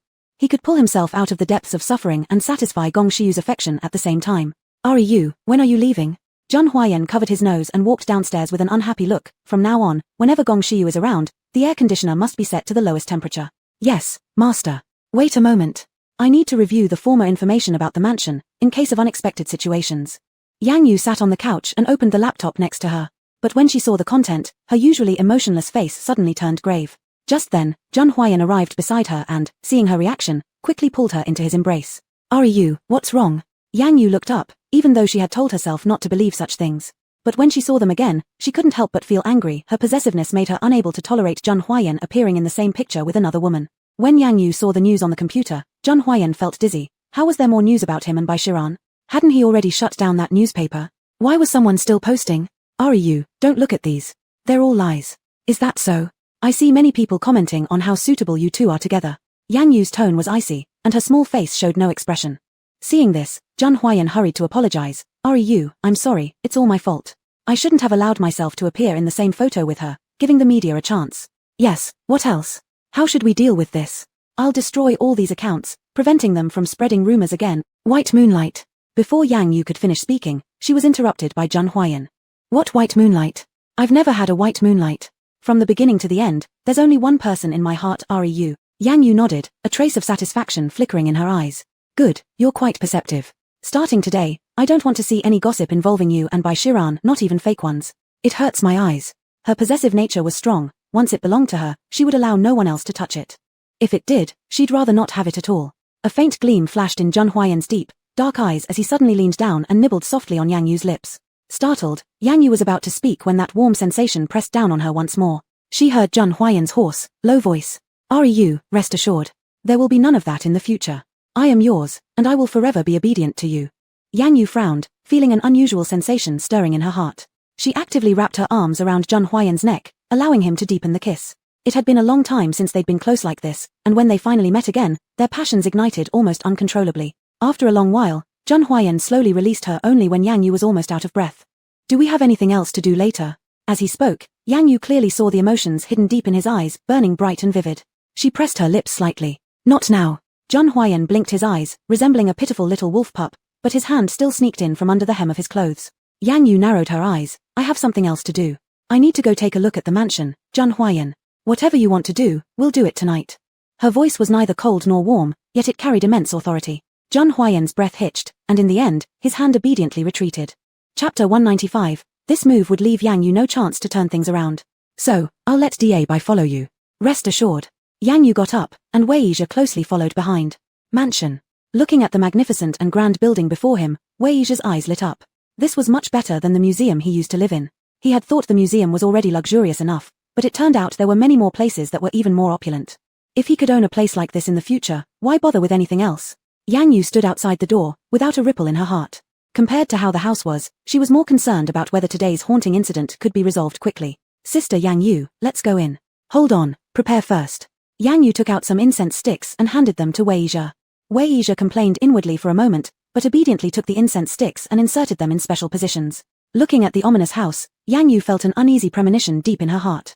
Such a premonition had almost never appeared before when dealing with ghostly events. Maybe the opponent was difficult, she thought. Ready. As soon as the words were spoken, the person in charge of the villa walked over from the side, looking bewildered and exhausted, seemingly tormented quite a bit. Miss Yang Yu, you've finally come. The things in my house are not simple, they have been tormenting my whole family. Forced by circumstances, we've all returned to our hometown to live. Yang Yu didn't want to listen to his long-winded explanation and waved her hand, saying, just wait.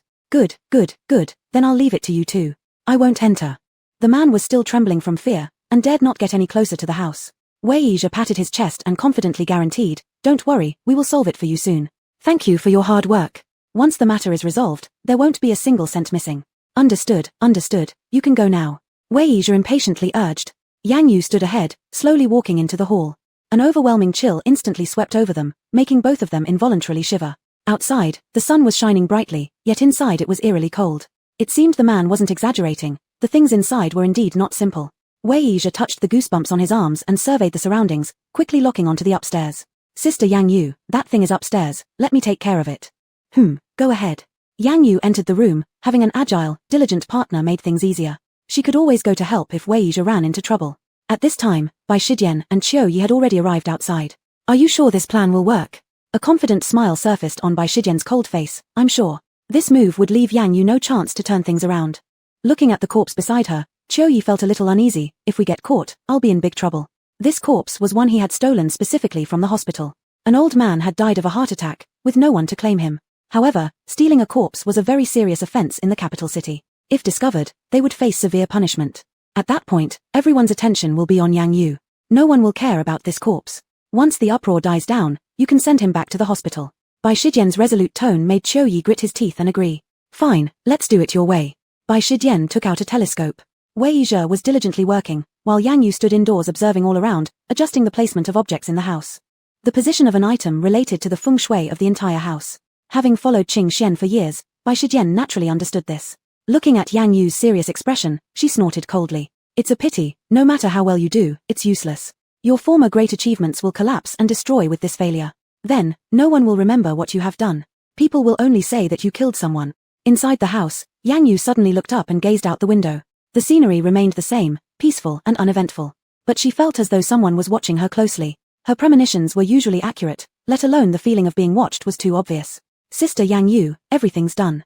Wei Yizhe dashed down the stairs with sweat pouring down his face, panting as he reported to Yang Yu. Check around again, see if there are any stray ghosts left. No problem. Yang Yu conducted the final inspection, confirming everything was correct before packing up the incense sticks. Seeing the two of them walk out, the responsible person hurriedly approached. Is it solved? Yes, you can move in tomorrow. Great, thank you, Miss Yang Yu. I'll immediately ask Sir to transfer the money to you. With personal verification from a master of metaphysics, the responsible person put their mind at ease and drove away. In the corner, seeing that the villa was now empty, Bai Shijian immediately had Qiu Yi bring out the corpse. Clean it up properly, don't leave any of our fingerprints. Rest assured, I'm a professional in this field.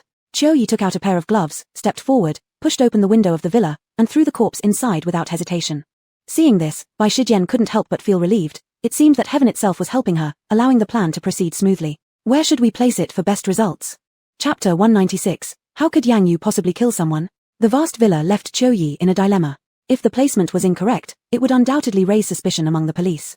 The spot in front of the sofa where Yang Yu sat today. There must still be traces left by Yang Yu there. I'll leave her with no room for defense. Good. Qiu Yi dragged the body over and arranged it into a position that indicated an attack had occurred. If a doctor were to examine it, they'd surely diagnose it as death from fright. By then, Yang Yu would have no way to defend herself. Hurry up. Bai Shijian urged, glancing around nervously all the while. No one could guarantee that no one would suddenly appear here. If they were caught, all their efforts would be wasted. All right. Qiu Yi felt tense, beads of sweat breaking out on his forehead. Looking at the items around him, he felt something was amiss. After knocking a few things over carelessly, he felt satisfied that everything looked perfect. This way, it will look like an accident scene. Bai Shijian smiled softly, her eyes twinkling. Her greatest aid wasn't the Bai family or her own wealth, but this man before her who served her devotedly without complaint. You've worked hard. Chiu Yi felt moved by her rare tenderness toward him. But when he thought it was still for the sake of obtaining Zhang Huayan's affection, he couldn't feel happy. Since everything's fine, let's go quickly. Seeing that the man didn't respond, Bai Shidan stopped talking further and hurriedly left. The next day, Zhang Corporation. Looking at the information in his hands, Zhang Huayan frowned deeply, his handsome face filled with anger. His narrow black eyes seemed to harbor a terrifying storm, cold and menacing. Sang Mo stood beside him, not daring to make a sound. Are all the famous doctors within the country gathered? Yes, young master. I've already reviewed them all. Their achievements in neurology are acceptable. Call them to the capital immediately. I don't want to wait any longer. Yes, young master. Yang Yu's face surfaced in his mind, causing him pain. If she knew, would she offer her blood again? He couldn't bear it. He'd rather endure infinite torment himself than see her acquire another scar. Keep this hidden from Ak, don't let her find out. Sang Mo hesitated briefly before nodding in agreement. Okay, young master. Zhang Huayan leaned back on the sofa, his severe presence gradually turning melancholic. He just wanted to live, so why was it so difficult? Young master, what about Dr. Chiu? I will still visit, at least they can suppress my headaches. But I'll reduce the number of visits. Since they've started exploring shortcuts, using unethical tactics, he wouldn't visit anymore.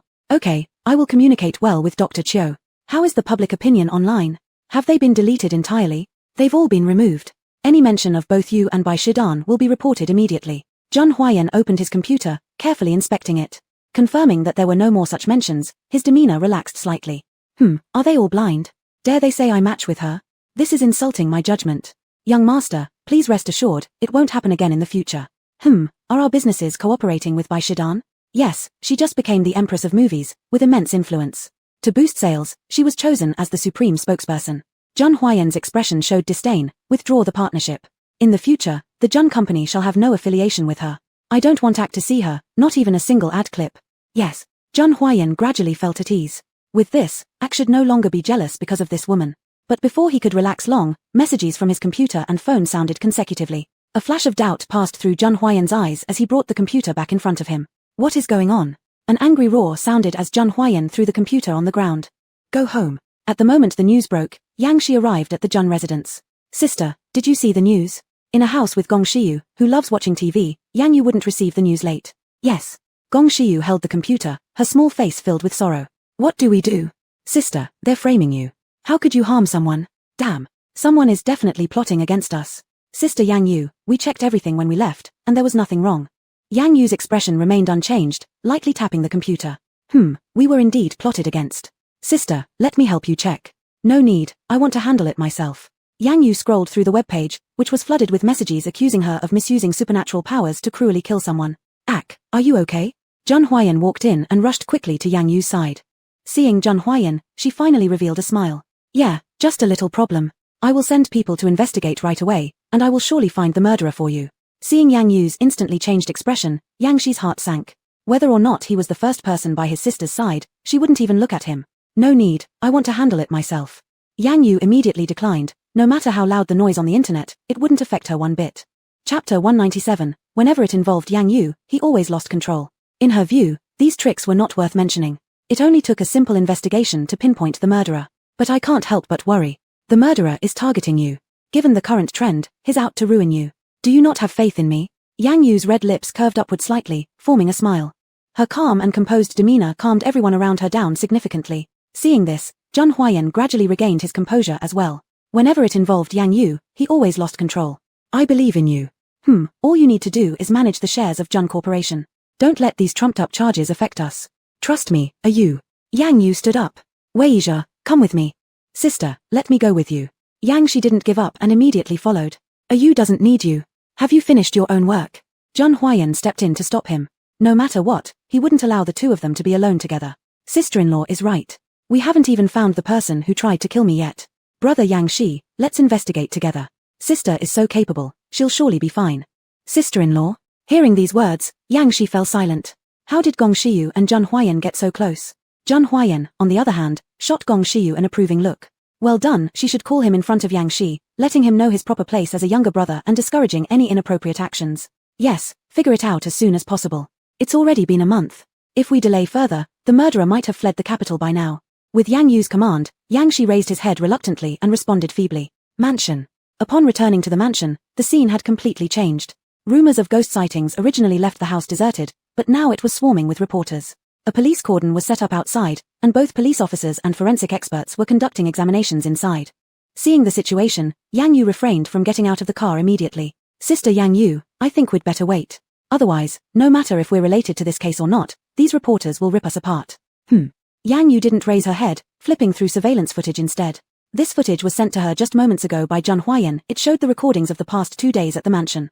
The video displayed only the supervisor, herself, Wei Yizhe, and Bai, the driver waiting nearby. Moreover, the people entering the mansion were only her and Wei Yizhe.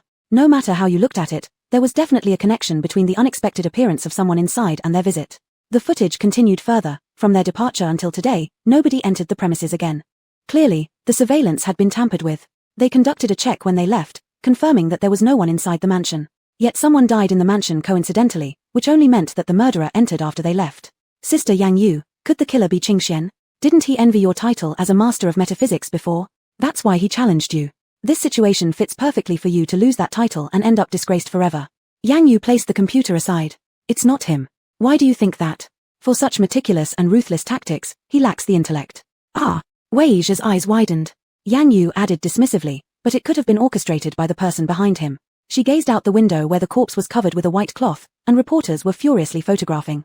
Just then, she saw several unusual comments, providing her with a lead. Someone said that after Yang Yu fell, Bai Shiran could finally be with Zhun Huayan, allowing this couple who'd known each other for years to finally become a real couple. Considering the matter thoroughly, the only beneficiary from start to finish was Bai Shiran. Moreover, within the capital, she couldn't think of anyone else who bore her grudge. Wei Yizhe, investigate the dead man's identity immediately with Da Bai. First, determine whether he knew the owner of the mansion or had any contact. No problem. The two quickly left while Yang Yu remained seated in the car, waiting quietly for the crowd to disperse. As night deepened, reporters and police left one after another. She had just learned that officers from the Central District Police Station had visited the Zhun residence to investigate her connections with the case.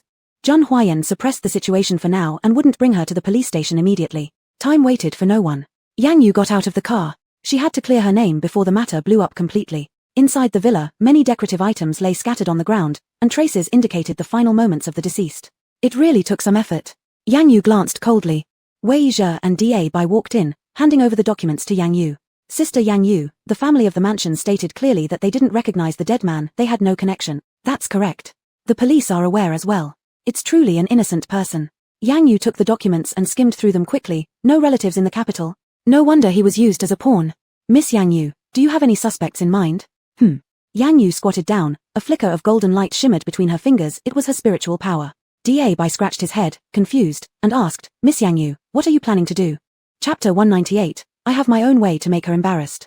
Collect the aura. Everyone has their own unique aura. Spiritual power can quickly identify the other party, allowing me to confirm. Yang Yu retracted her finger. The police already knew that the deceased had no connection to the mansion. This could also indirectly prove that this matter had nothing to do with her. Next, all she needed was to find Bai Shiran, let the spiritual force lock onto her using the aura. Da Bai, check Bai Shiran's itinerary. She's a celebrity, so we should be able to find her quickly. Yes. On the other side, Yang Yu's scandal spread like wildfire. Just as she had imagined, it spread throughout the imperial capital. The title of Master of Metaphysics had long been abandoned by people, only inviting endless scolding. Bai Shiran's laughter grew increasingly rampant. If there were no unexpected events, as the scandal continued to heat up, Yang Yu would eventually be destroyed. At this point, not only will she lose the title of fiancé to Zhun Huayan, but she won't even be able to walk down the street peacefully. Yang Yu, you must be very distressed right now. This is the price for provoking me, you murderer. Miss Bai, the banquet is about to start. Bai Shiran nodded. I'll attend. Can you confirm these people will support my movie at tomorrow's film festival? Confirmed, they are all famous business tycoons in the imperial capital. If things go well tonight, not only support, but the investment for the next movie can be pulled. Good. Bai Shiran arrived at the banquet and saw Qiu Yi emerging from somewhere, her face changing instantly. Qiu Yi, why are you here at such a time? If I don't come here, are you going to allow yourself to drink with old men? What does this have to do with you? I'm doing it for my career. Qiu Yi grabbed Bai Shiran, pulling them into a quiet corridor. The hospital is starting to look for the body. If we don't return it soon, the investigation will eventually reach my head. What are you worried about? I've said it, no one will care about the body, and the investigation will not reach your head. Qiu Yi did not want his life ruined because of Yang Yu. What do you mean? Bai Shiran chuckled lightly. The surveillance has already been altered, and there are no eyewitnesses. Who can trace this back to you? But, relax, I've already sent out the bodyguards. The body can be returned tonight. As long as our identities are not exposed, we will never be suspected. Bai Shiran patted Qiu Yi's shoulder and left with a look of pride on her face. At this moment, Yang Yu arrived at the venue. Amidst the lively chatter and vibrant scene, Yang Yu quickly spotted Bai Shiran. She was surrounded by many men, raising glasses triumphantly. Seeing her enjoy herself amid public censure made Yang Yu wonder if she really found joy in this situation. Too bad for her, her turn to humiliate Bai Shiran was coming up. Could the murderer be Bai Shiran, sister Yang Yu? Not possible. Didn't we already punish her last time? Wei Zhe and Da Bai both found it hard to believe since anyone disciplined by Yang Yu dared not offend again. Yang Yu didn't respond but lifted her hand, sending the golden butterfly flying forward. In no time, it landed on Bai Shiran. It's her. Wei Zhe took a step forward impulsively. Damn, this vulgar woman. Sister Yang Yu, wait for me to teach her a lesson. Hold on, Yang Yu stopped him. Sister Yang Yu, this really cannot be tolerated. She crossed all boundaries trying to ruin you. Da Bai felt furious. I have my own way to make her embarrassed. Yang Yu showed a cold laugh, with an unmistakable hint of malice in her eyes. Even amidst the clamor of the venue, her intent could not be overlooked. Wei Zhe was startled, and dared not say more. Retreat. Zhen family. Zhen Huaiyan, despite being against Yang Yu's intentions, insisted on interfering with the situation because he couldn't put her out of his mind. He controlled the online public opinion through someone he trusted, and he organized the elderly man's documents, delivering them to the police station. Through his efforts, the police managed to quickly confirm the identity of the old man and locate the missing corpse in the hospital. Within less than 2 days, the police announced the old man had died of a heart attack. With the proof from the family living in the mansion, they confirmed Yang Yu had no involvement in the matter. Yang Yu didn't know the details, just thinking the police acted swiftly. With the film festival approaching, retribution for Bai Shiran was about to begin. Seeing Yang Yu getting ready to go out early in the morning, Zhen Huaiyan quickly asked. Sister Yu, where are you going? To the film festival. And what exactly are you planning to do there? Yang Yu patiently explained, to make the killer pay. Zhen Huaiyan had only helped to clear Yang Yu's name, still unaware of who the actual killer was. After hearing her words, he hurriedly asked, who is it? You'll find out later. Rest well, and keep an eye on the news. Yang Yu lowered her head, leaving a gentle kiss on the man's face. Not sure if it was her imagination, but she felt Zhen Huaiyan looked much more weary than usual. Zhen Huaiyan was startled. Recently, he always suffered from headaches at midnight, which tormented him and prevented him from getting good rest. He couldn't let Yang Yu find out, or she would definitely worry. Alright, then I'll listen to Yu. Yang Yu turned and left. Film festival, She wondered how Bai Shiran could continue participating with her involvement. Chapter 199, this would probably be Bai Shijian's lifelong stain. Watching Yang Yu's figure disappear, Zhen Huaiyan called Sang Mo over. Follow her. I need to know who the murderer is at the first possible moment. Alright, young master. Zhen Huaiyan held his head, enduring wave after wave of agonizing pain. Recently, his body seemed immune to painkillers. Young master, shall we call Dr. Qiu again for hypnosis? Chem, set a time. The pain was too intense, he found it hard to endure. They sped all the way to the film festival venue. An open-air garden filled with white Italian chairs and tables, long counters stocked with cocktails added an exceptionally sophisticated air to the location. When the film festival organizer saw Yang Yu, he was pleasantly surprised. For such a small event, the mistress of the Zhen family actually deigned to come in person. If they entertained her well, perhaps one day they could connect with young Master Zhen. He invited Yang Yu to sit down right away. Miss Yang Yu, thank you so much for gracing us with your presence today. Do you have any favorite spokesmodels that you'd like me to call over for you? Yang Yu looked the man up and down, quite curious. Didn't you see my news? Miss Yang Yu, I've been in this circle for several decades, and I can still tell which pieces of news are real or fake. Nice, good awareness. That hope Mr. Zhen will give more attention to us in the future. The man smiled earnestly. Yang Yu lazily raised her eyes, granting him a glance. Chem, I'll take note of it.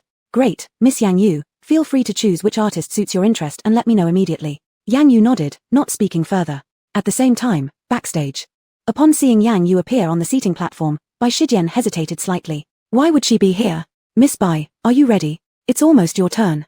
Bai Shijian came back to her senses and put on a polite smile. Sure. A woman surrounded by scandal had the audacity to come here. Did she not fear at all? She couldn't understand it, so she picked up her phone to check the latest investigations. After seeing the police's certificate, Bai Shijian laughed aloud in anger. No wonder she dared to come here, she'd washed all the stains from herself clean.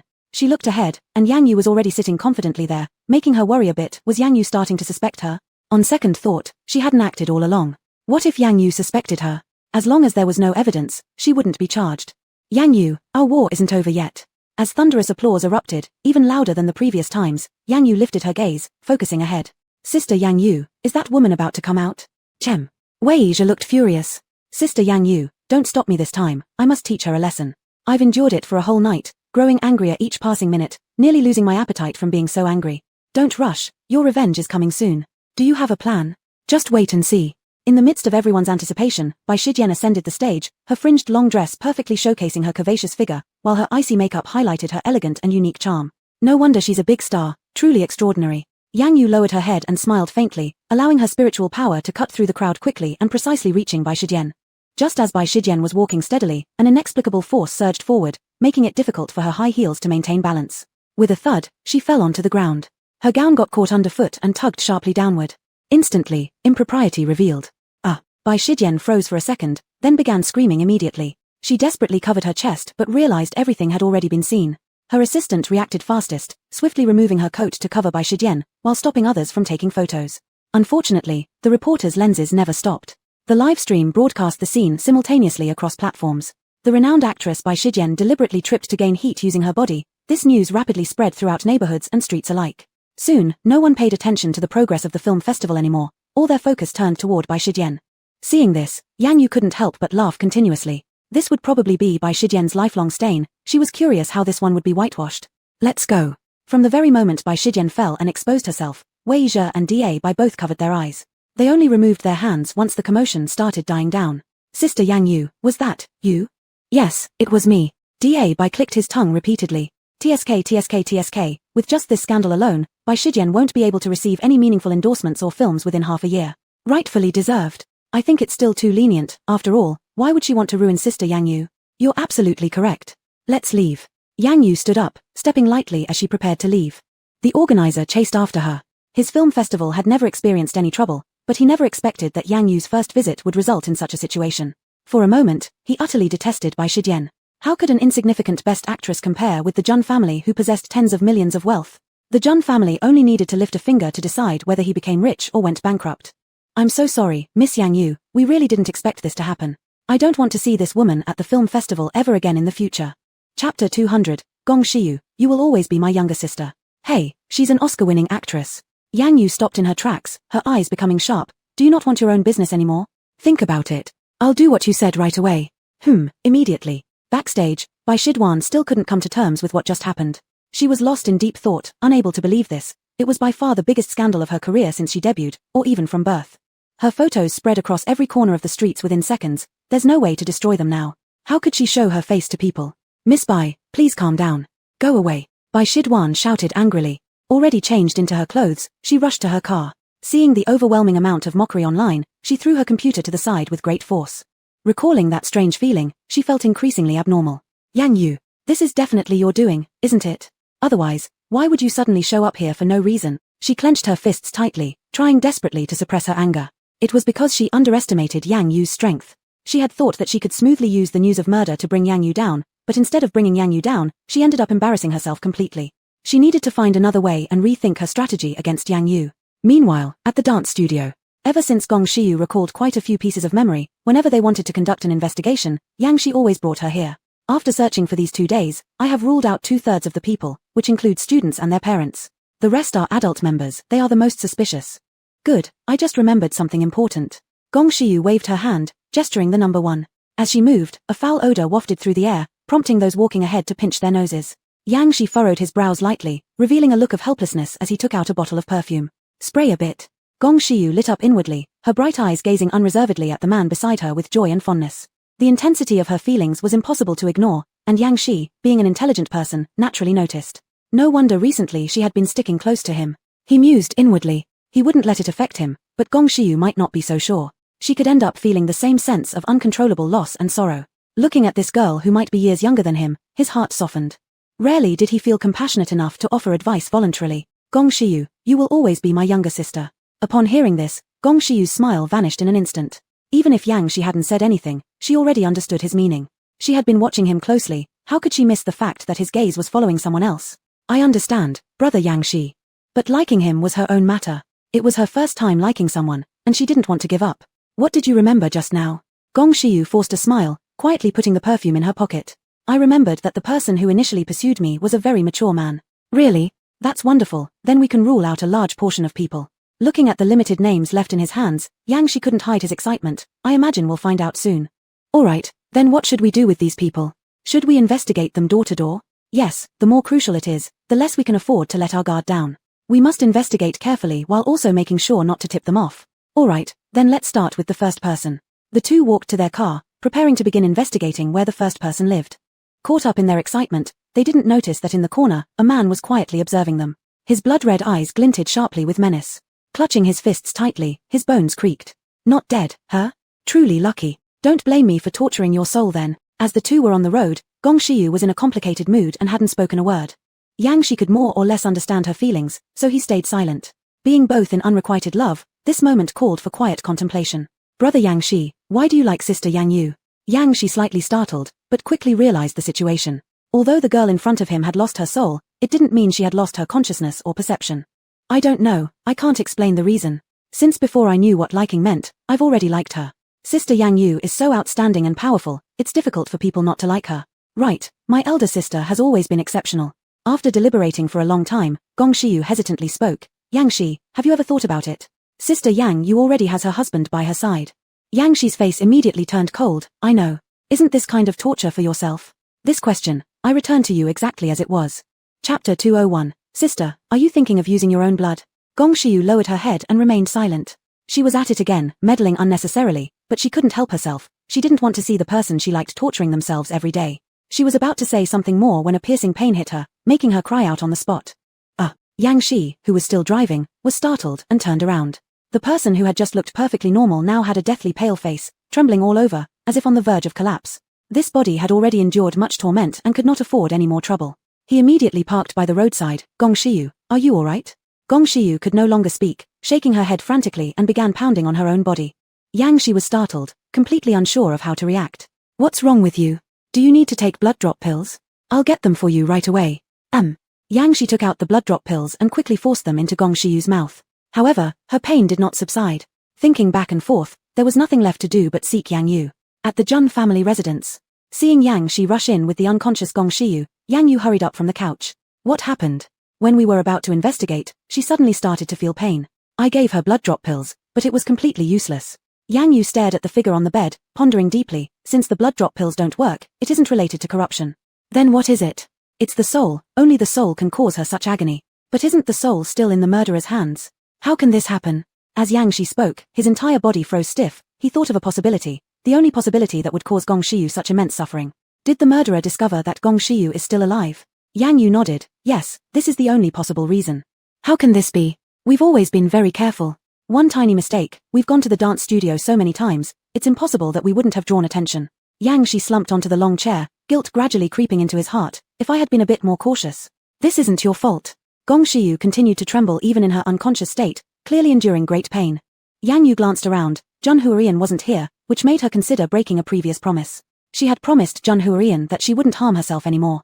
But looking at Gong Xiu like this, she found it hard to remain indifferent. Sister, are you planning to use your own blood? Only blood can save her, otherwise, she will definitely become a motionless corpse. Yang Shi lifted his head, his expression hesitant. Though he had no feelings for Gong Xiu, he couldn't let her die like this. Even if the soul is found, can it still not help? Yes, she has already turned into a corpse and her natural abilities are weaker than those of ordinary people. In this moment, with her soul undergoing torture, she will only end up more miserable. With these words, Yang Yu extended her hand, palm upwards. Her pristine palm revealed itself to both individuals present, causing Yang Shi's heart to ache. He was the person least willing to see his sister hurt, yet here he was, watching her get injured before his eyes once more. Sister, can my blood suffice? He clung to a faint hope, knowing full well that his blood would be ineffective, yet wanting to try anyway. What kind of joke are you telling? Sister, I don't want to see you get hurt. This wound must be endured. Watching Gong Xiu endure torment and die in agony, I simply cannot bear it. As spiritual power stirred, a scar appeared on her palm, blood flowing out. Under her movements, the blood dripped into Gong Xiu's mouth. Before long, Gong Xiu's body stilled. Seeing this, Yang Shi let out a sigh of relief. Sister, promise me, this is the last time. It's my freedom. Sister, this is damaging your body. Just a small injury, no need to dwell on it. With that, Yang Yu turned and walked away, no longer paying attention to Yang Shi. Seeing this, Yang Shi closed his eyes. If it were Jun Huorian, would things turn out differently? Looking at the sleeping Gong Xiu, he reached out and gently lifted her into the ice cabinet. Yang Yu acted swiftly, wrapping her wounded hand with bandages. How should she explain this to Jun Huorian when he returned? This posed yet another challenge. Night fell as Jun Huorian returned from the hospital. In too much of a hurry, the scent of disinfectant still clung to his clothes. He hadn't noticed, but when he approached Yang Yu, she did. Did you go to the hospital? Jun Huiyan's heart tightened, realizing he couldn't hide it from Yang Yu, so he began coming up with excuses. Yes. Were you feeling unwell? No, I went to visit an old shareholder. Yang Yu took a careful look at him, and upon not detecting anything unusual, she stopped pressing further. Alright, make sure to let me know in advance if you're going to the hospital. Is Bai Shijian the one who framed you? I've already made her pay the price. Haven't you seen the news? Not being discovered by Yang Yu relieved Jun Huarian. I've been busy all day and haven't had time. Chapter 202, Jun Huaiyan, are you yelling at me? If you don't want to see it, then stop. It'll hurt your eyes. Alright, I'll listen to AU. Is your punishment enough? I don't want her to get away with it easily. It's enough. This will make her suffer for a lifetime. Jun Huaiyan looked puzzled and suddenly became curious. What kind of trick is it? Just as he finished speaking, he saw Yang Yu's hand behind her back. Seeing the sudden change in his expression, Yang Yu quickly hid her hand behind her. Hold out your hand. Jun Huaiyan's tone turned abruptly cold. His handsome eyebrows contracted into a severe frosty look, his thin lips forming a pale curve. Gong Shiyu's matter made her somewhat low-spirited already. Now coupled with Jun Huaiyan's abrupt manner, Yang Yu was angered and did not extend her hand as ordered. I won't. Hold it out so I can see. From her action of hiding her hand, Jun Huaiyan had guessed she was injured. There's no need to see. It's nothing. Let me take a look. Jun Huaiyan, are you really yelling at me? Jun Huaiyan's pupils slightly contracted, and a flash of panic passed through his eyes. He reached out to grab Yang Yu. I'm just too worried. Why are you getting hurt again? Haven't I told you to be more careful? Getting injured is something I can't avoid. I can't guarantee I'll never be injured, and you'll just have to accept that. I don't want to accept it. I don't want to see the person I love all bruised up. Yang Yu turned around to leave. This is reality, you'd have to accept it, whether you like it or not. This time, what happened? Paranormal event or Gong Shiyu? Worried he would blame Gong Shiyu, Yang Yu did not answer directly. It's over, why keep dwelling on it? Upon hearing this, Jun Huaiyan helplessly closed his eyes. How should he protect Yu properly? A headache hit him, causing cold sweat to pour from his body. Yang Yu left the room, preoccupied with Gong Shiyu and hadn't noticed Jun Huaiyan's abnormal state. You're sure you won't let me see? Yang Yu hated relentless questioning, even if it was from Jun Huaiyan. Yes. Her cold tone and the unrelenting departure made Jun Huaiyan's heart feel squeezed, the pain spreading. Weakness spread through Jun Huaiyan's body, leaving him sprawled on the floor. In just a few short minutes, he was almost fainting due to unbearable agony. Sang Mo stood outside the door, only hearing a thud. Master, what's wrong? Lower your voice. In the throes of torment, he still remembered to warn Sang Mo so as not to be found by Yu. Master, do you want me to fetch some medicine? Yeah, bring me some painkillers. Seeing his weakened appearance, Sang Mo recalled the doctor's words. Since Miss Yang Yu's blood could cure Master's illness, why not ask her for some? He had clearly seen that Miss Yang Yu was already injured. Regardless of why, wouldn't it be fine to offer a little to the master?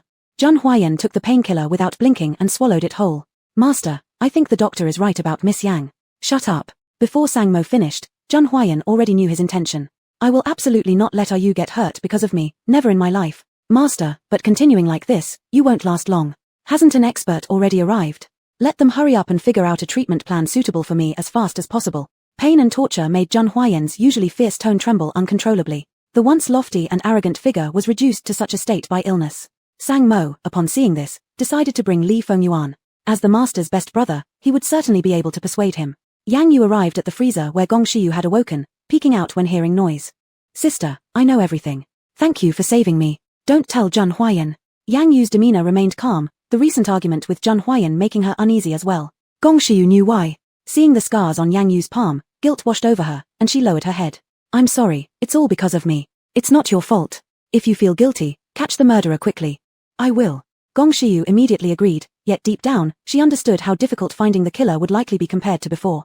The killer has already discovered that she isn't dead and would undoubtedly take action soon. If another accident were to happen to her, she herself wasn't particularly afraid. After all, she'd died once already. She worried for her sister. Someone treasured by her brother-in-law couldn't repeatedly get hurt because of her, could she? From the moment she was awakened, she had made up her mind. If another accident occurred, she would not let her sister make any sacrifices for her. Even if it meant enduring pain until death, she was unafraid. Sister, thank you. No need to. Just live well. Yang Yu's tone remained aloof and distant as always, and Gong Shiyu was already used to it. The deep gratitude in her heart gave her the courage to step forward and embrace Yang Yu. Chapter 203. Is there really no effective solution? Sister, I super like you. Yang Yu was startled, a touch of helpless laughter floating in her eyes. Let go, it's too cold. Oh, okay.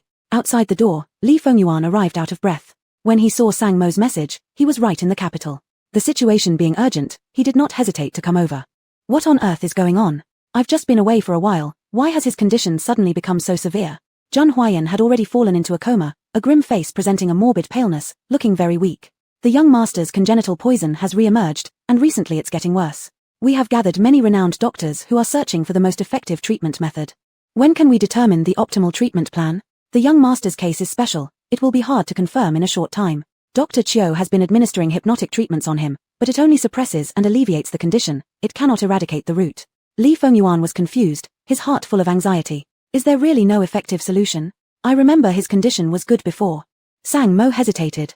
For the sake of the young master's health, he decided to say everything he knew. It's because of Miss Yang Yu, she was the one who saved the young master. Li Fengyuan had heard rumors about this matter before. You mean the blood of the vampire girl? Yes, it's her blood. Li Fengyuan was about to rush out. Isn't it just blood? She has so much, she can give a little to Huayan. Huayan is so good to her. Mr. Li, calm down first. What I want to tell you is exactly this. The young master doesn't want Miss Yang Yu to get hurt, so he didn't tell her all about it. So it has dragged on until now? Yes, I'm just a servant, but I truly can't bear to see the young master endure such pain. You're the young master's good friend, you must be able to persuade him. Li Fengyuan remained silent, leaning against the wall. He understood clearly how Zhang Huayan felt about Yang Yu. This matter would likely remain unaltered even with more people trying to persuade. You continue searching for famous doctors, put up a generous reward, there will definitely be a good solution. As for Yang Yu, I'll find a way to approach her. Zhang Huayan seemed to sense something in his sleep, muttering restlessly. Upon seeing this, Li Fengyuan sighed deeply. If there were still no appropriate methods found by then, he would certainly make Yang Yu come. Meanwhile, at the Bai family's place. Due to the scandal, Bai Shijian temporarily halted all her activities. She quickly adjusted her state, ceasing worrying about gains or losses in her career, focusing all her attention on dealing with Yang Yu. Rumors, masters, lives, none of these affected Yang Yu, which forced her to reassess Yang Yu's strength. Ordinary tactics wouldn't work on her. To completely eliminate her, she had to resort to that person. Thinking of the man's power and dangerous nature made her involuntarily inhale a deep breath of cold air. If she could make the man personally take action against Yang Yu would be destined for death. Recalling Yang Yu's arrogant and satisfied demeanor, she found it unbearable. She dialed the phone. Chiuyue, come pick me up immediately. Half an hour later, Chiuyue arrived at the Bai's doorstep. What happened? Bai Shijian cautiously glanced around, locking the door tight. How's the lab doing lately? The A-level Ghost Lord is heavily researching special-bodied humans, wanting to cultivate them into highly combative superior beings. I want to meet him. Chiuyue abruptly looked up. Are you crazy? It's already because you haven't gone back for such a long time, and the A-level Ghost Lord is unhappy with you. Don't worry, I have my cards to play, he won't harm me. A rare species as precious as Yang Yu would keep A-level Ghost Lord occupied chasing after someone like her. What do you actually intend to do? I'll tell you when the time comes. All you need to do is take me to see him. After pondering for a moment, Chiuyue declined. The lab has recently been aggressively purchasing animals and humans to make profits. I don't want you to mess with this chaos right now. Just take it easy for now. Bai Shijian became angry, her beautiful face growing increasingly twisted. She glared furiously at the man in front of her, questioning unhappily, do you not want to help me? I am thinking for your best interest. Going at this time will serve you no purpose. Bai Shijian lost her patience, if you don't want to help, forget it. I'll find someone else. Had she not disobeyed the Ghost Lord's command last period and insisted on returning to the country, she wouldn't even need to ask Chiuyue to bring her into the laboratory. With her medical skills and achievements for the lab, she could easily enter. Seeing this, Chiuyue was rendered speechless with anger. He struggled to maintain his emotions, persuading himself to calm down. The woman in front of him was someone he cared about deeply. He couldn't stand by and watch her in peril. All right, I'll help you. I'll take you to the lab, and I'll help you reach out to the A-level Ghost Lord. Bai Shijian chuckled softly, growing increasingly smug inside. She had known all along that Chiuyue wouldn't ignore her plea. Let's go. On the other side, Yang Yu still had no idea what was going on. Recently, due to the issue with human lives, her fame had risen once again. Chapter 204. By now, don't you still have no intention of telling me? The police's clarification has made many people sure that she was the top metaphysical master in the capital city. Whenever something happens, most people would immediately think of her. She sifted through the events, preparing to solve the thorniest one. Pain surged through her hand as she moved it a few times. Zhang Huayan's face simultaneously flooded into her mind, and for a moment, she couldn't bear to look at it. Just now, wasn't I being too excessive? Yang Yu thought inside her heart. A few minutes later, she couldn't help but smile. Since when did I become like this indecisive, sensitive, and overly contemplative? Zhang Huayan, your influence really is strong. Yang Yu put down the documents in her hands and decided to go see Zhang Huayan. At this time, Li Fengyuan closed the door, choosing not to disturb Zhang Huayan's rest anymore. As he pondered deeply, someone suddenly crashed into him. I'm so sorry, Gong Shiyu kept apologizing. Seeing Gong Shiyu's appearance, Li Fengyuan slightly froze, all complaints and irritations vanishing in an instant. When did the Jun family bring in such a beautiful person, and why didn't Huayan tell him about her? If he had known, he would have come earlier. May I ask who you are? My name is Gong Shiyu. Yang Yu walked from behind, seeing Li Fengyuan's expression, and paused momentarily. You've come. Millimeter, how come I didn't know that the Jun family has a younger sister visiting? Gong Shiyu stomped her foot. I'm not a younger sister. You clearly look much younger than me, which means you're the younger sister. Yang Yu furrowed her brows. She hadn't noticed that Li Fengyuan was such a type of character. Gong Shiyu, just go play around. Ignore him. For some reason, she didn't want Li Fengyuan to get closer to Gong Shiyu. Okay, big sister. Li Fengyuan snorted coldly. Watching Yang Yu head toward the bedroom, he quickly followed. Yang Yu, don't go in yet. What happened? Yang Yu looked confused. Huaiyan is sleeping, you better not go in. Yang Yu chuckled. Do you even understand the relationship between him and me? He's sleeping, should I really not enter? Step aside. He had yet to figure out what to say or how to explain all of this. Besides, under Zhun Huaiyan's unawareness, Yang Yu mustn't discover these secrets. It will disrupt his rest. Has something happened to him? Yang Yu instantly sensed something was amiss. Usually, no one would ever say anything about her actions. Ignoring Li Fengyuan's obstruction, she forcefully pushed open the door. There, Zhun Huaiyan lay curled up on the bed. His towering figure seemed to shrink in this moment, with his cold and stern face now appearing unhealthily pale. His breathing was heavy, clearly suffering from great agony. What exactly is going on here? Her furious reprimand awakened Zhun Huaiyan instantly. Looking at Yang Yu standing right in front of her, as well as Li Fengyuan who appeared flustered, he realized what had happened. Fengyuan, you'd better step out first. Ah, fine then. Anyway, you need to make things clear sooner or later. Li Fengyuan silently left the room. In no time, only Yang Yu and Zhun Huaiyan remained within the room. Go ahead and speak. Yang Yu sat on the sofa, calmly gazing at Zhun Huaiyan. His aloof eyebrows, his lofty posture, his disdainful gaze towards everything, it resembled a flower high atop a mountain, hard to pick. Zhun Huaiyan could hear the sound of his own throat convulsing. Perhaps due to liking her, he held a certain amount of apprehension against Yang Yu in his heart. In that very moment, his heartbeat thundered. Yu, don't procrastinate. Tell the truth. I actually. Zhun Huaiyan hesitated. The thing he dreaded keeping hidden became evident, like what Li Fengyuan said. Whether earlier or later, it would have to be disclosed. Hurry up. Yang Yu's patience was lost entirely. She softly urged him. Raising her eyes, she spotted a white medicine bottle entering her field of vision. It was the pain relief pill bottle Zhun Huaiyan had finished consuming but hadn't managed to hide. Following her gaze, Zhun Huaiyan suddenly contracted his brows. Damn it, Yu can't find out. He rushed to rise and wanted to grab the medicine bottle. Unfortunately, Yang Yu was evidently faster than him who was already sick. After seeing the words on the medicine bottle, Yang Yu grew angrier. Painkillers? Zhun Huaiyan, when did you start taking them? How long have you been hiding this from me? I'm sorry, Yu. I didn't want to worry you. Do you think by not telling me, I wouldn't worry? Do you realize that what you're doing is betraying me completely? Yu. A bitter taste spread from the tip of his heart, reaching every limb. Zhun Huaiyan felt like his entire body ached more, even worse than his congenital ailment. Watching Zhun Huaiyan curl up, Yang Yu threw the medicine bottle onto the ground with great force. By now, do you still have no intention of telling me? I'll tell you, Yu. My headaches started quite a while ago. Lately, unable to endure it any longer, I often consume painkillers and secretly visit the doctor without telling you. Yang Yu laughed bitterly, enraged. So the strange feelings I had before weren't just my illusions. It's because you were indeed concealing things from me. Indeed. Zhun Huaiyan emitted a voice as small as a mosquito, his guilt preventing him from looking at Yang Yu any longer. Zhun Huaiyan, it was you who said that we need to be honest with each other. Think about it yourself. How many times have you lied to me? I'm sorry, Yu, I didn't mean to. I don't want to hear these excuses. Zhun Huaiyan, you think it over yourself. Chapter 205, it's simple, he loves you and doesn't want you to get hurt. Yang Yu stormed off in a rage. She never would have dreamed that Zhun Huaiyan would dare to treat her this way. For her, once the empress for 1,000 years, this was an act of betrayal and also a display of disloyalty. She knew she would absolutely not forgive Zhun Huaiyan in the near future. Watching the figure leave, Zhun Huaiyan fell into anguish. He wanted to stop her but found himself lacking the courage. He just didn't want Yu to be hurt. There was no other way except keeping it from her. Why, in the end, wouldn't Yu forgive him? Wait. Li Fengyuan had been waiting for Yang Yu all along. The loud arguments inside the room were impossible not to hear. Is there something? Yang Yu's tone was unkind. She was on the brink of explosion, and at this moment, anyone who approached her would face her wrath. Huaiyan needs your blood. What did you say?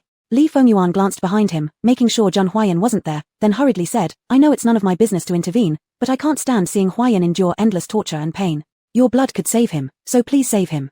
Why didn't he tell me himself? If he told me, I would definitely give it to him. It's simple, he loves you and doesn't want you to be hurt. Looking at the bandage in the palm of her hand, Yang Yu lowered her head and scoffed. Now it made sense why Zhun Huaiyan was so angry when she got injured.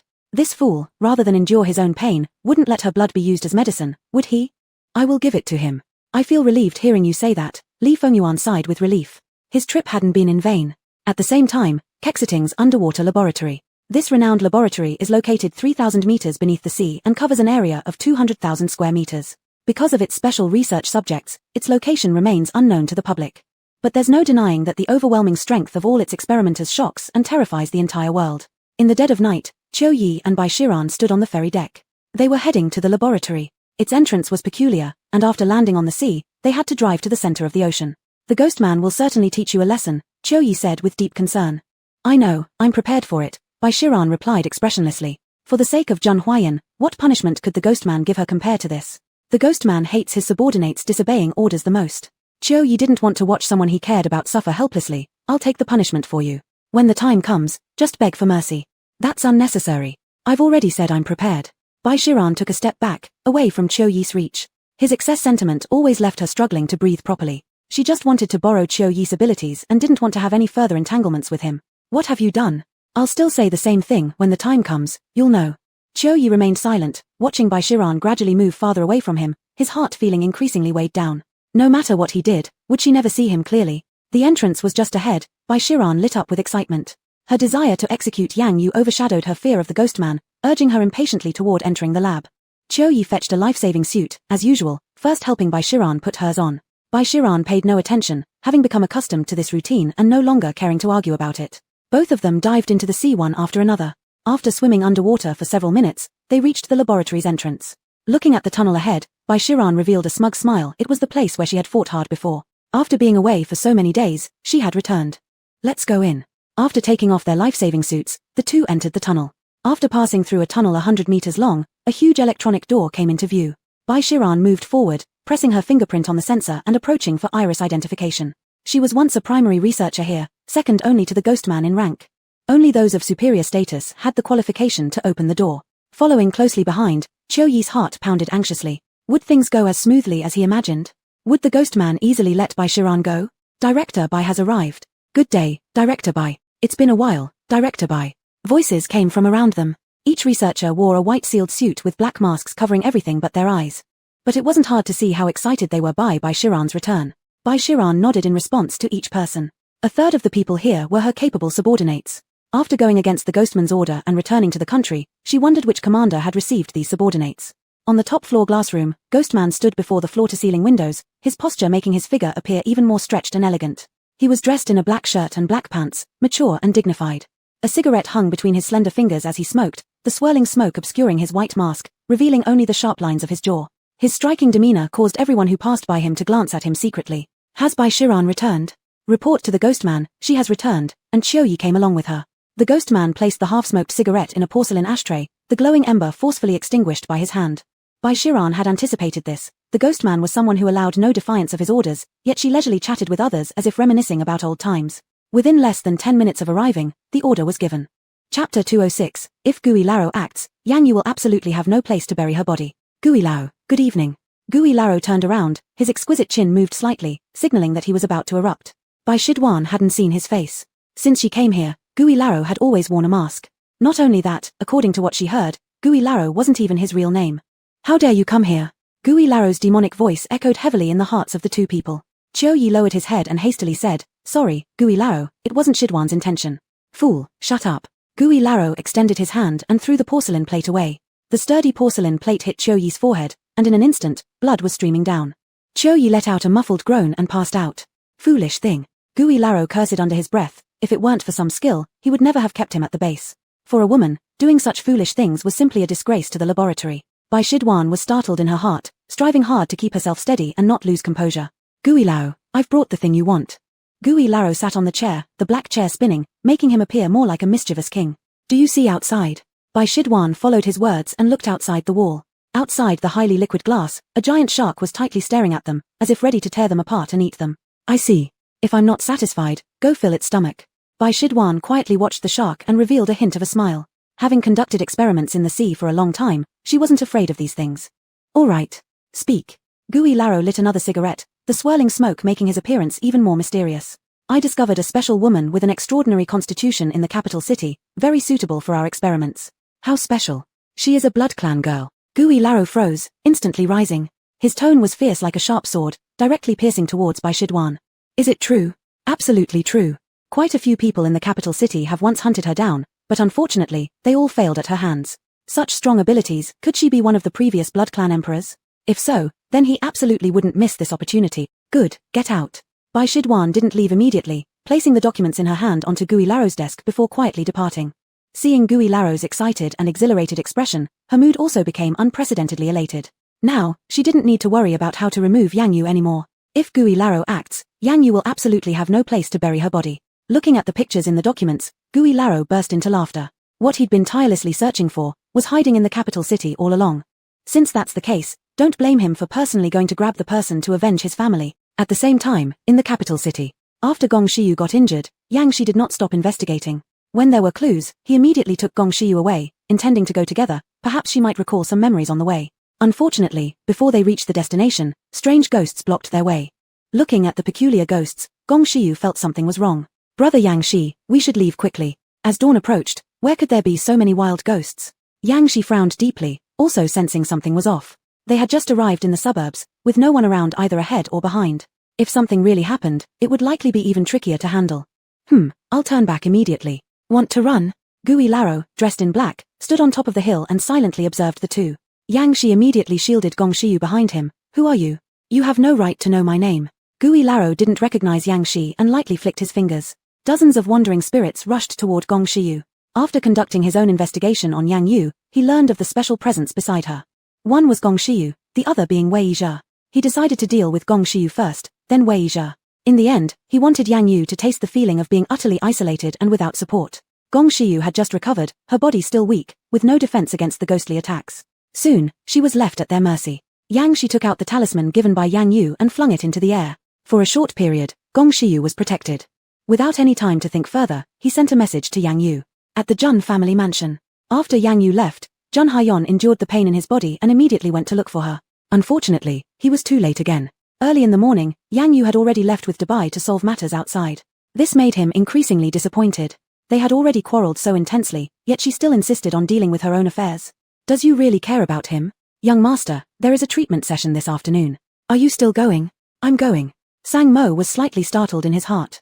Had Miss Yang Yu not yet given her blood to the young master? They had completely misunderstood Yang Yu. Just as she was about to draw blood, Yang Shi called, saying that Gong Shiyu had run into trouble.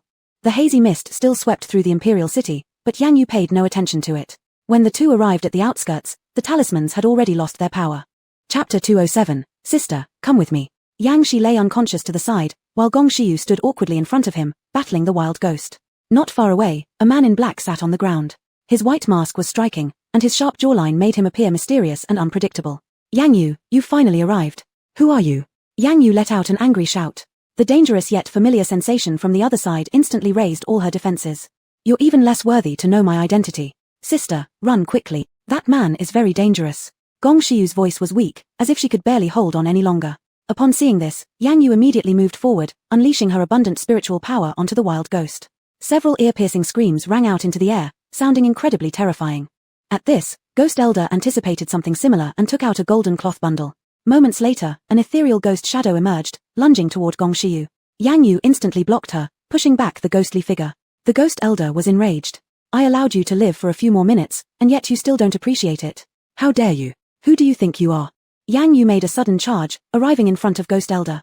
Her ample spiritual force greatly increased her speed, putting Ghost Elder on the defensive within just a few exchanges. Ghost Elder stared at her in shock. Even after hundreds of years without seeing each other, Yang Yu's strength remained so formidable. Just as he was lost in thought, Yang Yu struck at his chest. Reacting too late, Ghost Elder spat out a mouthful of blood.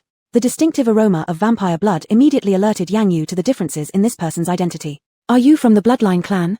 Ghost Elder's heart raced. It wasn't time to reveal his identity. He absolutely couldn't let Yang Yu know who he was. Misjudging Yang Yu's abilities had placed him at a disadvantage. If he continued to fight, he would face an even worse situation. Looking at the ghost shadow he released, he smiled faintly and fled as Yang Yu prepared to strike again. Watching that shadow, Yang Yu wanted to chase after him. Miss Yang Yu, you should check on Miss Gong Shiyu. She seems to be acting strangely. Yang Yu paused her steps and turned her gaze to Gong Shiyu. Moments ago, Gong Shiyu had shown nothing but concern and care. Now her expression changed dramatically, as if she had become another person entirely. What was going on? Yang Yu stepped closer. Gong Shiyu, what's wrong? Are you okay? Ha ha ha, I never imagined that one day I would have a body of my own. Seeing the wild look of madness in this person before her, Yang Yu immediately realized it was not Gong Shiyu, it was a wild ghost possessing her. Who are you? Don't you still know who I am? A peculiar scent came over once again. This could only come from someone of the same lineage. So it was a fellow spirit that possessed her. Come out now or I'll make sure your soul is completely obliterated. Don't be so arrogant, Yang Yu. Do you really think killing me will save her? I'll tell you, she'll die regardless. Zizhu gets what Zizhu wants. Yang Yu, prepare to die. Moving so fast there was no time to react. The powerful strength made it difficult even for Yang Yu to evade. Zizhu suddenly bit down hard on Yang Yu's delicate arm. Blood splashed forth immediately. A pained groan escaped Yang Yu as she exerted all her remaining spiritual force to push Gongshiyu, possessed by Zizhu, away. Wary of taking her life, Yang Yu dared not use too much force. Yang Shi was awakened by Yang Yu's cry of pain. Struggling to awaken, he saw Yang Yu lying unconscious on the ground. He hurriedly ran over. Sister, are you okay? Sister, wake up.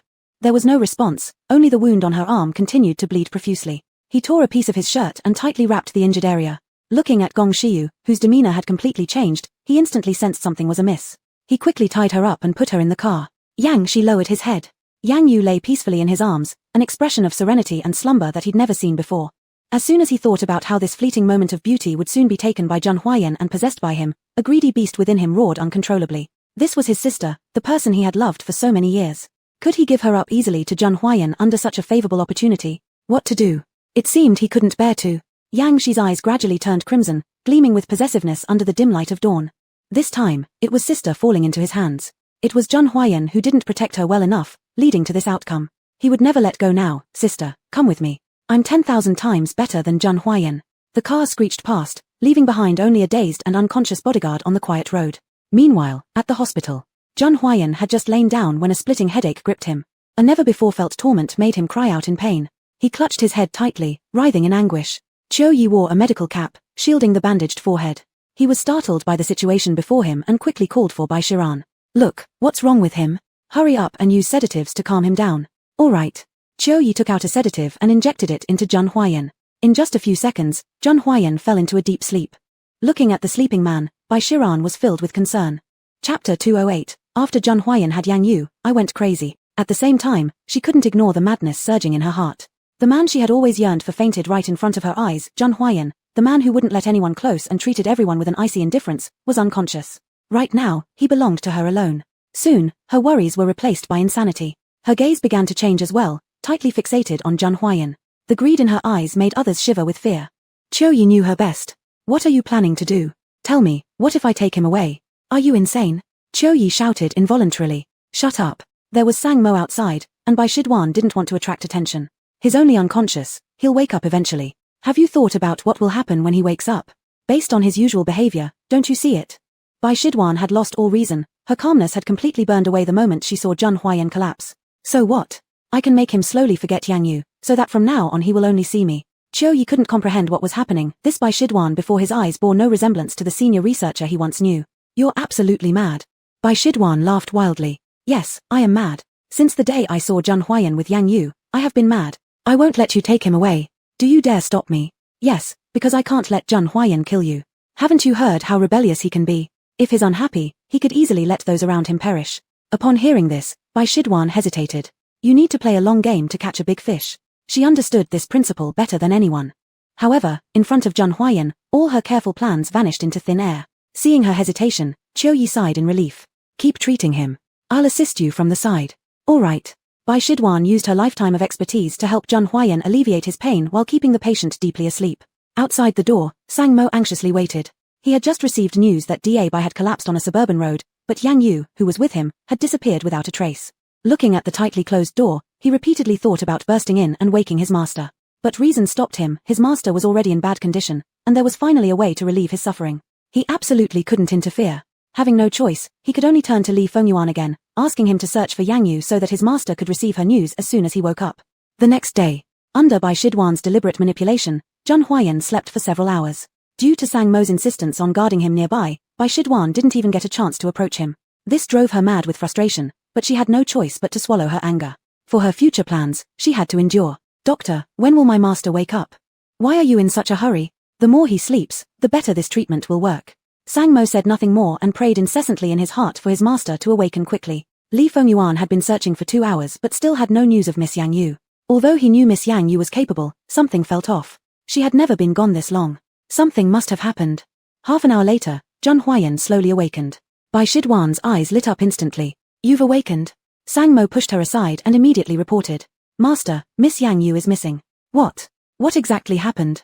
Someone found Da by unconscious on a suburban road, but there's no sign of Miss Yang Yu who came out with him. I asked Li Fengyuan to help search, but it has been almost 3 hours, and we still haven't gotten any news. Zhang Huayan froze. Yang Yu had never been in such a situation before. Something must have happened. He got up immediately from the reclining chair, but due to being too hasty, he almost fell down. Bai Shidwan tried to support him, but Zhang Huayan shot her a glare that forced her back. We need to find her immediately. Yes. Let me come along with you. Bai Shidwan hurriedly followed. I'm a doctor and can keep monitoring your condition to provide immediate care. Not necessary. Without hesitation, Zhang Huayan rejected her outright. Aside from Yang Yu, he didn't want any other woman near him. You need to consider your own health. If you faint, the search will only slow down. Master, listen to the doctor. Anxious to find Yang Yu, Zhang Huayan didn't take the time to consider these things. Without another word, he walked out briskly. The Zhang family estate. Li Fengyuan had just arrived and bumped into Zhang Huayan. How about it? Still no news? No, I've mobilized all the secret agents in the imperial capital to search for her, but there's not a single clue. I suspect she was taken by professionals. The solemn tone of Li Fengyuan and the eerily familiar scene before him reminded Zhang Huayan of someone. Yang Shi. The last time Yang Yu went missing, it was exactly like this, identical in every way. Call Yang Shi and ask if he saw anything. Yes. Sang Mo immediately dialed Yang Shi's number. Chapter 209, Why Not Go Crazy Again? Yang Shi smiled as he saw the familiar phone number, his gaze indulgent as he looked at Yang Yu, who was still unconscious. She had yet to awaken and was sleeping quietly. This scene reminded him a lot of the life they used to lead in the Crystal Palace. His sister finally belonged to him again. Hello. Is there something? Where is Yang Yu? Zhang Huayan's voice was filled with urgency on the other end of the phone line, as if he were about to burst through the screen in the next second. Sister. I don't know. Are you really clueless? Looking at his sister lying on the bed, Yang Shi smiled contentedly. He felt extremely gratified and proud. Who would have thought that Zhang Huayan would come to this one day? It's such a pity, otherwise, Zhang Huayan might have had a chance to find her. The person he had loved for so many years finally fell into his hands. How could he let go of the opportunity heaven has given him? This time, no matter what it takes, he will keep her by his side. As for the warnings Yang Yu gave earlier and any consequences they might bring, he did not want to contemplate them. For his sister, why not go crazy once more? Even if Yang Yu decided to kill him one day, he would willingly endure it. I don't know. Zhang Huayan didn't believe him. From what he knew of Yang Shi, if Yang Yu went missing, someone who cared about her deeply wouldn't react this calmly. Yang Shi, can you assure me? Yang Shi scoffed. He had never taken Zhang Huayan seriously. Were it not for his sister, he wouldn't even spare Zhang Huayan a glance. Now hearing his threats, Yang Shi found it laughable. What use would my assurances be to you? If you have time, rather than ask me this question, why don't you look for your sister instead? Don't you love her? You should be able to find her quite easily then. After saying this, Yang Shi hung up the phone without waiting for Zhang Huayan's reply. Seemingly sensing something in her sleep, Yang Yu began murmuring restlessly. Seeing this, Yang Shi quickly knelt beside her bed and gently replaced the warm towel for her. Sister, rest assured. Zhang Huayan will never find us here. Stay comfortably, and I'll take care of you, putting all my efforts into looking after you. Yang Yu frowned slightly, revealing an expression of pain on her beautiful face. The wounds left by Zizhu caused her considerable torment. As a member of the same race with powerful spiritual strength, she couldn't recover easily in a short time. Adjusting the blanket over her, Yang Shi silently stared at her. No matter how many times or years passed, he always couldn't help but watch her endlessly. He must seize this chance to make sure his sister never leaves him again. The house was purchased just recently by him. Aside from a few trusted people, nobody knew. This time, for Zhang Huayan to find anyone, it would be much harder than the last time. More importantly, he possessed an even stronger secret weapon. With it, even if Yang Yu met Zhang Huayan, they would be like strangers. The clangs of metal interrupted his thoughts. Instantly, his face turned stern as he rushed outside the door. What do you intend to do? In front of him stood Gong Xiu, more accurately, Zizhu, who had possessed Gong Xiu's body, gnashing her teeth furiously as she smashed against the iron cage. The iron cage was made from high-concentration special materials, 3 meters tall, and every rod as thick as a wrist. Simply relying on human strength, it was entirely impossible to budge it. The only way out was through the key in Yang Shi's possession. Only the key could open the iron gate. Let me out. Never. Zizhu smirked. Looks like you don't give a damn about the original owner of this body. Let me tell you clearly, if I keep hitting this hard, her body will eventually be wrecked. Yang Shi's expression darkened further. The sharp light in his merciless eyes sent chills down one's spine. Although he had no feelings for Gong Xiu, he wasn't completely indifferent either. You dare come out? Haha, scared now? I'll let you know, without its owner, I won't get out. Owner? That masked man? Zizhu grew serious, showing deep respect. That's my master. Don't disrespect him by calling him a masked man. Looking at this completely transformed Gong Xiu, Yang Shi felt an ominous premonition arise within him. He absolutely couldn't let her escape, or Gong Xiu would truly be ruined. She must remain confined inside the iron cage, even if she inhabited Gong Xiu's body. There are always ways to solve problems, and he would figure it out. If necessary, there was always his sister. His sister was so strong, she surely would be able to rescue Gong Xiu. Don't daydream. Just stay here honestly. No one is coming to save you. Damn. Yang Shi shoved a towel in her mouth, effectively silencing Zizhu. Calm down. If it weren't for Gong Xiu, I would have killed you already. Umph. Zizhu struggled fiercely but was bound hand and foot, unable to remove the towel from her mouth. As for that masked man, let me tell you, if he offends my sister, his days are numbered. Yang Shi glanced at the person on the ground and turned to leave. Considering how much his sister liked Gong Xiu, he would try to think of a way to save her. Meanwhile, at the Jun family residence, the phone made a thud as the call ended, and Jun Huayan looked at the disconnected interface. Chapter 210, Get Out. Even if I die, it has nothing to do with you. Jun Huayan first slightly stunned for a moment, then angrily threw the mobile phone to the ground. The tiles and the mobile phone collided, making a loud sound. Shit. Bring out Dark Knight Wolf, I want to kill Yang Shi myself. Li Fengyuan quickly stepped forward and grabbed him. Huayan, calm down. What if this matter has nothing to do with Yang Shi? Jun Huayan's anger was like that of a lion in the forest slaughtering indiscriminately. Within 100 miles around, no living creature dared to approach. The people of Jun family were the same. Everyone dared not make a sound, afraid they might suffer as a result. Only Li Fengyuan, Jun Huayan's good brother, dared to step forward and stop him at this time. Let go of me. Jun Huayan violently shook off Li Fengyuan's hand. His pale cheeks turned red from anger, the veins on his forehead bulged, and his eyes were filled with impending murderous intent. Around them, it seemed like everything had been swept by his fury. The air felt heavy and thin, making it hard for everyone to breathe. Huayan, calm down. You just came back from the hospital. If you keep this up, your brain will start hurting again. I don't care. A Yu is missing. What's a bit of pain in my body compared to that? I tell you, a Yu's disappearance must be related to Yang Shi. That bastard, I should have shot him long ago. Jun Huayan took the Dark Knight Wolf and quickly entered the car. He was going to find Yang Shi, unable to wait even a second. In an instant, all that remained in the air was a trail of residual exhaust fumes. Li Fengyuan closely followed behind, fearing that a single lapse could lead to Jun Huayan doing something irreparable. Out the door, Bai Shiran, still dressed in her white coat and mask, upon seeing this, immediately moved to follow. She couldn't stop Jun Huayan's car but tried stopping Li Fengyuan's instead. Looking at this woman before him, Li Fengyuan realized now. They brought along a doctor when they returned, someone overly eager to help in the search for a Yu.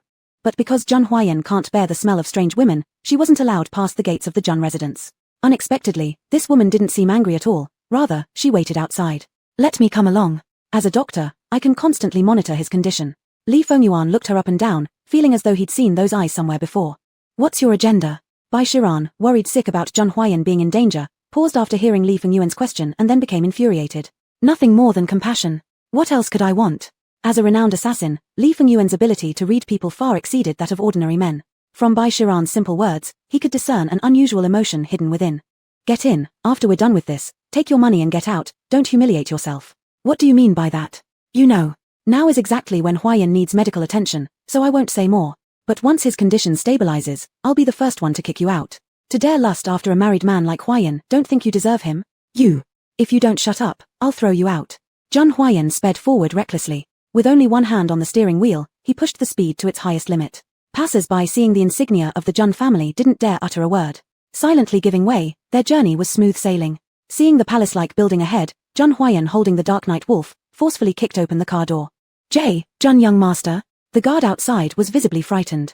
Get out. Jun Huayan yelled loudly, striding furiously into the villa. But inside the villa, it was completely empty without a single soul. Jun Huayan became frantic, gripping the guard by the collar. Where's Yang Shi? Master Yang left early today. Where did he go? I don't know. Master Yang never tells us these things. Jun Huayan hurled the man away, waste of space. Sang Mo and Li Fengyuan finally caught up at this moment. Young master, are you okay? Have you found Miss Yang Yu? Shit, Yang Shi isn't here. Stop bothering me and quickly take people to search elsewhere. Yes. Bai Shiran hurriedly got out of the car. This was a good chance to show her worth, an opportunity she absolutely couldn't miss. Master Jun, you need to calm down. Such extreme emotions will harm the neurons in your brain. Jun Huayan was already irritated. Go away. Even if I die, it has nothing to do with you. Master Jun. Someone, get rid of her for me. The smell of her makes me feel like vomiting. Huayan, be careful. I'll take a group to search. Li Fengyuan said, if it truly is Yang Shi, this must be another well-planned scheme. Jun Huayan nodded. You're right. Act quickly and lock down all water and land passages in the capital city immediately. All right. In a flash, the vast villa was left with only Jun Huayan, and Bai Shiran being restrained by guards. Seeing Jun Huayan's silence, Bai Shiran quickly seized the opportunity and said, I have a plan. Jun Huayan was strategizing in his mind, considering how to swiftly allocate the fighting forces of the Jun family so they could more effectively search for a Yu. Abruptly interrupted by Bai Shiran's words, He raised his head angrily, his cold eyes sharply locking onto her. If it's useless, you'll end up rolling to the morgue. Chapter 211, Sister, this time, no one will disturb us. Bai Shijian's whole body trembled. She didn't expect Zhang Huayan to go to such lengths for Yang Yu, becoming so frenzied. A strong sense of jealousy swept over her heart and quickly spread through her entire body, burning her rationality. Looking at the man before her, she could barely convince herself not to reveal her strong feelings. All right. Zhang Huayan coldly glanced at her, finding the mask on the woman's face annoying. Take off your mask. I won't blindly trust you without knowing your real identity. Upon hearing this, Bai Shijian's eyes flickered with a hint of panic. It wasn't the best time for her to reveal her identity at this moment. She originally planned to eliminate Yang Yu, then after investing more effort for some time and touching Zhang Huayan deeply enough, disclose it later. Unfortunately, her plan had been disrupted. Zhang Huayan's sharp and cold gaze made her feel exposed. If she wanted to stay by his side, she had to remove her mask now. Are you Bai Shijian? Do you dare to play tricks on me? Zhang Huayan roared furiously. All the news about Bai Shijian flooded into his mind, making him want to deal with this woman on the spot. Sorry, Mr. Zhang, my main profession is medicine. Being a celebrity is just a sideline for me. I simply admire you, so I don't want to see you suffer from pain. That's why. Shut up. Zhang Huayan wasn't interested in her long speech. All he wanted was to find Yang Yu, by any means necessary. Understood. Bai Shijian said no more. Take me to find Yu. Zhang Huayan walked ahead, while Bai Shijian, under control of the bodyguards, followed behind. Seeing Zhang Huayan's concealed anxiety and tension, a smile formed on her lips instead. This was the perfect time when Zhang Huayan was fully preoccupied and unable to shift focus. Why not deliver a powerful blow, letting the unknown Yang Yu receive some heavy blows? As far as I know, Miss Yang is a master of esoteric philosophy, and I also know a master of esoteric studies. Perhaps using methods of metaphysics can help find her faster. Zhang Huayan's eyes lit up. How had he forgotten about this point? Location? Send me the location of the master, I'll personally go seek his help. Seeing that the man only thought of Yang Yu, Bai Shijian was bitterly resentful but had no choice but to suppress her anger. All right. Without delay, Zhang Huayan drove towards the destination. His car had only been driven by Yang Yu and should only be used by Yang Yu. Thus, under the control of the bodyguards, Bai Shijian sat in the bodyguard's vehicle. There was nothing she could do but tell herself to endure. Only endurance would give her a chance to gain Zhang Huayan. As things turned chaotic outside, the Zhan's helicopter took action once again. An intense and anxious atmosphere enveloped the air above the capital city like an impending downpour, casting the whole city in suppression. Yang Shi's state of mind, however, was completely different. He knew that Zhang Huayan must have gone crazy again.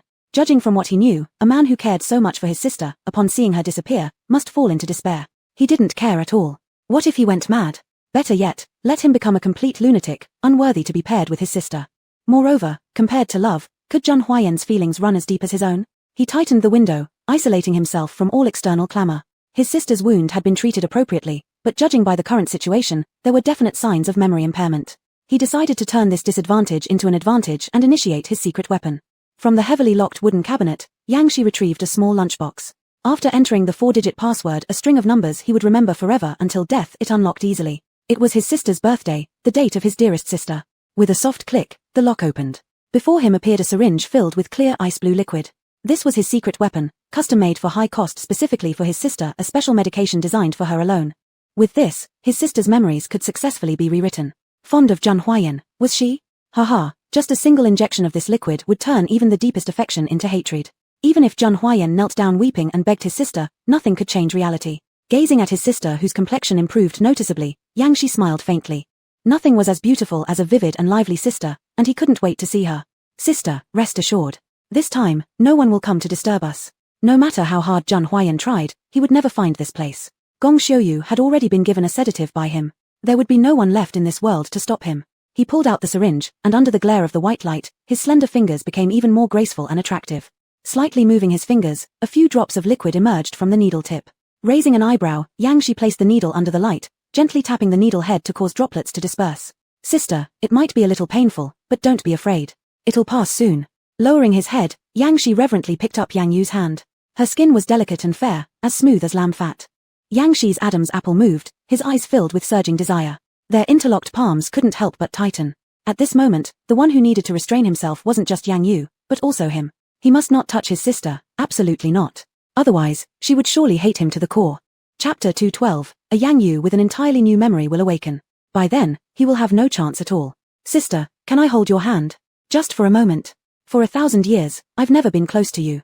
Yang Shi called out softly, his tone sorrowful, and in those simple requests was the entirety of his 1,000 years of sadness.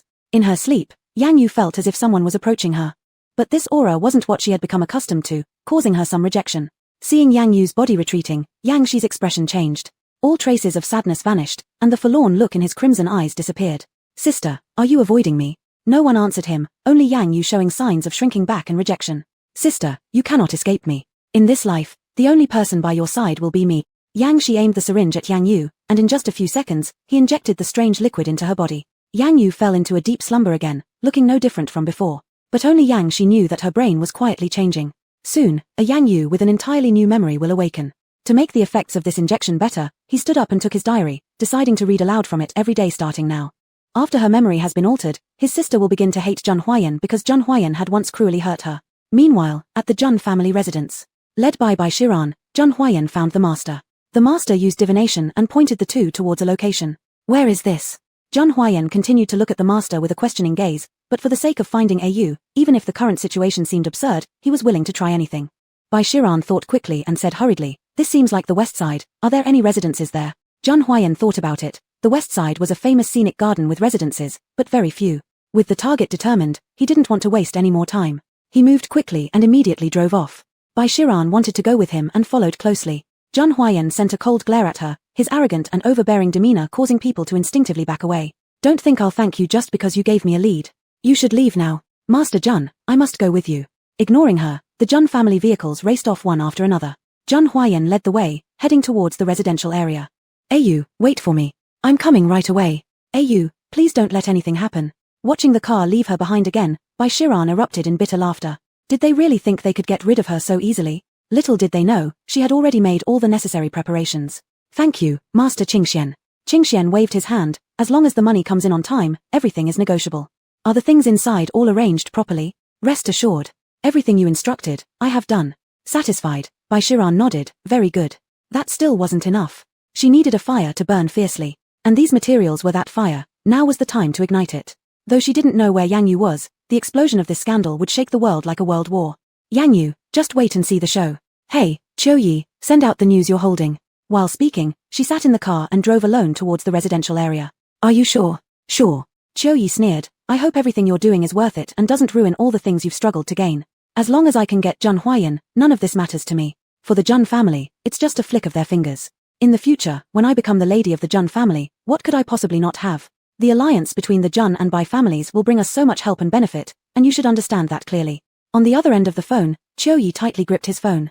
If only Jun Huayan didn't exist, how wonderful it would be, then Shiran would belong to him. He had thought countless times of dealing with Jun Huayan himself, but he lacked the ability. "Yes, I know." Hearing Qiu Yi's reply, Shiran smiled in satisfaction. "Release the information immediately. My parents will not refuse this opportunity. Have you considered the consequences if Jun Huayan finds out? So what?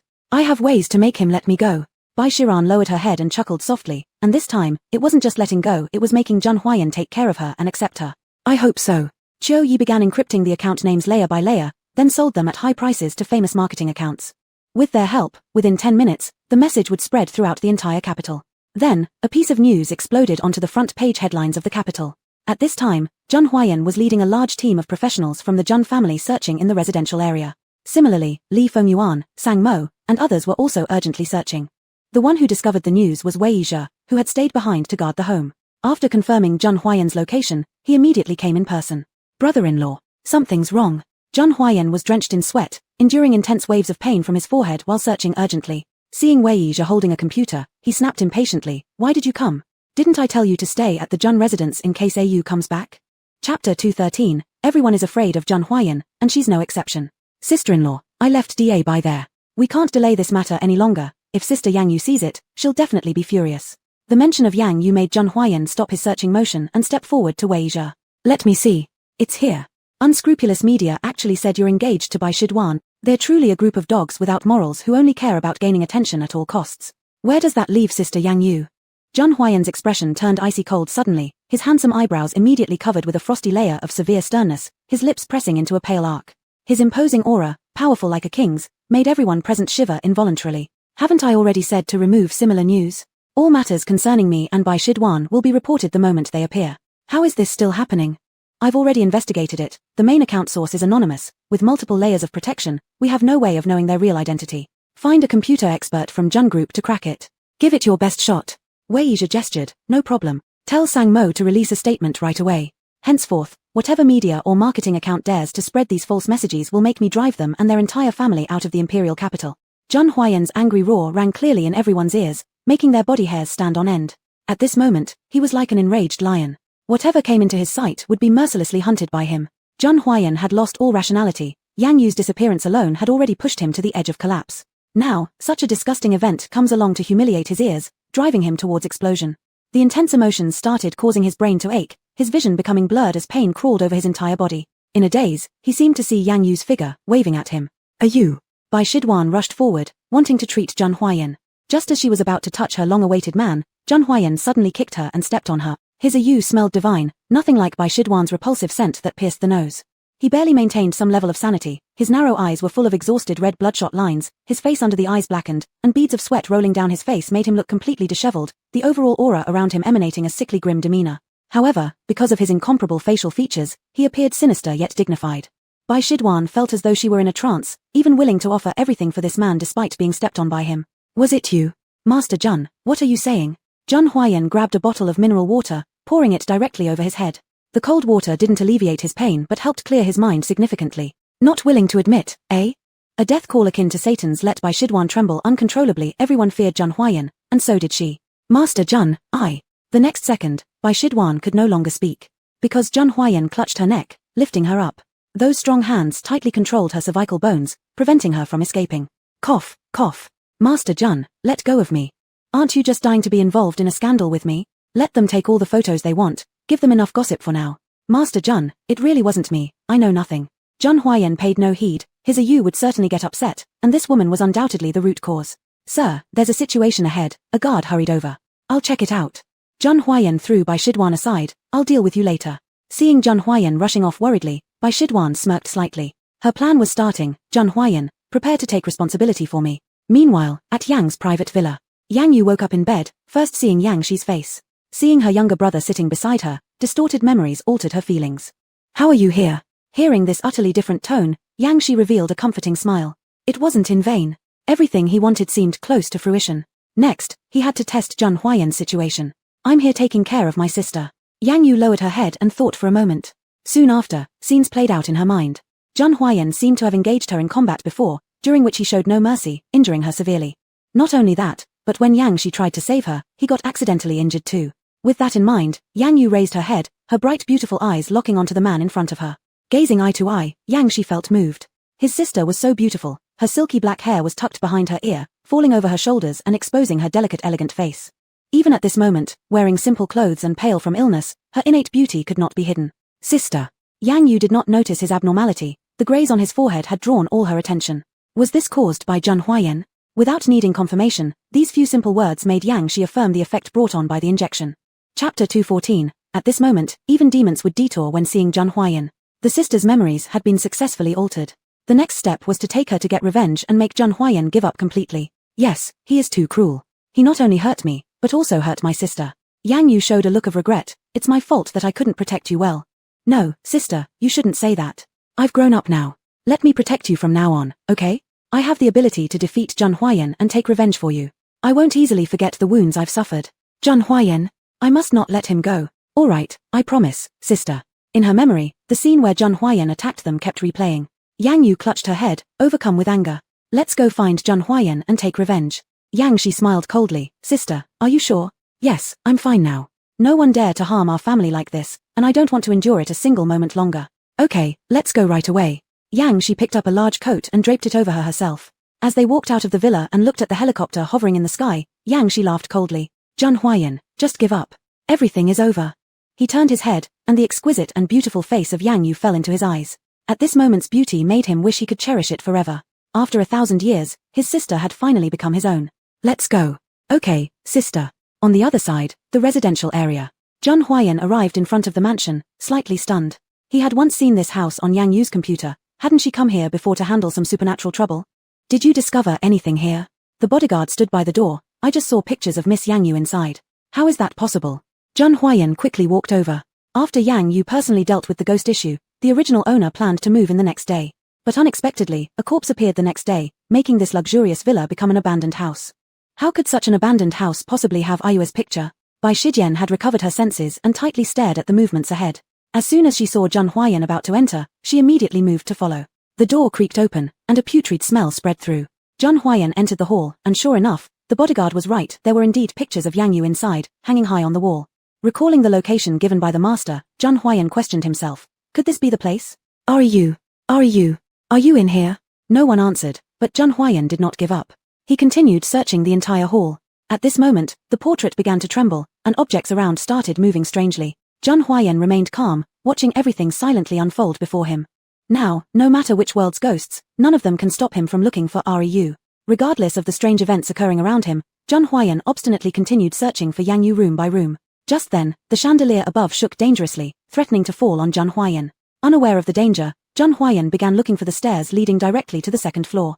Look out! Bai Shijian rushed in and pushed Zhang Huayan out of the way. With a crash, the chandelier fell. The suspended crystal chandelier had hundreds of beads strung together, weighing dozens of kilograms, smashing down onto Bai Shijian. Ah! The anguished scream echoed throughout the villa as Bai Shijian wailed, her calf crushed and blooded. The disturbances inside the villa ceased instantly. Bodyguards hurried over, stunned upon witnessing this sight. Master! What? Zhang Huayan stood aside, coldly glancing at the woman lying on the ground. Bai Shijian gazed at Zhang Huayan, groaning desperately. Mr. Zhang, I'm in so much pain, call a doctor. Don't think because you saved me, I'll be grateful to you. I didn't mean it that way. Bai Shijian hadn't anticipated this level of pain, she still had to hold on to Zhang Huayan. She absolutely cannot become disabled. I will take responsibility for your leg, said Zhang Huayan. Master, should we call an ambulance? Yes, watch her. I'll go upstairs to find Ryu. Bai Shijian protested amidst her pain. Is my leg broken? Mr. Zhang, please come check. Lift her out. Yes, master. At this moment, Yang Shi and Yang Yu were standing nearby. Finding Zhang Huayan was easy, with a little inquiry allowing them to lock onto him. Seeing the scene from a distance, Yang Shi smirked. Zhang Huayan, seems like you're getting along well with Bai Shijian. Yang Yu similarly observed this, and beyond that, she even saw Zhang family's bodyguards carrying Bai Shijian out. For some unknown reason, her heart clenched painfully. This sensation made her hate Zhang Huayan even more, urging her to retaliate immediately. Sister, Zhang Huayan seems to be doing pretty well. Even after hurting us, he still has the leisure to tour a villa with another woman. Yang Yu tightly gripped the blue wolf in her hand and muttered gravely, I'll deal with him right away. All right, I'll go with you. Zhang Huayan had searched through every room, but aside from that photograph, there was no sign of Yang Yu anywhere. Chapter 215, She, the sister, hates you. Now she only wants to kill you. This greatly disappointed him, but he didn't stop. Hurriedly descending the stairs, he set out again to search within a short period of time. When Yang Yu's figure suddenly appeared before his eyes, he could hardly believe it. He thought that his headache had been so severe that he was hallucinating. Otherwise, how could Yang Yu, whom he had searched for with great hardship, suddenly appear in front of him? Zhang Huayan's shock made Yang Shi smile at the corner of his mouth more unrestrained. Is this unbelievable? Something even more incredible is still to come. Zhang Huayan, are you ready? Sister, shall we make a move? A ghost-like voice rang by his ear, stirring up all the hatred in Yang Yu's heart. She slowly raised her Kang Lang, aiming it at Zhang Huayan. When the dark hole aimed at himself, Zhang Huayan pulled himself out of his shock. Even though Yang Yu stood there holding the Kang Lang targeting him, he still felt overjoyed to tears, thinking that Yu was joking with him. Yu, aren't you mad because I didn't find you earlier? Sorry, it's my fault for being too slow. I apologize to you, okay? I failed to protect you and lost you, it's all my fault. Zhang Huayan sincerely apologized, looking slightly ragged and pitifully pathetic. It was completely different from the usual arrogant him. The scene before his eyes was too bizarre, leaving the bodyguards of the Zhang family at a loss what to do. They quietly sent a message to inform Sang Mo and others. The appearance of Zhang Huayan did not fully match Yang Yu's memory. Doubt began to flicker in her eyes. Her Kang Lang remained steady, but her gaze shifted to Yang Shi. I think something's not quite right. Yang Shi tightened up momentarily and hurriedly said, What's wrong? Sister, he's our enemy. Zhang Huayan still thought Yang Yu was joking with him as he slowly walked over. Yu, you're upset, right? I'll give you the Dark Night Wolf. It's fiercer. Use it on me. As long as it makes you feel better, I'll accept anything you do. Zhang Huayan, don't you understand yet? Yang Shi suddenly spoke, a victorious smile on his face, as he looked toward Zhang Huayan. Zhang Huayan's expression instantly changed. What do you mean? The sister hates you. Now, all she wants is to kill you. Only now did Zhang Huayan refocus on the Yang Yu in front of him, having calmed down from his earlier impulsiveness. He immediately noticed something different. The Yang Yu before him was like a completely different person. There was no longer the tenderness and affection that used to belong solely to him. All that remained was a hollow hatred, directed entirely at him. Yu. Zhang Huayan, if you dare to hurt me and Yang Shi, you should have thought about the consequences. At this moment, Sang Mo, Li Fengyuan, and Wei Yizhi arrived. Seeing the situation, they were somewhat confused. Sister Yang Yu, what happened to you? Li Fengyuan immediately sensed something was amiss. Yang Shi. Is this your doing? The anger and accusations of the crowd were completely ineffective against Yang Shi. From beginning to end, his eyes contained only his own sister. "Ayu, it's me, Zhang Huayan. What's wrong with you? Come here, can we talk quietly, alright?" Yang Yu coldly glanced at him and kept her eyes fixed on Yang Shi. "Sister, let's make a move. This is the best opportunity." Yang Yu nodded. At this moment, the Kanglang was only a few steps away from Zhang Huayan. Bang! The sound echoed through the sky. The bullet quickly pierced through Zhang Huayan's shoulder, blood splattered, and Zhang Huayan fell to the ground with a muffled groan. "Master, Huayan, brother-in-law." The group rushed forward immediately, surrounding Zhang Huayan in the center. Zhang Huayan's expression remained calm, and his loving eyes continued to stare directly at Yang Yu, despite this woman nearly costing him his life. "Ayu, what's the matter with you? Huayan, snap out of it. She's not your Ayu. Right now, she's completely controlled by Yang Shi." Li Fengyuan moved swiftly, tearing off a corner of his clothing to tightly wrap Zhang Huayan's shoulder to prevent excessive blood loss. Seeing Zhang Huayan fall, Yang Yu experienced a fleeting, extreme sense of satisfaction. A streak of inexplicable pain flashed past, giving her no time to deeply explore its cause. "Zhang Huayan, why should you have hurt us? This is your retribution." Upon hearing this, the short-tempered Wei Yizhe could no longer bear it as he approached Yang Yu. "Yang Yu, are you insane? Although I've been here for not very long, I've seen everything clearly. Zhang Huayan might possibly harm everyone else in the world, but he would never harm you. Wei Yizhe is right. Miss Yang Yu, what exactly is going on with you? You guys calm down. There's no point in interrogating Yang Yu," said Li Fengyuan, turning his eyes toward Yang Shi. "I believe only he knows the reason." Yang Shi lazily ignored Li Fengyuan. "Sister, let's go." "Yang Shi, what exactly do you plan to do? Have you forgotten what you once did? Do you intend to repeat the same mistakes?" Zhang Huayan's consciousness still lingered, and the blood flowing from the corner of his mouth made him look like a decadent emperor. "Yang Shi, I will never let you go." Yang Yu glared at Zhang Huayan. "If you dare touch him, I'll kill you without hesitation." Chapter 216, I've taken my revenge, so why does it still hurt? "Are you? Zhang Huayan, do you know? I've been waiting for this moment for a long time. Even if I have to pay a heavy price in the future, I'm willing." The two figures gradually faded into the distance. Zhang Huayan stretched out his hands, trying to catch Yang Yu. But it was all in vain. In the last moment he closed his eyes, Yang Yu didn't stop walking away. "Hurry, take Huayan to the hospital." Wei Yizhe glanced at everyone. "But what about Sister Yang? Should we just let her leave like this?" "Never mind that for now. No matter what, Yang Shi won't harm her." This statement revealed the truth and also reassured everyone. Hospital. The emergency bell of the Jun family private hospital rang, and dozens of top doctors from the imperial city gathered overnight. The bullet pierced through the shoulder, hitting the nerve, and severe blood loss. "Perform surgery immediately." Zhang Huayan lay on the bed, barely conscious, with Ayu's image constantly wandering in his mind. "Are you?" Wei Yizhe was irritated. At a time like this, stop thinking about her and focus on how to survive. Zhang Huayan seemed not to hear, his pale lips opening and closing, repeatedly mentioning only Yang Yu's name. Seeing this, Li Fengyuan shook his head silently. "Take him in." The red light came on, and a group of people waited outside the door. With Zhang Huayan unavailable, his good friend Li Fengyuan became the mainstay. "What should we do? The situation is really a mess," Sang Mo sighed. "Wait, and follow Huayan's wishes when he wakes up." "What about these next few days?" "Stay put, Yang Yu will be fine. It's merely Yang Shi who needs watching. Huayan has already been injured, what can he possibly do?" Wei Yizhe nodded. "You're right, let's do that.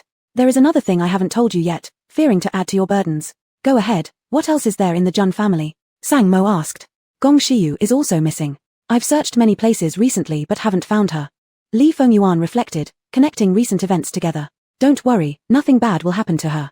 She left with Yang Shi that day. Considering how much Yang Yu cares for her, she won't run into any accidents." This calmed Wei Yizhe and Sang Mo's mind somewhat. They leaned against the walls quietly, waiting for the green light. On the other side of the wall, Bai Shiran was also under surgery. She had fallen unconscious, completely unaware that Yang Yu had returned. Meanwhile, at the Yang family private villa, after making her move against Zhang Huayan, Yang Yu fell into silence. She hadn't spoken a word, worrying Yang Shi. Could it be the drugs have failed? Did she remember something? Looking at Yang Yu's profile, he clenched his fists tightly. How long has this fleeting happiness lasted? Is it destined to slip away? No, he couldn't allow such a thing to happen. "Sister, what are you thinking about?" Yang Yu looked up and stared out the window. The swirling helicopter sound had disappeared, and the night grew darker, enveloping the entire imperial city. "I've avenged myself, so why does it still hurt?" Yang Shi froze momentarily, then staggered forward, almost falling over. Faced away from her, Yang Yu didn't hear the commotion behind her. Still no luck, Yang Shi asked himself. Despite all the efforts, why can't Yang Yu forget Zhang Huayan? Is Zhang Huayan that great? So great that even after so long, Sister overlooks his efforts. "Sister." The mournful tone made Yang Yu turn around, startled by Yang Shi's dispirited look. "What's wrong with you? Get up quick." "Sister, will you leave me?" Yang Yu paused. "What nonsense are you talking? How could I leave you? Aren't we family? You're right, we are family. A spark of hope flickered in Yang Shi. Then, would you please stay away from Zheng Huayan? Zheng Huayan? Why do you bring him up? He's the murderer who hurt us, of course, I'll keep away from him. As she spoke, a twinge of pain flashed through her heart again.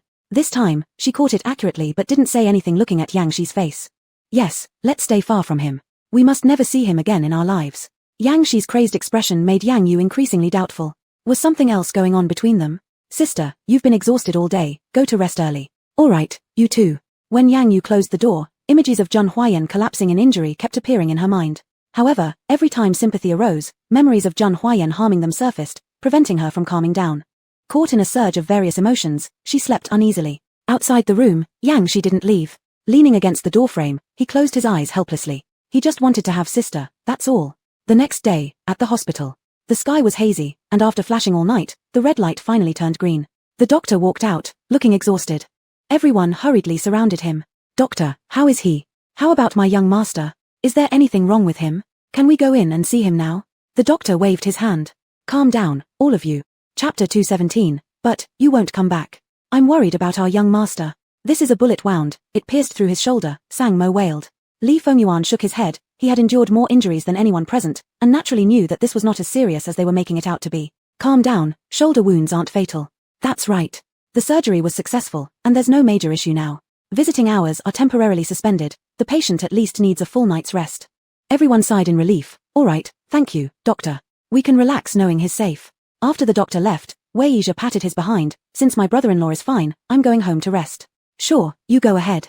You can come by tomorrow if you want. Wei Yizhe gave a smile. Who's coming tomorrow? I don't even have a good relationship with him. Sang Mo shook his head without exposing him. Wei Yizhe was usually irritable and came and went as he pleased. But everyone could see that he still cared about Yang Yu and Zheng Huayan. Alright, do what you want. Li Fengyuan and Sang Mo walked to the front of the ward, looking through the window at the person inside. Zheng Huayan lay on the hospital bed, his face pale, weak and feeble. He was already enduring the torment of illness, and after what happened today, only heaven knows when he'll be able to fully recover. Li Fengyuan thought of Yang Yu. If she were here at this moment, would Zheng Huayan recover faster? Seeing the bandages, he gave a self-deprecating smile. This wound was inflicted by Yang Yu herself. How could she possibly come? Mr. Li, isn't it true that Miss Yang Yu was under the control of Yang Shi earlier? Most likely. Recollect her appearance at the time. Yes, something was indeed off. Usually, she always looked at the young master with a hint of softness. Li Fengyuan nodded, that's right. But just now, her eyes were filled only with killing intent. I suspect Yang Shi tampered with her somehow, perhaps hypnotizing her or giving her some kind of drug. But that's impossible. Miss Yang Yu usually kept her distance from Yang Shi. How could he get the chance to manipulate her? What if Yang Yu got injured and he took advantage of it? Upon careful reflection, this possibility seemed greatest. Yes, Miss Yang Yu is not invincible either. The young master hasn't awakened yet. If he wakes up, it will be bad. He will definitely want to see Miss Yang Yu. I'll persuade him. Don't worry about that. Sang Mo turned around. Alright, then I'll prepare the things the young master might need. It's all up to you here. Rest assured. After Sang Mo left, Li Fengyuan entered the lounge. This was a private hospital belonging to the Jun family, with excellent and complete facilities, and next door was the relatives' waiting room. After a day of hustle and bustle, he needed a good rest to deal with the currently very thorny situation. Inside the ward, Zheng Huayan muttered restlessly in his sleep, "Ayu." He dreamed that Yang Yu stood far away in front of him, her back towards him. No matter how he called out, she wouldn't turn around. He desperately ran towards her, but Ayu was getting further and further away. Exhausted, Yang Shi's figure appeared. With a victorious smirk, Yang Shi grabbed the beloved Ayu tightly and walked away arrogantly. Zheng Huayan cried out and chased them, but nothing worked. In the end, all he could do was watch helplessly as they walked away. Ayu. Zheng Huayan woke up with a start, covered in cold sweat. The morning light filtered through faintly, with sunlight streaming into the bed through the glass windows. You're finally awake, Li Fengyuan approached. Am I in the hospital? Yes, you're in the hospital. You sustained a penetrating wound. You need a period of good rest. Zheng Huayan stretched out his hand and touched the bandage on his body, looking lonelier than ever. What about Ayu? I knew you'd ask about her. Don't worry, she'll be fine. Zheng Huayan bowed his head, curling up on the bed. His tall and robust body was now curled tightly, showing loneliness and helplessness. She didn't come back, did she? Yes. Zheng Huayan fell silent. He couldn't understand why Ayu was acting this way. What unexpected event could lead her to walk away so calmly after hurting him? Seeing this, Li Fengyuan sat in front of him. Don't overthink it. People are investigating it thoroughly below. We'll find Yang Yu soon. But, Ayu won't come back. Zheng Huayan's eyes lacked vitality, looking aimlessly out the window. The pain and sorrow made it hard for him to stay rational and seek the cause. Huayan, Keep your head clear. If Yang Yu hurt you, there must be another reason. Think carefully about how Yang Yu normally treats you. Zhang Huayan lost himself in memories. Yu was cold towards everyone, but to him, she showed infinite indulgence. We've seen this too. Yang Yu loves you dearly. Yesterday, her attack on you certainly wasn't done willingly. Memories of Yang Yu flooded his mind. Her eyes, her words, her movements all seemed to silently declare her love. There were no grand displays, no overt declarations, but she had never ceased to reciprocate his affection. Zhang Huayan's eyes sparkled once more, as if infused with new life, and his entire being seemed to come alive again. Chapter 218, I will stay here and personally take care of Zhang Huayan. You're right, Yu didn't mean to do it. That guy Yang, she was the one who caused all the trouble. That's correct. I will recuperate as soon as possible and focus all my energy on dealing with Yang Shi. Instantly filled with fighting spirit, Zhang Huayan sat up, leaning against the bed frame. Even in simple hospital attire, he radiated an unmitigated powerful and unique aura. The frail emperor is still an emperor. Hurry up, within 3 days, I must see Yang Shi. Li Fengyuan smiled in agreement. No problem, this is what you should do. Yang Yu is waiting for you to bring her home, so rest well. All right. After Li Fengyuan left, Zhang Huayan immediately ordered someone to bring him the Dark Night Wolf gun. An eye for an eye would be too light. He intended for Yang Shi to pay a much heavier price. Sir, are you thinking of going out? You just finished surgery. The doctor said you need to rest. Shut up. Impatiently, Zhang Huayan turned over. I will arrange my freedom. Sang Mo stepped back, not daring to say more. Gazing at the Dark Night Wolf in his hand, an endless killing intent welled up in Zhang Huayan's eyes. Yang Shi, everything is your own doing. Daring to harm Yu, you have already pushed yourself into hell. On the other side of the wall, Bai Shidan woke up. Her injuries were lighter than Zhang Huayan's. Not seeing Zhang Huayan take responsibility after she woke up, she immediately decided to look for him. Qiu Yi had already received the message and was now outside the door. What do you intend to do? Bai Shidan glanced at him. What do you have there? Breakfast. I don't need it. Help me find Zhang Huayan. He promised to take responsibility for me. Qiu Yi looked at her silently, then sighed helplessly. Are you crazy? Don't tell me your injuries are because of him. Exactly, everything I carefully planned was to make him take responsibility for me. Now that everything has succeeded, I can't let him out of my sight. Qiu Yi forcefully pinned her down. Just stay calm for now. What happened? Zhang Huayan got injured. A bullet went through his shoulder. There's no way he'll be able to get out of bed these few days, let alone come to take responsibility for you. Bai Shidan's expression changed dramatically. After being injured yesterday, the severe pain quickly sent her into unconsciousness, leaving her unaware of what had happened. How could this happen? What actually occurred? Who shot him? Yang Yu. Yang Yu. Wasn't she missing? What exactly is going on here? Qiu Yi sighed deeply. I don't know either. The information I just gave you was something I overheard. Right now, inside Jun family's private hospital, it's full of Jun family's bodyguards. I initially wondered why you were here. Turns out he had promised to take responsibility for you. Yang Yu actually inflicted harm on him. Bai Shidan's emotions were complex, disbelieving of what she heard.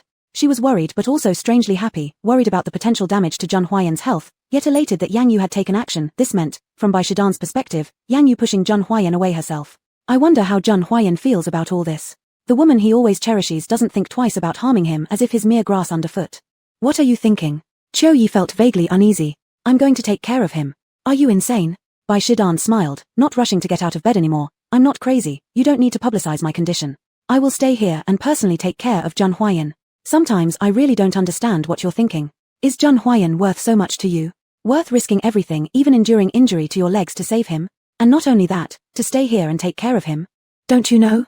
I've liked him for many years. These sacrifices are nothing. If I could, I'd willingly give up my life for him. Looking at the stubborn Bai Shidan before him, Qiu Yi felt utterly powerless and slumped into a chair. Bai Shidan is like him. Both love someone who cannot possibly return their feelings. They both know that the other will never place them in their hearts, yet they pursue their affections relentlessly. Hopefully, everything you've done will result in what you desire in the end. Bai Shidan raised her head, growing increasingly impatient. If it weren't for Qiu Yi's exceptional abilities, she would absolutely minimize her contact with him. Rest assured, it definitely will. I'll leave first. Guilaro was injured and needs someone to take care of him. Guilaro was injured? Bai Shidan exclaimed in surprise. Qiu Yi nodded. Yes, currently we don't know the reason, but it's clear his injuries are serious. Bai Shidan fell deep into thought. She knew perfectly well how strong Guilaro was. Whoever could injure him must be exceptionally skilled. She recalled how she had recently told Guilaro that Yang Yu had a special constitution suitable for research. Could it be that Guilaro got injured while acting against Yang Yu? Bai Shidan lowered her eyes. If it really was Yang Yu, then her strength must not be underestimated. If even Guilaro couldn't easily capture her, then when she appears again in the future, she will surely be even more difficult to deal with. It seems that getting rid of Yang Yu has to take priority now. Did Guilaro mention anything about Yang Yu's condition? Qiu Yi thought for a moment. No, he went out and came back injured, so it's hard to confirm if Yang Yu was the one who hurt him. Chapter 219. Where can we find another Jun Huayang? You must be more careful. You need to stay by Guilau's side and take care of him. This way, you will get first-hand information. I need his help to eliminate Yang Yu. I'll keep an eye on it.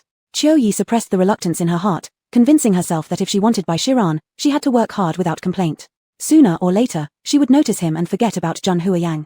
Meanwhile, at the Yang family private villa, complicated thoughts before sleep made Yang Yu have an uneasy night. When she opened her eyes, the sky was still hazy. Looking at the empty bed, her mind inexplicably conjured up Jun Huayan's face. His look of disbelief, his greedy actions, were so vividly clear that they weighed heavily on her heart.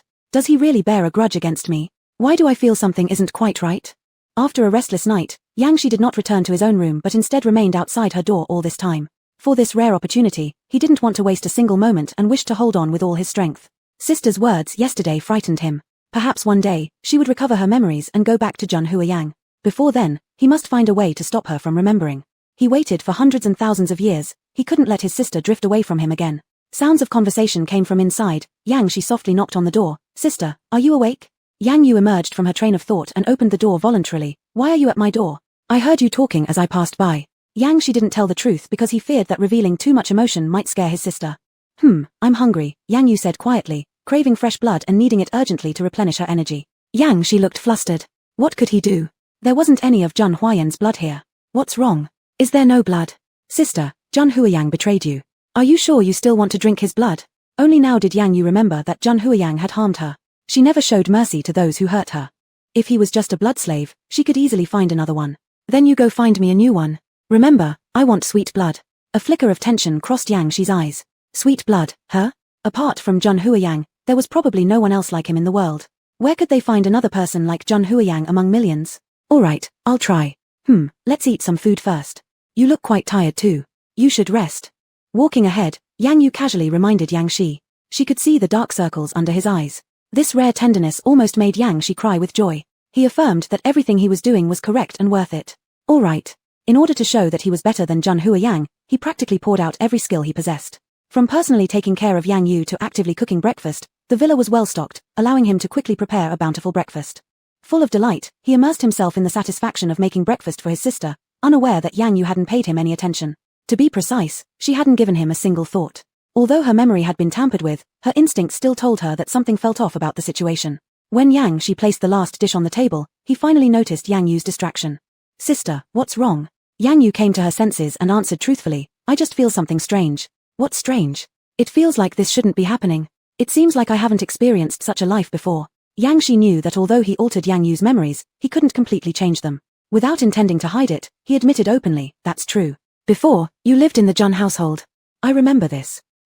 But later, Jun Huayang hurt you, so you came back here with me. Before that, you always lived together with Jun Huayang. That makes sense. I guess I need to adapt quickly. I've overlooked things before, not seeing the true nature of Jun Huayang. Suppressing the anxiety in his heart, Yang Shi knew how good Jun Huayang had been to his sister. But, he loved his sister, and he couldn't bring himself to give her up to him.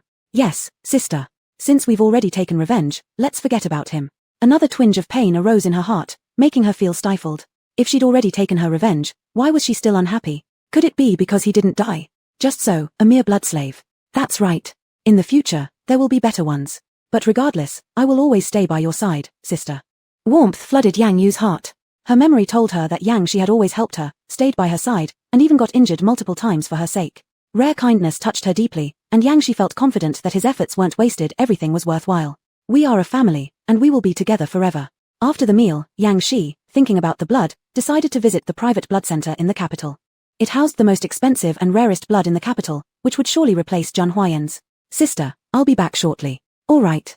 Seeing that Yang Yu had no intention of leaving, he still couldn't help but worry. Chapter 220. Can he wait that long? He cannot. Sister, since we made a move against Jun Huayan yesterday, they will definitely not let us go. For the time being, don't go out to avoid being outnumbered and captured. Yang Yu nodded in agreement, millimeter. No matter what, her spirits could not be lifted, and she readily agreed without even thinking about what Yang Shi had said. Actually, with her current abundant spiritual power, it wasn't just dealing with Jun Huayan. Even if hundreds of bodyguards from the Jun family mobilized together, they would not be her match. Yang Shi walked out the door, plagued by worry and possessiveness, quietly locking it behind him. The combination lock plus iris scanner made the entrance impregnable. Seeing the successful lock symbol, he smiled slightly. Sister, don't think of escaping. Time flowed quietly, and Yang Yu soon felt bored as Yang Shi didn't return. There was an impulse within her, urging her not to stay here. Gradually, she began to feel anxious. It seemed like she wanted to see Zhang Huayan, though she didn't know why she so desperately wanted to see him. The gate gave no response, the windows were sealed shut, and after living in this place for 3 days, Yang Yu finally noticed something was off. Why does Yang Shi make the room like this? Yang Yu went to the second floor and found the only window where she could exit. The height posed no problem for her, and looking outside, she jumped down without hesitation. She didn't know where to go, but there was a voice inside her guiding her, allowing her not to worry about direction. Jun Family Private Hospital. Zhang Huayan closed his eyes to rest, still receiving no news of Yang Yu. Where on earth are they? Did you even think of him? What if she gets hungry? Mr. Jun, are you feeling better? Bai Shidan entered from the doorway sitting in a wheelchair. Despite her mobility issues, she came anyway, attempting to impress Zhang Huayan. Bai Shidan. Zhang Huayan turned his head, eyes filled with disdain. Mr. Jun, I heard you got injured, so I came to visit. Get out. Bai Shidan's face instantly paled. Since Zhang Huayan had learned of her true identity, he had nothing but contempt for her. Mr. Jun, I mean no harm. Get out. I won't say it again. Don't show up before me when I don't need you. Zhang Huayan angrily threw the medicine bottle beside him straight at Bai Shidan. Without dodging, Bai Shidan felt a dull pain on her forehead and within seconds, a red mark appeared. Mr. Jun, do you remember what you said? As she spoke, she glanced at her legs and started crying softly. I know I should take responsibility for your leg injury, but that doesn't mean you can enter my hospital room. Sang Mo, take her out. I don't want you getting upset later. Sang Mo immediately stepped forward. Please, Miss Bai. But my legs. We have arranged the best doctors for you, Miss Bai. You are also a doctor, so you should be able to see that. Moreover, you're staying at our private hospital under full payment for medical bills and compensation for emotional damages. What more do you want? Sang Mo's words made Bai Shidan's face turn livid. She didn't want these things. What she wanted was Zhang Huayan, and this situation was far from what she expected. Sang Mo actively pushed Bai Shidan out of the room and closed the door. Miss Bai, if you have any complaints, you can communicate directly with me. I understand. You're really dutiful. Li Fengyuan approached. I can't compare to Miss Bai. Even if disliked, one must care for the patient. His cryptic words were directed at Bai Shidan with deep meaning. Because Miss Yang Yu was absent, did she take the opportunity to get closer? How laughable. I'm just worried about his safety. Don't worry. We will naturally take good care of him. But I am his attending doctor. Li Fengyuan lowered his head, his sharp gaze like that of an eagle fixating on her. Miss Bai, perhaps you should first take care of yourself. Bai Shidan was pushed away by the nurse with her face turning pale blue, unable to speak. Why were they all protecting Yang Yu so much, recognizing her alone? What makes her so special?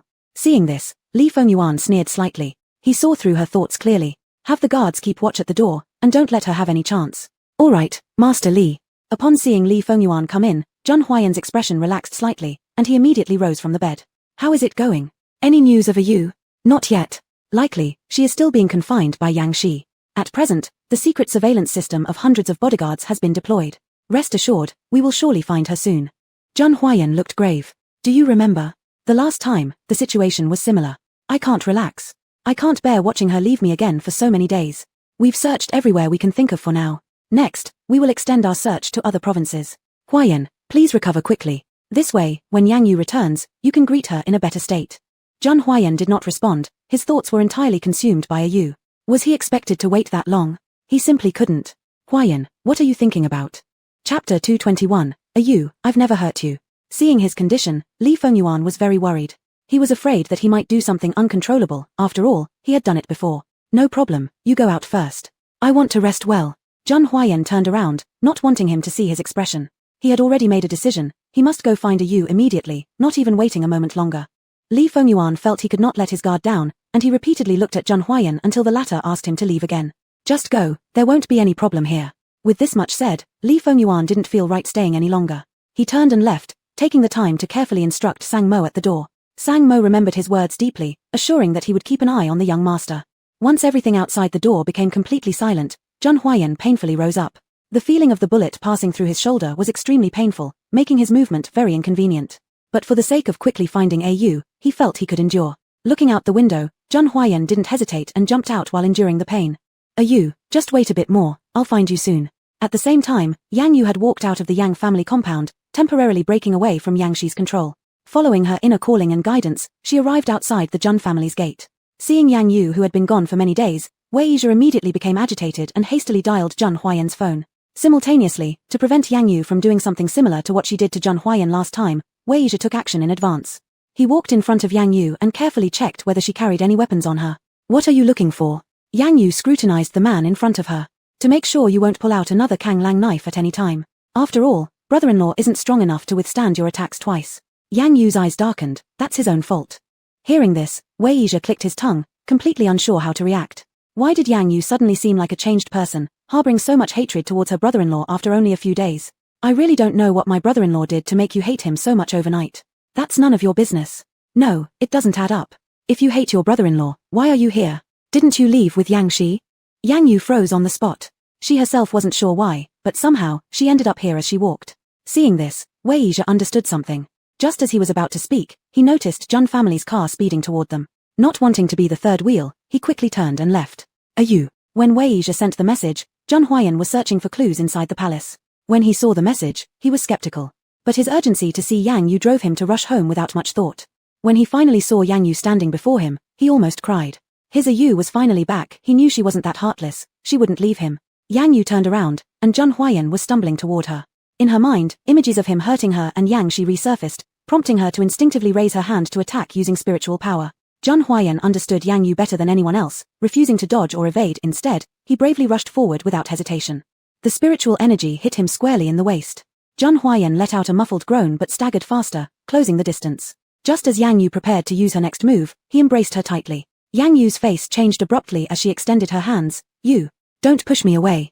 Jun Huayan held her tightly in his arms, trapping her small figure with his powerful arms to stop her from struggling. Can you please stop moving? Please. I'm begging you.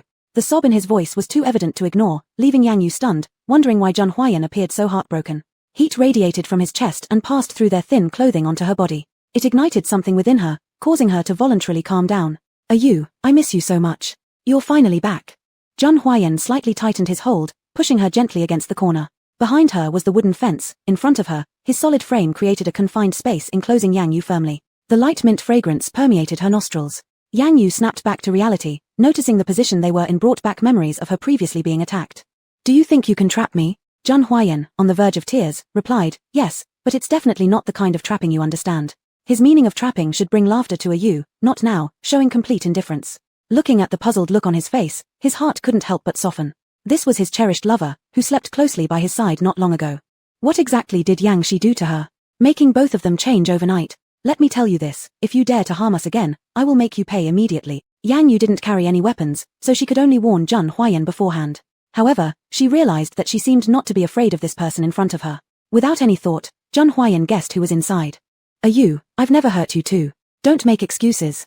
Yang Yu retorted and left the sentence hanging. Since she wasn't as strong as Jun Huayan, she stopped struggling for the moment, waiting for an opportunity to act. Chapter 222. Can you wait a moment? Let me hold you one more time. Jun Huayan bitterly smiled and stopped explaining. He knew that it would be difficult to explain these things clearly in a short time. Only by keeping her around could he slowly explain everything later. Yang Yu was right in front of him, and the overwhelming longing in his heart became uncontrollable. With just one glance from her, he instantly gave in. Yu. A deep voice filled with desire and longing sounded above, reaching Yang Yu's ears and causing waves of emotion in her heart. Yang Yu slightly furrowed her brows. The inexplicable pain she had been feeling seemed to worsen. Unable to endure any longer, Jun Huayan placed his hand on Yang Yu's nape, tightly controlling her from behind. Their lips met, and the soft, delicate sensation quickly spread to both their hearts. The impulsive emotions made Jun Huayan lose all reason. He held Yang Yu as if under a spell, forcing her lips tightly against his.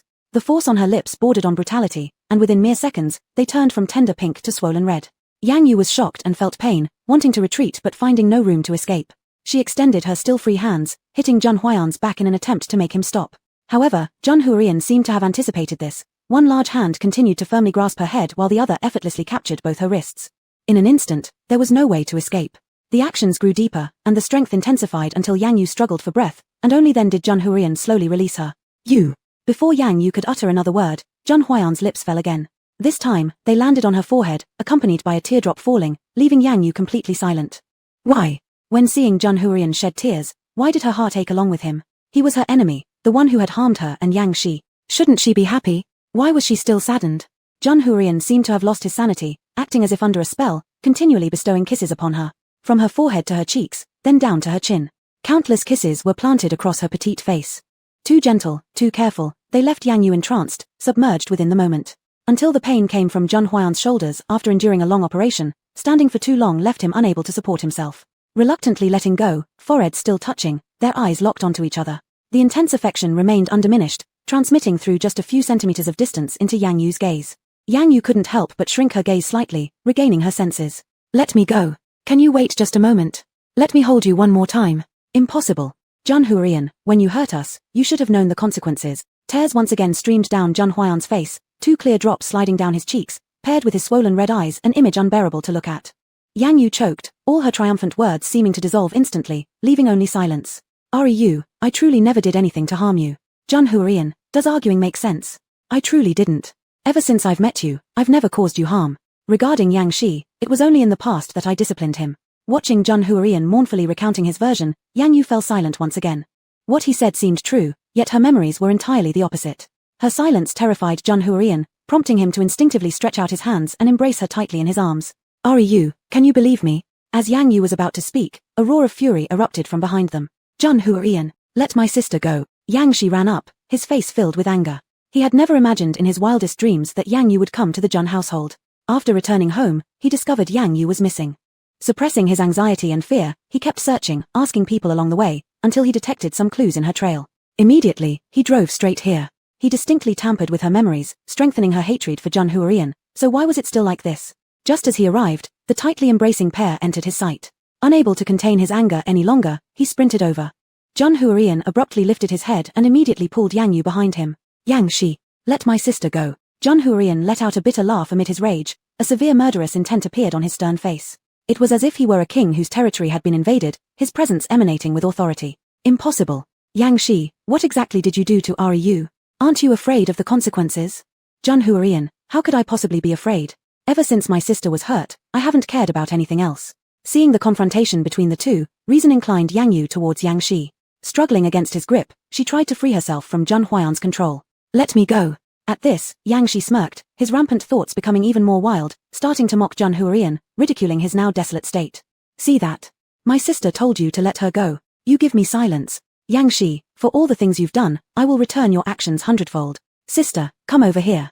Don't stay with your enemy. Upon hearing this, Jun Huarian looked towards Yang Yu, the sorrow in his eyes almost swaying her. Yu. Yang Yu said nothing, her bewildered gaze darting back and forth between the two of them. One was her younger brother, and the other was her enemy. Who should she believe? Sister, come over here. Chapter 223, I know, your heart will always belong to me. Yang Yu fell into deep thought as she looked at the two people with almost identical expressions. One was Jun Huaiyan, her nemesis who clutched her hand tightly and didn't want to let go. The other was Yang Shi, her younger brother who had grown up with her and never betrayed her. This should have been an unquestionable choice, yet she hesitated. She glanced at Jun Huaiyan, whose eyes were red-rimmed and expression filled with sorrow, feeling a sharp pang in her heart. For some inexplicable reason, she did not seem to want to leave Jun Huaiyan and walk away with Yang Shi. Yu, please stay. Jun Huaiyan put aside his pride, even his self-respect, beseeching the woman he loved to remain. He could not endure the time without Yu, unable to bear the consequence of being alone. Yang Shi coldly swept a glance at Jun Huaiyan, his disdain for him growing stronger. In his view, Jun Huaiyan was once again trying to entice his sister. Clearly, his true nature differed greatly from what was shown now, prompting Yang Shi to sneer silently. Wanting to keep his sister around. Unfortunately, it wasn't that simple anymore. Sister, don't stay with this enemy, he will hurt you. A warning sentence brought Yang Yu's rationality back, and she pushed Jun Huaiyan's hand away, refusing to meet his disappointed gaze. Let me go. Yu. Come on, sister. Jun Huaiyan realized it would be difficult to change Yang Yu's preconceived ideas right away. He sharply turned his head, his piercing gaze fixating on Yang Shi. It was like a poisonous arrow aimed directly at Yang Shi. Yang Shi tensed up inside. He always had a hard-to-ignore fear of Jun Huaiyan.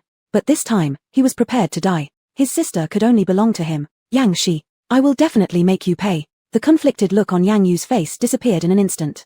She coldly stared at Jun Huaiyan, as if she had transformed into someone else. You dare. Faced with Yu, all of Jun Huaiyan's killing intent and cruelty seemed to vanish. No matter how ruthless he was to others, he could never use it on Yu. Including at this very moment, ignoring Yu's feelings and attacking Yang Shi. Otherwise, he would have made his move from the moment Yang Shi showed up. Yu, even if you don't trust me, I must make things clear to you. Yang Shi, your younger brother, is no good person. Ho, what if I'm no good?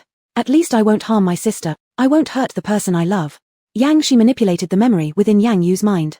Predictably, Yang Yu's expression grew more severe. Li Fengyuan arrived and immediately understood the situation upon seeing the scene. He quickly walked to Jun Huaiyan's side. Huaiyan, maybe we should just seize him. Your bodyguards will arrive soon. Hearing this, Yang Yu stepped back immediately. Seizing the opportunity, Yang Shi immediately stepped forward and pulled Yang Yu close to him while mocking Jun Huaiyan. Are you sure you want to fight? Sister will hate you more. Yang Shi, sooner or later, you will pay for your actions. What you've stolen will eventually be returned. Faced with Li Fengyuan's warning, Yang Shi remained unmoved. Did he not understand it already? He had everything planned out, so he had no fear.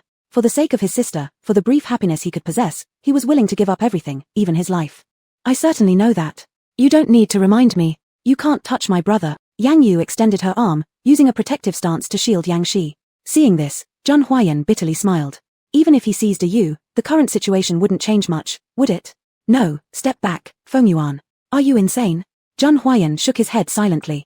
His sadness was evident on his face. I'm not crazy. A Yu wants to be with Yang Shi now. Even if I stop her, the situation remains unchanged. I want her to willingly return to us. Watching Zhang Huayan, who was clearly reluctant but forced himself to let go, Li Fengyuan sighed lightly. Love truly was a destructive thing, capable of changing someone as decisive as Zhang Huayan. A Yu, I'll let you go this time, but I know, your heart will always belong to me. Yang Shi snorted, daydream. Yang Yu said nothing. Zhang Huayan's extremely saddened gaze left her breathless. Memories flooded her mind, images of times before Zhang Huayan hurt her. Their intimate gestures and heartfelt words demonstrated how profound their feelings used to be. Sister, let's go. Yang Shi's words brought her back to reality. Seeing Yang Shi's angry face, the memories of being harmed resurfaced. Yes, she couldn't forget these. How could she soften her heart? All right. Without any hesitation, they got in the car and drove away. Watching the retreating figure grow further away, Zhang Huayan gradually became weaker until he slumped to the ground. The intense movement caused his wound to seep blood, and within minutes, the white fabric was stained red. Huayan, your wound has reopened. I'll take you to the hospital right away. Zhang Huayan's eyes seemed to have lost focus, and he didn't even lower his head to look at his own wound. Chapter 224, everything he did was fake. I'm not going back to the hospital. Have the private doctor come here. His orders, Li Fengyuan didn't dare to resist. All right. You tell me, will Ak come back? Of course she will. She came here because you stopped moving forward. This shows that you are still different in her heart. I think she's just changed temporarily. Yang Shi can't pull off tricks forever. Zhang Huayan nodded and silently returned to the room. He needed to think carefully about how to make Ak change her impression of him and quickly alter the current situation. Yang family private villa. The two entered the living room one after another. Yang Shi couldn't contain his possessiveness and asked immediately, Sister, why did you go to Jun's house? Yang Yu disliked explanations the most, and this experience had already made her restless. All sorts of feelings and fragmented memories intertwined, making it hard for her to reconcile them. She felt like things weren't as they seemed. It was as if she had fallen into a deep abyss full of thorns. Are you questioning me? Yang Shi's throat tightened at the vivid memory of sister's anger. No, I'm just worried about you. Relax, I won't let anything happen to myself. Zhang Huayan has already failed once in my hands, didn't you witness it with your own eyes? But Zhang Huayan is crafty and unpredictable. You absolutely can't withstand him, sister. Yang Yu sensed something amiss and fixed her gaze on Yang Shi, who appeared agitated. Why do you fear him so much? You lose your composure every time you mention him. That's not like your character. The Yang Shi she knew would grow stronger with each setback. Towards challenges and opponents, he always maintained an amused yet ruthless and calm attitude. Yang Shi avoided her eyes, nervously replying, because he's too powerful, and he has also hurt you. So, Yang Yu raised her hand, stopping what he was about to say next. Stop. The grudge against him for striking us, I've already avenged it. Don't bring it up again. I don't want to hear about it. Yang Shi hummed an agreement, but alarms went off in his mind. He could no longer use indirect methods to repeatedly incite sister's hatred towards Zhang Huayan. Was he to simply watch her gradually let go of her altered memories and be swayed by Zhang Huayan again? Today, she had already gone to Zhang's company and almost stayed by Zhang Huayan's side. What about tomorrow? Would it all go back to how it was before? No, it absolutely cannot. He had worked tirelessly, definitely not for these few short days. Thinking about this, he suddenly remembered he had something else in hand. There's always a way out, and this time, even heaven seemed to be helping him. Sister, Zhang Huayan isn't as simple as he appears. Everything he does, everything he says to you, is just an act. A clear pang of pain resonated within Yang Yu. The words Zhang Huayan had said to her seemed to echo in her ears again. What do you mean by that? When she heard Zhang Huayan's words, she had wavered, because the heartbroken look on Zhang Huayan's face didn't seem at all feigned. Sister, take a look at this. Yang Shi brought over a laptop, and with a few taps, news of Zhang Huayan's engagement to Bai Shiran popped up. Reporters, chasing clicks, exaggerated the barely related couple's story into a romantic fairy tale that dazzled bystanders. Sister, didn't Zhang Huayan tell you not to leave him? Yang Yu tried to suppress the pain and anger in her heart, her eyes tightly focused on the image of the two standing side by side on the computer screen. The words golden boy and jade girl, and a man of talent paired with a beautiful woman, continuously flashed in her line of sight, making her increasingly enraged. Without waiting for a response, Yang Shi wasn't disappointed. On the contrary, he became happy because from Yang Yu's expression, he had already seen the result he desired. Sister, Zhang Huayan clearly has a fiancé yet told you not to leave him. Tell me, isn't he a complete scoundrel? But Yang Yu wanted to discern between truth and falsehood. The documents and photos in front of her truly made her angry. However, the sorrowful appearance of Zhang Huayan made it difficult for her to overlook them completely. What if there were misunderstandings? No buts, sister. He's nothing but a liar. In the future, whatever he says, don't believe him, okay? Before Yang Yu could respond, Yang Shi navigated through more web pages, flipping through materials. Photoshop-edited pictures of various kinds flashed before Yang Yu's eyes, leaving her powerless to argue, leaving her only choice being to believe. Okay. Hearing the reply, Yang Shi smiled. Zhang Huayan, don't blame me. If you're upset, blame yourself. Who made you covet someone who doesn't belong to you? Sister, you're tired after a long day. Let me show you to your rest. Yang Yu pushed the computer aside. No, have Gong Shiyu come in. I want to spend some time with her. At the mention of Gong Shiyu, Yang Shi's complexion shifted. Zizhu still lingered inside her body, having not yet come out. The situation was urgent, and he found himself unable to resolve it. Sister, Gong Shiyu's condition is not looking good. Yang Yu's expression tensed. To her, Gong Shiyu was like a younger sister. What exactly happened? Follow me and you'll see. She might need you. At the same time, in the imperial capital. Upon learning that Zhang Huayan had returned home, Bai Shiran immediately applied to be discharged from the hospital. Chapter 225. Tell young Master Zhun that I've taken her away to play. She needed to stay by Zhang Huayan's side every moment, making sure he remembered to take responsibility for this matter. Otherwise, considering Zhang Huayan's feelings for Yang Yu, it was likely he wouldn't even glance at her again in his lifetime. The news of Bai Shidan's actions quickly reached Zhang Huayan's ears. With disdain, he coldly sneered, is she planning to come to the Zhun family next? Perhaps. Sang Mo wiped the cold sweat from his forehead.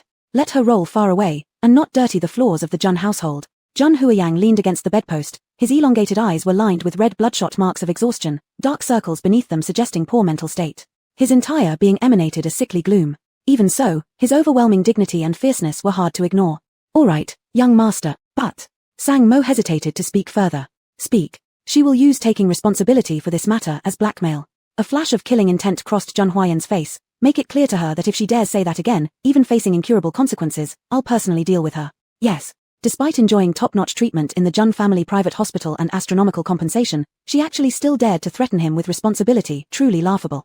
Have you found Miss Yang's whereabouts? We've investigated Yang Shi's financial investment status and successfully locked onto his real estate through technical analysis. Where is it? Sang Mo handed over a document to Zhun Huayang. Upon seeing the address on it, Zhun Huayang smirked, by the nearest villa to it. Yes, Miss Yang could be away from him temporarily, for her sake, he wouldn't force her. However, this did not mean he would distance himself forever and never see her again. He intended to make Yang Shi understand, even if he had interfered, whoever should belong to him will eventually be his again no matter what. At this time, Wei Yizhe burst into the room with half an apple in his hand. Facing Zhun Huayan's glare, he toughened up, saying, brother-in-law, I didn't mean to. This long-lost term brother-in-law slightly calmed Zhun Huayan's mood. Speak. There's a woman outside who insists on coming in, saying she wants to visit you. Zhun Huayang frowned instantly, feeling deep disgust. He didn't want to see this woman ever again, even if later it meant he couldn't alleviate his pain. Sang Mo, handle this cleanly, don't let her defile the entrance to the Zhun household. Yes. Sang Mo and Wei Yizhe went downstairs. Seeing them, Bai Shidan looked disappointed. Where's young Master Zhun? Miss Bai, since you refuse to be reasonable, don't blame us for getting physical. Sang Mo had no patience to waste words with her, and immediately summoned the bodyguards.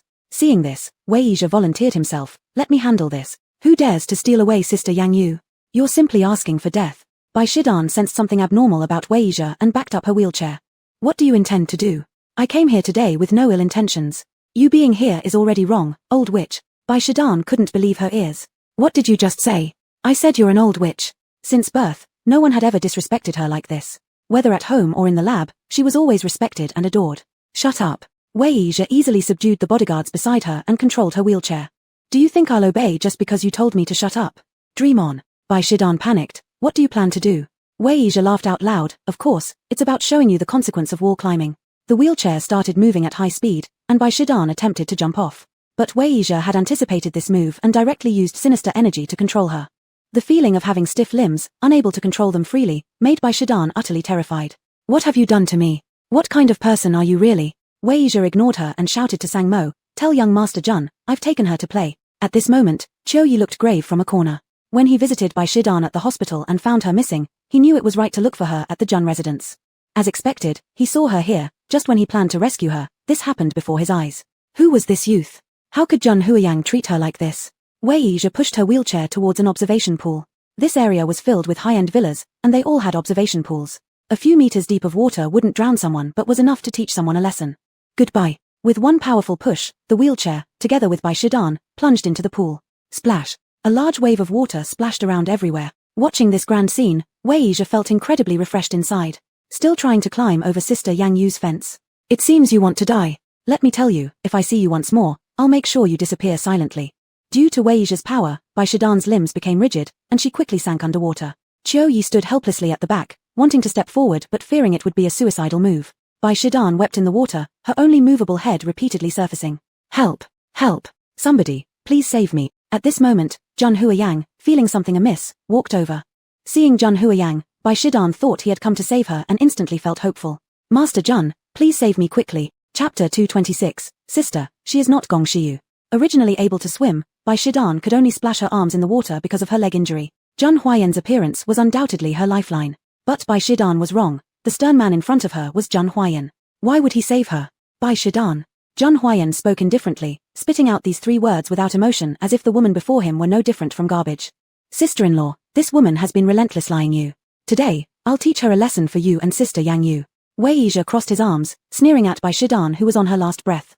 He knew Zhun Huiyan detested this woman, and while Zhun Huiyan couldn't bring himself to harm her, it didn't mean Wei Yizhe would show mercy. Upon hearing Yang Yu, Zhun Huiyan felt a sudden pang of pain in his chest. In the water, Bai Shidan completely disregarded her dignity as she desperately pleaded with Zhun Huiyan.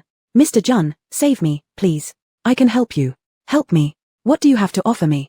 Zhun Huiyan looked down on the disheveled woman before him and let out a cold snort. Subsequently, Zhun Huiyan gestured towards Wei Yizhe, fish her out and throw her out. But, sister-in-law, this old witch. Wei Yizhe's eyes widened in disbelief, pointing excitedly at Bai Shidan. She still has use. After finishing his sentence, Zhun Huiyan turned around, leaving behind only a lonely figure. Wei Yizhe sighed, thinking, since Zhun Huiyan's orders cannot be disobeyed, the life of this old witch will be spared today. Today you're lucky, young master, I am sparing your life. If you dare to my brother-in-law again in the future, I won't be so merciful as I am today. While saying this fiercely, Wei Yizhe lifted Bai Shidan out of the water with one hand. This boy seems to have no idea what pitying the fairer sex means.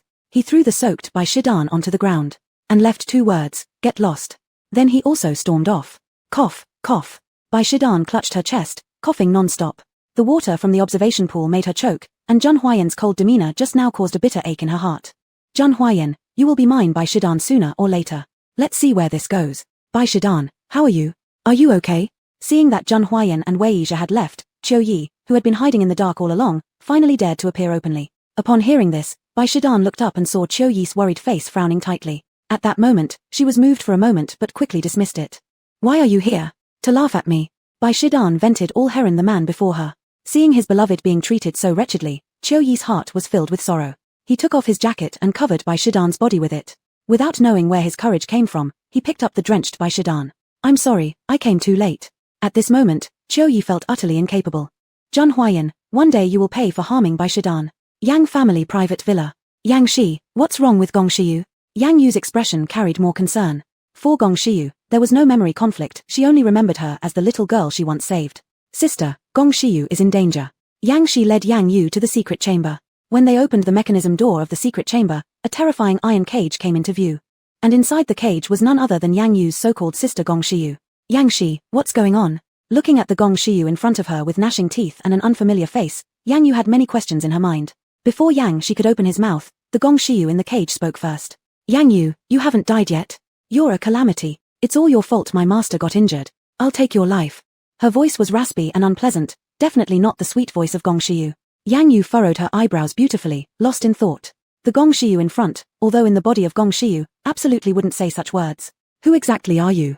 Where is the real Gong Shiyu?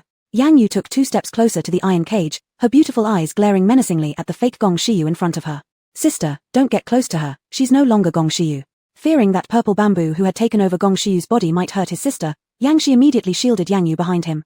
But he forgot that Yang Yu was the queen of the blood clan for 1,000 years. Not the supposed Yang Yu under his control behind him. It's fine, just a minor troublemaker. Yang Yu pulled back Yang Shi who stood in front of her protectively, calmly pressing her lips. At the beginning, the cloth that Yang Shi had stuffed into Gong Shiyu's mouth somehow got removed by Zizhu. Yang Shi had done that just to silence her incessant chatter. But he didn't expect her to have some skills after all. Are you from the blood clan? Yang Yu smelled the scent of a fellow in the air. It was only a low-level vampire, with an impure aura. Chapter 227 Be careful not to burn yourself. Didn't expect that, Yang Yu, there aren't just you as the only vampire here. I have been practicing for years but still haven't acquired a body, wandering around like a lost soul, if it weren't for meeting my master. Zhu Zhu spoke endlessly, especially when mentioning her so-called master. She actually revealed a flicker of warmth in her eyes. But that smile looked out of place on Gong Shiyu's sweet face. Don't babble nonsense, get out of Gong Shiyu's body right now. Yang Yu didn't want to waste words with her and immediately interrupted her. The presence of the queen vampire isn't something an ordinary person can bear. Even Yang Shi, who is familiar and admires Yang Yu, felt a bit of pressure. I've said this how many times? Unless the master comes over, you all are dreaming if you think I'll leave. Such a good body, not using it would be stupid. Ah ha ha ha ha. Zhu Zhu burst into laughter, confident that Yang Yu and Yang Shi couldn't do anything to her. Sister, I tried before to make her leave Gong Shiyu's body, but reality turned out just as she said. Sorry, sister, I failed to protect Gong Shiyu. Yang Shi's expression was full of apology as he looked at Yang Yu. Yang Yu was his deity, everything she wanted, he would help her obtain. I will handle it. Yang Yu closed her eyes slightly and lifted her index finger gently, as she drew a circle towards the iron cage where Gong Shiyu was locked up and pronounced the word out. Ah, it hurts, stop it, Yang Yu. With each rise and fall of Yang Yu's finger, the Gong Shiyu inside the iron cage clutched her head, seemingly deranged, filled with pain. In no time, Gong Shiyu curled up on the ground, rolling back and forth in obvious anguish. Yang Yu, I beg you, please show me mercy. Zizhu within Gong Shiyu could no longer bear it, her voice trembling, raspy, almost fading away. Yang Yu smirked coldly, her enchanting eyes calmly observing the increasingly weakened Zizhu. Yang Shi's gaze never left her, as if everything were under her control. Good, her queen Yang Yu has returned. Yang Shi, who is the master she mentioned? Yang Yu's memory had been tampered with by Yang Shi, making her constantly feel that the reality she experiences doesn't match her memories. Everything seems perfectly reasonable, yet at the same time seems contrary to the truth. Sister, I don't know clearly either. Though Yang Shi certainly knew the identity of the master in Zizhu's words, it was that day's mysterious black-clothed man, she still chose not to disclose the truth to Yang Yu. If Yang Yu still remembered the black-clothed man, she would definitely pursue the investigation. He didn't want Yang Yu to get involved in danger anymore. He'd take care of the rest himself. Really? Yang Yu had her doubts. Yang Shi's gaze seemed somewhat evasive, as if he surely concealed something from her. Just as they were conversing, a shadow of black flashed past the window. Soon after, Gong Shiyu went silent, maintaining a curled position inside the iron cage. Who's there? Yang Yu had sharp insight and instantly recognized something unusual. Sister, did you see that flash of black go by? But even as Yang Shi surveyed his surroundings, he found no abnormality. Yang Yu did not respond to him, merely leaning down to sniff the air. It's really him. Muttering to herself, before Yang Shi could react, Yang Yu had already bolted out of the door, leaving behind the words take care of Gong Shiyu. Sister. Yang Shi wanted to chase after her, yet he remembered the task Yang Yu entrusted him with. Caught between two difficulties, he hesitated. Never mind. It looks like Zizhu has indeed come out of Gong Shiyu's body. Truly, sister knows her way around things. While pondering this, Yang Shi opened the iron cage and carried out Gong Shiyu, who was covered in injuries. On the other side, Yang Yu tracked down the scent trail relentlessly. She had a premonition that the figure in black must be the master that Zizhu had mentioned. And that distinctive smell, it was unmistakably the scent of top-tier blood. Yang Yu chased to a remote countryside area. Here, human habitation was sparse, perfect for engaging in a battle. Come out then, stop hiding. Crossing her arms, Yang Yu sneered while looking at the small road ahead illuminated only by shadows. From a distance, Gui Laro walked forward. He was dressed in black clothing, wearing a white mask. Even though part of his face was masked, his physique was enough to make thousands of young ladies swoon. So it is you, Gui Lao.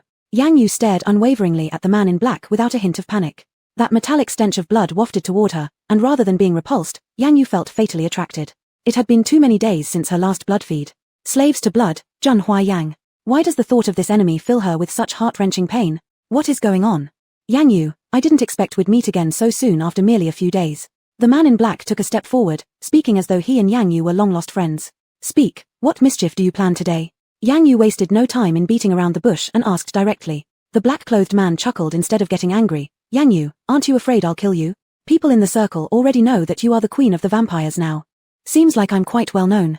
You're already injured, how could you possibly be my match? Don't talk too big, or you might burn yourself in your own flames. Upon hearing this, the eyes beneath the mask flashed with surprise. Chapter 228, Did you make a contract with them? The man in black instinctively covered his arm, shocked. You? What nonsense are you talking about? His tone clearly carried some panic. How could Yang Yu possibly know about his injury? The man in black couldn't figure it out, having miscalculated in one step despite meticulous calculations. Yang Yu's sensitivity to blood far exceeded his expectations. Even though his arm was only injured when he broke the contract with Zizhu, it did not escape Yang Yu's eyes. Yang Yu, I underestimated you. It seems you do have some skills, the man in black said. Even after being exposed as wounded, the man in black didn't show any sign of weakness. Who exactly are you? You keep bloodline spirits by your side.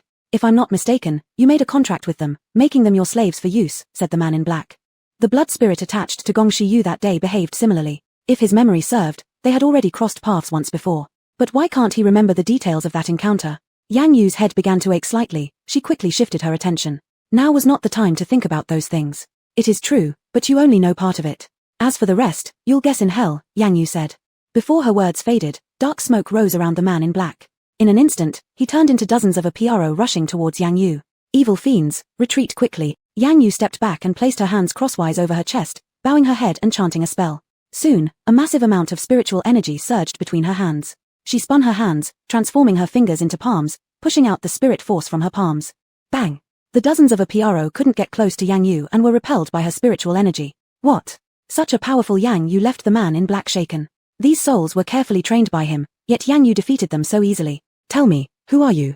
Yang Yu approached the man in black. She was taking a gamble, still not fully adapted to this body, and having used most of her spirit energy earlier. Only by acting calm could she scare off the man in black. Chimph, Yang Yu, our games continue. We'll see, the man in black said. With no answers forthcoming, Yang Yu was blinded by a swirl of black smoke. When she opened her eyes, the man in black had vanished without a trace.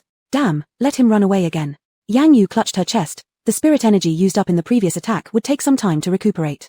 But the immediate concern now was to find a clean-blooded blood slave for her to feed on. She hadn't replenished fresh blood for many days. At this point, Zhun Huaiyang's impeccable face reappeared in her mind. Why did she think of him? On the other hand, Sang Mo also learned of Yang Yu running out. The news was relayed immediately to Zhun Huaiyang. What? You say you went out alone? No, I need to go check. What if she runs into danger? Zhun Huaiyang said, his eyebrows furrowing. The mention of Yang Yu instantly made him alert. No, Huaiyang, you're still injured. Let me check instead. Li Fengyuan quickly stopped Zhun Huaiyang. He knew whenever there was news about Yang Yu, Zhun Huaiyang would behave like someone possessed. Li Fengyuan, don't stop me. This time, I must go, insisted Zhun Huaiyang. Zhun Huaiyang had a stubborn nature. Once he made a decision, nothing could change it. I will accompany you, master. Sang Mo, worried about Zhun Huaiyang being harmed, stepped forward offering his companionship first. Brother-in-law, I want to come too. I miss sister Yang Yu. Suddenly Wei Zhe jumped up. All right, I will go alone. All of you stay here, declared Zhun Huaiyang, his voice brooking no resistance. The few people present dared not say anything more. But Li Fengyuan wanted to protest, but a look from Zhun Huaiyang silenced him. Following the location given by Sang Mo, Zhun Huaiyang arrived at an empty field. No one was there. There was no sign of Yang Yu or even her shadow. Disappointed, Zhun Huaiyang's eyes dimmed. Just as he was ready to leave due to disappointment, he looked up and saw the woman he thought about endlessly. Yang Yu lay quietly in a corner, her lips parched, her complexion pale, looking extremely unwell. You, what's wrong with you? Zhun Huaiyang rushed over to Yang Yu without hesitation. He picked her up, shaking as he caressed her face. Without him by her side, how could she take care of herself? You've suffered. Suddenly, Zhun Huaiyang remembered something and pulled out a very small dagger. Without hesitation, he slashed his palm open, and fresh red blood flowed out instantly. You must have gone several days without drinking fresh blood. You, drink. Zhun Huaiyang lifted Yang Yu's upper body with one hand, while clenching the other into a fist, allowing the crimson blood to flow from his palm directly into Yang Yu's mouth. Chapter 229, If you're happy, everything's fine. Blood stained Yang Yu's lips, making her look more lively. Upon realizing that she was still useful to Au, Zhun Huaiyang couldn't help but smile. He loved her almost to the point of madness and disease, even willing to give up his own life for hers. After drinking fresh blood, Yang Yu quickly woke up. She had originally fainted due to overusing her spiritual power and being tired these past few days. But what she didn't expect was to open her eyes and see Zhun Huaiyang as the first person. The enemy who bullied her and Yang Shi. But he looked so handsome, with thin lips and eyes that seemed to speak. Thus, the two stared at each other for a long time, until Zhun Huaiyang came back to his senses first. He blushed under Yang Yu's gaze. Even though they used to be very intimate in the past, Yang Yu now regarded him as an enemy. Au, you're awake. Zhun Huaiyang still maintained the same pose from earlier, his face was very pale, and his words added a hint of pitiful whining. Zhun Huaiyang, why are you here? Yang Yu looked at this familiar yet strange person in confusion. Yang Shi had told her that Zhun Huaiyang was their enemy, but looking into his deep, slightly moist eyes, she couldn't hate him. Her heart told her that she didn't want to push away the man in front of her. She didn't want to leave his embrace. Yang Yu thought it was wrong. But, where exactly was it wrong? Au, just drink. I know you need it. Zhun Huaiyang didn't answer why he was there. Instead, he raised his bleeding hand toward Yang Yu. His smile was forced, but one could tell he was happy. Why do you treat me like this? Weren't you always trying to kill me? Yang Yu hadn't even noticed how hoarse her voice had become. She was uncertain now, doubting herself for the first time. Why did she feel such pain when she saw Zhun Huaiyang's bleeding hand? Au, I don't know what happened to you, but my feelings for you have never changed. If you want my life, I will give it to you at any moment. I'm just afraid you'll leave me. Zhang Huayan shook his head with a bitter smile. He knew all this was due to Yang Shi's schemes, but he wasn't afraid. He firmly believed that Yang Yu still cared about him in her heart. Zhang Huayan, I think we should talk. Yang Yu pushed Zhang Huayan away. At least she could confirm that the person in front of her who claimed he couldn't live without her wouldn't harm her.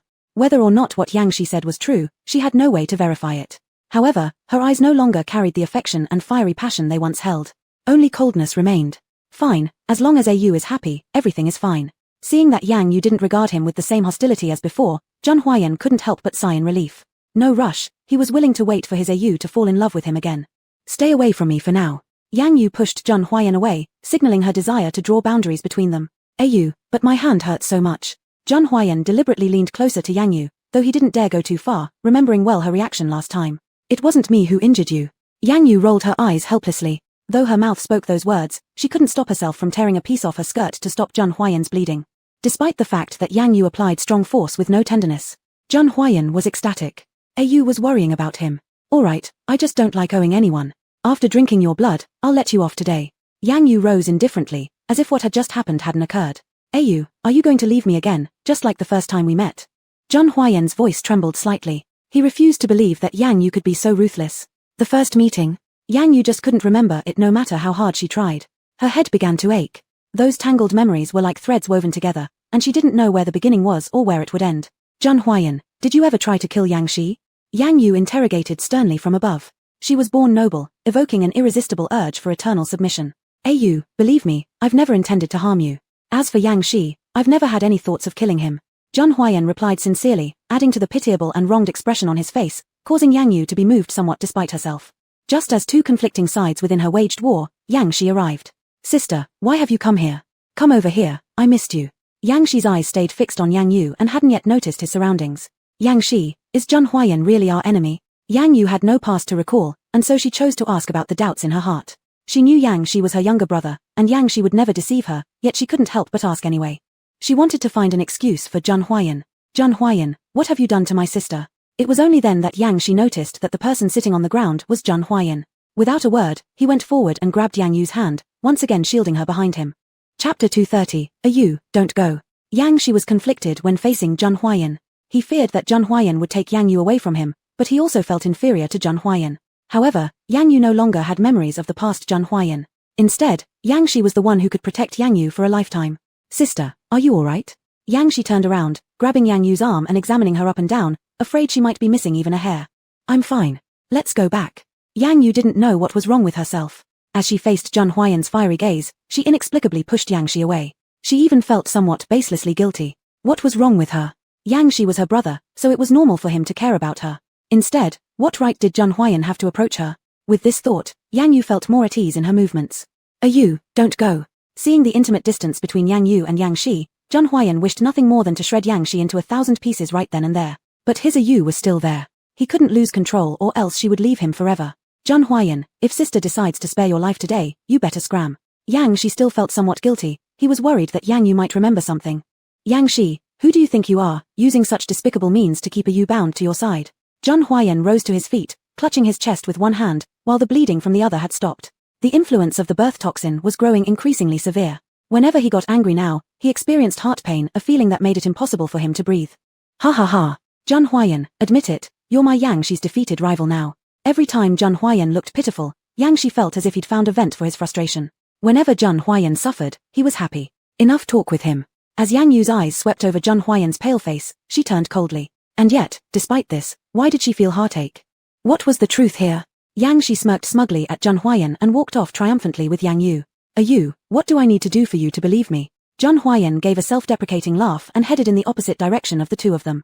Sometimes separation wasn't just about going their separate ways or drifting further apart, but possibly being forced by circumstances beyond one's control. Yang Shi, how is Gong Shiyu doing? Back at the Yang family estate, Yang Yu maintained her usual composure, as if nothing had happened. Yang Shi enjoyed it when Yang Yu asked him questions proactively. It seemed like he was still important to her. However, all of this was an act he'd created himself. Lost in his own fabricated world. Yang Shi, is something wrong? Do you not feel well? When Yang Shi didn't respond for a long time, Yang Yu curiously patted his arm. Lost in his pleasant fantasies, Yang Shi snapped back to reality. Ah, sister, that Gong Shiyu is fine, though still unconscious. I've already sent people to take care of her. He didn't care whether Gong Shiyu lived or died, but since Yang Yu had given the order, he would certainly carry it out well. Yang Yu nodded. Good. As long as she's fine. Gong Shiyu called her sister, so Yang Yu would ensure her safety. By the way, Yang Shi, investigate the whereabouts of that black-clad person. His subordinates may control a number of blood spirit souls. That black-clothed person summoned so many souls effortlessly today, it was clear his identity was anything but simple. Speaking of the black-clad man, Yang Shi recalled that Yang Yu had gone after him earlier. Sister, stop putting yourself in dangerous situations like this in the future. Let me handle these matters. You just stay at home and rest well. Yang Shi smiled gently, raising his hand instinctively to caress Yang Yu's face. The 4 words uncontrollable emotions were something he deeply understood. Be respectful, Yang Shi. Know your place. Yang Yu slapped his hand away, then turned and returned to her room. Yang Shi's behavior was becoming excessive, he seemed to feel more than just sibling affection for her. Hopefully I'm imagining things. Yang Yu leaned heavily on the couch, slightly tired. Her thick black hair cascaded like a waterfall. In a red dress, she looked radiant yet aloof. Though unwilling to admit it, Yang Yu often reminisced about Zheng Huaiyan's taste. His blood was incredibly sweet. Thinking about this, Yang Yu couldn't help but unconsciously lick her lips. Yet Zheng Huaiyan's aggrieved expression continued to haunt her thoughts, refusing to fade. Damn. The next day, after Bai Shidan was rescued by Qiu Yi, she remained silent, which greatly alarmed Qiu Yi. Shidan, eat something. Your body can't endure this forever. Qiu Yi couldn't bear to see Bai Shidan suffer. She was so proud and dazzling, yet she became so fallen over Zheng Huaiyan, that wretched sickly individual. He was filled with regret and dissatisfaction. Don't bother me. Bai Shidan was proud, and she felt utterly humiliated that Zheng Huaiyan and Qiu Yi had seen her in such a wretched state. In her eyes, everything Qiu Yi was doing now was merely out of pity for her. When had Bai Shidan ever needed others to feel sorry for her? She was the one who only pitied others. Qiu Yi, if you dare to tell anyone about my drowning, I will never forgive you. Bai Shidan gritted her teeth. As for the person who had pushed her into the water, she vowed that she would make him die a very painful death. Chapter 231 Wolfish Ambition by Shidian. Qiu Yi nodded helplessly. Bai Shidian, when will you turn around and look at me? Could it be that all these years of my silent waiting are not equal to a Zheng Huiyang who always makes you sad? What exactly is so good about him? By the way, Shidian, there's been another message from the ghost. Seeing the situation, Qiu Yi quickly changed the subject. At the mention of the ghost, Bai Shidian couldn't help but sit up straight. Ghost? What does he want to do now? Bai Shidian's fear of the ghost had lasted for a long time. During her time abroad, the ghost once showed favor towards her and promised to help her fulfill her wishes. But gradually, she found herself very afraid of this powerful man. He was mysterious, never showing his true face, only accustomed to wearing black clothes and a mask. Bai Shidian had also once been curious about his identity, and the consequence was punishment from the ghost. So whenever the ghost was mentioned, Bai Shidian would involuntarily feel coldness down her back. The ghost has sent word, telling us to quickly take control of Zheng Huiyang and obtain Yang Yu's heart. As Qiu Yi said this, he handed over the phone to Bai Shidian. The ghost's messages never came with any regularity. Bai Shidian even thought they were constantly being monitored by the ghost. Whenever she wasn't acting as ordered, the ghost would send messages urging her. Reply to him and tell him Yang Yu has already left Zheng Huiyang, and the matter of the heart won't be as easy to handle as expected. Bai Shidian no longer wanted to be controlled. Yang Yu was difficult to deal with, and with her own strength, she would surely fail against Yang Yu. It would be better if the ghost handled it himself, perhaps then Yang Yu would be gone forever. But Qiu Yi hesitated, he didn't dare to oppose the ghost's orders. Bai Shidian's response was undoubtedly angering the ghost. What's wrong? Is there a problem?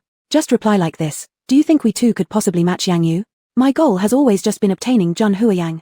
Now that Yang Yu has left him, it's exactly my time to step in. Yes, I can't believe I didn't think of it before. Bai Shidian felt as though enlightened, instantly understanding her mission, seized this opportunity to win Zheng Huaiyan's heart. Qiu Yi, tomorrow I'll go to the Zheng family again. Help me secretly take some photos and post them online. I don't believe Zheng Huiyang can escape my grasp. Bai Shidian was determined to get Zheng Huiyang at all costs. Shidian, do you really think it's worth going to such lengths for Zheng Huiyang? Qiu Yi didn't want to see Bai Shidian continue spiraling further. How wouldn't it be worth it? Zheng Huiyang has an outstanding appearance. If I become Lady Zheng, then the entire Zheng group will belong to me. Wouldn't everything then be within reach? Bai Shidian's ambition was enormous. Zheng Huiyang was her goal ever since childhood. The Zheng residence. Zheng Huiyang felt he could no longer continue in this decadent state. If he were to die before Yang Yu returned, what would anything else matter? Huaiyan. The voice of Li Fengyuan came from outside the door, interrupting Zheng Huaiyan's deep thoughts. Come in. Zheng Huiyang got up from the desk and sat on the couch beside it. What's up? Seeing Li Fengyuan's furrowed brows, Zheng Huiyang knew something must have happened again. Recently, I've sent people to keep an eye on Yang Shi. Strangely, he goes out late at night every few days and doesn't return until dawn, but Yang Yu hasn't been seen leaving the villa.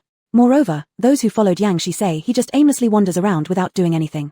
Li Fengyuan was one of the world's top assassins, having him track Yang Shi day and night was somewhat wasteful. Jun Huayang, however, didn't pay much attention to Yang Shi's movements. Knowing Yang Yu hadn't left, he felt somewhat relieved. Continue having people watch him. As long as Yu is fine, everything else can be figured out. As he spoke, Jun Huayang suddenly began coughing violently, his originally pale face turning red. Huayan, what's wrong with you? Li Fengyuan quickly got up to pat Jun Huayan's back. Is your chest hurting again? If Jun Huayan's illness really meant he wouldn't live past 23 years old, then what would happen? No worries. Jun Huayang took a few deep breaths and waved his hand. By the way, Fengyuan, help me contact another doctor. I can't go to Qiuyi anymore. I don't know what Qiuyi and Bai Shijian are plotting.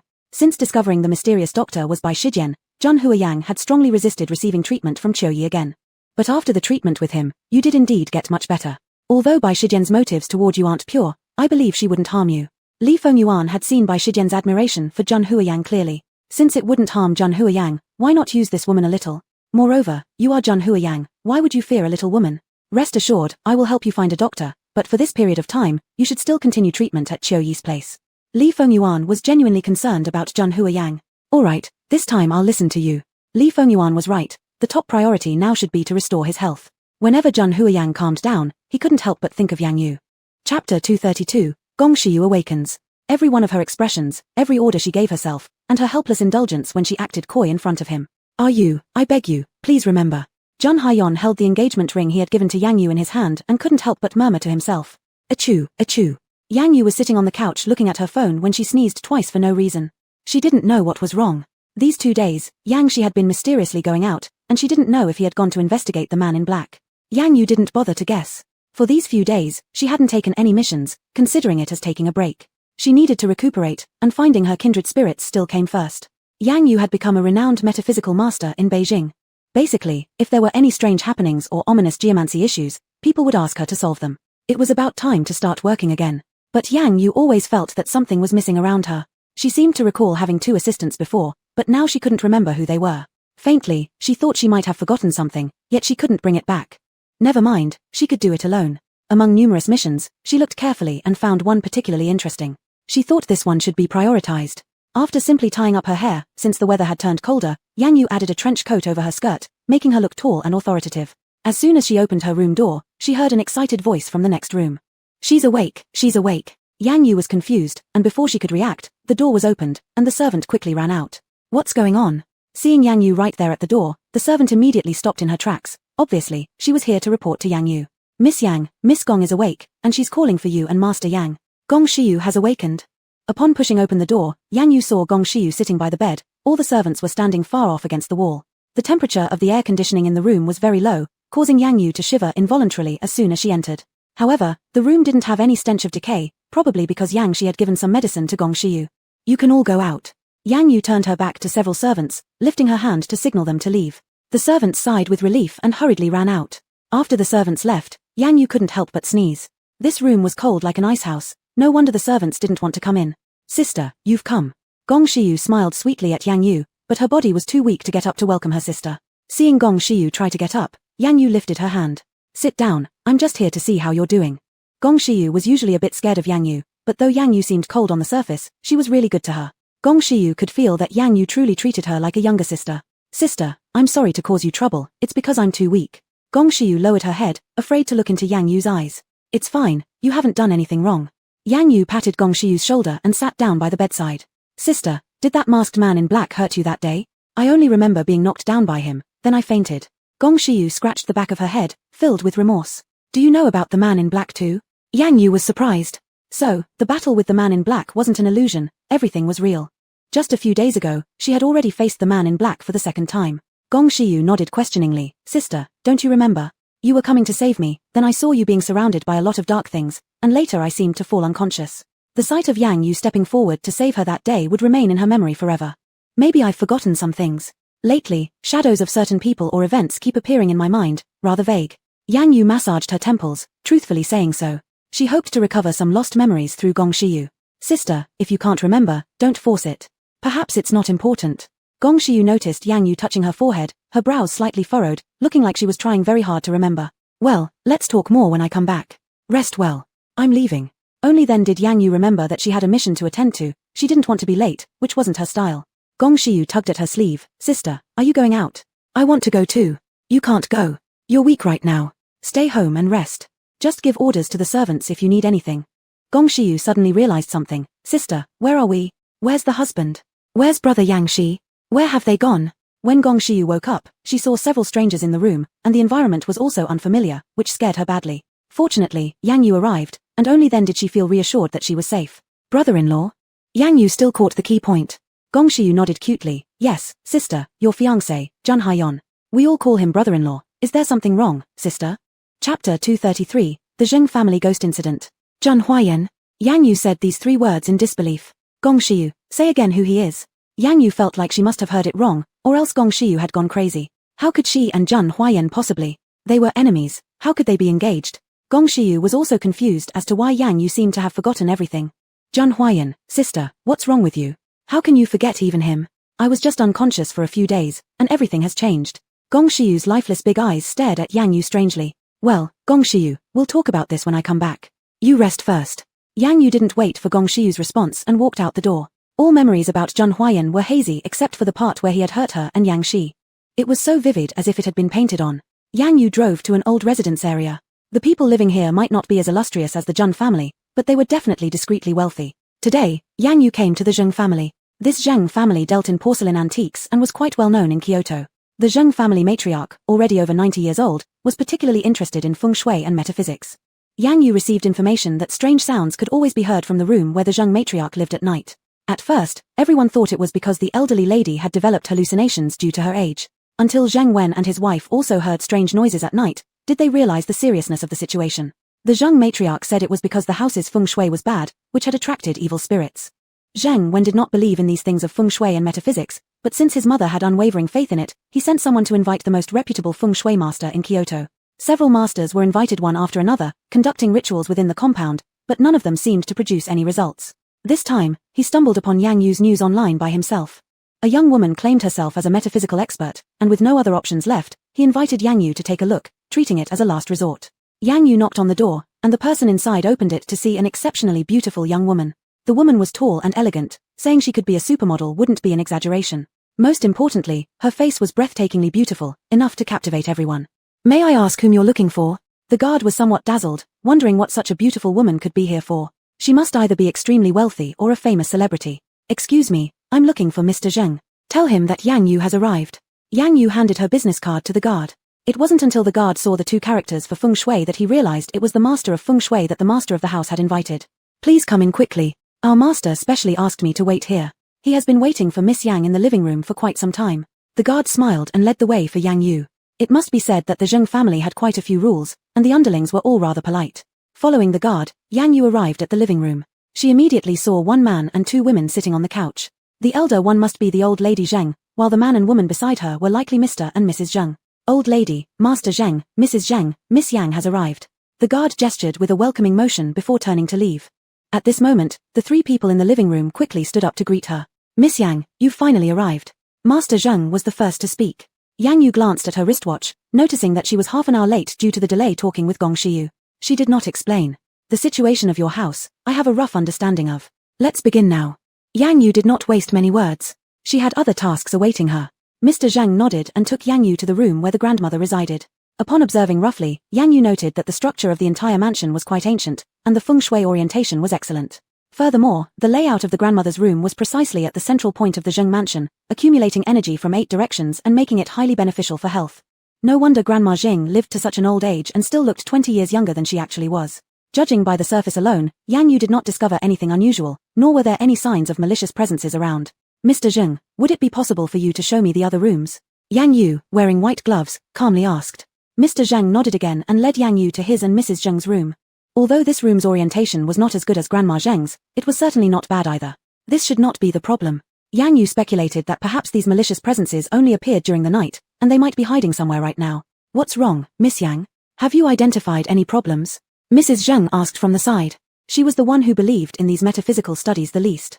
When Master Zheng first mentioned inviting someone to check the house, she disagreed. Now, seeing Yang Yu, a young woman, examining the place without saying a word for so long, she began to doubt Yang Yu's capabilities. Master Zheng, I suspect that these evil spirits only appear at night, so they cannot be detected during the day. Therefore, I can come back again this evening. Chapter 234, The Witch Appears. Since she has taken on this task, Yang Yu will surely complete it well. Zhang Wen was completely confident in Yang Yu. He knew that Yang Yu wasn't just a master of esoteric studies but also had some connection with the young master of the Jun family. Even if Yang Yu lacked true abilities, he considered it as giving face to the young master of the Jun family. In that case, Miss Yang can stay at our residence for the night. Before Mr. and Mrs. Zhang could speak, Grandma Zhang interjected from the side. Yang Yu only then noticed the old matriarch of the Zhang family. She smiled warmly, looking very kind and benevolent. This reminded Yang Yu of an elder grandmother from the blood clan 1,000 years ago, who often looked at her with such a loving gaze. Yang Yu politely nodded without refusal. In this way, it would be much more convenient. When Yang Yu arrived, it was already afternoon, and night came before they realized it. Miss Yang, may I come in? A knock on the door came, and Yang Yu moved from the balcony to the entrance. It was Grandma Zhang. Grandma Zhang, what is it? Yang Yu opened the door, maintaining polite detachment. She was born to be a queen. Whoever stood before her felt an overwhelming presence and pressure. The deeply lined corners of Grandma Zhang's eyes curved again as she held up a medium-sized porcelain bottle and waved it in front of Yang Yu. Miss Yang, may we talk inside? Yang Yu, curious, shifted slightly to let Grandma Zhang enter. After living over 1,000 years, she thought she had seen many elderly people, yet Grandma Zhang gave her a very close feeling that she couldn't quite explain. Grandma Zhang, aren't you resting this late? Yang Yu closed the door and sat back down on the sofa. She assumed Grandma Zhang was too scared to sleep. Thinking of this, she added, there's no need to worry. I will help you deal with the evil tonight. Grandma Zhang placed the porcelain bottle on the table and shook her head gently smiling. Does Miss Yang know about the blood clan? Yang Yu's indifferent eyes immediately became wary. What do you mean, Grandma Zhang? Then Grandma Zhang leaned on her cane and rose from the sofa, placing her right hand on her chest and bowing slightly to Yang Yu. This old woman pays homage to Her Majesty the Queen. Yang Yu paused unprepared but quickly reacted. Are you the witch? The witch was the principal handler of blood clan sacrificial ceremonies and other activities within the 1,000-year-old blood clan. She was also responsible for the entire registry of the blood clan members. Every newly born little blood spirit would be baptized and taught by her. Even Yang Yu was educated by the witch when she was young. However, as the entire blood clan fell and Yang Yu went into slumber, the witch's whereabouts became unknown, whether dead or alive. Grandma Zhang nodded, and a tear slid down her wrinkled face. 1,000 years, Your Majesty, this old woman has finally found you. Yang Yu was filled with questions, but ultimately it turned into one statement. For all these years, you have been looking for me. At that moment, Yang Yu resembled a little girl longing for care from her family. Grandma Zhang nodded. This old woman followed your aura wherever it led me, and I have finally found you here. Witch, sit and speak. Yang Yu quickly regained her calmness, and Grandma Zhang smiled understandingly without objection. Witch, does this mean you already knew that the esoteric master coming here was me? Yang Yu assumed the witch saw the news outside and intentionally claimed there were evil spirits in the Zheng family mansion to attract her here. The witch nodded and then shook her head. I wasn't certain if that esoteric master Yang Yu was actually you, but indeed, there are some impure things in this house that need handling. Yang Yu understood. The witch invited her here certainly for something else to be resolved. Alright, I understand. Witch, go back first. Leave this place to me. Yang Yu glanced at the time. It was already late, and the witch likely needed rest. The witch stood up with her cane and pointed to the porcelain bottle on the table. Your Majesty, these blood replenishing pills are for you. Yang Yu hadn't paid much attention to the bottle earlier, not realizing it contained blood replenishing pills. The witch cares deeply. Yang Yu took the bottle, opened it, and saw 3 red pills inside. This medicine is formulated based on previous prescriptions. Now there are few people with pure blood left. This old woman feared that Your Majesty might lack a blood servant providing blood, so I made this remedy. Witch, this thing will be useful to me. Thank you. Jun Huayan was no longer her blood servant, which meant she wouldn't be able to drink fresh blood for some time. Eating those meals every day, she always felt tasteless. The blood replenishing pills from the witch could perfectly replenish her energy. After the witch left, Yang Yu lay alone in the empty bed, eyes open in the darkness as she perceived everything around her. As midnight approached, a sudden gust of wind blew fiercely outside the window. The curtains fluttered in the breeze. Yang Yu stood up and walked to the window. The gale outside seemed to stop as if it had received an order. Yang Yu sneered softly and with a sharp sound, she closed the window. Chapter 235 by Shijian, You've been exposed. Not long after, wailing cries could be heard coming from outside the window. The sound was shrill and raspy, terrifying enough to send chills down one's spine during the night. Yang Yu opened the blood-nourishing pill that Ling Po had given her and took one. Regardless of the other party's strength, she felt no pressure. It was just that her current body couldn't endure too much spiritual energy expenditure. She still needed to replenish her energy in case of emergencies.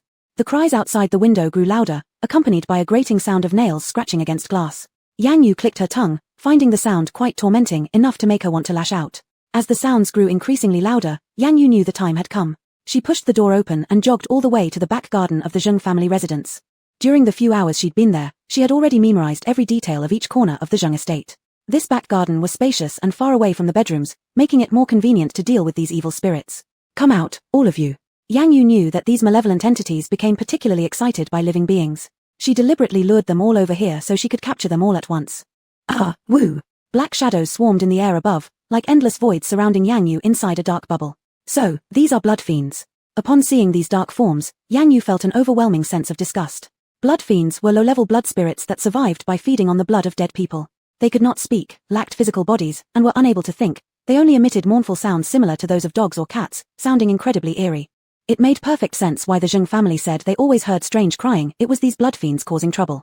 Blood fiends were usually transformed from vengeful souls. If someone died with unresolved grievances and their soul wasn't exorcised afterward, they might become wandering spirits, or worse, ghosts capable of preying on the blood of the living. Evidently, the blood fiends before her were among the lowest tier kind. Why would they appear en masse at the Zheng residence? Yang Yu didn't have time to dwell on it. The blood fiends were drawing closer now, testing the waters as they hovered around her head, akin to hundreds of bats flying and shrieking. Yang Yu paid no attention, sitting cross-legged with her hands resting on her knees. The noises in her ears grew increasingly sorrowful, which began to irritate her somewhat. But she refrained from acting, waiting for an opponent worthy of her effort. The blood fiends did not dare attack her. Not only was Yang Yu the queen of vampires, whose very presence was enough to subdue them, but these creatures were clearly summoned there intentionally to bait her. Not long after, perhaps 10 minutes or so, the person Yang Yu had been waiting for appeared. Oh, Master Yang Yu, were you waiting for me? A woman's voice came from behind Yang Yu, sharp yet not entirely unpleasant, as if deliberately lowered. Yang Yu calmly stood up. The blood fiends nearby scattered in fright, unwilling to come any closer. Like annoying flies, they'd grow bold if you stayed still, but move and they would scatter like startled birds. Yang Yu brushed off some dust from her coat and addressed the figure behind her without turning around. You've made me wait so long and still won't show yourself. Seems you're not much of anything, really. Without looking back, she added, if you want to fight me, come forward yourself. How else can we begin? You. The woman's tone turned impatient and agitated, as if Yang Yu were her sworn enemy. The clicking of high heels grew gradually clearer. When Yang Yu looked up slightly, she saw a woman dressed in black standing before her, wearing a white mask. Only her eyes were visible, leaving no clues about who she truly was. However, Yang Yu thought this outfit seemed familiar, though she couldn't place it immediately. It was the woman herself who gave her a hint. How is that, Miss Yang Yu? Don't you recognize this mask? We fought just a couple of days ago, and you've already forgotten? The woman let out a cold laugh, lifting her hand to lightly stroke the edge of her mask. Only then did Yang Yu remember that the mask resembled exactly the one worn by the black-clothed man she'd fought a few days ago. But that man was clearly male and couldn't possibly be this petite woman before her. How did you come into possession of this mask? Yang Yu was puzzled. Could it be that the black-clad man belonged to some sort of organization where everyone dressed the same? Yang Yu didn't want to overthink it. Just one black-clad person was already difficult to deal with. And now, another one was here. What exactly was going on? The woman burst into laughter, pointing triumphantly at Yang Yu. Yang Yu, today you've finally fallen into my hands. Let's see where you'll run now. Hearing the familiar voice, Yang Yu finally realized who this person was. Wasn't she Zhang Huayan's rumored fiancé? You're Bai Shijian, right? Yang Yu smiled faintly, looking at Bai Shijian as though watching a clown. Bai Shijian's face behind the mask changed immediately. The air of triumph she had just moments ago was gone. Crap, I forgot to lower my voice just now. She remembered that the ghostly old man had told her not to reveal her identity. But she didn't expect Yang Yu's memory to be so good, identifying her voice right away. What should she do now? Should she admit it, or start fighting directly? Chapter 236. Want my life? You try. Bai Shijian's heart suddenly felt empty, and the initiative she had barely managed to gain was handed over to Yang Yu just like that. She was not willing to give up, so she denied it with a stiff neck. Yang Yu, I don't know what Bai Shijian you are talking about. All I know is that today is your day to die. It was clear that Bai Shijian was a little flustered, and she lowered her voice again when she spoke. Yang Yu let out a cold laugh, unwilling to waste more words on her. This woman was really haunting her incessantly. All right then, if you want my life, you try. Yang Yu slightly raised her hand, gathering spiritual power in her right hand. To deal with Bai Shijian, an ordinary person, all she needed was a flick of her fingers. However, her standing here today surely implied some other means at play. Go. Yang Yu spun her right hand, and as the order was given, a streak of white light shot towards Bai Shijian. Bai Shijian closed her eyes and waited silently for the protection offered by the ghostly elder. She knew Yang Yu practiced black magic, and being an ordinary person, she could definitely not be a match for Yang Yu. So the ghostly elder said he would give her an amulet. As long as she recited that spell when Yang Yu attacked her, it would suffice. 100 demons gather, disperse from me. At first, she didn't believe it. These legends sounded like superstitious nonsense. But given the situation now, she had no choice but to utter it. After she quietly finished reciting the spell, the black figures hovering above gathered together in front of Bai Shijian. All of Yang Yu's spiritual power struck those blood devils. With a moaning sound, the blood devils were scattered and instantly disappeared. Yang Yu curved her lips. Great, this is getting more interesting. As Bai Shijian's spell took effect, more and more blood devils drifted in from all directions. Gradually, the sky over the back garden was covered with shadows, completely blocking out the bright moonlight. Yang Yu squinted her narrow phoenix-like eyes. The fact that Bai Shijian possessed such skills meant there must be someone helping her behind the scenes. And that person behind her was likely the black-clad figure she faced off against last time. Why would Bai Shijian, an ordinary person, serve the black-clad figure? What could she possibly gain from it? Though puzzled, Yang Yu focused on resolving the immediate trouble. Bai Shijian, serving that black-clad figure will end badly for you. He is merely using you. Seeing her cover blown, Bai Shijian decided not to pretend anymore. Since the previous spell had blocked Yang Yu's black magic, she wasn't afraid anymore, and her tone became firmer. What now, Yang Yu? Are you scared? Maybe if you kneel down and beg for mercy, I might consider letting you go. Bai Shijian grew increasingly pleased. Now, surrounded by these dark entities, all under her control, she had absolutely no fear. Ha, ha, what a joke. You insignificant clown actually think you can fight me?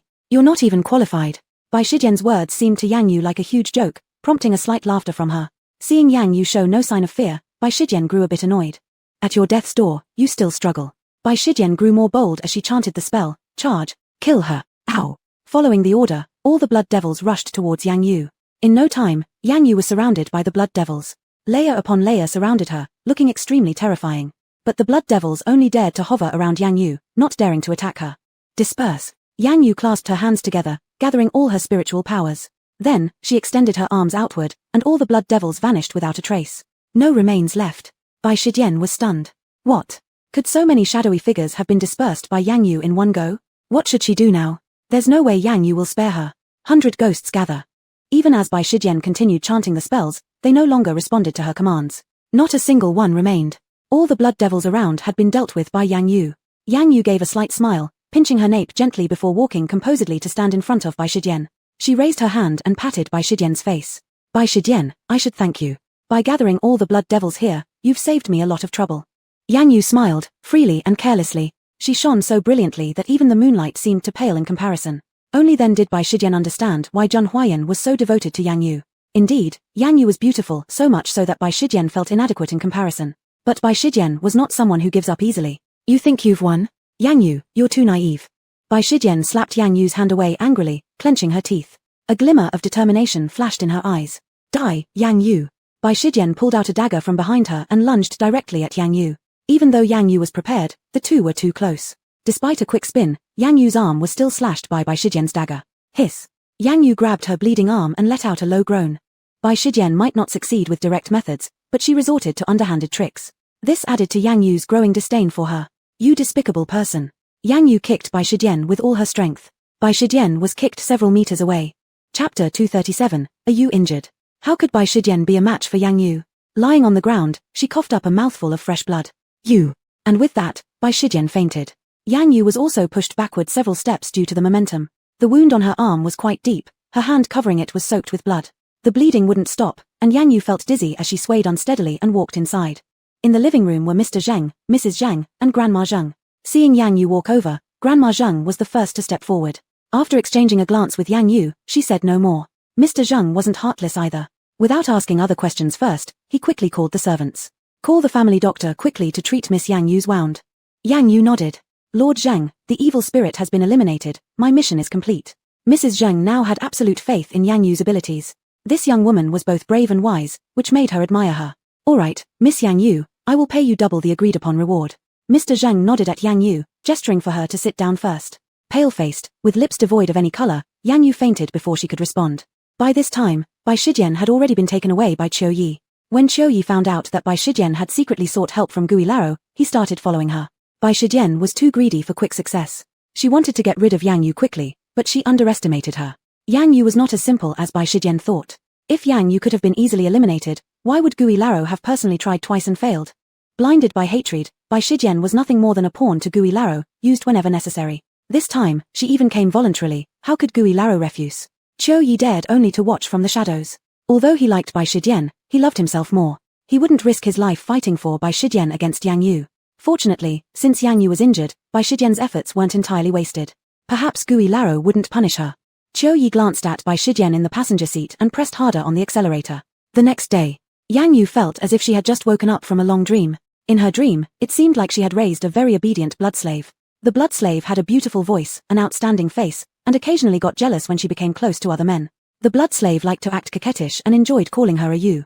But why didn't the person in her dream have a name? Yang Yu couldn't make out his features clearly either. However, one day, the blood slave suddenly announced he was going to marry another woman. He was leaving her. The woman turned out to be Bai Shijian, the one she disliked the most. No, don't go with her.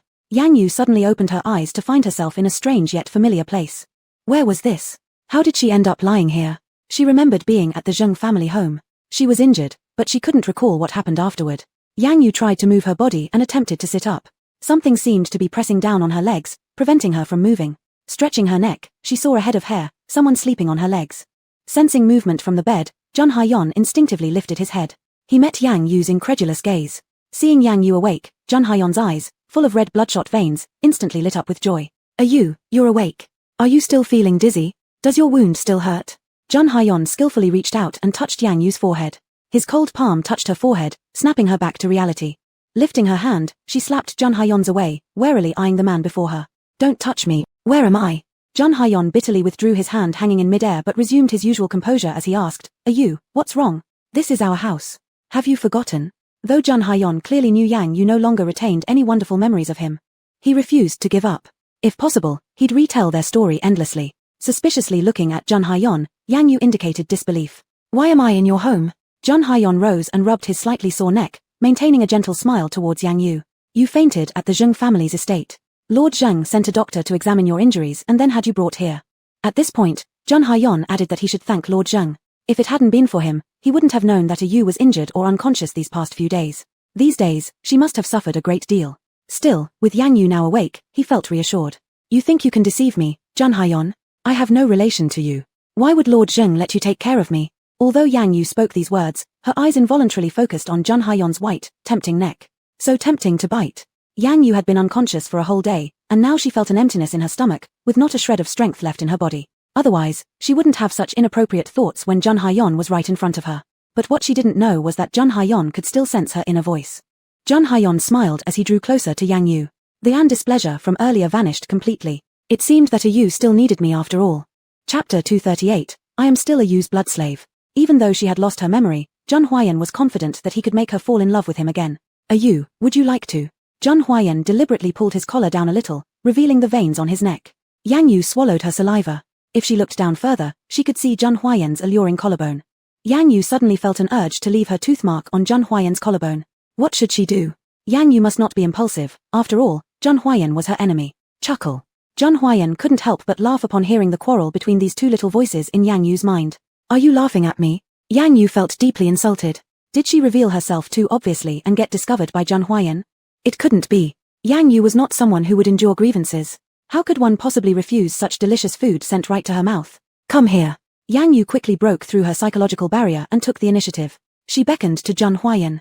Since she had no strength to move, Zheng Huayan had to come over himself. Zheng Huayan affectionately moved closer and began unbuttoning his shirt buttons on his own. Yang Yu frowned.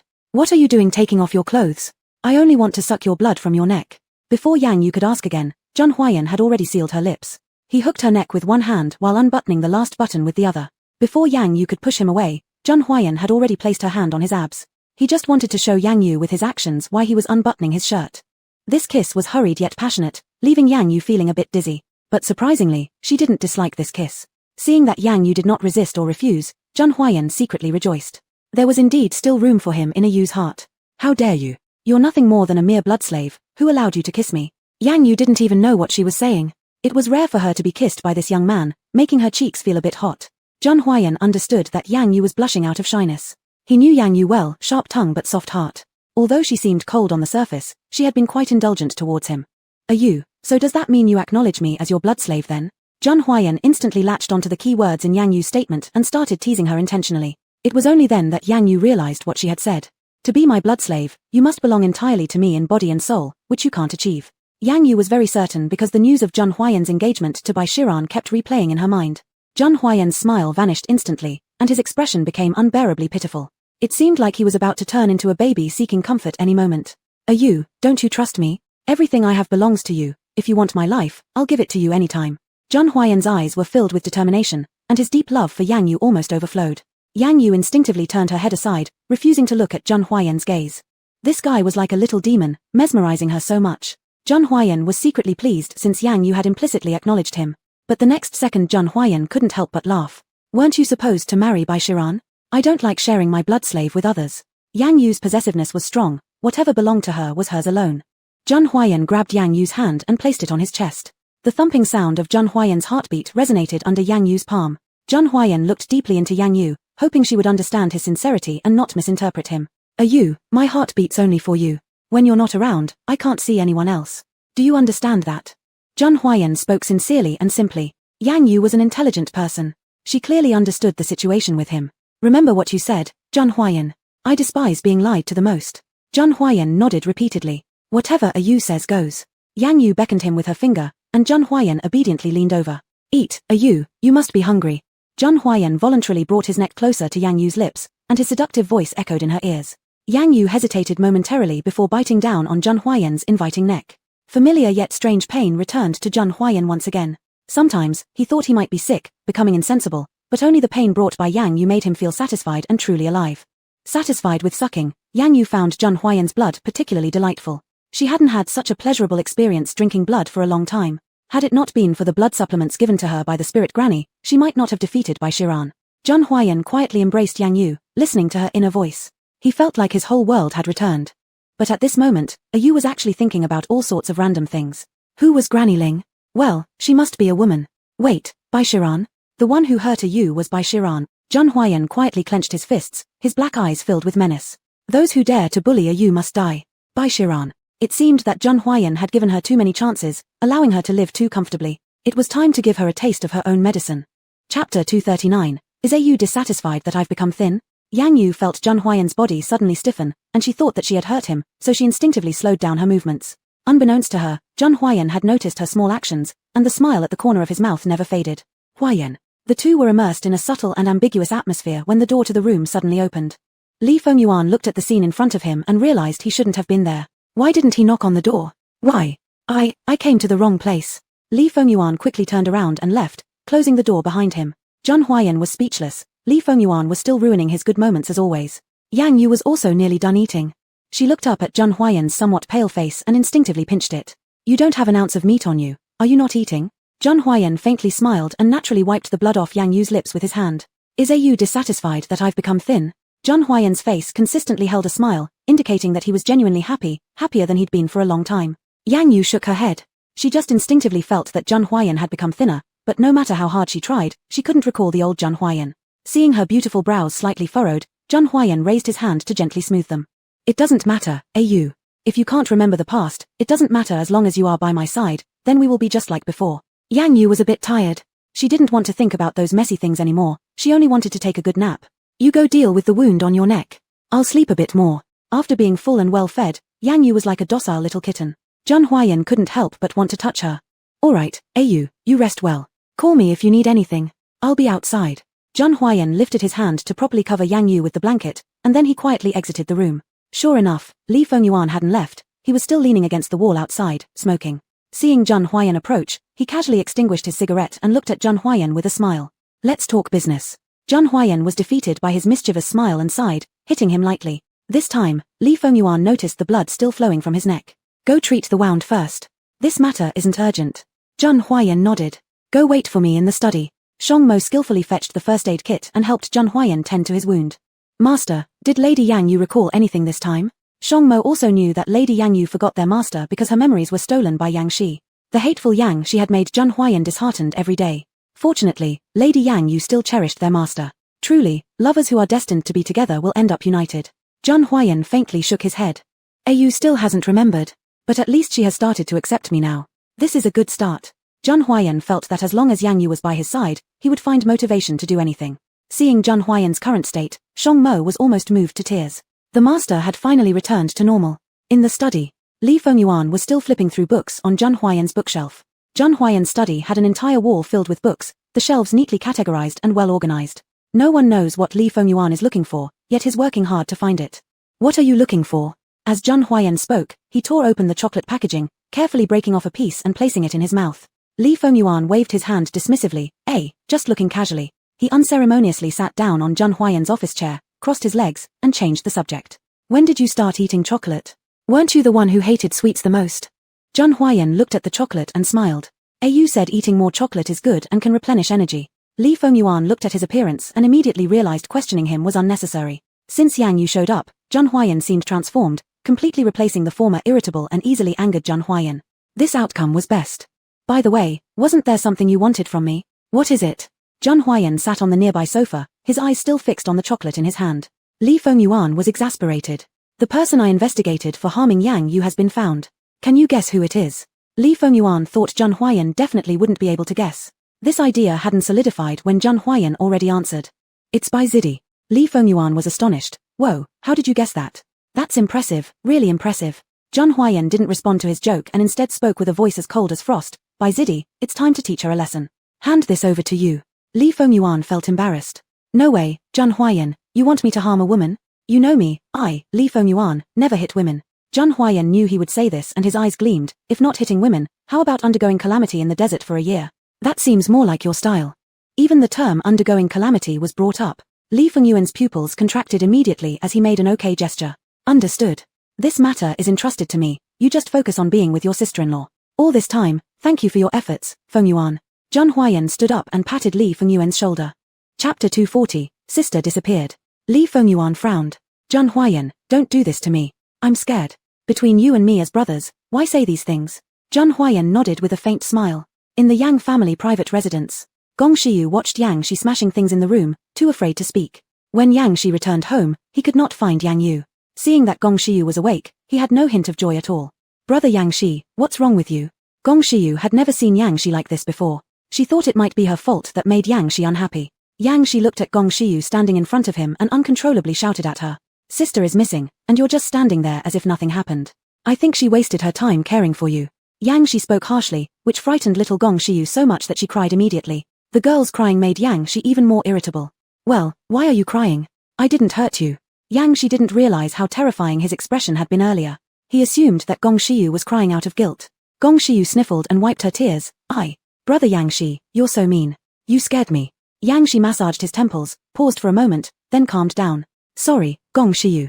It was my fault for being overly urgent just now. I wasn't intentionally scary to you. I am worried because I can't find sister. Realizing Yang Shi wasn't mad at her, Gong Shiyu immediately became happy again. Brother Yang Shi, you are looking for sister Yang Yu, right? Before she left, she said she had accepted a mission, but I didn't ask her about the details. Gong Shiyu tried hard to recall but could not remember where Yang Yu had mentioned going. Seeing the pitiful look on Gong Shiyu's face, Yang Shi stopped pressing her. I will go to sister's room and see if she left any clues. Sure enough, Yang Shi found a piece of paper on the table in Yang Yu's room, which contained information about the Zheng family. Family Zheng, good. Yang Shi hurried out of the house. Gong Shiyu indicated she wanted to follow. Naturally, Yang Shi feared she would cause more trouble and told her to stay home and rest. The Zheng family had already returned to normal. When Yang Shi arrived, Lady Zheng was watering flowers in the yard. Lady Zheng, also known as Ling Po, enjoyed playing around with her plants. This young master seems so rushed. Who exactly are you looking for? At that moment, Master Zheng also came out from inside the house. The gatekeeper explained that they couldn't hold him back. Is my sister here with you? Yang Shi got straight to the point, yet when he glanced around, he didn't see Yang Yu anywhere. Master Zheng laughed loudly. What's your sister's name? How dare you intrude into my Zheng family so rudely without permission? Yang Shi had no patience for the man's moral lectures. My sister is the Feng Shui master Yang Yu. Did she come to help your family? Speak. Suspicious, Master Zheng scrutinized the man in front of him. Indeed, there were some similarities between him and Miss Yang Yu. After Miss Yang Yu helped us with an evil presence, she left. We don't know where she went. Before Master Zheng could respond, Lady Zheng answered first. Suspicious but believing her answer, Yang Shi turned and left. After Yang Shi departed, Master Zheng questioned his mother's response in confusion. Why did you say Miss Yang Yu left on her own? This young master is definitely from the Yang family, isn't it wrong for us to lie to him? Being a man of integrity, Master Zheng's mind didn't easily twist around those messy schemes. Lady Zheng chuckled and shook her head. This young master's relationship with Miss Yang Yu isn't very close. Otherwise, how come Miss Yang Yu's phone only has Master Zheng's number?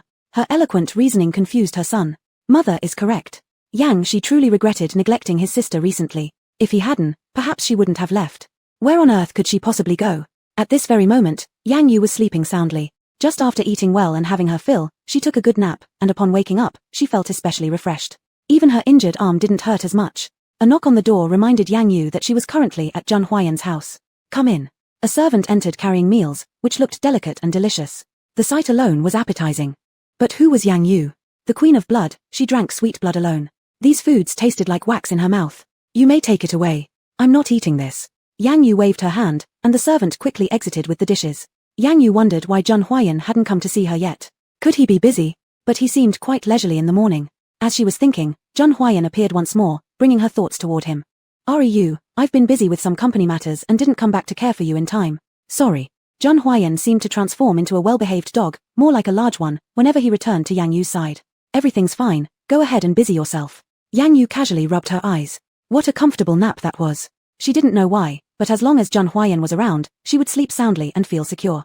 Zhun Huayan thought she might be upset, so he quickly embraced her. Chapter 241, Miss Yang Yu is born to be a queen. Yang Yu has not yet fully recovered her former state. She still harbored some vigilance towards Zhun Huayan. "Well, let me go. I should go home." Yang Yu thought that she had been out for so long, she must already be worried about her. Zhun Huayan's expression changed. He held Yang Yu's arm even tighter. "Why does you want to leave? Isn't this your home? I am your blood slave and should always be with you." Yang Yu had just managed to return to his side, how could he possibly bear letting her go? Moreover, in Yang Yu's words, there was Yang Shi. Yang Shi's intentions toward Yang Yu were as clear as daylight. "Are you always like this?" Yang Yu gently pushed away Zhun Huayan. Zhun Huayan understood what Yang Yu meant. "It doesn't matter, Yu. It doesn't matter if you don't remember the old me. We still have the future." Yang Yu felt that she had no valid reason to refuse Zhun Huayan. Zhun Huayan knew Yang Yu was stubborn by mouth but soft-hearted. "Yu, shall we not go back?" Yang Yu did not respond. What made him behave like this all of a sudden? Zhun Huayan was the best at pretending to look pitiful in front of her, provoking her so much that she couldn't help agreeing. "But I also need to inform Yang Shi first. Otherwise, he will worry." Seeing that Yang Yu was still concerned about Yang Shi, Zhun Huayan secretly wished to shred Yang Shi into 1,000 pieces. What good qualities did Yang Shi have anyway? In the past, when you went out, she wouldn't notify anyone, yet now she constantly kept Yang Shi in mind. Zhun Huayan didn't answer, lowering his head with a look on his face, like a mistreated little wife. Yang Yu sensed something wrong with Zhun Huayan, but she didn't think there was anything inappropriate about what she said. She disliked others interfering too much in her affairs, but seeing Zhun Huayan's bullied appearance, she felt unable to ignore it. "All right, I'll come back when I need to. Since there is misunderstanding between us, I also need to find Yang Shi and ask him clearly." Yang Yu maintained clarity in distinguishing public and private matters. If it really was Yang Shi playing tricks in the dark, she would never forgive him. Zhun Huayan knew that once Yang Yu decided something, no one could stop her. Besides, Yang Yu detested the most people meddling in her decisions. Zhun Huayan didn't want any discord to arise just after he reconciled with Yang Yu. "You, I'll do whatever you say, anything at all." Yang Yu nodded satisfactorily, raising her hand to touch Zhun Huayan's face. "Is the Zhun family bankrupt? Why are you getting thinner?" Zhun Huayan seemed extremely fatigued. Yang Yu noticed his eyes carried traces of dark circles. "Was you worrying about him?" Zhun Huayan's peach-shaped beautiful eyes tilted upward slightly. "Don't worry, Yu. I will definitely eat well and won't make you worry." Yang Yu arrogantly nodded and put on her coat before leaving the room. Unexpectedly, outside the door stood a burly man waiting for her. Had it not been for Yang Yu's courage, she might have been shocked by the sudden sight. Sang Mo, Wei Yizhe, and Da Bai, the three men, hadn't expected Yang Yu to come out, and for a moment they had nowhere to run. "Miss Yang Yu. Sister Yang Yu." The three greeted her simultaneously, bowing down deeply to Yang Yu. Yang Yu looked somewhat amused, crossing her arms as she eyed the three in front of her. "What are you three up to? And I'm not someone's missus." After Yang Yu finished her sentence, she glanced at Sang Mo. Sang Mo quickly corrected himself. "Yang Yu, Miss Yang Yu." Yang Yu emitted such a strong aura that every time Sang Mo saw her, he unconsciously felt intimidated. As Yang Yu was in a good mood, she did not dwell on their errors further. However, she was not entirely clear about the identities of the three standing in front of her. Still, she could confirm that she recognized these three individuals. Only, no matter how hard she tried to recall, her memory drew a blank. Seemingly reading Yang Yu's thoughts, the trio proceeded with self-introductions. "Miss Yang Yu, I'm Sang Mo, the personal butler of Master Jun. Big sister Yang Yu, I'm Wei Yizhe, your assistant." Even though Wei Yizhe was fearless under normal circumstances, facing Yang Yu compelled him to behave properly. "Miss Yang Yu, I am your bodyguard and assistant, Da Bai." Wei Yizhe shot Da by an accusing glance. How dared he take extra initiative? Yet, Yang Yu paid no attention to their subtle actions. "All right, it may be that I've forgotten parts of our previous occurrences. You, and also you, follow me back to the Yang family residence." Yang Yu pointed at Wei Yizhe and Da Bai, then left Jun's house. Sang Mo couldn't help but marvel while watching Yang Yu's retreating figure. Truly, only someone like Miss Yang Yu could manage the master so effortlessly. Miss Yang Yu is inherently a woman destined to be a queen. Da Bai, drive. Yang Yu casually took her place in the back seat and instructed Da Bai to start driving. Naturally, Wei Yizhe smartly seated himself in the front passenger seat. Da Bai and Wei Yizhe had been wanting to look for Yang Yu, but they were afraid that Yang Yu might not recognize them and would kick them out. Yang Yu was sitting in the back seat resting her eyes while Da Bai and Wei Yizhe didn't dare to make a sound in front of her. Bai was focused on driving, whereas Wei Zhe kept secretly observing Yang Yu through the rearview mirror. What are you looking at? Yang Yu opened her eyes, her voice icy cold. Wei Zhe got scared and quickly straightened his body. No, nothing. Chapter 242, Are you still alive? Yang Yu didn't care about their stares but was a bit puzzled as to why they were so afraid of her. Do I look very fierce? Yang Yu half closed her eyes, appearing lazy yet alluring. Wei Zhe and Bai both shook their heads rapidly. Big sister Yang Yu, don't misunderstand. We just respect you greatly. Wei Zhe scratched the back of his head, somewhat embarrassed. Yang Yu nodded understandingly. Don't be afraid, I won't lay a finger on you. Yang Yu thought that these two were scared because they feared she might hurt them. Wei Zhe didn't dare to say another word, remaining silent until they reached the Yang family residence. Miss Yang Yu, should we go in with you? Bai stopped the car at the entrance and turned to ask Yang Yu. Yang Yu waved her hand dismissively. No need. You two wait for me in the car. I'll take you somewhere later. The two nodded and stayed in the car. After entering the Yang family residence, Yang Yu realized that Yang Shi wasn't there at all. She searched a few rooms but found no sign of Yang Shi. Where could this guy have gone? Even the servants had vanished without a trace. Yang Yu went to Yang Shi's study and saw a mess as soon as she opened the door. Was Yang Shi trying to dismantle the house? Footsteps came from behind. Before Yang Yu could turn around, she heard a familiar female voice. Sister, you're finally back. It was Gong Shiyu. Yang Yu turned around and walked out of the study. She didn't care or want to deal with the mess Yang Shi had created. Where's Yang Shi? Yang Yu casually poured herself a glass of water and drank it. This journey had truly made her quite thirsty. Gong Shiyu slapped her forehead. Oh dear. Brother Yang Shi went to find you. Didn't the two of you meet? He went to find me. How did he know where I went? Yang Yu's amber-colored eyes carried a hint of laughter as she looked at Gong Shiyu. It made Gong Shiyu feel somewhat uneasy. Gong Shiyu slightly turned her head away and awkwardly said, Brother Yang Shi said he found clues on your desk, and then he hurriedly left. On the desk? Clues? Yang Yu didn't even think much before realizing that Yang Shi must have seen the piece of paper on the table containing information about the Zheng family. Yes, Brother Yang Shi didn't even bother to explain before rushing out. It's been a few hours already. There was a note of worry in Gong Shiyu's voice. Don't worry about him. Yang Shi knows his limits, he won't harm himself. But sister, what if Brother Yang Shi goes to see brother-in-law Zheng Huayan? The two of them have always had conflicts. Gong Shiyu didn't know how to address Zheng Huayan properly, but fortunately, Yang Yu didn't hold such trivial details against her. Alright, Gong Shiyu, stay here and wait for Yang Shi.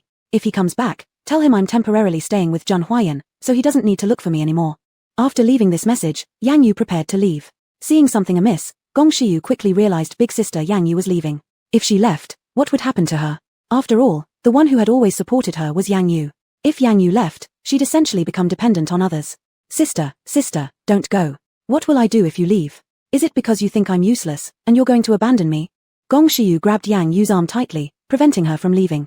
Yang Yu disliked physical contact with others, but Gong Shiyu's touch only caused her to wrinkle her brows slightly. She didn't push her away. I'm not abandoning you. Zheng Huayan is my blood slave, and I need to keep him close. Yang Yu rarely explained herself, but this time she was making an exception for Gong Shiyu.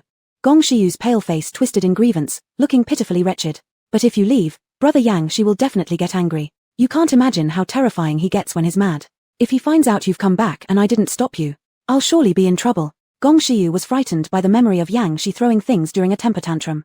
Yang Yu had no idea Yang Shi could behave like this, as in front of her, Yang Shi had always acted like a child. What exactly did Yang Shi feel towards her?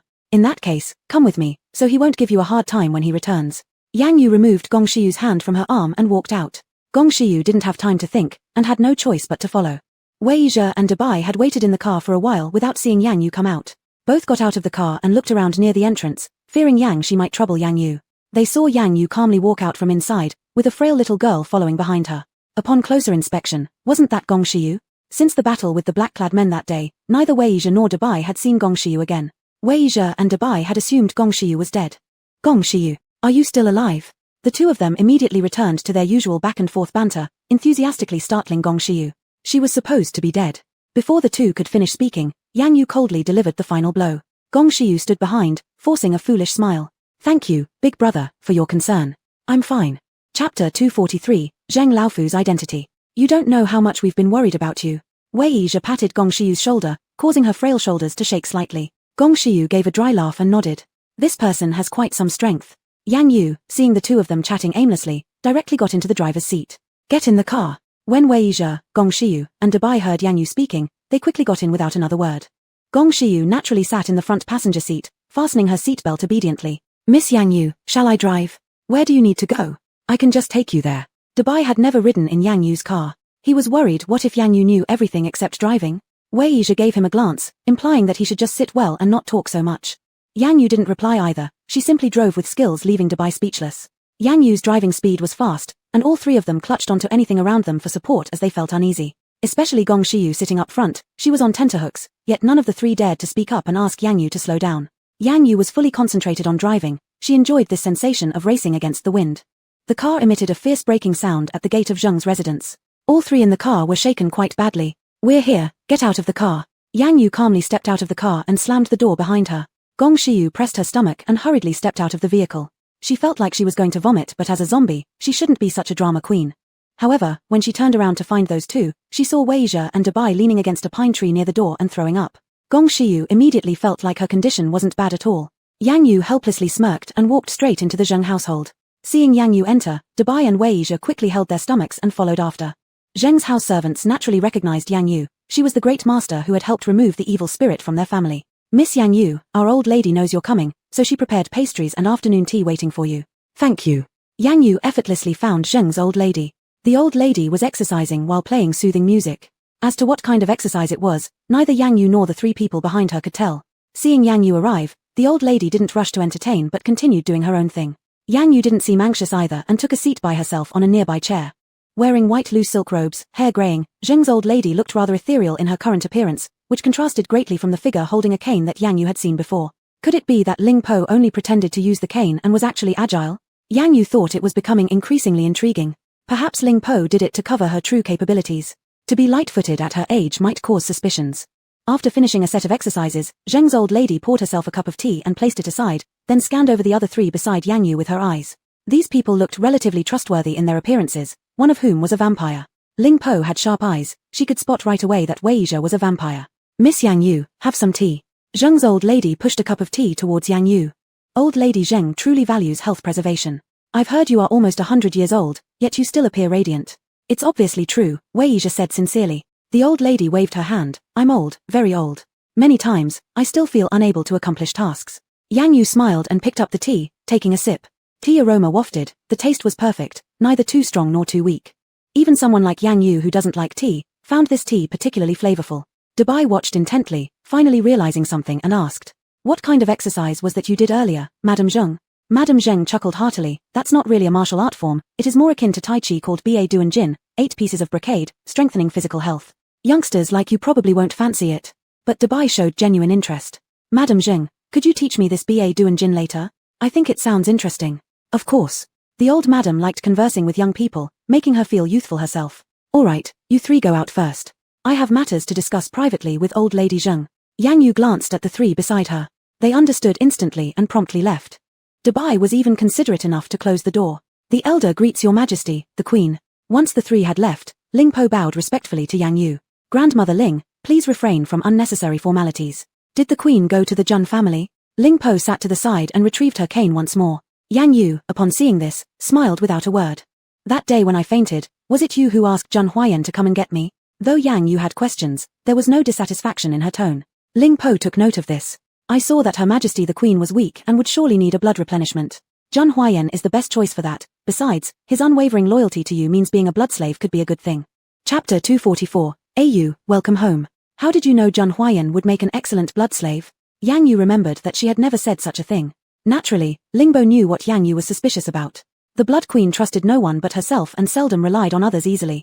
She gave a knowing smile and patiently explained.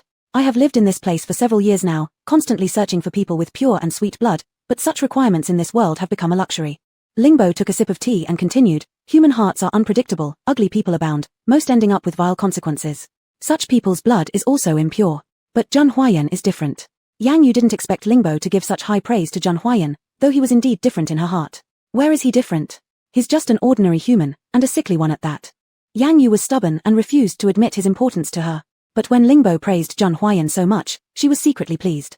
Lingbo laughed. The Queen Majesty was still as stubborn as ever. "Jun Huayan doesn't require much more evaluation from me, does he?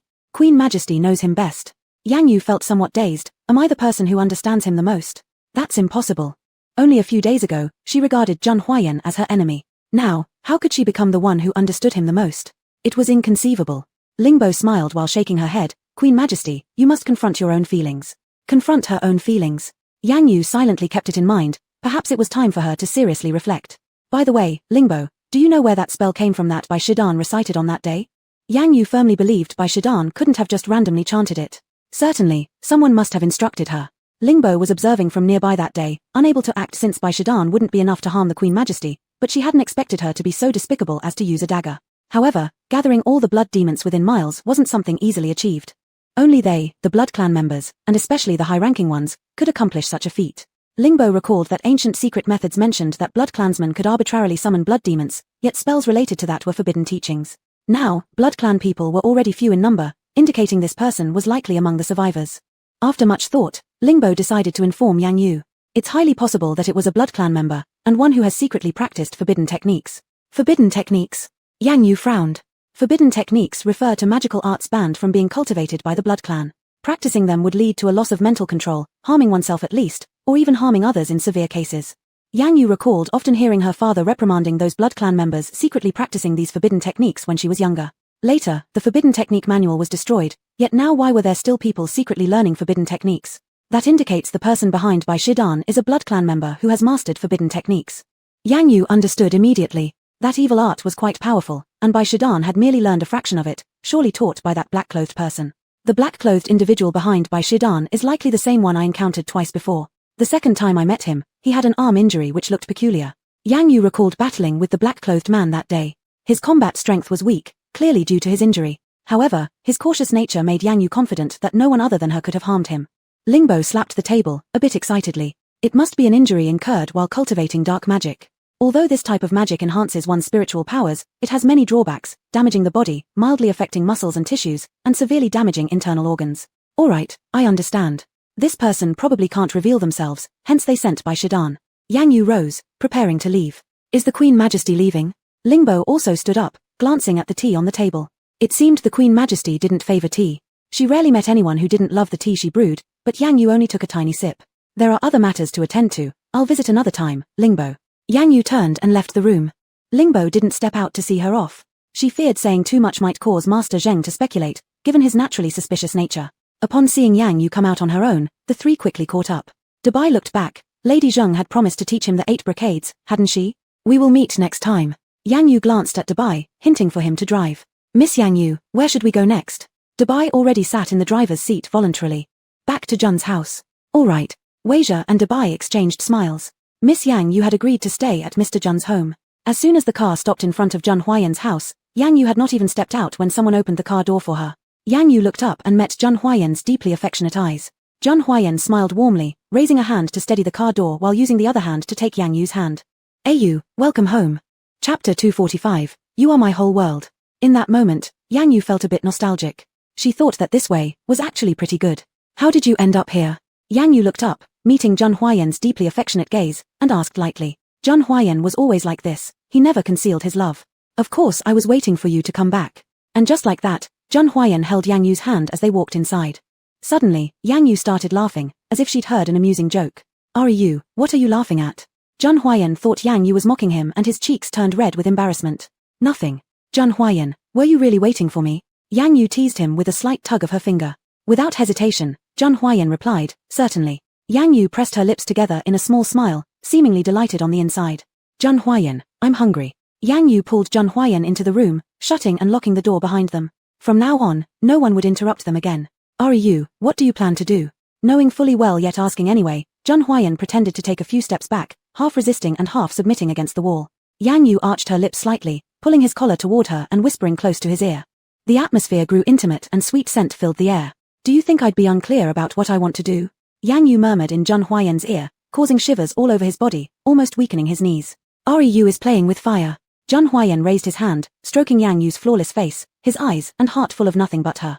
Yang Yu wasn't quite sure why, but all she could feel was a burning need to see Jun Huayan. She wanted to tell him so many things, yet when he stood right in front of her, Yang Yu didn't know how to start. Jun Huayan, it feels like I've forgotten something important. I can't remember no matter how hard I try, but it seems to belong to our shared memories. Yang Yu's voice was enchanting, and Jun Huayan listened carefully as she confided. It doesn't matter. I'll wait until you remember. Even if you don't, we're still the same as before. After saying this, Jun Huayan tightened his grip around Yang Yu's waist. Good. Misunderstandings resolved, Jun Huayan naturally rejoiced immensely. A gentle kiss landed on Yang Yu's forehead.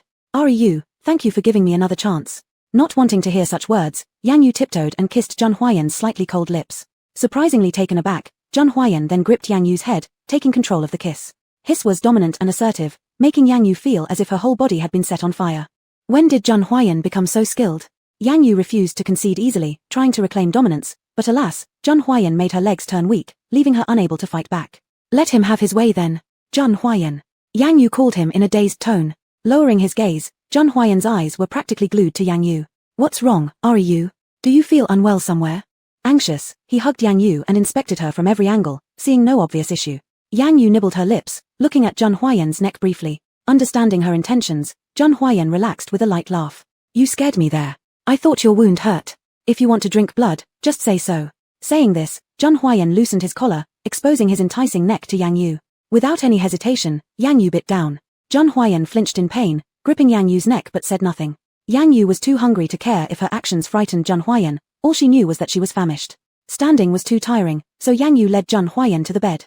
Pushing him down, she crawled atop him and continued where they had left off.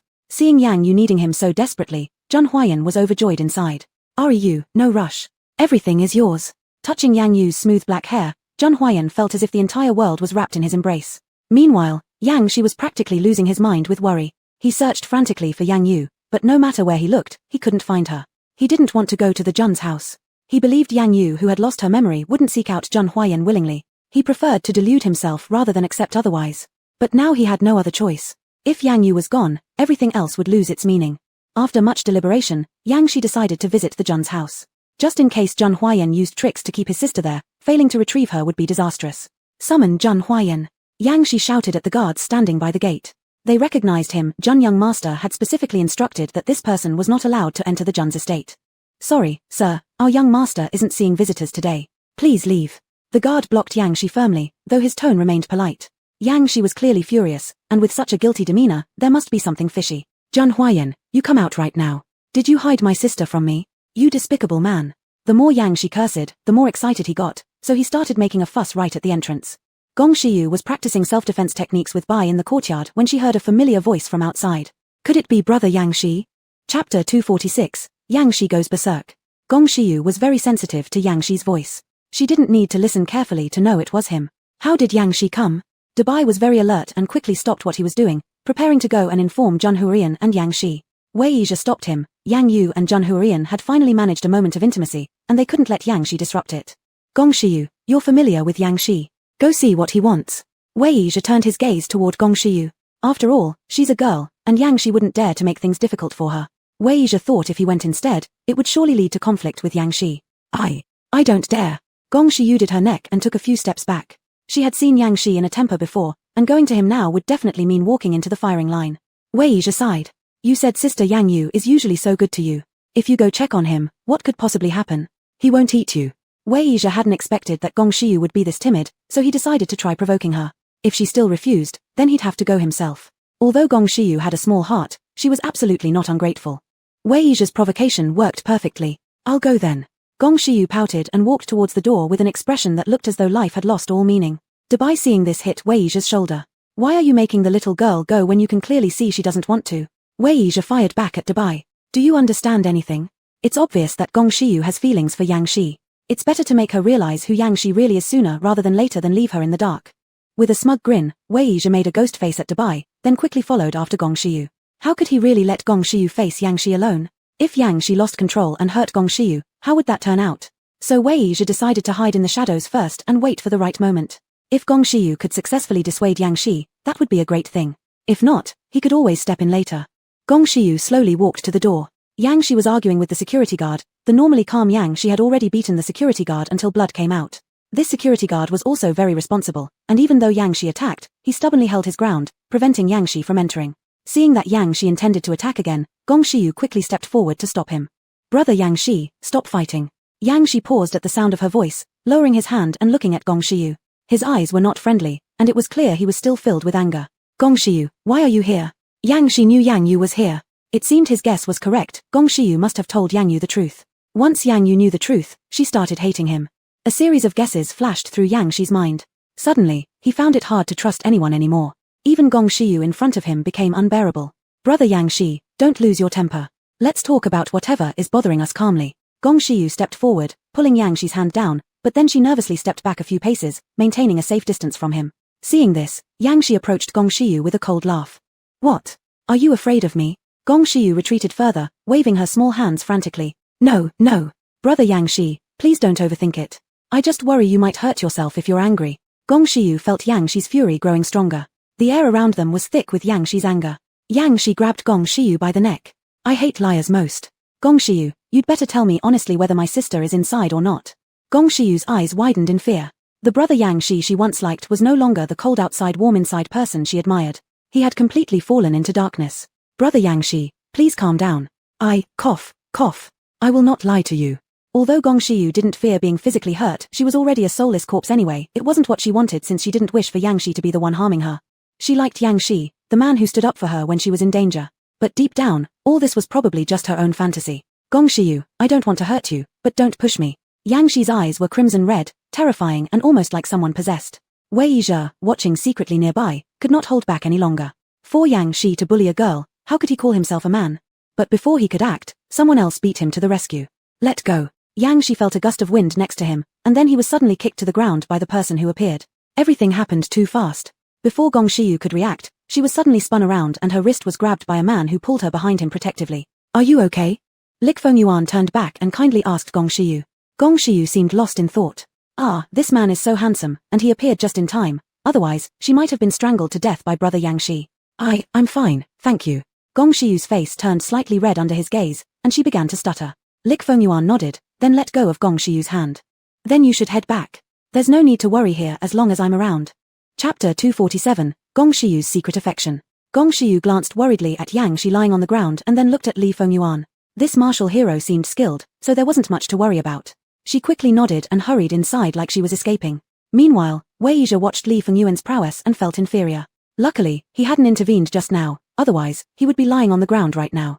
Yang Shi, clutching his stomach, struggled to stand up. Li Fengyuan. Yang Shi remembered this person, someone from Zhun Huayan's entourage. Li Fengyuan rotated his neck, making a cracking sound. Rare that Master Yang still remembers me, but you're nothing more than a dog of Zhun Huayan. What makes you so proud? What has that sickly Zhun Huayan given you to make you serve him so faithfully? Yang Shi let out a cold snort and spat out a mouthful of blood. He wiped the blood off his lips with the back of his hand, not caring. Li Fengyuan responded with a smirk rather than anger. In his years as an assassin, he had encountered too many people who refused to admit defeat. Words like those from Yang Shi were nothing but futile struggles before death in his eyes. So what if I am just a dog serving Zhun Huayan? You can't even see Miss Yang Yu. Do you think your despicable methods will control her? You are merely dreaming nonsense, no different from a jesting clown. Li Fengyuan's ability to provoke others didn't fall short compared to Yang Shi. Each word sounded piercing and cutting. The phrase jesting clown thoroughly enraged Yang Shi. Everything he did was for the chance to forever be with Yang Yu. But instead, he ruined everything. Even if Yang Yu forgot about Zhun Huayan, she still wouldn't choose him. Aya, I'll fight you to the death. Yang Shi dashed forward like an arrow, his dagger gleaming under the sunlight. Who was Li Fengyuan? The world's top killer. How could he fear Yang Shi's clumsy attempts?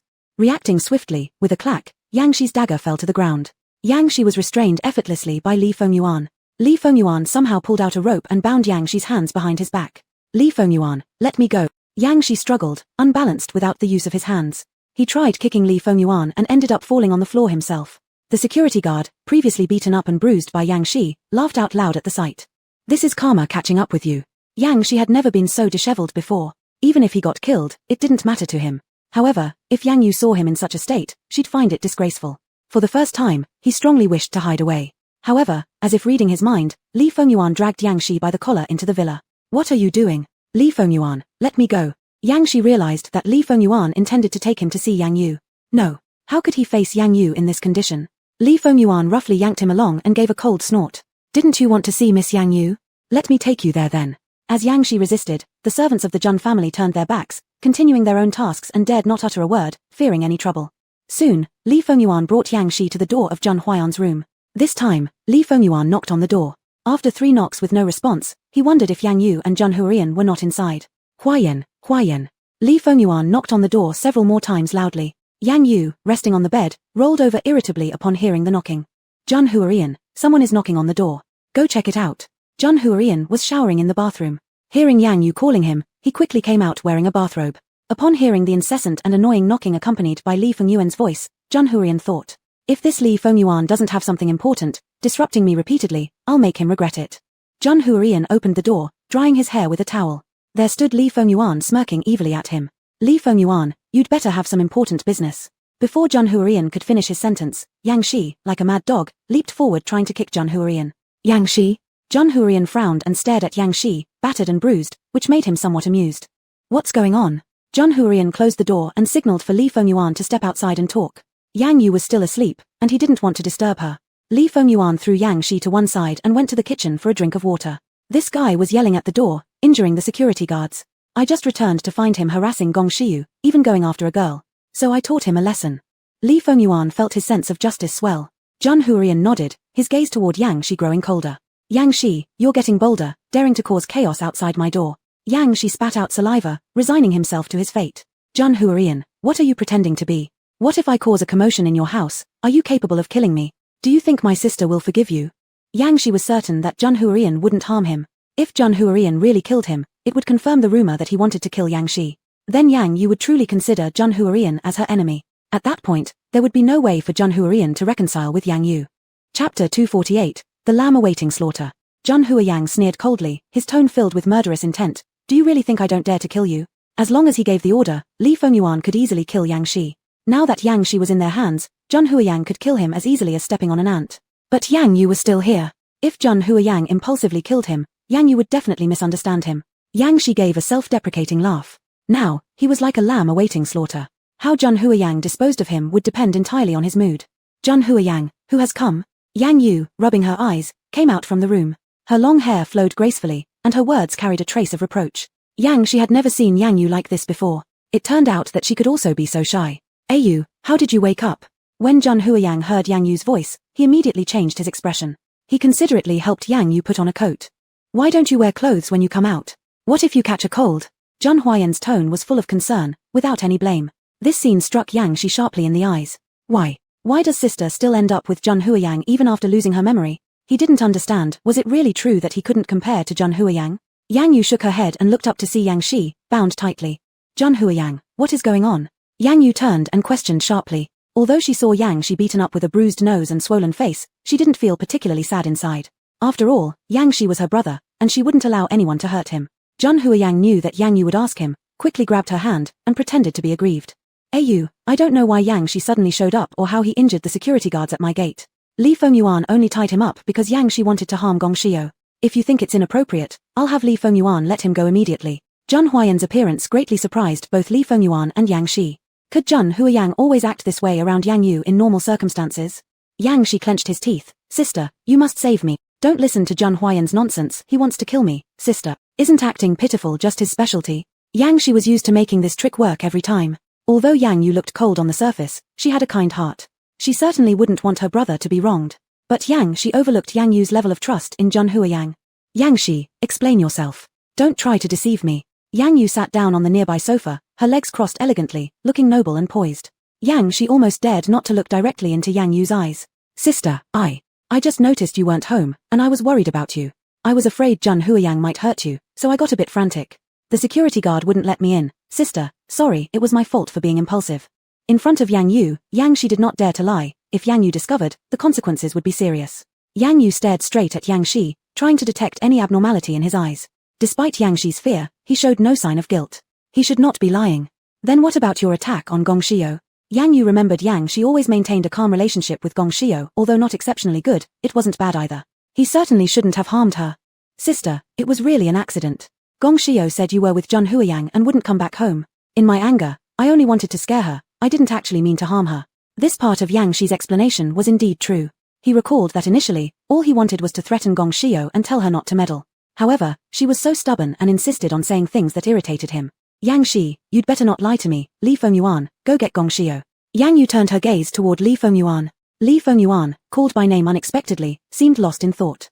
Seeing Li Fengyuan unresponsive, Yang Yu began to doubt whether she had mistaken his name. Li Fengyuan, Yu is calling you. Jun Huiyan stepped forward and slapped Li Fengyuan on the shoulder, bringing him back to reality. Sorry, sister-in-law, I spaced out for a moment. I'll go right away. Li Fengyuan immediately left the room. Yang Yu's aura was too strong. Even though he had seen many grand scenes, he still felt coldness seep through his back. How strange. After Li Fengyuan left, Only 3 people remained in the room: Yang Yu, Yang Shi, and Jun Huayang. Yang Yu didn't speak. Yang Shi kept his head low pretending to be dead, while Jun Huayang acted perfectly at ease. After all, he had done nothing to make himself uneasy. Yu, I'm going to change clothes, you two can chat first. Jun Huayang took Yang Yu's hand and gave her hand a reverent kiss. He glanced at Yang Shi as if to proclaim ownership. Yang Yu glanced at Jun Huayang, noticing he was still wearing a bathrobe with his hair all wet. Go and dry your hair before you come out. Yang Yu spoke indifferently. Though her words held little meaning, the two men interpreted them quite differently. Yang Shi, my sister actually cares about Jun Huayang this much. Jun Huayang, Yu is indeed considerate. Chapter 249, she left him again. Yang Yu had no idea about the overt and covert struggles between these two men, she just said what was on her mind. Jun Huayan, looking smug, went to change his clothes. He intentionally left a bit of time for Yang Yu and Yang Shi. It was time for them to clarify things between them. After Jun Huayan left, Yang Yu spoke up. Speak then, Yang Shi, what exactly is going on with all this? Yang Yu's gaze was sharp and devoid of any emotion, which made Yang Shi suddenly feel nervous. Could it be that Yang Yu already knew? He continued to feign ignorance, refusing to admit anything directly. Sister, what are you talking about? I don't understand at all. Yang Yu frowned, her beautiful eyes scrutinizing him. Yang Shi, stop pretending. Did you mess with my memory? You'd better tell me the truth. Yang Shi panicked immediately, sweat breaking out on his forehead as he avoided looking Yang Yu in the eye. He didn't know how to face Yang Yu. He feared that Yang Yu would think of him as a despicable person. Yet he believed he wasn't wrong. He considered himself more loving towards Yang Yu than Jun Huayan could ever be. He had loved Yang Yu for 1,000 years. Even if Yang Yu wanted to kill him, he wouldn't bat an eyelid. But the thing he feared most was being misunderstood by Yang Yu. Sister, He couldn't bring himself to say it. All the reasons seemed so powerless before the truth. Yang Yu slapped her hand on the table, exuding authority without anger. Yang Shi, why did you do it? Did you find it amusing to have me like a puppet under your control? No. It's not like that, sister. I never intended to mock you. Yang Shi shook his head wildly, blood crusted on the corners of his mouth, looking completely disheveled. Yang Shi, regardless of your motives, I never want to see you again. I despise liars above all others, and you've lost all my trust. Yang Yu said this coldly and mercilessly, giving him no chance to rebut. Sister, I really messed up. Please give me another chance. Yang Shi knelt down with a thud, begging Yang Yu for forgiveness. Yang Yu shook her head, finding Yang Shi's pathetic state only made her look down on him further. Yang Shi, I'll let Jun Huayan send you back. From now on, we won't interact anymore. With that, Yang Yu turned around and left, giving Yang Shi no opportunity to react. Sister. Tears streamed uncontrollably from Yang Shi's eyes. Yang Yu no longer wanted him. Once again, she abandoned him. Jun Huayan, having just changed his clothes, noticed Yang Yu walking out, looking somewhat weary. Yu, what's the matter? Yang Yu shook her head faintly. Jun Huayan, ask Li Fengyuan to send Yang Shi back. Has Yu asked everything she needed to? Without saying much else, Jun Huayan gently held Yang Yu's hand. Yang Yu felt inexplicably at peace with Jun Huayan beside her. Yes, everything's settled. He won't disturb us anymore. Jun Huayan found joy in the word us and smiled subtly. In that case, you should go rest first. Let me take care of the rest, alright? Jun Huayan patted Yang Yu's head as if soothing a child. Yang Yu didn't resist. In the past, anyone who dared touch her head would have seen their arm removed. However, if it was Jun Huayan, the rules were different. Alright, but spare his life. Yang Shi is still my brother. Yang Yu softened for a brief moment. Jun Huayan nodded. I understand. He knew Yang Yu sent Li Fengyuan after Gong Shiyu simply to get him out of the way. Since this was a matter between Yu and Yang Shi, he thought it best to let her handle it herself. Master, are you sure you want to let Yang Shi go? He's so bad, what if he tries to ruin things between you and Miss Yang Yu again? Sang Mo looked displeased at Yang Shi, who had been injected with sleeping medicine. Jun Huayan waved his hand. Let him go. It's Yu's wish, and perhaps he'll no longer have the audacity to bother Yu again. Sang Mo drove Yang Shi back to the Yang residence. He unbound the unconscious Yang Shi and threw him on the bed before driving away. On this side, Gong Shiyu was nervously glancing around. Li Fengyuan saw her dazed expression and found her somehow cute. What are you looking for, Miss Gong? Gong Shiyu startled at the pleasant voice behind her and retreated slightly. I'm not looking for anything, Master Li, how did you come out?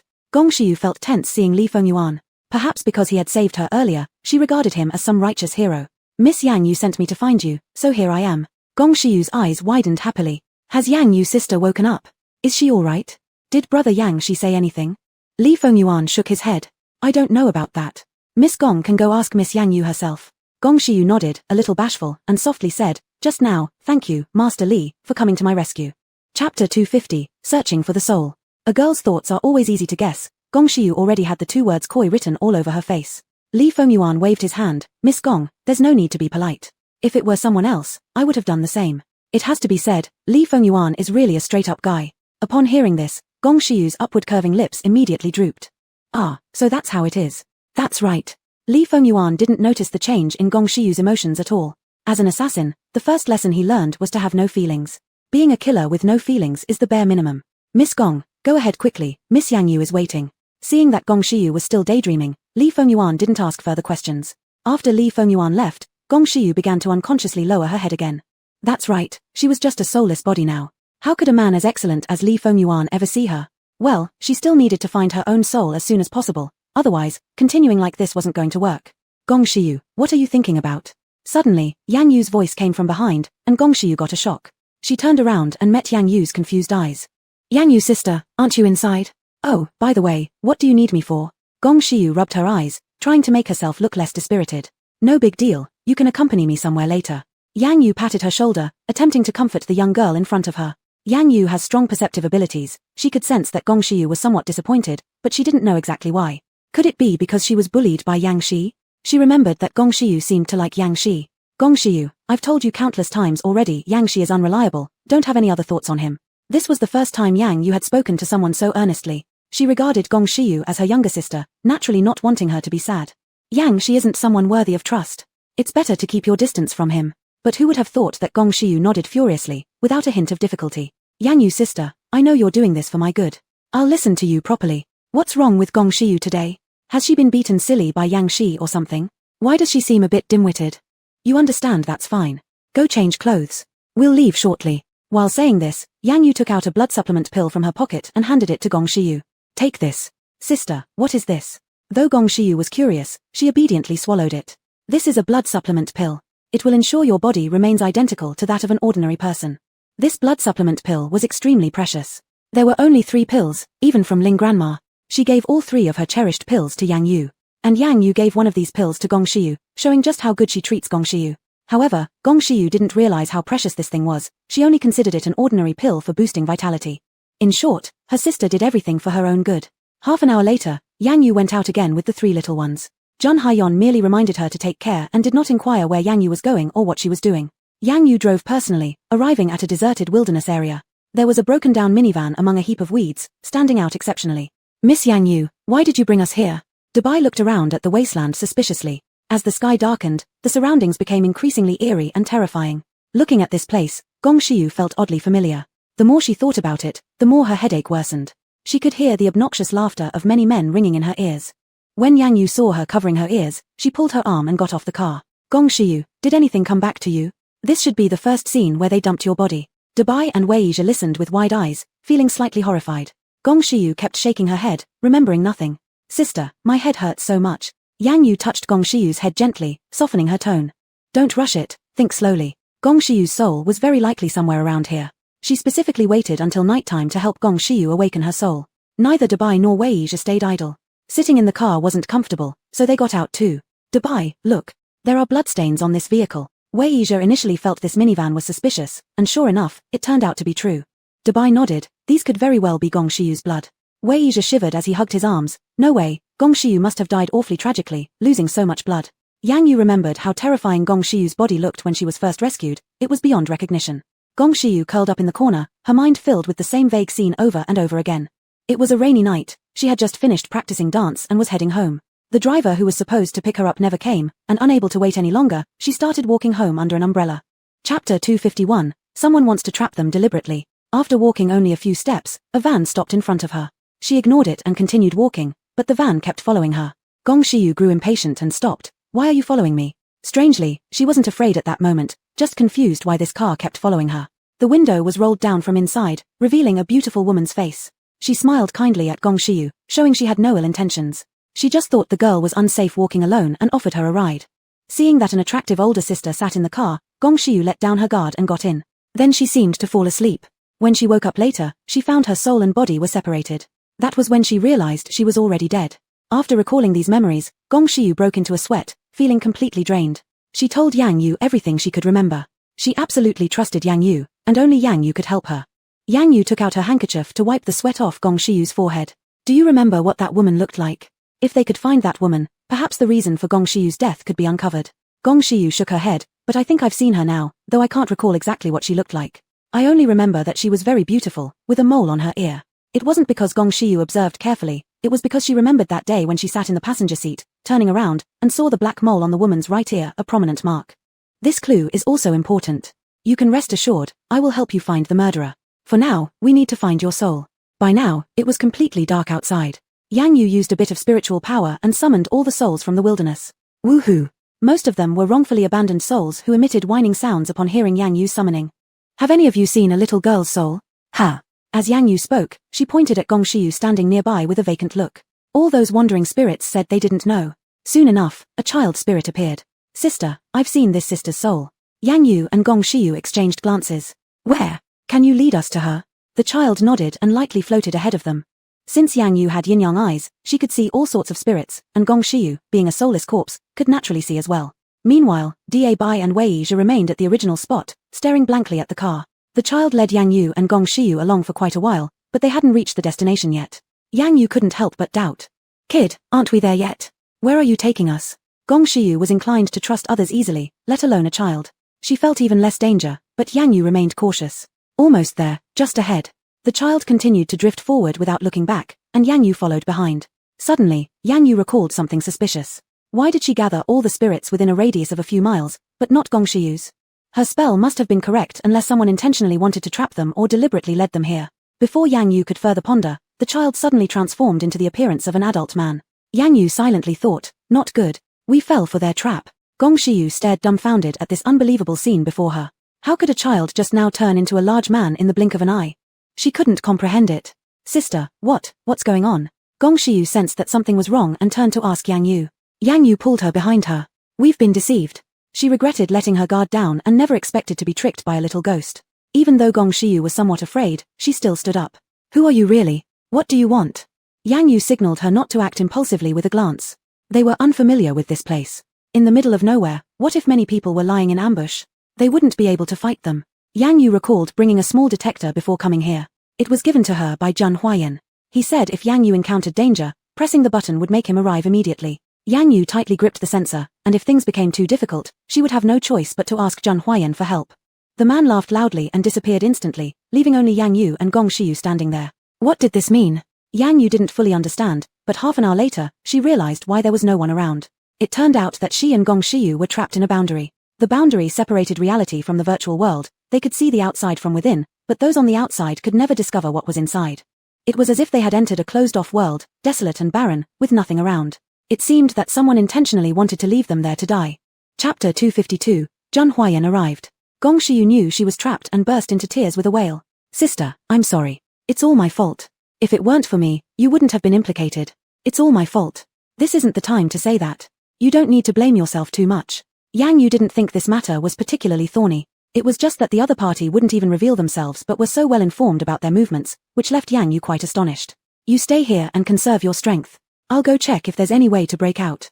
Yang Yu assumed there wouldn't be anyone else in this boundary, so Gong Xiu staying here would also be safe. But as Yang Yu walked around, she realized she was still moving back and forth in the same place. She pressed the sensor in her hand, and the red light on the sensor flashed briefly before going dark. She wasn't sure if Zhun Huayan could receive it. Even if he did, what could he do? He was just an ordinary person who wouldn't help even if he came. Yang Yu suddenly regretted why she had asked Zhun Huayan for help.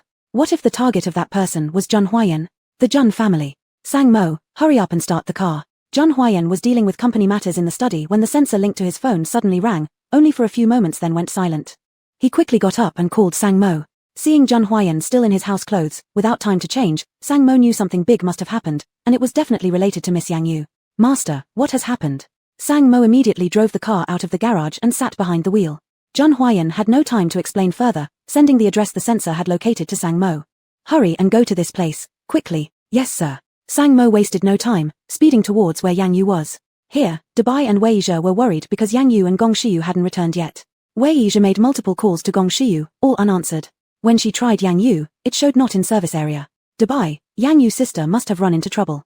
We should look for them right away. Dabai got into the car ready to search for Yang Yu and Gong Xiu. Wait. Wei Yizhi stopped Dabai. What is it? Yang Yu Miss and Gong Xiu are definitely in danger now. Why stop me? Dabai had a straightforward nature, not as clever as Wei Yizhi. Wei Yizhi pulled him out of the car. If they aren't in danger and return soon, what will they think if we're missing? Moreover, how can we find them in the dead of night? It's better to wait here and see what happens when they come back. Dabai thought about it, and Wei Yi's point seemed valid. But what if something unexpected happens? What if Miss Yang Yu runs into danger? I would surely blame myself as her bodyguard. Dubai feared no death, but he feared failing in his duty to protect Yang Yu. Wei Yi patted his shoulder, trying to calm him. Where are so many what-ifs? Put your heart at ease. Yang Yu's sister is very capable. She has managed to escape danger so many times. There's nothing to worry about. Well, all right. After much discussion, the two decided to wait for Yang Yu to return at the original spot. In the meantime, Zhun Huayan stayed inside the car staring at his phone anxiously, fearing Yang Yu might send another message. But the sensor had only rung once and never again. He made countless calls to Yang Yu, all showing not in service area. Where exactly did AU go? Sang Mo drove all over based on the address provided by Zhun Huayan until they arrived in the middle of nowhere in the middle of the night, looking eerie without a single soul in sight. Master, the location indicated by the address is here. Zhun Huayan looked around carefully using the car's headlights. Get out and search. AU should be nearby. Zhun Huayan moved forward under the light of his phone, while Sang Mo closely followed behind, starting to look around everywhere. After walking about a few hundred meters, Zhun Huayan noticed some light ahead. With Sang Mo, he rushed toward it. Unexpectedly, he found Dubai and Wei Yi. Master Jun. Brother-in-law. Both Dubai and Wei Yi looked bewildered as to why Zhun Huayan was here, perhaps indicating that Yang Yu had indeed encountered some trouble. Where is AU? Zhun Huayan's eyes were bloodshot with deep concern for Yang Yu evident in his tone. Dubai and Wei Yi both shook their heads. Miss Yang Yu and Gong Shiyu said they would go ahead to look for something, but they haven't returned since then. We've been waiting for them here for more than an hour, and they still haven't returned. Wei Yi reported honestly to Zhun Huayan. Zhun Huayan closed his eyes and took a deep breath. Why didn't you tell me sooner? Wei Yi and Dubai quickly lowered their heads, almost frightened to death by Zhun Huayan's imposing presence. We thought Sister Yang Yu would be back soon, so. Zhun Huayan had no patience for idle talk. The priority was to find AU as soon as possible. In which direction did they go? They just kept going forward. We're not sure where they ended up. Chapter 253, accidentally entered the 8 trigram formation. If something happens to AU, I will never forgive you. Zhun Huayan pointed at the two of them and then turned around to get into the car driven by Yang Yu. Keys. Dowei hurriedly handed over the keys. Before Sang Mo got into the car, Zhun Huayan had already driven off in a flash, leaving the three people standing awkwardly in the wind. On the other side, Yang Yu had searched everywhere but could not find any checkpoints. She returned to Gong Shiyu's side. There she saw Gong Shiyu sitting on the ground motionless. Sister, how is it? Seeing Yang Yu back, Gong Shiyu anxiously came close to her and asked. Yang Yu shook her head. I walked in circles, but I ended up back in the same place. Just as they were puzzled, there was a sudden earth-shaking quake. Yang Yu quickly grabbed hold of Gong Shiyu's hand. When they opened their eyes again, Yang Yu discovered that everything around her had become very familiar. Gong Shiyu also woke up and rubbed her sore arm. Sister, isn't this the Zhun family villa? How did we end up here? Could she have lost her memory? Gong Shiyu clearly remembered that she was with Yang Yu in a remote mountain area. Yang Yu looked all around and shook her head. All illusions. Gong Shiyu, we are probably inside an 8 trigram formation. 8 trigram formation? Gong Shiyu did not understand. What Yang Yu said was too strange, and she felt like she hadn't heard about it before. The 8 trigram formation places gates in 8 positions: Qian, Kuan, Li, Kan, Zhen, Zhen, Dui, and Zun in these 8 directions. Gong Shiyu still looked puzzled as she shook her head. Sounds so profound. Yang Yu had considerable knowledge of feng shui and metaphysics, but she only knew a bit about the 8 trigram formation and its diagram. She had heard that if one wanted to break through the 8 trigram formation, they needed to find the life gate. However, the life gate and death gate were extremely similar. A slight error in choosing the death gate would result in being trapped in an eternal predicament. So your meaning, sister, is that everything we see now is fake? Gong Shiyu still didn't quite believe. What they were seeing seemed too realistic to be false. Before Yang Yu could respond, someone walked out from the courtyard. That person was precisely the Li Fengyuan that Gong Shiyu had been yearning for. Sister, look, it's Li Fengyuan. How could he be here? Gong Shiyu had completely failed to realize the seriousness of the situation and happily moved towards Li Fengyuan. Don't go near him. He's not the real Li Fengyuan. Before Yang Yu could warn Gong Shiyu in time, the little girl was almost right in front of Li Fengyuan. Li Fengyuan, why are you here too? The naive Gong Shiyu thought that Li Fengyuan had come to rescue her. However, before she could react, the Li Fengyuan in front of her revealed sharp fangs, and his body began to float. Frightened, Gong Shiyu ran back to Yang Yu immediately. But that ghost-like thing grabbed Gong Shiyu's neck and lifted her up. Seeing this, Yang Yu flicked her finger, and the creature pretending to be Li Fengyuan instantly turned to ashes. Gong Shiyu fell to the ground. Fortunately, it wasn't from a great height, so Gong Shiyu only hurt her buttocks. She stood up and timidly returned to Yang Yu's side without moving further. Yang Yu looked around and cautioned, don't run around. Everything here is an illusion created by the formation. Stay by my side, don't move recklessly, and don't shout loudly. Gong Shiyu nodded repeatedly, following quietly behind Yang Yu without making any sound. It was truly terrifying. It was possible for things to feel so real. Based on the position of the Jun family villa, Yang Yu roughly deduced the locations of each door, and the life gate was at the main entrance of the villa. Yet she was unsure. If she misjudged, she and Gong Shiyu might be stuck in this 8-trigram formation forever. Sister, what should we do now? Gong Shiyu softly asked beside Yang Yu, unable to remain silent. Not speaking was practically taking her life. First, we need to find the other doors and verify if my idea is correct. Yang Yu took Gong Shiyu to find the remaining 6 doors, and there were no abnormalities when entering or exiting. The only ones left were the life gate at the southwest position and the death gate at the northeast position. Meanwhile, Jun Huayan had been driving around this place several times, yet still, he couldn't see Yang Yu's shadow anywhere. He felt that his brain was uncontrollably imagining some unfavorable outcomes. You, where are you? Jun Huayan stood silently under the moonlight, staring at the unfamiliar surroundings, thinking of the most important girl in his heart. As long as Yu was safe and sound, he would do anything for her. Certain people lurking in the shadows had begun to make their moves. The 8-trigram formation was merely a small trick to restrain Yang Yu. Their ultimate goal was still Yang Yu's heart. And the only person who could make Yang Yu willingly give up her heart was probably Jun Huayan. He lurking in the shadows intended to be the unexpected winner after others had done the hard work. Just as Jun Huayan was disheartened, a voice sounded from behind him. Chapter 254, Why are you pretending to be my AU? Want to find Yang Yu? That voice seemed to be guiding Jun Huayan. Who are you? Jun Huayan furrowed his brows, looked around. But there was no one around, not even a single bug. Who I am is not important. What's important is that you want to find Yang Yu, right? That voice circled around Jun Huayan's head. He didn't want to pay attention, but he had no idea how Yang Yu was now. Even if it was a trap, he would jump into it anyway. Without hesitation, he chose to jump into it. You tell me where she is, and I will do whatever you want. After Jun Huayan finished speaking, he waited quietly for the other person's response. But the other side fell silent. This made Jun Huayan quite anxious. What do you really want? Anything from Jun Huayan is yours if only you let me see Yang Yu. After Jun Huayan said these words, the other side laughed. The voice was full of disdain and mockery. Jun Huayan, don't overestimate yourself. Even if you get to see her, you can't save her. After saying this, Jun Huayan felt a strong wind swirl all around him, blowing him up in the air. Involuntarily, he closed his eyes. When he woke up, he found himself lying in the yard at home. How did I get home? Jun Huayan thought he was dreaming, so he pinched his arm hard, realizing it wasn't a dream. But he remembered clearly that he was looking for AU outside. How could he end up back home? From a distance came a familiar woman's voice. Sister, should we give it a try? Maybe we can get out. Jun Huayan looked carefully. It was none other than AU and Gong Shiyu. How did they end up here? AU. Jun Huayan shouted loudly to Yang Yu standing far away. Hearing the call, Yang Yu turned around and saw Jun Huayan's surprised and happy expression. Gong Shiyu dared not move beside her, timidly asking, Sister, is this brother-in-law also fake? After the lesson from Lifu Yuan before, Gong Shiyu was extremely cautious. Because in this place, she continuously encountered Li Feng Yuan, Debai, and Wei Zhe. All of them looked exactly like their real selves, but they couldn't talk, and once they saw her, they started attacking her. So when she saw this Jun Huayan, she instinctively assumed he was fake as well. Maybe he isn't. Yang Yu protected Gong Shiyu behind her and signaled her to keep quiet.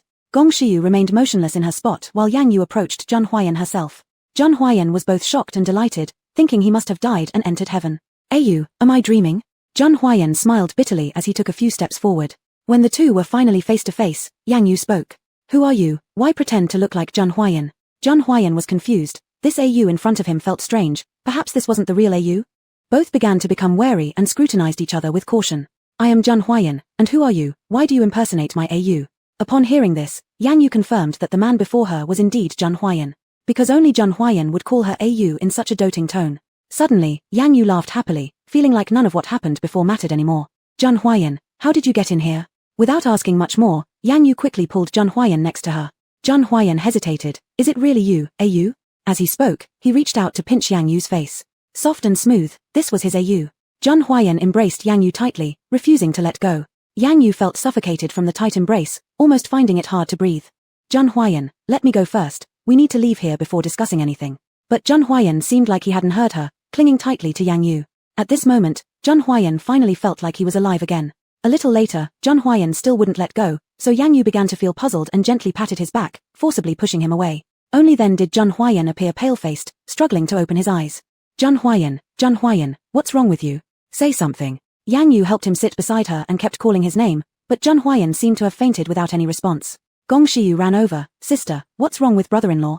Yang Yu shook her head, with crystal tears in her eyes. She suddenly felt a little wronged. When Jun Huayan came, she was incredibly pleased, but then he passed out. She wondered why. Perhaps Jun Huayan mistakenly entered the Bagua array, and his body couldn't endure it. Gong Shiyu, you watch over Jun Huayan here while I find an exit. The top priority now was to locate the life door first, to take Zhen Huayan out.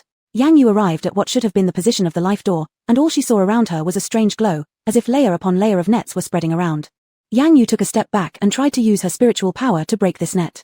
But she had thought too simply. This net seemed indestructible, with no reaction no matter how she attacked it. Chapter 255, Yu took the initiative to kiss him. How could it be that it won't open? She had tried all the other doors, able to come and go freely, but only this door refused her. Break. Yang Yu gathered her spiritual energy in her palm and slashed at the barrier with one hand, only to see a flash of brilliant light from all sides as the door gradually revealed itself. It opened. It was the life door. She had guessed correctly, this was where the life door was located. Gong Shiyu, come over here quickly. Yang Yu glanced back at Gong Shiyu who was behind her. At this moment, Zhen Huayan had become somewhat conscious, still calling out Yang Yu's name. Zhen Huayan, we'll be out soon. Hang on just a little longer. Yang Yu pulled up Zhen Huayan's arm and rested it on her shoulder. Let me support you. Yang Yu's voice had never been so gentle. Perhaps because she was exhausted, her voice involuntarily became weak. But in Zhen Huayan's ears, it sounded incomparably tender. Yu was worrying about him. Yu, I'm sorry. It's my fault I've burdened you. Zhen Huayan hated his own weak body for fainting at such a critical time. Not only did he fail to help Yu, but he also made her worry. Yang Yu shook her head, pressing her forehead closely against his. Their closeness made Zhen Huayan feel that even if they didn't escape, it wouldn't matter. You shouldn't say so much nonsense. We'll be out soon. Yang Yu no longer paid attention to Zhen Huayan's inexplicable sentimental words. Gong Shiyu, standing behind Yang Yu, was just like a little follower. Sister, can we go out now? Gong Shiyu pointed tentatively at the glowing white gate before them. Yang Yu nodded. We must hurry out. Grab my arm, Gong Shiyu. All three of us will go out together. Gong Shiyu quickly grabbed Yang Yu's arm. With one person on each side, Yang Yu closed her eyes and stepped through the gate. When Yang Yu opened her eyes, they had already returned to the open space. So great, sister, we finally came out. Gong Shiyu laughed joyfully. Yang Yu thought she was foolishly joyful despite having not yet found her soul. With everything still unresolved, how could she be so ecstatic?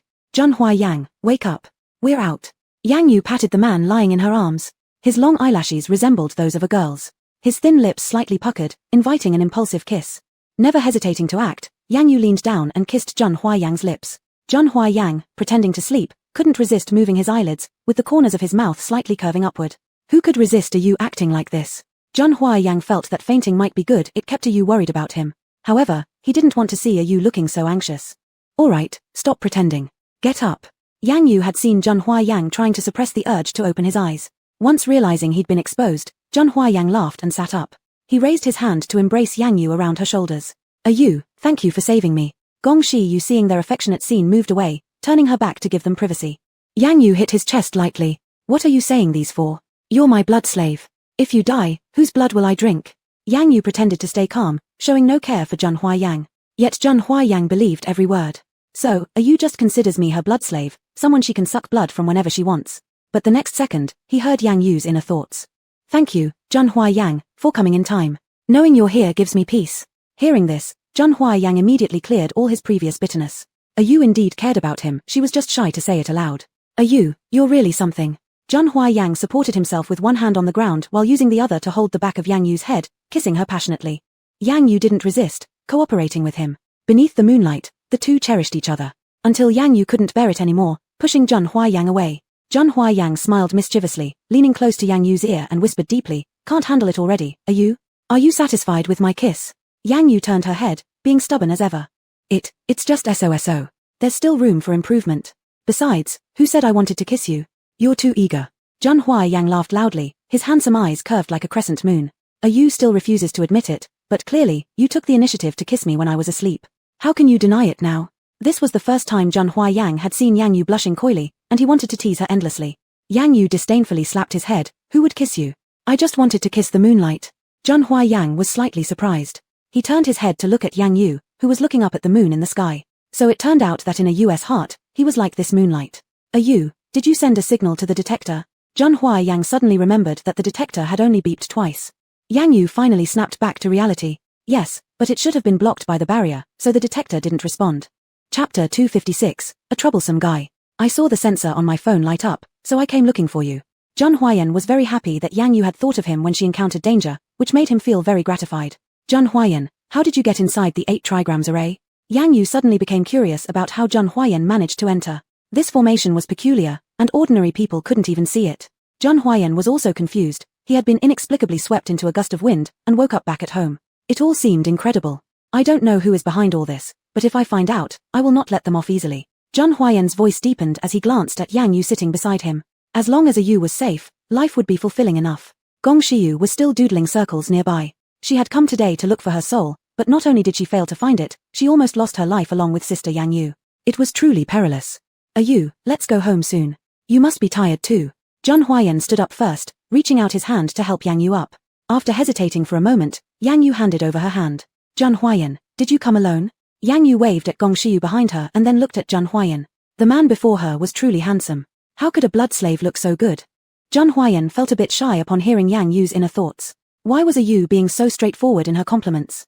Zhang Huayan coughed lightly and pointed to the car not far away, saying, I came with Sang Mo, but I drove myself here. The rest of them are waiting for us where we entered. It was only then that Yang Yu remembered Bai and Wei Yizhe. Driving the car, Zhang Huayan soon reunited Yang Yu with their three companions. Wei Yizhe anxiously circled around Yang Yu several times. Sister Yang Yu, where have you two been? Are you alright? You worried me and Big Bai so much that we didn't dare to move from our spot, but you just wouldn't return. As Wei Yizhe spoke, tears were almost streaming down her cheeks. Thankfully, Yang Yu returned safely, or else Zhang Huayan, the living Yama, would surely have eaten them alive. Yang Yu rolled her eyes slightly in exasperation. We're fine. Don't you cry like a big man. Exactly. Sister Yang Yu didn't blame you. Stop crying already. Usually, aren't you the one who's always making a ruckus? Why are you more sentimental than me now? Gong Shiyu crossed her arms and looked at Wei Yizhe with the same exasperated expression. Upon realizing she was being mocked by the two young women, Wei Yizhe turned to throw herself into Big Bai's embrace, sobbing loudly with streams of snot. Bai, they're all mocking me, but I was worrying about them. Wei Yizhe's appearance made everyone laugh, lightening the tense atmosphere from earlier. That's enough, Big Bai, go drive the car. We'll talk about it after we go home. Yang Yu kicked Wei Yizhe, signaling that he could stop his act. Wei Yizhe pouted, but I am worried about you. 6 people went home in 2 cars. In the darkness, a man and a woman watched secretly as the group of figures gradually disappeared into the distance. Guilo, are we really going to let them go just like that? The woman speaking was none other than Bai Shidan. Guilo, clad in black, stood with his back to Bai Shidan, his voice low and magnetic. Fool, this time it can serve as a warning. There's more drama yet to unfold. Bai Shidan didn't understand why Guilo would simply let Yang Yu go. It was a great opportunity to eliminate her. If Yang Yu were dead, she could forever be with Zhang Huayan. Idiot, do you think it's that simple to get rid of Yang Yu? It won't be easy. Rest assured, I will slowly torture her until death. After saying that, Guilo burst out laughing. The laughter sent chills down Bai Shidan's spine, making her feel a bone-chilling dread. This man was truly terrifying, and his methods and ways of torturing people were beyond her imagination. Bai Shidan's voice quivered faintly. What Guilo says is correct. I won't interfere with your plans. She had only glimpsed some of Guilo's cruel methods, but it was just the tip of the iceberg.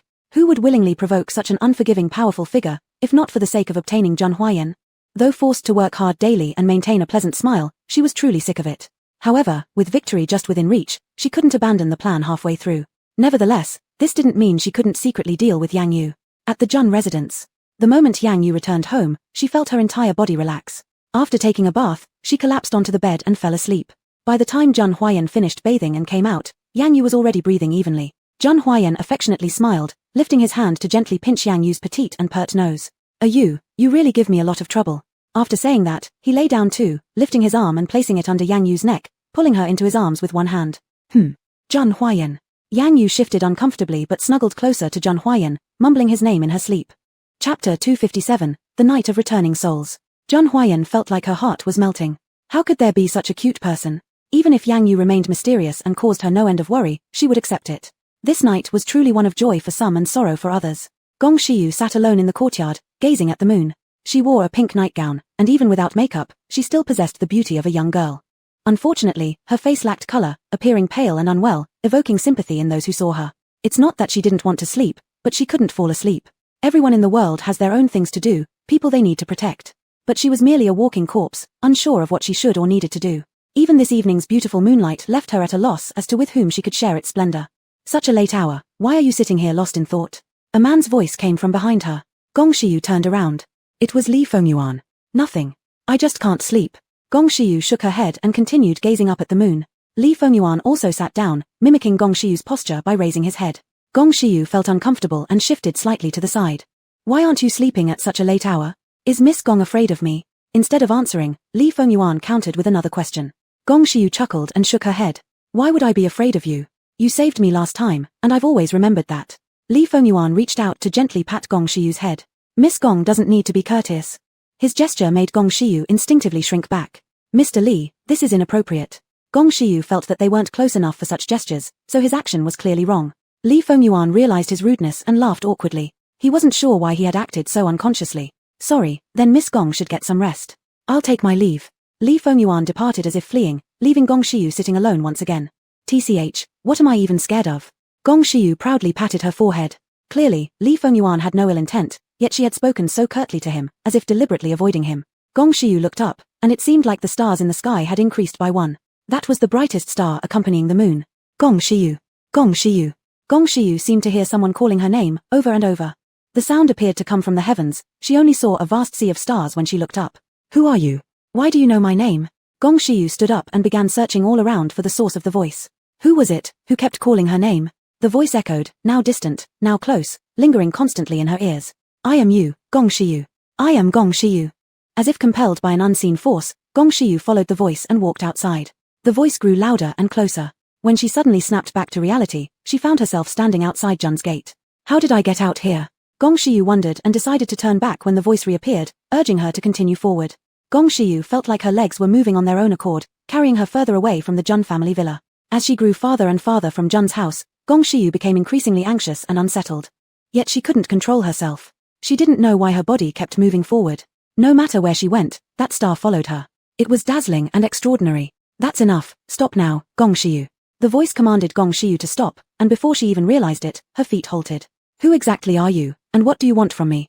Though Gong Shiyu had faced life-and-death situations alongside Yang Yu numerous times, having witnessed various phenomena, she wasn't easily intimidated. Raise your head, Gong Shiyu. That voice rang out again. Instinctively, Gong Shiyu raised her head. To her astonishment, that star which had been following her all along shot straight toward her with the force of a falling meteor.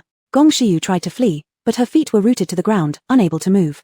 Resigned, she closed her eyes, waiting for the impending disaster.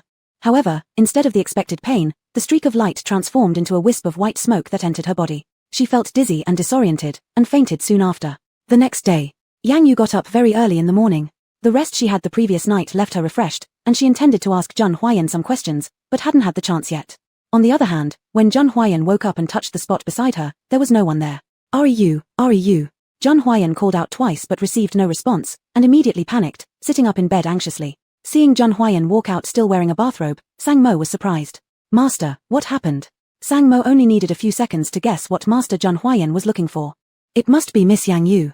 There was nothing in this world that could make the young master worried, except for Miss Yang Yu. "Master, stop looking." Miss Yang Yu had breakfast and went out early. Went out? Where did she go? Jun Huayan instantly furrowed his brows severely, his eyes filled with concern. Chapter 258, Sister Yang Yu, the #1 female master in Kyoto. Sang Mo noticed that his young master was getting nervous again, and quickly dropped his previous carefree demeanor. "As for this, I have no idea. If Miss Yang Yu goes somewhere and even you, young master, don't know where, how could I possibly know?" Jun Huayan helplessly kicked Sang Mo. "What use are you then?" After saying this, Jun Huayan turned around and went back inside to change his clothes, leaving Sang Mo standing alone here, feeling aggrieved. He had been by the young master's side for many years, and it was the first time he had been hit by the young master. Jun Huayan did not go look for Yang Yu. He didn't want her to think he was too clingy. Besides, he still needed to resolve his own issues before he could truly love Yang Yu better. The doctor whom he asked Li Fengyuan to find already had a candidate in mind. However, the doctor was temporarily abroad, and would need some more time before returning to the country. This doctor was among the world-renowned ones who do not easily offer consultations and cannot be swayed just by money. Jun Huayan had no intention of traveling abroad. Even if he had to travel abroad, he would surely take Yang Yu with him. Only when his AU stayed by his side could he feel at peace. On another front, Yang Yu set out on her mission again, accompanied by her 2 bodyguard assistants. This time, their task brought them to the Zun family, one of Kyoto's premier noble families. It was rumored that the Zun family were descendants of the royal lineage, thus maintaining high status in Kyoto, ranking alongside the Jun family. Nevertheless, the head of the Zun family had long since retired into the mountains and disengaged from family affairs. The Zun family hadn't expanded its businesses significantly in recent years but still possessed substantial wealth, all the while remaining low profile. The elder woman of the Zun family devoted her days to vegetarian meals and praying, avoiding worldly matters. All household affairs were managed by the young Zun Tian. Zun Tian is no older than 15 this year. Isn't he still in high school? Can someone so young really shoulder such a heavy responsibility? While Big White explained the Zun family's situation to Yang Yu, he started pondering deeply. Wei Zhe couldn't help rolling his eyes at this naive question. Whether or not he can handle it has nothing to do with us. As long as we complete our task, Sister Yang Yu will officially become the #1 female master in Kyoto. Yang Yu found herself utterly exasperated by their elementary bickering and showed no inclination to engage further. Where's Gong Shishu? She remembered that Gong Shishu mentioned she was going to rest after they returned yesterday evening, yet wasn't she still sleeping now? No idea. That girl must have been terrified yesterday, she's probably still asleep, replied Big White as he continued driving while looking back to speak with Yang Yu seated behind. At that moment, once he glanced behind, a disheveled woman appeared not far from the car. Big White immediately slammed on the brakes, jolting both Yang Yu and Wei Yizhe inside the car. He nearly failed to stop the car in time, wondering what was wrong with this woman. Had she lost her life instincts? Enraged, Big White unbuckled his seatbelt and got out of the car. Just as he prepared to scold this mysterious-looking woman, the woman lifted her head and said, "Brother Big White." Seeing Big White, Gong Shishu covered her belly and laughed lightly. Big White stared wide-eyed, stunned beyond belief. Gong Shishu, how can you be here? Aren't you supposed to be home sleeping? And how come your clothes and hair are like this? Shaking her head, Gong Shishu replied, "I'm not sure. Last night, I dreamt of a star entering my stomach, and when I woke up, I was lying here." Such an explanation seemed unbelievable, yet judging from the serious expression on Gong Shishu's face, it didn't seem like she was lying. "Climb into the car, and tell Miss Yang Yu about what happened." Big White believed this shouldn't remain as his sole shock. Yang Yu must also hear about it. Nodding, Gong Shishu stepped into the car. Sister Yang Yu, Brother Wei Yizhe. Polite greetings to both passengers ensued, after which Gong Shishu quietly sat in the corner without another word. Wei Yizhe wanted to ask something but didn't know where to start. Yang Yu merely watched Gong Shishu silently for a few seconds before stating, "Has your soul returned?" Gong Shishu pinched herself, it hurt indeed. "Yes, Sister Yang Yu, this is not a dream, I've come back to life." She never thought that all it took was a dream, and upon waking, she was once again the flesh and blood Gong Shishu. "All right." Yang Yu did not say much more, as if everything had been predestined long ago. Big White, first, escort Gong Shishu back to the Jun residence to freshen up and have some food. Gong Shishu's eyes glistened with moisture. Sister Yang Yu always silently cared for her in such unspoken ways, though Gong Shishu herself often caused trouble. "Then what about you? How about I send you to the Zun family first, and then take Gong Shishu back," suggested Big White, thinking Gong Shishu would agree. Gong Shishu quickly nodded in support. "Sister, if you all have urgent matters to attend to, just go ahead. I can wait for you in the car." Yang Yu waved her hand. "I've seen it, the Zun family isn't far from here. Wei Yizhe and I will walk there, it'll be quick. You go back first." Gong Shishu wanted to say something more, but Yang Yu had already made the arrangements, so she obediently stayed still. After Da drove away, Yang Yu let Wei Yizhe lead the way to the Zun family. Chapter 259, The Strange Zun Family. The decor of the Zun family home was very antique and classical, exuding an understated luxury throughout. Yang Yu thought that although this place looked good, it fell far short of her palace. "Madam, Miss Yang has arrived." Madam Zun was in her family shrine praying before a Buddha statue. Madam Zun continued to mutter prayers without responding to the servant, fully focused on her devotions. At this moment, Zun Tian walked over and gestured to the servant. "You may go now." Zun Tian looked at his grandmother, familiar yet strangely unfamiliar. He had invited Yang Yu after reading newspapers and watching news reports. This woman was no ordinary person, she was well versed in metaphysics and might be able to uncover why his grandmother hadn't eaten for 3 days and nights while staying in the shrine. Yang Yu and Wei Yizhe were waiting in the living room but no one had come to entertain them yet. Wei Yizhe had already enjoyed several cups of tea. Yang Yu wasn't in a hurry. The feng shui of this house was excellent, and she didn't find it boring as she looked around. "I apologize for keeping you both waiting." A slightly hoarse voice came from the doorway. Both Yang Yu and Wei Yizhe turned towards the source of the sound. It was a tall and slender teenager. The teenager stood upright, with a youthful face and a voice still transitioning, somewhat hoarse. "Master Zun."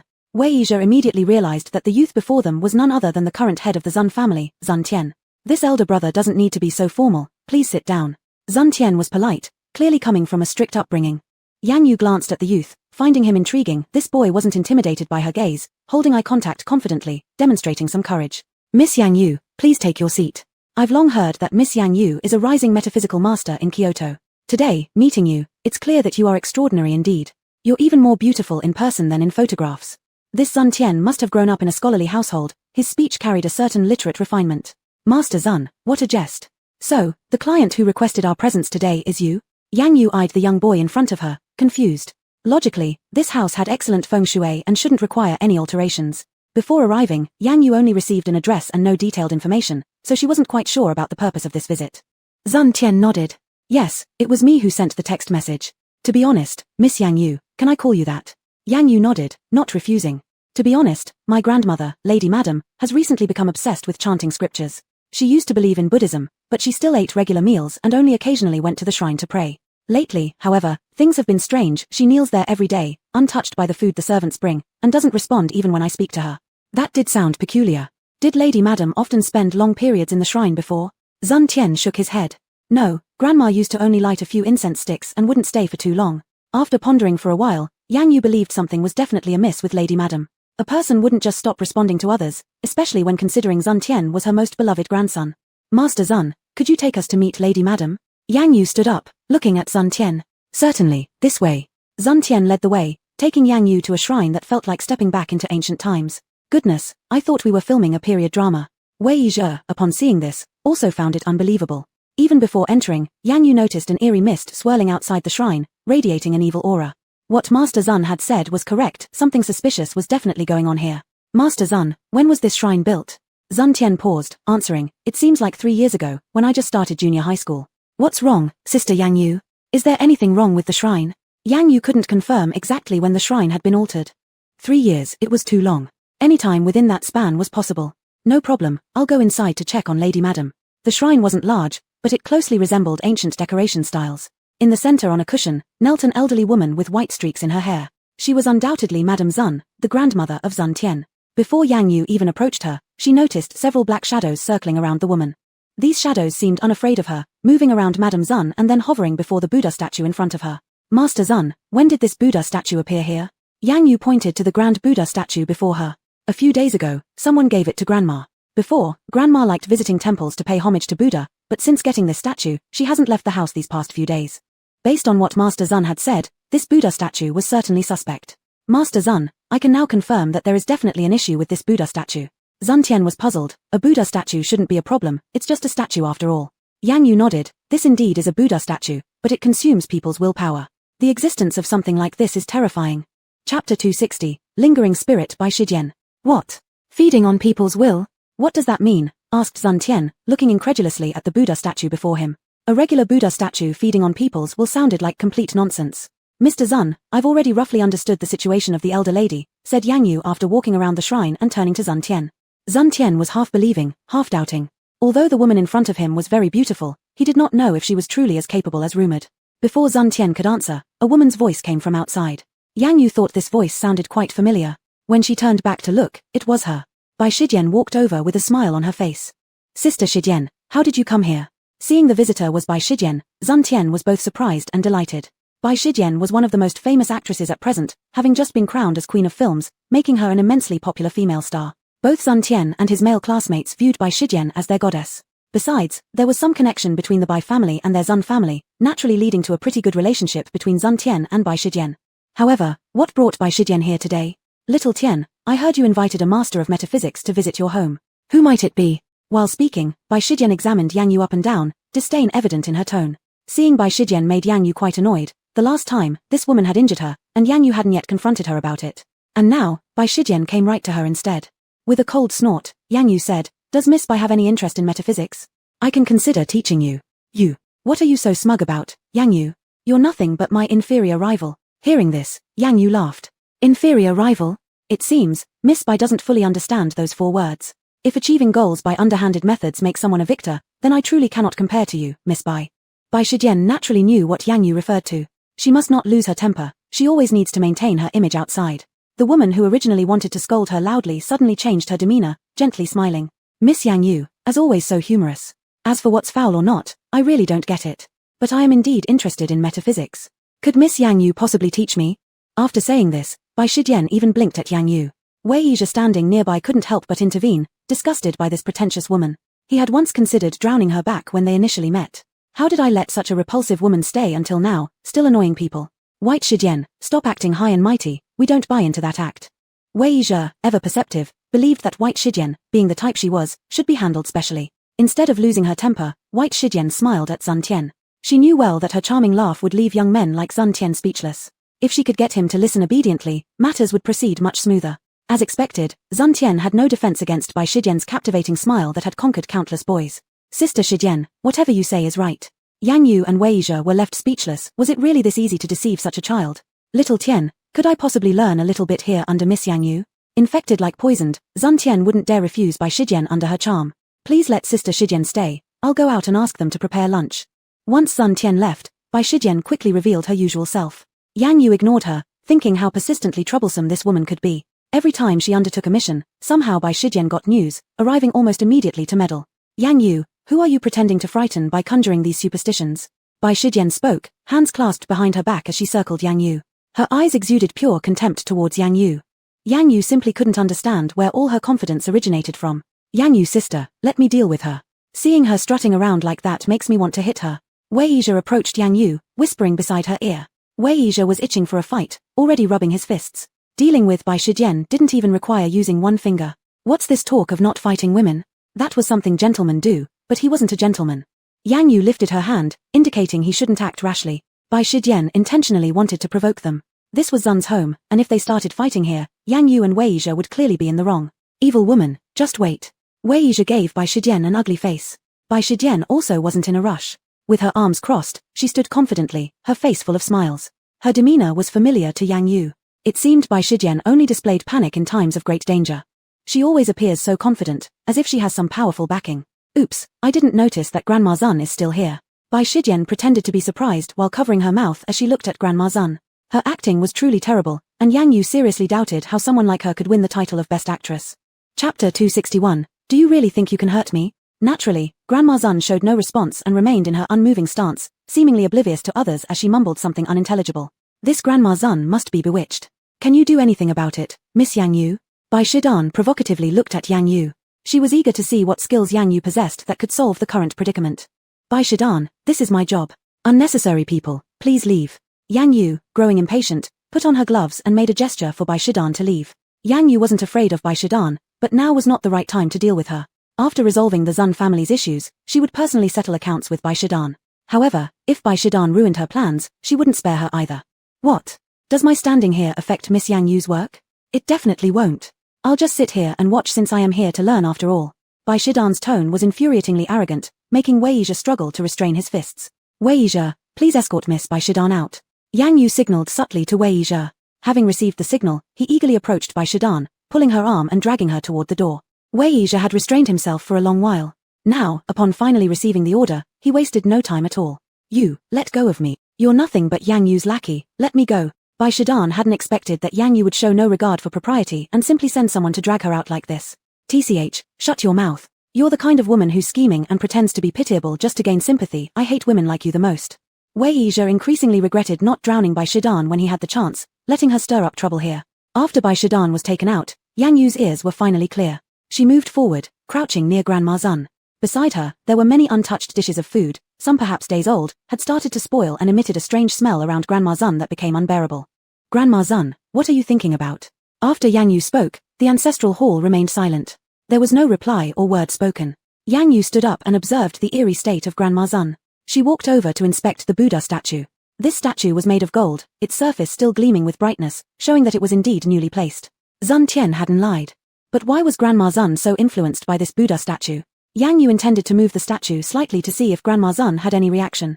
The moment her hands touched the statue, Grandma Zun rose from her seat. How dare you? Release it immediately. Yang Yu slowly removed her hands, turning around to see Grandma Zun glaring furiously at her. Grandma Zun. Yang Yu stood still, trying to determine whether the elderly woman in front of her was human or ghost. Suddenly, Grandma Zun approached Yang Yu, her words filled with questions. Who are you? Why are you in our Zun family ancestral hall? I'm someone your grandson invited to help you, Grandma Zun. If you have any troubles, you can tell me. Yang Yu waited for her response. Unexpectedly, Grandma Zun pounced at Yang Yu as if crazed. You meddle too much, little girl. This is asking for death. Grandma Zun's voice suddenly changed into an eerie pitch, high-pitched and piercing, her movements becoming noticeably quicker. At this point, Yang Yu could confidently conclude that Grandma Zun was being controlled. The controller could be human or possibly otherwise. While dodging, Yang Yu carefully observed Grandma Zun's movements. Logically speaking, a woman nearly 70 years old should have little strength left and wouldn't be able to chase her for long. Sure enough, not long after, Grandma Zun collapsed onto the ground, exhausted and panting heavily. What exactly was going on? Yang Yu herself was perplexed. Grandma Zun, don't be afraid. I'm here to help you. Yang Yu pulled out a written talisman from her pocket and, seizing the opportunity when Grandma Zun wasn't paying attention, directly stuck it onto her forehead. Grandma Zun became rigid, unable to move, as if bound by some immovable force. Yang Yu sighed deeply and then used her spiritual power to shatter the Buddha statue. As the statue split into pieces, several wisps of black smoke emerged, turning into small ghosts that attacked Yang Yu. Do you really think you can harm me? To Yang Yu, these creatures weren't even worth noticing. With a casual wave of her hand, those few ghosts screamed in agony, turning into black smoke before disappearing. Yang Yu dusted off her hands, walking over to remove the talisman paper affixed to Grandma Zun's forehead. Grandma Zun stared blankly, the aggressive person she had been earlier now bearing no resemblance to her usual self. Young lady, who are you? Why am I sitting on the ground? This is truly impolite. Grandma Zun struggled to stand up from the floor, looking around in confusion. How had she ended up in the ancestral hall, and who was this beautiful young woman in front of her? Grandma Zun, I am. Chapter 262, Inverting Black and White. Yang Yu's words were not yet finished when Bai Shidan burst in from outside. Hey, don't run. My arm. Wei Yizhe had bitten her arm to break free of her restraints and run in. Yang Yu gestured to Wei Yizhe, indicating that he didn't need to feel guilty. As soon as Bai Shidan entered, she rushed to Madame Zun and burst into tears. Her expression was like pear blossoms with rain, there was no exaggerating it. Yang Yu and Wei Yizhe both had black lines on their foreheads. What is this? Why is she pretending to be pitiful? Yang Yu knew Bai Shidan's tricks best. She definitely doesn't have good intentions. Madame Zun saw the visitor was Bai Shidan and immediately reached out to grab her. How dare you, Shidan? Who has bullied you? Tell Grandma Zun, and I'll teach them a lesson. Madame Zun always liked Bai Shidan. She was clever and articulate, knowing how to flatter people. If her grandson weren't so young, she would want Bai Shidan to be her granddaughter-in-law. Bai Shidan knew well that Madame Zun would protect her because she hadn't stopped praising her before. Grandma Zun, this woman broke into your home and wanted to steal this Buddha statue. When I caught her, she let her subordinates control me. Bai Shidan said it in such a lifelike manner, it didn't seem like a lie at all. How dare they come and make trouble at my house? Madame Zun was successfully brainwashed by Bai Shidan. Bring these two in front of the police officer and arrest them. Madame Zun only wanted to stand up for Bai Shidan, without any thought of truth or justice. People say that Grandmother Zun discerns right from wrong and understands principles, but today it seems that's not quite true. Yang Yu chuckled lightly. She found the situation between the old and the young quite amusing. Madame Zun noticed the meaning behind Yang Yu's words and waved her hand to dismiss the servants. Young lady, what do you mean? For someone my age, no one has ever dared to be disrespectful to me in this way. Madame Zun was fuming. To her, Yang Yu was nothing more than an inexperienced girl who dared speak to her like this. Yang Yu didn't want to tangle with her. Her job was done, and there was no reason to waste time here. Bai Shidan, I have no patience to play around with you. Wei Yizhe, let's go. Wei Yizhe thought there would be a fight, and he was ready to throw some punches, but then Yang Yu decided to leave. I'll let you go this time, crazy woman. Wei Yizhe gave Bai Shidan the middle finger and prepared to follow Yang Yu. But how could Madame Zun allow them to leave easily?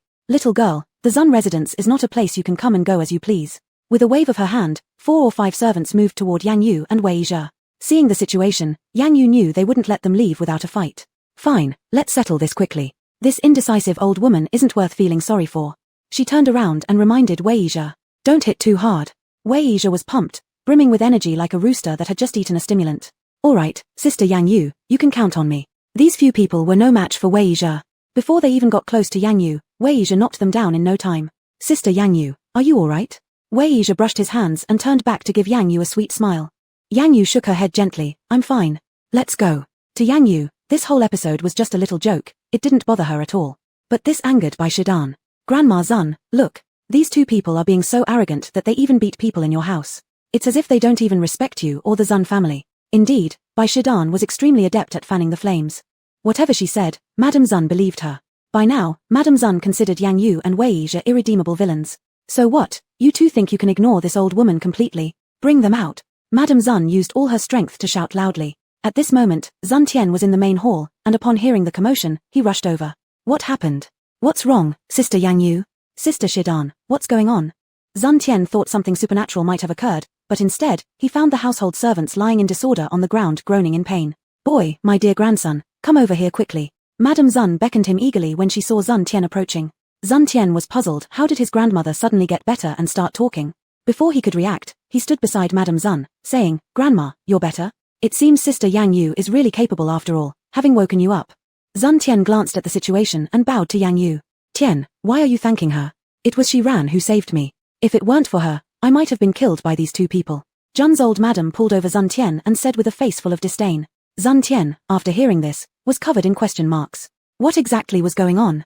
What was his grandmother talking about? Chapter 263, Who's actually the interloper? Grandma, Sister Yang Yu is here to help you exorcise ghosts on my invitation. Zun Tian had no choice but to say it out. Upon hearing this, Zun's old lady immediately became angry. Exorcise ghosts? Are you saying I have a ghost on me? Nonsense. My dear grandson, how come you start talking nonsense? The old lady of the Zun family firmly believed that Zun Tian was talking nonsense. Grandma, I am not making things up. You have been kneeling here for 3 days and nights without eating. I am worried about you, so I invited Sister Yang Yu. Sun Tian knew his grandma would not believe in ghost stories, but the fact proved that Yang Yu had driven the little ghost away. The old madam still did not believe it and touched Sun Tian's forehead with her hand. No fever. Why does my dear grandson begin to talk nonsense? Sun Tian sighed. Grandma, even if you don't believe me, ask Sister Shiran. She can prove that what I said is true. Upon hearing this, Yang Yu faintly curled her lips. This young master of the Zun family was really simple-minded, still hoping Bai Shiran could testify for him. Sure enough, Bai Shiran looked at Sun Tian with difficulty. Little Tian, how can you deceive Grandma Zun? These two people are actually here to sabotage things. Look, she smashed such a precious Buddha statue and even tried to hurt Grandma. If I hadn't arrived in time, probably Grandma. As Bai Shiran spoke, she revealed an expression of fear. Her teary-eyed appearance made Sun Tian feel sympathetic. Bai Shiran and Yang Yu were two different types of women. Speaking of beauty, Yang Yu didn't fall short of Bai Shiran one bit, but because Yang Yu's presence was too overwhelming, no man dared to disrespect her or have inappropriate thoughts toward her. However, Bai Shiran was different. Born with a delicate appearance, she resembled a tender little white flower, which naturally evoked a desire to protect her. Sister Shiran, are you telling the truth? But Sister Yang Yu doesn't look like a bad person. Besides, this Buddha statue was strange anyway. It broke, so let it be. Sun Tian thought that Yang Yu was ultimately the master he had sought out. How could he drive her away? However, he didn't want to offend Bai Shiran either since she was the goddess admired by him and his friends. He decided to play mediator, trying to resolve major issues into minor ones and trivial matters as nothing at all. After all, since his grandmother was already awake, it meant the matter was resolved. But what seemed minor to him became unforgivable in Bai Shiran's perspective. Little Tian, I've dealt with Yang Yu before. She is a wicked person who enjoys ruining others' relationships. The more Bai Shiran spoke, the more absorbed she became in her role, enjoying the feeling as if the whole world revolved around her. As soon as those words came out, Yang Yu hadn't lost her temper yet, but Wei Yizha nearby couldn't hold back anymore. What nonsense are you spouting, you lunatic? You should have drowned long ago. Instead of disputing, Bai Shiran feigned an even more pitiful demeanor. Little Tian, see? Even her lackeys have such poor manners. They wanted to kill me. I have no grudge against her, but she seeks my death. The malice in her heart is evident. Sun Tian didn't expect Wei Yizha to say that, slightly swaying his own stance. Yang Yu stood calmly on the side watching Bai Shiran's performance without a word. Bai Shiran's small tricks were only good enough to deceive money from elders and children. Bai Shiran, you can accuse me of damaging the Zun family property, but you can't claim that I ruined your feelings. Who exactly interjected where? We know the answer well. A hint of disdain flickered in Yang Yu's beautiful eyes. She had warned before, someone like Bai Shiran was forever unfit for grand confrontations and would always resort to scheming behind the scenes. Yang Yu, bullying me is one thing, but coming here to bully Grandma Zun and Little Tian goes too far. As long as I'm here, I won't let you harm them. Bai Shiran pretended to wipe away her tears with a raised hand, mixing tones of grievance and determination. You crazy hag, you're really good at distorting fact. Your skill at spewing nonsense is truly admirable. Wei Yizha, the fire-tempered one, was at his wit's end. Were it not for Yang Yu's quiet restraint beside him restraining him, he would have beaten Bai Shiran until she couldn't get home long ago. Enough. Stop arguing. Grandson, hurry and send these two to the station. It's troubling just looking at them. Old Lady Zun turned to leave. After all, she hadn't eaten or slept for 3 days and nights, so she was quite tired now. Sun Tian gave a difficult glance towards Yang Yu. Grandma, trust me, they are not bad people. But when these words came out now, even he felt somewhat lacking in confidence. Bai Shiran's guidance made him think Yang Yu was just a bad woman. Seeing Sun Tian hesitating, Bai Shiran unleashed her ultimate move next. Little Tian, do you know why Zhun Huayan and I haven't held our engagement banquet yet? It's because of this woman. It's all because of her that the relationship between Zhun Huayan and me was ruined. We grew up together like childhood sweethearts and had already developed feelings for each other 10 years ago. It was her who intruded into our relationship. Chapter 264, Who Dares to Pretend to Be My Fiancé? Bai Shidan's accusation was a classic case of an evil person making the first complaint. But her words actually stimulated Yang Yu. She remembered the news report that Zhun Huayan and Bai Shidan had been engaged for a long time. Bai Shidan was Zhun Huayan's fiancé, acknowledged as the son's wife by the Zhun family. You're talking nonsense, crazy woman. You could never match up with Zhun Huayan. Master Zhun has always loved me, Sister Yang Yu. Wei Yizha, who was listening nearby, was so angry his fire could have burned outside already. You're nothing more than one of Yang Yu's dogs, naturally taking her side completely. Bai Shidan wasn't afraid of Wei Yizha at all. The more he contradicted her, the more it represented his panic. Sun Tian also believed this, as he wasn't unfamiliar with previous reports about these engagements. Zhun Huayan had indeed mentioned having a fiancé, but never revealed who it was publicly. Previously, it was claimed to be Yang Yu, but later Bai Shidan turned out to be the real fiancé in numerous news reports. Most people supported Bai Shidan because she was a movie star, and she and Zhun Huayan were from comparable families, talented man, beautiful woman. However, the present Yang Yu looked like a proud peacock. Would she ever stoop so low as to fight others over a man? Sun Tian still didn't believe it. Two little voices inside him wrestled against each other. One trusted Yang Yu, while the other trusted Bai Shidan. Just as Sun Tian hesitated, a pleasant male voice came from the doorway. Who gave you the audacity to say that you are my fiancé? Hearing this voice, Bai Shidan's body involuntarily trembled. It was Zhun Huayan. How had he found them here? Bai Shidan slightly lowered her head and didn't answer. Yang Yu took a calm glance at Zhun Huayan and asked indifferently, "Why are you here?" Zhun Huayan immediately embraced Yang Yu's slender waist, proclaiming his dominance forcefully. "If I hadn't come, would you not be upset that someone is impersonating my fiancé?" Yang Yu seemed calm on the surface. "Let her be, it doesn't matter to me." But internally, she thought differently. "Zhun Huayan, it's all your fault. If you can't resolve this within 3 minutes, then in the future, even if you are my blood slave, I won't need you anymore." Zhun Huayan heard her and realized he might be close to being abandoned. This wouldn't do. "Ayue, don't be angry. Am I not here? Besides, I belong to you, and no one can take me away." After saying this to Yang Yu, Zhun Huayan suddenly changed. The previous gentleness and care vanished completely. He looked coldly at Sun Tian and the old madam, his voice sharp and icy. "Was it you two who wanted to send Ayue to jail?" Although old Madam Zun feared the power of the Zhun family, how could she, a senior woman, be intimidated by some young person? "Zhun Huayan, others may fear you, but this old woman does not. Just because your family has some standing doesn't mean you can equate yourself with my family." The Zhun and Zun families were different. The Zhun family was rich, while the Zun family had been around much longer. Zhun Huayan wasn't particularly scared of anything or anyone, but he'd heard of this old Madam Zun before. She was a greedy, selfish woman who cared little for common people's lives. Once, a servant accidentally watered dead one of her favorite flowers in the back garden. She sent people to kill the servant and buried their body under a tree in the garden as fertilizer. Later, several more deaths followed due to various incidents, all caused by her cruel desires. Her deeds became infamous among powerful families. Unable to endure his mother's endless killings, the head of the Zun clan, her eldest son, retreated into seclusion in the mountains. Later, old Madam Zun began to practice Buddhism just to conceal her crimes and try to accumulate merit over the years. But all these events were ancient history now. None of the younger generation in the great families knew of these things. Now, in the eyes of everyone, old Madam Zun was simply a pious and kind old lady who enjoyed eating vegetarian meals and praying to Buddha. However, Zhun Huayan retold these hidden secrets clearly, turning old Madam Zun's face from red to green, then purple. She never imagined that Zhun Huayan would know so much. "Zhun Huayan, you, how dare you talk nonsense?" Old Madam Zun urgently argued her point, and Bai Shidan beside her shrank back in fear.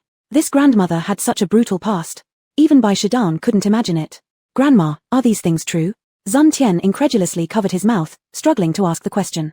Everything happening today felt like a dream. His grandma, the one who doted on him the most, was always so kind and gentle. How could she possibly commit such deeds? Sun Tian refused to believe it. "How do you know all this?" Listening fascinated by Yang Yu's side, curiosity finally got the better of her, urging her to inquire about how Zhun Huayan knew these secrets. Zhun Huayan tenderly leaned down and whispered softly in her ear, "I'll tell you when we get home." Yang Yu saw Bai Shidan's frightened expression, and she couldn't help but want to laugh. Just now, they still regarded Mrs. Zun as their backing mountain, but now they all looked dumbfounded and didn't know what to say. She definitely didn't expect that her well-laid plans would be shattered by Zhun Huayan in one hit. "All right, let's go back." Zhun Huayan thought the story was over, and they should leave. But who would have thought that old Madam Zun suddenly rushed over like a madwoman? Chapter 265, The Devious Zhun Huayan. "Where are you going?" Old Lady Zun suddenly grew a mouthful of fangs and pounced toward Yang Yu and Zhun Huayan. Oh no! Yang Yu knew something was wrong. It must be that old Lady Zun's anger had attracted an evil spirit to possess her. It seemed like old Lady Zun was about to attack Zhun Huayan. Yang Yu kicked her sharply in the stomach, sending old Lady Zun flying back. Sun Tian was scared to tears, unsure what to do. Though old Lady Zun fell to the ground, she quickly got up again. Her frail body contrasted with her swift movements, making her look rather comical. Yang Yu turned to Wei Zhe and shouted, "Wei Zhe, take Master Zun and leave. Leave this to me." Without hesitation, Wei Zhe grabbed Sun Tian and ran out. "Grandma, don't hurt my grandma." While being dragged away, Sun Tian screamed, crying as he had never felt so helpless before. His grandmother was the kindest person to him, and he didn't want her harmed. "Don't worry, Sister Yang Yu will save her." Wei Zhe couldn't stand the sound of children crying endlessly, so she shoved Sun Tian aside. In the ancestral hall, old Lady Zun continued attacking her target. Clearly, her targets were not only Yang Yu but also Zhun Huayan. Yang Yu's spiritual power was almost exhausted today, and her replenishing pills were gone, so she could no longer use her powers effortlessly. But dealing with someone like old Lady Zun wasn't much of a challenge for her. Zhun Huayan worried Yang Yu might get hurt and insisted on shielding her. Even though Yang Yu appreciated his efforts, she didn't want him to get injured either. She gently patted his hand holding hers and said firmly, "You don't need to protect me. I can handle it." Just as they were speaking face to face, old Lady Zun lunged at them again. As her nails, now long and sharp, were about to scratch across Zhun Huayan's arm, Yang Yu embraced his waist and spun around to evade the attack. Yet at this moment, a voice of pain came from another direction. Glancing down, Yang Yu saw Bai Shiyan. It was unclear when she arrived, but she charged forward recklessly as if deliberately throwing herself under the blade. Although Yang Yu and Zheng Huayan had already dodged old lady Zun's assault, Bai Xian insisted on rushing in like a hero saving Zheng Huayan. Huayan brother, I've been injured, it hurts so much. Bai Xian collapsed onto the ground, clutching her wounded arm and crying. Tears streamed freely from her eyes. Zheng Huayan glanced at her without interest, more concerned about whether Yang Yu was injured. I'm fine. Zheng Huayan, why don't you check on her since she's injured because of you? Yang Yu teased, pointing to Bai Xian. Yang Yu, I willingly endure injury for brother Huayan. You're just a woman who knows nothing but seductive sorcery. What else can you do? I have true love, you do not. Bai Xian believed these words would move Zheng Huayan. Instead, Zheng Huayan only detested her even more. He took out the Desert Eagle, aimed at Bai Xian's head, and coldly spoke word by word. Bai Xian, I have no patience with you. Stop trying to cross my boundaries. Impersonating my fiancé? You've got some guts. Ha ha ha ha. Zheng Huayan, you underestimate me too much. Dying by your hand would be an honor. Bai Xian laughed loudly, closing her eyes with satisfaction. Zheng Huayan narrowed his eyes. You're overestimating yourself. Your blood makes me sick. He turned directly to find Yang Yu. Over there, Yang Yu had resolved everything. Old lady Zun lay motionless on the ground. Zheng Huayan was surprised. Ayue, you didn't kill her, did you? Although old lady Zun deserved to die, she was still an important person, and if she were dead, it would cause unnecessary trouble. Yang Yu shook her head. She's just unconscious. I've removed the malevolent spirit from her. Ayue is indeed very skilled. Zheng Huayan raised his thumb towards Yang Yu like a child admiring her abilities. Yang Yu gave a light smile, glancing at Bai Xian. What should we do with her? She got injured protecting you. Zheng Huayan knew that Yang Yu was purposefully mocking her. If he actually went to care for Bai Xian, then Yang Yu might never talk to him again. I'll let Sang Mo deal with her wound. Don't worry, Ayue. Bai Xian and I truly have no connection whatsoever. Saying this, Zheng Huayan sent a message to Sang Mo waiting outside the gates of the Zun residence. Yang Yu nodded indifferently and walked out casually. After such hard work in the morning, she was extremely tired. She wanted to drink blood so badly. Still, she decided she'd wait until she got home. Yang Yu glanced covertly at Zheng Huayan. Zheng Huayan held her hand tightly, gazing at her deeply with affection. Yang Yu didn't expect to make eye contact with Zheng Huayan and turned her head away awkwardly. Unbeknownst to her, all of her little thoughts had been heard by Zheng Huayan. A slight smile crept onto Zheng Huayan's lips as he thought that this time, he wouldn't make the first move. Would Ayue initiate things once they were back home? A famished Yang Yu had no idea she'd already fallen into Zheng Huayan's trap. Chapter 266, Jealousy from a Child too? Master, Miss Yang Yu, are you alright? Sang Mo received Zheng Huayan's message and rushed in right away. At first, Zheng Huayan had told him to wait outside, which already made him uneasy. Now after receiving Zheng Huayan's message, he thought something dangerous must have happened. After all, Zheng Huayan rarely sent more than just a few words. Sang Mo saw the two characters come in and panicked, rushing inside breathlessly. Zheng Huayan seemed used to Sang Mo's anxious demeanor and simply waved his hand at him. We're fine. Bai Shijian is injured, she's inside. You take her to the hospital. Sang Mo, upon hearing this, became somewhat confused. Bai Shijian? Miss Bai. Why is she here too? According to Sang Mo's assumption, whenever Bai Shijian was around, trouble usually followed. Why so many questions? Just take her to the hospital or back to the Bai family. Zheng Huayan tapped Sang Mo on the head, irritated.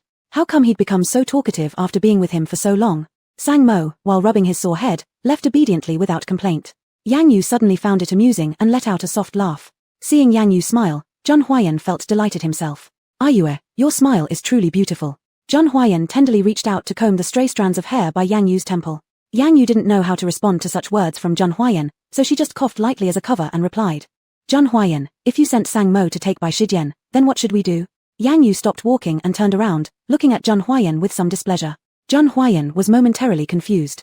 Ayue, what do you mean what should we do? He didn't understand what Yang Yu referred to. Was she upset about sending Bai Shijian to the hospital? That shouldn't be it. Ayue would never get mad over something this trivial. Zheng Huayan has never felt so dumb, unable even to guess Ayue's thoughts. Yang Yu sighed helplessly. I didn't drive here, Zheng Huayan. Am I supposed to walk home? Yang Yu's queen-like attitude flared up. She had been tired all day and was unwilling to put up with not having a ride back. And when she thought that Bai Shijian could still get a ride while she couldn't, she grew even angrier. After hearing this, Zheng Huayan finally understood why Yang Yu was upset. I'm sorry Ayue, I didn't think things through. I'll have them send a car right now. Zheng Huayan pulled Yang Yu's hands anxiously, feeling guilty as he gazed at her. Miss Yang Yu, brother Huayan, let me send someone to drive you back. Zun Tian suddenly appeared behind them, his voice tinged with a nasal tone. Wei Yizha followed closely behind. No need. Zheng Huayan frowned slightly. What did this little brat want to do? Try to claim credit. Or perhaps he was trying to curry favor with Ayue. A strong sense of possession arose in Zheng Huayan. Even though Zun Tian was only a 15-year-old boy, Zheng Huayan still resented him. Who gave him the right to call Ayue sister? Were they that familiar? Confused, Yang Yu glanced at Zheng Huayan. Why no need? Wouldn't it be better if someone drives us back directly instead of wasting time waiting for someone else to pick us up? Yang Yu just wanted to go back and feed on blood, she wasn't considering much else. She had no idea that this odd point of jealousy was troubling Zheng Huayan. With an inexplicable anger rising, Zheng Huayan snapped curtly, I said no need. Can't Ayue wait a bit longer? His eyes revealed a pleading expression, making Yang Yu feel even more puzzled but also refrained from opposing further. Zun Tian looked a little awkward at being rejected, but he didn't give it too much thought and remained enthusiastic, wanting to thank Yang Yu. Then, why don't you stay for lunch? Sister Yang Yu helped our family so much, and there's really nothing I can do to repay her. So please stay for lunch. Zun Tian smiled and extended the invitation. Although Yang Yu wasn't fond of eating human food, she hadn't had blood to consume lately and occasionally relied on meals to replenish energy. Although she disliked it, she was hungry now, and thought it wouldn't hurt to eat a little.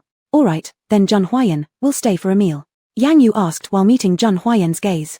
If it were before, she wouldn't have cared to seek Zheng Huayan's opinion, do what she wants to do. But things were different now. She somehow sensed that Zheng Huayan might be somewhat unhappy. But why he was unhappy, Yang Yu didn't know. Zheng Huayan held Yang Yu's face with both hands, leaned down, and kissed her gently, then whispered into her ear, Isn't Ayue supposed to dislike eating? Be a good girl, I'll feed you blood when we return home, okay? Zheng Huayan's words had a kind of enchanting power. Yang Yu nodded absent-mindedly, agreeing to it. Zheng Huayan, with a satisfied look, said to Zun Tian, Thank you for your kindness, Master Zun, but we shall not stay to bother you further. We take our leave.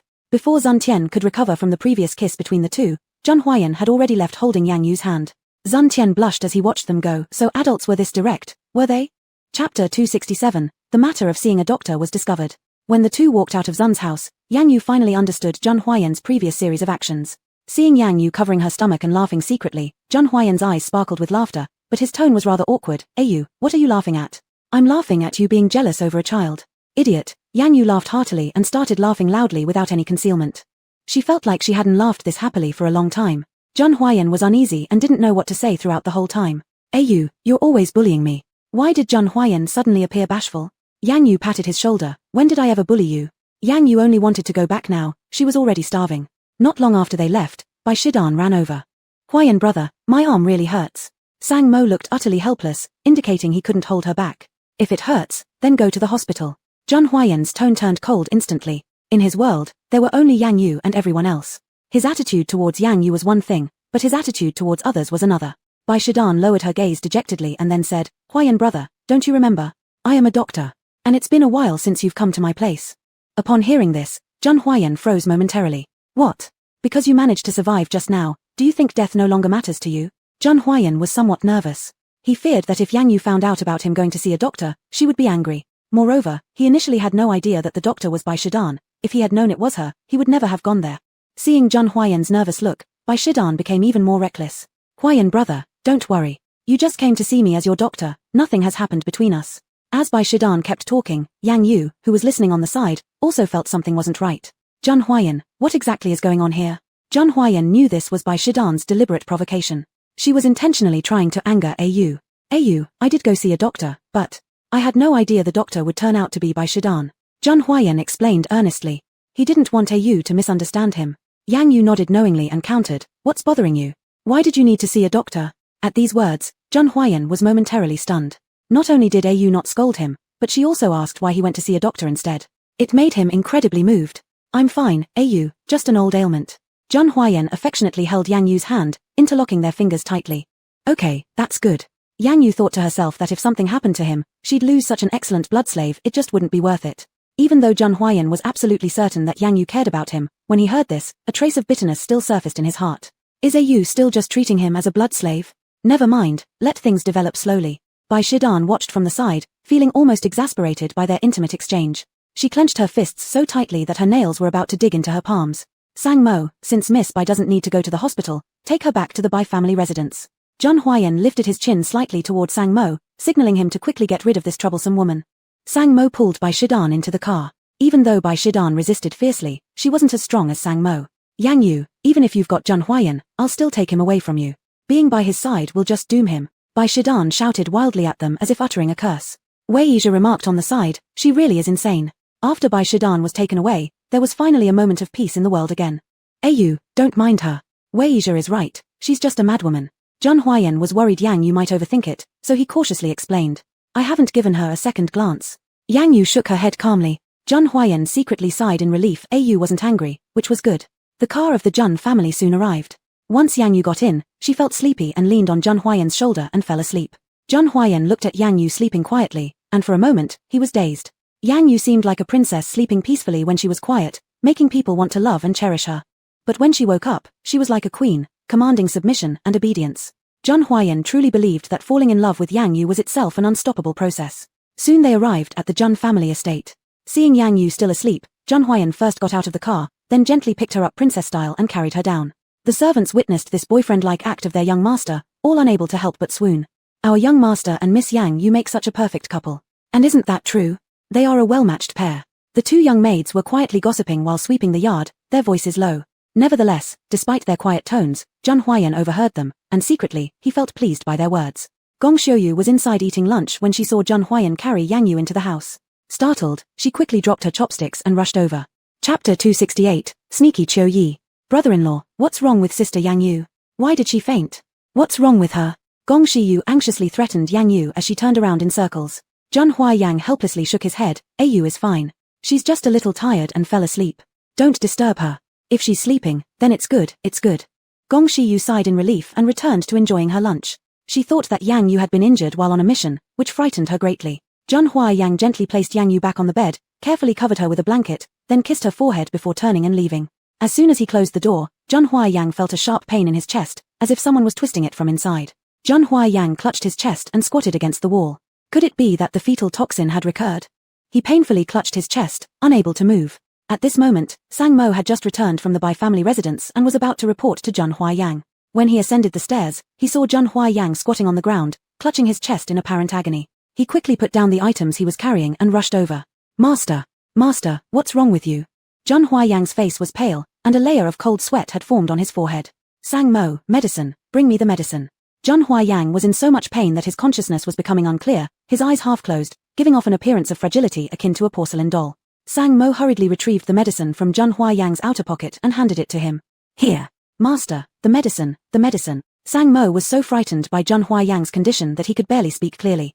Although Sang Mo knew this was Jun Huayan's old ailment, seeing it every time still caused him great anxiety for Jun Huayan. After taking the medicine, Jun Huayan felt better but was extremely weak. Not long after, Jun Huayan fell into a deep sleep, allowing Sang Mo to finally breathe a sigh of relief. The master sleeping was much better than staying awake in pain. But this wasn't going to work long term. What if master woke up feeling worse again? Sang Mo remembered how Jun Huayan frequently visited a private hospital to see a doctor. He found the doctor's business card and dialed the number. The doctor agreed to come to the house to examine Jun Huayan, putting Sang Mo at ease. In no time, the doctor arrived. This doctor was none other than Qiu Yi. Where is Master Jun? Qiu Yi, after placing his medical case aside, immediately asked Sang Mo. Sang Mo felt a sense of familiarity, but he didn't recognize him. Since Jun Huayan always went to see the doctor alone, he never allowed Sang Mo to follow. Our master is in the room, please follow me. Sang Mo led Qiu Yi to Jun Huayan's room. Jun Huayan lay peacefully on the bed, looking tranquil and beautiful. Doctor, master suddenly had chest pain earlier but fell asleep after taking the medicine, Sang Mo said tensely. Watching Jun Huayan right there before him, he had already conceived murderous intent. However, on the surface, Qiu Yi maintained a calm appearance. All right, I have understood Master Jun's condition. Please excuse yourself for a moment, Qiu Yi said while adjusting his glasses. Sang Mo nodded and turned to leave, closing the door behind him. Looking at the defenseless Jun Huayan, Qiu Yi's smile grew gradually distorted. Jun Huayan, blame your little butler who insisted that I come to treat you. Qiu Yi pulled out a syringe from his medical kit, extracted some liquid from a red vial, and approached Jun Huayan intending to inject the substance into his body. Lost in concentration on Jun Huayan's arm, Qiu Yi didn't notice that Jun Huayan had awakened. Qiu Yi had never followed his own desires all these years. He was timid and easily controlled by others. But now, if he removed Jun Huayan, Bai Shiran would be his. Just as Qiu Yi hesitated and trembled with indecision, Jun Huayan's voice sounded. What are you doing? Qiu Yi jumped back in fright, the syringe falling to the floor. Jun Huayan, how did you wake up? Scared out of his wits, Qiu Yi couldn't even form coherent sentences. What should he do? If Jun Huayan is awake, his plan has failed. Though wearing a mask, Jun Huayan hadn't fully identified who he was, but the voice was very familiar. Who told you I was sleeping? I was merely resting my eyes. Are you a doctor? Hearing this, perhaps Jun Huayan hadn't recognized who he was. That's too good. Intentionally lowering his voice, Qiu Yi picked up the syringe and returned it to the medical kit. Ah, that's right, I am a doctor. Mr. Sang called me. Since Master Jun seems to be alright now, I'll take my leave. Picking up the medical kit, Qiu Yi hurried out of the room, afraid of being exposed. Zheng Huaiyang had actually been asleep just now. That person was acting so sneakily and definitely up to no good, otherwise, there wouldn't have been such a guilty and fearful demeanor. Sang Mo had been waiting outside the door the entire time and was somewhat surprised to see the doctor come out so quickly. Doctor, how is our young master? Qiu Yi lightly coughed, adjusted his glasses, and said, Mr. Jun is fine, he has already awakened. Chapter 269, Gong Shiyu is staying. Great, thank you, doctor. Sang Mo didn't have time to say much to Qiu Yi before he pushed the door and went in. Seeing Sang Mo go in, Qiu Yi took the opportunity to slip away. Master, how are you? Sang Mo came in with a cup of hot water. Zheng Huayan sat up and shook his head lightly. Nothing serious. Was the doctor you called just now? Sang Mo handed the water to Zheng Huayan and nodded. I saw master was truly uncomfortable. I didn't know what else to do, so I thought to call the doctor to check on you. Sorry master, it was my own decision. Sang Mo bowed quickly in apology, too scared to speak further. I'm not blaming you, but this person is quite strange. What's his name? Zheng Huayan clearly didn't recognize Qiu Yi. I don't know either, master. I saw a business card in your study, no name, only the profession, doctor, and a phone number. Sang Mo replied truthfully. Alright, I've understood. Is AU awake yet? After drinking some hot water, Zheng Huayan's voice was no longer as hoarse. Sang Mo hadn't seen Yang Yu come out from the room, probably not yet. Don't tell AU about what just happened. I don't want her to worry, Zheng Huayan instructed while looking at Sang Mo. Rest assured, master, I understand. Sang Mo grew more heartbroken for his master who bore all his pain alone. His poor master. Zheng Huayan frowned. What's that look for? Sang Mo immediately snapped back. Nothing, master. Since you're fine now, shall I instruct the kitchen to prepare some food for you? Our master hasn't had lunch since morning, surely he's hungry by now. Good, you go ahead. Zheng Huayan waved him off and continued drinking water. After getting out of bed, Zheng Huayan still felt a slight pain in his chest, but it was nothing serious. Perhaps due to overexertion these past few days, it seems they must discuss traveling abroad soon. On the other side, Yang Yu had a dream. In her dream, the spirit granny was calling her, speaking of a significant matter. She was forcibly separated from Zheng Huayan in the dream. No! Zheng Huayan. Yang Yu woke up abruptly, sweating profusely. Just as Zheng Huayan entered, he saw Yang Yu widen her eyes and gasping for breath. He quickly approached her. Ayu, what's wrong? I'm here. Did you have a nightmare? Zheng Huayan gently wiped Yang Yu's sweat from her forehead with a tissue. Seeing Zheng Huayan come, without a word, Yang Yu embraced him tightly and bit onto his neck. Zheng Huayan did not resist but instead tenderly held Yang Yu, stroking her hair with his other hand, soothing her softly. There's nothing to be afraid of, Ayu. I'm here. Yang Yu bit him lightly, no blood drawn. Then she looked up at Zheng Huayan, silently gazing at him without saying a word. With a trace of a smile still on his lips, Zheng Huayan pinched Yang Yu's little cheeks. What's wrong, Ayu? Aren't you hungry? Zheng Huayan was confused why Yang Yu wasn't sucking blood. He was prepared. Yang Yu shook her head. Zheng Huayan, you don't look well. She said it with certainty, without any hint of a question. Maybe I'm hungry too. Zheng Huayan smiled faintly, trying to conceal the pain in his chest as best he could. Yang Yu doubted slightly. Then why haven't you gone to eat yet? Without you, I can't eat. Zheng Huayan said while holding Yang Yu again. It has to be admitted that Yang Yu really had no resistance to Zheng Huayan's cuteness. Okay, I'll eat with you. Yang Yu showed a rare gentleness. Initially, she wanted to suck blood. As Zheng Huayan was her blood slave, she could anytime she desired. But somehow, when she saw his pale face and lips, she softened. She couldn't bring herself to do it. Fine, eating a human meal wasn't so bad after all. Zheng Huayan kept an eye on all the subtle expressions on Yang Yu's face. Though his lips were pressed together, a chuckle would occasionally escape from the corners of his mouth. When they went downstairs, Gong Shiyu was sitting in the living room watching TV. Upon seeing Yang Yu descend, Gong Shiyu immediately ran up and clung to Yang Yu. Yang Yu sister, you're awake. Yang Yu nodded, looking at Gong Shiyu noticing something different. Gong Shiyu's face had regained color, free of the previous grayish-white tone. Now the playful side unique to young girls became apparent. Gong Shiyu, congratulations. Yang Yu hooked her lips at Gong Shiyu. Gong Shiyu was thrilled beyond measure. She never expected the soul she had been searching for so long would suddenly find its way back to her. I didn't expect it either, Yang Yu sister. Truly unbelievable things happen. So what are your plans next? Go back to the Gong family? Yang Yu walked towards the dining area without waiting for a reply. Gong Shiyu followed behind her, looking a little dejected. Does Sister Yang Yu want to drive me away? Yang Yu helplessly shook her head. No, it's your choice to stay or go. I was just asking. In that case, I won't leave. Sister Yang Yu has been so kind to me. I'm already considered dead in the eyes of the Gong family, so there's no need for me to go back. Gong Shiyu sighed. Chapter 270, The Promotion Wine Tasting. She was dead, and no one in the Gong family mourned her death except for her mother. She no longer wanted to return to face those past events. It would be better if she stayed by Yang Yu's side and accomplished something. Gong Xiuyu envied Yang Yu greatly. In her eyes, Yang Yu was like a queen, clear-headed and intelligent, knowing exactly what she wanted. Since you are willing to stay, then from now on help me. Yang Yu also liked Gong Xiuyu a lot. This little girl was quite adorable. Sister, when you have missions in the future, can I go with you? I want to learn from you too. Gong Xiuyu looked at Yang Yu with admiration, hoping she would agree to her request. Everything she has now was given by Sister Yang Yu, and she wanted to stay well by Sister Yang Yu's side. You may, but you must follow my arrangements and not act independently, it's dangerous. Yang Yu could take her under her wing so that when the blood clan regains strength, Gong Xiuyu could also contribute her share. Gong Xiuyu extended 3 fingers as a sign of loyalty. I guarantee to complete the mission. 3 days later, Yang Yu received an invitation sent by Zun Tian. He said he wanted to thank her, so he specifically held a wine tasting event to promote her. Don't go.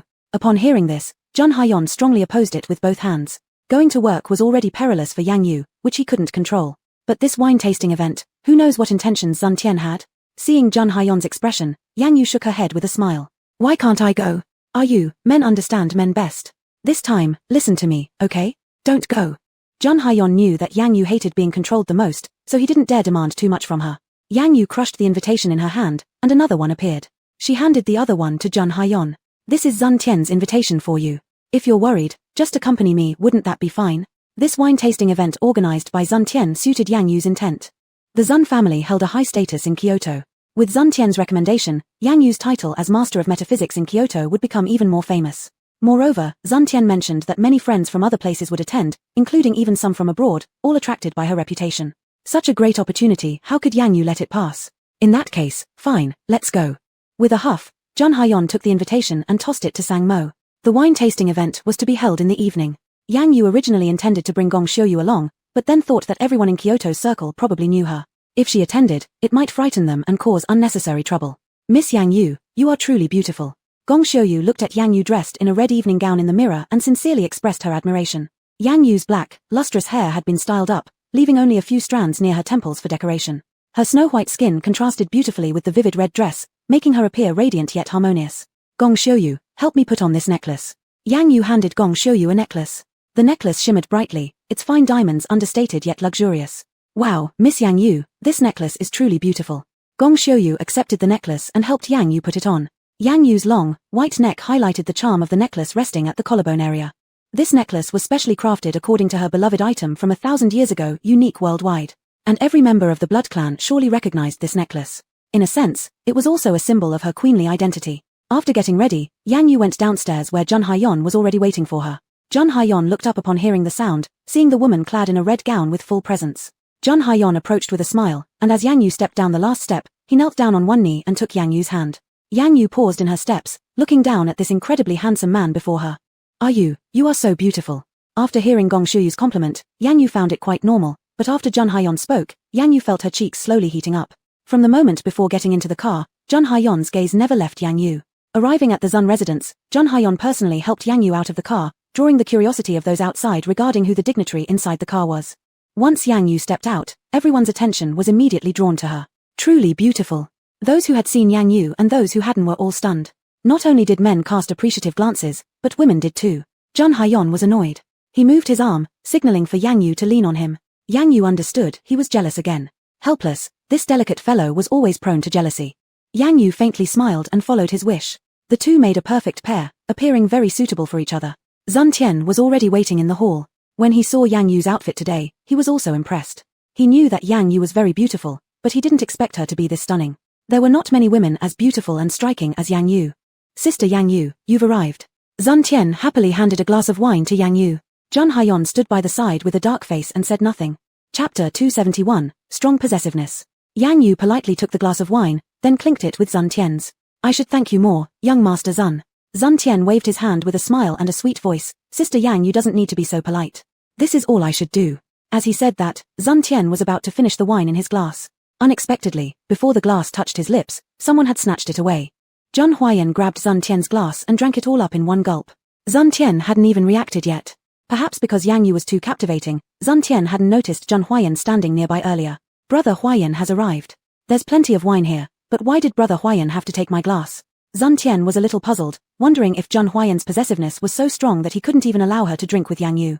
Yang Yu didn't say anything but quietly watched as Zhun Huayan looked displeased. Young children learning how adults drink wine, Zhun Huayan handed the wine glass to the servant beside him and then took a cup of juice for Zun Tian. Brother Huayan really likes to joke around. I'm already 15 years old. I'm not a young kid anymore. Zun Tian clearly wasn't happy either. He hated it most when people mocked his age. Some said he was too young to handle the Zun family's matters. So he studied hard and proved them wrong, finally getting recognized by some people. But now, he still got looked down on by Zheng Huayan, being called a young kid. He couldn't bear it. Zheng Huayan wouldn't care about Sun Tian's feelings. To him, Sun Tian was just a kid who wanted to get close to Yang Yu. Zheng Huayan leaned closer to Sun Tian and whispered in his ear, "If you haven't reached adulthood, you're still a kid. Listen to me and drink the fruit juice." After saying that, he patted Sun Tian's shoulder and pulled Yang Yu aside. Yang Yu couldn't help but laugh seeing Zheng Huayan puffing up with irritation. Zheng Huayan grabbed the glass of wine from Yang Yu's hand and drank it. "What are you doing?" Yang Yu looked at him with a smile full of her face. Zheng Huayan was like a child, scolding Sun Tian as immature while he himself seemed no better. Yang Yu thought this silently. Zheng Huayan's expression grew worse. He abruptly pulled Yang Yu towards him, wrapping an arm around her waist, forcing her to move closer to him. "Yu, even if I am childish, I don't want anyone else but me in your eyes." Yang Yu burst into laughter, "Not even boys?" Zheng Huayan took a deep breath, loosened her, and seriously said, "Yu, you know what I mean." Yang Yu retracted her smile and remained silent. Seeing Yang Yu frowning, Zheng Huayan suddenly became flustered. Had he crossed the line? Was Yu angry with him? He hurriedly began to coddle her, grabbing her hand. "I'm sorry, Yu, I didn't mean that. I'm not trying to control you. It's just, I can't help myself. I don't like the way they look at you. You belong to me alone." Only Zheng Huayan knew how powerful his control could be. He dared not expose it to Yang Yu, fearing that she wouldn't accept his true self and leave him. Thus, he had to continuously restrain himself to hide his possessive nature. Perhaps it was due to the alcohol he drank earlier that Zheng Huayan had lost control over his emotions slightly. Yang Yu didn't blame him, gently patting Zheng Huayan's back. "All right, I understand, Zheng Huayan. Let's talk about these things later when we go home, all right?" Yang Yu's tone carried a hint of coaxing a child. Zheng Huayan obediently nodded his head. Indeed, many bigwigs from the business and political circles had come to the party. However, they all appeared to be afraid of Zheng Huayan. In front of others, Zheng Huayan always had this cold, ruthless expression. Yang Yu felt awkward about exposing him. Many people, hearing about Yang Yu, wanted to toast with her.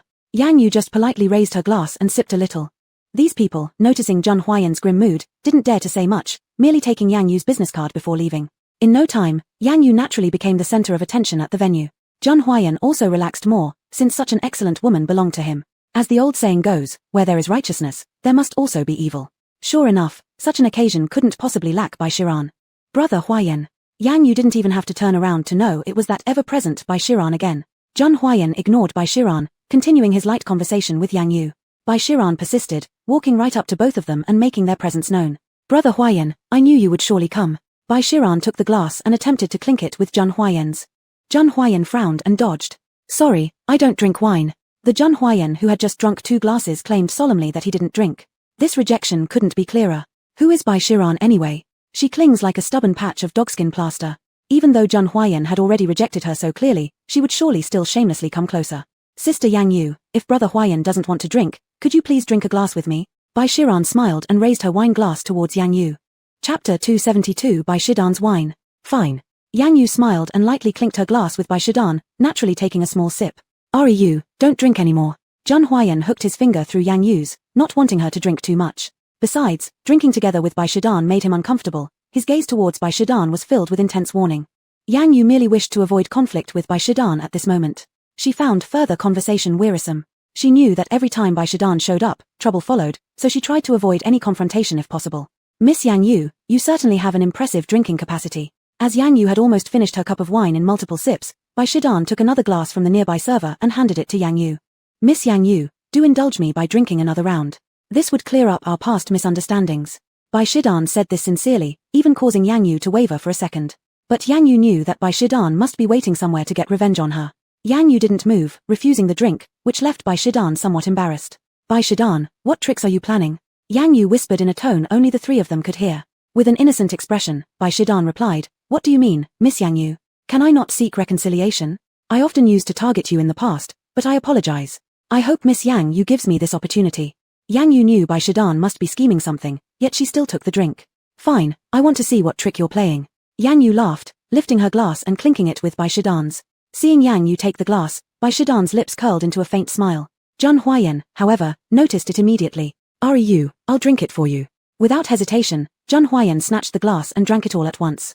Yang Yu and Bai Shidan were taken aback. Especially Bai Shidan. "Brother Huayan, why did you drink it?"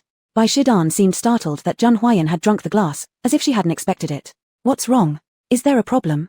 Zheng Huayan turned his head toward Bai Shidan, his eyes asking whether he wasn't supposed to drink it. Bai Shidan struggled to hide her panic. Why did Zhun Huayan take that glass of wine? Why? Maintaining his composure, Zhun Huayan moved away from Bai Shidan and went elsewhere. Yang Yu stopped paying attention to Bai Shidan as well, unsure what else she might be up to. Everyone, please quiet down for a moment. Let me say a few words. Zun Tian stood on the podium, speaking into the microphone. Everyone present paused what they were doing and listened. After all, this gathering was organized by Zun Tian himself, so everyone would give him some respect, though many were here because of Yang Yu. Seeing everyone was silent, Zun Tian continued, "This is a special event, a party I've arranged in gratitude to Miss Yang Yu. As a renowned metaphysical master in Kyoto, Miss Yang Yu has greatly helped our family. Here, I express my thanks on behalf of the Zun family." After he spoke, applause erupted from the audience. Zun Tian gestured toward Yang Yu, signaling for her to come up on stage. "Next, let's welcome Miss Yang Yu to speak a few words." With grace, Yang Yu walked up. Zhun Huayan watched her from a distance. "I'm glad to meet everyone here. If anyone has questions about metaphysics or feng shui, feel free to approach me." The audience applauded loudly once more. Yang Yu thought the applause seemed a bit exaggerated. Not knowing what else to say, she decided to use the opportunity to promote her career. She rotated the necklace hanging from her neck, hoping any vampires present would recognize it. Afterward, she turned and returned to her seat, while Zun Tian invited everyone to start dining. Unexpectedly, as soon as Yang Yu turned around, Zhun Huayan suddenly fainted. Zhun Huayan. Wearing high heels, Yang Yu hurried over to where Zhun Huayan lay. Everyone present gasped in shock. Even the people close to Zhun Huayan backed away slightly, worried they might be implicated. Yang Yu crouched down, cradling Zhun Huayan's body, calling his name repeatedly. Zhun Huayan, what's wrong? Wake up. Zun Tian quickly ordered someone to call the family doctor. Don't panic, the doctor will arrive shortly. There's no need to worry. While maintaining order, Zun Tian rushed over to check on Zhun Huayan's condition. Sister Yang Yu, what's wrong with Brother Huayan? Yang Yu didn't respond. She tried to calm herself down, then placed her hand to check Zhun Huayan's pulse, which was weak. Zun Tian, help me carry Zhun Huayan into a room. Without a word, Zun Tian came over and, together with Yang Yu, helped Zhun Huayan into a guest room of the Zun residence. Zun Tian, you go out first and try to keep everyone from leaving. Yang Yu patted Zun Tian's shoulder, implying a request. Don't worry, Sister Yang Yu, I will definitely get to the bottom of this. Zun Tian turned and left. Yang Yu looked at Zhun Huayan's face before her and felt a little worried. Chapter 273. Could Zhun Huayang be poisoned? Could it be that Zhun Huayan's old illness has relapsed? But just a second ago he was smiling at her, and the next second he suddenly fainted. This is extremely suspicious and inexplicable. Yang Yu doesn't understand. Could it be because Zhun Huayang drank too much alcohol? But he didn't drink many cups. Usually, his tolerance for alcohol is quite good, so why did he faint after drinking just a little this time? That's right, the wine. Yang Yu suddenly thought of it, there could really be a problem with the wine. Yang Yu recalled the few cups of wine that Zhun Huayang drank. The most suspicious one is the cup brought by Shiran. That's right, that cup of wine was originally meant for Yang Yu to drink, but then it was taken away by Zhun Huayang. It must be by Shiran, it must be that vicious woman by Shiran. Zun Tian quickly brought the doctor over. The doctor is Zun's family doctor, and his medical skills are also quite decent. After seeing Zhun Huayan's symptoms and checking his eyes, the doctor said with great certainty, young Master Zhun has been poisoned. This poison isn't very potent, but it can cause someone to remain unconscious for 2 or 3 days. If not treated, it's possible he will never wake up. Upon hearing this, Yang Yu grabbed the collar of the doctor's coat and asked, what do you mean? Never waking up means what? The doctor was extremely frightened. It might result in becoming a vegetable. Yang Yu found it hard to believe, so what can be done to save him now? Zhun Huayang can't become a vegetable. Yang Yu refuses that firmly. The doctor was scared by Yang Yu, trembling. We need to find the antidote to cure this poison, otherwise, he'll have no choice but to die. Antidote. Yang Yu nodded. All right, I understand. You stay here and watch over him. Zun Tian, come out with me. Zun Tian followed Yang Yu out of the room, looking very worried as well. After all, Zhun Huayang had the incident at their home. If something happens, he won't be free of responsibility either. Sister Yang Yu, you have to believe me, I personally selected the wine, there absolutely wouldn't be any issues, Zun Tian nervously explained. He feared that Yang Yu would misunderstand him. Clearly, it wasn't his doing. If he were unfairly blamed, it would be troublesome. I know it's not your doing. Yang Yu calmed down and said peacefully. Zun Tian admires Yang Yu's calmness and poise in crises the most. So does Sister Yang Yu know who it is? Yang Yu nodded, her beautiful eyes brimming with coldness. I just need your help to catch her. Can you do that, Zun Tian? Of course, Zun Tian is willing to help. He wants to see who has the guts to openly poison on his turf, truly bold and reckless. So what do I need to do, Sister Yang Yu? Zun Tian waited obediently beside Yang Yu for her task assignment. You first go tell the guests at the wine party that Zhun Huayang is fine, he simply couldn't handle the alcohol and got drunk. Then go help me retrieve the surveillance footage, I want the on-site recording. Zun Tian understood and promptly went to take action.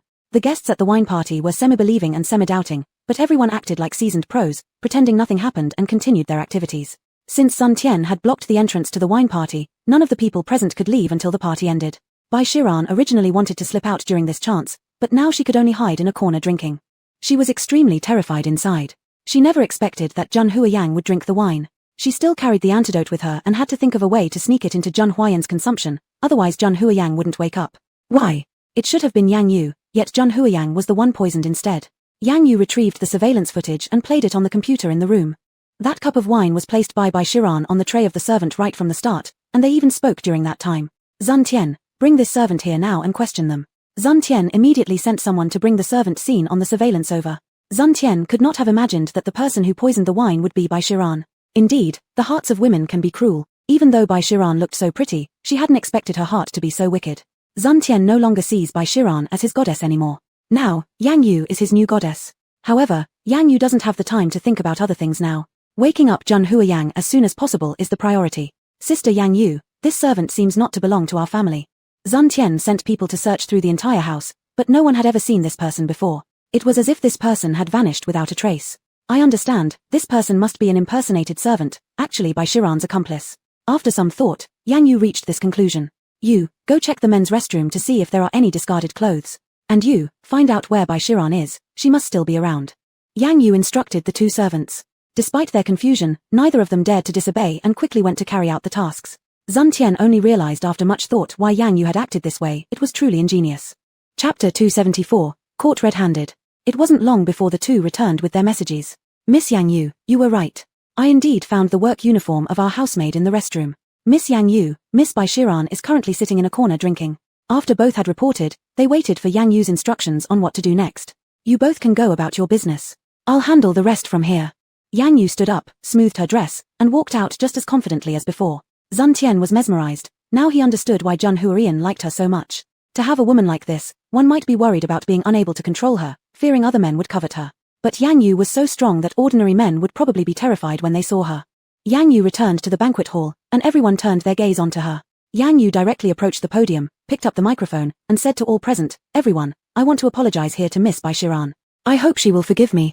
All the guests present were confused. Did Yang Yu and Bai Shiran have some past grudge? Why should she apologize? At this point, someone asked, "Why do you say this, Miss Yang Yu? Did you offend Miss Bai Shiran?" Yang Yu nodded. This gentleman is right. I must have offended Miss Bai Shiran. Otherwise, why would she put poison in my drink to try to kill me? I guess I must have done something wrong that upset her. With these words from Yang Yu, all the people in the room fell silent. What did she mean? Bai Shiran poisoned Yang Yu. There were many journalists present, and they became excited upon hearing this explosive news. Some immediately went into professional mode, holding their wine glasses as makeshift microphones to ask questions. Miss Yang Yu, do you think there is any concrete evidence that Miss Bai Shiran poisoned you? Miss Yang Yu, may I ask what enmity exists between you and Miss Bai Shiran for her to retaliate against you in such a way? Many reporters came over to question Yang Yu. Perfect. This was exactly the effect Yang Yu wanted, letting everyone see it clearly. I will answer all your questions. But shouldn't you also ask Miss Bai Shiran? She understands better than me why this happened. After setting the stage for a while, Yang Yu finally unleashed her plan to direct all the blame towards Bai Shiran. Sure enough, those reporters swarmed like bees, shifting their focus. They ran over to Bai Shiran, encircling her completely. Now even if Bai Shiran had wings, she wouldn't be able to escape. Yang Yu sat to one side, looking forward to the drama with satisfaction. Her act was over. Now it was time to see how well Bai Shiran, the film star, would perform. Bai Shiran didn't expect things to unfold like this, lowering her head and refusing to respond. If these details were leaked, her career would be ruined. She couldn't admit to poisoning Yang Yu, absolutely not. I think Miss Yang Yu is joking. How could I possibly poison anyone? Besides, we aren't close at all, why would there be any conflict? Bai Shiran maintained her professional smile without the slightest relaxation, terrified of making even a small mistake that would be exploited by these reporters. If used by someone with an agenda, she'd end up trending on the headlines tomorrow. But according to what I know, isn't it true that you have feelings for Master Jun? A young reporter persisted and even took out his notebook to record the conversation. Admittedly, these journalists were truly professionals. Bai Shiran became increasingly nervous and tried to stand up to leave, but she couldn't get away. People surrounded her on all sides, and there was no escape. Reporters, I've said it already, I didn't poison her. Don't make wild guesses. Bai Shiran's voice carried traces of crying. Being unable to harm Yang Yu already infuriated her, and now the swarm of journalists made her feel ready to explode. Then is everything Miss Yang Yu said true? Why would Miss Bai Shiran poison her? The questions posed by journalists felt like traps luring Bai Shiran to fall in. I don't know. Please stop asking me. Covering her head with both hands, Bai Shiran started sobbing.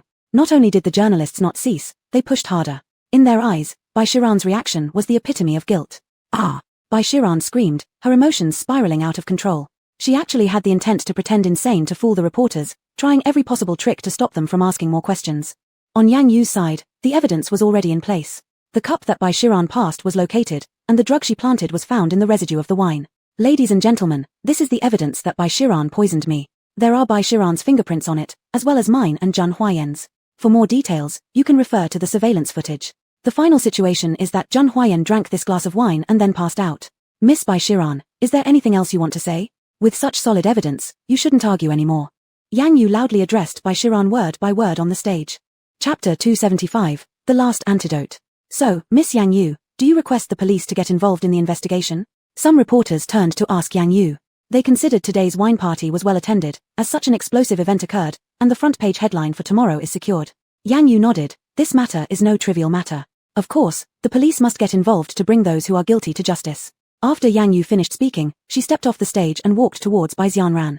Bai Xianran was still pretending to be confused and saying that she did not poison anyone. Yang Yu, don't think you can accuse me with just finding a wine glass. There were so many wine glasses I touched at the scene. You could easily place some poison on any of them and say it's my doing. Don't think something this simple will fool others. Bai Xianran believed herself to be very clever and kept arguing. Such behavior was seen by Yang Yu as meaningless resistance. Yang Yu gave a cold laugh. Her gaze upon Bai Xianran was frightening. Bai Xianran involuntarily took a step back, then fell back onto the sofa. Yang Yu, what do you intend to do? I warn you, there are so many people here, you'd better not attempt anything rash. Looking around at all the people nearby, Bai Xianran strangely felt secure. Yang Yu was amused by her fearful demeanor. I have no intention of doing anything, Bai Xianran. Hand over the antidote quickly, you wouldn't want Zhang Huayan to become a vegetable, right? Yang Yu resumed playing the emotional card. Bai Xianran was tough to deal with, she excelled in pretending to be pitiful. To counteract her, Yang Yu had to expose her true nature and let everyone see her for who she really was. Bai Xianran paused. How did Yang Yu know she possessed the antidote? Thinking further, she decided it was best to act like she didn't know anything. What antidote? Yang Yu, stop making nonsense. I didn't poison anyone, there's definitely no antidote. Bai Xianran remained stubbornly obstinate. To Yang Yu, the situation was getting more interesting.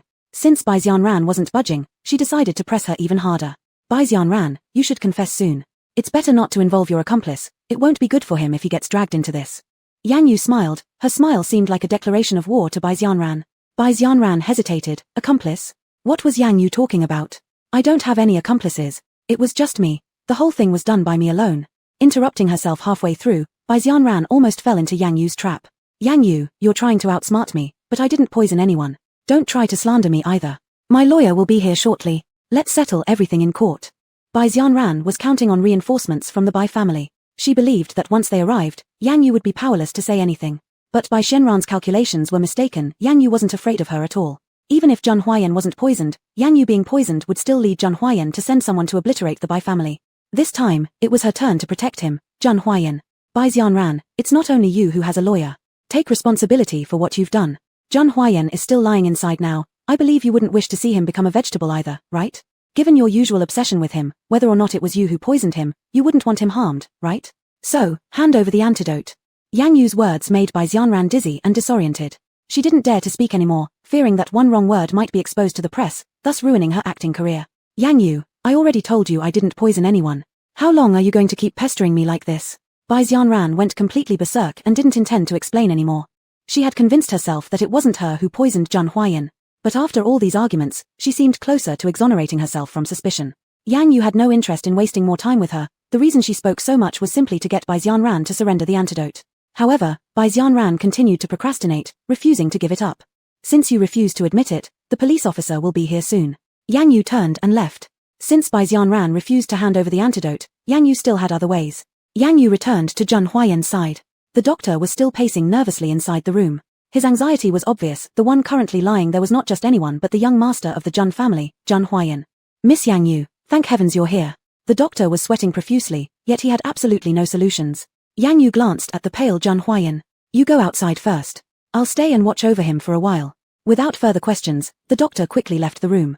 Yang Yu approached Zhang Huayan and tenderly brushed his hair with her hand. Zhang Huayan, I failed to retrieve the antidote from Bai Xianran. Whatever happens, I'll leave the explanation to the officer. As for my failure, I'm sorry, but I think I still have one last way to save you. Yang Yu looked at Zhang Huayan's face, then without hesitation, bit her finger. The blood of the vampire queen can cure all poisons.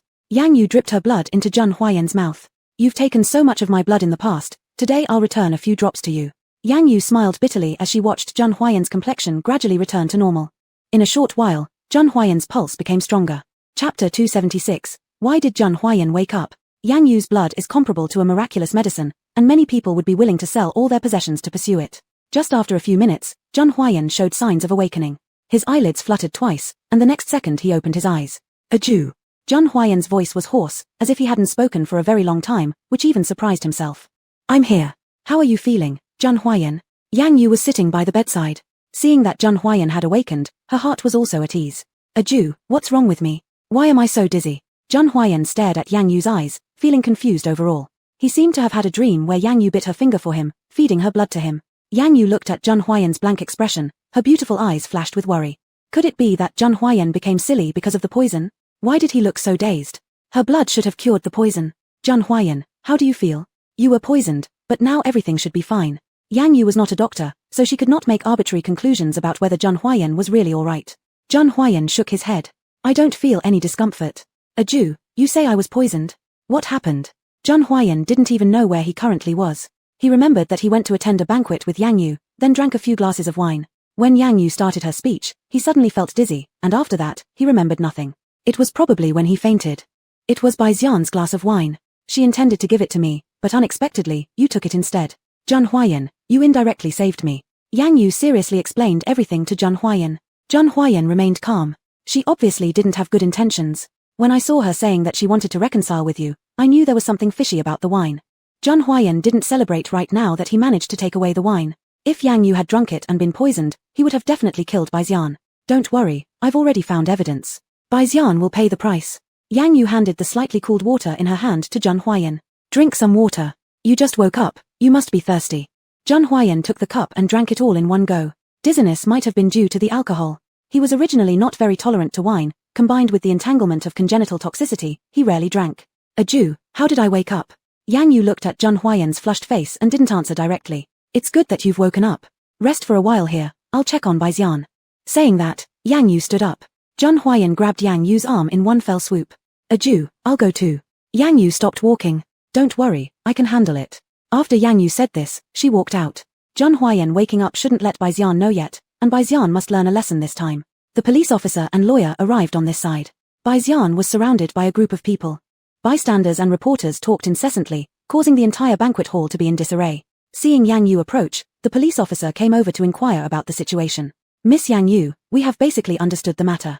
Do you have any other evidence that you can provide? Yang Yu handed the USB drive in her hand to the police officer. Officer, this is the surveillance footage proving that the glass of wine was handed by Bai Xian. There's also this cup with the fingerprints of the three of us, officer, which you can verify. Yang Yu spoke clearly and gave the existing evidence to the police officer in front of her. The lawyer representing Bai Xian disagreed on this side and quickly intervened in the defense. All right, take Miss Bai back first. Also, Miss Yang Yu, you need to return to the police station with us to cooperate with the investigation. This police officer respected Yang Yu greatly. He knew that Yang Yu was a famous metaphysical master in all of Beijing, and that she was also the woman liked by Master Zhun Huayan. He should indeed understand the situation. All right, I'll go with you. Yang Yu didn't care. As long as Bai Xian received the punishment she deserved, making a statement at the police station was not a problem for her. Yang Yu and Bai Xian left together in the police car. Zun Tian noticed Yang Yu being taken away and hurriedly went to the guest room. He rushed inside the door, only to see Zhun Huayan calmly sitting by the bed looking at his phone. Zhun, brother Huayan, why are you awake? Zhun Huayan didn't expect Zun Tian to enter without knocking. What brings you here? Because of Yang Yu, Zhun Huayan never showed a good face to Zun Tian. Zun Tian didn't mind, for he had always admired Zhun Huayan greatly, considering him an idol. Brother Huayan, sister Yang Yu was taken away by the police officer. I just wanted to check on you, and didn't expect that you've woken up. Zun Tian was very surprised. Their doctor had clearly said that Zhun Huayan was severely poisoned, might not wake up, and could even become a vegetable. He was extremely scared. But why was Zhun Huayan sitting here perfectly fine now? It was truly miraculous. Chapter 277, Are you taken away? Zhun Huayan only heard the words, Yang Yu's sister was taken away by the officer, and the rest fell on deaf ears. What did you say? Officer took a Yu away. What's going on? Is this Bai Shijian's doing? Zhun Huayan's dark eyes became unfathomable, and in an instant anger surged within him, causing him to rise with a loud thud. What exactly happened? A Yu had clearly told him not to worry. How did she end up at the station? Zhun Huayan, likely suffering from poisoning, began feeling intense headaches as he thought about it. Zun Tian noticed him clutching his head in pain, sitting back down, and quickly said, "Big brother Huayan, don't panic. Yang Yu's sister is simply at the station cooperating with the investigation, probably providing evidence or something. I've already sent someone with her, so there's no need to worry." Hearing this, Zun Huayan lifted his head and looked at the 15-year-old boy before him. His gaze turned crimson. Zun Tian, indeed a member of the Zun family, despite being young, showed great prudence, and remained even calmer than Zun Huayan himself. "Thanks." Zun Huayan's voice was icy cold, mixed with a hint of awkwardness. After all, Zun Tian had helped them, so although Zun Huayan didn't particularly like this young man, he still knew right from wrong. Zun Tian knew Zun Huayan was naturally aloof, so uttering those 2 words of thanks was quite a feat. Zun Tian, somewhat embarrassed, scratched his head and said, "Big brother Huayan, you're too polite. This is also my fault. If I'd sent someone to check the alcohol, you wouldn't have been poisoned. It's all because I wasn't careful enough." As Zun Tian spoke, he began blaming himself, his youthful face filled with remorse. And he never would have expected that Bai Shijian, someone he admired, could do something so vicious. The pain of shattered expectations hit him severely. Seeing him hanging his head, Zun Huayan felt some pity inside. "This isn't your fault. Bai Shijian is ruthless. She surely planned this from the start. Fortunately, it was me who drank the wine. If it were a you lying here instead, I wouldn't let her go." Mentioning Bai Shijian, Zun Huayan gritted his teeth in hatred. So many times, he had let Bai Shijian go, thinking she might repent and stop causing trouble. But to his surprise, she only became more aggressive, and this time she directly used poison. It was high time for him to settle matters with her. "Zun Tian, have you seen my phone?" Zun Huayan felt around his coat pocket but found no trace of the device, guessing it might have been collected by someone from Zun Tian's group. Zun Tian frowned and thought for a moment. It seems Yang Yu's sister picked it up. He remembered Zun Huayan's phone falling when he tripped, and Yang Yu had retrieved it. Zun Huayan nodded understandingly. "I'll need your help to send me back home to the Zun residence." Zun Huayan stood up, adjusted his suit, and looked at Zun Tian awaiting his response. Being half a head shorter than Zun Huayan and still just a boy, Zun Tian appeared frail and slim. Consequently, the overwhelming aura from Zun Huayan made Zun Tian nervous and stuttered slightly as he spoke. All right, big brother Huayan, you don't need to worry about Yang Yu's sister. I'll send someone to bring her back to the Zun household. She doesn't want you involved, so." Zun Huayan nodded calmly. "I understand what she means. Yang Yu didn't want him involved to avoid Bai Shijian turning the situation against him. Since she was willing to take the lead for him, he would simply let her handle it." Zun Huayan believed Yang Yu could handle the situation well. Zun Tian dispatched people to safely return Zun Huayan home. After the gala, people dispersed one by one after the spectacle was over. The events of today would be discussed for days and nights to come. It wouldn't take more than a night for the story to shock the entire capital city of Kyoto. Sure enough, Zun Huayan had just arrived at the gate of the Zun residence when he heard voices arguing noisily in the yard almost immediately upon getting out of the car. "I can't let this happen. If master has issues, how can I not go find him?" This voice, carrying a sobbing tone, seemed dubious to Zun Huayan, not really coming from Sang Mo. Why would a big man cry like that? "Don't worry, brother-in-law will definitely be fine. That's right, Yang Yu's sister is there too. Hey, Sang Mo, you should wait here for young Master Zun's return." These 3 voices, without any doubt, belonged to the 3 little ones of Yang Yu's team, Gong Shiyu, Dubai, and Wei Yizhe. Zun Huayan helplessly shook his head and went inside. When the 4 saw Zun Huayan return, they all froze in place. Sang Mo was the first to react, rushing straight toward Zun Huayan. "Master!" Zun Huayan gave an exasperated sidestep, almost making Sang Mo trip and fall. Turning back with laughter through his tears, Sang Mo's expression brimmed with worry. "Sang Mo, call the station and tell them to release a Yu as soon as they finish questioning her." Zun Huayan's cold eyes lacked any warmth. All his affection was unreservedly given to Yang Yu. Without her, he was like a cold mountain, inaccessible to others. Sang Mo did not ask why, for Zun Huayan's gaze was far too intimidating. It was as though it said, "Don't ask questions, just go and do as told." As soon as Sang Mo left, the 3 youngsters quickly surrounded Zun Huayan. Compared to Sang Mo's concern for Zun Huayan, the trio was definitely more worried about Yang Yu. When they had earlier heard about Zun Huayan being poisoned, their main focus was merely to console Sang Mo that everything would be alright.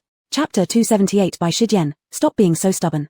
But as soon as they heard that Yang Yu had been taken to the police station, the 3 of them immediately became anxious, their worried expressions exactly the same as Sang Mo's just now. Zun Huayan was feeling somewhat tired and didn't want to explain too much. He left without answering them. Wei Yizhe wanted to chase after him but was stopped by Gong Shiyu. "Don't ask anymore. Master Zun must be more worried about Sister Yang Yu than any of us. Since he doesn't want to say anything, it means he must have a plan, meaning Sister Yang Yu must not be in danger. Therefore, we don't need to worry too much. We'll just wait at home and not cause trouble for Master Zun and Sister Yang Yu." "That's right, Wei Yizhe. What Miss Gong said is correct. Let's just stay here and behave ourselves." Wei Yizhe bit his lips, sighed deeply, but finally nodded in agreement with the other 2. Sang Mo turned around and called the police chief Wang of the station.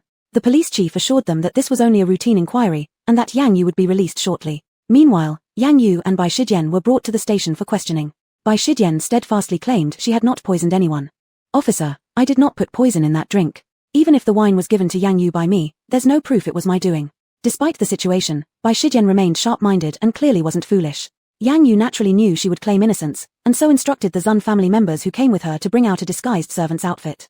Officer, the reason Bai Shijian insists she didn't poison is because she is the mastermind behind everything and she also has an accomplice.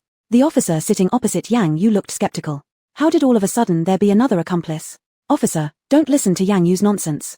This must have been arranged by her, trying to pin it on me. As Bai Shijian went on, she grew increasingly outrageous, but Yang Yu remained composed, quietly listening to her rival's wild accusations.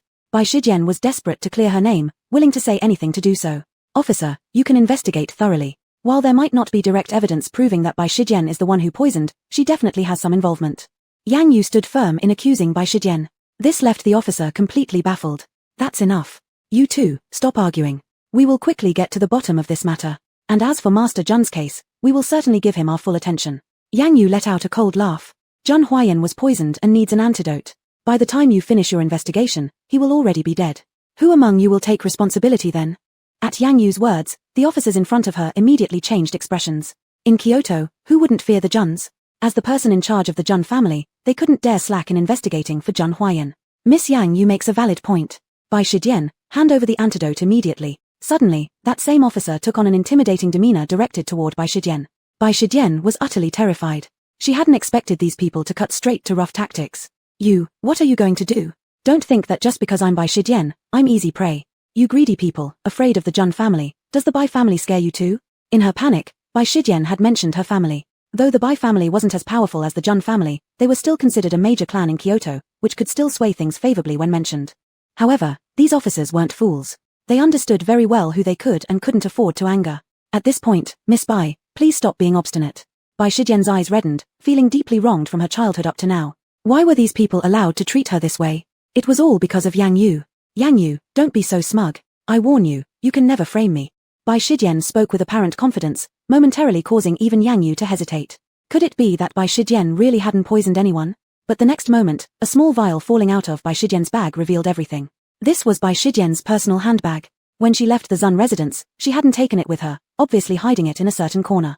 But unexpectedly, it had been discovered and brought to the police station. When Bai Shijian saw the bag, despair washed over her. Why? Why was her hidden item found?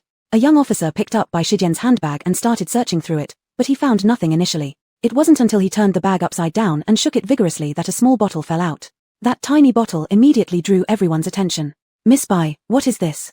The officer directly placed the vial in front of Bai Shijian, interrogating her. Bai Shijian instantly panicked, avoiding eye contact as she refused to respond. Why had it been discovered? What should she do now? Miss Bai, please cooperate with us. Seeing her guilty silence, the officer slammed his hand on the desk, urging her not to evade. Bai Shijian was startled by the sound of the slam and instinctively shrank back. That's my medicine. I have hypoglycemia, so I carry it with me to prevent dizziness when I go out. Chapter 279, The Scapegoat Arrives. Bai Shijian was spinning countless lies, now starting to babble nonsense without any reason. Yang Yu shook her head amusingly from the side. Bai Shijian was truly out of options, even able to come up with an absurd excuse like hypoglycemia. Did she think those officers were all fools? The officer didn't bother with her ridiculous excuses and directly handed over the strange little bottle to the officer outside. Have the evidence department check what kind of medicine this is. Bai Shijian was utterly desperate. She began lowering her head in silence. The situation was very unfavorable for her. She wished someone could save her right now, but she had harmed the person she loved most, Jun Huayan. Soon after, the officer brought the inspection report of that small bottle over to the interrogating officer. In black and white, it clearly stated that it was an antidote. Although he usually didn't trust these poison antidotes much, they did have a scientific basis. Now, with this small bottle in his hands, Bai Shijian's suspicion of poisoning grew even stronger. Bai Shijian, do you have anything else to say? This is not some low blood sugar medicine as you said, it is the antidote for a poison. I assume you are much more familiar with this than we are. The officer stood up, his hawk-like eyes glaring intensely at Bai Shijian, robbing her even of the courage to speak. How would I know what this is? It must have been placed in my handbag by someone. Yes, it was deliberately put there. It was Yang Yu, it was her. As Bai Shijian spoke, she once again shifted the blame to Yang Yu. But Yang Yu wasn't afraid of her provocation at all. Officer, feel free to investigate my alibi, check my fingerprints. I don't want the real murderer to escape justice. Yang Yu spoke calmly, making it hard for anyone to doubt her. On the other hand, Bai Shijian was already scared to death, drenched in sweat, and her hands kept gripping together, as if trying to empower herself. Alright, Miss Yang Yu, why don't you go home first? You've finished the necessary records. After all, Zhang Huayan had called, and these junior officers dared not keep Yang Yu any longer. Ever since she walked in, she seemed out of place here.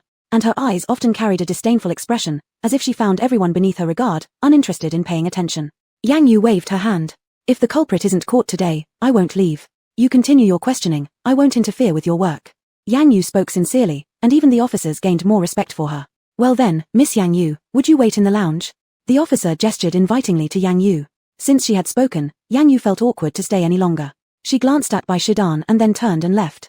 Only Bai Shidan remained, her heart heavy with worry. Bai Shidan, do you have anything else to say? The officer picked up the small bottle and continued, you said it was placed in your bag by someone else, but this little bottle has your fingerprints, along with another person's. Upon hearing about the other person, Bai Shidan's face immediately paled. No, there's no one else, I admit I put it in my bag, but that doesn't prove I poisoned anyone, officer. Bai Shidan was gambling, betting on whether she could walk out of this door unscathed. Rest assured, we will investigate thoroughly. If you lie and conceal criminal facts, we have the authority to detain you. So, it's better for you to tell the truth. The officer also started using softer tactics. Since the hard approach didn't work, it was time to use the gentle method. But who knew Bai Shidan wouldn't cooperate, stubbornly countering despite both methods used. When everyone was at a loss, a voice came through their earpieces. Someone outside, a man, says he is the one who poisoned. Let him in. Not long after, Junior Officer Liu entered with a genteel-looking man. Bai Shidan admitted that when she saw Qiu Yi, she felt somewhat moved. She did hope someone would come to rescue her, but it shouldn't have been Qiu Yi. Shidan, are you okay? They haven't laid a finger on you, have they? Qiu Yi, upon entering, saw Bai Shidan sitting there pitifully with red eyes, nearly melting inside. At first, Bai Shidan looked at Qiu Yi as if he were a lifeline, but realizing the situation, she reverted back to her usual aloof demeanor. She never harbored any special feelings towards Qiu Yi, yet she knew Qiu Yi liked her, so she always took advantage of him, which he accepted willingly without complaint. Why did you come? Bai Shidan glared at Qiu Yi, her voice almost grinding her teeth. Qiu Yi let out a bitter laugh and shook his head, his voice hoarse. I don't want you to be implicated because of me, Shidan. You shouldn't be treated this way. I'm sorry, it's all my fault. Since Qiu Yi walked in, his focus was solely on Bai Shidan, as if no one else existed in the room. He would rather go to jail for Bai Shidan than let her suffer. Speak up. What's your purpose here? You say you're the one who poisoned, what's the story behind it? The officer looked at Qiu Yi with a serious face, devoid of any expression, and asked in a deep voice. Chapter 280, Deserved Punishment. Bai Shijian did not know why Qiu Yi would come, his appearance now was nothing but a nuisance. Officer, I am the one who poisoned Zhang Huayan. Please let Bai Shijian go. The refined-looking young man walked in and claimed to be the culprit, leaving the officer completely baffled. Sir, this is a police station, not a place for you to spout nonsense. If you claim to be the murderer, where's the evidence? Qiu Yi pulled out a bottle from his pocket, identical to the one on the table. It looked exactly like the one found in Bai Shijian's bag. This is the poison. I put it in the wine. Bai Shijian had no knowledge of it. Therefore, officer, please let her go. Qiu Yi appeared calm and collected, showing no signs of being here to confess guilt. He seemed delighted, with his gaze often directed toward Bai Shijian. But Bai Shijian did not appear as pleased, she dodged him as if seeing a plague spirit. Officer comrade, this person is mentally unstable. The poison is mine, arrest me. Bai Shijian shook her hand to signal the officer to handcuff her. Her words amused the officers in the interrogation room. Bai Shijian, we questioned you for so long, and you wouldn't admit that you poisoned him. Why now, with his arrival, are you willing to confess? What's your relationship with him? The officer now believed Yang Yu's claim that Bai Shijian had an accomplice in the poisoning. The two people in front of him clearly had some connection, and this man intended to take all the blame to protect Bai Shijian. This stirred up some emotions. Bai Shijian glared at Qiu Yi before continuing, isn't it what you want to know, who put the poison? I've said it, I did it. Arresting me will wrap things up. Why waste words? Occasionally, Bai Shijian stood firm. She wasn't doing it for Qiu Yi, but because she harmed Zhang Huayan. She didn't want Zhang Huayan to wake up without any closure. Since they'd already uncovered the evidence, let her pay her dues. Zhang Huayan might forgive her upon waking. If she refused to admit it, she wouldn't be able to face Zhang Huayan afterward. Bai Shijian, you two don't need to argue anymore. We'll uncover the truth eventually. As the officer was speaking, news came from outside saying that surveillance from the men's restroom had been retrieved. Based on the portrait artist's recreation of the suspect's features, the imposter among the servants was none other than Qiu Yi. He must have been the accomplice mentioned by Yang Yu. Go fetch Miss Yang Yu. Tell her the perpetrator has been caught. Yang Yu had been resting in a waiting room. True enough, someone called her to the interrogation room. She already knew it, the prey had bitten the bait. Miss Yang Yu, what do you need me for? Yang Yu feigned ignorance, pretending not to see Qiu Yi. Miss Yang Yu, the murderer has been caught, it's him, Qiu Yi. The officer pointed at the composed-looking Qiu Yi. Yang Yu did not even glance back. She expected someone to take the fall for Bai Shijian. This time failing to trip Bai Shijian over, she would just wait for another chance. Alright, I understand. Since the murderer has been captured, I'll leave. Yang Yu left without asking any more questions. The officer had not even managed to get a word in when Yang Yu disappeared. Bai Shijian was detained for several days due to lack of substantial evidence linking her directly to the crime. Her detention was justified on the grounds of non-cooperation during the investigation. Jun family residence. Where's Yu? Why hasn't she returned yet? Jun Huayan paced nervously near the door, evident worry in his demeanor. Master, please return inside. You've come out 3 times already to check. Miss Yang Yu will be back soon. Sang Mo waited anxiously nearby. They had received news from the station, yet half an hour had passed, and Miss Yang Yu still hadn't shown up. Call again to confirm if anyone escorted Yu back. Jun Huayan glanced at Sang Mo, gesturing him to quickly make the call. Sang Mo helplessly remarked, My lord, this is the 5th time calling. They said Miss Yang Yu drove herself back and didn't ask for any escort. It's been over half an hour. The station is so close, it should take no more than 10 or 15 minutes. Where could Yu be? Jun Huayan thoughtfully reflected. He shouldn't think too much right now, as it muddled his thoughts, aggravating his headache. Master, or perhaps I should stay and wait while you rest first. Miss Yang Yu wouldn't want to see you this distressed. Sang Mo couldn't bear to see their master in such anguish. Fine, tell me immediately once Yu returns. Jun Huayan felt weaker, standing here made his chest somewhat tight. His condition had worsened due to this recent poisoning incident. Jun Huayan went back into the room, lying down and falling asleep unintentionally. Sang Mo waited until nightfall but Yang Yu still hadn't returned. After leaving the station, Yang Yu went to the Zheng family residence. She had to visit Grandma Ling. Zheng residence. Miss Yang Yu, what brings you here today? Please come in. Upon seeing Yang Yu's visit, Lord Zheng quickly went out to personally welcome her. Chapter 281, The Strange Furnace. Yang Yu is a well-known metaphysical master in the capital. So many people tried every possible way to invite Yang Yu to their homes but never got the chance. This time, Yang Yu's personal visit left Mr. Zheng both honored and flustered. Mr. Zheng, I am sorry for disturbing you. I have some questions I wish to ask Madame Zheng. Is she at home? Yang Yu was normally cold and distant, but she knew her courtesies very well. Upon hearing that Yang Yu had come for his mother, Mr. Zheng immediately invited her in. Miss Yang Yu, you arrived just at the right time. The old lady is in her room. 4 days, she hasn't left, even refusing meals brought by the servants into her room. I tried persuading her to go outside, but she wouldn't listen. Mr. Zheng thought it would be great if Yang Yu could take a look. He didn't know she happened to come at this moment. Not leaving? That is quite strange. Let me see then. Yang Yu said as she followed Mr. Zheng to the door of Madame Zheng. Mother, Miss Yang Yu has arrived. Mr. Zheng knocked on the door, waiting for a response from inside. After several seconds, Madame Zheng's voice came through the door. Miss Yang Yu, please come in. Mr. Zheng nodded to Yang Yu, signaling her to enter, while he busied himself with other matters. Yang Yu directly opened the door and entered. In the spacious room stood a large furnace. The furnace was as big as a cauldron, and Yang Yu looked quite surprised. Greetings, Your Majesty. Madame Zheng bowed respectfully upon seeing Yang Yu. Yang Yu waved her hand. I've said there's no need for so much formality between us. Besides, my status has changed now, and so have you. Yang Yu was more interested in the large furnace. Spiritual auntie, what do you plan to use this huge furnace for? No wonder Mr. Zheng said Madame Zheng preferred staying indoors, fearing it would expose the presence of this enormous furnace. Spiritual auntie gave a mysterious smile. Your Majesty will soon know. Not feeling hurried, Yang Yu calmly sat by the tea table to make tea. Madame Zheng liked drinking tea very much. Yang Yu wondered if she had become accustomed to the human world over all these years, why did she still enjoy tea when she herself couldn't get used to it? As Yang Yu busily made the tea, she watched Madame Zheng continually adding things into the big furnace. Thick wisps of blue smoke emerged from the furnace. Madame Zheng also set up a dispersal mechanism to avoid being noticed from the outside. A streak of firelight suddenly erupted from the furnace. Yang Yu placed down her things and moved closer to the furnace, eagerly watching it. Auntie Ling seemed to keep teasing her. What exactly was inside the furnace? Before Yang Yu could think further, Spiritual Auntie took out a red bead, almost the size of her palm. Moreover, the bead emitted a glow, which caught Yang Yu's curiosity. Spiritual Auntie, what exactly is this thing? It can even emit light. The bead was translucent and tinged with a vermilion-like color. Coupled with the glowing aura, it was mesmerizing and impossible to look away from. Spiritual Auntie smiled and handed the bead to Yang Yu. This is an essence pill I've cultivated. Once Your Majesty consumes it, even with your current body, you will be able to release 1/10 of your original spirit energy. As she mentioned, creating this pill had taken her a whole week. She hadn't left her room for several days precisely to finish making this pill for Yang Yu. Coincidentally, before she notified Yang Yu herself arrived. Surprise flickered across Yang Yu's eyes. Is this really that miraculous? She played with the pearl in her hands, finding it hard to believe that such a bead could actually be edible. Spiritual Auntie, it's so big and looks so hard. How am I supposed to eat it? Yang Yu placed the pearl back on the table and looked questioningly at Spiritual Auntie.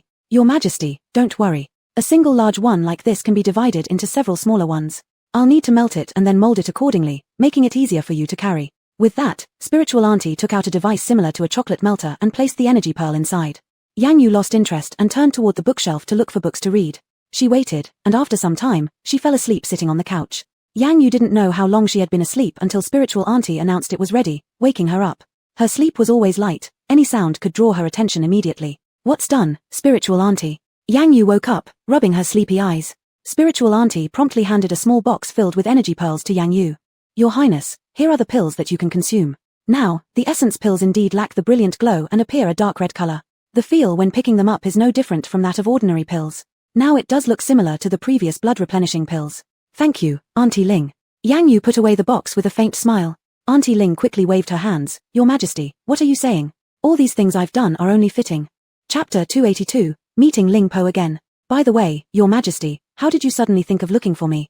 I originally planned to finish the spirit pills and send them to you through a messenger, or let you come to pick them up. Yang Yu had waited so long that she almost forgot she was here to discuss something with Ling Po. Yang Yu slapped her forehead. I almost forgot. Ling Po, I attended a banquet yesterday wearing this necklace. As she spoke, Yang Yu revealed the necklace on her neck for Ling Po to see. Ling Po nodded, signaling Yang Yu to continue. You must recognize this necklace. 1,000 years ago, it was the symbol of the queen of our bloodline. I had someone make an identical one to attract people from our bloodline at the banquet. Ling Po pondered for a moment. Did Queen find anyone? Even if they saw this necklace, they wouldn't be sure of your identity. Yang Yu sighed. You're right. I had the young master of the Zun family distribute my business cards to everyone present. There's the bloodline symbol on it, which is subtle enough not to cause suspicion. And I left 2 contact numbers, one mine and one yours. Queen, please rest assured. If there are still more members of the bloodline, I will gather them. Ling Po also hoped that some remnants of the bloodline existed, providing hope. Yang Yu glanced at her wristwatch. It was already 8 in the evening. No wonder it was dark outside. Ling Po, I should go back now. I'll visit again if anything arises. Ling Po nodded. Your Majesty, take care when leaving. Yang Yu took a step out but turned around again as if remembering something. Oh, Ling Po, if you want to research these medicinal pills in the future, you can come to my place. At Master Zheng's residence, he would start questioning why you don't leave for an entire week. It seems he worries a lot about you. Ling Po smiled. Queen, I noticed you have changed quite a bit. Yang Yu tilted her head. Have I? Haven't I always been like this? Ling Po shook her head smilingly while escorting Yang Yu out. She wanted to say that the current Yang Yu has become more down-to-earth, not the cold-blooded queen she used to be. But this was good, at least she understands what love is. Miss Yang Yu, why don't you have dinner before leaving? Master Zheng and Mistress Zheng personally escorted Yang Yu once more. Yang Yu waved her hand. No need. I still have some matters to handle after going back. Oh, Master Zheng, your mother is fine, just without much appetite recently. I spent quite a while talking with her, and her mood improved a lot. You don't have to worry. Hearing this, Master Zheng bowed immediately. Thank you, Miss Yang Yu. No, Master Yang Yu. At this point, Yang Yu was no longer merely a young woman in his eyes but a capable esoteric master.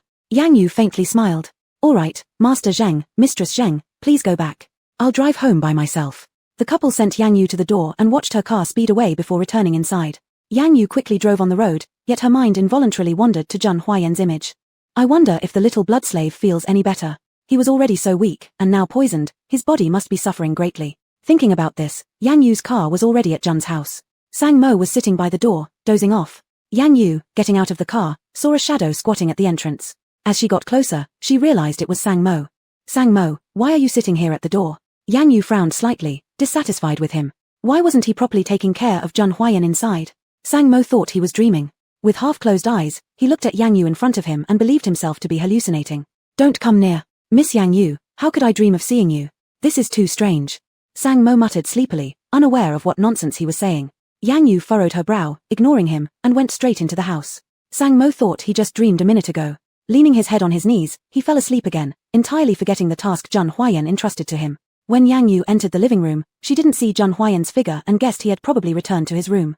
Sure enough, as soon as she pushed the door open, she saw Zhun Huayan.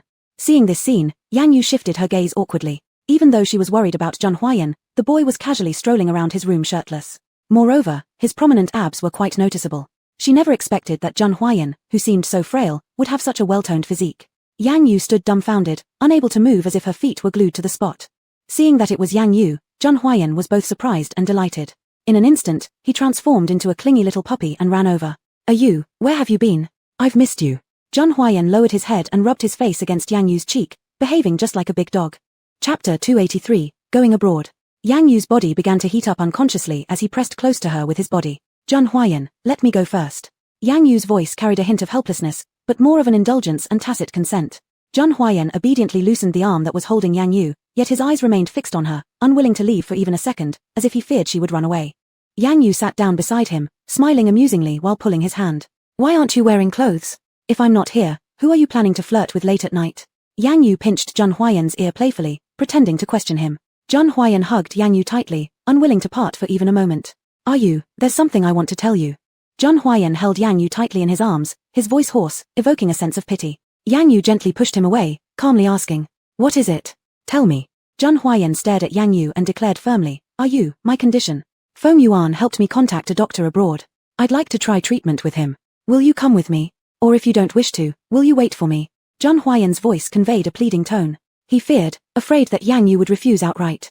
He had never been afraid of death. When rumors once spread that he wouldn't survive past 23 years old, he hadn't cared. During the years before encountering Yu, he had no feelings about life or death. It was only after meeting Yu that he discovered the meaning of being alive. For Yu, for their future together, he wanted to strive. Yang Yu looked at Zhang Huayan's serious face, suddenly feeling a pang of empathy. For reasons unknown, every word from Zhang Huayan struck deeply within her heart. "I'll go with you." Yang Yu didn't hesitate in her response. As the originally carefree queen of the vampire clan, she only truly became Yang Yu after meeting Zhang Huayan. Hearing those 4 words, a tear slid down Zhang Huayan's cheek. He grabbed Yang Yu tightly, sobbing uncontrollably. His beloved Yu, how could she be so kind? Who says men do not cry? Moved to tears, they can weep just like little girls. Yang Yu patted Zhang Huayan's back gently, consoling softly, "Little crybaby, why the tears? If you really don't want me to go, then I won't." Zhang Huayan shook his head quickly. "Yu, please go with me, accompany me." "All right." The next morning, Zhang Huayan got up early to pack for their overseas trip. The Juns also owned several properties in Europe, so there wasn't much to bring, yet since Yang Yu mentioned packing luggage, he started doing so immediately after waking up. "Master, the private jet has been prepared." Sang Mo stood by, quietly reminding Zhang Huayan. "Sang Mo, stay home. Call me if anything happens." Zhang Huayan patted Sang Mo's shoulder, smiling while speaking. Sang Mo's expression changed instantly. "Master, am I not going with you? It feels unsafe without me by your side." Having grown up in the Jun household and taking care of Zhang Huayan for all these years, Sang Mo did not feel at ease leaving Zhang Huayan alone abroad. "You worry too much. Yu will take care of me. You should remain at the Jun estate to handle daily affairs." After giving all instructions, Zhang Huayan left with Yang Yu. Europe. "Master Jun, Dr. Senti is already waiting for you at the private hospital." Upon landing, someone was already waiting to greet Zhang Huayan. Dr. Senti was very mysterious. His whereabouts were always veiled, making it impossible for ordinary people to get an appointment with him. "So you go to the villa first. I'll return this evening." Zhang Huayan arranged for the driver to take Yang Yu back to the villa while he went along with Dr. Senti's staff. Though Yang Yu felt a bit concerned, she did not say much, merely nodding before leaving with the driver. Indeed, the Jun family proved wealthy beyond measure, owning such a vast villa in such a bustling area abroad. As soon as Yang Yu entered, she realized how empty the entire villa was, devoid of any traces of warmth. Unlike the situation back home where numerous maids served them, here, not a soul seemed present. But Yang Yu didn't prefer noise either, so it suited her well. Being alone gave her peace and quiet. She took a shower and laid down on the bed to sleep. Meanwhile, Zhang Huayan followed the doctor's assistant to Dr. Senti's private hospital. The hospital interior decoration exuded a cold atmosphere, unlike that of an ordinary hospital. Even inside, it was spacious and void of the usual nurses and doctors one would expect. Without any change in his demeanor, Zhang Huayan followed the assistant into Dr. Senti's office. On entering, he saw a tall man clad in a doctor's uniform facing away from him. Zhang Huayan waited silently, seating himself instead of initiating conversation. At the sound, Dr. Senti slowly turned around. This Dr. Senti appeared to have exquisite features, deep-set eyes, carrying a mixed-blooded charm. Seeing Zhang Huayan sit down without any hesitation, Dr. Senti just gave a faint smile. "Master Zhang is truly a man of great talent and charm. No wonder so many women at home go crazy for you." Zhang Huayan felt somewhat dissatisfied with Dr. Senti's remarks, which had nothing to do with the treatment. Chapter 284, Yue, did you have alcohol? "Dr. Senti, I am here to see a doctor, not for idle chat." Zhang Huayan still spoke with the same coldness as always. Dr. Senti did not show any displeasure, but just nodded, indicating that he had been impolite before. "Since young Master Zhang says he is sick, let's start with a full-body examination then." As Dr. Senti spoke, he pressed the remote control in his hand, and the wall behind him opened from the middle. It turned out this wall was a sliding door. Zhang Huayan found it interesting and followed Dr. Senti inside. The space inside was large, darker than outside. There were many machines and equipment, all of which should be for examination. "I didn't expect Dr. Senti to have so many things here." Zhang Huayan became interested, looking left and right. These were all things he hadn't seen in domestic hospitals. Dr. Senti amusingly watched Zhang Huayan and patted the bed next to him. "Young Master Zhang, lie down quickly, let me finish your checkup first, then you can visit, alright?" Zhang Huayan lay flat on the bed and was examined soon. Dr. Sendi looked at the X-ray pictures taken, frowned. Jun Huayan noticed his abnormality. Dr. Sendi, what's the matter? Young Master Jun, don't you often have chest tightness and heart pain symptoms? Jun Huayan nodded. Indeed, Dr. Sendi, my heart. Dr. Sendi shook his head. Young Master Jun's heartbeat is faster than normal people's, making him prone to heart attacks, and young Master Jun's body is already somewhat weak. Jun Huayan knew his own condition. His illness has accompanied him since birth. He wanted to get cured, but all attempts proved fruitless. Is there any treatment method? Asked Jun Huayan while looking at Dr. Sendi. Dr. Sendi didn't say anything to refuse. There is a way, but young Master Jun must follow my instructions. Jun Huayan nodded. That goes without saying. Even though he disliked dealing with such bothersome matters, for Yang Yu, he would persist no matter how difficult. Dr. Sendi made Jun Huayan come here daily, requiring only 3 months to recover. After finishing today's treatment, Jun Huayan hurried back to his villa. Yang Yu woke up hungry. She didn't know how to cook and Jun Huayan wasn't back yet. Yang Yu tried to recall the way the servants cooked and imitated chopping vegetables, but accidentally cut her finger.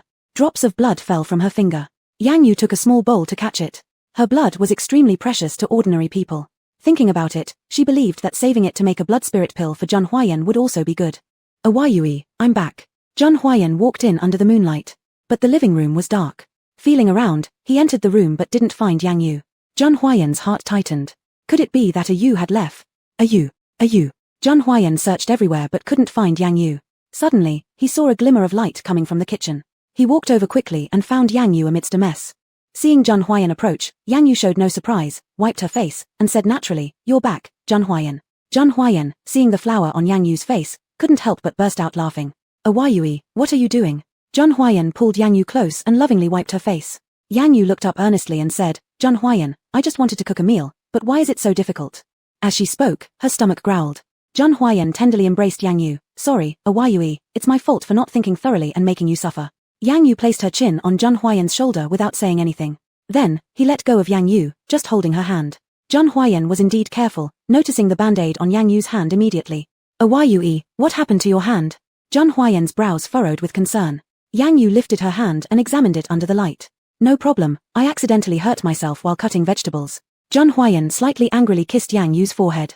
"Awayui, never cook by yourself again. I will send someone here to take care of you." Yang Yu shook her head. "No need, Jun Huayan, you went to the doctor today. What did the doctor say?" "Awayui, we'll talk about this later. Let me cook for you first, alright?" Yang Yu felt herself getting dizzy from hunger. She raised her hand and hooked her arm around Jun Huayan's neck, giving him a little bite. Jun Huayan ticklishly couldn't help laughing. "Ha ha ha, Awayui, what are you doing?" Yang Yu turned around and bit Jun Huayan's Adam's apple again. Jun Huayan's appearance was perfect, even his Adam's apple was appealing. Noticing something unusual about Yang Yu, Jun Huayan wrapped his arms around her waist and whispered in her ear, "Awayui, did you have alcohol? Are you drunk?" From the moment he entered, Jun Huayan had faintly smelled the scent of red wine, and now he was certain that Yang Yu had consumed it. Chapter 285, Jun Huayan, you can only be mine. Yang Yu's face was red, exuding a hint of allure. Jun Huayan couldn't help but be moved by the sight. Why are you drinking secretly?" Unable to resist, Jun Huayan gently kissed Yang Yu's rosy lips and asked affectionately. Yang Yu chuckled softly without answering, only tiptoeing to kiss Jun Huayan's lips. As the night deepened in emotion, Jun Huayan carried Yang Yu bridal style and gently kissed her forehead. May I?" Yang Yu's eyes were dazed, her head feeling slightly dizzy. In her dizziness, she hadn't quite heard what Jun Huayan had said but nodded her agreement. Seeing Yang Yu nod, Jun Huayan took her into the room. One dreamless night. Waking up early, Yang Yu found her entire body aching. Opening her eyes, she realized she was lying in Jun Huayan's arms. Such a peaceful feeling, it had been a long time since Yang Yu had experienced this.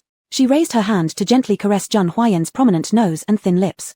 "Jun Huayan, can you stay by my side forever?" Suddenly, Yang Yu yearned for the future life with Jun Huayan. If she could see his handsome face every morning, she believed each day would start beautifully. Jun Huayan couldn't hold back a soft chuckle at the sound. Now realizing that Jun Huayan had been awake all along, Yang Yu turned away awkwardly, avoiding his gaze. Jun Huayan wrapped his arm around her again, pulling Yang Yu back into his embrace. Don't be angry. I wasn't pretending to sleep." Yang Yu huffed coldly. "You were pretending on purpose, Jun Huayan. You just wanted to laugh at me." Jun Huayan hugged Yang Yu tighter, their bodies pressed closely together. In a low voice, he spoke softly in her ear. "What Yu says is also what I desire. If Yu agrees, I long to accompany her forever." Hearing this, Yang Yu turned around. "Really? Jun Huayan, are your words true?" Jun Huayan firmly nodded. Will you agree to stay with me forever?" Yang Yu looked down, murmuring, "Forever. Forever is such a long concept. In this world, who can guarantee forever?" But in this moment, Yang Yu believed that Jun Huayan could promise her forever. Jun Huayan, watching Yang Yu, became anxious, wondering if she disagreed. However, Yang Yu soon nodded, I agree. Zheng Huaiyan's eyes lit up as he lowered his head to kiss Yang Yu. Everything unspoken was clear between them. 3 months later. Master Zheng, your illness has mostly recovered. During this period, your cooperation has spared me much trouble. Dr. Sendi removed his mask after completing the last examination for Zheng Huaiyan. Zheng Huaiyan felt elated, smiling and nodding. I must thank Dr. Sendi. These past few months have been tough for you. It turned out Zheng Huaiyan's illness was not incurable, nor did it require Yang Yu's heart to heal him. Zheng Huaiyan's joyous smile was impossible to conceal, even his expression toward Dr. Sendi grew kinder. Dr. Sendi, feeling unnerved by his gaze, hastily waved his hands. That's enough, Master Jun, don't look at me with those eyes. I'm scared. Zheng Huaiyan laughed and shook Dr. Sendi's hand. Thank you regardless. If Dr. Sendi ever returns to our country, I will certainly treat you well. Dr. Sendi also laughed and nodded, then I'll feast well on your account. After bidding farewell to Dr. Sendi, Zheng Huaiyan began fulfilling a desire he'd held in his heart. When he returned to the villa, Yang Yu was lounging on the sofa watching TV dramas. She used to never enjoy such things, yet during these few months abroad, she developed a lazy disposition. Upon hearing movement at the door, Yang Yu already knew it was Zheng Huaiyan returning. I'm back. Zheng Huaiyan always greeted enthusiastically before Yang Yu could say a word. Yang Yu merely acknowledged with a millimeter and remained curled on the sofa. Zheng Huaiyan quickly discarded his jacket, approached Yang Yu, and embraced her. Why are you home so early today? Yang Yu didn't take her eyes off the TV. Zheng Huaiyan turned her face to look at him. Stop watching TV. Am I not more appealing than the TV? Yang Yu thought Zheng Huaiyan was acting like a child, so she helplessly switched off the TV and focused her gaze on him. What's wrong? You still haven't answered me. Zheng Huaiyan released Yang Yu, stood up, then kneeled down on one knee. Suddenly, there was a diamond ring in his right hand. Stunned, Yang Yu watched Zheng Huaiyan, asking, Zheng Huaiyan, what are you doing? Zheng Huaiyan's voice was somewhat nervous, yet his eyes steadfastly met Yang Yu's. He opened his mouth to speak. I love you. You are so wonderful, and the former me was plagued with illness. I feared that I wouldn't be able to accompany you until our hair turned white. Now my heart condition has healed, and I think I can tell you. Will you marry me? I, Zheng Huaiyan, swear that I will use all of myself to love you. After finishing his speech, Zheng Huaiyan waited quietly for Yang Yu's response. Yang Yu stared at Zheng Huaiyan for a long time without answering. Zheng Huaiyan thought that Yang Yu refused him, and his hands started trembling slightly, but he still refused to get up. Yang Yu gazed at Zheng Huaiyan. The unwavering look in his eyes remained unchanged, unshaken. Suddenly, a tear trickled down from the corner of her eye. She wasn't sure why this happened. I agree. Finally, Zheng Huaiyan heard Yang Yu's reply. Lifting his head, his trembling hands slid the ring onto Yang Yu's finger. Do you really, truly agree to marry me? Yang Yu nodded, looking down at the ring on her hand. Otherwise, why would I take it back? Zheng Huaiyan immediately shook his head and stood up to embrace Yang Yu. I don't want. You cannot change your mind. You belong to me. Zheng Huaiyan looked like a child who had received a piece of candy, crying and laughing simultaneously. Yang Yu gently patted Zheng Huaiyan's back. I won't, Zheng Huaiyan, and you can only be mine. The end.